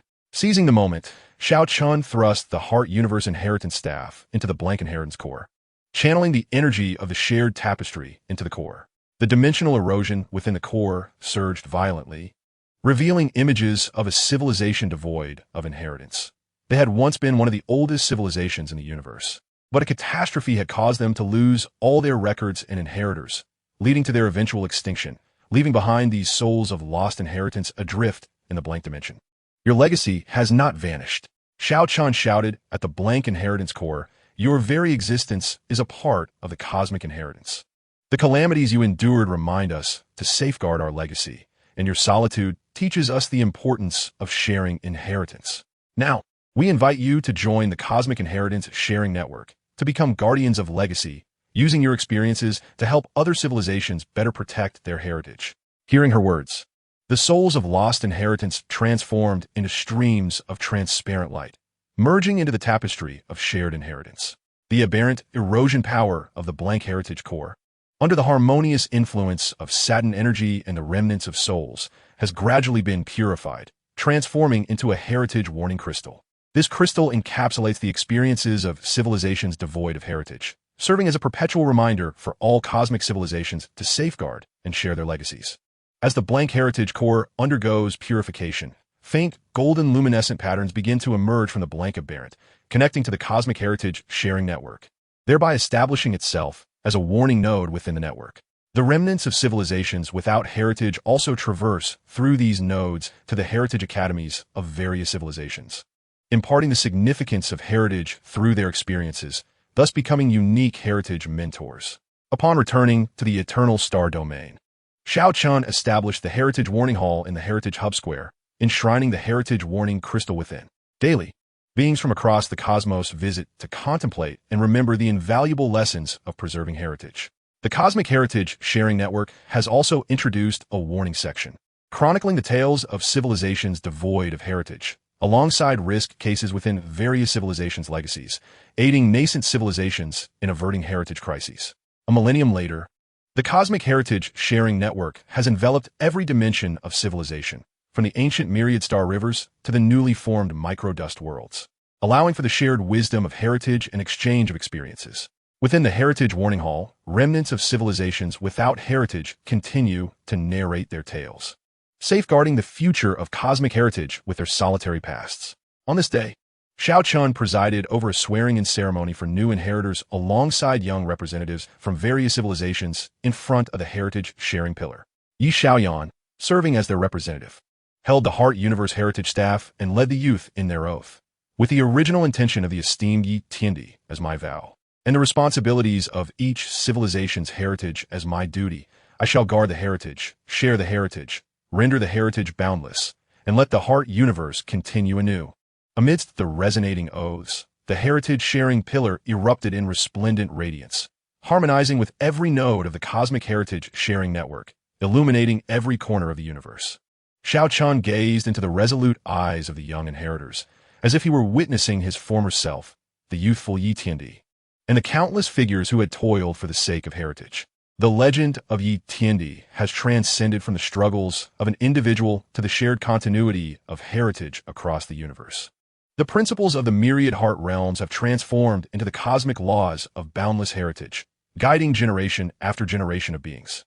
Heritage is not merely about preservation. It is about innovation through sharing, not isolation, but rather continuity through connection. From a mere thread of fighting spirit inheritance in Wutan City to the cosmic heritage sharing network spanning all dimensions.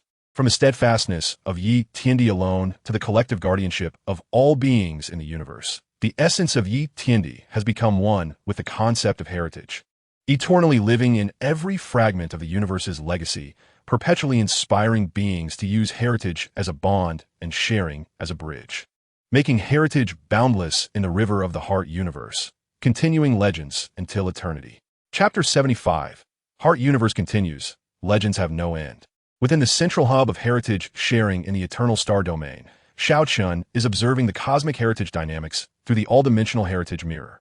In the mirror, within the Fighting Spirit Heritage Academy of the Myriad Star Rivers, young students are emulating the original trajectory of Yi Tiandi's intentions.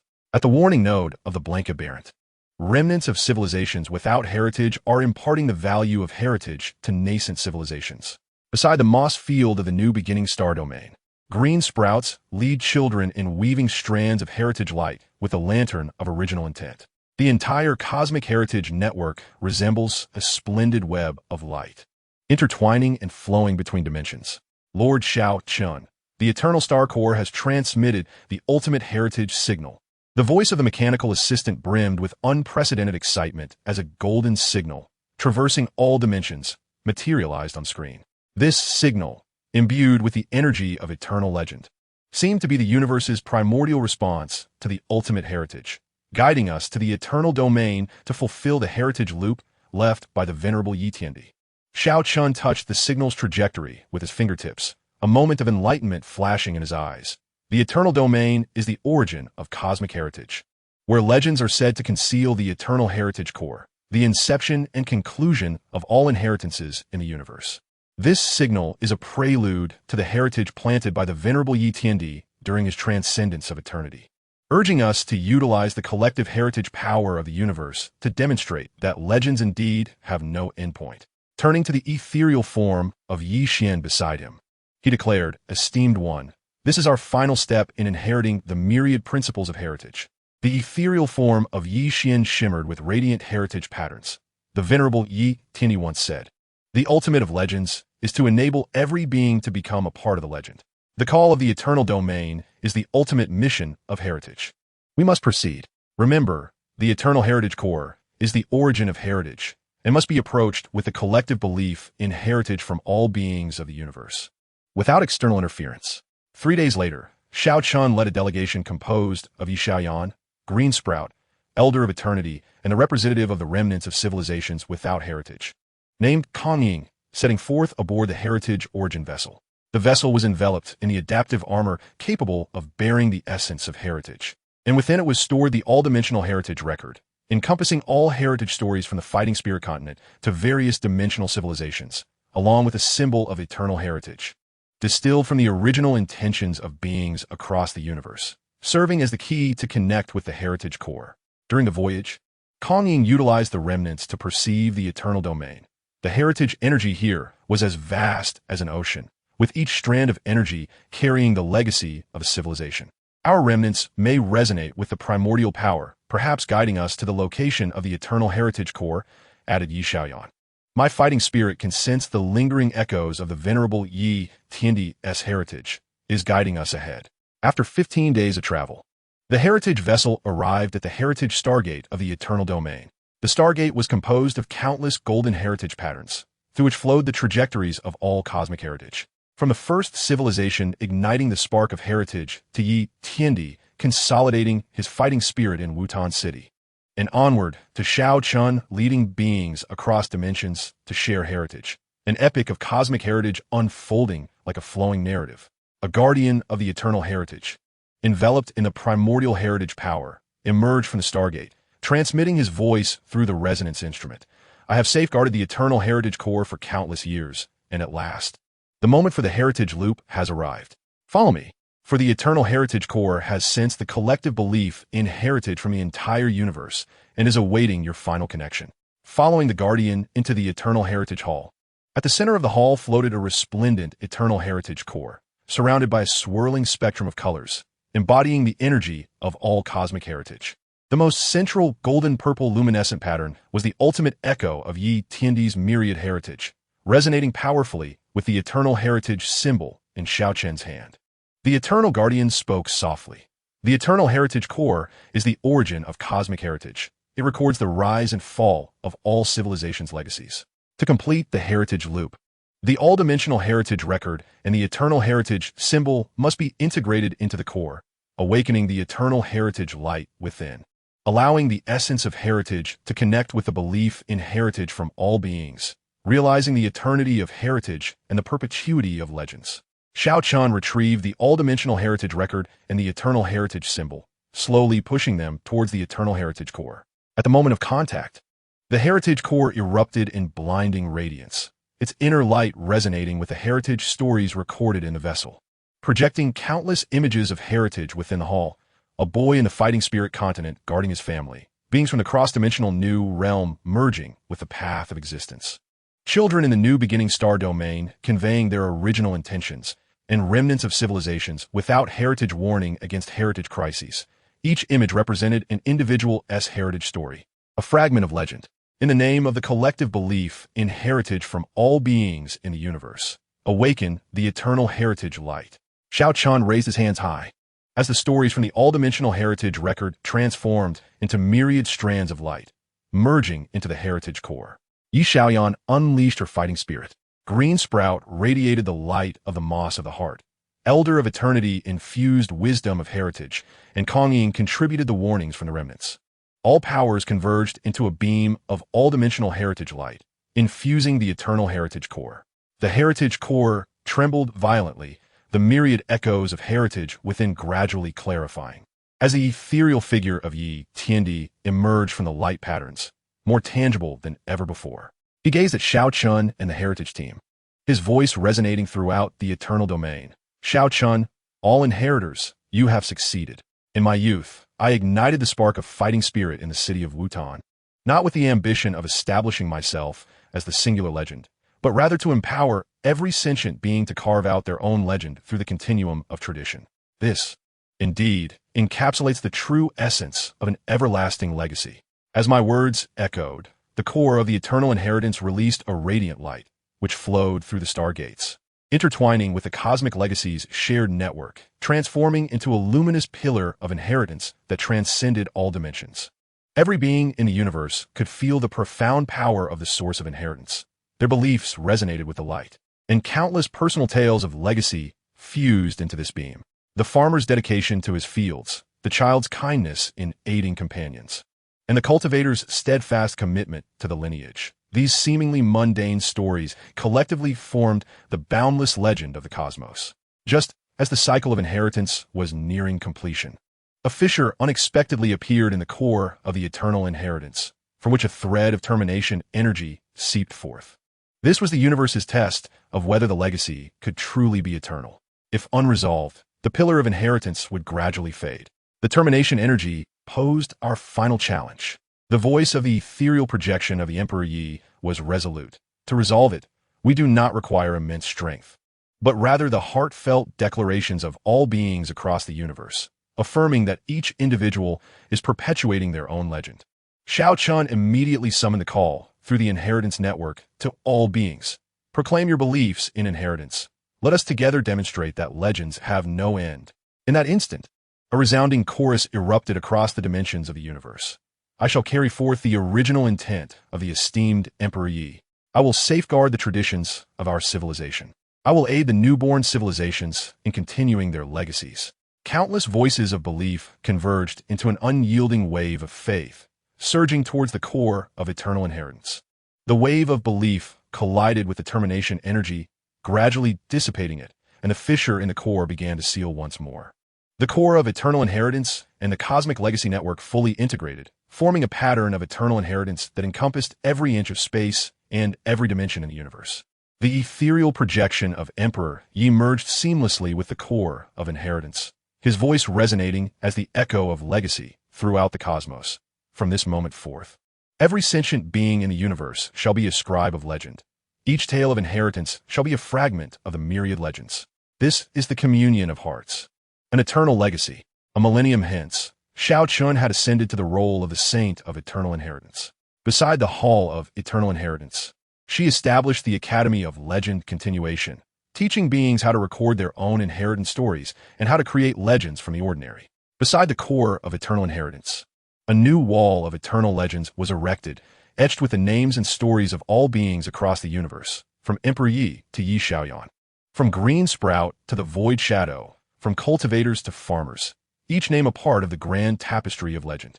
On this day, Shao Chun gathered the children of the universe before the wall of eternal legends to impart the significance of legacy. Pointing to the names inscribed upon the wall, she gently remarked, "The legend of the esteemed Emperor Yi is not rooted in his prowess, but in his original intent, which inspired countless individuals to continue the legacy. Your legends will not be defined by how far you may journey in the future, but rather by your willingness to uphold your original intentions and assist others, ensuring that the legacy endures perpetually." A child from the microscopic realm raised a small hand. "Sister Shao Chun, can we too inscribe our names upon the wall of legends like the esteemed Emperor Yi?" With a smile, Shao Chun nodded and affectionately ruffled the child's hair. "Indeed, you can. Just remember, legends are not merely written, they're lived. When you protect your companions with your original intent and help others through inheritance, your name shall be forever etched upon the wall of legends, becoming a part of the eternal legacy of the universe." The children nodded, partially understanding, and each produced their tokens of inheritance: the fighting spirit lamp, the heart moss ring, and the mini inheritance journal, channeling their brilliance into a vibrant stream of colors that infused the wall of eternal legends. Instantly, innumerable tender names appeared alongside those of Emperor Yi and Shao Chun, shimmering with the same luminescence. The golden essence of inheritance permeated the realm of eternity, resonating with the core of eternal inheritance and the cosmic network. As countless stories of legacy flowed between dimensions, the legacy of Emperor Yi had transformed from an individual's journey of breaking through adversity into an epic of eternal continuity, co-authored by all sentient beings of the universe. The philosophy of the myriad hearts had evolved into the eternal principles of the cosmos, guiding all beings to understand that legends never conclude. As long as the fire of inheritance burns and the original intent remains undying, every being is a legend, and every story continues to weave the eternal narrative of the cosmos. From the youthful aspirations in Wutan City to the closed loop of inheritance in the realm of eternity. From Emperor Ye's solitary legend to the collaborative continuation by all sentient beings, the figure of Emperor Yi had become the very essence of universal inheritance, forever residing in the hearts of those who carry forth the legacy. His story is no longer a remnant of the past, but a vibrant presence in the present and future, inspiring generations of beings across the vastness of the universe and dimensions. As they wield the pen of inheritance and the ink of original intent, continually crafting new chapters of the unending legend upon the scroll of the cosmos. Chapter 76, Beyond Eternity, a new chapter of original intent. Within the Academy of Legend Continuation in the Hall of Eternal Inheritance, Shao Chun was engrossed in the latest cosmic chronicles of legend. Each page recorded the extraordinary tales of ordinary beings. A child from the microscopic realm wielded fighting spirit to drive away meteors threatening their kin. A cultivator from the Starbud realm healed an injured being from another dimension with newfound power, and the Void Shadow from the blank dimension led the remnants of lost souls, crafting an enlightenment manual for new civilizations. These tales, devoid of earth-shattering clashes of power, were rich with warmth and the essence of inheritance, harmonizing beautifully with the legend of Emperor Yi. Lady Shao Chun, a primordial signal has been received from the new original intent star domain. The voice of her mechanical assistant chimed in, as a faint pink signal trajectory illuminated the screen, brimming with the energy of blossoming original intent. akin to a newly birthed seed of consciousness beckoning us to ignite the first flicker of original fire. Xiaoqian's fingertips grazed the signal, her eyes glimmering with tenderness. The new original intent star domain is the cradle of consciousness within the universe, where beings remain in a nascent state, formless and reliant on instinct to sense warmth and protection. This invitation is a call from the new birth of universal original intent, marking a new beginning for our inheritance, not merely to continue old legends, but to help these nascent beings unveil their own new chapters of original intent. She turned to her companions, Yi Xiaoyan and Greensprout. Are you willing to join me in sowing the seeds of original intent for these consciousness seeds? Absolutely. Yi Xiaoyan grasped the fighting spirit flame tightly, declaring, I will transform the original intent of the esteemed Emperor Ye's guardianship into warmth that they can perceive, helping them sprout their own tender shoots of original intent. Greensprout swayed its body of heart moss, conveying its eagerness to weave a warm nest of light for the seeds with its heart's luminous power. 3 days later, Xiao Chun led the awakening team.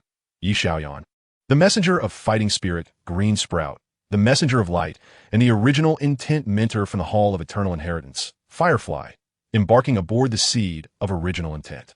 The vessel bore no heavy armor, but was instead enveloped in a membrane that simulated the warmth of a nurturing mother, laden with countless seedlings of original intent. Their wicks crafted from the memories of guardianship shared by beings across the universe, gentle as the dawn's first light. During the voyage, Firefly used the primordial power of original intent to sense the new original intent star domain. The space was suffused with dormant energy, the beings resembling slumbering seeds that required concrete images of guardianship to awaken their original intent. Complex theories would not suffice. They needed to witness what warmth and protection truly looked like.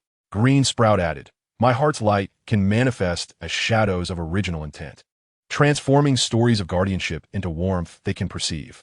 After 10 days of travel, the seed of original intent reached the new original intent star domain. The sight before them was so pure it stirred the heart. The surface of the pale pink planet was draped in clouds of consciousness, with countless translucent seeds of original intent suspended within, resembling slumbering stars, surrounded by faint waves of consciousness, drawn toward the warm energy radiating from the vessel. One slightly larger seed, pulsating with more vibrant energy, floated to the ship's window, its heart's vibrations translated by the original intent translator into a soft whisper. Warm, close. Wish to be with you. Xiaoqian opened the ship's door, descending with a budding heartlight in hand. She remained silent, merely bringing the wick close to the seed of innocence, which instantly blossomed with a soft golden glow. Within that light emerged a simple, yet poignant image. The youthful Emperor Yi, crouched outside the city of Wutan, using his newly learned fighting spirit to construct a shelter from the rain for an injured little wildcat. Though the fighting spirit emanating from his fingertips was feeble, it was infused with caution, as he feared disturbing the delicate creature.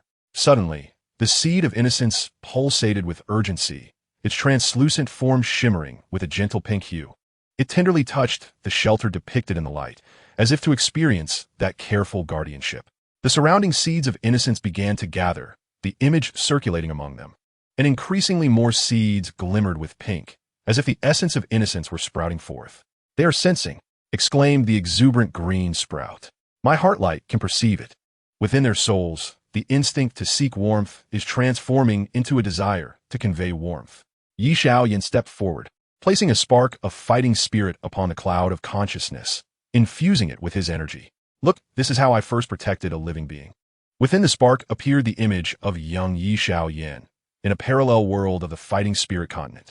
He stood resolutely against a wild wolf charging towards a fawn, trembling with fear, yet unwilling to retreat.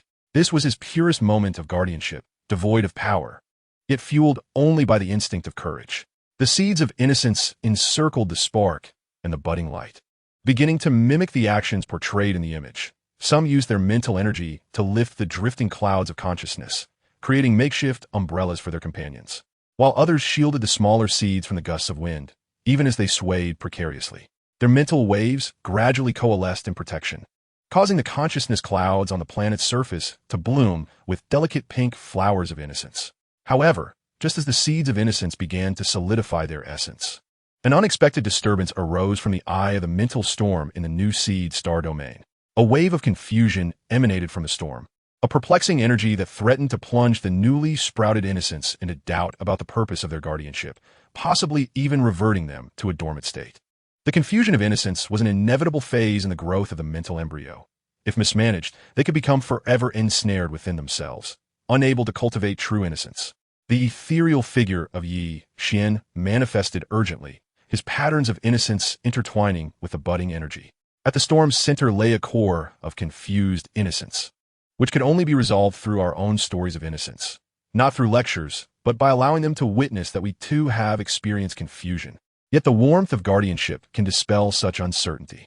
The ethereal projection of the Emperor Yi also emerged from the budding light, transforming into his youthful self, seated upon the clouds of consciousness, as he gathered a faint thread of fighting spirit at his fingertips.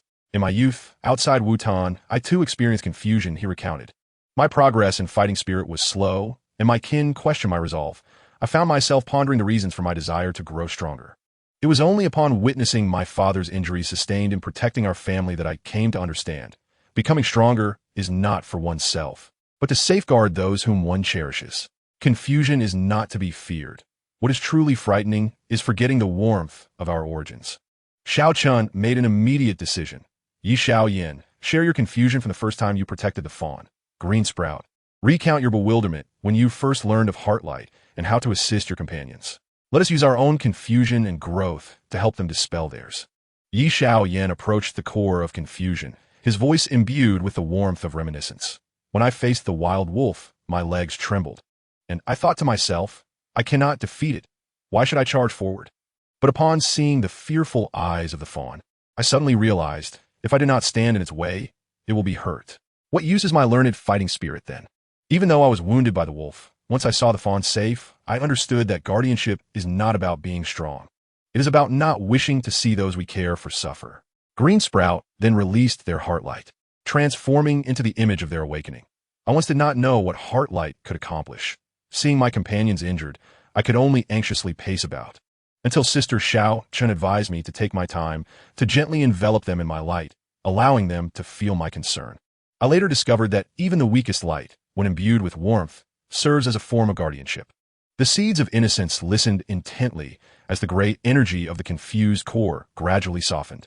A seed that had once been lost in confusion floated towards Green Sprout, transmitting the determination to assist an injured companion, despite its own feeble light. It began to radiate vibrant pink hues, fully awakening its essence and transforming into a translucent little sprout, taking on its initial form. Seizing the moment, Xiao Chun gathered the energy from all the budding lights, transforming it into a soft pink beam of awakening innocence that shot towards the core of confusion. Within that light, countless images of first guardianship flickered. The Emperor Yi safeguarding the kitten, Yi Xiao Yin protecting the fawn, Green Sprout aiding their companion, and Xiao Chun shielding interdimensional beings. These ordinary yet heartwarming moments resonated with the energy of confusion within the core, which gradually became transparent, ultimately transforming into a crystal of growing innocence, one that could eternally guide newborn beings in dispelling confusion and solidifying their essence. As the storm subsided, the sky of the new seed star domain was adorned with soft pink patterns of budding innocence, and the seeds awakened, evolving into various forms of innocent beings. Some resembled fawns with sparks of fighting spirit, while others took the shape of dandelions wrapped in heartlight. They encircled the crystal of growing innocence, weaving a protective circle with their mental energy around their still sleeping companions. Upon returning to the Hall of Infinite Heritage, Xiao Chun established the Pavilion of Budding Innocence beside the legendary Continuation Institute, dedicated to documenting the growth stories of newborn beings. Yi Xiao Yin and Green Sprout became mentors of budding innocence, regularly visiting the new seed star domain to share their tales, aiding new beings in overcoming their confusion, and witnessing their transformation from innocent sprouts into guardians of innocence. A millennium later, the new seed star domain had blossomed into a civilization of innocence, where beings established schools of innocence, narrating the stories of Emperor Yi, Xiao Chun, and Yi Xiao Yin in their own tongues. They even dispatched emissaries of innocence to other newborn star domains, helping more seeds of consciousness awaken. The essence of the universe's innocence was no longer something we bestowed. Rather, it became a cycle they perpetuated, forming an unending loop of innocence. On that day, Xiao Chun stood before the legendary wall of the Hall of Infinite Heritage, accompanied by Yi Xiao Yin, Green Sprout, and the little emissaries of innocence from the New Seed Star Domain. The wall now bore countless names from the New Seed Star Domain, each accompanied by simple illustrations of guardianship, shielding companions from storms, offering warmth to the vulnerable. These tender strokes stood proudly alongside the legends of the Emperor Yi and the stories of Xiao Chun, shining brightly. Sister Xiao Chun, will innocence always be reborn in this manner? Inquired a little emissary, its body resembling a pink flower of innocence, surrounded by a warm glow. Xiao Chun gazed at the names on the wall, smiling as she replied, "Indeed, just as the innocence of our esteemed predecessor, the Emperor Yi, transformed from a young spark in Wutan into a radiant legacy of the universe, so too will you evolve, from dormant seeds into messengers awakening your companions. As long as there are new beings in the universe, new buds of innocence will emerge, new tales of guardianship will unfold, and new chapters of innocence will be written." The little emissaries nodded, half understanding, and together with other newborn beings, infused their essence into the legendary wall. The names and images illuminated, intertwining with the glow of the core of infinite heritage, forming a river of innocence that flowed through the cosmos, carrying with it countless warm memories of first guardianship. From the Emperor Yi to each newborn being, an eternal current. The legacy of the Emperor Yi was no longer an endpoint. Rather, it became a new beginning, akin to a seed of innocence taking root in the universe, sprouting myriad new branches, each bearing a story of a being's innocence, a new chapter belonging to them. The principles of the heart realm had transformed into the innate essence of the universe, guiding every newborn being. Innocence is not a burden of legacy, but a force of growth. It is not a mere replication of old legends, but the inception of new stories. From the youthful aspirations in the city of Wutan on the Duki continent to the awakening of seeds in the new initial star domain. From the solitary guardianship of Yi Tiandi to the transmission of countless new beings, the figure of Yi Tiandi has transformed into the quintessential symbol of the universe's original intent, eternally residing in the hearts of every newly sprouted soul, perpetually inspiring all creatures. Beyond the infinite, the original intent remains immortal. Above the legendary, new chapters endure. Chapter 77, The River of Original Intent, Sustaining New Chapters.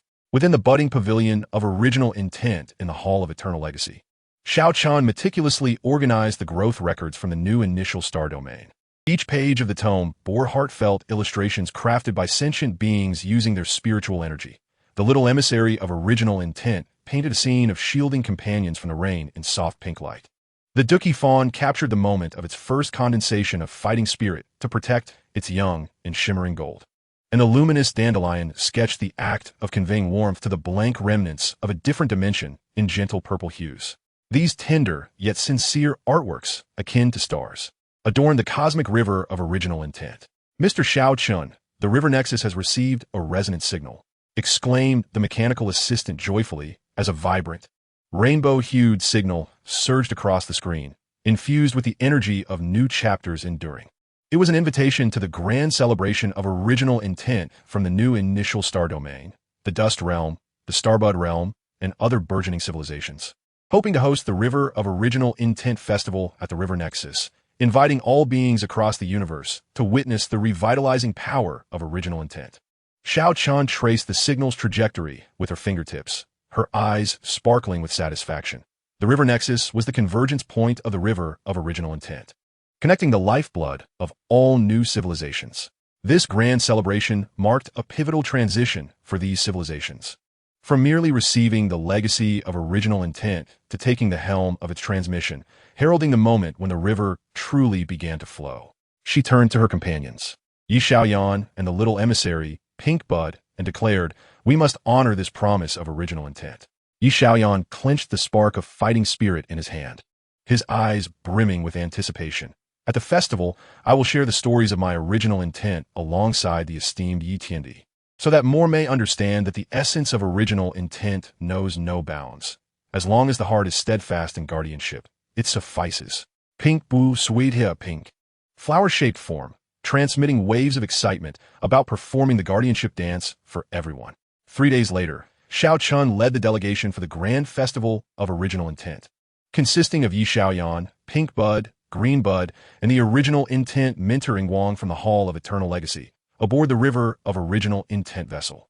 The ship was cloaked in a shimmering membrane that refracted the energy of the river of original intent, and within it lay the scroll of original intent, chronicling every story from Yi Tiandi to the new sentient beings, alongside a token of original intent, a symbol collectively forged by the new civilizations, destined to serve as the core relic of the celebration. During their voyage, Qingyang tapped into the primal energy of original intent to sense the river nexus. The energy there surged like a mighty current, with the luminous strands of various civilizations intertwining to form a breathtaking waterfall of original intent, the perfect setting for the festival.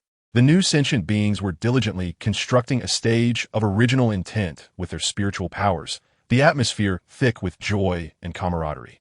Greenbud added, I sense that the elders from the new beginning star domain have also arrived with their kin.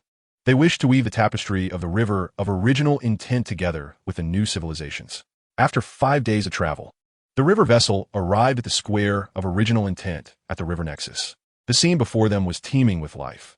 At the center stood a waterfall formed from the luminous strands of original intent from various civilizations, beneath which lay a stage constructed from spiritual clouds and legacy light patterns. Surrounding the square, beings from the new initial star domain, the dust realm, and the starbud realm wove the tapestry of original intent, while youths from the Duki continent's parallel world depicted guardianship patterns with their fighting spirit.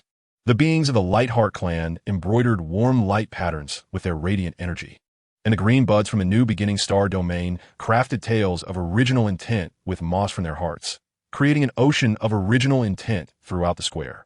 The elder of original intent from the new initial star domain, clad in a robe woven from the flowers of original intent and wielding a staff of the river of original intent, approached Xiao Chun with measured steps. His voice resonated with the purity of new civilizations. Saint Xiao Chun, we are grateful for your journey from afar. Today's festival of the river of original intent serves as the coming-of-age ceremony for our new civilizations. We aim to prove to the universe that we can inherit the baton of original intent, ensuring the river flows eternally. Xiao Chun nodded, retrieving the token of original intent from the vessel. This token amalgamates the energies of various new civilizations and serves as the core relic of the river of original intent. Today's celebration is not merely a festivity. It is a demonstration to the universe that original intent has never faltered. It continues to thrive in the hearts of new sentient beings in renewed ways. As the celebration commenced, the elder of original intent embedded the token into the pinnacle of the waterfall. In an instant, the luminous strands of the waterfall ignited, illuminating images of the original intent stories from various civilizations. Yi Tiandi guarding a kitten in Wutan, Xiao Chun resolving dimensional crises in the cross-dimension realm, Yi Xiaoyan protecting a fawn on the Duki continent, and Pink Bud shielding companions from the storm in the new initial star domain. The images flowed above the square, captivating all beings who paused to watch, their eyes glistening with emotion. Xiao Chun ascended the stage of original intent, her voice resonating through the luminous network of the river of original intent, reaching every corner of the universe. The river of original intent is not a stagnant stream. It is a flowing epic composed of countless guardianship stories. From the moment Yi Tiandi ignited the first flicker of fighting spirit, to the budding of original intent in today's new civilizations, each act of guardianship is a splash upon the river's surface. From this day forward, may we all become the guardians of the river of original intent, ensuring this river remains ever clear, ever flowing. Just then, a fissure abruptly appeared in the waterfall of original intent, and a surge of withering energy emanated from the crack. This was the insidious force of forgotten original intent in the universe, threatening to cause sentient beings to gradually forget the meaning of guardianship, deeming original intent futile, and eventually forsaking it altogether. The luminous strands surrounding the fissure began to fade, and the patterns on the tapestry of the river grew indistinct. The withering energy is the invisible reef of the river of original intent. The phantom of Yi Xian urgently materialized, his original intent patterns colliding with the energy of the river. Deep within the fissure lay the core of withering original intent, harboring the echoes of forgotten civilizations, which had once relinquished their guardianship, believing it brought no power or wealth, ultimately leading to their demise.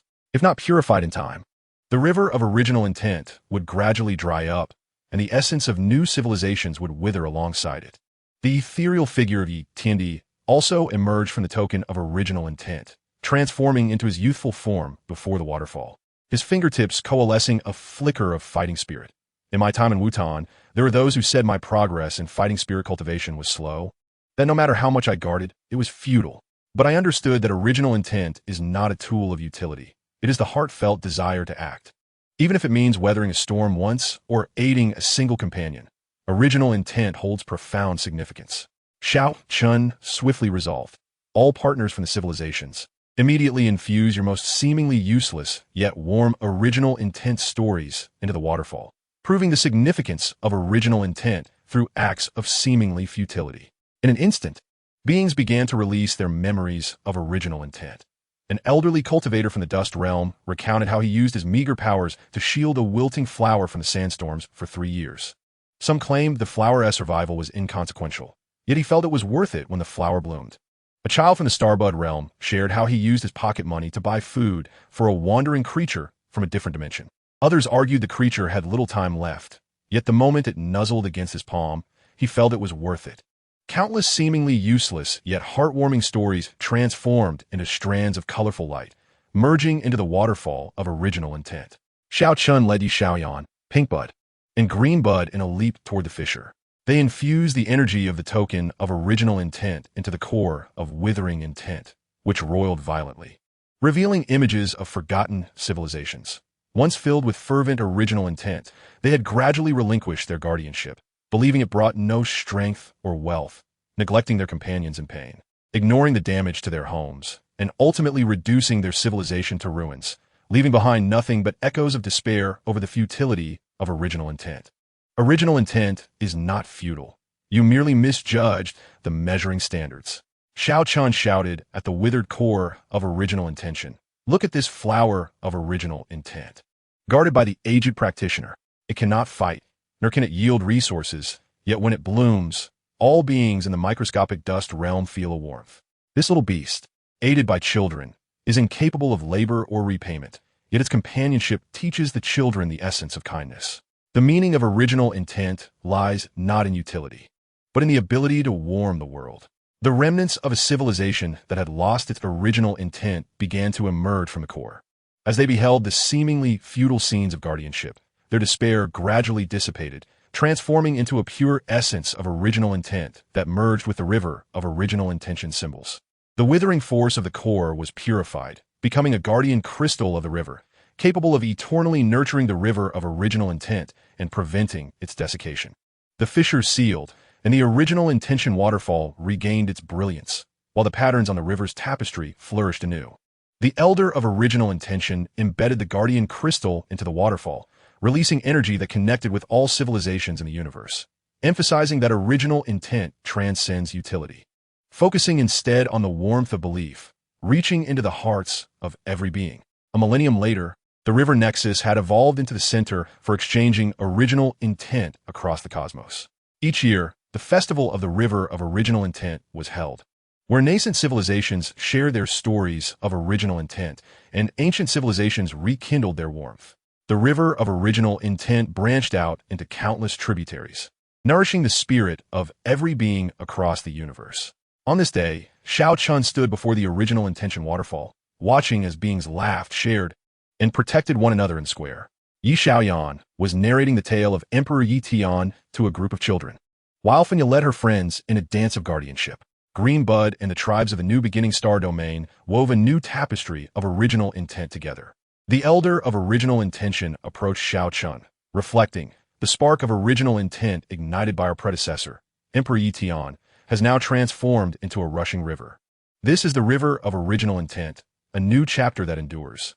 Xiao Chun nodded with a smile, gazing at the flowing waterfall. Indeed, original intent has never been a solitary affair. It is the collective strength forged from countless beings, each contributing their seemingly useless yet warm moments. As long as someone is willing to guard a flower, assist a beast, or warm a companion, the river of original intent shall flow eternally. And new chapters will be perpetually written. In the distance, a group of formless souls from the blank other dimension were utilizing their residual energies to mend the tapestry of original intent for the newborn beings. Once isolated and without heritage, they had now become participants in the transmission of original intent, adding their own ripples to the river. From a thread of fighting spirit in the city of Wutan on the continent of Duki to the surging river of original intent in the cosmos. from the solitary guardianship of Emperor Yi Tian to the collective convergence of countless beings. The legend of Emperor Yi Tian had transformed into the source waters of the river of original intent, eternally nourishing every corner of the universe. The principles of the myriad heart realms had become the laws of the river of original intent, guiding beings to understand that original intent is not about strength or utility. With the intent to protect, one can become a ripple in the river and continue to write their own new chapter of original intent. The figure of Emperor Yi Tian was no longer an unattainable legend, but rather the warmest source within the river of original intent, forever present with every being that guards original intent, continually inspiring them to write unceasing new chapters within the river, until the end of the universe and the shores of the soul. Chapter 78. The Source of the River, returning to the essence of original intent. In the original intent square of the river nexus, the centennial festival of source retracing was underway. The beings of the new original intention start domain wove a scroll of source retracing from the flowers of original intent, depicting the lineage of original intent from Emperor Yi Tian to various nascent civilizations. The practitioners of the microscopic dust realm constructed a source lighthouse from fighting spirit, its structure adorned with the radiant patterns of Wutan City. The formless souls of the blank other dimension transformed their residual energies into memory light particles, embedding them into the scroll to supplement forgotten stories of original intent. The entire square was engaged in tracing the origins of the river of original intent, seeking answers to return to the essence of original intent. Xiao Chun donned a battle armor adorned with the guardian crystal of the river and the source light particles, wielding the source retracing staff, which fused the heart universe's legacy with the symbols of the river of original intent, standing upon the source retracing platform. She gazed at the gathered beings below, her voice resonating through the network of original intent across the universe. Today's source retracing festival is a pursuit of the essence of original intent as taught by our predecessor, Emperor Yi Tian. We travel upstream along the river of original intent, from the guardianship stories of nascent civilizations back to the fighting spirit of youth in Wutan City, solely to comprehend that the essence of original intent is not a complex legacy, but rather the purest heartfelt desire to protect. From this day forth, we shall return to the essence of original intent, discarding all external powers and labels, preserving only the warmth of our most genuine feelings. As her words fell, the source lighthouse beside the platform suddenly erupted with golden light, revealing a clear image. In a small courtyard of Wutan City, a young Emperor Yi Tian squatted on the ground, carefully bandaging a small rabbit with a broken leg using the faint fighting spirit he had just gathered. His gaze held no ambition for power, only the pure desire for it to heal. This image was the most primal memory of the river of original intent. Is this the source of original intent? No grand battles, just bandaging a rabbit? A young practitioner from the Starbud realm questioned, having always believed that original intent should involve monumental goals of saving the world. Xiao Chun descended from the platform and pointed at the young Emperor Yi Tian in the image. Yes, this is the most authentic original intent. The reason our predecessor, Emperor Yi Tian, was able to traverse the starry rivers and transcend eternity was that he never forgot that his initial fighting spirit was to protect a rabbit, a family member, a small town. Original intent is not about being grand. It is about being genuine. Just like when you help a companion retrieve a lost toy or offer food to a wandering being. These seemingly trivial acts embody the essence of returning to original intent. As the beings contemplated the return to original intent, the source fissure of the river of original intent suddenly stirred. A surge of aberrant energy emerged from the fissure, a negative force that had commodified original intent within the universe, conditioning the being's original intents. I must grow stronger to protect. I protect to receive rewards. The once pure original intent became tainted by the labels of power and interest, gradually deviating from its essence. The aberrant energy posed the greatest obstacle to the return to original intent. The ephemeral figure of Yi Xian urgently manifested, his original intent patterns clashing with the aberrant force.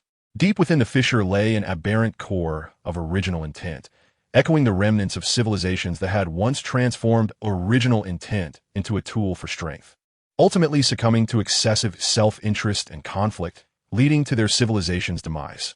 If not purified promptly, the river of original intent would be polluted by this aberrant force, tainting the original intent of all beings. The ethereal figure of Emperor Yi Tian also emerged from the source retracing staff, appearing as a youth cradling the small rabbit, his gaze still pure. Back in Wutan City, some said, "What use is it to help a rabbit? You should practice more fighting spirit." But I knew that if my fighting spirit could not protect even a rabbit, what significance does strength hold? The aberration of original intent is the forgetting of one's initial purpose, mistaking the means for the end. Xiao Chun made an immediate decision. All beings, lay down your powers and identities of heritage. Act solely from your most authentic original intent to dispel the aberrant force.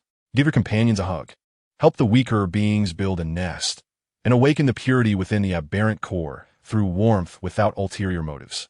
In an instant, the beings in the square sprang into action. The Funya of the new original intention star domain set aside her display of abilities, gently brushing away the dust from her companion's shoulders with flower petals. The young practitioners of the microscopic dust realm retracted their fighting spirit, squatting to help a small insect clear away stones in its path. The formless beings of the blank other dimension stopped obsessing over their identities as legacy guardians and used their residual energies to shield shivering young beings from the cold wind. These small, selfless actions transformed into streams of soft golden light, converging towards the source fissure.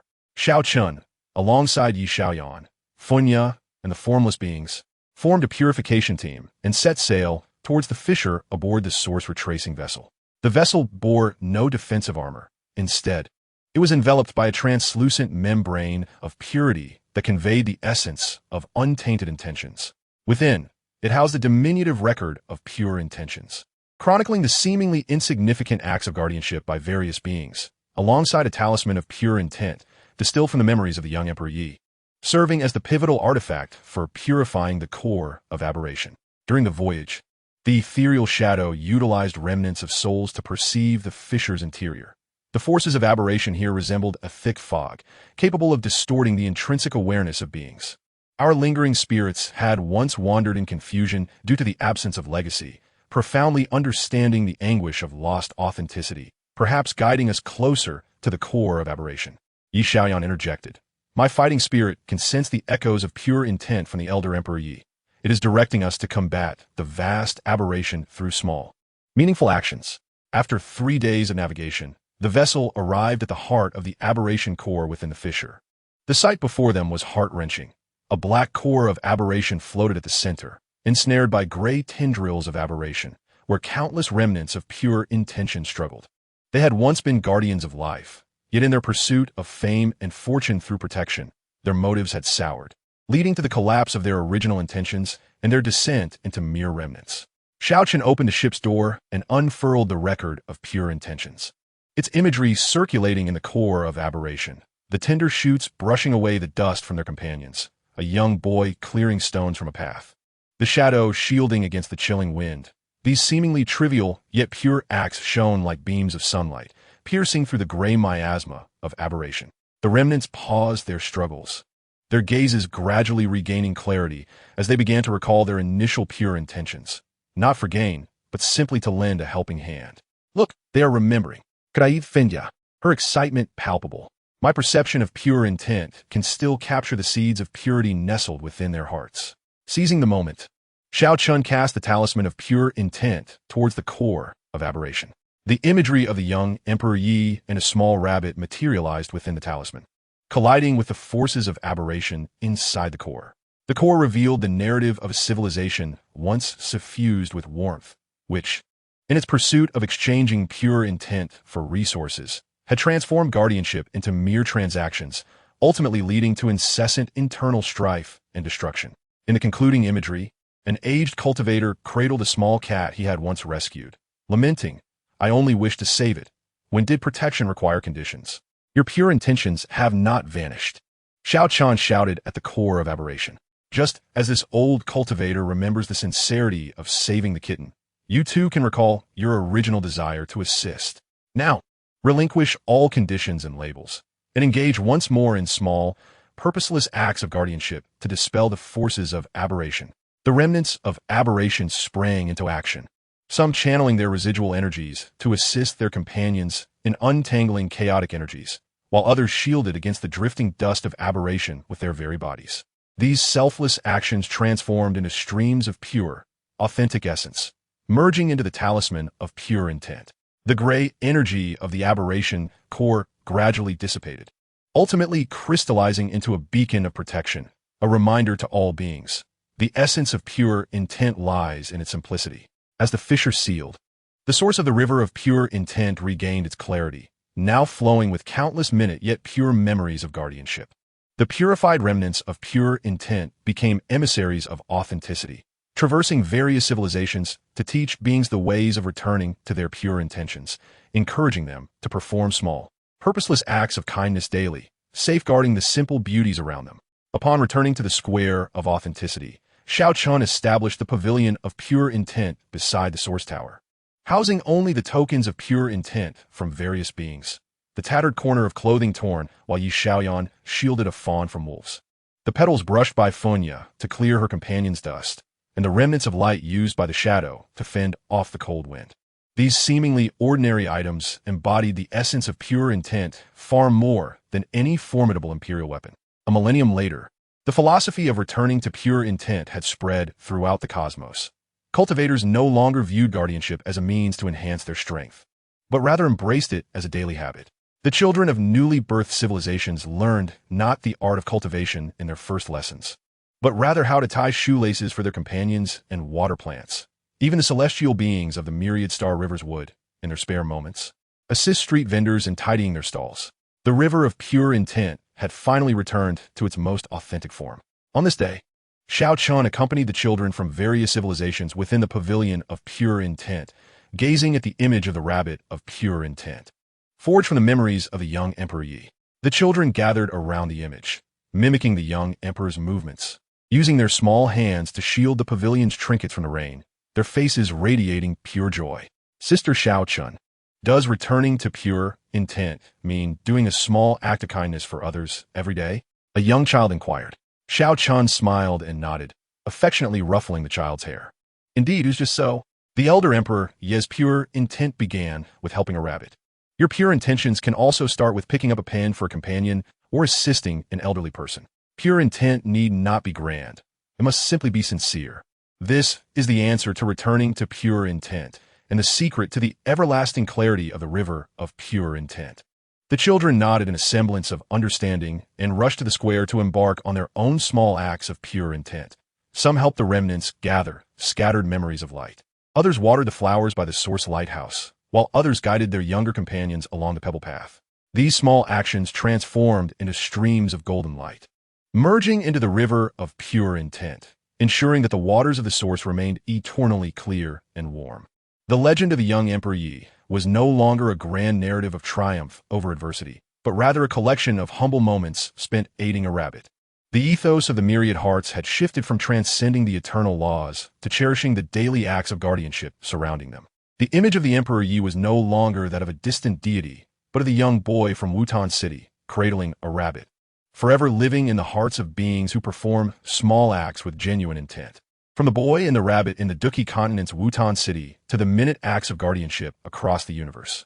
From the tumultuous flow of the river of pure intent to its clarity post-return, the tale of Emperor Ye's pure intentions had finally completed its circle of authenticity. His legend imparted to all beings. The culmination of pure intent is not eternity, nor strength, but a return to that very moment of sincerity, imbued with an untainted heart. Uttering the words, "I wish to help you." This is the essence of returning to pure intent and the ultimate answer of the legend. Chapter 79. The realm of return to authenticity, pure intent in the dust. In the courtyard of the pavilion of pure intent, Shao Chun was tending to a garden of pure intent alongside a group of children. The children from the dust realm used small shovels to aerate the soil of the vegetables, while Funya from the new pure intent star domain collected morning dew with petals to nurture the seedlings. The little remnants from the blank dimension used faint light to drive away the pests nibbling at the leaves. There was no competition of powers, no ceremonial legacies, only simple labor and companionship, embodying the essence of pure intent in the dust. Lady Shao Chun, there is a signal of spiritual resonance from the dust star domain, announced the mechanical assistant, as a pale gray signal appeared on the screen, resonating with the energy of ordinary coexistence. It felt as if the most commonplace beings in the universe were extending an invitation for coexistence. They possessed no formidable powers, no legacy texts, but relied solely on their daily guardianship of life, hoping we would grasp the profound truth of pure intent coexisting with the mundane. Xiao Chen's fingertips brushed against the signal, her eyes shimmering with gentle light. The dust star domain is a realm of the ordinary within the universe, where its inhabitants are the common folk, farmers, artisans, vendors. They lack legendary tales, yet express the essence of pure intent through their everyday guardianship. This invitation urged us to transition from bearers of legacy back to ordinary individuals, understanding that pure intent is not an exalted ideal, but rather intertwined with the routine of daily life. She turned to Yi Xiaoyan and Funya beside her.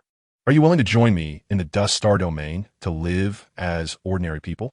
Absolutely, Yi Xiaoyan declared, setting aside his spark of fighting spirit. I wish to see how to protect those around me without relying on fighting spirit, but merely with my hands. Funya too retracted her light, expressing her eagerness to assist the common folk in tending to fields and weaving fabrics. 3 days later, Xiao Chun led the team to experience life in the dust realm. Accompanied by Yi Xiaoyan, Funya, and the emissary of pure intent, the ethereal shadow, as they boarded a vessel disguised as an ordinary wooden boat from the dust star domain. The ship bore no luminous patterns or armor, and was equipped solely with simple farming tools and daily necessities, devoid of any relics of legacy. Xiao Chun specifically reminded, upon arriving at the Tangshan Star region, we must cast aside all identities and simply be Xiao Chun, Xiao Yin, and the budding fans, embracing our original intentions in the most ordinary manner. During the voyage, Qingyang used remnants of his soul to perceive the Tangshan Star region. The energy here is light, devoid of heavy heritage, filled only with the warmth of smoke and fire, the sounds of weaving looms, and the laughter of children. The original intentions of the Tangshan people are hidden within these everyday joys. Yi Xiaoyan added, my combat energy senses no formidable power, yet I can perceive a sense of tranquility, as if everyone is earnestly living their own lives, safeguarding their little existences. After 5 days of sailing, the accompanying ship reached Qingyang village in the Tangshan Star region. The village nestled at the foot of verdant mountains, where beneath an old locust tree at the entrance, several elders chatted while fanning themselves. Farmers bent over planting rice along the ridges. Women wove cloth and sewed in their courtyards, and children chased and frolicked in the alleys. There were no bizarre manifestations of power, only the simplicity of earthly life, more reassuring than any grand ceremonial heritage. You must be visitors from afar? An old farmer, wielding a hoe, approached with a friendly smile. You don't seem like folks from our village. If you don't mind, would you care to join me for a meal? In his gaze, there was no curiosity, only kindness toward strangers. Xiao Chen nodded and followed the old farmer into his courtyard. Inside, the old farmer's grandson was crouched on the ground, carefully bandaging the wounds of an injured chick. His clumsy yet earnest movements reminiscent of the young Yi Tiandi from Wutan City tending to a rabbit. What are you doing, little one? Yi Xiaoyan squatted down to inquire. The chick's leg is broken, so I'm wrapping it up, just like Grandpa does for me, the child said, lifting the chick's swathe in cloth, his face radiating pure joy. Yi Xiaoyan felt a jolt within. It became clear that, regardless of the star region, the most genuine original intention is remarkably simple. In the days that followed, the Tangshan experience team embarked on their ordinary lives. Xiao Chun learned weaving from the village women, persevering even when his fingers were pricked by the needle, all to craft a new garment for the village children. Yi Xiaoyan assisted the old farmer in planting rice, turning dark under the scorching sun, yet laughingly claimed it was more exhausting than practicing combat energy, but felt far more substantial. And the budding fan helped the children care for poultry, concocting herbal pillows for sick kittens using flower petals, while Qingyang illuminated the spinning wheels of women weaving at night with soft glimmers, silently safeguarding this tranquility. However, tranquility did not last long. A sudden mudslide struck the valley outside Qingyang village. The Tangshan Star region lacked dimensional crises and aberrations, yet faced these mundane disasters. Murky waters surged through the valley, devastating the farmlands at the village entrance and threatening the houses near the gorge. The children hid behind their elders in fear, while the old farmers stamped their feet in distress. Quick, grab the hose and dig drainage ditches. Xiao Chun was the first to react, foregoing any invocation of power, merely seizing a hoe and rushing towards the inundated fields. Yi Xiaoyan followed suit, leaping into the muddy waters to clear stones blocking the flow, while the budding fan wove temporary dams with petals to obstruct the encroaching mud, and Qingyang guided villagers in relocating valuables with his faint glow. They relied solely on their hands and intellect, standing alongside the villagers to combat the disaster without invoking any inherited energy. The old farmer gazed at the mud-covered Xiao Chun, remarking, "You outsiders may lack great abilities," referring to combat power, "yet you are more willing to exert effort than anyone else. This is true guardianship, not summoning winds and rain, but being there to shoulder responsibilities in critical moments." As they worked together to clear the drainage ditches, a hidden core of environmental hazard suddenly emerged from the mudslide's source. This was the energy nucleus of ordinary disasters in the Tangshan Star region, resulting from long-term negligence in environmental stewardship. If not completely eradicated, the valley would face further mudslides. Yet this core lacked formidable energy and could not be destroyed by combat power. It required long-term environmental guardianship to mitigate. The essence of the environmental hazard nucleus is the laxity of original intentions amidst the mundane. Yi Xian's ethereal projection appeared in the guise of an ordinary villager, squatting beside the gorge, pointing at the exposed mountainside. The Tangshan people diligently protect their homes, but forget that safeguarding nature is also part of their original intention. To resolve this, we need not draw on inherited power. We simply need to plant trees in the gorge alongside the villagers, reinforcing the mountainside, fostering a gradual natural dissipation of the hazard core through steadfast dedication day by day. Yi Tiandi's ethereal manifestation also appeared as an old farmer, holding a sapling. In my youth in Wutan City, besides cultivating combat energy, I would help repair damaged ridges and assist neighbors in fortifying leaky roofs. The original intention of Tangshan is to make guardianship a habit, not merely acting in times of disaster, but being attentive in everyday life. Xiao Chun promptly organized the villagers and the experienced team to initiate the tree planting project in the gorge. There was no conjuring of combat energy, only the rhythmic act of digging holes with shovels, no irrigation with light, only buckets of water carried from the river. The budding fan nourished the saplings with the essence of flower petals, while Qingyang warded off pests that threatened the young trees with his faint glow. They repaired the damage nature bit by bit through the most ordinary means, gradually dissolving the environmental hazard core.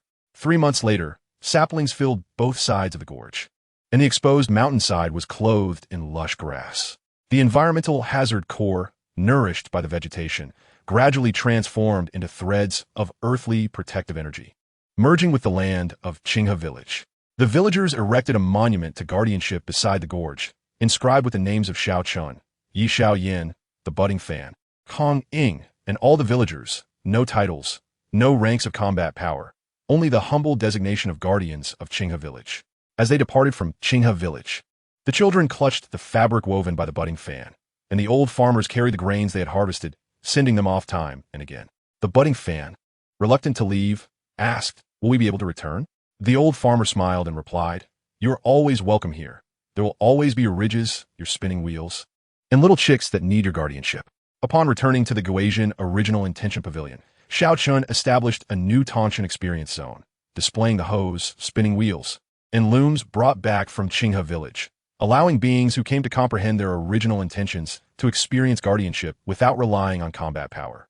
Yi Xiaoyan penned the record of Tangshan's original intention, chronicling the days of planting rice and digging ditches, concluding with the realization: the highest realm of original intention is to transform oneself into a speck of dust, safeguarding ordinary days alongside all beings of simplicity. A millennium later, Qingyang village in the Tangshan Star region had evolved into Tangshan Guardianship Town, where the villagers wove the tales of Xiao Chun and his companions into songs, passing them down through generations. In the Guasian Original Intention Pavilion's Tangshan Experience Zone, beings came daily to learn the art of ordinary guardianship. Some cultivators laid down imperial weapons to pick up hoes, while others transcendent beings set aside their newfound powers to assist with weaving. The original intention finally integrated into the mundane, coexisting with the ordinary. On this day, Xiao Chun, accompanied by Yi Xiaoyan and the budding fan, returned to Qingyang village, now Tangshan Guardianship Town. Beneath the old locust tree at the town entrance, an elderly man with white hair recognized them. He was the very child who had once bandaged a chick. He smiled and said, "Now I teach the children to bandage chicks and water saplings, just as you taught us back then." Xiao Chun gazed upon the town, with wisps of smoke curling into the sky, softly remarking, "This is the significance of original intention in Tangshan, not to become a legend, but to become part of the ordinary, using the most common hands to safeguard the most ordinary days." The original intention of Yi Tiandi, beginning from the humble courtyard of Wutan City, ultimately returned to such simplicity. This is the ultimate answer of the realm of returning to truth. As the sun set, Xiao Chun and his companions followed the old man into the town, picking up hoes and heading towards the ridges. While the budding fan assisted the children in caring for newly hatched chicks, and Xiao Yin joined the townsfolk in mending the ridges.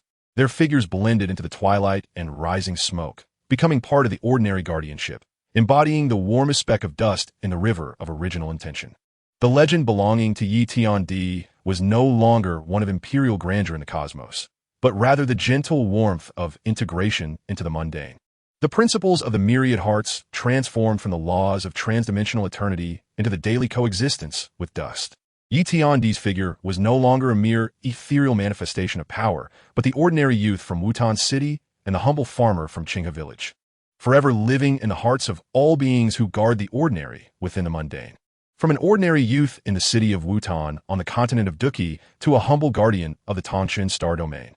From the pure essence of an original intention to the gentle warmth of a shared purpose. The story of Yi Tiandi's initial aspirations has culminated in a harmonious journey from the mundane to the mundane. His legendary tale imparts to all beings that the highest realm of one's original intention is not to transcend the ordinary, but rather to meld into it, coexisting with the dust and living in harmony with the world. This is the realm of returning to one's essence, the ultimate destination of one's original intention. Chapter 80, New Tidings in the Dust, a reawakening of original intent. As twilight cloaked the town of Tangshan, Xiao Chan assisted the townsfolk in gathering the last bundle of rice stalks, his garments still dusted with soil, while the fragrance of the rice stems lingered on his fingertips. Yi Xiao Yin squatted on the ridge, teaching several children to weave grass blades into grasshoppers, while Funya floated by the stream, filtering water for a woman who had just washed her vegetables using flower petals. These days of rising with the sun and resting at dusk had passed for a full 3 years, their figures seamlessly merging with the smoke of the town's kitchens and the earth of the fields. Xiao Chun. There are guests at the Tangshan post station on the west side of the town. A child with horned braids dashed over, clutching a crumpled piece of paper. It's from the Stardust realm, claiming their an original intention message for you. Xiao Chun took the message. The paper was crafted from the unique cloud paper of the Stardust realm, devoid of intricate light patterns, and inscribed in neat handwriting. Many wandering children of the Stardust realm have lost their homes due to the ravages of the Stardust storm, forsaking their secure lives and original intentions. Hearing that Tangshan town upholds ordinary guardianship, they have come seeking ways to safeguard their daily lives. Stardust realm Muhi. As Xiao Chan traced the message with his fingers, memories of aiding children in Qingyang village with their toys flooded back. The children there likely lacked even the stability to patch up a chick or weave grasshoppers. Yi Xiaoyan leaned in to read the message, setting down the grass blades. I've heard of the Stardust storm. It's a calamity at the edge of the universe, where it sweeps through. The surface of the planets is covered in fine star dust, rendering the soil barren. Those children, wandering with their parents, how can they harbor thoughts of everyday guardianship? Funya drifted to Xiao Chen's shoulder, her petals gently brushing against her cheek, conveying an urgent desire to assist those children. Having been awakened from a state of confusion in the new original intention star domain, she understood the taste of losing stability, making it difficult to uphold one's original intention. We must venture to the Stardust realm, Xiao Chen declared, folding the message and placing it into her cloth pouch. But this time, it will not be a lineage team or an experiential team. It will just be the three of us, bringing along daily essentials from the town. We shall carry rice seeds to teach them how to find arable soil among the stardust, bring threads for weaving to help them, sew warm clothes for their companions, and impart methods of weaving grass to provide shelter for the wandering little beasts. On the following dawn, Xiao Chun, alongside Yi Xiao Yin and Funya, set forth towards the Stardust realm, not aboard any ship, but instead bearing cloth bags filled with rice seeds, cotton threads, and grass ropes, following the tributary of the river of original intention. This tributary had formed naturally after the myriad paths converged, creating a spiritual passageway that required no forceful energy to traverse. One merely needed to harbor the original intention to assist others to reach their destination along this channel. As they walked through the passage, glimpses of everyday original intention from various civilizations flashed by. An elder from the everlasting star domain recounting tales of ordinary guardianship to children. Beings from the new original intention star domain singing lullabies to newly awakened seeds. And the remnants of souls from the blank other dimension helping nascent civilizations mend their rudimentary homes. These scenes, though devoid of dazzling brilliance, imbue the air within the passage with warmth. Look, that is the steel of the Tongchang guardians from the days of Qingyang village. Yi Xiaoyan pointed at an image on the passage wall, where the names were clearly visible, accompanied by a newly inscribed line. Those who safeguard the ordinary are all original intention bearers. Funya excitedly pointed to another image. It depicted the children of Tongchang, following the elder who had previously bandaged a chick, planting new rice seedlings along the ridge. The rice seedlings in the image were lush and green, identical to the seeds in their cloth bags. After 7 days, the outline of the star-dust realm finally emerged at the passage's end. The sky was shrouded in gray, and the ground lay covered in fine, silvery star-dust, void of even an inch of soil, with only a few dilapidated star-dust vessels suspended in the air like fallen leaves. Beside the vessels, several thinly clothed children were attempting to construct small shelters from stardust, try to warm a shivering stardust rabbit, but the stardust was too frigid, and their hastily built nest collapsed almost immediately. This is the stardust realm. Yi Xiaoyan tightened her grip on the cloth bag, contemplating how they would plant rice without soil. Xiao Chun approached a child squatting beside a vessel, clutching half a hard biscuit, and gently inquired, "Child, do you all live here?" The child looked up, his face smeared with stardust, yet his eyes sparkled brightly. "Yes, the stardust storm blew our home away. We follow Lord Mu-He, searching for a place to stay. But here, there's only stardust. We cannot grow food or care for small animals. Not even build a nest for the stardust rabbit." Just then, a woman clad in coarse linen, carrying a medicine box, approached. It was Mu-He from the message. Upon seeing Xiao Chun, her eyes filled with surprise. "You truly came?" These children once had homes where they planted fruit trees in their courtyards and groomed their little beasts. But since they began to wander, they smile less, often lamenting that if they cannot protect themselves, how can they protect others? Xiao Chun opened the cloth bag and extracted a handful of rice seeds. "Without soil, we shall seek it. The star dust is cold, so we shall weave warm nests for the small beasts with cotton threads." Guardianship does not require stability first. It is about finding warmth for those around us, even amidst instability. In the days that followed, Xiao Chun and her companions began to establish daily life in the stardust realm. Xiao Chun led the children to the underside of the wandering vessels, utilizing the original soil brought by the tributary of the river of original intention, a mixture of soil tended by various civilizations, to cultivate a small stardust vegetable garden. Without the aid of forceful energy, they watered it daily with dew collected from the vessels, and when the star dust blew fiercely, they together wove grass ropes into windbreak fences. When the first tender green rice shoots emerged from the original soil, a little girl cried out in excitement. "I used to have such rice shoots at home. My mother said that where there are shoots, there is hope." Yi Xiaoyan taught the children to weave stardust nests, first crafting a tightly woven basket from grass ropes, then using petals provided by Funya, crushed and mixed with stardust, to coat the inner walls of the basket, ensuring it was both warm and sturdy.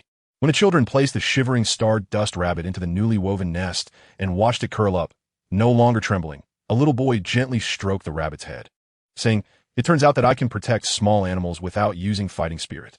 Funya's petals could secrete a gentle essence of original intention. She collected dew daily to help the children dye the worn fabrics aboard the vessel and taught them to mend clothes. A small boy clad in patched attire used blue cotton thread dyed by Funya to sew a small pocket for Mu-He. Lord Mu-He always carries medicine in her bosom. This pocket can hold more medicine, helping more people. Yet, the tranquil days were short-lived. Suddenly, the stardust whirlpool in the stardust realm exhibited unusual activity, presenting a danger even more perilous than the stardust storm, capable of drawing everything into its center, transforming it into stardust. The alarm aboard the wandering vessel blared, and the children, terrified, huddled inside. Mu-He paced anxiously. The center of the whirlpool harbors a stardust heart of despair, born from a loss of hope among wandering beings. It will cause the whirlpool to expand, engulfing us all. Xiao Chun rushed outside the vessel, gazing at the distant swirling black vortex, suddenly recalling the days of combating mudslides in Qingyang village. The energy of the heart of despair stemmed from the belief that everyday guardianship was futile. To dispel it would not rely on strength, but rather on the daily lives we had created. Those newly sprouted rice seedlings, those woven stardust nests, those mended little pockets. These were all symbols of hope, capable of dispelling despair. Yi Xiaoyan immediately understood. I will bring over the star dust nests made by the children. Funya floated toward the vegetable garden. I will gather the essence of original intention from the rice shoots. Muhi gazed at their departing silhouettes and suddenly realized, turning swiftly to dash back into the spacecraft. She emerged with the small pouches sewn by the children and the drawings of their envisioned home. Xiaoqun stood before the swirling vortex, arranging the rice seedlings, stardust nests, small pouches, and home illustrations into a circle, then beckoned the children to exit the spacecraft. Let us all together shout out your small hopes towards the vortex, such as, I wish for the rice seedlings to grow tall. I wish for the stardust rabbit to have more nests. I want to sew a bigger pouch for Muhi. I want the rice seedlings to grow tall and bear fruit for everyone to eat. The first little girl exclaimed. Though her voice was soft, it caused the vortex to slow its rotation slightly. I want to weave 10 nests for the stardust rabbit, so that all the wandering little beasts have a place to stay. A little boy followed up, and the darkness at the center of the vortex gradually faded. One by one, the children voiced their small hopes, and Muhi joined in. I wish to cultivate a vegetable garden in the stardust realm, so that everyone can enjoy the fruits of their own labor. Xiaoqun, Yi Xiaoyan, and Funya also expressed their wishes, hoping that the children of the stardust realm could have a stable daily life, and that they would always remember that even the smallest guardianship is a true beginning. When the last child shouted, I want to weave a grasshopper for Sister Xiaoqun. The objects arranged in a circle suddenly illuminated with a soft golden light, coalescing into a stream of everyday hope that surged directly towards the core of the stardust's lost heart. The core, once filled with the despair of wandering, began to be replaced by these small hopes as the light flowed in. Images emerged within the core of the children weaving nests, planting rice, and sewing pouches, revealing their smiles upon seeing the rice seedlings and their joy at the warmth of the stardust rabbit. These images acted as a key, unlocking the long-forgotten memories of home. The children had once planted fruit trees in their yard and cared for the little beasts. These memories had never truly vanished, merely obscured by the hardships of wandering. Our home has not disappeared. One child suddenly shouted. It is in the nest we weave, in the rice seedlings we plant, in the pouches we sew. As the child's voice rang out, the core of the stardust's lost heart suddenly shattered, transforming into countless threads of stardust's original power, merging into every inch of the stardust realm's soil. The once silver-gray stardust began to shimmer, tiny green shoots gradually sprouting from the ground, and the gray haze in the sky dispersed somewhat, revealing a gentle blue. Muhi knelt on the ground, touching the newly sprouted grass, tears streaming down her cheeks. The stardust realm has finally acquired soil capable of nurturing life. Xiaoqun observed the children rejoicing around the tender shoots and remarked with a smile, it is not the soil that allows the sprouts to grow. It is the everyday hopes within your hearts that imbue the sprouts with the power to thrive. True guardianship does not arise from having stability first, but rather from being able to create a semblance of stability for others amidst instability. Half a month later, Xiaoqun and the others were to depart from the stardust realm. The children clutched their handmade grasshoppers, the sewn pouches, and the rice seedlings, bidding farewell time and again. The boy who had woven a nest for the stardust rabbit presented Xiaoqun with a small star crafted from stardust and grass string. Sister Xiaoqun, this star holds our hopes. Carry it with you, and wherever you go, you will see our everyday lives. Funya also received a small lantern made from petals and stardust from the children, containing a bit of original dew that emitted a gentle glow at night. As they retraced their steps along the tributary of the river of original hope, Yi Xiaoyan touched the remaining rice seeds in her cloth bag and smiled. I used to think that guardianship meant driving away enemies with force, but now I understand that it involves planting a rice seedling in the stardust, weaving a grasshopper for wandering children, allowing them to smile even amidst instability. Xiaoqun gazed at the newly added images on the wall of the passageway, the children of the stardust realm watering their vegetable gardens, Muhi fertilizing the newly sprouted grass, and the stardust rabbit sleeping in the grass-weaved nest, accompanied by the words, everyday life is the original hope, and hope is guardianship. Upon returning to Tongchang Guardian Town, the townsfolk were already waiting at the village entrance. The elderly man who had once bandaged a chick held a fresh harvest of rice seeds. I heard you visited the Stardust Realm. Here are the new rice seeds from our town. Next time you go, take these with you so that the children there can also grow their own rice. Xiaoqun accepted the seeds, suddenly realizing, original hope is never a completed endeavor, but rather a continuous journey. From the youth of Wutan City, tending to the rabbits, to the collective effort of the people of Qingyang village battling mudslides, And now, to the children of the Stardust realm, planting rice seedlings. Original hope is akin to these rice seeds. When sown in one place, it takes root and sprouts, yielding new hopes that can then be sown in another. Under the setting sun, Shao Chun, Yi Xiaoyan, and Funya hung the original stars from the Stardust realm beneath the eaves of the Tongchun original hall. The light from the stars intertwined with the lanterns within the hall and the smoke from cooking in the town, creating a warmth reminiscent of an afternoon in Wutan City, the morning dew in Qingyang village, and the smiles of the children in the Stardust realm. The legend belonging to the heavenly emperor Yi has not come to an end. It resides within the rice seedlings of Tongchun town, within the grass-woven nests of the Stardust realm, and within every act of kindness in daily life. Xiaoqian, Yi Xiaoyan, Funya, and countless beings like them continue to tread along the path of the heavenly emperor Ye's original hope, step by step, sharing the stories of ordinary guardianship with more people, sowing them in more places. The path of original hope knows no end. It exists in every facet of daily life, in every intention to lend a helping hand, and in every action taken to create warmth for those around us, perpetually enduring, eternally renewed. Chapter 81. The Residue of Stardust and the Weaving of Original Hope.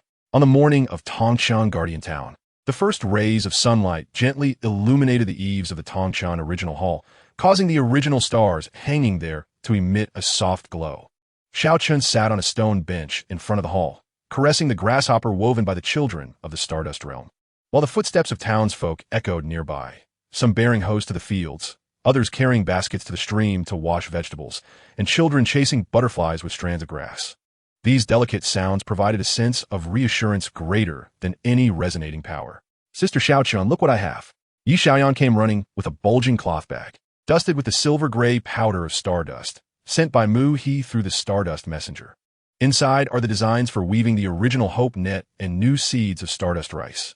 Xiaochun opened the bag to find not only a pouch filled with plump, silver-glimmering stardust rice seeds, but also a net woven from stardust fibers.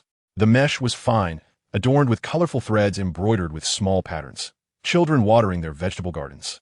The stardust rabbit nestled in its grass nest, and scenes of Xiaochun and her companions planting rice in the stardust realm, with the words connecting hearts with a net stitched in the center.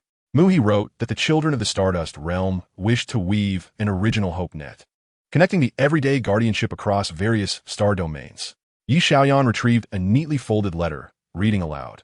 Tongchun Town holds the hope of its fields. The Stardust Realm holds the hope of rice seedlings, and the new beginning star domain holds the hope of moss. If we could weave these hopes into a single net, even across millions of light years, we could witness each other's guardianship. Just as the original hope of the Heavenly Emperor, Yi could reach from Wutan City to every corner of the universe. Funya floated over to the weaving net, gently touching the embroidered patterns with her petals, suddenly emitting a joyful wave. Her light core power could sense that the net contained the heartfelt connections of the children from the Stardust Realm, which were being transmitted along the tributaries of the river of original hope towards the new beginning star domain and the everlasting star domain. As Xiaochun traced the stardust rice patterns on the weaving net with her fingertips, she recalled the legacy light net she had seen in the everlasting star domain. However, that was a net of the inheritors, while this was a net of ordinary people, devoid of the driving force of inheritance cores or the enhancement of power, reliant solely on the everyday hopes of each star domain for its creation. As she spoke, a familiar wave resonated from outside the hall. Xiaochun looked up to see green shoots from the new beginning star domain drifting in, accompanied by several young moss seedlings entwined with delicate strands of light. The light bore flickering images of the children's original hopes from the new beginning tribe. Some were weaving small baskets for moss, while others sang to the newly awakened seeds. Seeing a green sprout, the tender sprout floated over with excitement, its petals brushing gently against the moss as two streams of primordial energy intertwined. "What brings you here?" it inquired, sensing the vibrations of connection from the Stardust Realm. The heart's resonance of the green sprout radiated joy as the children of the new beginning clan proclaimed their intent to weave the daily life safeguarded by the moss into a tapestry, allowing their companions in the Stardust Realm to witness the myriad forms of protection their moss could create. Accompanying the green sprout was a young inheritor from the perpetual star domain, donned not in a heavy ceremonial robe, but in simple cloth attire, cradling a scroll of everyday inheritance that chronicled not the legends of the Heavenly Emperor, but the tales of ordinary beings within the perpetual star domain, an elder recounting the story of the heavenly emperor aiding a rabbit to children, and a craftsman fashioning a nest for a wandering creature from the scraps of the inheritance steel forest. The elder remarked that inheritance is not inscribed in tomes, but woven into the fabric of life. The young inheritor extended the scroll to Xiao Chun, asserting that the stories within could be interlaced into the primordial tapestry, letting the entire universe know that the perpetual star domain is not merely about the inheritance steel forest, but also about the fundamental essence of daily life. In just 3 days, Tongshan Town gathered primordial weavers from 5 star domains. Muhi from the Stardust Realm, accompanied by 2 children, carried a bundle of stardust fibers. An old cultivator from the micro-dust realm bore half a bag of micro-dust cotton, claiming it could create the warmest borders for the tapestry. The spectral presence from the blank otherworld also arrived, its faint soul light capable of sketching patterns of everyday guardianship on the tapestry. Once former inheritors, the lingering souls now encircled a wooden table, armed with needles, fibers, and cotton threads, resembling a group of ordinary artisans intent on weaving a tapestry reflective of their simple primordial essence. Before weaving, the core of the tapestry must be determined.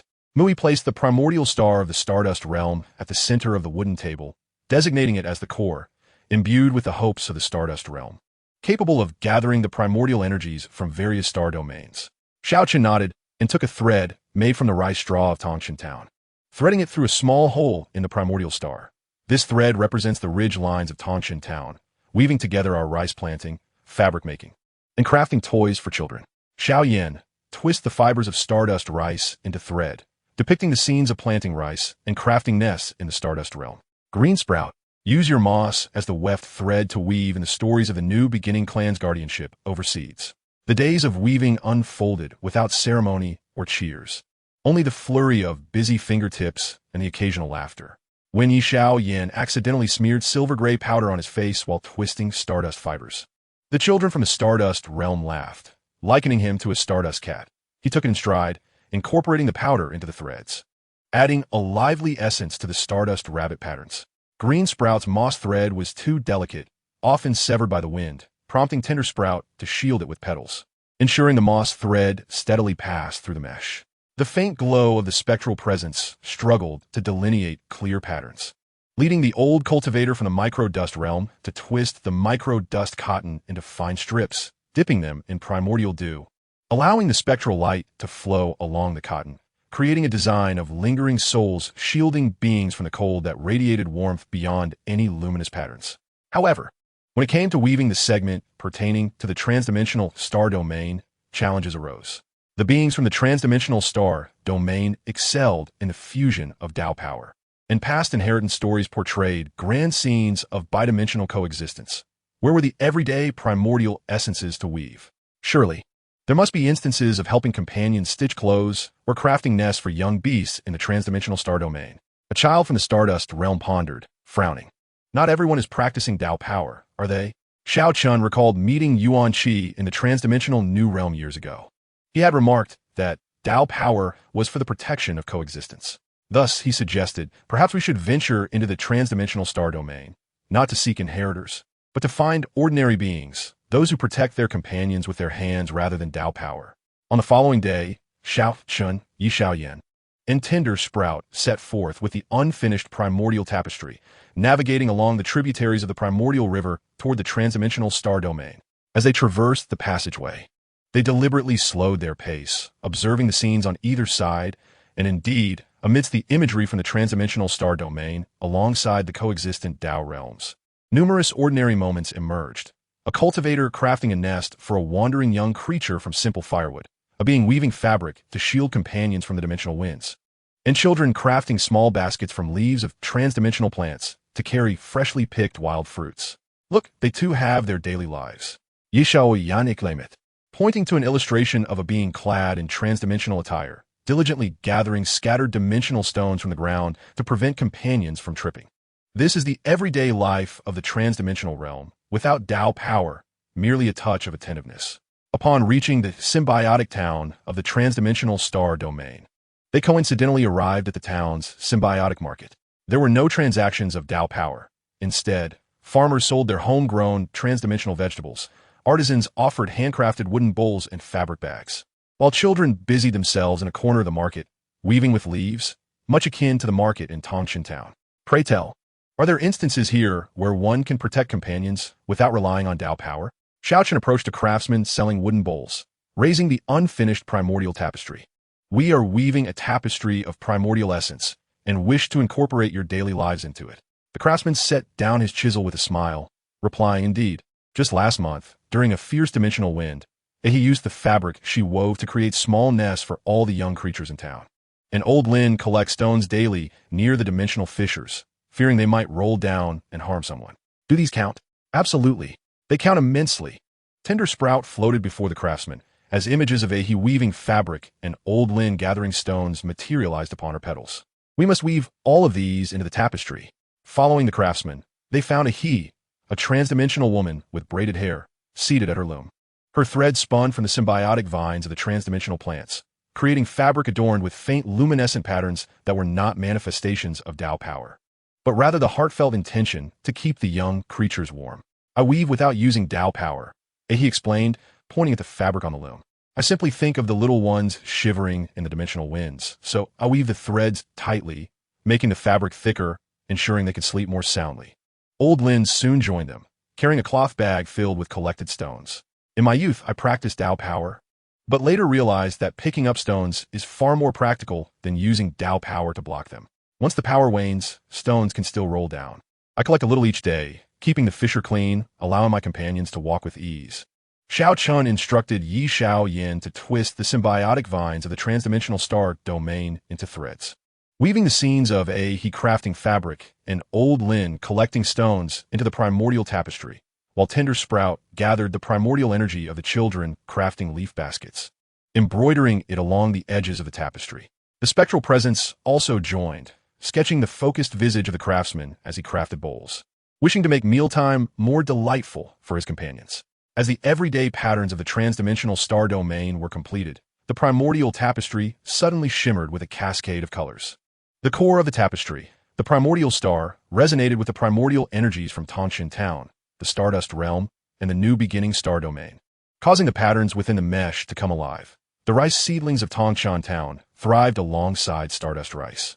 The moss baskets of the new beginning clan cradled transdimensional wild fruits. Stardust rabbits nestled within the fabric nests woven by Ahi, and the stones collected by old Lin formed a small hillock for children to play upon.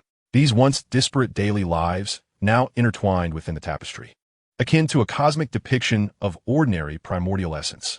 This tapestry had come alive. Yi Xiao Yin gazed in astonishment at the flowing patterns, exclaiming, "My spirited energy can sense the heart's intent within each pattern. These intentions, woven together, possess a strength surpassing any inheritance light net." He reached out to touch the tapestry, feeling a wave of warmth through her fingertips.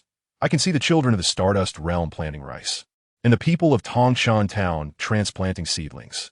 It seems that no matter how many dimensions separate us, the desire to help those around us remains the same.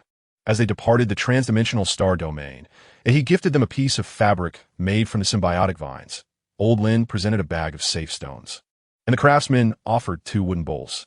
These everyday items were woven into the edges of the primordial tapestry, becoming a mark of connection across dimensions. Upon returning to Tongshan Town, Muhi and Green Sprout awaited them at the entrance of the Hall of Primordial Essence. As Xiao Chun unfurled the weaving net, gazing upon the flowing patterns of daily life from various star domains, an enveloping silence descended upon all present. Absent were the radiant beams of mystic power and the grand narratives of legends. Instead, there were but ordinary moments of mutual assistance, each of which brought tears to the eyes of those gathered. This, indeed, was the essence of a heart interconnected by the net. Muhi caressed the stardust rice patterns on the weave, and the children of the Stardust Realm recognized the rice seedlings from Tongshan Town, understanding that cultivating the land was a way to uphold one's original intentions. Those traversing dimensional boundaries beheld the moss of the new beginning clan, realizing that weaving baskets was also an act of guardianship. The core of one's purpose need not be articulated through lofty principles. A mere glance at another's daily life suffices to impart understanding. Xiaochen hung the heart of purpose weaving net upon the wall of the Tong Chun Hall of original intentions, with a central star of purpose suspended above. As the daily life patterns from various star domains flowed through the mesh, the townsfolk gathered around, and an elderly farmer pointed to the pattern depicting stone collection from the interdimensional star domain, chuckling, "Isn't this akin to my daily weeding of the fields?" It dawned on them that the inhabitants of the interdimensional realm lived lives not unlike their own. A child pointed to the nest-weaving pattern from the Stardust realm and tugged at his mother's hand, exclaiming, "I too wish to weave a nest for the chicks at home, just like the children of the Stardust realm." In the days that followed, the connectivity of the heart of purpose weaving net grew ever stronger. Daily, new star domains sent forth their intentions through the tributaries of the river of original intent. Sharing their ordinary lives, the primal clans from the outer star ring wove images of cradles crafted from star ring fragments for their young. Ordinary cultivators from the 10,000 Rivers galaxy depicted scenes of aiding the elderly with water using their meager fighting spirit.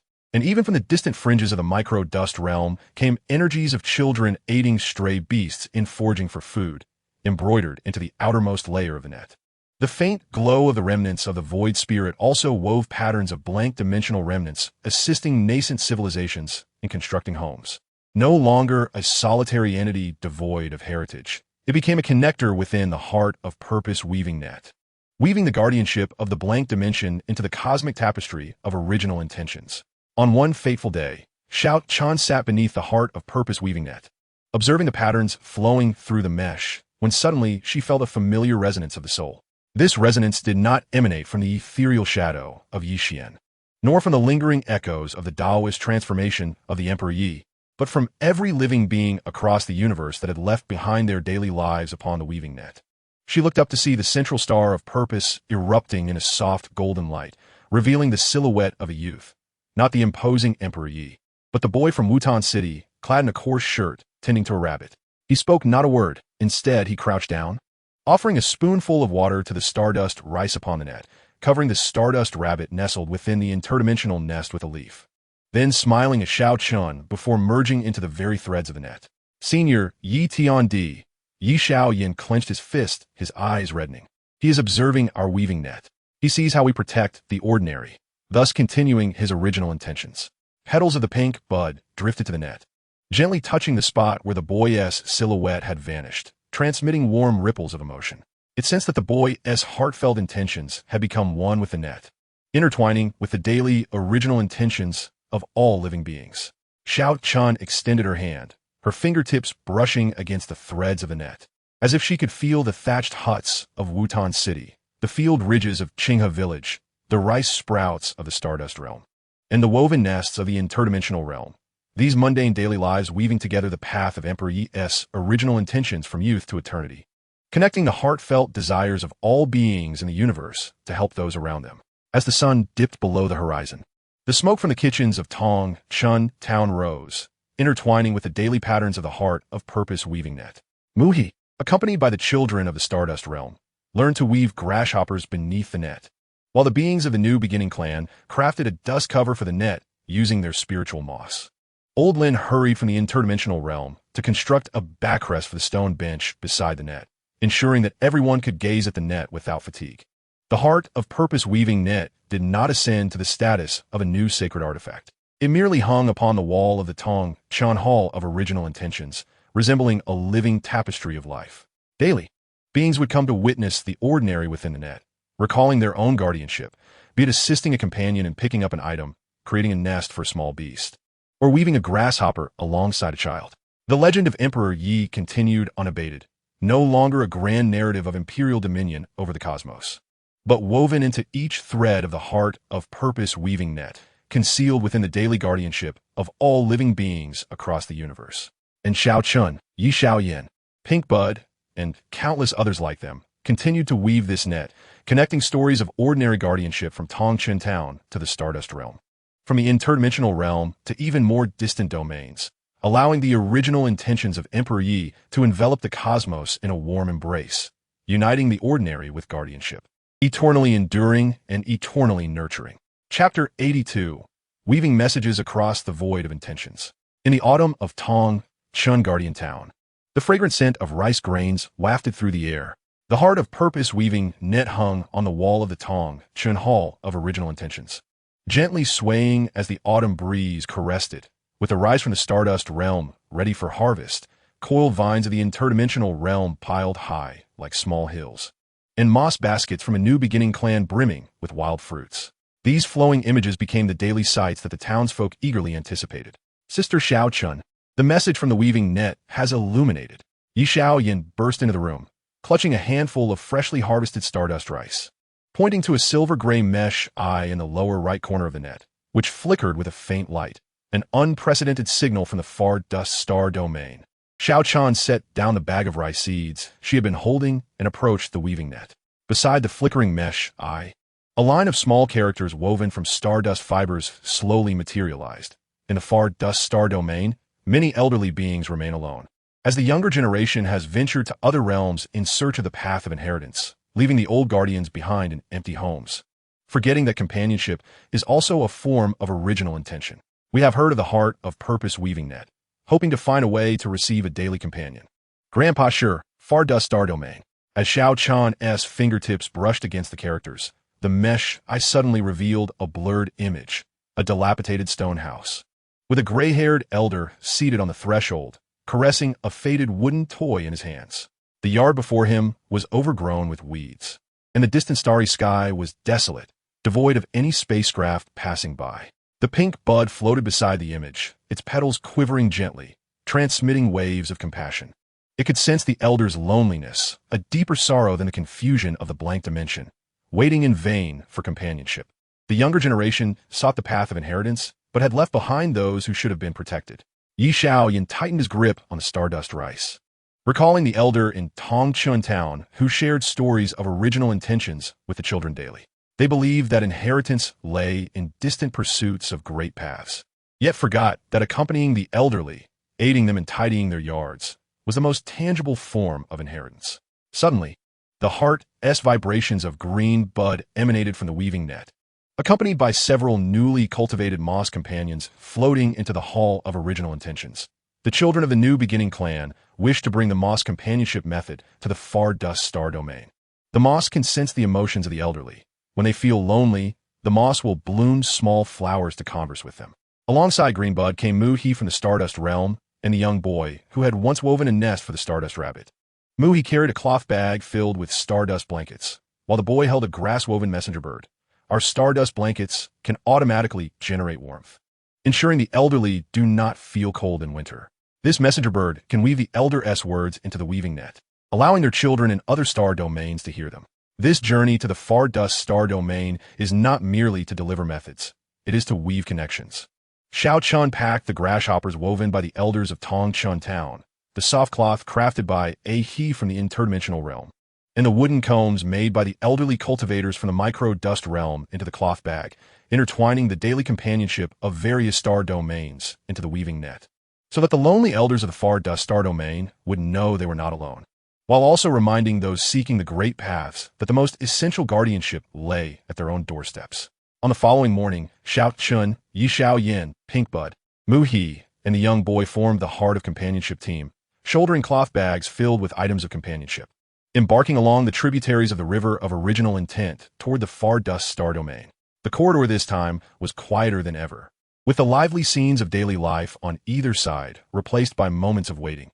An elderly man gazing at the starry sky from his doorstep, beings lost in thought in the empty courtyard, and children perched on the threshold with old toys, awaiting the return of their elders.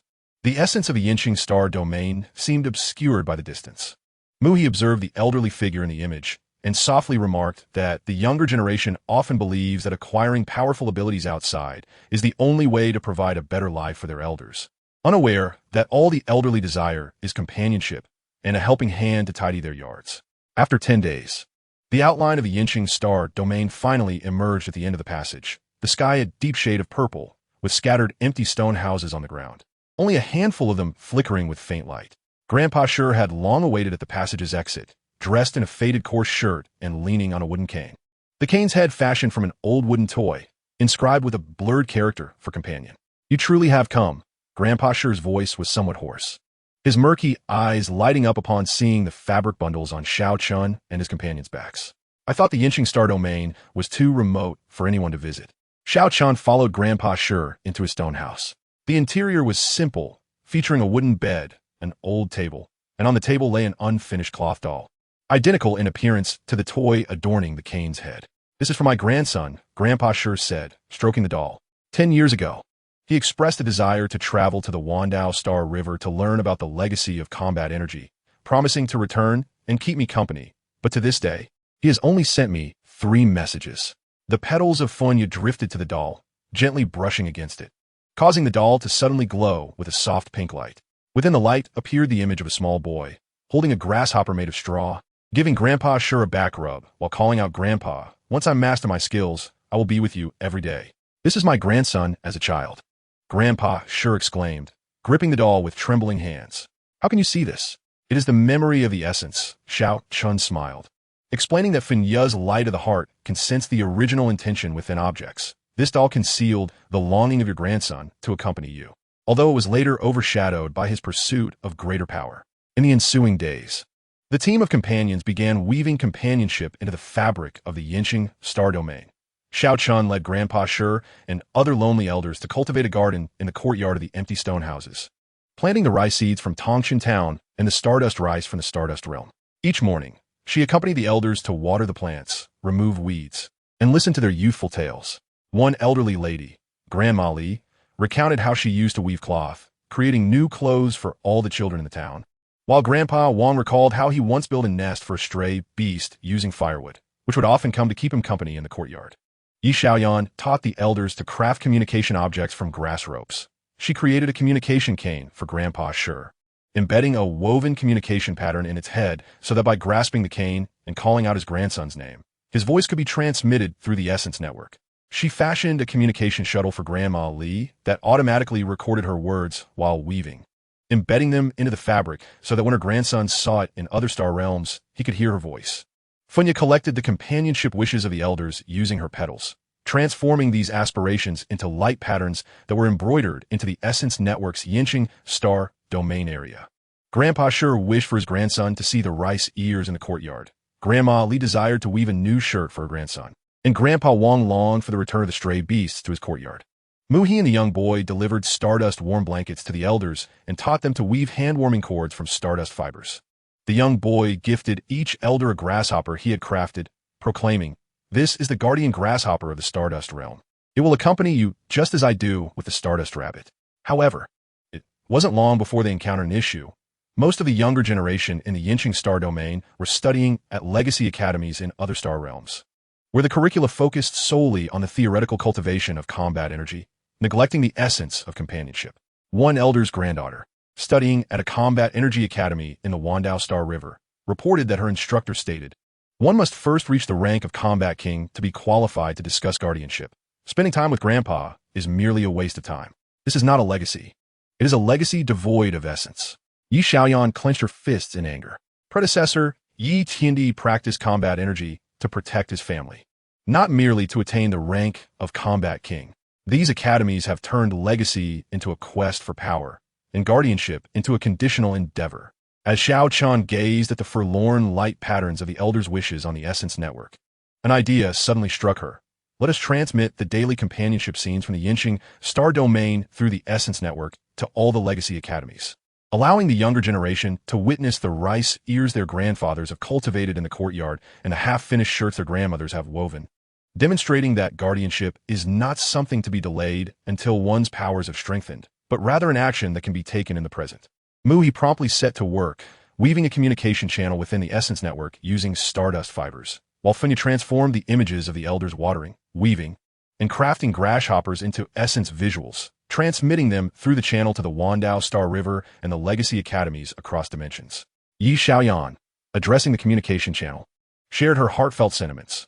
"I once believed that only by strengthening combat energy could one protect others. But while planting rice in Tongshan Town and sowing in the Stardust Realm, I realized that guardianship means giving Grandpa a back rub and helping Grandma weave.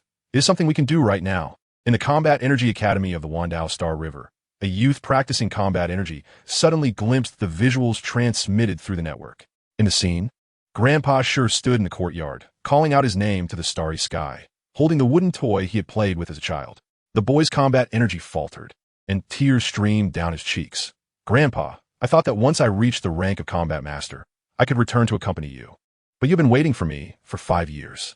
In the Tao Realm Academy across dimensions, a girl practicing dual energy cultivation beheld Grandma Li weaving a half-finished shirt, adorned with her favorite flowers from childhood. Abruptly halting her training, she dashed out of the academy, soaring toward the Yinqing star domain. I must return to accompany Grandma. The cultivation of power can wait, but Grandma's hair cannot. In just 3 days, over a dozen members of the younger generation from the Yinqing star domain returned through the Essence Network's communication channel. When Grandpa Shi's grandson appeared at the courtyard door, pushing a dilapidated flying vessel, Grandpa Shi was crouched in the field observing the rice ears. Hearing the sound, he turned around, and his hoe clattered to the ground. You have returned? Grandpa, I will no longer practice combat energy. The youth rushed forward to embrace Grandpa Shi, his voice choked with emotion. I will help you plant rice and weave grasshoppers. I was wrong to think that one must be powerful to protect. In truth, being by your side is the essence of guardianship. Grandma Li's granddaughter also returned, clutching half a bolt of fabric. Grandma, I will help you finish weaving shirt. And later I will teach you to use the cross-dimensional symbiotic vine to weave fabrics that are both soft and warm. The rice ears in the courtyard swayed in the autumn breeze, the laughter of the elders intertwining with the apologies of the younger generation. The petals of Funya glistened with joyful dew, weaving these scenes into the Essence Network. The mesh area of the Yinqing star domain was no longer a solitary stone house, but rather a vibrant tapestry filled with the warmth of companionship between grandparents and grandchildren. As they departed from the Yinqing star domain, Grandpa Shi and the elders gifted them a basket of Yinqing dates, sweet and infused with the taste of sunlight. Grandpa Shi's grandson also transformed his old token used for combat energy practice into a companionship emblem, inscribed with the words "Essence is not far, it is right beside you," which he presented to Xiao Chun. As they retraced their path along the tributary of the Essence River, the scenes along the corridor transformed. The previously waiting moments now included images of return. Younger generations assisting elders with water fetching, being sitting on thresholds conversing with their elders, and children learning to craft grasshoppers alongside their grandparents. Look, that is the Combat Energy Academy of the Wandao Star River.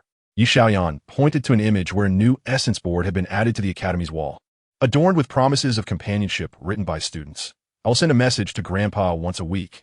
I will return home during holidays to help Grandma weave. I will teach my younger brother to use combat energy to assist our neighbor in repairing the roof. With excitement, Finya pointed at another scene.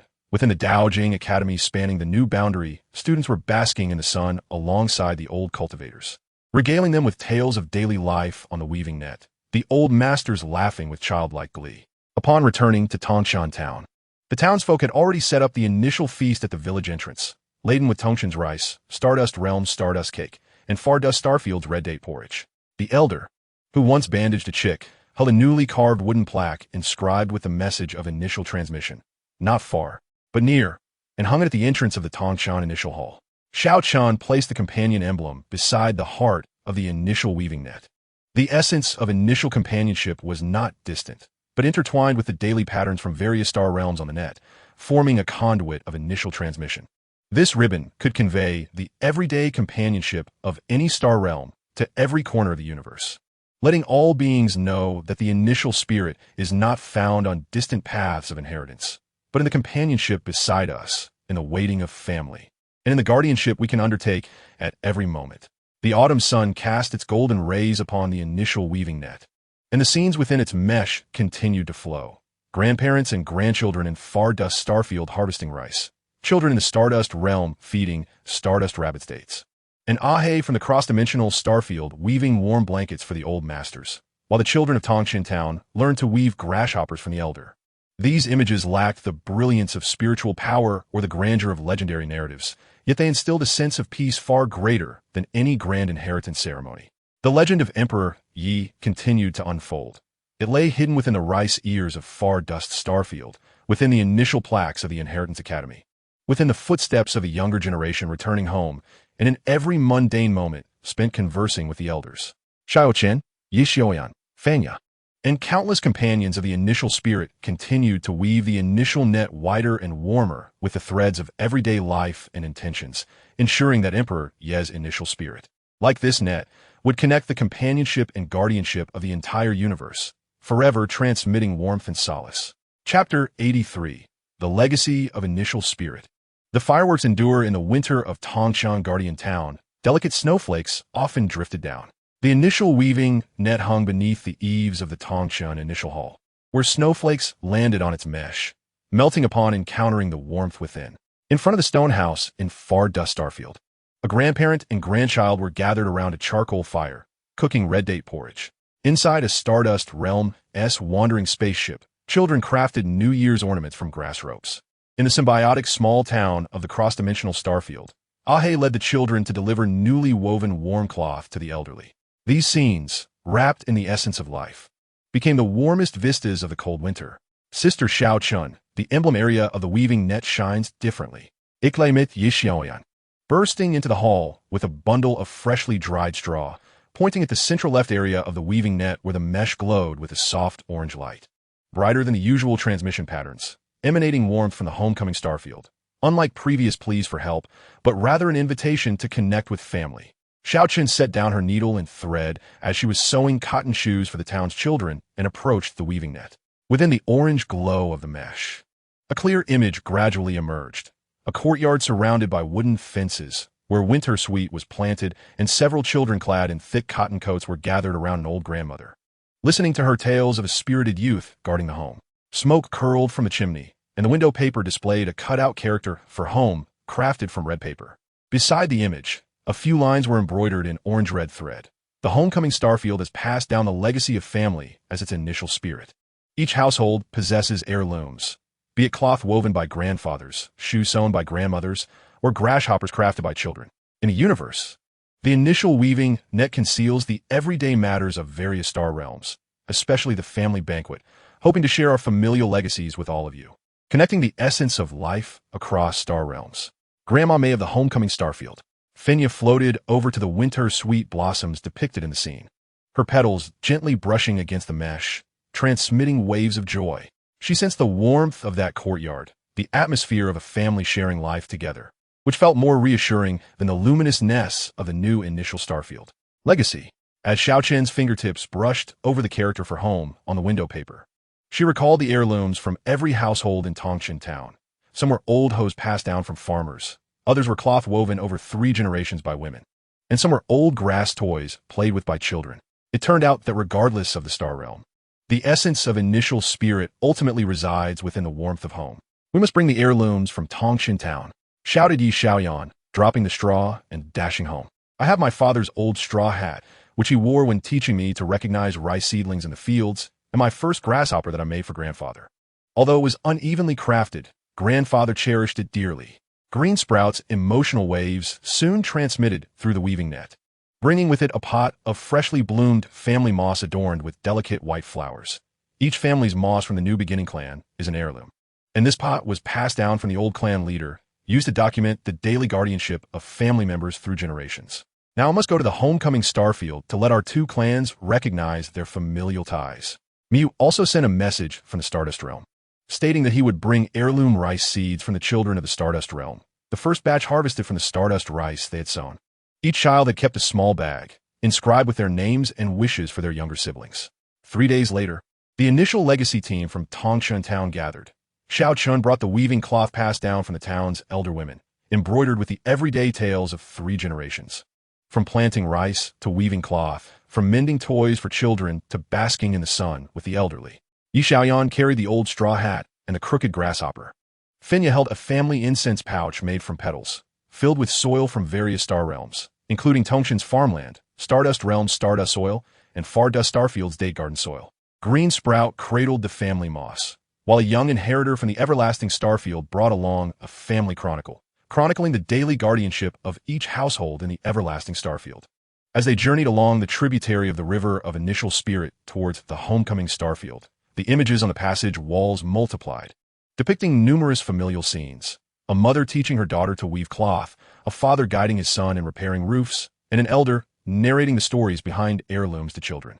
Yi Xiaoyan, gazing at a scene where a father taught his son to use spiritual energy to fix a fence, suddenly laughed and said, "My father once taught me to use spiritual energy to help our neighbor mend their roof, saying that spiritual energy is not for fighting, but for adding warmth to the home.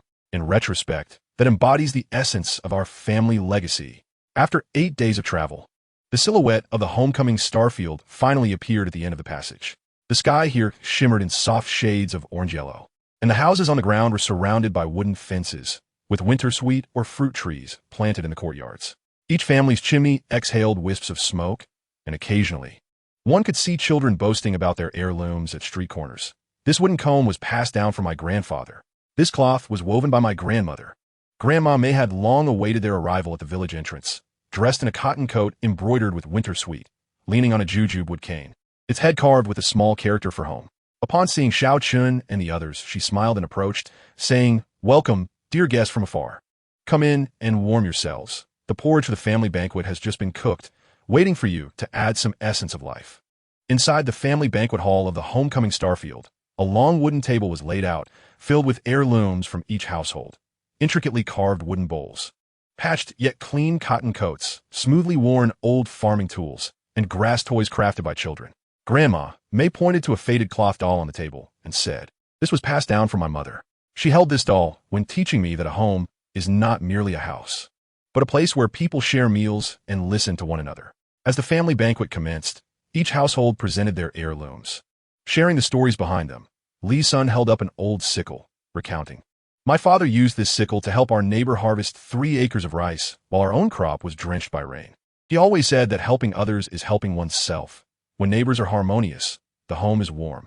The daughter of the Wong family cradled an old cotton quilt and remarked, "My grandmother stitched a phrase of peace into this quilt every day as she wove it. Now, as I wrap myself in it, no matter where I find myself, I feel as grounded as if I were at home." The children gathered around, proudly showcasing their handmade grasshoppers, exclaiming, "This one is for my little brother. When he grows up, I will teach him how to make one too," passing down the joy of play. Xiao Chun spread the fabric from the weaving family of Tongshan Town upon the table, the familiar patterns on the cloth catching the attention of the beings from the returning Nest Star domain. Grandma May, stroking the design, depicting an elder basking in the sun, chuckled, "We have similar traditions in our family. On sunny days, I take my grandson to sit with Grandpa Zhang at the alleyway, where he shares tales of his youth while we listen. This is how legacies are passed down." Yi Xiaoyan produced an old straw hat and recounted the story of how his father taught him to recognize rice seedlings. Finya presented Grandma May with a family heirloom pouch, filled with soil that exuded the essence of various star domains. Grandma May declared her intent to plant this soil beneath the winter-sweet tree in her yard, allowing their cross-domain heritage to take root and flourish. The family moss, symbolizing their legacy, was placed in the center of the table, soon merging with the scent of wintersweet from the returning Nest Star domain, blooming in a vibrant small white flowers. However, when it came time to discuss the passing down of heirlooms, a few children furrowed their brows. A small boy clutching a wooden comb whispered, "Grandma May, I don't wish to pass on the wooden comb. I want to learn combat techniques like my brothers from the distant Dust Star domain and become a great inheritor." Several children nodded in agreement, asserting, "Heirlooms are trivial. Mastering combat and honing our abilities are what truly matter, so we can become heroes." Grandma May, unfazed, simply smiled and led the children to the weaving net, pointing to the scenes within its mesh. "Look at Brother Yi Xiaoyan from Tongshan Town, diligently planting seedlings in the field under his old straw hat, far more earnest than practicing combat." The children of the Stardust realm joyfully nurture the rice seedlings, finding more happiness than merely being inheritors. Do you think a hero is someone who drives away enemies, or someone who shares meals with family and helps neighbors repair rooftops? The children gaze at the everyday scenes woven into the net. Grandpa Sher's grandson cooking red date porridge with him. A girl from the cross-dimensional star domain assisting her grandmother in weaving cloth. Though devoid of the brilliance of martial prowess, these images radiated warmth far surpassing any battle scene. "My grandfather once aspired to be a great inheritor," the boy with the wooden comb suddenly said. But later he said that helping great-grandpa fix the roof and accompanying great-grandma in weaving brought him more joy than being an inheritor. "I want to pass down the wooden comb." Another child raised his hand. "I want to teach my brother to comb grandma's hair with it, just like grandpa taught me." Grandma May affectionately stroked the children's heads and produced a cloth pouch containing a dozen heirloom winter-sweet seeds. "Plant these seeds in your yard, and when the winter-sweet blooms, remember today's lesson. Passing down a legacy is not merely about objects. It's about nurturing a spirit of helping family and warming the neighborhood. Regardless of whether you learn combat techniques or cultivate your abilities in the future, never forget that the warmth of home is the true legacy to uphold."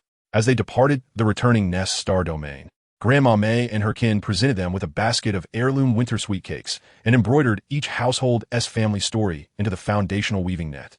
The mesh area of the returning nest star domain soon blossomed with images of intergenerational artistry and neighborly assistance, intertwining with the daily scenes from other star domains. Resembling a cosmic family portrait. On the journey back to Tongchan Town, Yi Xiaoyan carefully placed the winter sweet seeds from the returning nest star domain into the cloth pouch, expressing his desire to plant them in his family's yard, so that when they bloom, he could gather the flowers for the elders in the town to make sachets. Finya hung the grasshoppers crafted by the children in the family emblem area of the foundational weaving net, ensuring that beings across the universe could see that the essence of family legacy is never grandiose. It resides in the grasshoppers held by children, the wooden combs clutched by elders, and the bowls of hot porridge shared among family. Upon returning to Tongchan Town, the snow had ceased. The townsfolk set up a cross-domain family banquet in the open area before the Hall of Original Intent, featuring winter sweet cakes from the returning nest star domain, red date porridge from the distant dust star domain, stardust cakes from the stardust realm, and rice from Tongchan Town. The elder who had once bandaged a chick placed his old hoe, a wooden bowl from the returning nest star domain, and rice seeds from the stardust realm together, chuckling. This is the essence of our original intent. Regardless of which star domain we hail from, as long as we hold on to the warmth of home, we are one family. Xiao Chun stood beneath the foundational weaving net, observing the flowing scenes of family legacy within its mesh. Children from the returning nest star domain planting winter sweet seeds in their yards. Grandparents from the distant dust star domain cooking porridge. Children from the stardust realm harvesting rice, and a girl from the cross-dimensional star domain weaving warm fabric. These images were enveloped in warmth, flowing along the tributaries of original intent toward every corner of the universe. The legend of the Emperor Yi had transcended the grandeur of ruling the cosmos. It resided in the warmth of family life. Hidden within the old straw hats of Tongchan Town, nestled within the winter sweet seeds of the returning nest star domain, and woven into the daily acts of sharing meals with family and assisting neighbors across every star domain. Xiaoqian, Yi Xiaoyan, Fanya, and countless other bearers of the original intent continued to pass down this warmth, allowing the heartfelt dedication of the Emperor Yi to his family in Wutan City to transform into an everlasting warmth throughout the universe, nurturing every home and illuminating every daily life. In the snow-kissed Tongchan Town, the smoke of cooking began to rise again, and the foundational weaving net swayed gently in the cold wind. The scenes of warmth within its mesh were warmer than the winter sun and brighter than the radiance of legacy. This is the ultimate manifestation of original intent, not a legend that traverses star rivers, but the act of safeguarding home, protecting neighbors, perpetuating the warmth of life, and passing heartfelt intentions to countless families. Chapter 84. The fire of life connects the stars. The original intent beats together. In the early spring of Tongchan Town, the air carried the fresh scent of newly sprouted grass. The foundational weaving net hung beneath the eaves of the Hall of Original Intent in Tongchan, and the scenes within its mesh transformed with the seasons. The winter sweet of the returning nest star domain had just withered, and new green shoots, wrapped in warmth, climbed the wooden fence. In the jujube orchard of the distant dust star domain, children followed the elderly in learning grafting, while in the rice fields of the stardust realm, the first batch of spring-planted stardust rice had sprouted silvery gray shoots. The symbiotic vines of the cross-dimensional star domain also entwined around the newly erected bamboo trellis, carried by the dimensional winds.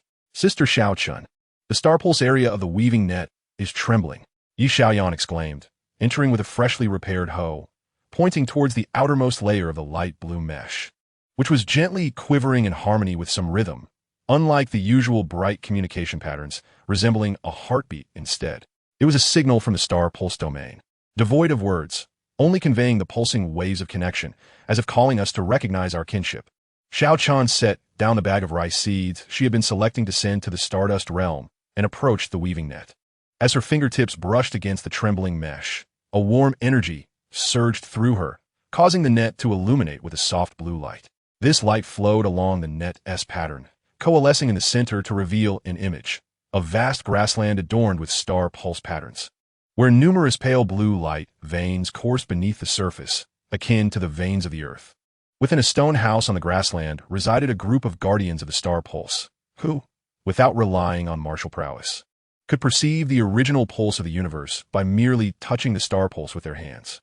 Beside the image, there were no words, only a connection symbol drawn with star pulse light patterns, shaped like two pairs of hands clasped together, entwined by a light vein, subtly resonating with the mesh pattern of the foundational weaving net.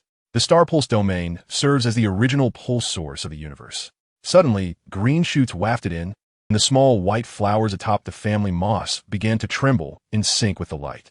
The ancient texts of the New Beginning clan had recorded that the light veins of the star pulse domain were the energies that safeguarded the original intent during the universe's infancy, capable of connecting the original pulses of all star domains, much like human blood vessels that distribute warmth throughout the body.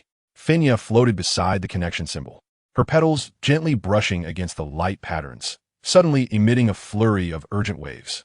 Her luminous heart could sense that the light veins of the star pulse domain were weakening, not due to negative energy, but because the daily original intents of various star domains were too dispersed, failing to genuinely connect with one another, leaving the light veins deprived of sufficient nurturing from heartfelt intentions. No wonder there were only the fluctuations of the connecting veins, Xiao Qian suddenly comprehended. They were not seeking methods, but rather a connection, desiring to intertwine the original intentions of various star regions like bloodlines linked to the stellar veins, thus reviving the luminous currents. Yi Xiaoyan tightened her grip on the hoe, the handle still smeared with the soil of Tongshan Town. Then let us take the tokens of our original intentions from the various star regions. We shall bring the rice seeds from Tongshan Town, the plum seeds from the return nest star region, the juju pits from the far dust star region, and the stardust soil from the stardust realm, allowing these items imbued with the essence of life to help connect the stellar veins. Without hesitation, Xiao Chun swiftly assembled the team for linking the veins. Besides Yi Xiaoyan, there were Funya, Luya, and a boy named Shu sent from the return nest star region. He carried a cloth bag filled with plum seeds and a connecting scarf hand-stitched by Grandma Mei, embroidered with heirlooms from each star region. Grandpa Shur's grandson, Ashur, from the far dust star region, brought along a jar of heirloom jujube wine, steeped with jujube pits, while a young boy, a Xing from the stardust realm, held a bag of freshly collected stardust soil, which contained several stardust rice seeds. Before their departure, the elders of Tongshan Town presented tokens of original intentions. An old farmer packed the newly sprouted rice seedlings, roots and all, into a jar, saying, "Take the spring essence of Tongshan with you." A woman pressed half-woven cloth into Xiao Chen's hands, declaring, "This cloth embodies our heartfelt intent in weaving." Children strung together freshly made grasshoppers and hung them onto the linking team's bags, saying, "Let the grasshoppers accompany us in this endeavor." As they journeyed along the tributaries of the river of original intentions toward the star veins, the images on the passage walls transformed. No longer did they depict isolated daily lives of star regions. Rather, scenes of original intentions began to overlap, beside the rice seedlings of Tongshan Town.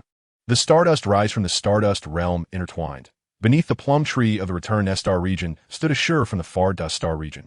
And upon the symbiotic vine of the cross-dimension star region, new moss from the beginning clan entwined. Yi Xiaoyan gazed at the interstellar symbiosis depicted on the walls and smiled. This is the essence of linking veins, is it not? Not through power, but through our daily lives. After 12 days, the silhouette of the star vein region finally emerged at the end of the passage. The sky here was a soft azure, and the grasslands below resembled a glowing velvet blanket. Countless faint blue star veins coursed beneath the turf, as if the earth was breathing. Scattered across the prairie were several stone houses, and in the clearings before them stood a few guardians of the star veins clad in blue garments, their palms resting on the ground as they closed their eyes to sense the pulsing of the veins. "You have arrived." The foremost guardian, an elder with white hair named Elder Xing, withdrew his palm from the ground, causing the star veins beneath the turf to tremble gently. These veins have not felt such vitality for 300 years. The essence of life you carry, as soon as you reach the passage's entrance, stirred the star veins. Xiao Chun followed Elder Xing into the stone house, where the floor was bare star vein stone, the patterns on its surface almost identical to the web of original intentions. Elder Xing pointed to a faint light vein in the center of the stone surface, saying, "This is the main vein, which once connected the pulsations of original intentions across the universe." However, as the original intentions of each star region grew increasingly scattered, some only safeguarded their own homes, while others solely honed their powers, forgetting that the original intention is one vein, leading to the gradual weakening of the star veins. Ashu promptly spread the connecting scarf over the star vein stone. As the heirloom patterns made contact with the stone surface, they transformed into radiant lines of light. Merging into the main vein. The main vein brightened slightly, causing the star veins beneath the turf to tremble again, and the guardians outside exclaimed in delight. The star veins have stirred. We can sense the fragrance of plums from the return nest star region. Quickly, bring forth the tokens of original intentions from each star region. Xiao Chun called to the group.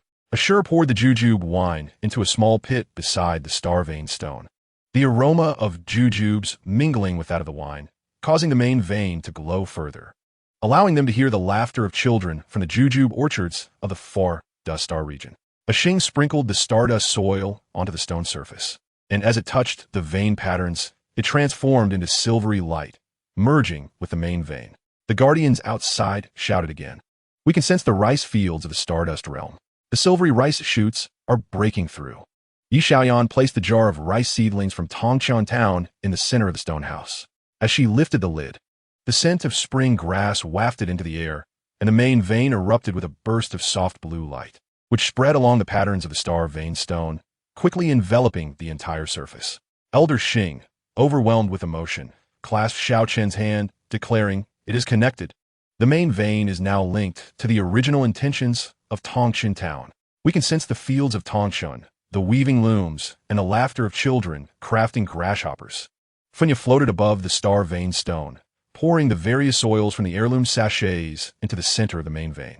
As the soil descended, it transformed into a vibrant ribbon of colors that flowed along the main vein toward the prairie. The star veins beneath the turf suddenly illuminated, like countless blue rivers surging beneath the ground. On the grasslands outside the stone house, scenes of daily life from each star region materialized. Farmers from Tongshan Town planting rice. Children from the return nest star region sowing plum seeds. Grandparents and grandchildren from the far dust star region cooking juju porridge. And children from the stardust realm feeding stardust rabbits with grass. This is the star veins mirage.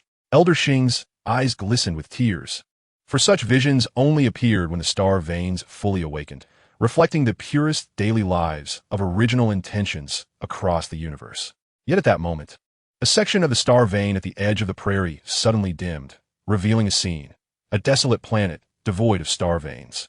With only a few solitary beings guarding dilapidated homes, their eyes filled with confusion, unaware of how to preserve their original intentions. It is the severed vein star.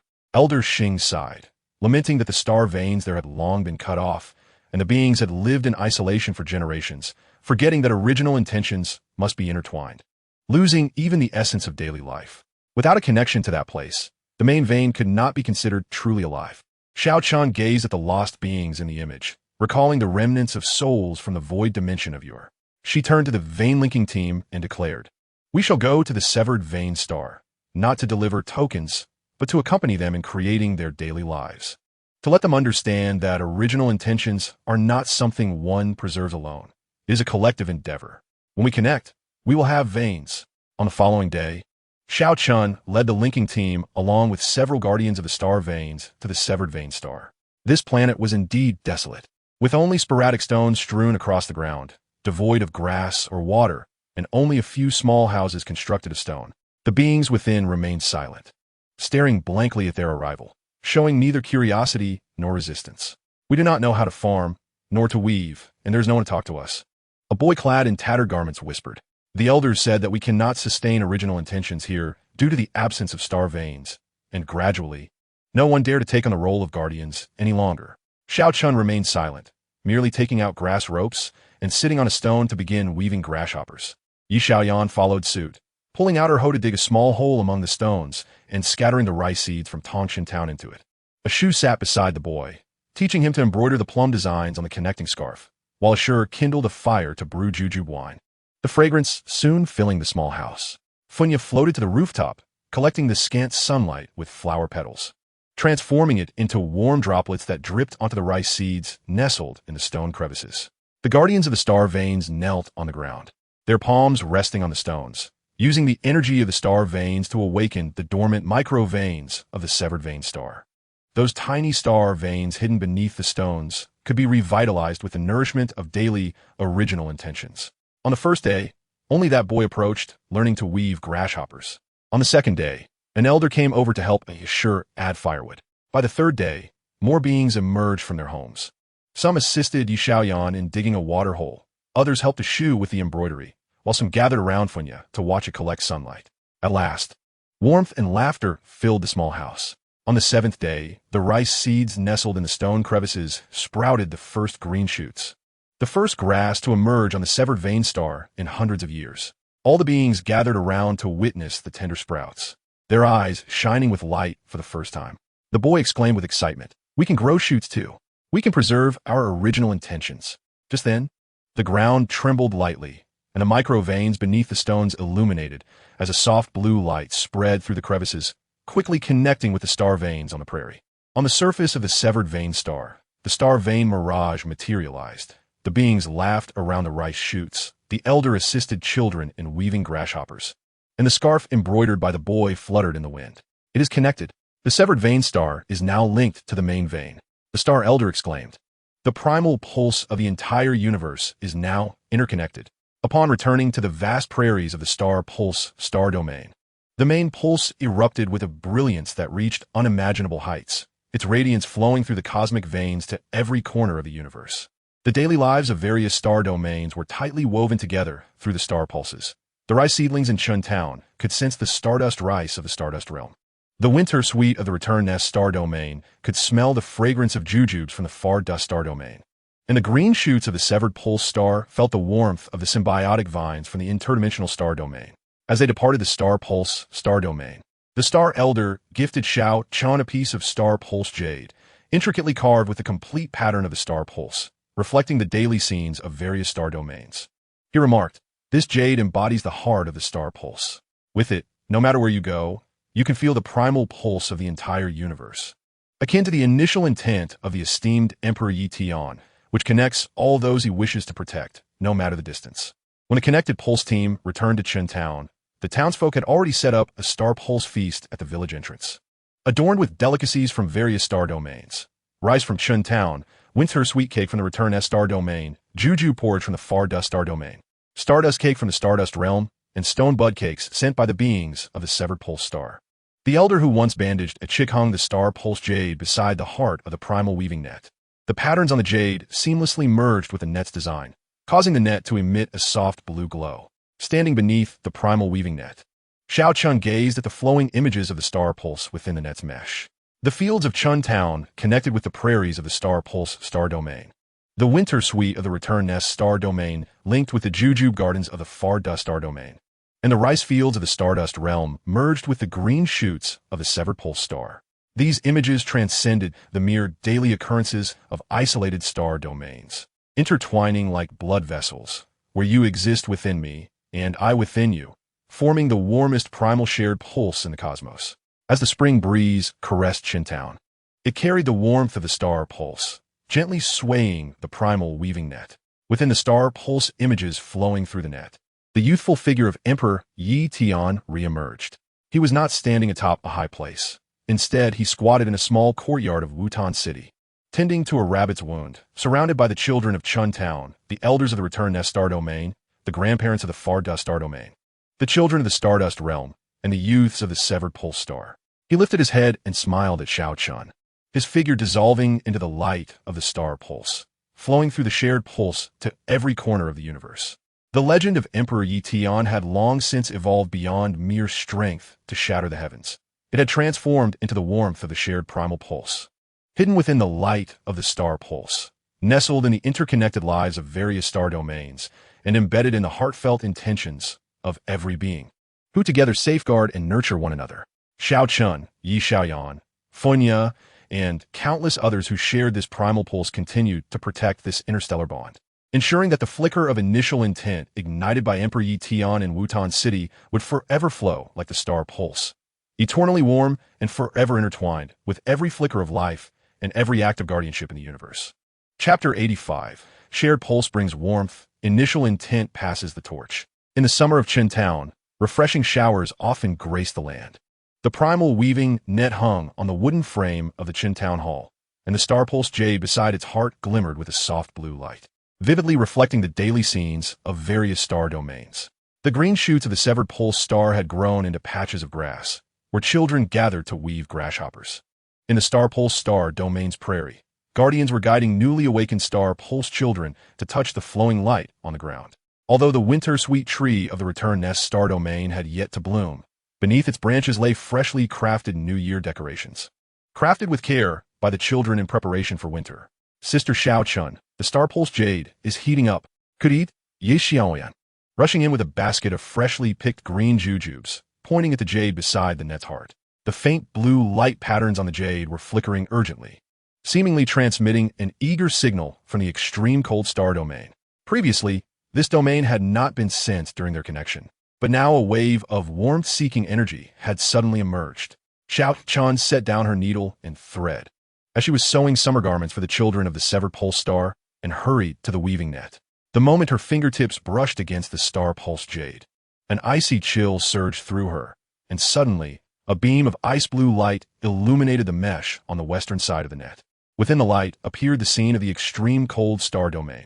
The sky was blanketed with heavy snow, the ground coated with thick layers of ice, and several small houses built of ice bricks stood solitary on the snowy expanse.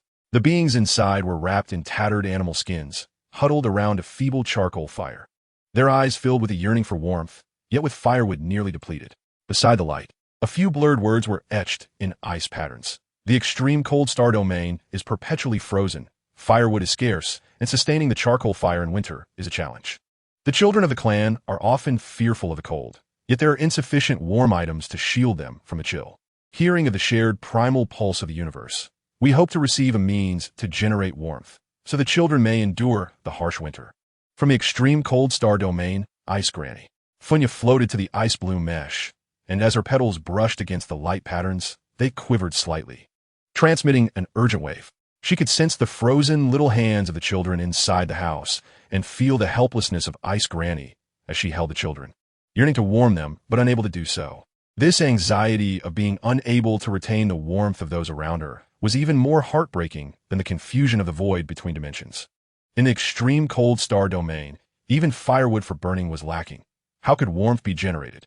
Yi Xiaoyan clenched the green jujubes in her hand, recalling the roaring charcoal fires of winter in Qingyang, and feared that their rice seeds and grass ropes, upon arrival, would freeze solid the moment they were taken out. Suddenly, a wave of consciousness from the green shoots resonated through the weaving net, bringing with it a pot of newly cultivated warm moss that floated into the Qin town hall. The warm moss was a soft orange hue and could emit gentle warmth even in low temperatures.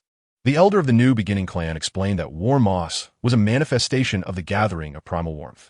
It required no charcoal fire. With the intent to warm others, it could continuously radiate heat. Let's take the warm moss and help them generate warmth in their ice houses. Would he also relate a message from the Stardust Realm, indicating that he would bring the warm blankets woven by the children of the Stardust Realm? These blankets, crafted from stardust fibers mixed with warm sungrass, were 3 times warmer than ordinary cotton blankets. The children had even embroidered the word warm on the corners of the blankets. Aware of the cold winters in the Stardust Realm, they had diligently woven 20 warm blankets, ensuring their friends in the extreme cold star domain could snuggle under them while sleeping. Ashur from the Far Dust Star Domain and a shoe from the Return Nest Star Domain soon arrived. Ashur carried a jar of warming jujube wine, infused with warming jujubes from the Far Dust Star Domain, which could warm the heart with just one sip. Ashur held a bundle of winter sweet branches, still adorned with dried blossoms. Granny May had mentioned that the winter sweet branches burned well and emitted a fragrant warmth, serving both as firewood and as an aromatic presence in the ice houses. The scent would ease the children's fear of the cold. 3 days later, the Torch of Initial Intent team gathered. Xiao Chun brought warm fabric woven by the elder women of Chun Town, embroidered with patterns of children gathered around a hearth, maintaining its softness even in low temperatures. Yi Xiaoyan carried a bamboo basket filled with warm moss seedlings, and Funya embraced a warm light pouch made of petals, containing the primal warmth of all star domains. Along with Woodhee, Ashur, and Ashu, the 7 of them set off towards the extreme cold star domain, their bags filled with warm items, following the shared primal pulse. This time, the passage of the shared pulse felt warmer than ever. The glow of the star pulse jade safeguarded their journey, and the images of each star domain on the passage walls radiated warmth. Children from Chun Town eating green jujubes in the shade. Guardians of the star pulse star domain basking in the warmth of the moss on the prairie. And the beings of the severed pulse star weaving grass nests on the grassy ground. Yi Xiaoyan observed the warm scenes depicted in the images, smiling as she remarked, "The shared pulse is truly wonderful. Wherever we go, it feels as though we carry the warmth of the entire universe with us." After 15 days of travel, the silhouette of the extreme cold star domain finally appeared at the end of the passage. The sky here was leaden gray, and the cold wind howled, swirling snowflakes. As they stepped out of the passage, the biting chill enveloped them, their breaths visible in the frigid air. Ice Granny had been waiting at the passage exit with her clan and the children, clad in thick ice animal skins and leaning on an ice staff, the head of which was carved with the character for warm. "You truly came," she said. "In recent years, the cold has intensified, and firewood has become increasingly scarce. The children cannot sleep at night due to the cold, and I had thought no one would come to such a remote cold star domain." Xiao Chun followed Ice Granny into the largest ice house. The interior of the dwelling was slightly warmer than the frigid air outside, yet remained permeated by an oppressive chill. A few children huddled in the corner, wrapped in tattered animal skins, their small faces flushed with cold. Upon seeing the newcomers, they gazed timidly, unwilling to draw closer. The ice matron gestured toward the small fire pit at the center of the room, where only a few charred remnants of wood remained. This was the last of their fuel. Once it was consumed, they would be left to rely on each other's warmth. In an instant, Finya floated over to the fire, unveiling a warmth pouch. The initial warmth within it was released in a gentle orange glow that enveloped the pit, causing the remnants of charcoal to flicker back to life, radiating a mild warmth that was not scalding, yet sufficient to dispel the chill within the icy abode. "It's warm," a little girl murmured, cautiously peeking out from her layer of furs. Yi Xiaoyan quickly opened a bamboo basket and retrieved seedlings of warmth moss. "Ice matron, let us plant the warmth moss in the corners of the ice house. It requires no watering, just a heartfelt intention, and it will continue to radiate warmth." The ice matron accepted the seedlings with some skepticism, but as soon as they were planted, a soft orange light emanated from the moss, and warmth began to spread along the icy walls, significantly elevating the temperature within. Muhi then unveiled a cloth bundle, distributing stardust blankets to each child. These blankets were woven by friends from the Stardust realm, and wrapping oneself in them felt akin to basking in the warmth of the sun. The children accepted the blankets, their soft and warm texture eliciting smiles as they enveloped themselves in the comforting fabric. Ashi poured warm jujube wine into ceramic bowls and offered them to the ice matron and the village elders. A sip of this warming elixir, made from jujubes sourced from the warm jujube of the far dust star domain, could fend off the cold. After tasting it, the warmth spread rapidly throughout the ice matron's body, and her eyes glistened with emotion. "It has been many years since I felt such warmth." Ashu carefully piled branches of wintersweet beside the fire. Grandma may mention that these branches burn slowly and emit a pleasant aroma. Yi Xiaoyan placed a wintersweet branch into the fire, and indeed, it ignited gradually, producing no thick smoke, only a delicate fragrance that mingled with the cold air, infusing the icy abode with a hint of springtime gentleness. In the days that followed, the heartwarming Lantern Brigade began to assist the extreme cold star domain in generating warmth. Xiao Chun taught the villagers to weave ice-warmed cloth using warming fabric from Tongshan Town mixed with the silk of ice silkworms from the extreme cold star domain. This cloth was both frost-resistant and insulating, suitable for crafting snug garments for the children. Though her fingers were nicked by the ice silk, she continued to smile as she guided everyone in winding the threads and weaving the fabric. Yi Xiaoyan, accompanied by the village youths, cultivated a warmth moss garden around the ice house, planting the remaining seedlings to create a barrier against the biting winds.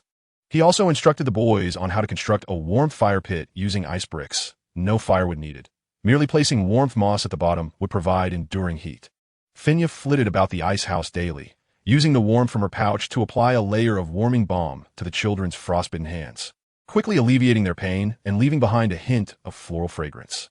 Muhi taught the villagers to mend their tattered animal skins, using stardust fibers to patch up the seams for added insulation, while Ashi demonstrated how to weave hand warmers from wintersweet branches, placing small clusters of warmth moss inside so the children could keep their hands warm when venturing outside.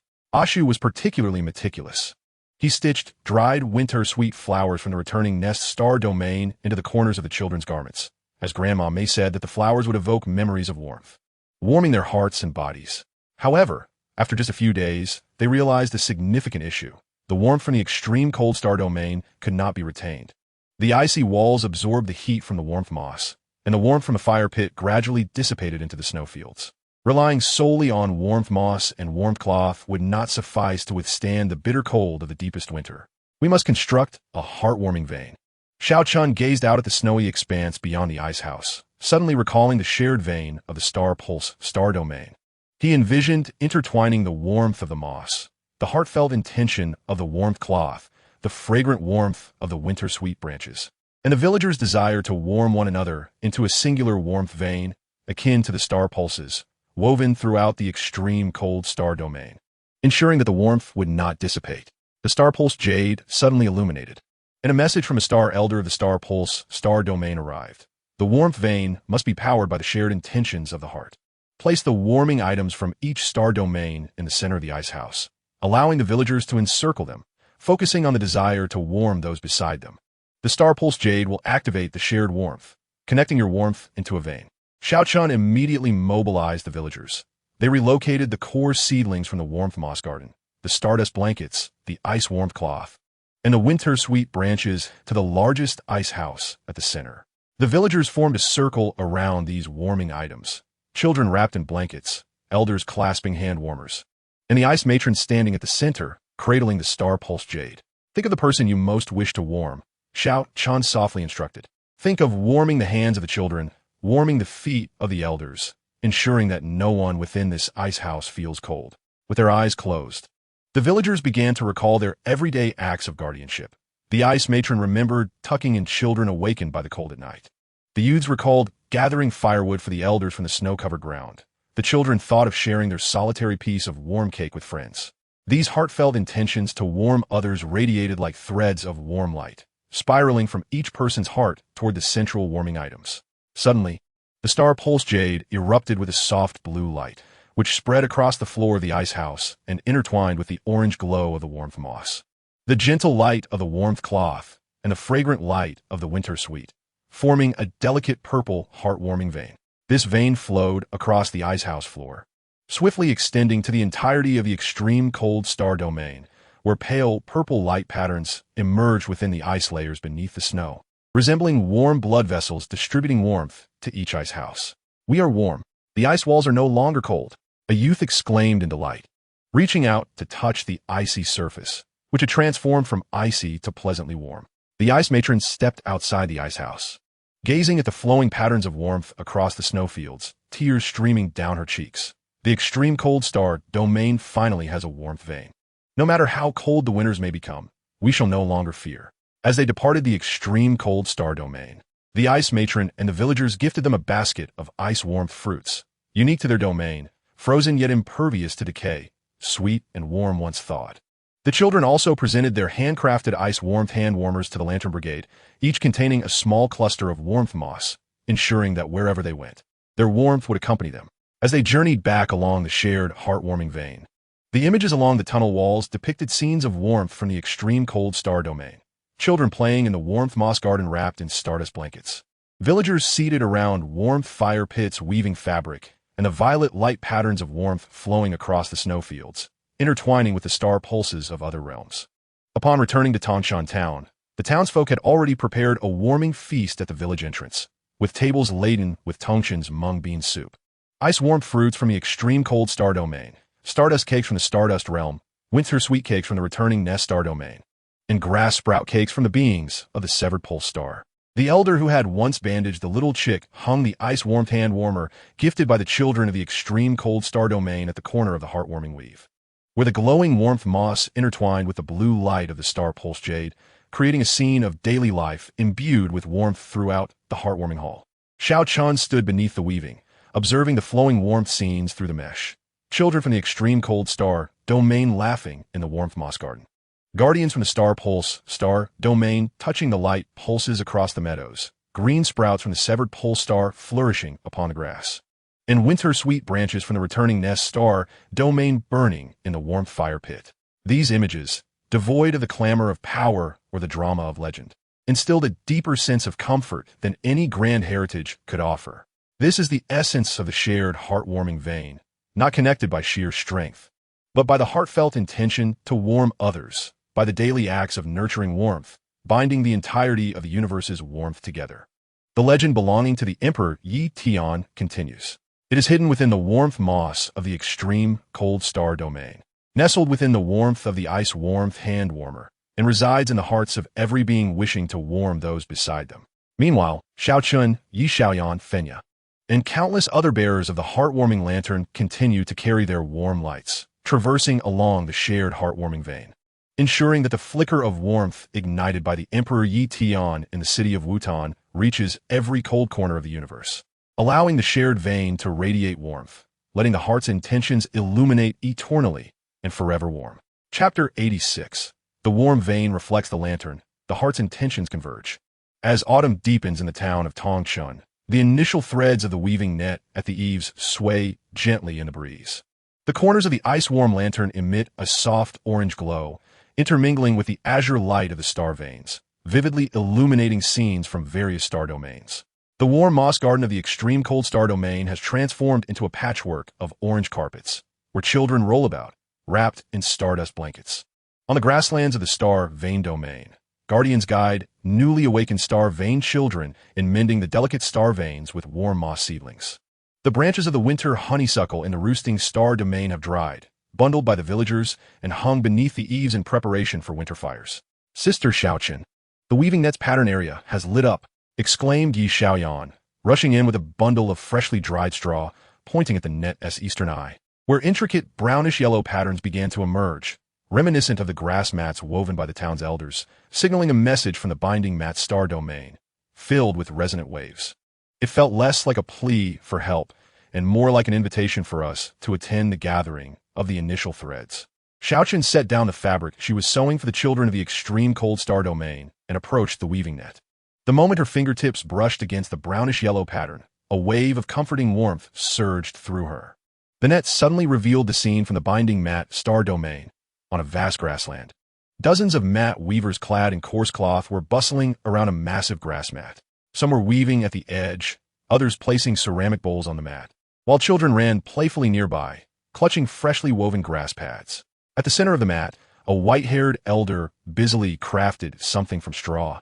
Surrounded by trinkets from various star domains, stardust grains from the stardust domain, juju pits from the far dust domain, and dried winter honeysuckle from the roosting star domain.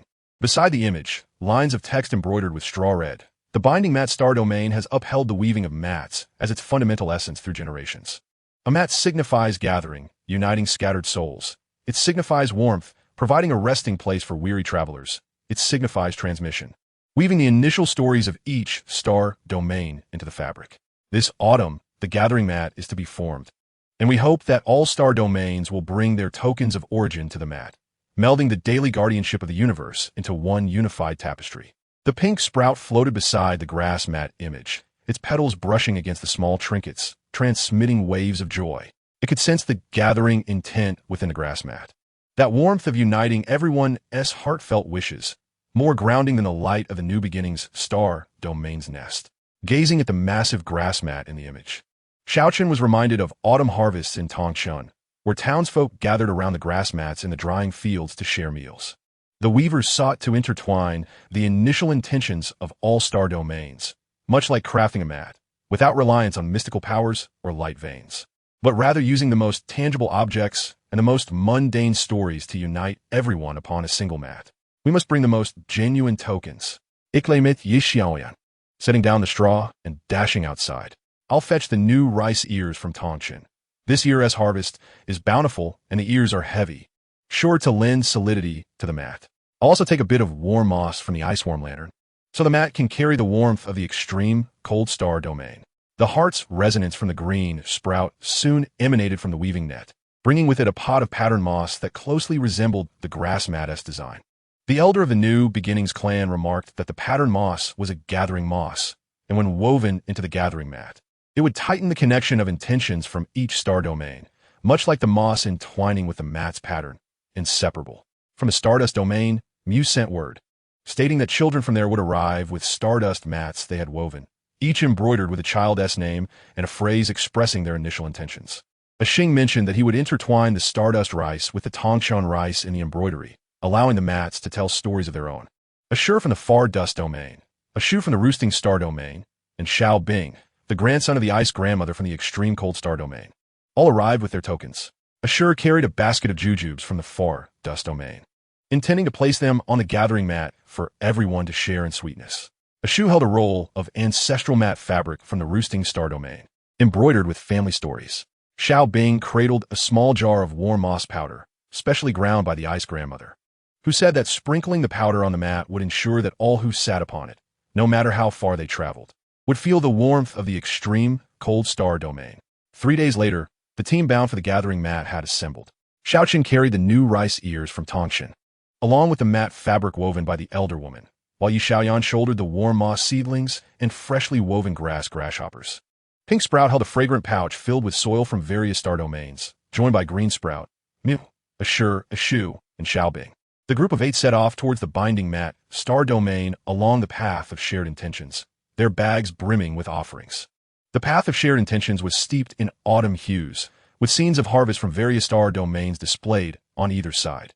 Elderly farmers in Tongshan threshing grain. Children from the Stardust domain gathering stardust rice. Grandparents and grandchildren in the far dust domain picking jujubes. And members of the extreme cold star domain laying out autumn clothing in the warm moss garden. Ashu, gazing at the image of the winter honeysuckle tree from the roosting star domain, smiled and said, "Grandma, May must be drying the mat fabric under that tree. When we return, we can sew winter clothes from the new fabric." After 10 days of travel, the outline of the binding mat star domain finally emerged at the end of the path. The sky here was a clear azure, and the grass on the prairie had turned golden. Dozens of mat weavers were bustling around the enormous gathering mat. Grand Palmot, wearing straw sandals and holding a long straw rope, approached them with a smile. "At last you have arrived. This gathering mat has been woven for 3 years, awaiting the tokens from each star domain to truly come together." Xiaoqin followed Grandpa Mat to the front of the gathering mat, which was as large as half a threshing field. The mat, crafted from the resilient grass unique to the binding mat star domain, featured intricate patterns, with simple designs along the edges, shimmering lines of star veins, shapes of rice ears, and the smiling faces of children. Grandpa Mat pointed to the blank spaces on the mat, saying, "These areas await your tokens to fill them. Weave the rice ears into the patterns, plant the warm moss along the edges, and embroider the stories onto the mat, making this the warmest gathering place for initial intentions in the universe." The members of the gathering team immediately set to work. Yishaoyan knelt by the mat's edge, weaving the new rice ears from Tongshan into the mat's patterns. The golden grains intertwining with the mat's brown hue, quickly forming a wave-like design. He hung the grasshoppers at the mat's corner, and with a gentle breeze, they swayed lightly, as if dancing alongside the weavers.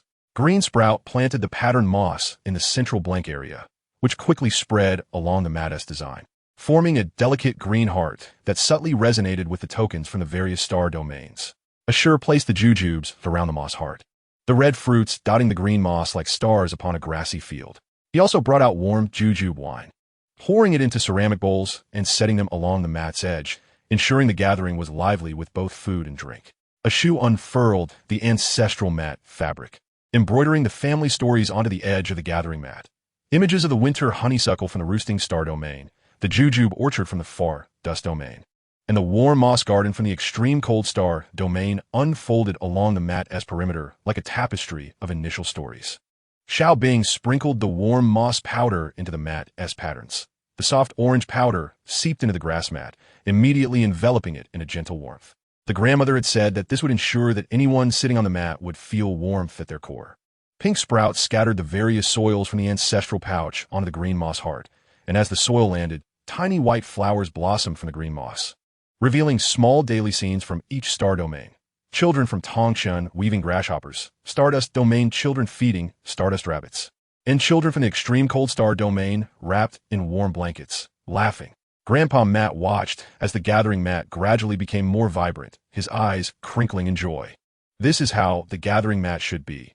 It's not about sacred relics, but about weaving together everyone's lives and intentions like a family gathered around their own mat.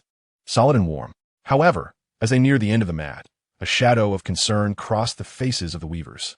A young weaver spoke softly, "Grandpa Mat, will the people from the scattered mat, star domain, come? They always claim to be travelers, unwilling to gather. Without them, this gathering mat feels somewhat incomplete." Xiaoqin paused, surprised. Scattered mat, star domain? At the edge of the universe lies a starry realm, where Grandfather Shi sighed, for its inhabitants are seekers of the path, eternally journeying in pursuit of their original aspirations. They seldom linger in one place, nor do they wish to gather with others, as they believe that togetherness leads to parting. Thus, they prefer solitude.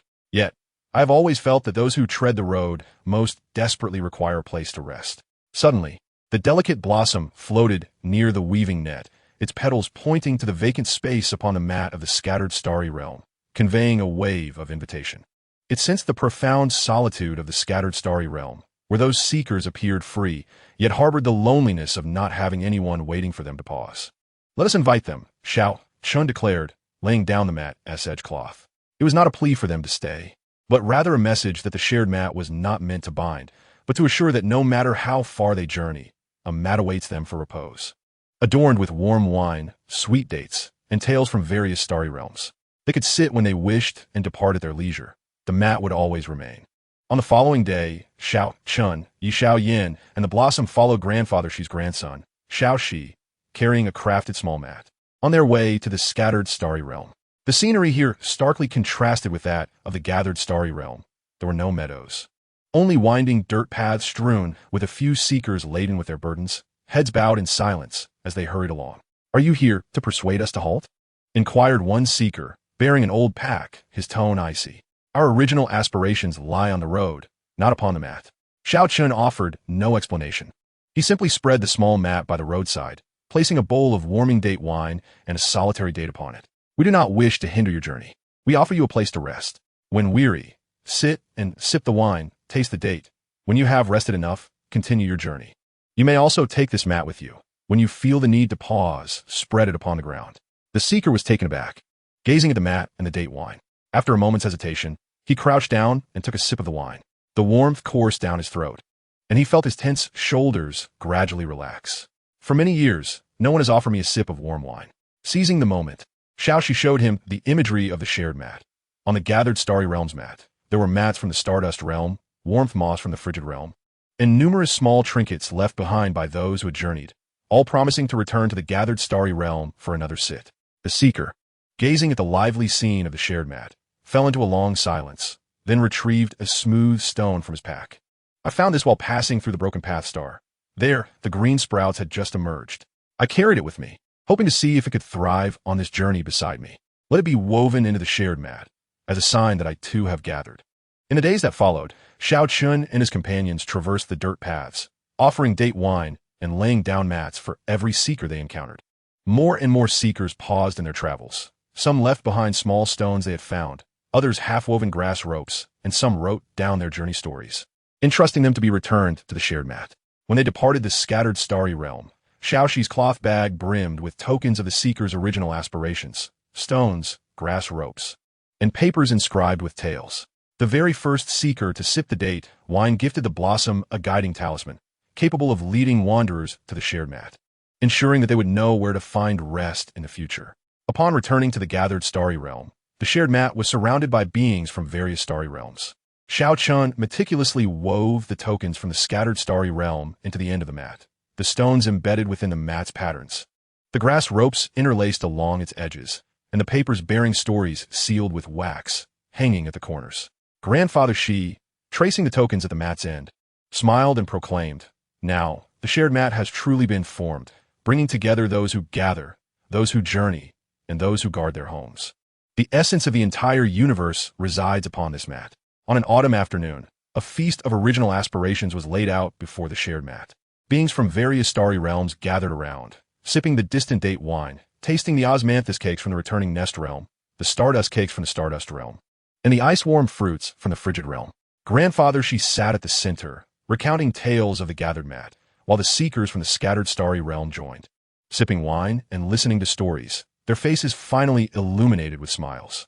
The blossom floated above the shared mat, its petals gently swaying, weaving the vibrant scene into the net of original aspirations.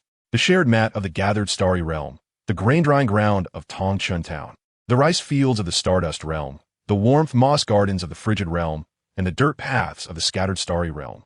All these images intertwined, forming a grand mat of aspirations that enveloped the universe. As they departed the gathered starry realm, Grandfather Shi gifted Xiao Chun is symbol of the shared mat's pattern, identical to that of the shared mat itself. With it, no matter where one went, the warmth of the shared mat could be felt. Reminiscent of the original aspirations of the ancient Emperor Yi, no matter how far the journey, it would guide one to a place of gathering. On the road back to Tongchun town, Yi Xiaoyan touched the mat pattern symbol within her cloth bag, smiling as she remarked, "I once believed that original aspirations were a solitary affair, but now I understand it is a collective endeavor woven into a single mat of grain. A sip of warm wine handed to another, and a mat laid out for the weary traveler." Xiao Chun gazed upon the interconnected images on the passage wall, recalling the time when the Emperor Yi was in the small courtyard of Wutan City, where he merely wished to tend to a rabbit's wound and safeguard his family. Yet, this small aspiration ultimately wove into a grand mat of aspirations that blankets the universe. The autumn sun in Tongchun town was just right, and a net of original aspirations swayed gently beneath the eaves, its images of the shared mat radiating warmth greater than the autumn sunlight. The legend of the Emperor Yi has never been one of grandiosity, but rather of a mat, a cup of wine, and the solidity of a resting place. It resides within every blade of grass of the shared mat, within the warm wine held by the seekers, and within the hearts of beings from various starry realms who yearn to gather together. And Xiao Chun, Yi Xiaoyan, the blossom, and countless others who weave together these aspirations continue to craft this grand cosmic mat, ensuring that the Emperor Ye's original aspiration forever provides a place of rest, warmth in gathering, and the steadfastness of daily life. Chapter 87. The mat embraces aspirations. The road reflects the return to dust. In the late autumn of Tong, Shan Guardianship Town, the scent of wheat from the grain-drying ground lingered in the air. The net of original aspirations hung upon the wooden frame of the Hall of Aspirations. The blue light of the star pulsed jade at the center, intertwining with the orange glow of the ice-warm lanterns at the corners, illuminating the imagery of the shared mat from the gathered starry realm with exceptional clarity. The distant date still glimmered red, the stardust mats arranged neatly, and the stones left by seekers from the scattered starry realm embedded in the mat-s patterns, resembling stars that held stories within. Sister Xiao Chun. The signal from the shared mat's patterns has activated. Yi Xiaoyan burst in, clutching a bundle of freshly tied straw, pointing excitedly at the image of the shared mat in the center of the net. The grass patterns along the mat's edge flowed with the net's threads, as if conveying a certain guidance. It was a message from Grandfather Shi, stating that the road to returning dust was illuminated, urging them to head to the gathered starry realm to deliver the guiding talismans. Xiao Chun set down the ceramic bowl she was using to prepare portable date cakes for the seekers of the scattered starry realm and hurried to the weaving net. As her fingertips brushed the flowing mat patterns, a gentle guiding force surged forth, and the net suddenly revealed a faint golden road, originating from the shared mat of the gathered starry realm, traversing the meadows of the star pulse realm, the snowy fields of the frigid realm, and the date orchards of the distant dust realm, ultimately leading to the valley of returning dust at the universe's edge, where the outline of the small courtyard in Wutan City could be faintly discerned. Returning dust road, Xiao Chun whispered, recalling the words of Emperor Ye's ethereal teachings about coming from the ordinary and returning to the ordinary. This path is meant for all seekers and guardians of home to find their place of original aspiration. It is not a quest for grand paths afar, but a return to the truest essence of daily life. The blossom floated to the imagery of the returning dust road, its petals quivering gently, conveying a wave of anticipation. It sensed the longing at both ends of the road. The seekers from the scattered starry realm began to slow their pace, seeking their place of return, while the elders in the returning nest realm awaited their wayward descendants, yearning for their return. This road is imbued with the yearning of all beings throughout the universe for a homecoming to their original aspirations. Grandfather, she stated, the returning dust road must be embraced by the guiding mat. Yi Xiaoyan pointed at the ethereal visage of Grandpa, she within the weaving net, stating that the tokens of sincerity from the shared path must be transformed into guiding charms, placed along the dust-to-dust road. This would enable travelers to follow the tokens and find their way home. The rice ears of Tongchun town, the mats from the stardust realm, and the warm moss from the frigid star domain are all the finest guides. The heart's vibrations of green sprout immediately resonated from the weaving net, bringing with it a pot of dust-to-dust moss that floated into the hall of sincerity. The moss gleamed a faint gold, identical in hue to that of the dust-to-dust road. The elder chieftain of the new beginning clan remarked that the dust-to-dust moss reflects one's true sincerity, when laid upon the dust-to-dust road. It allows travelers to visualize their most genuine intentions, much like a mirror. When Muhi arrived from the Stardust realm, his backpack bulged with the stardust guiding lanterns crafted by the children of that realm. The wicks were made from stardust rice ears, and when lit, they emitted a gentle glow. The children explained that some parts of the dust-to-dust road are dim, and the lanterns not only illuminate the path, but also convey to travelers that someone is waiting for their return home. A Shur from the far dust star domain, a Shu from the nesting star domain, Xiao Bing from the frigid star domain, and Xiao Shi from the weaving star domain also arrived with tokens. A Shur brought a basket of dust-to-dust dates, each engraved with the character for home.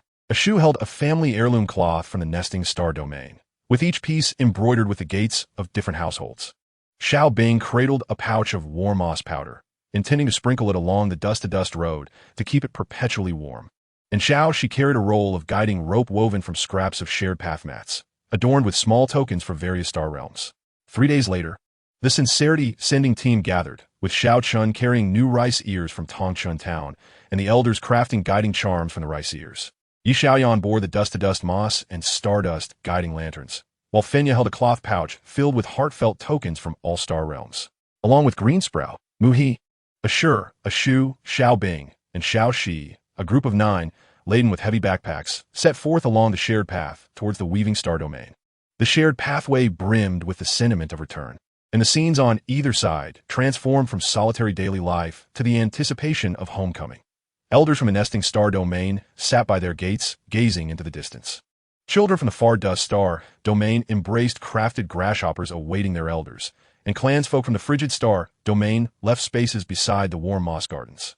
These images intertwined like delicate threads with the faint golden light of the dust-to-dust road, filling the passage with a yearning for home. Look, a seeker from the scattered weaving star domain, Yi Xiaoyan, pointed at the depiction on the passage wall, where a traveler with an old satchel stood at the entrance of the dust-to-dust road, hesitating with a small mat in hand, waiting for a guiding charm. After 8 days, the sending team finally reached the weaving star domain. By the shared path mat, beings from various star realms had gathered, with Grandpa Shi standing at the beginning of the dust-to-dust road, holding a roll of guiding rope. At the dawn of the dust-to-dust road, only a few faint lights shone. But now, with your tokens, this path can come alive. Place the tokens along the way, allowing every traveler to follow their sincerity back home. The sending team immediately dispersed, placing guiding charms along the dust-to-dust road. Xiao Chun and Shu laid the family heirloom cloth from the nesting star domain at the road start, connecting each piece with guiding rope. The images of the gates on the cloth became clearer under the soft golden light. Passers-by who saw the gates could recall the appearance of their own homes. Yi Xiaoyan and Xiao Shi carried the stardust guiding lanterns, hanging one every so often along the path. The lit wicks radiated warm light, illuminating the road while also reflecting the travelers' true intentions. Some saw themselves as children feeding chickens, others as young adults keeping elderly company in the sun. Greensprout and Fenya spread the dust-to-dust moss along the road's edge, which spread rapidly upon contact with the ground. Upon meeting travelers, it would reveal visions of home. Seekers from the scattered weaving star domain stepping onto the moss saw the small courtyards they had not returned to in years, while younger generations from the far dust star domain glimpsed their grandfathers waiting in the date orchards. Muhi and Xiao Bing sprinkled the stardust mats and warm moss powder at resting points along the journey, providing a place to rest while ensuring warmth. Muhi even taught passing beings to tie their small tokens onto the guiding rope, lengthening it and enriching its sincerity. Ashur, the most meticulous, arranged the dust-to-dust dates beside the guiding rope. As travelers plucked one and bit into it, the character for home would glow, filling their mouths with sweetness and their hearts with warmth. Halfway along the dust-to-dust road, Xiaochen encountered a young seeker burdened with a satchel. He was a distant descendant of Grandpa Shur from the far dust star domain, who had left home years ago to seek the path of combat energy, never to return. Now he squatted on the stardust mat, clutching a dust-to-dust date, gazing at the image that emerged from the moss. Grandpa Shur picking dates in the orchard, beside an empty bamboo basket left for him. I thought only by reaching the rank of combat emperor could I truly preserve my sincerity. The young seeker's eyes glistened with tears as the combat energy token slipped from his grasp. Now he realized that Grandpa sought not a grandchild of combat prowess, but one who could help him pick dates and share in the making of date porridge. Xiao Chun picked up the token and tied it to the guiding rope. The dust-to-dust road does not compel you to abandon your combat energy. It reminds you that combat energy is meant to protect home. Return to help Grandpa pick dates while nurturing your combat energy alongside him. This is the truest sincerity. The young seeker rose and walked towards the far dust star domain, his steps markedly lighter than before. He was no longer merely a seeker, but a returning family member.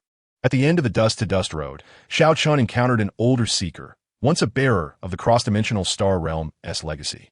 He had departed home a century ago in pursuit of the path of transcendence, but now stood before the valley of dust to dust, gazing at the images that materialized therein, a younger version of himself, helping his mother weave the symbiotic vine cloth. His mother's laughter echoed. The denser the cloth, the warmer the home. I have sought the path for a century. Yet I forgot that my initial goal in mastering the cross-dimensional force was to assist my mother in weaving warmer cloth. The old seeker sighed, retrieving a half-woven piece of symbiotic vine cloth from his satchel and tying it to the guiding rope. I shall return to complete this cloth for my mother's tablet. As the sun dipped below the horizon, the dust-to-dust road was filled with returning family members, some heading towards the nesting star domain, others towards the far dust star domain, and some retracing their steps back to the weaving star domain's shared mat, eager to assist Grandpa in weaving mats. The guiding rope was adorned with heartfelt tokens, combat energy tokens, pieces of symbiotic vine cloth, grasshoppers crafted from straw, wooden combs. Each item concealed a story of longing for home. Upon their return to the weaving star domain, Grandpa sat upon the shared mat, recounting tales of the dust-to-dust road to the gathered children. Upon seeing Xiao Chun, he smiled and offered a bowl of warm date porridge. This path has finally come to fruition. It is not merely a road to an end, but a road of returning sincerity. No matter how far one travels, as long as you wish to return, you can follow this road back to the essence of home. On the eve of their departure from the weaving star domain, the sending team and beings from various star realms gathered to celebrate a dust-to-dust feast upon the shared mat. The table was devoid of extravagant delicacies, featuring instead the homely fare of each realm: rice from Tangshan Town, stardust cakes from the Stardust realm, date porridge from the far dust star domain, ice-warmed fruits from the frigid star domain, and osmanthus cakes from the nesting star domain. The seekers from the scattered weaving star domain also joined in, some sharing stories of the journey with the children, while others helped assure pick dates. Dispelling the previous coldness, Grandpa raised a ceramic bowl, addressing the assembled beings. This bowl of wine is dedicated to the esteemed Yi Tiandi, who embarked from a small courtyard in Wutan City, traversing a path from the ordinary to the extraordinary. Now, we have woven a net along his path, crafted mats, and laid down a road, connecting the sincerity of the entire universe. He continued, this bowl of wine is also dedicated to each one of you. It is your daily lives, your guardianship, and your longing for home that have given sincerity a place to return. The beings at the table lifted their ceramic bowls, clinking them together, producing a crisp sound reminiscent of the pulse of shared sincerity, the guidance of the dust-to-dust road, and the hearts of all beings in the universe, safeguarding the ordinary and yearning for the returnees. On the following morning, the sending team set forth to return to Tangshan Town. Grandfather presented Xiao Chun with a piece of the guiding jade of the return to dust path, delicately inscribed with the entirety of this pathway. Its origin lies at the Gongmai Shi, leading to a quaint courtyard in Wutan City. With this gem in hand, no matter the location, one could always sense the essence of returning home along the path, akin to the unwavering intent of the esteemed Emperor Yi, eternally guiding individuals back to their most authentic daily lives. As they retraced their steps along the path of original intent, the imagery upon the passageway walls transformed. The wayfarers of the return to dust path found their way back to their respective abodes. Grandpa distant descendants were gathering jujubes in the orchard. An ancient inheritor across dimensions was finishing the last inch of the symbiotic vine cloth. Children from the nesting star domain leapt into the arms of their returning elders, while seekers from the dispersing star domain remained in the Jieshi star domain, crafting mats, or journeyed down the return to dust path in search of their own humble abodes. Upon returning to Tangshan Town, the autumn sun was perfectly warm. The townsfolk had prepared a welcoming feast at the threshing ground, where an elderly farmer greeted them with freshly harvested rice stalks. Beaming with joy, I knew you would return with the spirit of homecoming. Look, beside the old locust tree at the western edge of the town, a new pavilion has been built for the return to dust path, where travelers may rest and enjoy a warm bowl of porridge. Xiao Chun stood beneath the web of original intent, observing the flowing imagery of the return to dust path through the mesh, while the original intent artifacts on the guiding rope emanated a gentle glow. The moss of return reflected the smiles of those heading home, and the outline of the Wutan city courtyard grew ever clearer at the path's end. The legend belonging to Emperor Yi had long transcended the grandeur of shattering the heavens or the majesty of ruling the cosmos. It now resided in the sweetness of a jujube, a warm lamp, a half-woven cloth, and a figure yearning for homecoming. It was concealed within every inch of the return to dust path, woven into each strand of the Gongmai mat, and nestled in the hearts of all beings across the universe, who safeguarded the mundane while awaiting the return of loved ones. Xiaochun hung the guiding jade of the return to dust path beside the heart of the original intent web. The imagery of the path intermingled with the mundane scenes of the web, the luminous threads of the star pulse, and the warmth emanating from the ice-warmed enclosure. Under the eaves of the original intent pavilion, the web swayed gently, revealing images of the rice waves of Tongshan Town, the warm blanket of the Stardust Realm, the warm moss of the frigid star domain, the courtyard gate of the nesting star domain, the returnees along the return to dust path, and the gentle youth tending to a rabbit-esque wounds in the Wutan city courtyard, forever wearing a serene smile. The story of Emperor Ye's original intent has never concluded. It continues through the actions of Xiaochun, Yi Xiaoyan, and Fenya within the daily lives of beings across various star domains, guided by the return to dust path, and eternally lives on in the hearts of all who cherish the ordinary and yearn for homecoming, forever enduring, forever warm. Chapter 88. The Reflection of Dust Pavilion, where original intent resides forever. In the early winter of Tongshan, soft, delicate snowflakes often fall. The eaves of the original intent hall are adorned with fine snow, settling upon the weave of the original intent web. When they encounter the pale, golden light of the guiding jade of the return to dust path, they transform into tiny droplets of warmth. Within the imagery of the web, the guiding rope of the return to dust path is adorned with numerous original intent artifacts, and the outline of the Wutan city courtyard becomes increasingly distinct. The winter sweet blooms in the nesting star domain, where elders guide their returning descendants in harvesting the flowers. In the orchard of the distant dust star domain, Grandpa Sure and his grandchildren are preparing juju porridge, while children in the warm moss garden of the frigid star domain, wrapped in stardust blankets, chase the fragrance of winter sweet through the snow. Sister Xiao Chun, the patterns of the weaving are shining through. Iklimit Yi Xiaoyan, bursting into the hall with a bundle of freshly chopped firewood, her breath clouded with excitement. She pointed at the top of the web, where a faint golden silhouette of a pavilion began to emerge, revealing a wooden loft with eaves adorned with the same original intent stars as Tongshan Town. The words original intent pavilion could be faintly discerned above the doorway, brought forth by the guiding jade of the return to dust path. The scene within the silhouette mirrored that of our original intent hall in Tongshan Town. Xiaochun placed her warming hand warmer down. She was currently sewing a hand warmer for Grandpa, she from the Jieshi star domain, using ice silks from the frigid star domain. Upon hearing this, she hurried to the front of the web.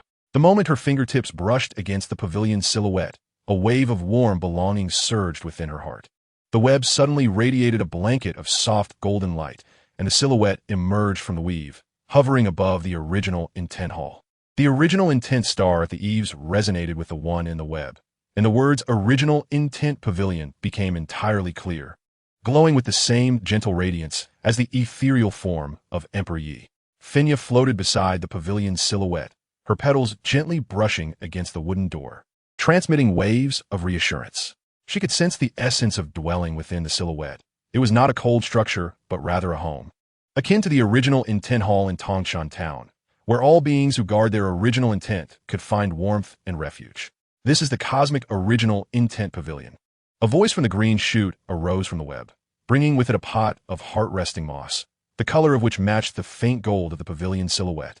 Ancient texts of the New Beginning clan recount that when the esteemed Emperor Yi traversed the cosmos, he envisioned constructing a sanctuary of original intent, one that required no divine power or core of inheritance, but solely relied on the aggregation of the daily intentions of all beings in the universe.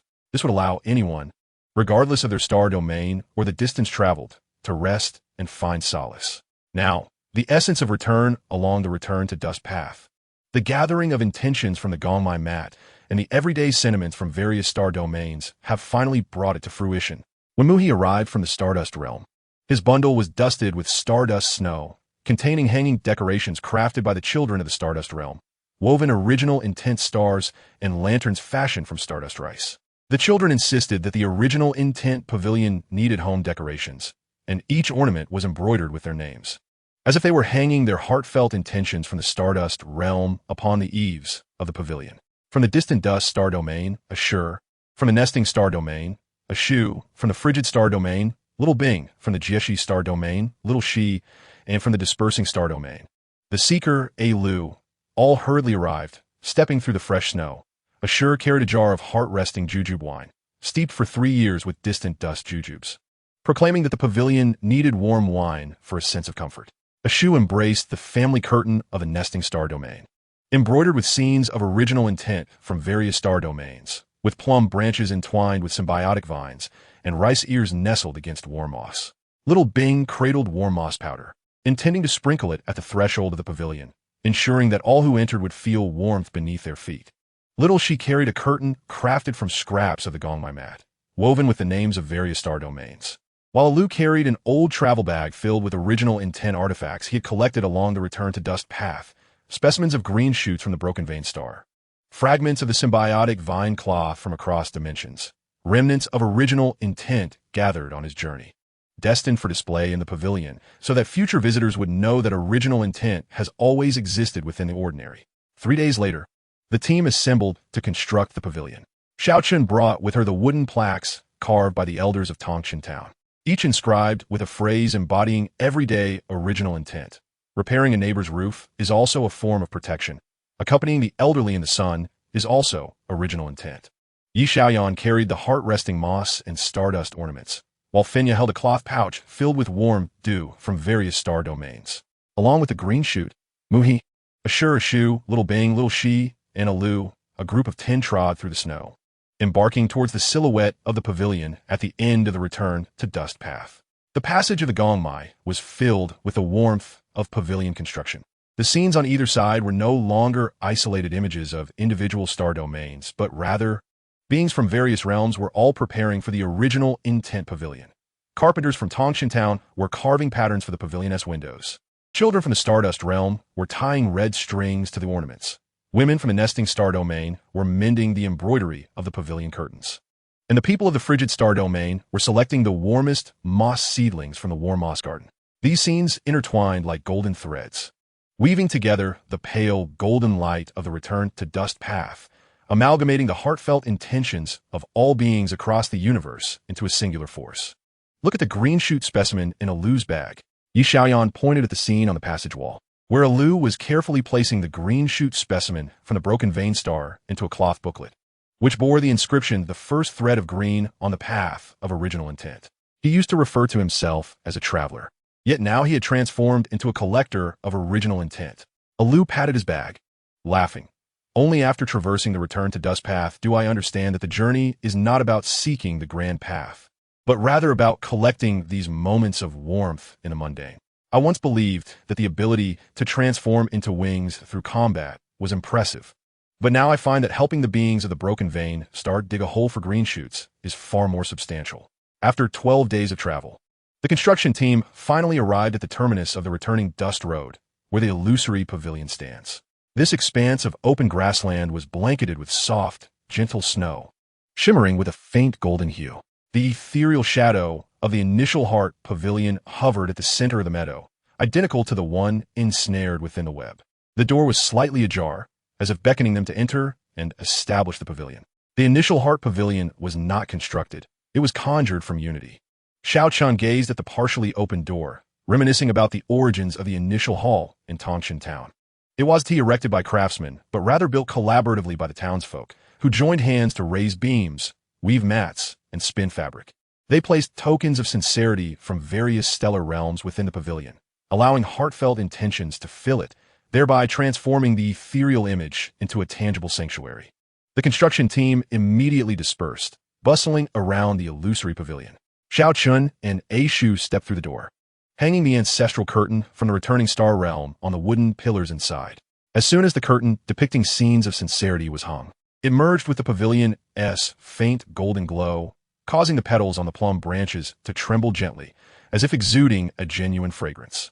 They then affixed the wooden plaque from Tongshan Town to the pillar, and the moment the characters touched the golden light, they transformed into delicate golden patterns, swirling around the pillar as if reciting the daily words of sincerity. Yi Xiaoyan and Xiao Shi treaded upon the warm moss powder sprinkled by Little Bing. Climbing up to the eaves of the pavilion, Yi Xiaoyan hung the decorative ornaments from the Stardust Realm at the corners of the eaves. And as the grass-woven initial heart star was hung, it resonated with the initial heart star in the pavilion, emanating a soft glow. Xiao Shi draped the door curtain woven from a symbiotic vine at the entrance, and as the names of the star realms on the curtain met the wind, they produced a gentle rustling sound, as if the beings from each realm were softly conversing. Green bud and pink bud spread the heart-resting moss across the pavilion floor. Green bud meticulously arranged the moss shoots in neat rows, while pink bud sprinkled warm dew from various star realms over them. As the moss touched the warm dew, it rapidly spread, soon covering the floor with a golden hue, where small daily scenes from each realm emerged.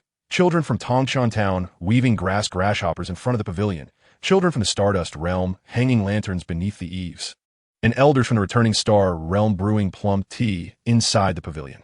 Mu He and Little Bing constructed a sincerity display on the western side of the pavilion. Mu He crafted the display shelves from stardust fibers, while Little Bing scattered warm moss powder from the extreme cold realm on the shelves to ensure that the tokens placed upon them remained eternally warm. They arranged stardust rice seeds from the Stardust Realm, wax plum seeds from the returning star realm, and ice-warm fruits from the extreme cold realm upon the shelves, each accompanied by a small note narrating the story of sincerity behind each item. Asher and Alu set up a warm wine corner on the eastern side of the pavilion. Asher poured heart-resting jujube wine into a ceramic jar, placing it on a low table draped with an ancestral mat, while Alu laid out the small tokens of sincerity from their satchel. Beside the green bud specimen from the severed vein star, it read, with care, "Even barren land can bloom green." Next to the symbiotic vine cloth from the cross-dimensional realm, it stated, "Weaving is also a form of guardianship, warm without the need for power." Beside the old straw sandals from the scattered seat realm, it read, "The feet that journey can also leave behind imprints of sincerity." Outside the pavilion, the snowfall grew lighter, yet the warmth within intensified.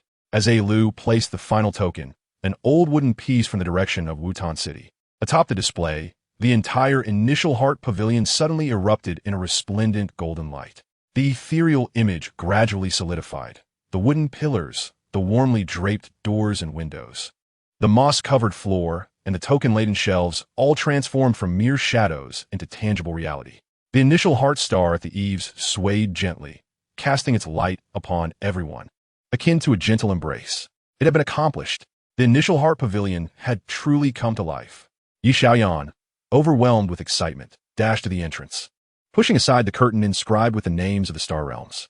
To their astonishment, a path of sincerity stones spontaneously emerged on the grass outside, with each stone engraved with the names of the star realms, extending from the pavilion door all the way to the returning dust road. Suddenly, familiar footsteps echoed from outside. Grandpa Shi from the scattered seat realm, Elder Xing from the star pulse realm, Ehi from the cross-dimensional realm, the old inheritor from the everlasting realm, and beings from various star realms hurriedly approached along the path of sincerity stones, each cradling their own tokens of sincerity. An old hoe from a farmer in Tongshan Town, a grasshopper woven by a child from the Stardust Realm, a weaving shuttle from a woman of the returning star realm, and a hand warmer from a child of the extreme cold realm. They had sensed the warmth emanating from the pavilion long ago. Grandpa Shi stepped inside, touching the moss-covered floor with a smile. "The patterns of the symbiotic vine have been trembling all morning. I knew you had completed the pavilion. From now on, this pavilion shall be a home of sincerity for the entire universe. Whenever weary travelers seek respite, or when one forgets their sincerity, they can come here to behold these tokens and remember how to safeguard their daily intentions." Elder Xing approached the sincerity display, gazing at the old wooden piece from Wutan City, his eyes slightly reddening. The essence of this which shares the same breath as that of the esteemed Leaf Emperor's ethereal image. In his wanderings through the cosmos, it was these everyday objects that reminded him of his sincerity. Now, by gathering these tokens in the pavilion, we are ensuring that his initial intentions find eternal rest here. In the days that followed, beings from various star realms visited the initial heart pavilion to contribute their belongings. The carpenter from Tongshan Town crafted a low table adorned with maps of the star realms, where the paths were connected through scenes of daily sincerity. The fields of Tongshan Town linked to the rice paddies of the Stardust Realm, which in turn connected to the wax plum trees of the returning star realm. Ahi from the cross-dimensional realm wove a tapestry for the symbiotic pavilion, laying it beneath the low table at the center of the pavilion, with vines entwined around new moss and small flowers from the stardust realm blooming upon it.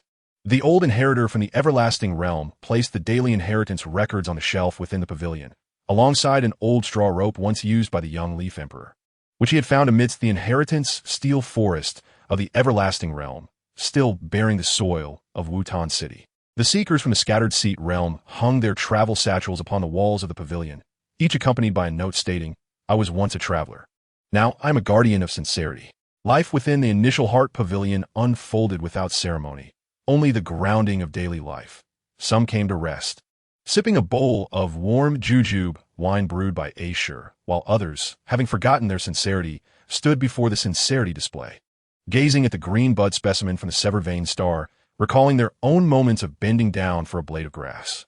Children outside wove grasshoppers on the meadow, their laughter drifting into the pavilion, mingling with the rustling of the curtains and the fragrance of warm wine, creating the most reassuring echoes of sincerity.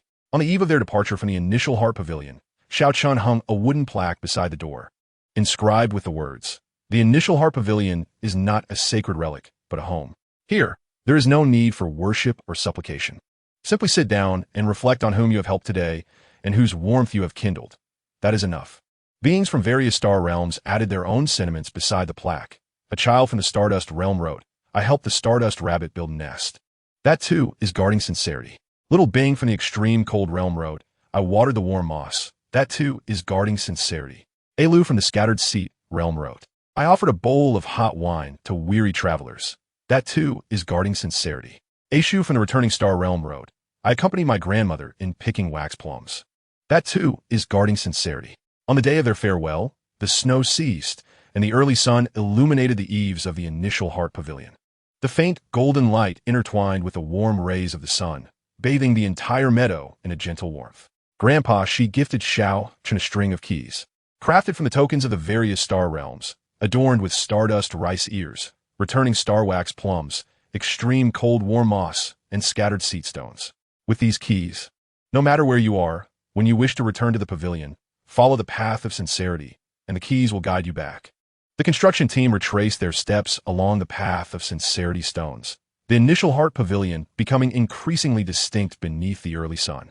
The hanging ornaments at the eaves swayed gently, as if bidding farewell. Elu glanced back with a smile, saying, "In the future, when traveling, I shall no longer fear having no place to rest, for I know there is a pavilion ahead, embodying the warmth of the entire universe, and my heart shall be at ease." Upon their return to Tongshan Town, the townsfolk had already prepared a heart-resting feast on the open ground in front of the initial hall, with rice from Tongshan Town, stardust cakes from the Stardust realm, wax plum porridge from the returning Star realm, warm ice fruits from the extreme cold realm, date paste cakes from the far dust realm, and the warm jujube wine from the initial heart pavilion all laid out. The venerable elder, who once bandaged the little chick, hung a wooden plaque inscribed with the original intention forever abides at the entrance of the initial intention hall in Tongshan Town, facing the initial intention pavilion nestled within the weavings of the net. Xiao Chun stood beneath the initial intention weave, gazing at the scenes from the pavilion through the mesh of the net. The warm jujube wine inside still released wisps of steam, and the tokens on the initial intention shelf glimmered softly. Outside on the grassy expanse, children chased the fragrance of winter sweet blossoms, while the guiding rope of the returning dust path gradually drew forth the daily lives from various star realms into the pavilion. At the heart of the net, the light of the returning dust path, star vein jade, and ice warmth cage intertwined, coalescing into a faint golden beam that circled the weave before finally resting in the very center of the mesh, revealing a scene from a small courtyard in Wutan City. There, the young Yi Xian squatted in the yard, tending to a rabbit's wound. Surrounded by beings from various star realms, a child from the Stardust realm held a woven grass grasshopper, a youngster from the Frigid Star realm cradled a warming cage, while aloof from the Scattered Seats realm stood at the gate, grinning as he peered inside. The legend of the Emperor Yi had finally found its most tangible abode. It resided not in the distant monument forest of heritage, nor in the realms of shattered skies, but within the warm jujube wine of the initial intention pavilion, within the green sprout specimens on the initial intention shelf, within the children's grasshoppers, in the daily lives where every being lent a hand and warmed another. Xiao Chun traced the patterns of the weave, feeling a familiar, gentle resonance at her fingertips. It was the echo of the Emperor Ye's original intention. The heartfelt sentiments of all beings in the universe. The eternal warmth of the initial intention pavilion. In the snow-clad Tangshan town, with the early sun shining just right, the weave gently swayed beneath the eaves of the initial intention hall, and the scenes of the initial intention pavilion and Wutan City's small courtyard overlapped, resembling an everlasting family banquet of original intentions. The journey of the Emperor Yi, striving to break through, was never merely a quest for imperial power, but rather a dedication to preserving the essence of ordinary cultivation, from the thatched cottage of Wutan City to the initial intention pavilion of the cosmos. His original intention had never wavered, simply to help an injured rabbit, to look after those around him, and to ensure that every being could find a safe haven in their daily lives. This original intention would forever dwell within the initial intention pavilion, woven into the fabric of the initial intention weave, concealed within the everyday lives of the universe, safeguarded eternally by Xiao Chun, Yi Xiaoyan, Fenya, and every being who cherished the mundane and warmed those nearby. Chapter 89. The pavilion warms the 1,000 domains, transmitting the original intention across generations. In the deep winter of Tangshan Guardian Town, the snow fell thickly, yet it could not obscure the warmth of the initial intention hall. The initial intention weave hung beneath the eaves, with the intertwining lights of the returning dust path, star-veined jade, an ice-warmth cage casting the image of the initial intention pavilion as if it were right before one's eyes. On the low table within the pavilion, warm jujube wine still exhaled a fine mist, and the green sprout specimens on the shelf shimmered with a gentle hue. Outside, the initial intention stone path bore the footprints of beings from various star realms, some deep, some shallow, all leading toward the pavilion's entrance. Dio, Qingyang. The pattern on the weave has illuminated. Yi Xiaoyan rushed in, clutching a bamboo basket wrapped in thick cloth, speckled with snowflakes. He pointed excitedly at the patterns below the weave, where delicate light green trails began to emerge, resembling newly sprouted vines. With children's smiling faces embedded within the patterns, signals brimming with the joyous energies of myriad little beings, as if many children were waiting for them in front of the pavilion.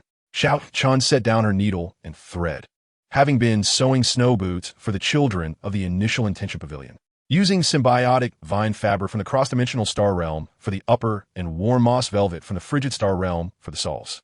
Upon hearing this, she approached the weave, and the moment her fingertips brushed the light green pattern, a tender warmth spread through her fingers.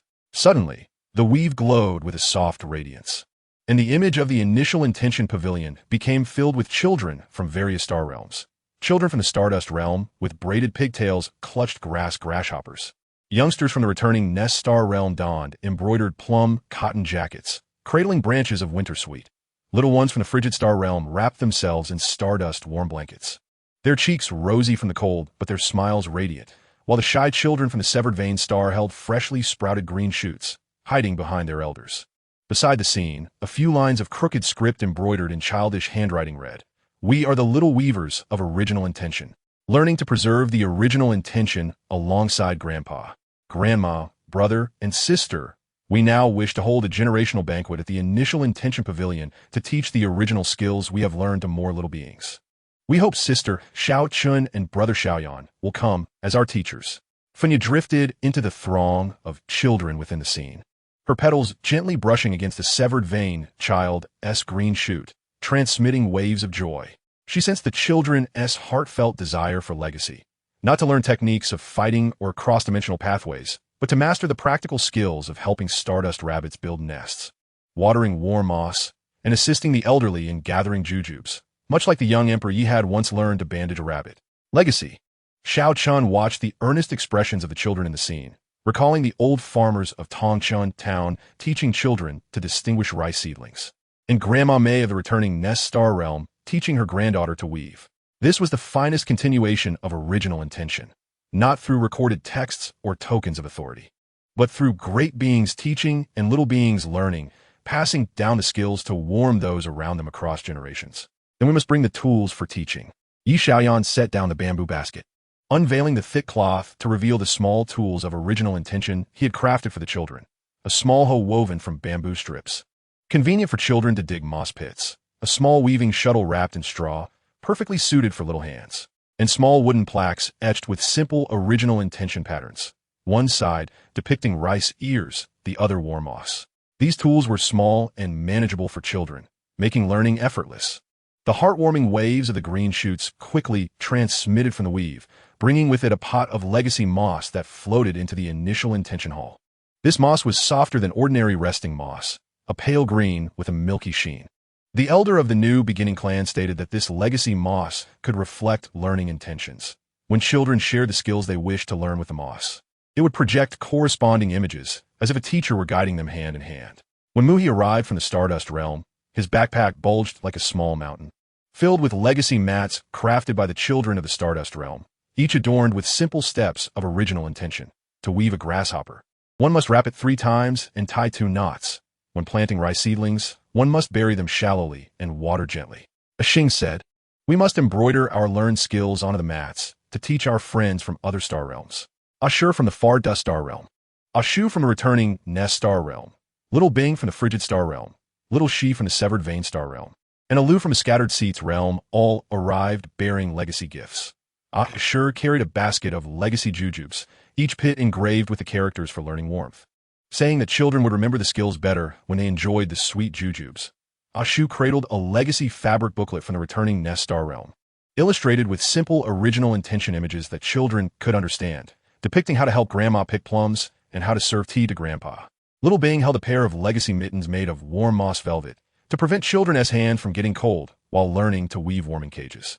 Little She shouldered a legacy mat made from the leftover materials of the shared veins, its surface woven with simple, original intention patterns, providing a space for children to sit and learn skills. Alu carried an old cloth bag filled with Little Bing's original intention items collected along the returning dust path, including crooked grass ropes woven by children, miniature rice seedlings planted by little ones, and a stone-carved depiction of the initial intention pavilion, gifts from little beings encountered along the way, perfectly suited for the Legacy Banquet's teaching materials.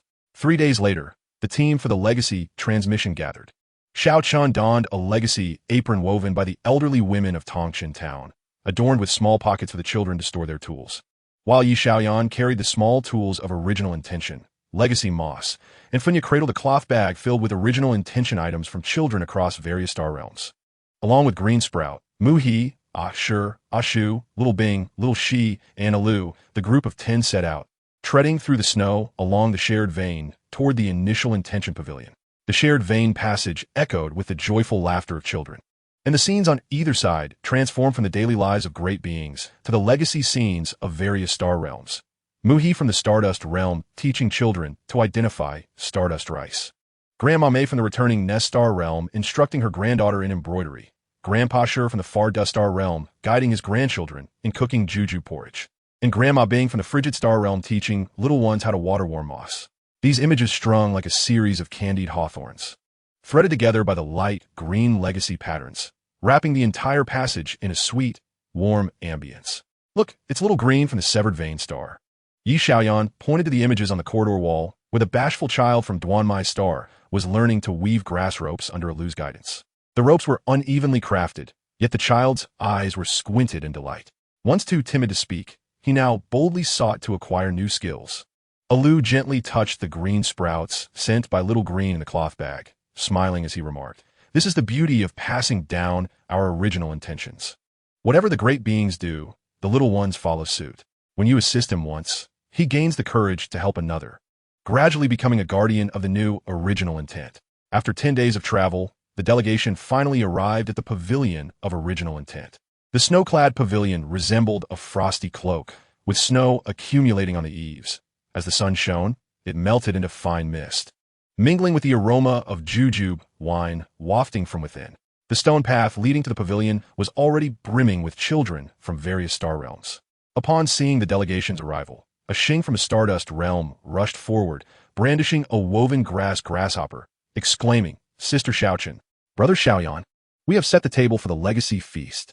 Following the children into the pavilion of original intent, Xiaochen found the low tables arranged in a long row, adorned with the delicacies prepared by the children for the feast. The Stardust realm's stardust cake cut into small pieces, Osmanthus candy from the return nest realm wrapped in sugar paper, and the ice-warm fruit from the extreme cold realm soaking in warm water. The children from Duanmai Star had even placed freshly sprouted green shoots in small ceramic bowls as decorations at the table's edge. The legacy feast was to be a celebration of learning. Grandpa Shi emerged from the back of the pavilion, holding a legacy staff woven from rice straw, its top carved in the shape of children learning new skills. Without setting a formal banquet, he transformed the grassland in front of the pavilion into a classroom, where great beings imparted knowledge, and small beings absorbed it. For every skill learned, a jujube was awarded as a prize, embodying the true essence of the legacy feast. The delegation promptly set up 5 small classrooms on the grassland in front of the pavilion. Xiaochen, alongside the women from the return nest realm, established a warm weaving class, teaching the children to use small looms to weave hand warmers, employing soft silk from the extreme cold realm that caressed their hands. The women from the return nest realm instructed them in stitching simple patterns of original intent, beginning with a single stitch of the character for warmth. When the children's small hands trembled, Xiaochen guided them, patiently teaching each stitch, even as her fingertips bore the pricks of a needle.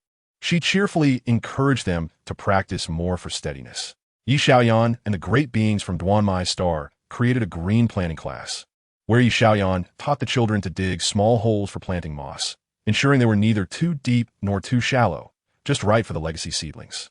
The great beings from Duanmai Star taught them how to water the seedlings, instructing them to speak kindly to the moss, saying, "I will take good care of you," to ensure even watering. The little ones from the extreme cold realm struggled with the soil, so Yi Xiaoyan knelt beside them, sharing the hoe, assuring them that it was all right to dig a little deeper. The seedlings would not mind. Muhi and the children from the Stardust realm engaged in a fun weaving class, where Muhi taught them to create grasshoppers, first dividing the straw into 3 strands, looping, knotting, and finishing step by step. A Xing from the Stardust realm was particularly enthusiastic, helping his companions hold the straw and displaying his initial failed attempts, saying, "My first grasshopper had no legs. It took me 10 tries to get it right. You all will surely do better than I." Ashur and the elders from the Far Dust realm hosted a warm cooking class, teaching the children to prepare jujube porridge. They filled small ceramic pots with water, adding 3 legacy jujubes, and waited for the skins to split open. The elders instructed them on how to test the temperature by touching the pot's edge with the back of their hands, ensuring it wasn't too hot to handle. A little girl from the return nest realm was afraid of the heat, so Ashur wrapped a cloth around the pot handle, reassuring her that it was safe to proceed, as slow cooking would yield sweeter results. Green Sprout and Pink Sprout led a mindfulness class, where Green Sprout arranged the legacy moss on the grass, teaching the children to express their aspirations for skills they wished to learn. Pink Sprout would lightly touch the moss with flower petals, causing corresponding images to appear. Wishing to learn how to weave grasshoppers would project Muhi's steps, while wanting to learn to plant moss showcased Yi Xiaoyan digging holes. Little Green from Duanmai Star was particularly earnest, softly saying to the moss that he wanted to learn how to build nests for small beasts, and immediately, the image of Alu helping a stray little beast build a nest appeared, captivating his attention. Throughout the days of the legacy feast, the grassland before the pavilion of original intent was filled with laughter. The children learned diligently, and the great beings taught with patience. Some children became so engrossed in weaving grasshoppers that their fingers grew numb, yet they refused to stop, insisting on crafting one to gift to the little beasts of the pavilion. Others accidentally burnt their jujube porridge, their eyes reddening, but Ashur smiled, assuring them that burnt porridge could still be delicious. "When I was young, my porridge burned too, but my grandpa finished it all, saying it was sweet," he said, sampling a spoonful. "See, it's quite sweet." Little Green from Duanmai Star finally learned to build a small nest, crafting a tiny shelter for the stray little beast with straw, who nestled inside and refused to come out. He squatted beside the shelter, grinning for the entire afternoon. However, when it came time for the legacy ceremony, a small boy from the Stardust realm furrowed his brow, discarding his half-finished grasshopper onto the ground. "I don't want to learn to weave grasshoppers. I want to plant moss. I want to learn how to fight like Brother Alu and become a great hero in the universe." Several children nodded in agreement, proclaiming that weaving grasshoppers was too simple and that learning to fight was truly impressive. Just then, Alu happened to walk by, picking up the discarded grasshopper and sitting beside the boy. He completed the weaving and handed it back, saying, "I used to think that learning to fight and transforming into wings was the hallmark of a hero. But do you know, on the road of returning dust, I met an elderly man from Duanmai Star who had never learned to fight, yet he built dozens of nests for the little beasts with his hands. They all followed him. Would you say he is not a hero? The boy held the grasshopper, speechless. Alu pointed to the specimen shelf inside the pavilion of original intent. Look at that green sprout specimen. It is the first sprout planted by Little Green's grandfather.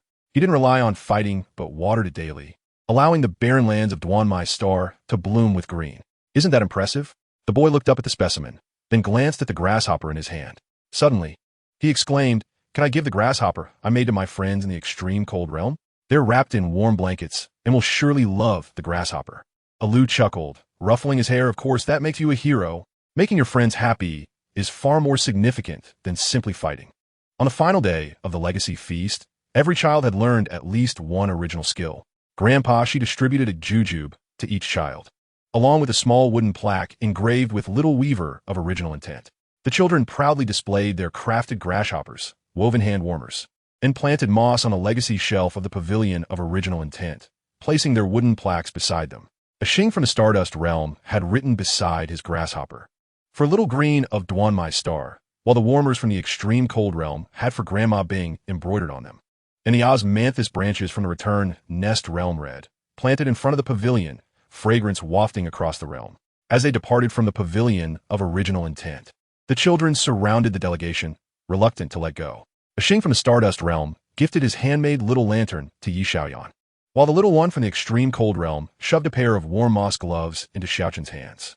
The shy Little Green from Duanmai Star placed the newly planted legacy moss beside Pink Sprout, whispering that the moss would miss them. Grandpa she escorted the delegation to the entrance of the stone path, offering a legacy vine adorned with tiny green fruits. This vine was cultivated from the original seedlings of various star realms, planted before the pavilion of original intent in Tongshan Town. Its growth would signify the continuation of the original intent. Once the vine bore flowers and fruits, more little beings would come to join as little weavers of original intent. On their return to Tongshan Town, the delegation's cloth bags brimmed with the children's heartfelt offerings: grasshoppers, hand warmers, moss, and little lanterns, each carrying a touch of innocent warmth. Yi Xiaoyan cradled the legacy vine tenderly, declaring her intention to plant it beside the stone bench in front of the pavilion of original intent, promising that once it thrived, they would invite children from all star realms to Tongshan Town to teach them how to weave grasshoppers and plant rice seedlings. Upon their return to Tongshan Town, the snow had ceased, and the setting sun bathed the pavilion of original intent in a soft golden hue. The townsfolk had prepared a welcome feast at the village entrance, laid out with dishes favored by the children: sweet porridge, soft cakes, boiled jujubes, and an array of snow boots previously sewn by Xiaochun, all ready to be worn by the children coming to learn new skills. Xiaochun planted the legacy vine in the vacant space in front of the pavilion of original intent, watering it with a warm dew from the various star realms. Before long, the vine sprouted tender shoots, climbing upwards along the wooden frame of the hall of original intent, the tips glimmering with a soft green light, reminiscent of children's joyful smiles. Yi Xiaoyan hung the small lanterns gifted by the children beside the weaving net. As the lanterns illuminated, they warmed the scene of the net further. On the ancestral rack of the Hall of Original Intent, the children's creations shimmered with radiance. While on the grass in front of the pavilion, new little beings gathered around the ancestral rack, learning to arrange their own original artifacts. The tender shoots of the ancestral vine could also be seen weaving through the net, ascending through the rice fields of the Stardust realm, the warm moss gardens of the Frigid Star realm, and the winter sweet trees of the Nesting Star realm, reaching every corner of the universe. Xiaochun stood beneath the weaving net, gazing at the ancestral scenes visible through the mesh. The great beings taught, while the little beings learned. Grasshoppers were woven generation after generation, warm towels crafted batch after batch, and moss seedlings planted piece after piece. Within the three beams of light at the heart of the net, the image of the young emperor Yi teaching little beasts to build nests emerged. Surrounded by the small figures of Xiao, Chun, Yi Xiaoyan, a Xing, and the countless little weavers, all imitating his actions, assisting the beings around them in safeguarding the warmth of daily life. The original intent of the Emperor Yi was never upheld by imperial authority, but rather through hands-on teaching. It was not reliant on the transmission of ancient texts, but on heartfelt connections.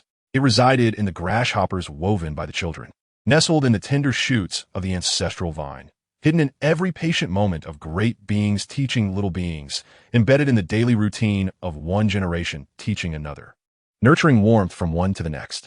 In the deep winter of Tongshan Town, the ancestral vine in front of the Hall of Original Intent grew steadily. the weaving net swaying gently, and within the mesh of the hall. The children's smiling faces and the youthful figure of Emperor Yi merged in the warm glow of the setting sun, akin to an everlasting banquet of transmission, where warmth enveloped 1,000 realms. The original intent was upheld by every ordinary being, teaching and passing down until every corner of the universe bore the presence of little weavers and the warmth of daily protection. As winter waned in Tangshan Town, the snow gradually melted, with droplets falling from the eaves and splashing against the blue stone pavement, dispersing fine, warm mist. The ancestral vine had climbed the wooden frame completely, adorned with tiny flower buds among the tender green leaves. When the wind blew, the leaves swayed gently, as if greeting the weaving net beneath the eaves. The ancestral rack of the Hall of Original Intent had new items added. The grass shoes woven by children from the Stardust Realm, the mini symbiotic vine cloth crafted by little ones from the cross-dimensional realm, and the wooden plaques engraved by young inheritors from the Everlasting Realm, each marked with the label of Little Weavers. Sister Xiao Chun, the ancestral vine has blossomed. Yi Xiaoyan burst into the Hall of Original Intent, cradling a bamboo basket filled with freshly picked early spring wild vegetables.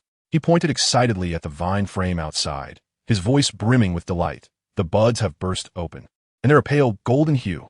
They even emit a fragrance, attracting numerous little beings to flutter around the vine.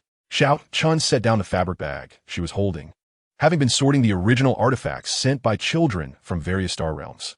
Upon hearing his words, she swiftly walked to the entrance.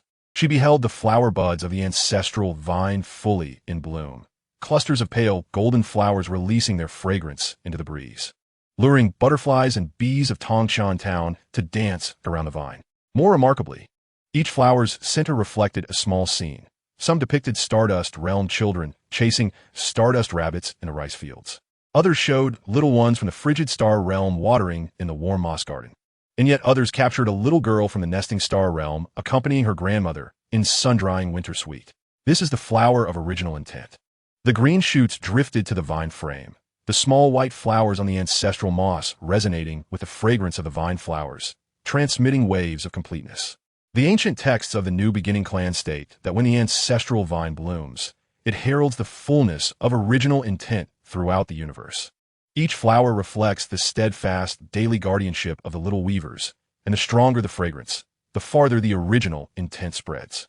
As the pink shoots floated to the vine frame, they suddenly trembled, the petals pointing towards the weaving net, where a faint green light shimmered through the mesh, revealing countless little beings, young inheritors from the everlasting realm holding their engraved wooden plaques, children from the cross-dimensional realm cradling half-woven symbiotic vine cloth, and blank-dimensional little souls timidly standing at the edge of the light band, clutching freshly woven grasshoppers.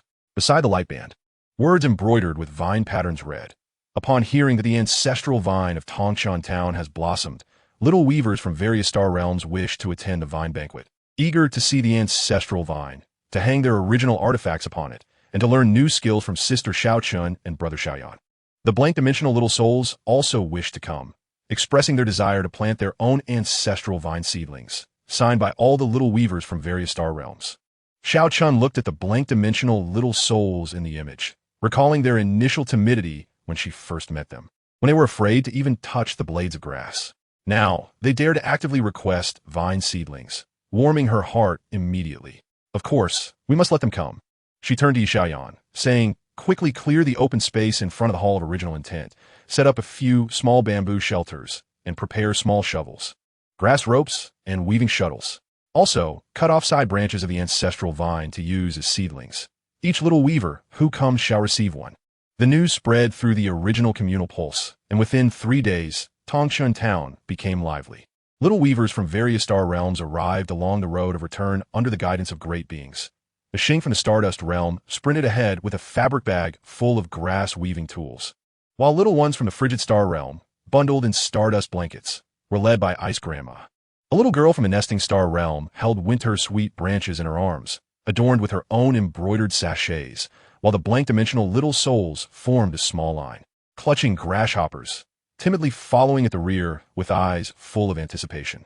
The townsfolk of Tangshan had already busied themselves. The elder farmers dug small pits in the open space, awaiting the little weavers to plant the vine seedlings, while the women arranged sewing baskets beneath the bamboo shelters, filled with colorful cotton threads. The children ran to greet their distant friends, holding their own woven grasshoppers, exclaiming, "Come rest at my house." My mom made juju porridge. The vine banquet would encompass 3 tasks. Standing beneath the ancestral vine frame, Xiao Chun smiled at the gathered little weavers and announced, "First, hang your original artifacts on the vine, allowing the ancestral vine to carry their warmth throughout the universe. Second, each person shall plant a vine seedling, so that wherever you see the seedlings in the future, you will remember today's warmth. Third, we will weave 1,000 realms' original intent mat together, incorporating the daily lives of each star realm into the mat." The little weavers cheered and immediately dispersed into action.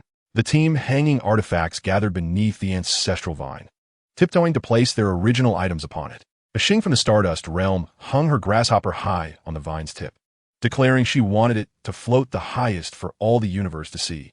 The little ones from the Frigid Star realm hung their warm moss gloves among the vine leaves, ensuring the leaves wouldn't feel cold. The blank-dimensional little souls were the most meticulous. They gently placed their grasshoppers beside the flower buds, fearing they might damage the delicate blossoms, saying, "Our grasshoppers aren't pretty. Let us place them beside the flowers so they can share the fragrance." Xiao Chen approached, assisting them in tying the grasshoppers to the vine branches. They look splendid. Each grasshopper conceals your heartfelt intentions. The ancestral vine adores such artifacts. The team planting vine seedlings squatted in the open space, learning from Yi Xiaoyan how to plant the seedlings. Yi Xiaoyan instructed them to place the seedlings in the soil pit and gently press 3 times while burying the soil. Once to wish for the seedlings to grow, twice to wish for warmth, and thrice to wish for the seedlings to carry original intent. The green shoots hover nearby, using their spiritual vibrations to teach the little souls how to water the seedlings, encouraging them to say, "I will take good care of you," so that the water would warm up and help the seedlings flourish. The blank-dimensional little souls learned earnestly, and after watering, they squatted beside the soil pits, softly promising the seedlings, "I will come to water you every day, so you won't feel lonely." The team weaving the original intent mat gathered beneath the bamboo shelter, following Mu He and Ashu to learn the craft. Mu He taught them to weave the mat edges using rice straw, wrapping 3 times and pressing down to secure the edges, while Ashu guided them to embroider simple patterns on the mat, using colorful cotton threads to depict rice ears, warm moss, and winter sweet, anything that represented their warmest daily lives. The young weavers were deeply engrossed in their craft. Some embroidered scenes of their own quaint courtyards, while others depicted moments spent with friends. The ethereal little souls from the blank dimension fashioned tiny characters using grass ropes, albeit imperfectly, yet with remarkable dedication. During the Vine Festival, laughter resonated throughout Tongshan Town. By day, the young weavers busily hung trinkets, planted vine saplings, and wove the initial mats. When fatigue set in, they would sit beneath the legacy vines, savoring sweet porridge prepared by the women of Tongshan Town, or indulging in the osmanthus cakes brought by the returning nest domain. As night fell, they gathered in the open space before the initial hall. Listening to Grandpa, she recount tales of the young Emperor Yi, sharing stories of his endeavors in Wutan City, his care for his family, and how he transformed a small seed of intention into warmth that enveloped the universe. "Did the esteemed Emperor Yi also plant vines?" inquired one curious little soul from the blank dimension, gently touching the sapling he had just planted. Grandpa Shi, seated beneath the vine trellis, affectionately patted the little soul's head and replied with a smile, "He may not have tended to the legacy vines, yet he cultivated something far more significant in his heart, an intention to safeguard the mundane, a desire to warm those around him." These seeds flourished into what we now know as the initial weaving network, the initial pavilion, and the legacy vines. The saplings you nurture also embody such intentions. The little soul nodded, somewhat understanding, pressing his face against the leaves of his sapling, whispering, "Then I shall tend to it diligently, so my vine may grow throughout the universe, bringing warmth to other little souls." However, on the 3rd day of the Vine Festival, an unexpected twist occurred. The little souls from the blank dimension fell silent, squatting beside their saplings, refraining from speaking or watering them. Xiao Chen approached and soon discovered that their saplings were shorter than those of the other young weavers, their leaves appearing somewhat wilted. "Is it that our saplings are inadequate?" one little soul asked, tears brimming in their eyes. "With no sunlight or soil in the blank dimension, if we cannot even safeguard ourselves, how can we nurture the vines and pass on the initial intentions?" Xiao Chun squatted down, gently caressing the wilted sapling, then ruffled the little soul's hair, saying, "The slow growth of your saplings is not your fault. You have come from the blank dimension, bravely seeking to learn how to plant vines and weave grasshoppers, daring to warm others. This is already the most courageous intention. Look, the roots of the legacy vines are also anchored in the soil of Tangshan Town. No matter where you come from, as long as warmth resides in your hearts, your saplings will surely thrive." As she spoke, Xiao Chun retrieved a shard of the guiding jade from the initial hall, a small piece that had been accidentally chipped off earlier, still glimmering with a faint golden light. She buried the shard beside the little soul's sapling, for within that fragment resided the warmth of the universe's initial intentions, destined to accompany the sapling and you all, ensuring that wherever you may be, you will always feel the warmth of the legacy vines. The pink buds floated over, allowing warm dew to drip onto the saplings, while the green sprouts gently entwined the roots of the legacy moss around the saplings, transmitting waves of symbiosis. Before long, the wilted saplings gradually straightened, their leaves reviving to a tender green, and the flower hearts shyly sprouted a hint of pale gold, identical to those of the legacy vines. The little souls erupted in joy, dancing around the saplings, clapping their hands, exclaiming, "They're growing! Our saplings are thriving!" On the final day of the Vine Festival, the Thousand Realms initial mat was finally woven.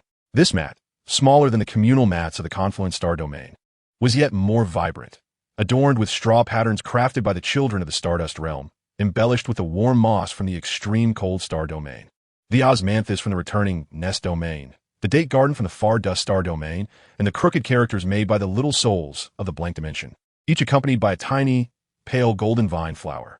Xiao Chun laid the initial mat beneath the legacy vines as the young weavers carefully unearthed their saplings, roots and soil intact, placing them upon the mat. Some saplings had already sprouted new leaves, while others had just begun to form flower buds, arranged neatly in a row, resembling a miniature garden of initial vines. We must deliver the initial mat and the saplings to every little being across the universe. Xiao Tut Yi Xiaoyan, brandishing the grasshopper he had just woven, ensuring that every little being understood that, regardless of their origins, they too could plant vines and propagate initial intentions. The young weavers nodded in agreement. A Xing from the Stardust Realm expressed a desire to take the saplings back to plant beside the rice paddies. A little one from the extreme cold star domain wished to cultivate their saplings in the warm moss garden, letting the moss accompany them, while the little souls of the blank dimension clutched their saplings, softly declaring their intent to return and teach others how to plant vines, bringing warmth to their realm, too. As they prepared to part, the townsfolk of Tangshan gifted each young weaver a pouch of initial soil, a blend of the earth from Tangshan Town, the Stardust Realm, and the osmanthus soil from the returning Nest Domain. No matter where the saplings were planted, a sprinkle of initial soil would ensure they never forgot their roots and could sense the warmth of the legacy vines. The little souls from the blank dimension lingered at the back, clutching their saplings and the shard of guiding jade given by Xiao Chun. Turning back 3 times as they walked, Xiao Chun smiled at them, saying, "Whenever you wish to return, follow the fragrance of the legacy vines. There will always be a place for you in Tangshan Town, and the legacy vines will forever await your new trinkets." The little souls nodded vigorously, turning to follow the great beings, slowly treading along the path of returning dust, their saplings swaying gently in the wind, as if waving farewell. After the Vine Festival concluded, the legacy vines in Tangshan Town flourished even more abundantly. The blossoms on the trellises grew increasingly fragrant, and the scenes reflected in the flowers multiplied, the little souls from the blank dimension planting saplings, the young inheritors from the sustainable star domain hanging wooden signs, and children from the cross-dimension star domain weaving the symbiotic fabric. The roots of the vines quietly broke through the confines of Tangshan Town, following the direction of the initial confluence, spreading throughout the universe, taking root in every realm of initial rest, sprouting anew. Xiao Chun stood beneath the trellis, observing the scenes woven within the network, as the young weavers from various realms diligently tended to their saplings. A Xing from the Stardust Realm constructed a small bamboo frame for his sapling, while the little one from the extreme cold star domain wrapped the roots in warm moss. The little souls from the blank dimension gathered around their saplings, softly reciting their hopes of growing throughout the universe. The 3 beams of light at the heart of the network intertwined, casting the youthful figure of Emperor Yi, who squatted in the small courtyard of Wutan City, offering a newly sprouted grass to a nearby little being, his gaze imbued with warmth. mirroring the fragrance of the legacy vines. "Sister Xiaochun, look!" exclaimed Yi Xiaoyan, pointing to a corner of the weaving network where a new band of light emerged. Within that band, on the soil of the blank dimension, the first legacy vine had sprouted tender green shoots, and the little souls encircled the sapling, their smiles radiating brighter than the vine flowers. Xiaochun nodded, her heart filled with reassurance. She finally understood that the initial intentions left behind by Emperor Yi were never about making anyone an emperor, nor about attaining the strongest combat skills, but rather about every being, regardless of their origins or fragility, preserving the warmth in their hearts, sharing warmth with others, and like the legacy vines taking root, growing and blooming, spreading warmth to every corner.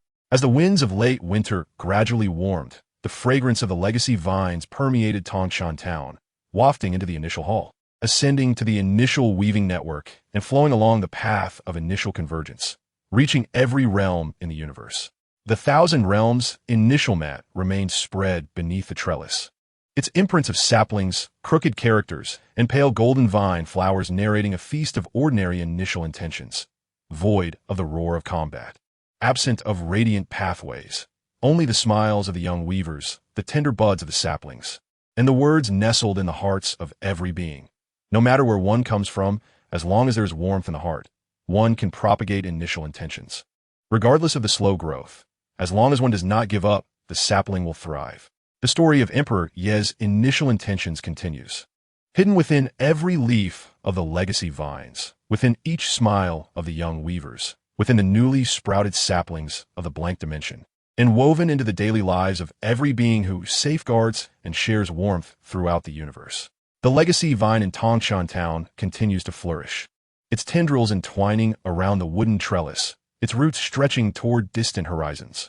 The fragrance of its blossoms wafts across the starry expanse, delivering the heartfelt intentions of the Leaf Emperor and the warmth of the entire universe to every being in need, infusing each ordinary yet comforting day with its essence. The vine weaves through myriad realms, and the garden is filled with sincerity. This encapsulates the ultimate revelation of the Leaf Emperor's journey through tribulations. It is not the grandeur of an emperor reigning over the cosmos, but rather the warmth of sincerity that fills the garden, allowing every creature to discover their own warmth in the mundane and to uphold their own heartfelt intentions. Chapter 91. The Sprouting of All Realms, the Return to Innocence. In the early spring of Tangshan, the breeze carries the scent of fresh grass.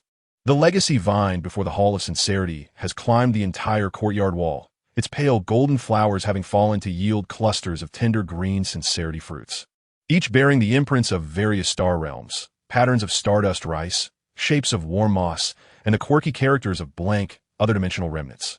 Beneath the eaves, the web of sincerity glows softly, and within its mesh, the legacy vines of the entire universe are flourishing. The seedlings in the stardust realm crawl across the rice paddy embankments.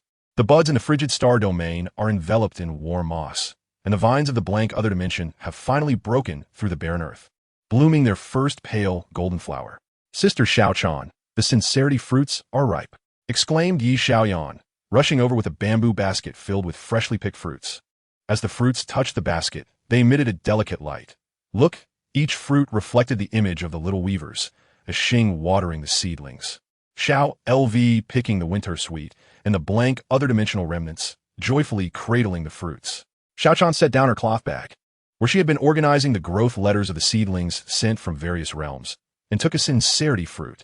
As her fingertips brushed against the fruit, a familiar gentle aura surged within her heart. Indeed, the fruit revealed a scene. The little remnants of the blank other dimension surrounded the newly fruiting seedlings, distributing the sincerity fruits to their companions. Each recipient's eyes sparkled with a long-lost light, akin to stars emerging from desolate land. These are no ordinary fruits. The green buds drifted to the side of the bamboo basket, and the little white flowers on the family moss resonated with the glow of the sincerity fruits, transmitting waves of return to innocence. The ancient texts of a new beginning clan state that the ripening of sincerity fruits signifies the return to the essence of sincerity, indicating that the heart of the universe has finally returned to its most genuine state. It is not about achieving great deeds, nor about becoming a powerful being, but rather about nurturing the seedlings before us and warming those around us. Suddenly, the pink buds trembled, their petals pointing toward the center of the sincerity web.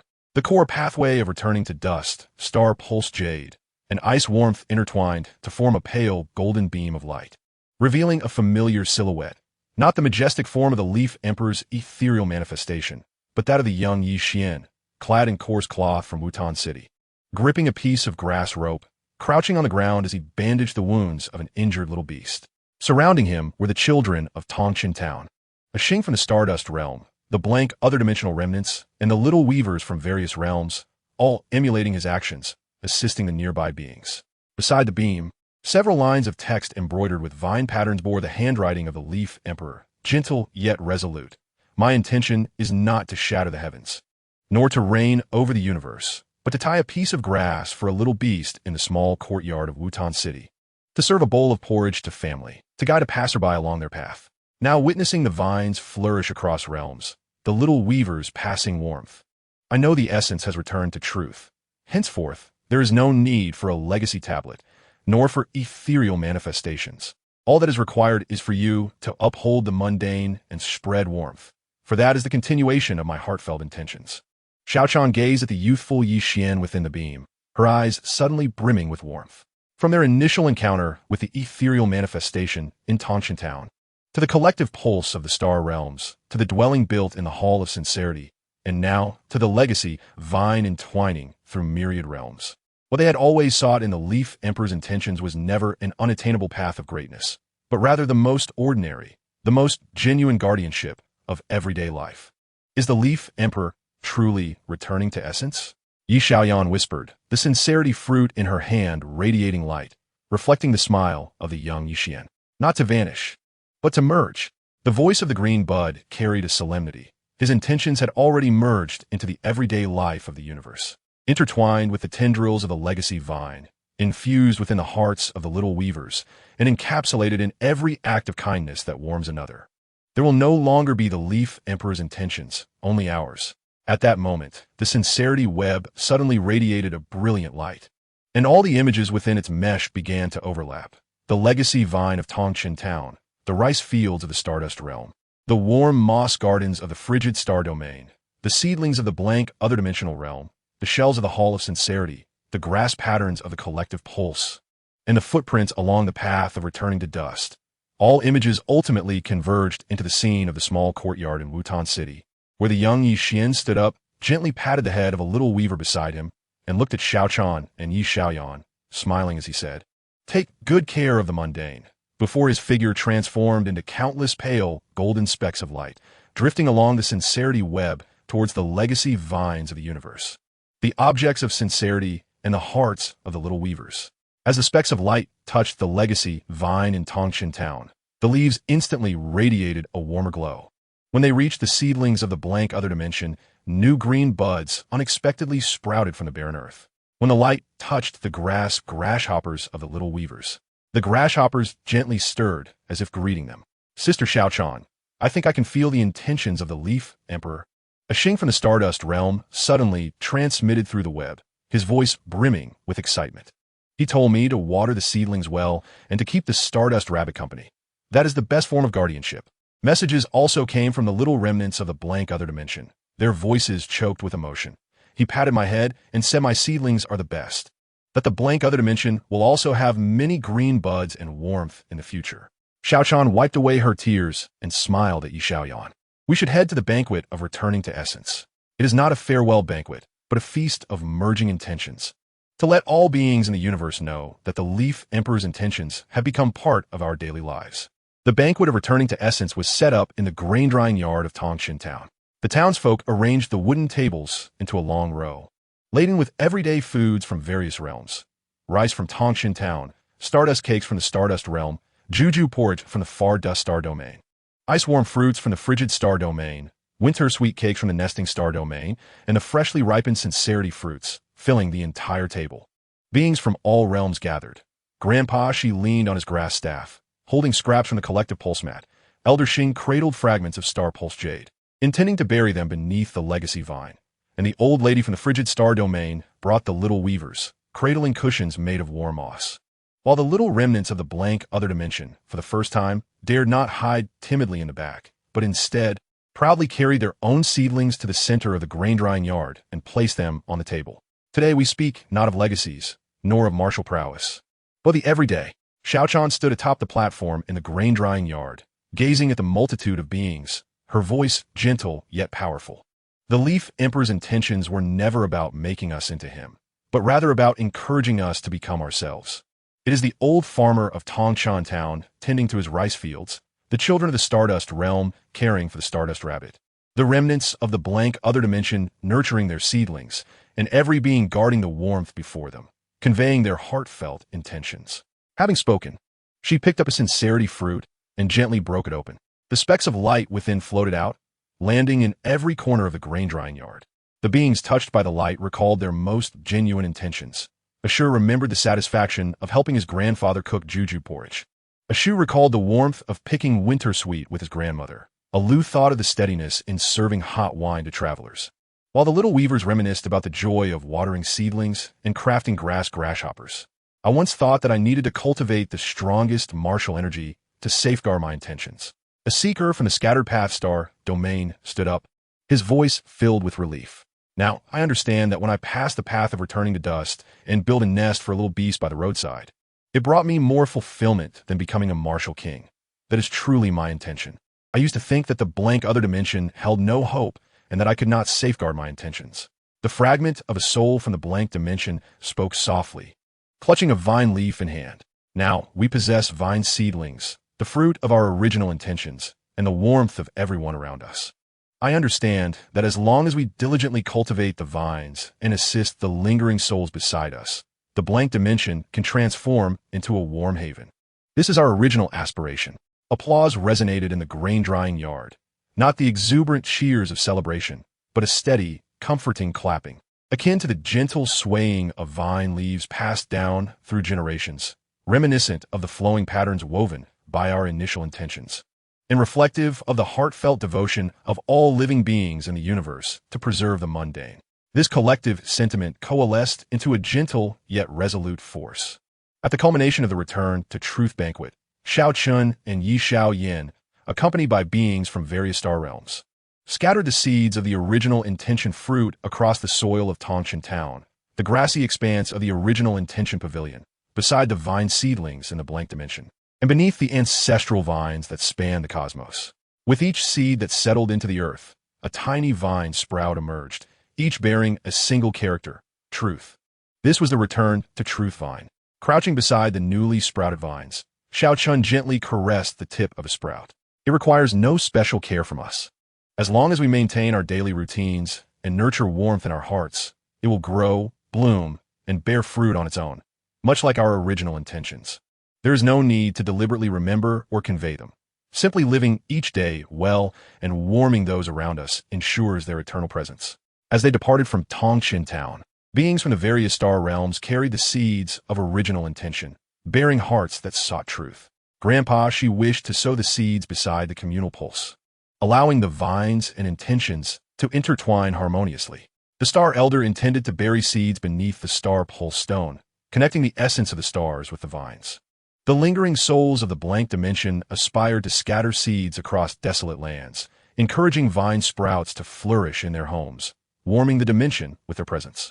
Xiao Chan stood before the original intention hall, observing the original intention fruits gently sway on the ancestral vines, witnessing the tender shoots of the Return to Truth vine peek from the soil, and beholding the warm scenes woven into the fabric of the universe. Aishing from the Stardust realm watering the vine seedlings. Little ones from the extreme cold star domain laughing in the warm moss garden, and the vines of the blank dimension finally covering the barren land, blooming with pale golden flowers. Yi Xiaoyan approached her side, grasping a piece of grass rope, identical to the one that young Yi Xian had once used to bind a small beast. Sister Xiao Chun, what should we do next? With a smile, Xiao Chun accepted the grass rope, crouching down to construct a small nest for a passing ant. There is no need to embark on grand endeavors.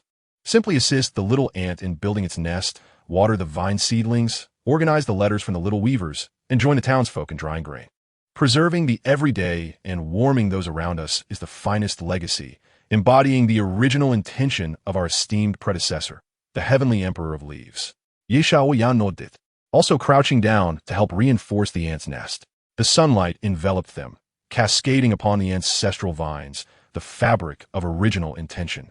And the tender shoots of the return to truth vine across the universe, warming like the gentle spring sun in the courtyard of Wutan City. The journey of the heavenly emperor of leaves through the realm of breaking apart finally reached its culmination, not from the vantage of an emperor surveying the cosmos, but as a youth melding into the daily lives of all beings within the universe. His original intention was no longer inscribed upon a stone of legacy, nor was a mere guide through ethereal shadows, but rather nestled within every vine seedling, every grasshopper, and every act of kindness, woven into the fabric of each being's commitment to uphold the present and warm those nearby. In the early spring of Tongchun Town, the breeze was gentle and the clouds light. The leaves of the ancestral vines swayed softly. The tender shoots of the return to truth vine quietly grew, and the warm scenes of the fabric of original intention flowed serenely. Xiao Chun and Yi Xiao Yin crouched on the ground, constructing a nest for the little ant. Surrounded by the children of Tongchun Town, the little weavers from various star realms, and countless beings devoted to maintaining the everyday. In the distant sky, faint golden specks continued to drift gently, reminiscent of young Yixian's smile, embodying the warmth of the original intention across the universe, settling upon every inch of land and within the hearts of every being, forever warm, forever steadfast, forever true. This encapsulates the journey of the heavenly emperor of leaves, a pilgrimage centered on the ordinary essence of original intention, commencing from a humble cottage in Wutan City, traversing the myriad realms of the universe, and ultimately returning to the most authentic of daily lives, becoming the eternal warmth that will never fade in the hearts of all beings. Chapter 92. The everyday is the way, the original intention shines brightly. In the late spring of Tongchun Town, the rain fell gently, pattering upon the leaves of the ancestral vines before the original intention hall, creating a fine mist of warmth. The tender shoots of the return to truth vine had reached half a foot in height, adorned with small imprints of the character truth amidst the pale green leaves. When the wind blew, the leaves swayed, producing a delicate rustling sound that resonated like the most reassuring melody in the universe. In the rice fields of the Stardust realm, Aixing chased after the Stardust rabbits, while in the warm moss garden of the extreme cold star domain, little ones basked upon warm blankets. On the barren lands of the blank dimension, the lingering souls were busy placing the newly harvested seeds of the original intention fruit into their pockets, preparing to scatter them across more distant wastelands. Sister Xiao Chun, it's time to transplant the rice in Tongchun Town. Yi Xiao Yan iklamit. Running in with a bundle of seedlings, his pants splattered with mud, yet his face beaming with joy. The old farmer said this year we should expand the rice fields beneath the ancestral vines, allowing the rice ears to entwine with the vine branches. When autumn arrives, we can harvest both the vine fruits and the rice ears together. Now, that would be a true bounty of original intention.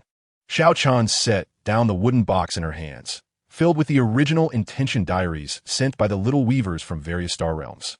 Some contained doodles of vine seedlings growing, while others had scribbled notes about helping Grandma pick 3 blossoms of wintersweet today. Hearing this, she stepped outside to find the ridges of Tongchun Town bustling with activity. The old farmers wielded their hoes to turn the soil. The women carried bamboo baskets to select seedlings, and the children followed closely behind, water buckets in hand, ready to water the newly transplanted seedlings. This was the most ordinary late spring routine in Tongchun Town, yet it offered a sense of security that surpassed any grand ceremony of legacy. Come on, let's help with the transplanting, Xiao Chun declared, grabbing the small basket of seedlings from the corner. As the pink sprouts floated into the basket, the warm dew clinging to their petals dripped onto the seedlings, invigorating the tender green leaves. The green sprouts danced to the edges of the ridges, using their spiritual vibrations to guide the children in selecting seedlings. Choose those with slightly yellow tips. They root quickly. As they approached the field, the fabric of original intention suddenly emanated a layer of soft light. Not the usual beams or images, but a warm mist that enveloped the patterns of the net. Within this mist floated the sounds of daily life from various star realms. Grandma May from the Return Home realm, teaching her granddaughter to embroider plums. The soft rustle of needle and thread passing through fabric. Grandpa Sure from the Far Dust realm, bubbling juju porridge in his clay pot. Alu from the Scattered Seat realm, offering water to passing travelers. The sound of the kettle lid clicking open, and the lingering souls of the blank dimension planting seeds. The soft thud of soil hitting the ground. These sounds blended together, creating a melody of everyday life, one without notes, yet profoundly heartwarming. This was the true state of the fabric of original intention. The green sprouts floated beneath the net, gently touching the roots of the ancestral moss, transmitting waves of reassurance. No longer reliant on the images of the star-pulse jade or the transmissions of the guiding jade. As long as the beings of the universe upheld their daily routines and shared warmth, the net would automatically collect these imprints of daily life. This was its most authentic form, not merely a tool of legacy, but a ledger of everyday life, chronicling the heartwarming deeds of every being. Yi Xiaoyan squatted on the ridge, planting seedlings. As soon as the seedlings were placed into the earth, a new imprint appeared in the warm mist of the net, a small handprint in the mud, alongside a tiny note about Yi Xiaoyan helping the old farmer with the transplanting. He looked up with a smile. So the net is recording our actions. If we help someone every day, will the net fill up with our deeds? Indeed, Xiao Chun replied with a smile, inserting a seedling into the soil. Immediately, another handprint formed in the net, akin to how the old farmer recorded his harvest or how Grandma May noted her embroidery work. What the net recorded was the bounty of each person's original intention. Every act of kindness added another imprint. Every moment of warmth contributed a thread of warmth. As these accumulated, they would transform into a protective barrier of warmth for the entire universe. Just then, joyous shouts echoed from afar as the lingering souls of the blank dimension came running, each carrying a cloth bag filled with freshly dried seeds of the original intention fruit and a few soil-clad shoots of the return to truth vine. The leading little soul raised a small woven basket, arriving beside the ridge.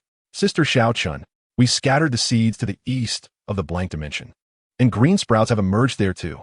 This is the extraordinary soil I bring to you, mixed with the earth of Tongqin Town, which will enable the rice to flourish even more robustly. Xiao Chun accepted the small basket of extraordinary soil, its hue a pale gray, yet shimmering with fragmented light, a warmth imbued by the tiny lingering souls who had cradled it in their palms along the way. She scattered the soil in the corner of the rice field, and as it landed, a tiny green sprout emerged from the earth, identical to the shoots of the Guizhen vine. Look, the web is stirring, Yi Xiaoyan exclaimed, pointing at the web beneath the eaves. The sounds of daily life within the warm mist suddenly became distinct. The blank, extraordinary little souls in the eastern field were sowing seeds, murmuring softly their wishes for green sprouts and warmth. As their voices reached her, a faint gray imprint appeared in the warm mist of the web, inscribed with the words blank extraordinary little souls sowing warm earth. The little souls leaped in joy, rushing beneath the web, tiptoeing to see their imprint. We are also included in the daily ledger now. From this day forth, we will sow seeds and cultivate vine shoots, transforming the gray imprints within the web into vibrant green. As the late spring rain gradually ceased, the setting sun bathed the rice fields in a soft golden hue. The inhabitants of Tongqin Town continued their labors in the fields. The elderly farmers inspected the roots of the seedlings. The women wiped the mud from the faces of the children, while the little souls followed Yi Xiaoyan in learning to braid grass ropes, preparing to make protective ties for the seedlings. Just as the grass ropes were completed, a new imprint appeared in the web, capturing the scene of the little souls learning to braid protective ropes. During dinner, everyone gathered around the stone table beside the field, enjoying the coarse rice, pickled vegetables, and the extraordinary dried fruits brought by the little souls. These fruits, dried from the freshly sprouted wild berries of the blank, extraordinary realm, were slightly tart, yet radiated warmth from the sun. Grandpa Sure arrived from the distant dust star domain, carrying a jar of freshly brewed jujube wine, pouring small bowls for everyone, a sip of warm wine to relieve fatigue. This year's jujubes have grown splendidly, and the warmth within the wine is abundant. As the wine touched their lips, a new imprint appeared in the warm mist of the web, depicting the scene of Grandpa Sure pouring warm wine for everyone. Grandpa Shi approached, leaning on his grass staff, holding a leaf from the communal vine. The communal vine of the Jieshi Star domain has gained a new pattern, woven by the children of the Stardust realm with rice vine motifs, intertwining Tongqin Town's rice and the ancestral vines. The web surely remembers this. Indeed, the warm mist of the web soon bore a new imprint of a grass mat, with the patterns of the grass leaves entwined with rice ears, mirroring the scene on the ridges of Tongqin Town's fields. At night, while the people of Tongqin Town slumbered, only the lights of the Chuxin Hall remained aglow. Xiao Chun sat beneath the web, perusing the initial diaries of the little weavers. A Xing from the Stardust realm had illustrated a symbiotic image of vines and rice. with the rice ears adorned with initial fruits. A little one from the extreme cold star domain wrote about watering the warm moss today, discovering it had grown a bit warmer, while a blank, extraordinary little soul sketched a crooked sun, inscribing a wish for an equally warm sun in the extraordinary realm. Petals floated onto the diary, brushing softly against the doodles and writings. Within the warm mist of the web, the faint silhouette of a young Yixian slowly emerged. No longer a beam of light, but an ordinary youth, clothed in a rough fabric stained with mud, crouching beneath the web alongside Xiao Chun, both perusing the diary with gentle smiles. Look, they are all diligently preserving the daily routine. The young Yixian's voice was soft, akin to a breeze rustling through vine leaves. This is what I always wished to see. No need for anyone to remember Emperor Yi Tian, nor for anyone to learn the path of Do. Just as long as each person can assist those around them and nurture the beings nearby, that is sufficient. Xiao Chun looked up at the silhouette, her eyes warming. We always thought we needed to scour the universe to understand your true intentions, only to later realize that they lie within the small acts we perform daily: planting seedlings, braiding ropes, pouring wine, jotting down diaries. These routines embody your intentions. And they are our intentions too. The young Yixian smiled and nodded, reaching out to gently touch the warm mist within the web. Suddenly, the imprints of daily life illuminated brightly. Handprints in mud, rope imprints, traces of wine, grass mat impressions, and extraordinary soil marks, all connecting to form a faint golden band of daily light, which spread along the web, encircling the rice fields of Tangshan Town, the ancestral vines, and the Guizhun vines, drifting along the Chuxin communal vine to every corner of the universe. Henceforth, the web will chronicle these daily moments for us.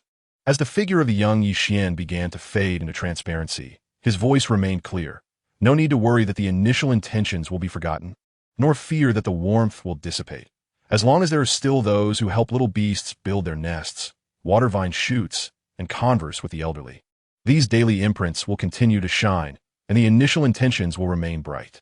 When the silhouette completely dissipated, a new imprint emerged in the warm mist of the web.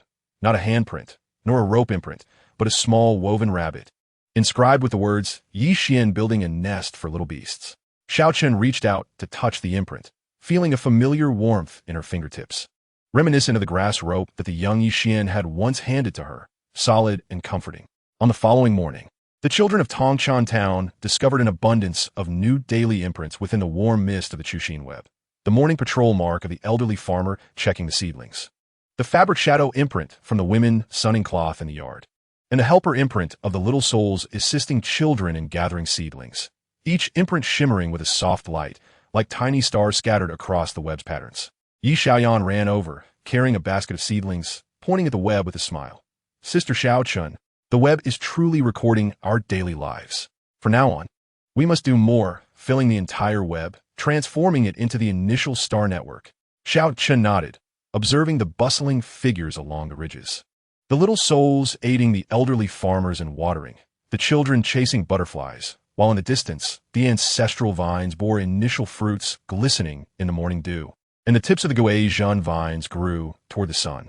Within the warm mist of the web, daily imprints continued to multiply, each glowing and radiating warmth, akin to the heartbeat of the initial intentions of all beings in the universe, steady, resolute, and eternal. She finally comprehended that the path of Emperor Yi Tian was never about proving the way through force, but rather validating it through the mundane. The struggle was not against the constraints of the firmament, but the conviction that only the strong could safeguard their initial intentions. The truths attained were not the majesty of an emperor, but the profound revelations hidden within the fabric of everyday life. In Tangshan Town's late spring, the air was fragrant with the scent of rice seedlings and vine blossoms. The warm mist of the Chuxin web gently wafted, and the daily imprints sparkled brightly. The people along the ridges continued their ordinary tasks, planting seedlings, watering, braiding ropes, sunning cloth, and conversing with the little souls. There were no roars of fighting energy, no halos of enlightenment, only the most grounded routines and the warmest of small deeds, which were more moving than any legend. For this was the ultimate form of Emperor Yi Tian's initial intentions, the eternal visage of the universe's initial intentions. Daily life is the way, the initial intentions ever bright. As long as there are still those who uphold the present routines, nurturing the beings around them, this light of initial intentions will forever shine. From the rice fields of Tongchuan Town to the green sprouts of the blank extraordinary realm, reaching every corner of the universe, eternally warm, eternally enduring. Chapter 93. The rice and vines ripen together, initial intentions abound. In the mid-autumn of Tongshan Guardian Town, the air was filled with the sweet fragrance of ripened rice. The ancestral vine in front of the Chuxin Hall had climbed across the entire courtyard wall, its initial fruits bending the branches, glowing with a ripe golden-red hue. The Guizhan vine had also grown to waist height, with the true character imprints interspersed among the vine leaves, glimmering under the autumn sun. The most bustling scene was in the rice fields outside the town, where this year's expanded fields were adjacent to the vine trellises, with golden rice ears entwined with vine branches. As the wind blew, the rice waves swayed with the vine leaves, as if performing an autumn song of rice and vine in harmony. Sister Xiaochun, Grandpa the farmer, says we are harvesting rice today. Yi Xiaoyan iklameth. Rushing in with a small sickle slung over her shoulder, a coarse cloth towel draped across her shoulder to wipe sweat, her face speckled with bits of rice husk. The threshing barrels were already set up along the ridge, and the little souls had arrived, assisting in gathering the rice ears. Xiaochun set down the ceramic pot she had been filling with the initial fruits dried from various star domains, and upon hearing this, she hurried to the door. The rice fields were teeming with people. The elderly farmers of Tongshan Town bent low, harvesting rice, the rhythmic sound of sickles slicing through the stalks resonating in harmony. Women gathered around the threshing barrels, vigorously beating the freshly cut rice ears into the containers, golden grains cascading to the bottom with a crisp rustle. Children, clutching small bamboo baskets, scoured the harvested fields for dropped rice ears, while the ethereal little souls, diligent as ever, assisted by carrying the cut rice to the threshing barrels. When their arms proved insufficient, they bound the rice into small bundles with grass ropes, scurrying back and forth, their pale gray garments speckled with rice leaves. Yet their smiles shone brighter than the autumn sun. Come, let us help with the harvest, Xiaochun exclaimed, seizing a bamboo basket from the corner of the wall. The tender green shoots fluttered into the basket. The fragrance of rice blossoms clinging to the petals made them quiver slightly. The green shoots drifted to the edge of the field, resonating with a gentle reminder to the children. Handle the rice ears with care, lest you trample the precious Guizhan vine seedlings. As they reached the edge of the field, the initial threads of the net suddenly glimmered with a golden red light. A warmth unlike the usual mist or markings, but a familiar glow interspersed among the net's patterns, reflecting the entire universe's autumn harvest. In the Stardust Realm's rice fields, Xing and his companions were threshing, the grains of stardust rice shimmering with a faint blue light. Beside the warm moss gardens of the frigid star domain, the villagers were drying moss. The orange glow of the moss intertwined with the autumn sun. Beneath the winter sweet tree in the homecoming star domain, Grandma May and the little girls were sun-drying Guizhan fruit, the dried fruits arranged like a miniature starry sky.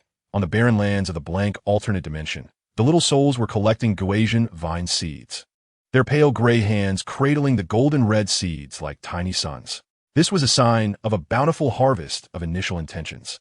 The green shoots floated beneath the weaving net, the small white flowers on the ancestral moss resonating with the light of the net, transmitting a grounded vibration. The entire universe's initial harvest was ripe. The rice was ready, the dried fruits were prepared, the vine seeds were gathered, and even the warmth nestled in everyone's hearts had accumulated into a storehouse.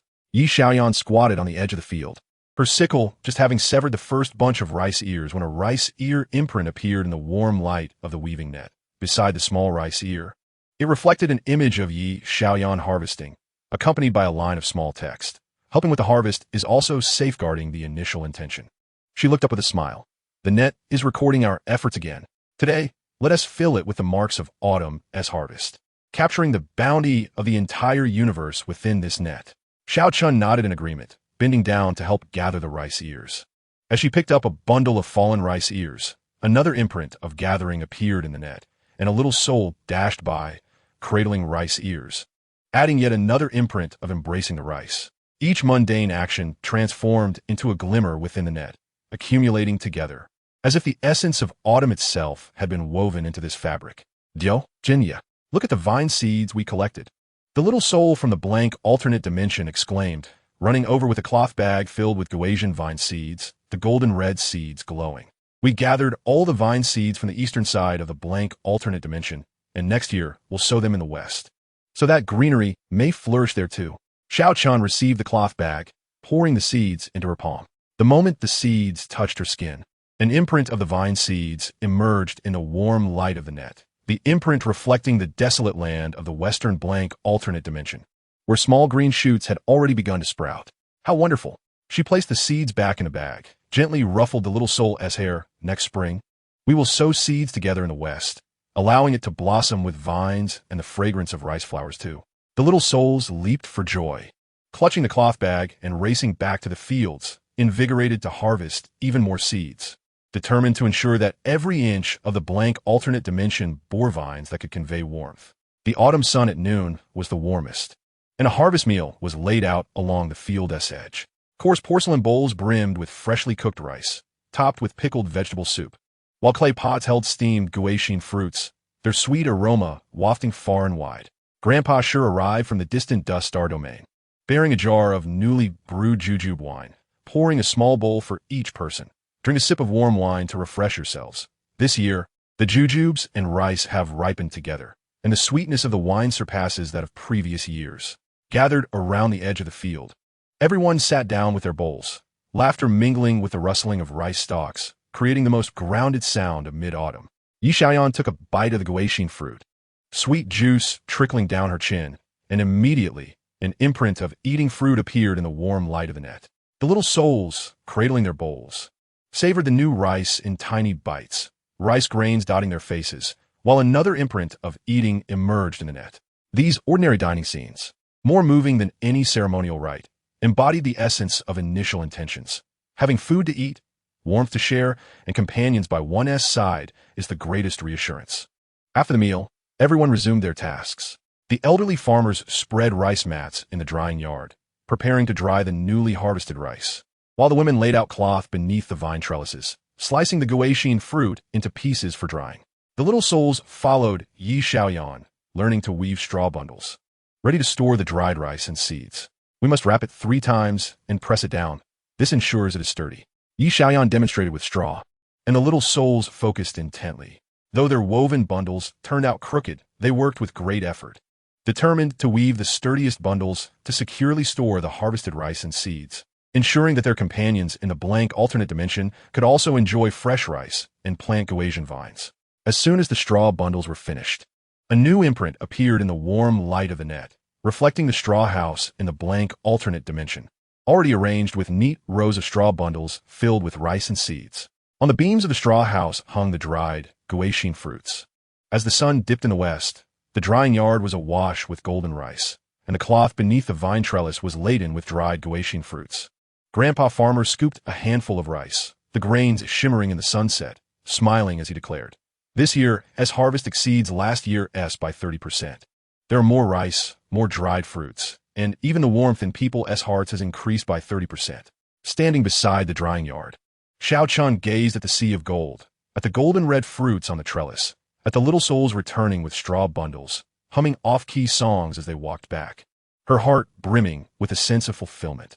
She looked up at the initial intention weaving net, which was now densely populated with countless autumn harvest imprints, rice ear imprints, gathering imprints, vine seed imprints, fruit-eating imprints, straw bundle imprints, along with the autumn harvest scenes from every star realm. The sound of threshing in the stardust realm, the voices of drying moss in the frigid star domain, the sounds of drying fruits in the homecoming star domain, all imprints and scenes intertwined, as though the entire universe's granary of initial intentions had been woven into this very net. Xiao Chunjia, look at the top of the weaving net. Yi Xiaoyan pointed to the apex of the net, where a faint golden granary door imprint was emerging, crafted from rice ears and vine branches, resembling a small granary door, behind which glimmered a full storehouse of rice, dried fruits, vine seeds, and countless smiling faces of living beings. This is the granary of initial intentions. The green shoots floated beside the weaving net, their tone grave and solemn. All the warmth of daily life, the autumn harvest, and the safeguarding of heartfelt intentions were hidden behind this door. No matter which star realm faced a shortage of warmth, food, or heartfelt intentions, as long as they spoke a word of longing for warmth before the granary door imprint, they could retrieve the corresponding warmth and harvest from within. Gently, Xiao Chun reached out to touch the granary door imprint, and immediately a waft of warm mist emerged, enveloping a small handful of stardust rice seeds, along with a tiny note inscribed in a Xing's handwriting. These are our stardust rice seeds, sent to our friends in need. Let us plant rice together and share warmth. She handed the seeds and note to the little souls beside her. Look, these are the stardust rice seeds a Xing sent for you. Next spring, we will plant them in the blank alternate dimension as fields, allowing it to blossom with stardust rice and the fragrance of rice flowers. The little souls clutched the seeds and note tightly to their chests, tears streaming down their cheeks.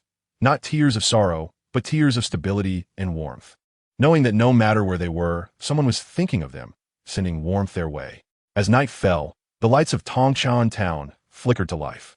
The straw bundles beside the drying yard were already filled with the dried rice and seeds, while the clay jars beneath the trellis brimmed with dried guaxin fruits.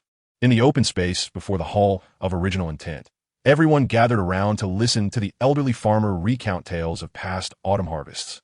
While elder, she shared the new patterns woven into the communal mat of the star domain. This mat bore the intricate rice vine patterns of Tongchan town, alongside the blank alien vine motifs, as if the entirety of the universe's autumn harvest had been intricately woven into its fabric. Xiao Chan sat beneath the weaving, observing the imprints of original intent nestled among the patterns, surrounded by vibrant life, abundant yields, and jars brimming with dried fruits. Suddenly, it dawned upon her. The original intent that Emperor Yi desired was never merely a granary filled with grain.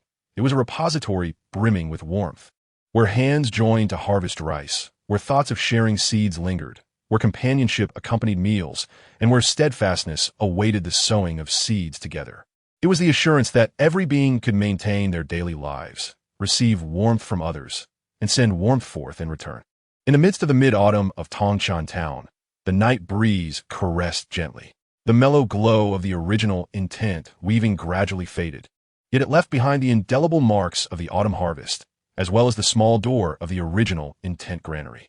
Behind that door lay the harvest of the universe, the warmth of all beings, and the heartfelt intent to cherish daily life and share warmth. Leaning against Xiao Chun, Yi Xiaoyan clutched a small handful of original intent dried fruits and whispered, Sister Xiao Chun, next year we must plant more rice, harvest more fruits, and sow more vine seeds, so the original intent granary is filled to the brim, allowing all beings in the universe to share in warmth and joy. Xiao Chun nodded, affectionately ruffling his hair, her gaze drifting towards the distant rice fields and trellises. The lingering rays of the autumn sun cascaded over the rice ears and vine fruits, casting a golden red glow as if the warmth of the entire autumn had been preserved in that very place. The story of original intent belonging to Emperor Yi was never about the grandeur of an imperial presence over the cosmos. It was about the steadfastness of the rice and vine maturing together. It was not a legendary tale of breaking through the heavens, but rather the warmth of a granary filled with original intent. This story was hidden within the rice ears of Tongchan town, nestled in the seeds of the blank alien vines, embedded in the daily acts of beings helping one another harvest rice, share seeds, and dine together. It resided in the eternally open door of the original intent granary, where warmth and harvest awaited, perpetually inviting companionship to safeguard every autumn and share every bit of warmth. On this mid-autumn night, the lights before the Hall of Original Intent still glimmered. The door of the weaving granary remained aglow, and laughter filled the air. This was the ultimate harvest of Emperor Ye's journey, a granary filled with original intent, warmth filling the hall, daily life stable, and beings thriving in health. Chapter 94. Winter warmth guards the heart, daily transmission of light. In the deep winter of Tongchan Guardian Town, snow fell thickly yet gently, blanketing the ancestral vines and the returning truth vines in a delicate layer of snow. The original intent dried fruits on the vine branches sparkled like strings of small lanterns, while fine snow hung from the original intent weaving, each flake that touched the imprints of the granary melting into warm droplets that pooled on the blue stone slabs, reflecting the warm lights of the eaves. Sister Xiao Chun, the snow is falling heavily. Granny Bing has brought her companions from the extreme cold star domain to deliver warm moss. Yi Xiaoyan rushed in, wrapped in a thick stardust blanket, her nose flushed from the cold, clutching a fluffy bundle of warm moss. They mentioned that this year's warm moss from the extreme cold star domain grew abundantly, and they wove many warm blankets to send to the elders and little lost souls of Tongchan town. Xiao Chun set aside her needlework, She was sewing winter clothes from warm moss for the little lost souls of the blank alien dimension, and upon hearing this, she swiftly made her way to the door. There, in the snowy courtyard, Granny Bing led her kin from the extreme cold star domain and the little weavers, all carrying bulging fabric bags filled with neatly folded warm blankets, each adorned with small warm moss patterns. The little weavers cradled warm hand lanterns, which emitted a gentle orange glow. The snow that landed on them melted instantly. We made it just in time. Granny Bing entered the courtyard, brushing off the snow from her clothes, smiling as she explained. This year, the warm moss garden of the extreme cold star domain yielded 30% more. And we hurried to weave these warm blankets for the elders and little lost souls of Tongshan Town, so they won't feel the cold when sitting in the snow for half an hour. As she spoke, the little lost souls of the blank alien dimension emerged. Clad in the winter clothes Xiao Chun had just sewn, the light gray edges of their garments were speckled with snowflakes, yet they bravely approached Granny Bing, reaching out to touch the warm blankets, so soft, so warm. Quick, wrap the children up. Xiao Chun took a blanket and draped it around the leader of the little lost souls. As soon as the blanket touched their body, the little lost soul couldn't help but laugh, their frostbitten cheeks gradually regaining color. In the weaving mist, a new warm blanket imprint appeared, reflecting the warm moss garden of the extreme cold star domain, where little weavers surrounded the warm moss seedlings, watering them. The warm light in the scene was identical to the orange glow of the blankets. Let's go to the hall of original intent to warm up. Yi Xiaoyan, clutching the warm hand lantern, led everyone inside. The fire pit in the hall of original intent crackled with the branches of the wax plum, the flames licking the firewood and producing a gentle crackling sound. By the fire pit sat low stools, cushioned with the soft wax plum fabric scent from the returning true star domain, and a ceramic pot on the table brewed jujube tea from the far dust star domain. The steam wafting from the spout, mingling with the aroma of wax plum, warming the heart with sweetness. Gathered around the fire pit, Granny Bing handed the warm hand lanterns to the little lost souls, while the little weavers added the warm moss coals from the extreme cold star domain to the fire. As soon as the coal touched the flames, a layer of soft orange light flickered in the fire pit, raising the temperature throughout the hall of original intent. In the weaving mist, yet another warm coal imprint emerged, depicting the scene of the little weavers harvesting coal in the warm moss garden. They squatted in the snow, carefully digging the warm moss coal from the earth, fearful of breaking it. Sister Xiao Chun, we also have something to share. A little weaver from the extreme cold star domain held up a small ceramic bowl filled with warm moss paste, the paste a light orange hue. Granny Bing explained, this paste applied to the hands quickly heals cracked skin. We gathered warm moss roots for half a month to boil down this bowl for the elders of Tongshan Town. Xiao Chun accepted the ceramic bowl, and as soon as the paste touched her fingertips, a gentle warmth radiated through. She applied the paste to an elderly farmer's crack hand, who smiled and said, this paste is wonderful, much warmer than last year's frostbite ointment. You children are so thoughtful.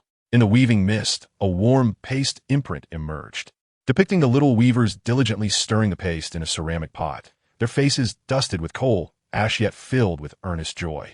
Just then, the original intent weaving suddenly shimmered with a soft light, not as previous imprints or images, but rather as lantern shadows dancing among the patterns. These shadows revealed small warm lamps, some woven from stardust rice ears, others wrapped in warm moss, and yet others crafted from wax plum branches. Each lamp bore a small note detailing the daily acts of kindness from various star domains, watering warm moss seedlings, helping elders dry warm blankets, and accompanying little lost souls in building snowmen. This was the transmission of original intent. Green sprouts floated beneath the weaving, and the roots of the ancestral moss lightly touched the patterns, sending forth waves of guardianship. Deep winter is the time when beings most need warmth, and the transmission of original intent is meant to spread the warmth of daily life across the star domains like light. One lamp warms one person. 10 lamps warm a group, and when all the lights of the universe come together, they can warm the entirety of winter. Yi Xiaoyan's eyes sparkled with excitement as she pulled the little weavers beneath the weaving. Then let us create our own transmission of light. We'll use Tongshan Town's rice straw to weave lamp frames, wrap them in warm moss from the extreme cold star domain, and attach the little notes from each star domain to our lamps, so that our lights can warm the friends in the blank alien dimension. Everyone immediately set to work. Xiao Chun and Granny Bing took charge of weaving the lamp frames, skillfully crafting small frames from rice straw, leaving little hooks for attaching the notes. Granny Bing even wove warm moss patterns along the edges, ensuring that the lamp frames would carry the warmth of the moss. Meanwhile, Yi Xiaoyan and the little weavers from the extreme cold star domain crafted the lamp covers, cutting the warm moss into circular shapes, sewing them onto the outer sides of the lamp frames. The covers were adorned with simple motifs. Some depicted rice ears, others vine seedlings, and some featured the joyful faces of small animals. The little weavers also stitched small pieces of warm moss coal into the covers to ensure the lamps would emit warmth continuously. The ethereal remnants of souls from the blank dimension busily penned notes, clutching the charcoal pencil bestowed by Xiao Chun. With a charmingly crooked script, they inscribed their daily lives on the slips of paper. Today, they assisted elder sister Xiao Chun in folding warm blankets, clearing snow for the Qingyang vine, and building snowmen with their companions. Once completed, these notes are affixed to the lampstand, resembling a string of tiny heartfelt labels adorning the light. Verdant sprouts and rosy buds drift beside the lamps, bestowing each one with droplets of warmth. As these droplets touch the lamp covers, a gentle golden glow envelopes them, reflecting the scenes described on the notes. The earnest concentration of the little souls folding blankets, their careful movements while clearing snow, and the radiant smiles while constructing snowmen, each image radiating warmth that softens the heart. Unbeknownst to them, the table in the heart of beginnings is now adorned with an array of lanterns, round lamps crafted from straw, square lamps made of plum blossom branches, and petite lamps wrapped in warm moss. Each lamp glows with intertwined warm light, illuminating the entire heart of beginnings like a cozy nest of warmth. "We must deliver these lanterns across the universe," exclaimed Yi Xiaoyan, lifting a straw lamp and dashing towards the weaving net, ensuring warmth for her friends in the Stardust Realm. Light for the grandmothers of the return star domain, and banishing the fears of darkness and cold for the souls of the blank dimension. The crowd nodded in agreement, beginning to package the lanterns. Ice Grandma intended to bring the warm moss lamp back to the frigid star domain, hanging it on the trellis of the warm moss garden, while the little souls planned to take the lamps inscribed with their daily lives back to their grass huts, suspending them from beams. The children of Tongshan Town would hang the straw lanterns on the old locust tree at the town's entrance, illuminating the paths for weary travelers and sharing their warmth. As the lantern delivery team set off, the snow had ceased to fall. The old locust tree in Tongshan Town was already adorned with a dozen straw lanterns, their warm light casting delicate shadows on the snowy ground.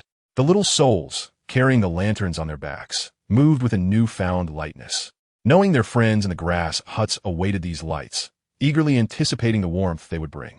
Xiao Chun stood at the town's entrance, watching as the lantern bearers disappeared along the path to return dust, before turning back to the heart of beginnings. The branches of plum blossom still crackled in the fire pit, and the date tea in the earthen pot continued to exude steam. Within the warm mist of the weaving net, the shadows of the lanterns danced.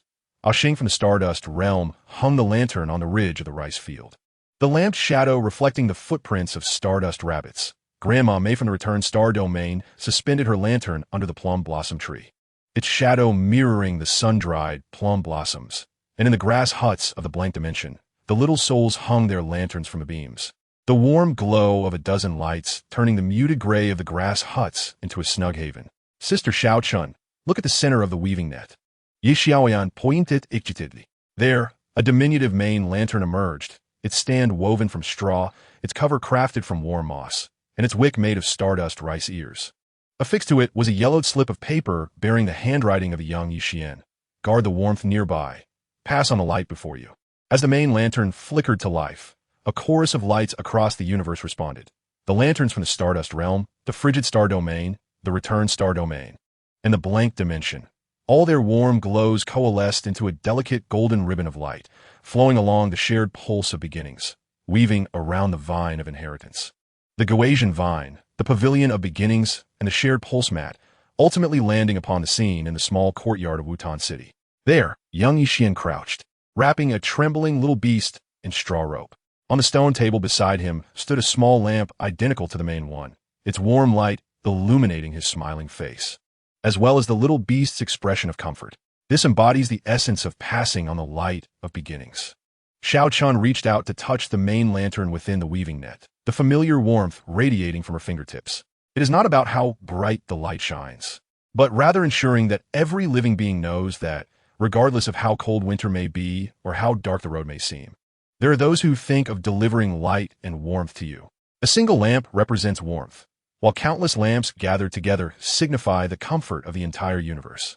Yi Xiaoyan nodded, moving to the fire pit to refill the earthen pot with date tea. From now on, every winter, we shall pass on the lanterns to every star domain in the universe, ensuring that the straw lanterns of Tongshan Town, the warm moss lamps of the frigid star domain, and the plum blossom lanterns of the return star domain shine forever, warming all.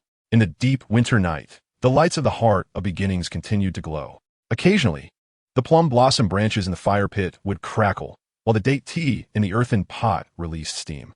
The warm light of the lanterns within the weaving net gently flowed, reflecting the warmth of the entire hall and the daily warmth of all beings across the universe. There was no clamor of conflict, no halo of transcendent realms, only the warmth of a single lamp, the sweetness of a bowl of tea, a helping hand extended, and a heartfelt inquiry. These moments were far more moving than any legend.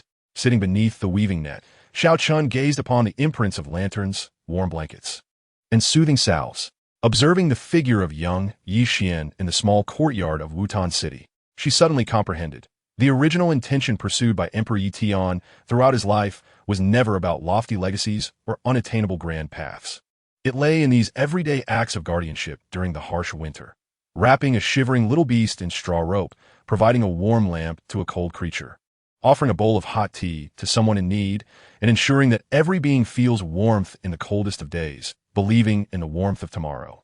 In the deep winter of Tongshan Town, snow continued to fall, yet it could not obscure the warmth of the heart of beginnings, nor the light within the weaving net, nor the heartfelt intentions of all beings across the universe for passing on warmth. This lamp of beginnings, originating from the straw rope lamp in the courtyard of Wutan City, would be passed to the straw lanterns of Tongshan Town, to the warm moss lamps of the frigid star domain, and to every corner of the universe, shining forever, warming eternally, and forever reminding every being. Daily life is guardianship. Warm lanterns are the essence of beginnings. As long as there are those willing to deliver a lamp and extend warmth to the beings around them, the original intention of Emperor Yi Tian shall never extinguish, and the everyday life of the universe shall never grow cold. Chapter 95. Year-End Vigil, Endless Beginnings. In the year-end of Tongshan Guardian Town, the scent of the festive season mingles with the fragrance of snow, wafting through the alleyways. The vines of inheritance and Guasian at the front of the Heart of Beginnings are adorned with lanterns crafted by children from straw. The wicks made from stardust, rice ears glowing warmly, their light filtering through the snow, casting dancing speckles of light upon the bluestone slabs. Beneath the eaves, the weaving net of beginnings is suspended with red velvet strings, each tied with year-end talismans sent from various star domains. The talisman from the Stardust realm embroidered with rice ears, the one from the frigid star domain stamped with war moss, and the one from the blank dimension depicting a crooked character for home, each imbued with the warmth of daily life. Sister Xiao Chun, Grandpa, she has brought friends from the Jieshi star domain to deliver the year-end mats, Yi Xiaoyan exclaimed, bundled in a warm blanket adorned with plum blossoms. Cradling a neatly rolled mat in her hands, its surface woven with the names of various star domains. Grandpa, she had mentioned that every year-end, a year-end mat must be laid out, and everyone gathers to keep vigil, thus completing the circle of a year's original intentions. Xiao Chun set down the earthen bowl she had been using to prepare sweet porridge for the little souls of the blank dimension, which contained dates from the far dust star domain and sun-dried plum blossoms from the return star domain. Upon hearing her, she hastily made her way to the door. There, in the snowy ground at the town's entrance, Grandpa, she leaned on his straw staff, leading the members of the Jieshi star domain, each carrying a rolled year-end mat, adorned with red pom-poms. The little weavers clutched grass-crafted year-end bells, their tongues made from the seeds of the fruit of beginnings, jingling lightly with each step. And as snow fell upon the bells, it instantly transformed into warm droplets. Just in time for the year-end vigil, Grandpa, she entered the courtyard, brushing the snow off his clothing, and with a smile, unfurled the year-end mat, revealing a tapestry woven with scenes from the daily lives across the universe. The rice fields of Tongshan Town, stardust rabbits from the Stardust realm, warm moss gardens from the frigid star domain, and the seedlings from the blank dimension. Even the scenes of Xiao Chun building nests for little beasts and Yi Xiaoyan collecting rice ears were intricately woven into the fabric. This mat had taken 3 months to create, encapsulating the essence of the year's daily warmth from across the universe, and when laid out during the vigil, It would gather all the warmth of the year into its embrace. As the conversations flowed, creatures from various star domains gathered. Grandfather Sure carried a jar of jujube wine, adorned with vibrant red paper, symbolizing a warm new year. Aishu held a branch of wax plums from the return home star domain, its late-blooming blossoms perfuming the courtyard. And the little souls from the blank otherworld lined up, cradling gifts wrapped in vine leaves, containing their sun-dried original fruit, each marked with a small sun drawn in charcoal. The gentle Elu from the scattered star domain also arrived, his satchel filled with daily mementos collected along the way, including drawings from children and embroidered patches from the elderly. All tokens of warmth from the past year. In the open space before the Hall of Original Intent, everyone joined hands to lay out the year-end banquet. Grandfather Shi and the farmers pulled the corners of the banquet cloth, stitching together several rolls to create a grand tapestry large enough to accommodate all. The women arranged earthen bowls at the edges, each filled with sweet porridge, jujube cake, and wax plum candy, while the young weavers hung year-end bells from the vine trellis beside the banquet. As the wind blew, the bells chimed, mingling with the sound of falling snow, forming the most comforting melody of the year-end. As the year drew to a close, it was time to recount the heartfelt matters of the past year. Grandfather Shi, seated at the center of the banquet, lifted a bowl of jujube wine and addressed the gathered beings, stating that there was no need to recount grand achievements or profound truths, but rather to share the simple acts of kindness they had rendered throughout the year, who they had helped, whom they had warmed, and what small, everyday deeds they had accomplished. After sharing each tale, they would sip the wine and savor a piece of candy, etching warmth into their hearts. Grandfather Sure was the first to speak, his voice steady and sincere. This spring, I taught a little one from the far dust star domain how to cook jujube porridge. It took him 3 tries to get it right, and when he finally served it to me, though it burned my mouth, my heart was warmed. This is my heartfelt deed. After sharing, he took a sip of jujube wine and offered a piece of wax plum candy to the little soul beside him. Aishu followed suit. This summer, I accompanied Grandma May from the return home star domain to pick wax plums. Her eyesight was failing, so I helped her thread needles, and she taught me to embroider plums. In the end, she gifted the embroidered wax plum handkerchief to the little souls of the blank otherworld, saying it would carry warmth with them. When it was the turn of the little soul from the blank otherworld, clutching his original fruit, he softly recounted, "This autumn, I learned to plant vine seedlings with Sister Xiao Chun, and in winter, I learned to weave straw bags with Brother Xiao Yan. Now, on the western side of the blank otherworld, green vines are flourishing, and there are straw bags filled with dried fruits. We are no longer unmonitored souls." As he spoke, he shared the dried fruit with everyone at the banquet, causing the vine seedlings imprint within the web to suddenly glow, reflecting the vast green vines in the west of the blank otherworld. Holding up a straw lantern, Xiao Yan exclaimed, "This year, I helped Grandfather Farmer plant seedlings 3 times, made 5 straw bags for the little souls, and accompanied Sister Xiao Chun to deliver lanterns across the universe. The happiest moment was when my friends from the blank otherworld said my straw bags were the sturdiest, able to hold all their dried fruits." Laughter erupted from the gathered crowd, and the straw bag imprints in the web connected, resembling countless cozy nests. Lastly, Xiao Chen remarked, "This year, I organized 127 original intent diaries from the young weavers, sewed 39 winter garments for the little souls, and assisted the grandmothers of Chun Town in drying fabric 6 times. The most fulfilling part was witnessing the growing number of imprints in the web, observing how the universe's daily life became increasingly warm, and seeing everyone able to cherish their little lives, smiling through each day. With each heartfelt story shared, a new imprint emerged in the warm mist of the web, until eventually, the entire web glimmered with a pale golden light, reflecting the year's daily life. Spring planting, summer fabric drying, autumn harvesting, winter lantern delivering, alongside countless moments of helping and warming others. There was no clamor of rivalry or radiant enlightenment, only the most ordinary acts. Yet they were more touching than any legend. As the night deepened, the snow ceased, and the first crescent moon emerged from the clouds, casting its gentle glow upon the year-end banquet. Grandfather, she produced a length of grass rope from his pocket, identical to the one young Yi Xian had once used to bandage a little beast, adorned with fragments of original intent from various star domains, husks of stardust rice, the fluff of warm moss, petals of wax plums, and leaves from the blank otherworld. This was the year-end rope. Grandfather Shi placed the grass rope at the center of the banquet, explaining that every year during the vigil, they would tie the fragments of original intent from that year onto the rope.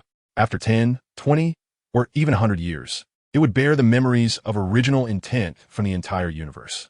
While the esteemed Qingyang emperor had no such rope and instead recorded his original intent within daily life. Now that they had this rope, it was even more crucial to inscribe daily life onto their original intent. One by one, the gathered beings tied their fragments onto the rope. Grandfather Sure tied on a jujube pit, Aishu a plum petal, the little soul a vine leaf, Xiaoyan a piece of woven grass, and Xiaochen a note written by young weaver, stating that she would help Grandma dry fabric again tomorrow. The grass rope quickly filled up, hanging from the vine trellis like a delicate wind chime of original intent. When the wind blew, the fragments clinked together, producing a rustling sound reminiscent of the warmth of the year being recited. As the hour approached midnight, the heart of the web suddenly illuminated. Intertwining beams of light from the return to dust path, star pulse, and ice warm lantern, weaving together to form the complete silhouette of young Yixian. Clad in coarse cloth from Wutan City, clutching that grass rope, he smiled and approached the year-end banquet. As if greeting an old friend after many years, naturally seating himself beside Xiao Chun. The entire assembly fell silent, yet there was no trace of awkwardness. They gazed at young Yixian as they would at a companion who always helped build nests and kept vigil with them. This year you have done wonderfully. His voice was soft, akin to the sound of falling snow. What I sought during my travels across the universe was precisely this kind of daily life, not the rise of heroes, nor the attainment of legacies, but rather the ability for everyone to smile while planting seedlings, to dry fabric with peace of mind, to vigil through the night with steadfast hearts, and for each being to find warmth in their small lives and pass it on. He reached out to touch the year-end rope at the center of the banquet, causing the fragments of original intent to suddenly glow, transforming into countless small lights that drifted to every corner of the universe, to the rice fields of stardust, where the ears of rice glimmered with warmth, to the warm moss garden in the frigid star domain, where the moss flourished even more, and to the vine trellis in the blank otherworld, where pale, golden flowers bloomed among the leaves. Do not feel compelled to remember me, nor to dwell on Yi Tian Emperor. As young Yixian's form began to fade into transparency, he continued to smile, remembering the seedlings you planted, the straw bags you wove, the lanterns you delivered, the smiles of those around you, and the steadiness of lending a helping hand. These are your original intents, your own path of breaking through. When his figure completely vanished, a new imprint emerged in the warm mist of the web, not depicting any daily scene, but a simple line of text. Original intent is eternal, daily life is everlasting. The chimes of midnight rang from the old locust tree in Tongchen town, each peal enveloped in warmth. The beings at the banquet stood up, raising their earthen bowls, still steaming with sweet porridge, to daily life, to original intent, to ourselves. As the bowls clinked together, a clear sound resonated, akin to the impressions in the web harmonizing, like the fragments on the year-end rope gently singing, like the original intents of the entire universe responding. Once the vigil concluded, the creatures from various star domains commenced their journeys home. Grandfather Shi, carrying the year-end rope, intended to hang it beside the communal banquet in the Convergence star domain. Grandfather Sure, shouldering the remaining jujube wine, planned to deliver New Year gifts to the little ones of the far dust star domain. The little souls, clutching their newly sewn winter garments, aimed to bring the warmth of the year-end back to the blank otherworld. And Lu, with his satchel filled with daily mementos, resolved to travel along the return to dust path, sharing the warmth of the year with fellow travelers along the way. Xiao Chun stood at the town's entrance, watching their figures fade into the direction of the return to dust path, before turning back to the hall of original intent. The year-end banquet still lay spread across the open space, the sweet porridge in the earthen bowls retaining warmth, and the imprint of original intent illuminated within the web, reflecting scenes of daily life. A shing from stardust was covering vine seedlings with snow. A little one from the frigid star domain was building a snowman in the warm moss garden. And the little souls from the blank otherworld were keeping vigil around the year-end lantern. While Grandma May from the return home star domain was tying red ribbons to the wax plum branches. Holding her straw lantern, Xiaoyan approached her. Sister Xiao Chun, next year we will lay out the year-end banquet again. We will tie the year-end rope, and we will listen to everyone share their heartfelt stories, right? Xiao Chun nodded gently, brushing his fingers through the boy's hair as he gazed at the webs woven beneath the eaves, where the patterns continued to accumulate with new marks.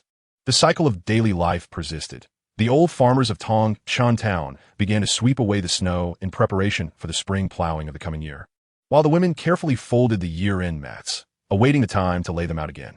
The year-end ropes on the trellis swayed gently, their fragmented sounds mingling with the soft thud of falling snow, as if singing an endless ballad of daily existence. She finally comprehended that the journey of the Emperor Yi Tian in his quest for supremacy had no true endpoint. It was not at the moment he ascended to become an emperor, nor at the moment the first heart pavilion was erected, nor when the ancestral vines entwined across myriad domains. Its conclusion lay in the infinite continuity of planting seedlings and harvesting rice year after year, in the unceasing cycle of helping others, warming hearts, and passing on the light. It was the eternal vigilance of all beings in the universe, cherishing the mundane and perpetually conveying warmth in every fleeting moment. In the twilight of Tong Chun Town, the soft light of the crescent moon bathed the trellis, while the warm mist of the woven web drifted gently. Xiao Chun and Yi Xiao Yin sat upon the year-end mat, cradling the remnants of sweet porridge, their eyes drawn to the distant snowy expanse where children were building snowmen, their laughter echoing far and wide. This was the ultimate answer that the Emperor Yi Tian bequeathed to the universe, the unwavering heart, the perpetuity of the everyday. To guard the ordinary before one's eyes and to share warmth with those around is the grandest of legends and the most eternal of aspirations. As the night of the year-end enveloped them, the lights of the first heart hall still glimmered, the marks of the woven web shone brightly, and the warmth suffusing the town radiated with life. The tale of Emperor Yi Tian had long since intertwined with the daily existence of the cosmos, continuing to be penned by every being that cherishes the ordinary and spreads warmth forever and ever. Chapter 96. Spring returns as usual. The heart is passed on. In the early spring of Tong Chun Town, the fragrance of new grass mingled with the vapor of melting snow in the alleyways. The ancestral vine before the first heart hall, the Gui Zhun vine, had burst forth with fresh greenery. The year-end bells hung from last year still swayed lightly, their clappers clinking against the tender shoots, producing a delicate chime. The initial woven web beneath the eaves gathered the warm dew of melting snow. The marks of the unwavering heart shimmered softly, reflecting the spring scenery of the entire universe. In the rice fields of the Stardust realm, tender seedlings sprouted forth, while the warm moss gardens of the frigid star regions thawed into verdant hues. In the blank, the vine seedlings climbed along the freshly turned earth. Even the barren corners sprouted with scattered greenery. Diao, Qingyang, the old farmer, says it's time to turn the soil and cultivate seedlings. The little remnants of souls from the blank hurried in, bearing freshly harvested vine seeds to help. Yi Xiao Yin dashed in, a small hoe slung over her shoulder, her pant legs splattered with the mud of melting snow, clutching a handful of moist vine seeds. They declared their intent to scatter the vine seeds throughout the fields of Tong Chun Town this year, allowing the rice seedlings and vine seedlings to grow together. Xiao Chan set down the cloth bag she had been organizing, filled with spring sewing letters sent from various star realms, adorned with the crooked scrawl of children. Xing mentioned that it was time to cultivate the stardust rice seedlings. Xiao Lu stated that she would help water the warm moss garden, and the little friends from the blank expressed their eagerness to learn how to plant rice. Hearing this, she walked to the door and beheld the little remnants of souls lining up outside the fields, learning to turn the soil from the old farmer. Their small hands wielded tiny shovels as they painstakingly dug up the earth, collecting stones to carefully place into bamboo baskets. They gently wiped the newly sprouted vine shoots with their sleeves, fearful of damaging them, their faint gray figures moving across the tender green of the fields, reminiscent of the first timid greens emerging from barren soil, filled with tenacity. Quickly bring over the vine seeds. Xiao Chun took the seeds from Yi Xiao Yan's hands and knelt down to teach the little remnants of souls how to select them. Choose the plump ones that gleam with a faint golden light.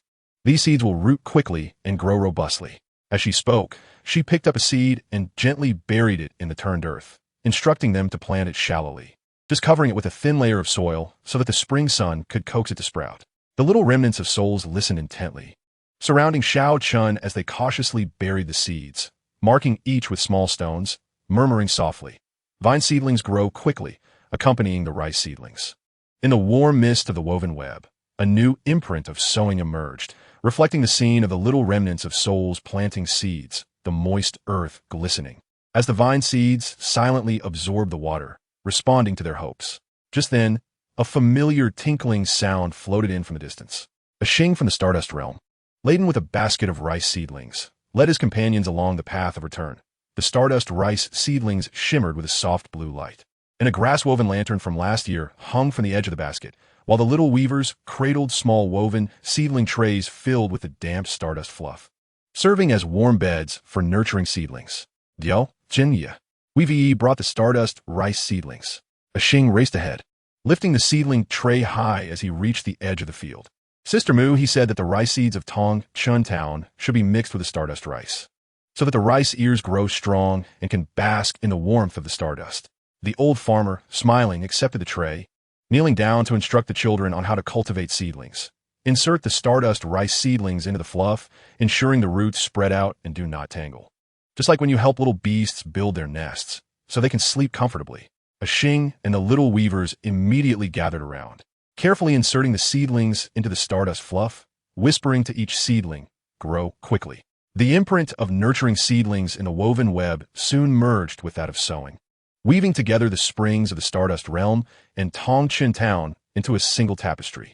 During the days of spring sowing, the fields of Town buzzed with activity. The old farmers tilled and formed ridges, the women selected seeds and nurtured seedlings, while Yin led the little weavers in gathering stones and watering the spring crops.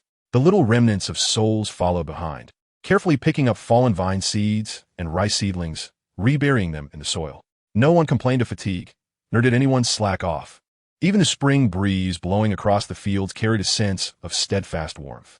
At noon, as they rested, they gathered around a stone table by the fields, sharing the coarse rice, pickled vegetables, and the stardust cakes brought by Xing, which glimmered with a soft blue light and filled the air with the sweet fragrance of rice.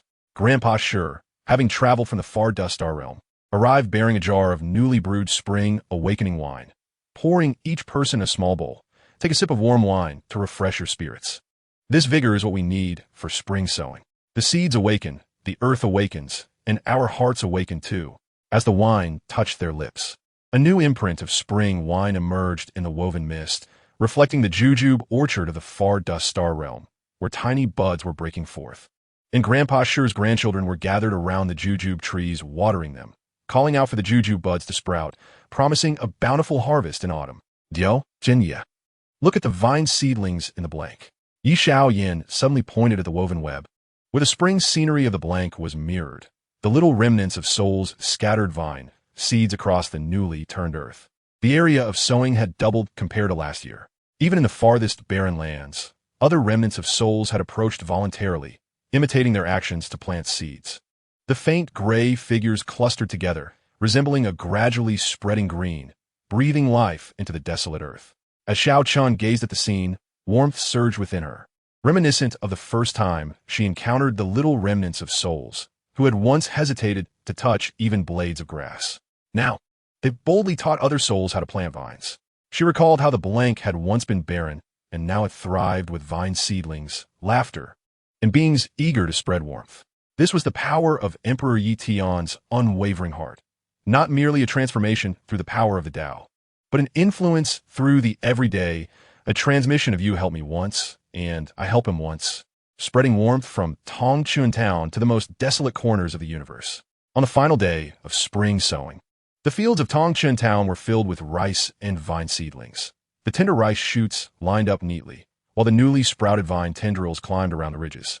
The stone markers made by the little remnants of souls shimmered under the spring sun, as if adorning the ridges with a string of tiny bells. A Xing and the little weavers were preparing to return to the Stardust Realm. Before departing, they left behind the grass-woven seedling trays for the little remnants of souls. This tray is for you. Next spring, we will come again to nurture seedlings together and plant vines. The little remnants of souls received the seedling trays with tight embraces, whispering, "We will take good care of the vine seedlings so that when you come, they will cover the ridges and provide you with shade." After bidding farewell to a Xing and the others, Xiao Chun and Yin, together with the little remnants of souls, erected a small wooden sign by the ridges. Inscribed with, "Spring sowing as usual," the heart passed on, Town and all Star Realms guard together. As soon as the wooden sign was erected, a mark appeared amidst the warm mist of weaving nets, reflecting the scenes of spring sowing throughout the universe. The seedling trays of the Stardust Realm, the warm moss sprouts of the frigid star domain, the winter sweet seeds of the returning nest star domain, and the vine seeds of the blank anomaly. All these scenes intertwined, forming a tapestry of spring sowing that enveloped the cosmos. Each being depicted in this tableau was engaged in the most ordinary of tasks, yet conveyed an unwavering warmth. As evening descended, the spring sun bathed the ridges in a soft golden hue. The old farmer sat on the ridge, gazing at the lush rice seedlings and vine sprouts, smiling as he remarked, "This year's spring sowing is warmer than in previous years. It is not merely the warmth of the weather, but the warmth of human hearts. A collective warmth from across the universe converging upon this ridge." Xiao Chen nodded, seated beside the old farmer, observing the little remnants of souls chasing butterflies along the ridge.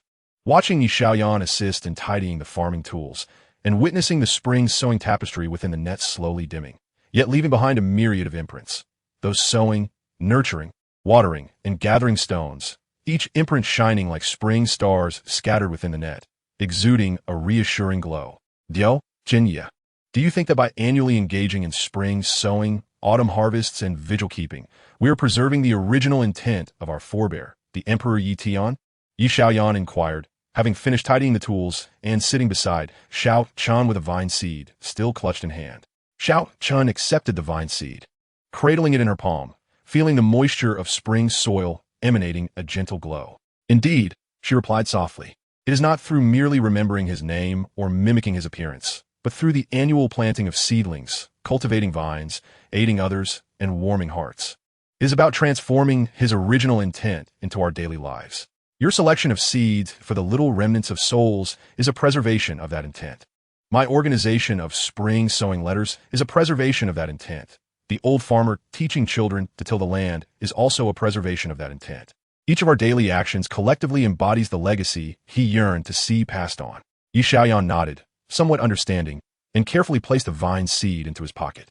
"Then I shall keep this seed, and next spring I will plant it at the very edge of the ridge, allowing it to grow into the strongest vine, providing shade for the little creatures that pass by." Xiao Chen smiled, ruffling his hair as she gazed into the distance at the ridge, where the sunlight of spring cascaded over the seedlings and vine shoots, radiating a tender warmth. The laughter of the little remnants of souls floated in the breeze, mingling with the rustling of the vine shoots, resembling a melody-less yet profoundly comforting spring return song. Within the warm mist of weaving nets, the timeless imprints of original intent continued to shine, reflecting the natural spring return of the universe. A Xing from the Stardust realm was watering the seedlings. The little ones from the frigid star domain were weeding in the warm moss garden, and the vine seedlings from the blank anomaly were creeping across newly turned soil, transforming desolation into vibrant green. She finally comprehended that the journey of Emperor Yi Tian was never a quest for original intent, but rather a practice of embodying that intent. From the young boy bandaging little creatures in the small courtyard of Wutan City to the warmth that permeated the everyday lives of the cosmos, he ultimately embodied the essence of constancy. The constancy of planting seedlings and cultivating vines, the constancy of aiding others and warming hearts, the constancy that allowed every being to find solace in their daily existence. In the early spring of Tong, Town, the air was fragrant with the scent of new grass and earth. The seedlings on the ridges continued to grow, the vine shoots climbed higher. The laughter of the little remnants of souls lingered, and the imprints within the weaving nets continued to shine.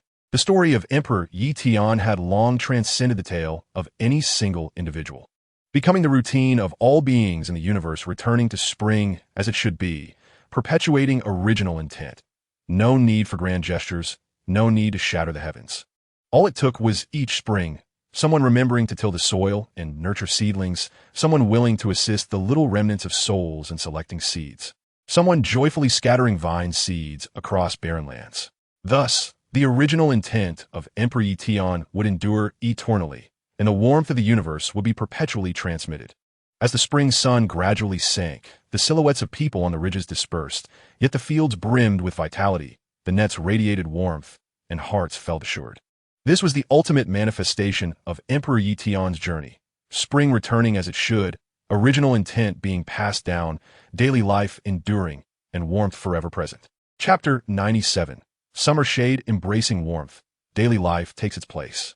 In the midsummer of Tong, Guardian Town, the chirping of cicadas intertwined with the fragrance of rice wafting through the alleys. The climbing vines of the original intent hall had completely covered the courtyard walls, dense foliage creating ample shade, while the fruits of original intent hung between the leaves, blushing faintly. A breeze would cause them to sway gently, resembling tiny lanterns suspended against a verdant backdrop. The weaving nets beneath the eaves glistened with morning dew, and the imprints of spring sowing still shone brightly. Now layered with new summer scenes, the rice plants of the Stardust realm had grown to waist height. The warm moss garden of the frigid star domain sprawled out like an orange-green carpet, and the vine seedlings of the blank anomaly had completely overtaken the barren slopes, sprouting tender shoots even between the cracks of stones. Dio, Qingyang. Grandma May from the returning nest star domain has brought the winter sweet mats, Yi Xiaoyan exclaimed, running in with a hand-woven basket filled with freshly picked fruits of original intent, glistening with dew from the vine leaves. They said the mats are ready and will be laid on the ridges of the rice fields, so everyone can rest and enjoy the fragrance of winter sweet. Xiao Chun set down the ceramic basin she was using to clean the fruits collected by the little remnants of souls, preparing to dry them for preservation. Hearing this, she quickly walked to the entrance, where Grandma May, supported by her bamboo staff, led the little girls from the returning nest star domain toward her, each one cradling a rolled winter sweet mat in their arms, intricately woven with pale, yellow winter sweet patterns, and adorned with dried petals at the corners. The little girls carried hand-woven summer fans, embroidered with tiny rice ears and vine leaves, each step stirring a fragrant breeze of winter sweet. Just in time before the heat sets in, Grandma May entered the courtyard, wiping the sweat from her brow with her sleeve, and smiled as she unfurled the winter sweet mat, revealing a depiction of summer scenes. Children from Tong Chun town chasing butterflies in the rice fields, little remnants of souls seeking shade beneath the vines, and a Xing from the Stardust realm feeding stardust rabbits near the rice plants. Each stitch radiated a solid warmth, for this mat had been woven over 2 months, incorporating the warmth of the entire universe of summer, providing a fragrant respite for everyone resting on the ridges, alleviating the heat. As she spoke, the people on the ridge gathered around.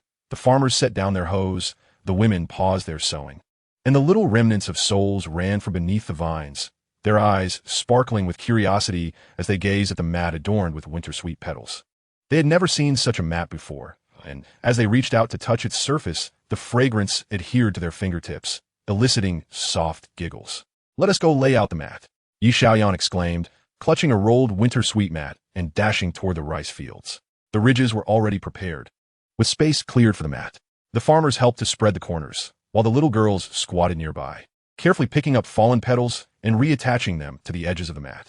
The little remnants of souls followed Xiao Chun, distributing summer fans to the people on the ridge, fanning the farmers, wiping the sweat of the women, and offering cool fans to passing travelers. Their gray silhouettes flitting among the mats like a gentle breeze, tender yet heartwarming. During the mat-laying festivities, the ridges of Tong Chun town transformed into the liveliest of places. Each ridge adorned with winter sweet mats, the fragrance mingling with the scent of rice, wafting throughout the town. Beside the mats, ceramic pots were set out, filled with ice-warm fruit tea sent from the frigid star domain. One sip was refreshing to the soul. The little girls taught the children how to weave summer fans, while the little remnants of souls learned to craft grasshoppers. The old farmers sat on the mats, sharing tales of past summer harvests, their laughter blending with the cicada's song, creating the most reassuring melody of midsummer. "Sister Xiao Chun, look at the weaving net," exclaimed the youngest girl, a May, pointing at the weaving net beneath the eaves, where the patterns shimmered with a faint yellow light, reflecting the winter sweet garden of the returning nest star domain. The courtyard wall of Grandma May's house was overrun with the vines planted last year, adorned with delicate white flowers. The little girls sat in the shade of the vines, adding new petals to the winter sweet mat, and the weaving net mirrored the growth of their vines. "It has grown so tall." Xiao Qin looked up at the weaving net, noting the summer scenes proliferating within the warm mist, in the rice fields of the Stardust realm. A Xing was helping a farmer weed, with stardust rabbits trailing at his feet, clutching fallen rice leaves, beside the warm moss garden of the frigid star domain. Ice Grandma and the little weavers were watering the warm moss, the orange glow reflecting on their faces, on the barren slopes of the blank anomaly. The little remnants of souls were laying out grass mats, adorned with freshly picked wild fruits, eagerly awaiting distant friends to share. Every scene unfolded around the mats, like an expansive tapestry depicting the everyday warmth of summer throughout the universe. This is the warmth of summer taking its place. Green buds drift beneath the woven net, the delicate tendrils of ancestral moss caressing the intricate patterns of the net, transmitting waves of warmth. The essence of summer's warmth is tangible.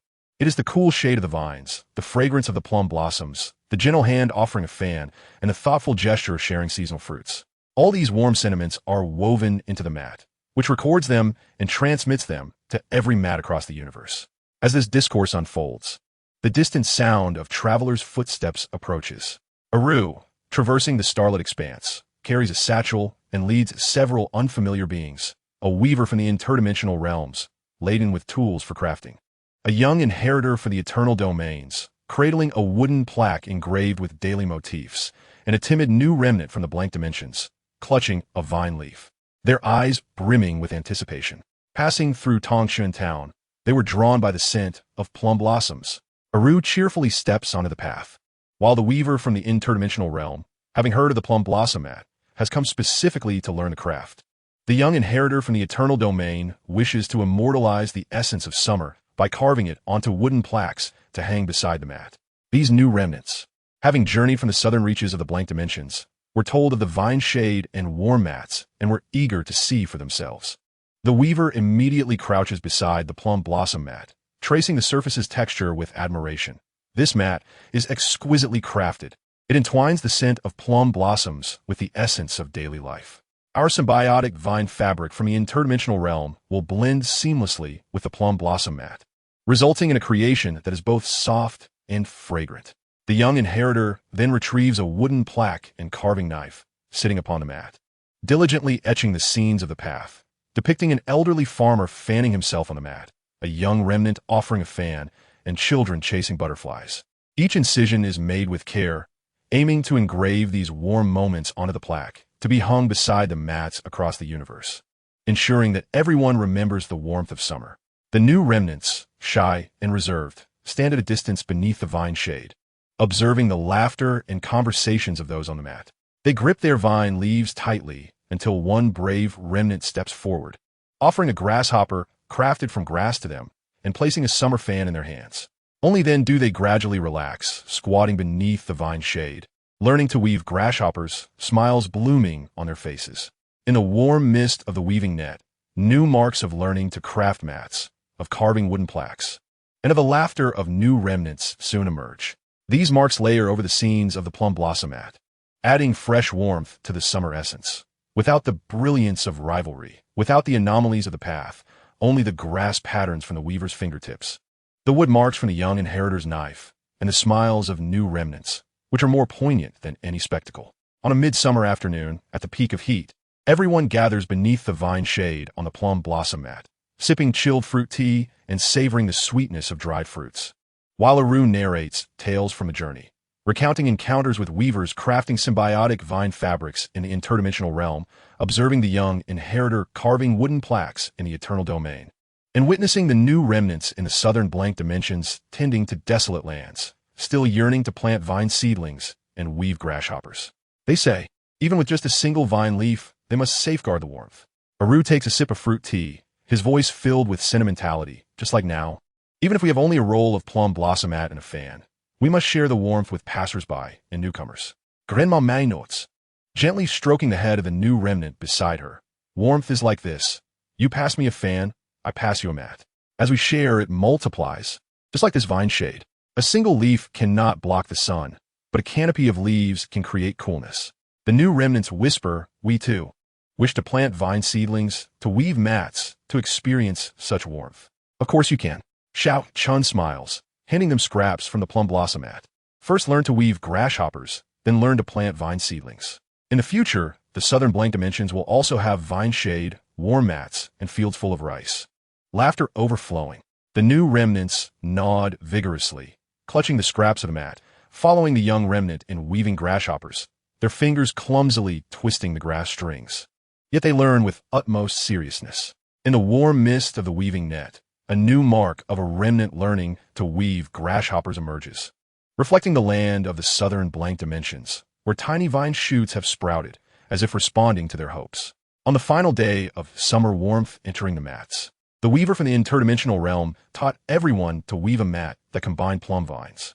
The surface of the mat, entwined with plum blossom and vine patterns, turned out both soft and fragrant. The young inheritor carved dozens of wooden plaques, each inscribed with the warmth of daily life, hanging them beside the rice paddy mats. The new remnants learned to weave grasshoppers and carried the vine seeds given by Xiao Chun, ready to return to plant seedlings in the southern blank dimensions. When they departed, they were no longer timid, but waved goodbye with smiles, promising to lay mats under their vine shade next summer. Grandma May and the young girls were also preparing to return to their home, Star Domain. Before leaving, they spread the last roll of plum blossom mat beneath the vine shade in front of the Hall of Beginnings, adorned with summer warmth motifs embroidered by the young girls. Rice fields, vine shade, plum blossom mats, summer fans, and countless smiling beings. This mat is to be left for Tongshan Town, to be carefully stored for winter and laid out again next summer to warm everyone anew. Xiao Chun stood beneath the vine shade, watching the departing figures vanish along the path of return. Turning, she sat upon the plum blossom mat, the fragrance still lingering. In the warm mist of the weaving net, the imprints of summer life shone brightly. A Xing from the Stardust realm feeding stardust rabbits beside the rice fields. The weaver from the interdimensional realm crafting mixed mats. New remnants from the southern blank dimensions planting vine seedlings, and wooden plaques from the eternal domain hanging beside the mats. Reflecting abundant warmth. Yi Xiaoyan crouched beside her, clutching a freshly woven grasshopper, its wings adorned with a plum petal. Sister Xiao Chun, next summer, we will lay out the plum blossom mat again, teach new friends to weave grasshoppers, and ensure that the summer imprints in the weaving net are even more plentiful than this year, right? Xiao Chun nodded, patting his head, gazing at the vine shade encompassing the courtyard. Sunlight filtered through the vine leaves, casting fragmented patterns of light upon the plum blossom mat, resembling the imprints from the weaving net landing on the mat. The cicadas still sang, the fragrance of plums wafted, and the people on the rice path continued their ordinary tasks, weeding, weaving fans, drying fruits, teaching new companions. Everything remained as usual, yet it felt warmer than ever. She finally understood that the original intention of the Heavenly Emperor Yi was never about achieving grandiose feats, but rather about embracing every bit of warmth, cherishing the coolness of vine shade, the fragrance of plum mats, the kindness of hands offering fans, the earnestness of learning to weave grasshoppers, and the heartfelt intent of every being wishing to warm others and to be warmed. These cherished moments of warmth, when gathered together, from the most steadfast, original mat in the universe. This mat carries no emperor's majesty, only the solidness of daily life. It possesses no legendary grandeur, only the warmth of mundane existence. In Tongshan Town, midsummer cicada song gradually waned, and the vine shade deepened. The plum blossom mat in front of the Hall of Beginnings remained laid out. The summer warmth imprints from the weaving net still glimmered, and laughter echoed along the rice paths. The story belonging to the Heavenly Emperor Yi had long ceased to be the journey of an individual, but rather the collective experience of all beings in the universe, finding solace and warmth beneath the summer shade, weaving daily life into the fabric of existence. There is no need to shatter the heavens, nor to rule the cosmos, as long as there is vine shade offering coolness, plum mats laid upon the ground, and hands willing to offer a fan or teach the weaving of grasshoppers. As long as there are those willing to draw newcomers to the mat and share a sip of fruit tea, the original intention of the Heavenly Emperor Yi will eternally endure, and the warmth of the universe will be perpetually passed on. As the sun dipped below the horizon, the vine shade bathed the plum blossom mat in soft gold. In the warm mist of the weaving net, new imprints continued to accumulate, embodying the everyday visage of the Heavenly Emperor Ye's journey of breaking through, warmth entering the mat, residing in the heart, and being conveyed through actions, never ceasing. Chapitre 98. Automne fruit conveying art, warmth eternal pulse. In the late autumn of Tongshan Guardian Town, the winds carried the sweet fragrance of rice ears and the richness of vine fruits, sweeping across the flagstone path. In front of the Hall of Beginnings, the ancestral vines were laden with golden red fruits of sincerity, while the leaves of the returning truth vine turned a pale yellow. When the wind blew, the vine leaves and fruits clashed under the eaves, producing a gentle rustle, as if counting this year's harvest. The Hall of Beginnings woven net glowed softly, with the summer shade imprints still present, now layered with autumnal scenes. The rice ears from the Stardust realm bent the stalks. The warm moss from the extreme cold realms dried upon bamboo racks, and beneath the vine trellis of the blank dimensions, new vine seeds piled high, filling the air with a palpable sense of harvest.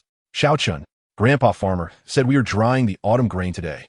The ethereal remnants of the blank otherworld have arrived, pushing their newly crafted straw carts to lend a helping hand. Yi Xiaoyan dashed in, carrying a bamboo-woven grain basket upon his back, its rim dusted with fragments of rice husks, while in his hand he clutched a handful of freshly rolled rice grains. They declared their intent to blend the autumn harvest of Tongshan Town with the vine seeds from the blank otherworld to share in each other's warmth. Xiao Chan set down the cloth she had been using, meticulously portioning the sun-dried original fruit into ceramic jars, each adorned with labels from various star domains: Stardust Realm, a Xing, Extreme Cold Star Domain, Ice Granny, Blank Otherworld, Little Remnants. Upon hearing the commotion, she ventured to the doorway and beheld the bustling scene at the grain-drying field outside the town. The little remnants maneuvered their grass-woven carts, laden with vine seeds freshly transported from the blank otherworld. Their pale gray figures hurriedly pushed the carts, the wheels creaking yet moving with a sprightly energy. The elderly farmers wielded wooden rakes, leveling the grain mats spread across the field, which lay wide and flat like a golden cloth. Women, with bamboo baskets in hand, poured the freshly harvested original fruits into the corners of the mats, their surfaces shimmering with a glossy, golden-red hue under the sun. Hurry and unload the vine seeds, Xiao Chan urged as she approached the straw cart, instructing the little remnants to pour the seeds onto the opposite side of the grain mat. As the seeds met the mat, they merged with the warmth of the rice grains, scattering minute glimmers of light. When drying, they must be spread apart. The rice grains should be laid thinly, while the vine seeds need a thicker layer. The autumn sun must penetrate through, ensuring robust seedlings for the following year. The little remnants diligently learned, squatting around the grain mat, using their small hands to spread the vine seeds. Whenever the seeds became uneven, they assisted one another in evening them out. When the rice grains were blown away by the wind, they quickly used tiny rakes to gather them back, softly chanting, "Rice grains, do not flee. Vine seeds, do not scatter. Let us bask in warmth together. Let us share together." In the warm mist of weaving, a new imprint of seed drying emerged, reflecting the scene of the little remnants spreading the seeds.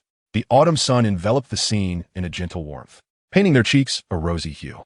Just then, a familiar jingling sound reached their ears, a Xing from the Stardust Realm, accompanied by friends, arrived with bulging sacks of stardust rice ears. The rice shone with a soft blue light, the grains plump and ripe, indicating a bountiful harvest. The little weavers cradled grass-woven covers for the drying grains, intricately crafted to protect against hungry birds. "Sister Xiaochun, we have brought the new ears of stardust rice," a Xing exclaimed, rushing to the edge of the drying field, holding aloft a handful of rice ears. Sister Muhi said, "Mixing the stardust rice with Tongshan Town's rice will imbue the seeds with the warmth of stardust, making next year's harvest even sweeter." The elderly farmer chuckled, accepting the rice ears and using his rake to spread them evenly across the center of the grain mat. Indeed, the warmth of stardust, the solidity of Tongshan rice, when combined in the sun, signifies a shared warmth and coexistence, just like us with the beings from various star domains. Together, we embody the essence of our origins. A Xing and the little weavers immediately began to erect the grain cover, raising it above the mat, which glowed softly blue under the autumn sun, resembling a warm umbrella shielding the grains. During the days of autumn drying, the grain field in Tongshan Town became the liveliest place. In the morning, everyone spread the rice grains, vine seeds, and original fruits to dry. At noon, they used wooden rakes to turn the grains, creating waves of golden red and soft blue gleaming like colorful silk beneath the autumn sun.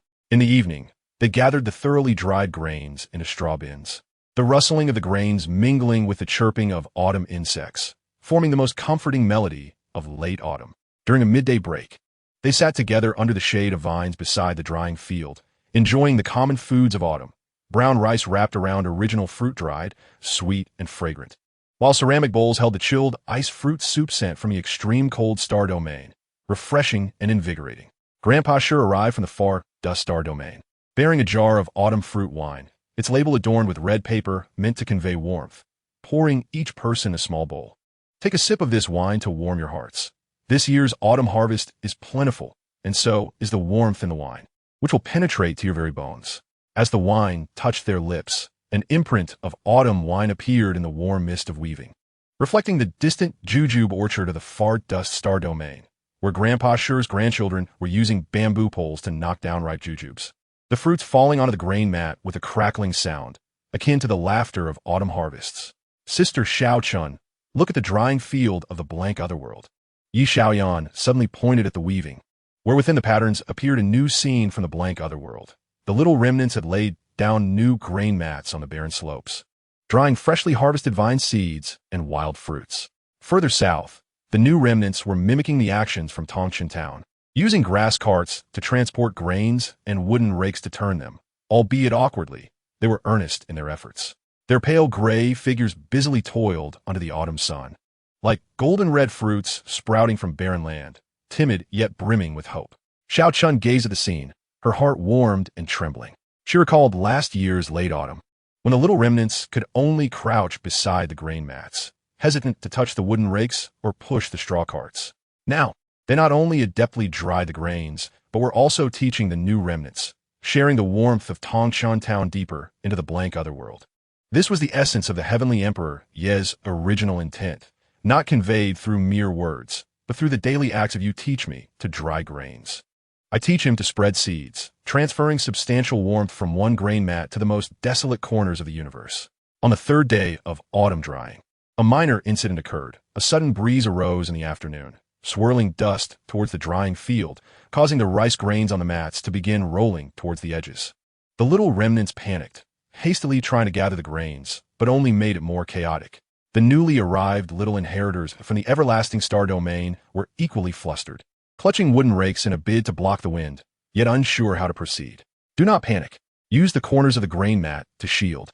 The elderly farmer quickly approached, instructing everyone to fold the edges of the mat upwards, forming a low wall, no matter how strong the wind. The rice grains would not escape, just like us holding on to our original intent.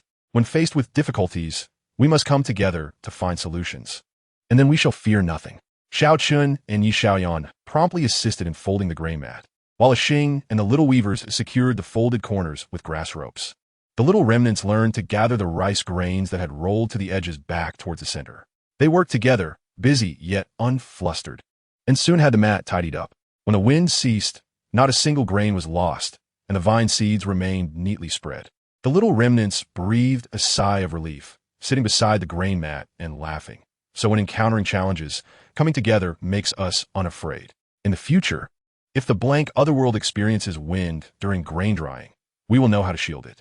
In the warm mist of weaving, a new imprint of wind blocking emerged, reflecting the scene of everyone folding the grain mat together, their figures huddled like a warm wall of original intent.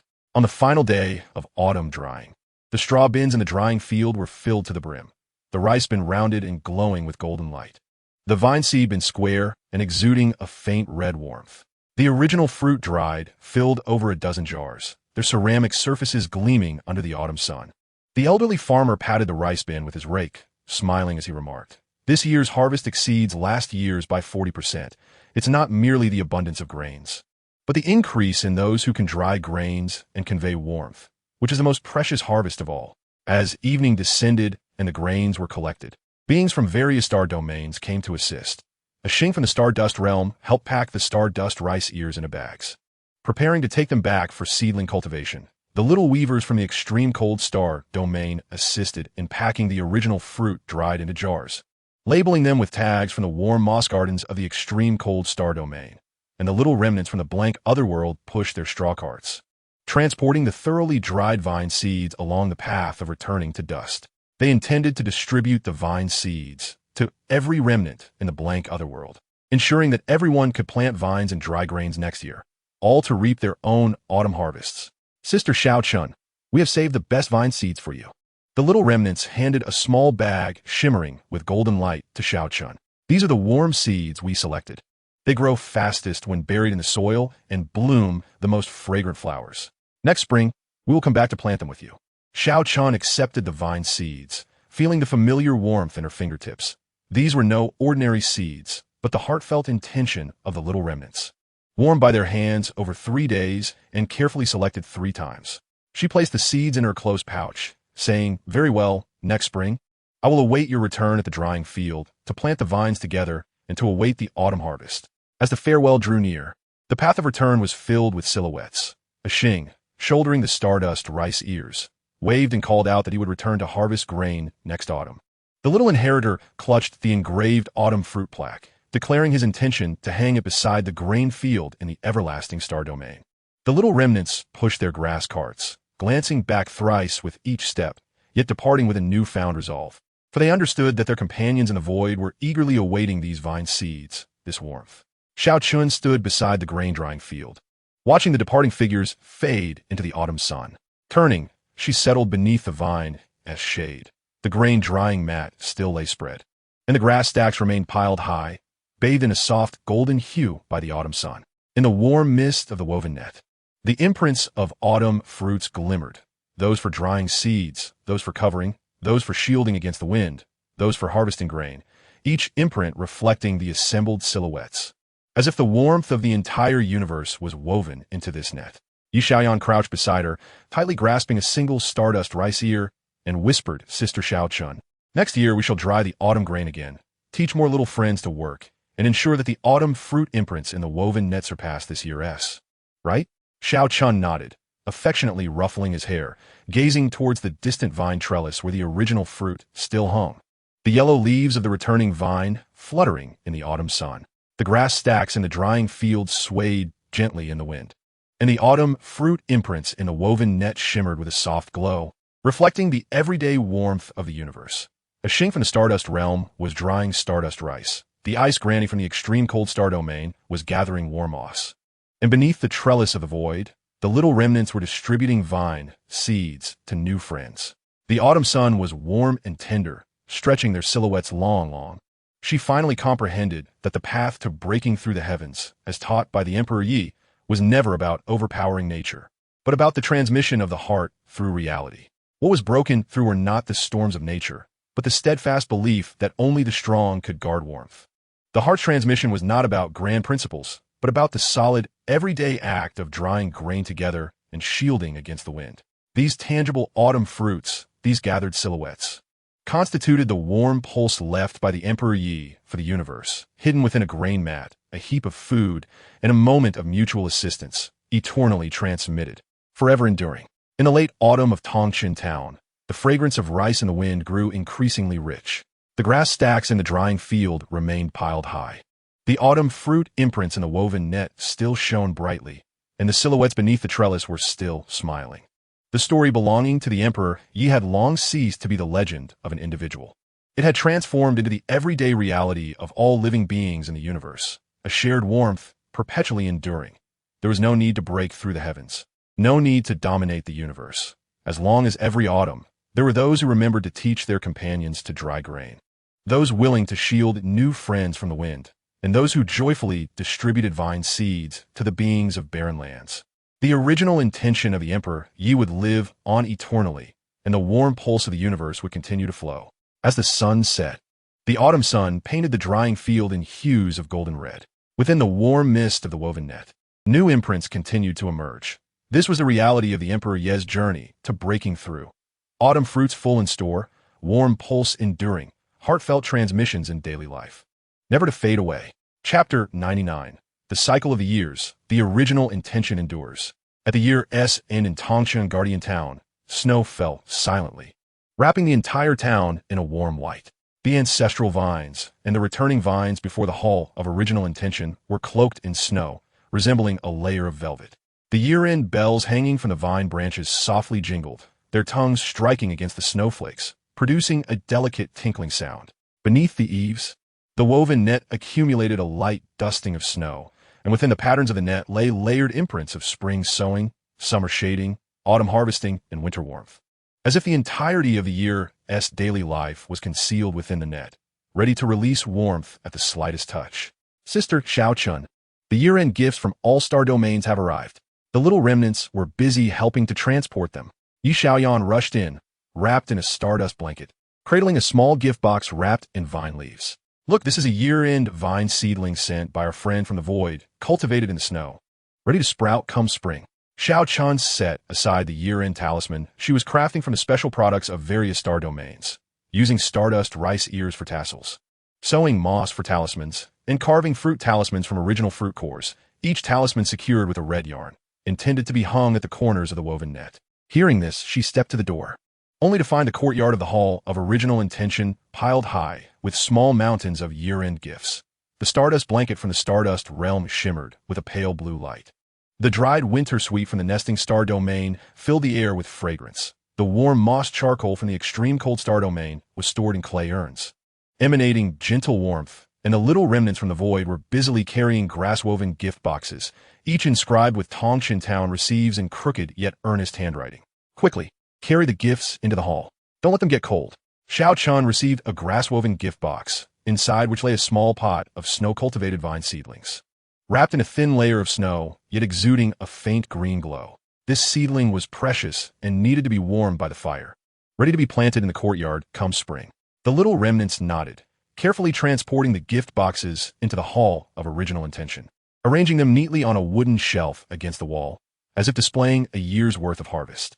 Immediately, a new year-end imprint emerged in the warm mist of the woven net, depicting scenes of various star domains delivering their gifts. A Qing from the Stardust realm, shouldering a blanket along the path of return, a little girl from the nesting star domain, clutching dried winter sweet, and the ice granny from the extreme cold star domain, pushing a clay urn of warm moss charcoal. Each silhouette, wrapped in snow, moved briskly as if hurrying towards a warm promise. Amidst the bustle, Grandpa Shi arrived, leaning on his grass staff, accompanied by the clanspeople from the gathering star domain, each carrying a rolled-up year's sequence mat. The mat depicted the scenes of the 4 seasons, the sowing of vine seeds in spring, the shading of winter sweet in summer, the harvesting of rice ears in autumn, and the warmth of blankets in winter, encapsulating the daily life of the entire year within the mat's weave. The little weavers held grass-woven clocks of a year sequence, the clock body engraved with the 12 months of the seasons, the pendulum crafted from original fruit cores, producing a deep, resonant sound with each swing, as if counting the steps of a year. This year's year sequence mat has woven an entire year. Grandpa Shi unfolded the mat, smiling as he proclaimed, incorporates the seasonal daily life from each star domain. Look, this is the spring sowing of Tongchan Town. This is the summer shading of the Stardust Realm. This is the autumn harvest from the void, and this is the winter warmth from the extreme cold star domain. Together, they form the original year sequence of the entire universe. The crowd gathered to admire the mat, their familiar daily scenes bringing smiles. The old farmers reminisced about the spring plowing, the women recalled weaving fans in the summer shade.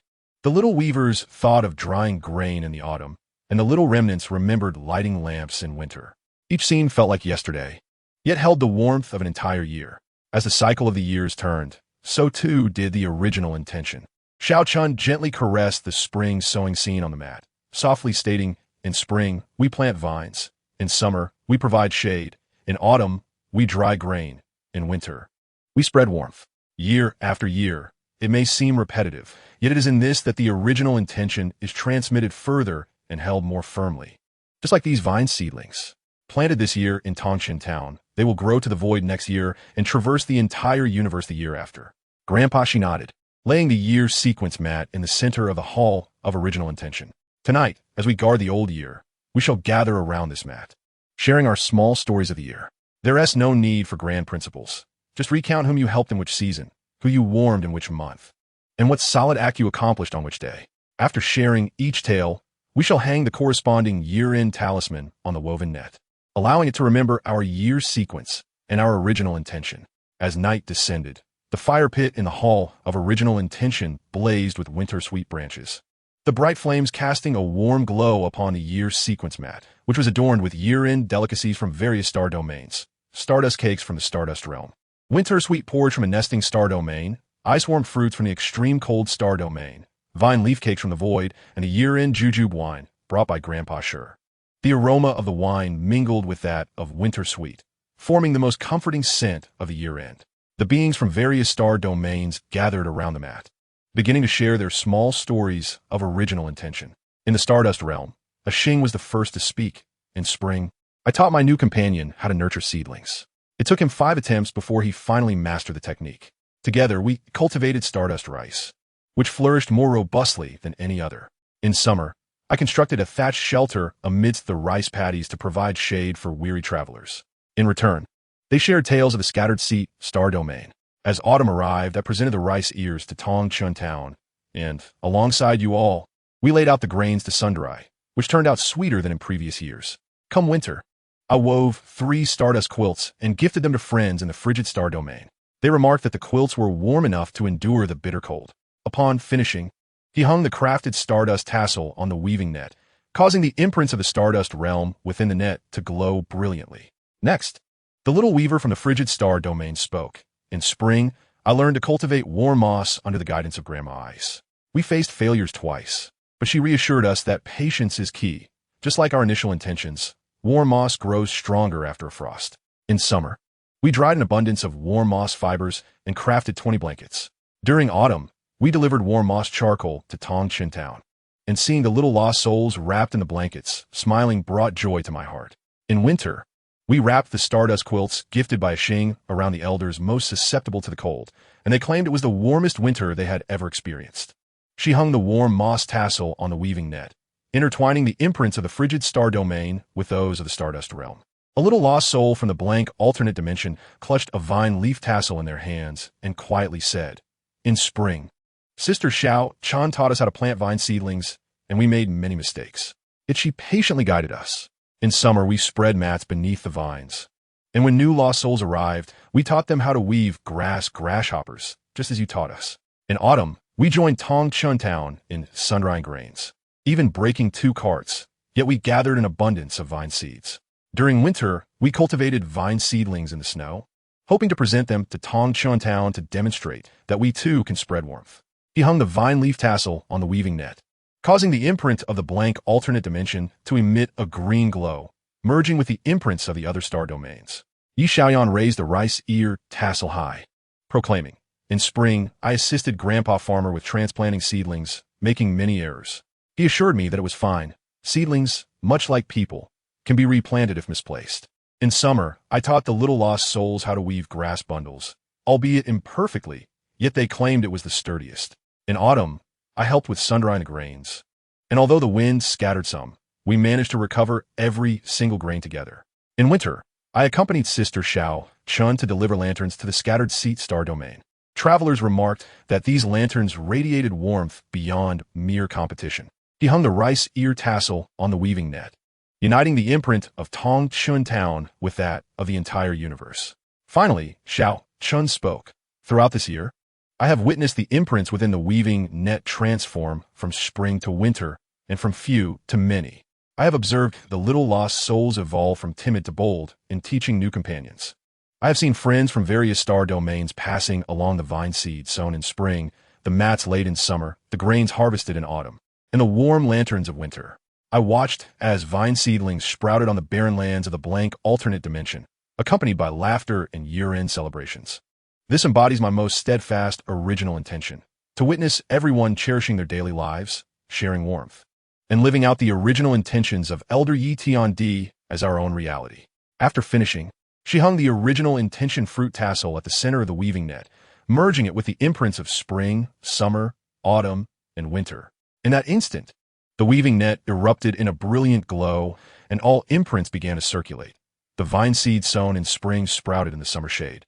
The summer mats were used for sun-drying grains in autumn. The autumn grains were cooked into porridge during the warmth of winter. And the winter lanterns illuminated the fields during spring sowing.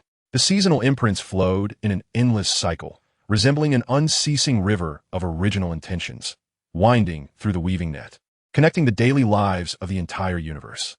The original intention's eternal imprint at the heart of the net suddenly glowed, revealing the silhouette of a young Yixian. Clad in coarse cloth from Wutan City, he grasped a piece of grass rope, smiling as he sat beside the seasonal mat, as if among cherished old friends. "You have all guarded the seasons well this year." The voice of young Yixian was soft, akin to the sound of falling snow. "What I sought throughout my journey across the universe was never an eternal path, but this cycle of warmth. In spring, someone plants vines. In summer, someone provides shade. In autumn, someone sun-dries grains. In winter, someone lights the lanterns. Year after year, the daily life continues to cycle, and warmth persists. This is the most authentic nature of original intentions. There is no need for deliberate remembrance, no need for intentional transmission. As long as the seasons flow and daily life continues, the original intention shall eternally remain." He reached out to touch the spring sowing scene on the seasonal mat. causing the vine seedlings to emit a green light that spread along the weaving net's imprints, soon enveloping the entire net. Then, he touched the summer shade mat, and the fragrance of wax plums wafted through the net's patterns, filling the entire hall of original intentions. He touched the autumn harvest grains, and the sweet aroma mingled with that of wine, drifting into every corner of Qingyang town. Finally, he touched the warm lantern, and the warm glow traveled along the path of return, reaching every star domain across the universe. There is no need to remember me. Just remember the daily life within these seasons. As the figure of young Yi Xian began to fade, he continued to smile, recalling the spring vine seedlings, summer mats, autumn grains, winter lanterns, the smiles of those around him, and the sense of fulfillment in helping others. These, indeed, represent your own original intentions, the most enduring warmth of the universe. As the figure completely dissipated, a new line of words appeared among the seasonal imprints of the weaving net. The cycle of seasons endures, original intentions remain constant, daily life continues, and warmth persists eternally. The chimes of the midnight bell rang, echoing through Qingyang town's night sky, imbued with the fragrances of snow and wine. Everyone at the gathering rose, holding their ceramic bowls, still steaming with sweet porridge. To the seasons, to daily life, to original intentions.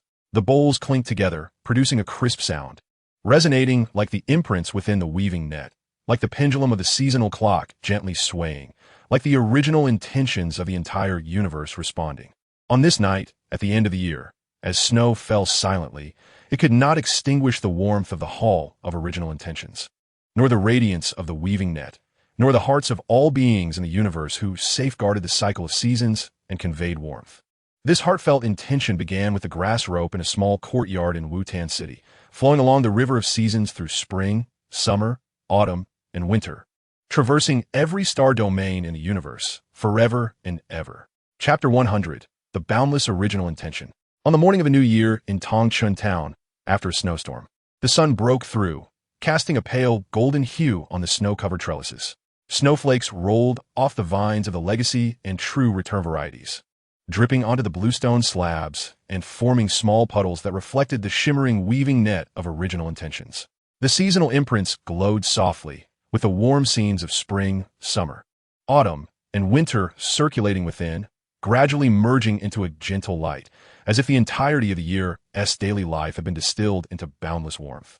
Sister Xiaochun, many new faces have arrived at the town entrance, exclaimed Yi Xiaoyan, bundled in a somewhat worn, stardust blanket, clutching a crumpled note with crooked handwriting that read, "We also want to plant vines, weave mats, and sun-dry grains, desiring our own daily life of original intentions." Xiaochun set down the new vine seeds she was preparing to plant, having just sown the snow-cultivated vine seedlings sent from the blank alternate dimension into the flower bed in front of the hall of original intentions, where the tips of the seedlings had already sprouted light green shoots. Hearing this, she swiftly walked to the town entrance. There, on the path of return after the snow, a multitude of unfamiliar beings gathered. The weavers from the cross-dimensional star domain carried their grass weaving tools and held their own woven, symbiotic vine mats, while the little inheritors from the eternal star domain clutched wooden boards engraved with daily patterns, still marked with dust from their journey. Among them were beings from the more distant wild dimension, dressed in simple cloth, holding dry vine branches, their eyes filled with hope. These were the only vine seedlings from the wild dimension, which they had safeguarded along their journey, wishing to come to Qingyang town to learn how to plant vines, hoping to see greenery flourish in their barren homeland. "Please come in.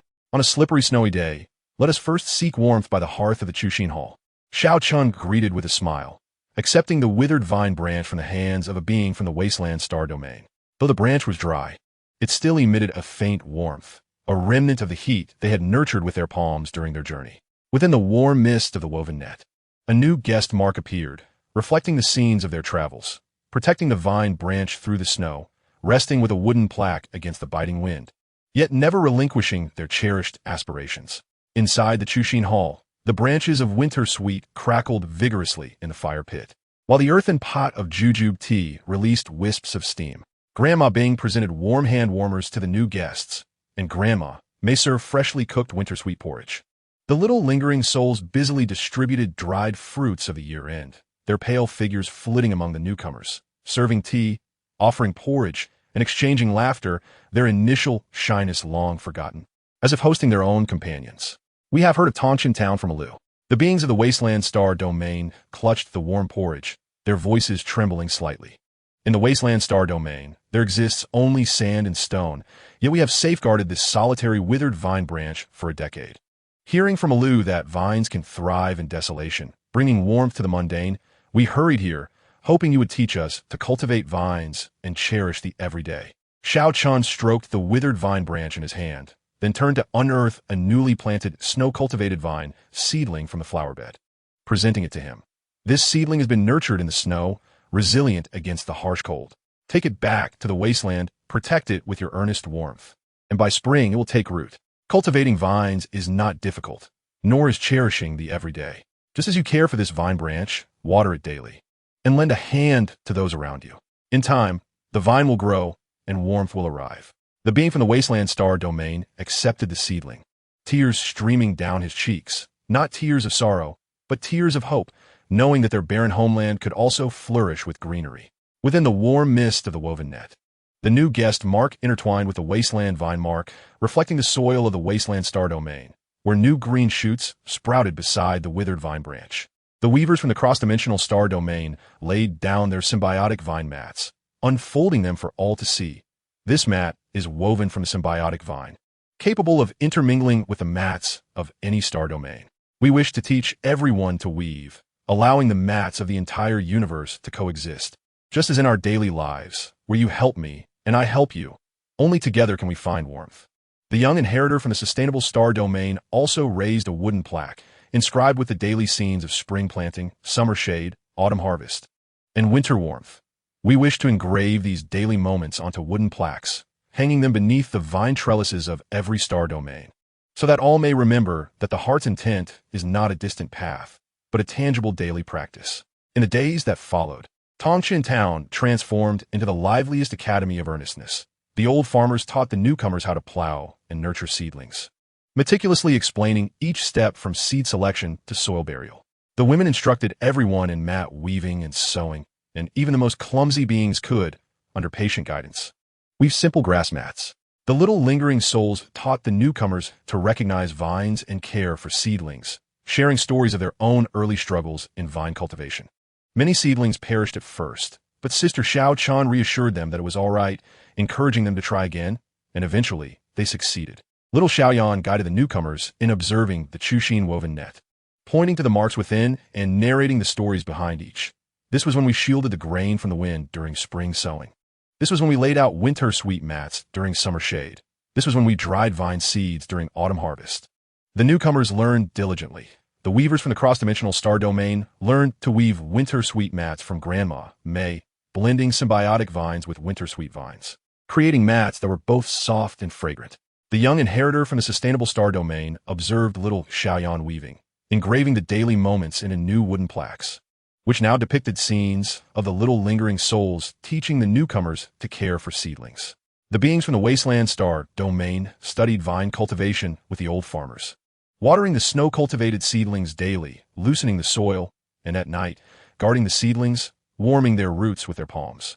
They vowed to protect these seedlings as if they were their own lives, determined to see greenery thrive in the wasteland. In the warm mist of the woven net, new marks multiplied, marks of learning to weave, marks of protecting seedlings, and the joyful marks of newcomers. These marks intertwined with the previous spring, summer, autumn, and winter marks, gradually merging into a singular essence, without the boundaries of star domains or distinctions among beings, only the shared intention of cherishing the everyday and spreading warmth, weaving the heart of the universe into a boundless net.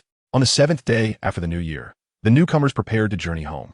The weavers from the cross-dimensional star domain left behind 10 rolls of symbiotic vine mats, declaring, "We have imparted the craft of mat weaving to everyone," ensuring that mats across the universe can coexist.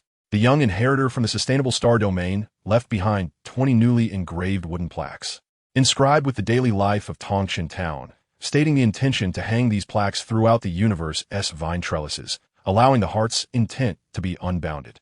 The beings from the Wasteland Star Domain, cradling their thriving snow-cultivated seedlings, bowed deeply, promising, when the vines of the wasteland flourish green, we will surely invite you all to visit, to witness our daily lives, and to experience our warmth. As they bid farewell, The return journey was filled with familiar figures.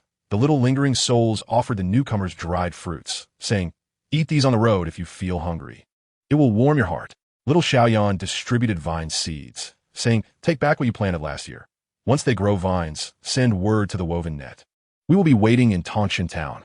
Xiao Chun presented each newcomer with a token of earnestness, tied with a red thread, stating, "This token carries the warmth of Tangshan town. With it, no matter how far the journey, you will not feel cold, and even the most barren land can bloom with green." As the newcomers walked away, they waved in the snowy landscape, while the weavers from the cross-dimensional star domain held up their symbiotic vine mats. The young inheritor from the sustainable star domain lifted the wooden plaque, and the beings from the wasteland star domain nurtured their seedlings. Their figures gradually faded at the end of the return path, yet they left behind the unbounded aspiration of earnestness in Tangshan town, resonating in every corner of the universe. Xiaoqin stood at the town's entrance, watching their silhouettes vanish, before returning to the Chuxin Hall. The snow-cultivated seedlings in the flower bed had sprouted new vine leaves, and the woven net before the Chuxin Hall shimmered with a gentle light. The marks within the net no longer distinguished between spring, summer, autumn, and winter, nor between star domains or beings. They reflected countless scenes of cherishing the everyday. A Xing from the stardust realm watering seedlings, Grandma Bing from the extreme cold star domain drying war moss. Little lingering souls from the blank dimension teaching their new companions to weave grass mats. The weavers from the cross-dimensional star domain crafting symbiotic vine mats. The young inheritor from the sustainable star domain engraving daily wooden plaques. And the beings from the wasteland star domain smiling as they nurtured new seedlings. All these scenes intertwined, forming a cosmic tapestry of daily life, boundless and infinite, radiating everlasting warmth. Little Xiaoyan crouched beside the flower bed, gazing at the newly sprouted vine leaves, softly asking, "Sister Xiao Chun, will more beings from different star domains come to Tangshan town in the future? Will more desolate places sprout vines? Will all beings across the universe be able to cherish their everyday lives and smile as they live?" Xiao Chun nodded, gently patting his head, as she gazed at the Chuxin woven net beneath the eaves. The light within the net grew ever brighter, revealing a line of text, written in the handwriting of the young Yixian, yet echoing the collective voice of all beings in the universe. The heart's intent knows no bounds. The everyday is eternal, warmth transcends domains, and intentions are ever passed on. She finally comprehended that Yi Tiandi's journey of breaking through the universe was never about conquering, but rather about the boundless transmission of earnestness, from the grass ropes in the small courtyard of Wutan City to the vine trellises of Tangshan town, and across the star domains of the universe. Ultimately, what he desired was not for everyone to remember Yi Tiandi, but for all to remember the everyday, to remember the grounding act of watering a seedling, to remember the warmth of offering a bowl of porridge to a companion, to remember the reassurance of helping a stranger. These daily moments transcend star domains and beings. As long as there are those willing to act and to share, they can cross all boundaries, turning desolation into greenery, transforming coldness into warmth, and filling every corner of the universe with the warmth of earnestness. On the afternoon of the new year in Tangshan town, the early sun bathed the vine trellis before the Chuxin Hall in a cozy warmth. The buds of the inherited vines were growing, the leaves of the returning vines were unfurling, and the warm mist of the Chuxin woven net flowed gently. The little lingering souls chased butterflies by the flower bed. Little Xiaoyan assisted the old farmers in organizing their tools, while Xiao Chun sat beneath the woven net, perusing the newly sent earnest diaries, filled with the writings of the weavers from the cross-dimensional star domain, the doodles of the young inheritor from the sustainable star domain, and the drawings of sprouting seedlings by the beings from the wasteland star domain. In the crooked sketches lay the most genuine hopes. The journey of Yi Tiandi in the realm of Dupo has ultimately led to a profound revelation. It is not the legendary exploits of Dupo Sangqiu, nor the grandiosity of the empire traversing the cosmos, but rather the boundless essence of one's original intention and the eternal simplicity of daily life. As long as there are souls cultivating vines, weaving mats, drying grains, and passing on the light, as long as there are those who lend a helping hand to their companions and warm the hearts of unfamiliar beings, as long as individuals steadfastly guard their daily routines and embrace each day with a smile, the original intention of Yi Tiandi shall eternally endure, and the warmth of the universe shall perpetually flow. This pursuit of daily life and original intent shall never reach its conclusion. The early sun's rays cascade upon the weaving net, embracing the trellis, and gracing every being that cherishes the mundane with warmth, transcending boundaries, and ensuring the perpetuity of meaning. This is the most precious path of Dupo left for the universe by Yi Tiandi. Chapter 101. The vine entwines the universe, renewing everyday warmth. In the midst of early spring in Tongshan Town, the air is imbued with the damp freshness of newly sprouted vines. The ancestral vine before the Hall of Original Intent has already climbed over the courtyard wall, its tender shoots entwining the aged branches of the Guasian vine, adorned with small imprints of truth among the pale green leaves. A gentle breeze stirs, brushing against the eaves of the Hall of Original Intent, shaking off delicate warm mist onto the bluestone slabs.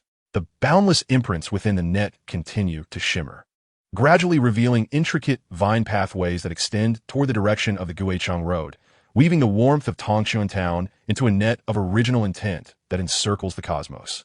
Xiaochun, the vine pathways of the weaving net are stirring.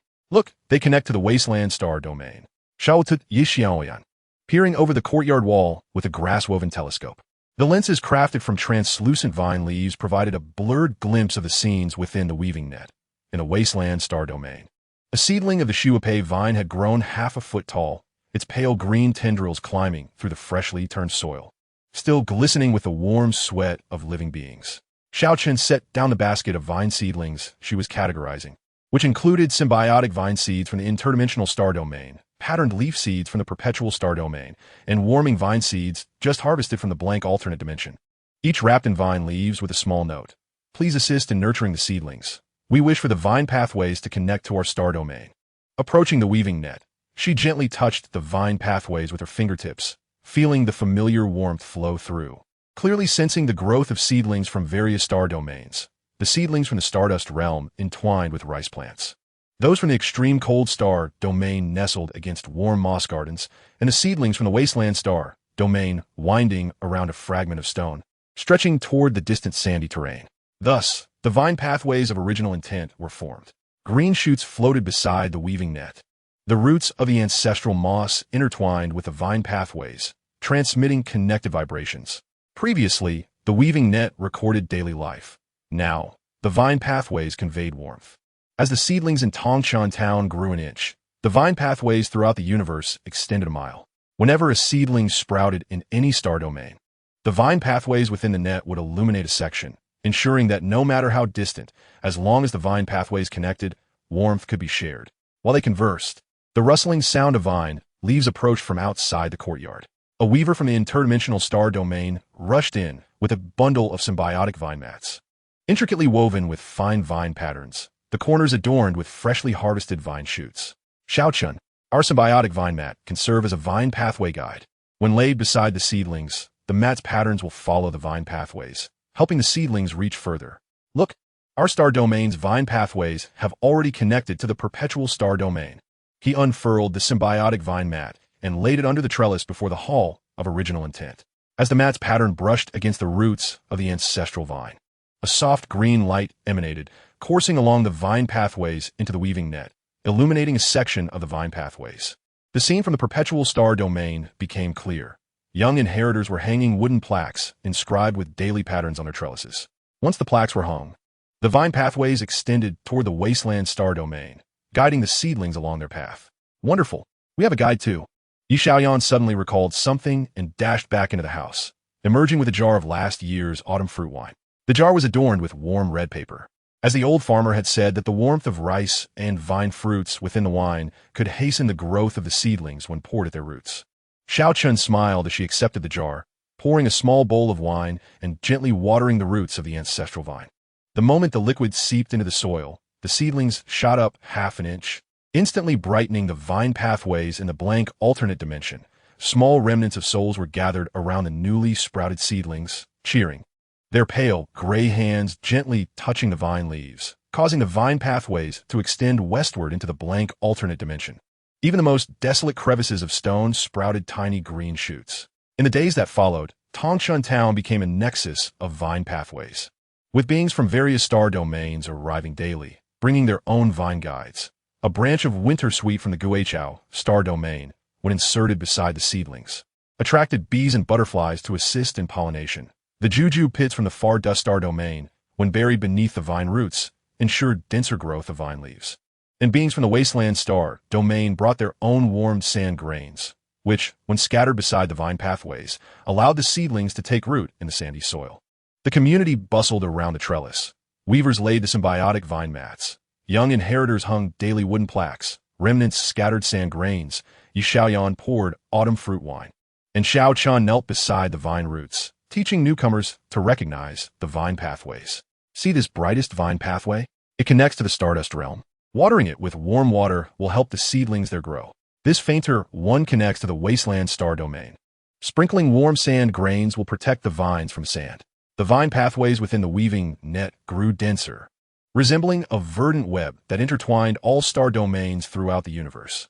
The Stardust realms, A Xing, sent new seeds of stardust rice along the vine pathways, suggesting that rice and seedlings grow together, infusing the vine pathways with the fragrance of rice.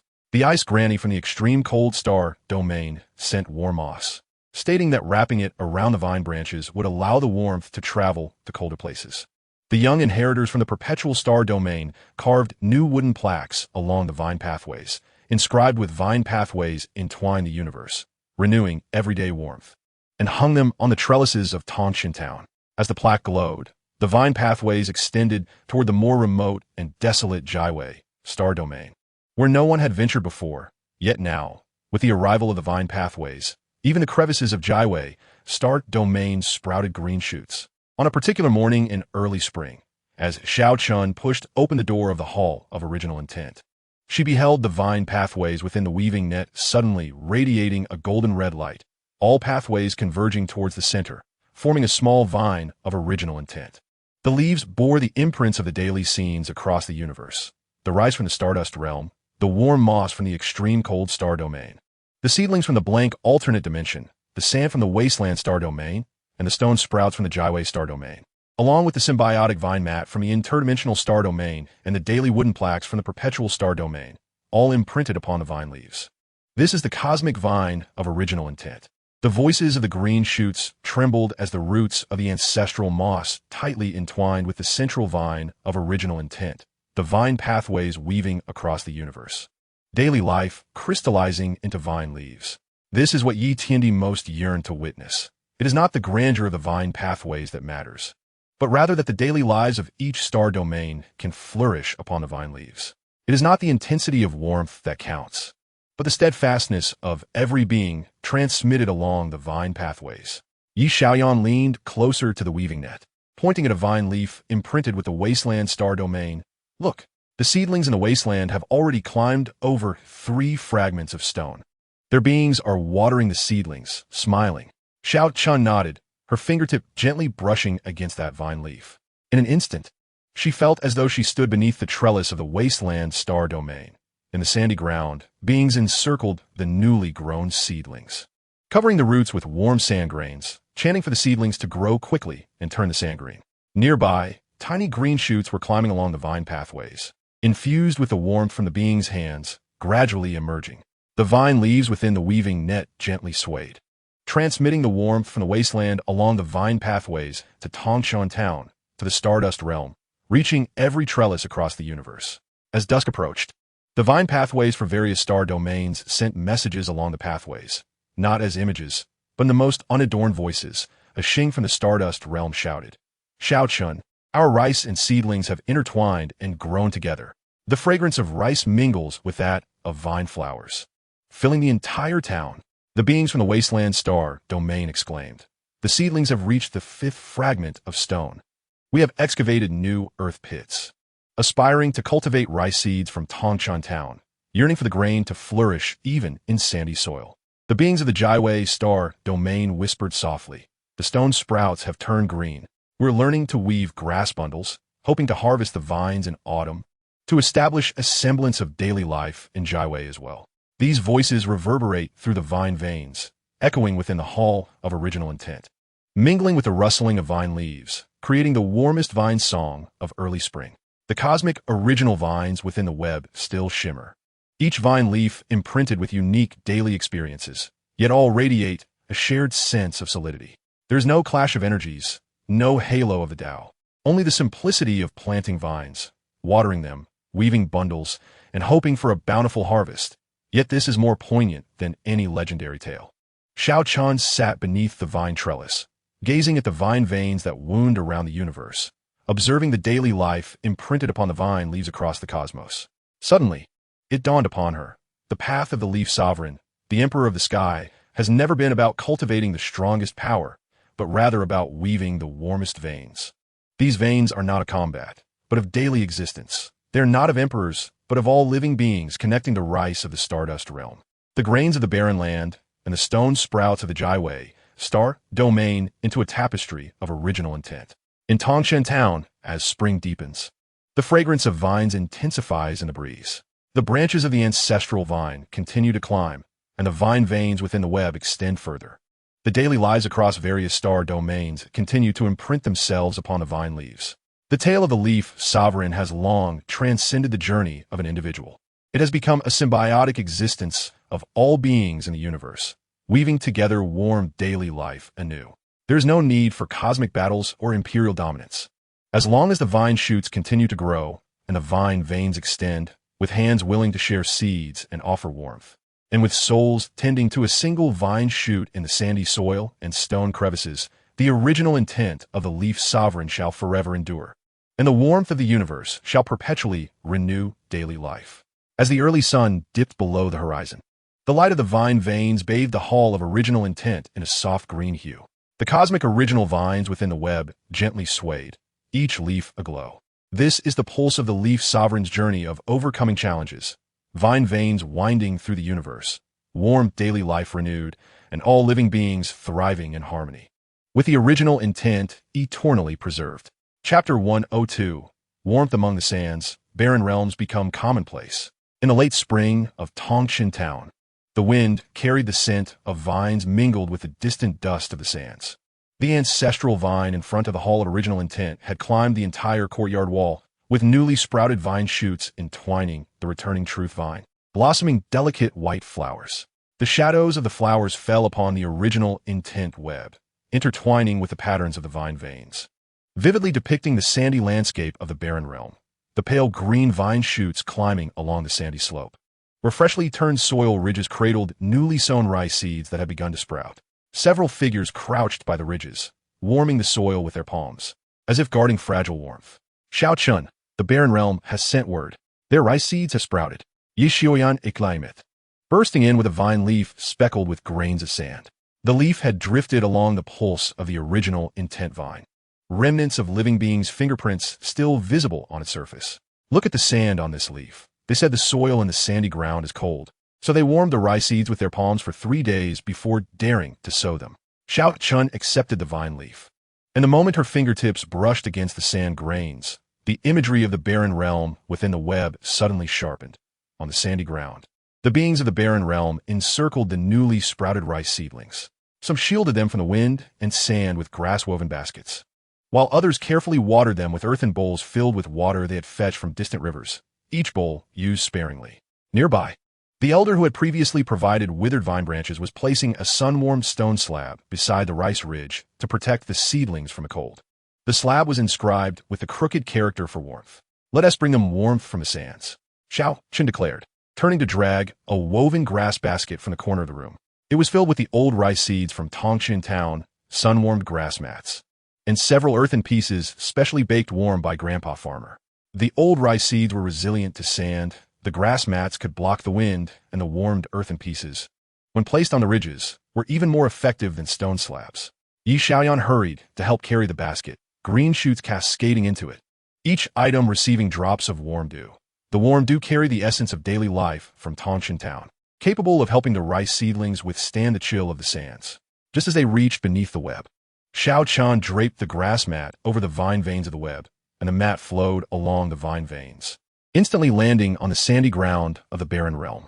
The beings, seeing the grass mat drifting down, quickly spread it over the rice ridges. As the wind blew, the grass mat remained steadfast, and the rice seedlings gently swayed beneath it, as if finding shelter from the wind. For the following half-month, the warmth from the sands of Tongshan town flowed along the vine veins to the barren realm. The farmers taught the beings of the barren realm to weave grass mats as windbreaks, surrounding the rice ridges, while the women instructed everyone on how to warm the water with earthen pieces, heating them under the noon sun before pouring them into the watering buckets, thus warming the water. The little remnants of souls sent their woven grass bundles over, saying that once the rice was ripe, they could use the bundles to store the grain, unafraid of sand intrusion. Each time supplies were sent, the imagery of the barren realm within the web brightened a fraction, and the sand grains on the vine veins diminished. Gradually, the sandy ground of the barren realm began to resemble the ridges of Tongchun Town's fields. Sister Xiaochun, Jiawei Star Domain, has also sent word. A little air from the Eternal Sustenance Star Domain dashed in, clutching a wooden plaque. The plaque was inscribed with the stone crevices of Jiawei, where the vine sprouts had already grown half a foot tall, entwining the crevices and blossoming delicate purple flowers. They said the vine sprouts had flowered. They wished to learn how to cultivate stone rice, hoping to grow grain within the stone crevices too. Xiao Chan approached the web, her fingertips gently brushing the imagery of Jiawei within the vine veins. The beings of Jiawei were crouched beside the stone crevices, meticulously clearing debris from within, cradling the rice seeds received from the vine veins in their hands, their eyes filled with anticipation. She recalled Grandpa Farmer's words that the soil in the crevices was thin, requiring crushed vine leaves mixed with the soil to retain moisture. She quickly instructed Yi Xiaoyan to fill a basket with crushed vine leaves and send it along the vine veins. Tell them to mix the crushed vine leaves into the soil, and the rice seeds will take root well. As the wooden plaque drifted along the vine veins, the imagery within the web suddenly shook, and from the direction of the barren realm, a grain of sand speckled with rice ears floated down, landing on the ridges of Tongchun Town. Instantly, a small sand-grown rice plant sprouted, its ears shimmering with a pale golden light, imbued with the resilience of sandy soil. This was a warm return gift from the barren realm. The green shoots drifted to the sand-grown rice, their petals softly brushing against the rice ears, transmitting a wave of symbiotic energy. They sent the seeds of the sand-grown rice back along the vine veins, wishing for the ridges of Tongchun Town to also bear sand-grown rice, allowing our daily lives to be imbued with their warmth, so that in the future, the rice of Tongchun Town would not only possess its own solidity, but also the resilience of the barren realm. Xiao Chun crouched down, watching the sand-grown rice gently sway, and suddenly understood. The pulse of the original intent vine has never been a one-way transmission of warmth. It is a bidirectional symbiosis. Tongchun Town helps the barren realm cultivate rice, and in return, the barren realm sends sand-grown rice. Jiawei learns to cultivate stone rice, and in time, they too will send stone rice seeds over. Just as the vine veins entwine with the vine shoots, the daily lives of various star domains entwine with warmth, helping one another to grow, thus forming a true, boundless existence. On the last day of late spring, the imagery of the barren realm within the web suddenly shone brightly. The rice seedlings in the sandy ground had grown to half a foot tall. Windbreaks encircled the rice ridges. Earthen pieces basked in warmth, and the beings sat on the grass mats, enjoying cakes wrapped in vine leaves, filled with freshly picked vine flowers, their laughter warmer than the sunshine on the sandy ground. Further away, the previously barren sandy slope was now filled with symbiotic vine shoots, climbing up the slope and painting it in soft green, with small grass lanterns hanging among the vine leaves, crafted in the style of Tongchun Town. Beside the stone crevices of the Jiawei Star Domain, the atmosphere grew lively as well. The beings mixed crushed vine leaves with the soil, sowing stone rice seeds within the crevices, and hung the wooden plaques received from the vine veins upon the stones. The plaques were inscribed with the words, "Warmth from the stone crevices, barren realms becoming commonplace." The vine flowers from the crevices fell upon the plaques, as if gilding the words with a layer of warm light. On the ridges of Tongchun Town, that sand-grown rice had grown to waist height. Grandpa Farmer, stroking the rice ears, chuckled and said, "This rice is splendid, both resilient and substantial. In the future, when mixed with our rice, even when faced with sandy winds, we need not fear. You help him, he helps you, and thus life flourishes." Yi Xiaoyan squatted beside the sand-grown rice, clutching freshly picked vine flowers in her hands, and softly asked, "Sister Xiaochun, will the sandy lands of the barren realm one day become like Tongchun Town, with rice, vines, grass mats, and laughter?" Xiao Chen nodded gently, running his fingers through the boy's hair, while gazing at the intricate tendrils woven throughout the desolate realm. These vines entwined every corner of the barren and silent expanses, binding together the sandy soil and rocky crevices, creating a tapestry where the landscapes of both the dusty realm and silent realm merged seamlessly. "Here, Only the shared essence of rice cultivation, vine guardianship, and the crafting of curtains remained, interspersed with laughter and the mundane joys of life. She recalled the youthful Yi Xian's musings on perpetual existence. It dawned on her that this was the most tangible form of sustainability, not the unchanging nature of a singular place, but the transmission of warmth to desolate areas, transforming barrenness into the everyday, allowing the quotidian to flourish across broader horizons. In the gentle breeze of late spring, the fragrance of vines mingled with the earthy scent of sand and stone, wafting through the alleys of Tongqin town. The ancestral vines before the Hall of Original Intent continued to blossom, the tendrils within the web stretched ever onward. While rice seedlings thrived in the sandy terrain and vine blossoms flourished within the rocky crevices. The tale belonging to the heavenly emperor Yi had long transcended mere legends of rescuing desolation. It had evolved into the narrative of making the desolate a part of the ordinary. There was no need to conquer the tempestuous sands or to reverse the harsh wilderness. It sufficed that someone was willing to sow a handful of rice seeds in the sandy soil and extend a basket of vine leaves into the rocky fissures. If someone were to squat upon the sandy slopes or beside the stone crevices, warming the seedlings with their palms and nurturing the budding vines, the barren landscape would gradually turn verdant. The scent of rice would begin to blend with the sandy air, and warmth would slowly seep into the crevices, ultimately transforming into the everyday life of Tongqin town, filled with rice, vines, laughter, and warmth. As the sun dipped below the horizon, the rice ears of the sand-grown crops shimmered in the afterglow, while the tendrils within the web connected the warmth of the sandy ground, rocky seams, and field ridges, weaving the quotidian essence of the universe into an eternally growing vine of original intent. The vines thrived, warmth was transmitted, the desolate became commonplace, and the original intent endured.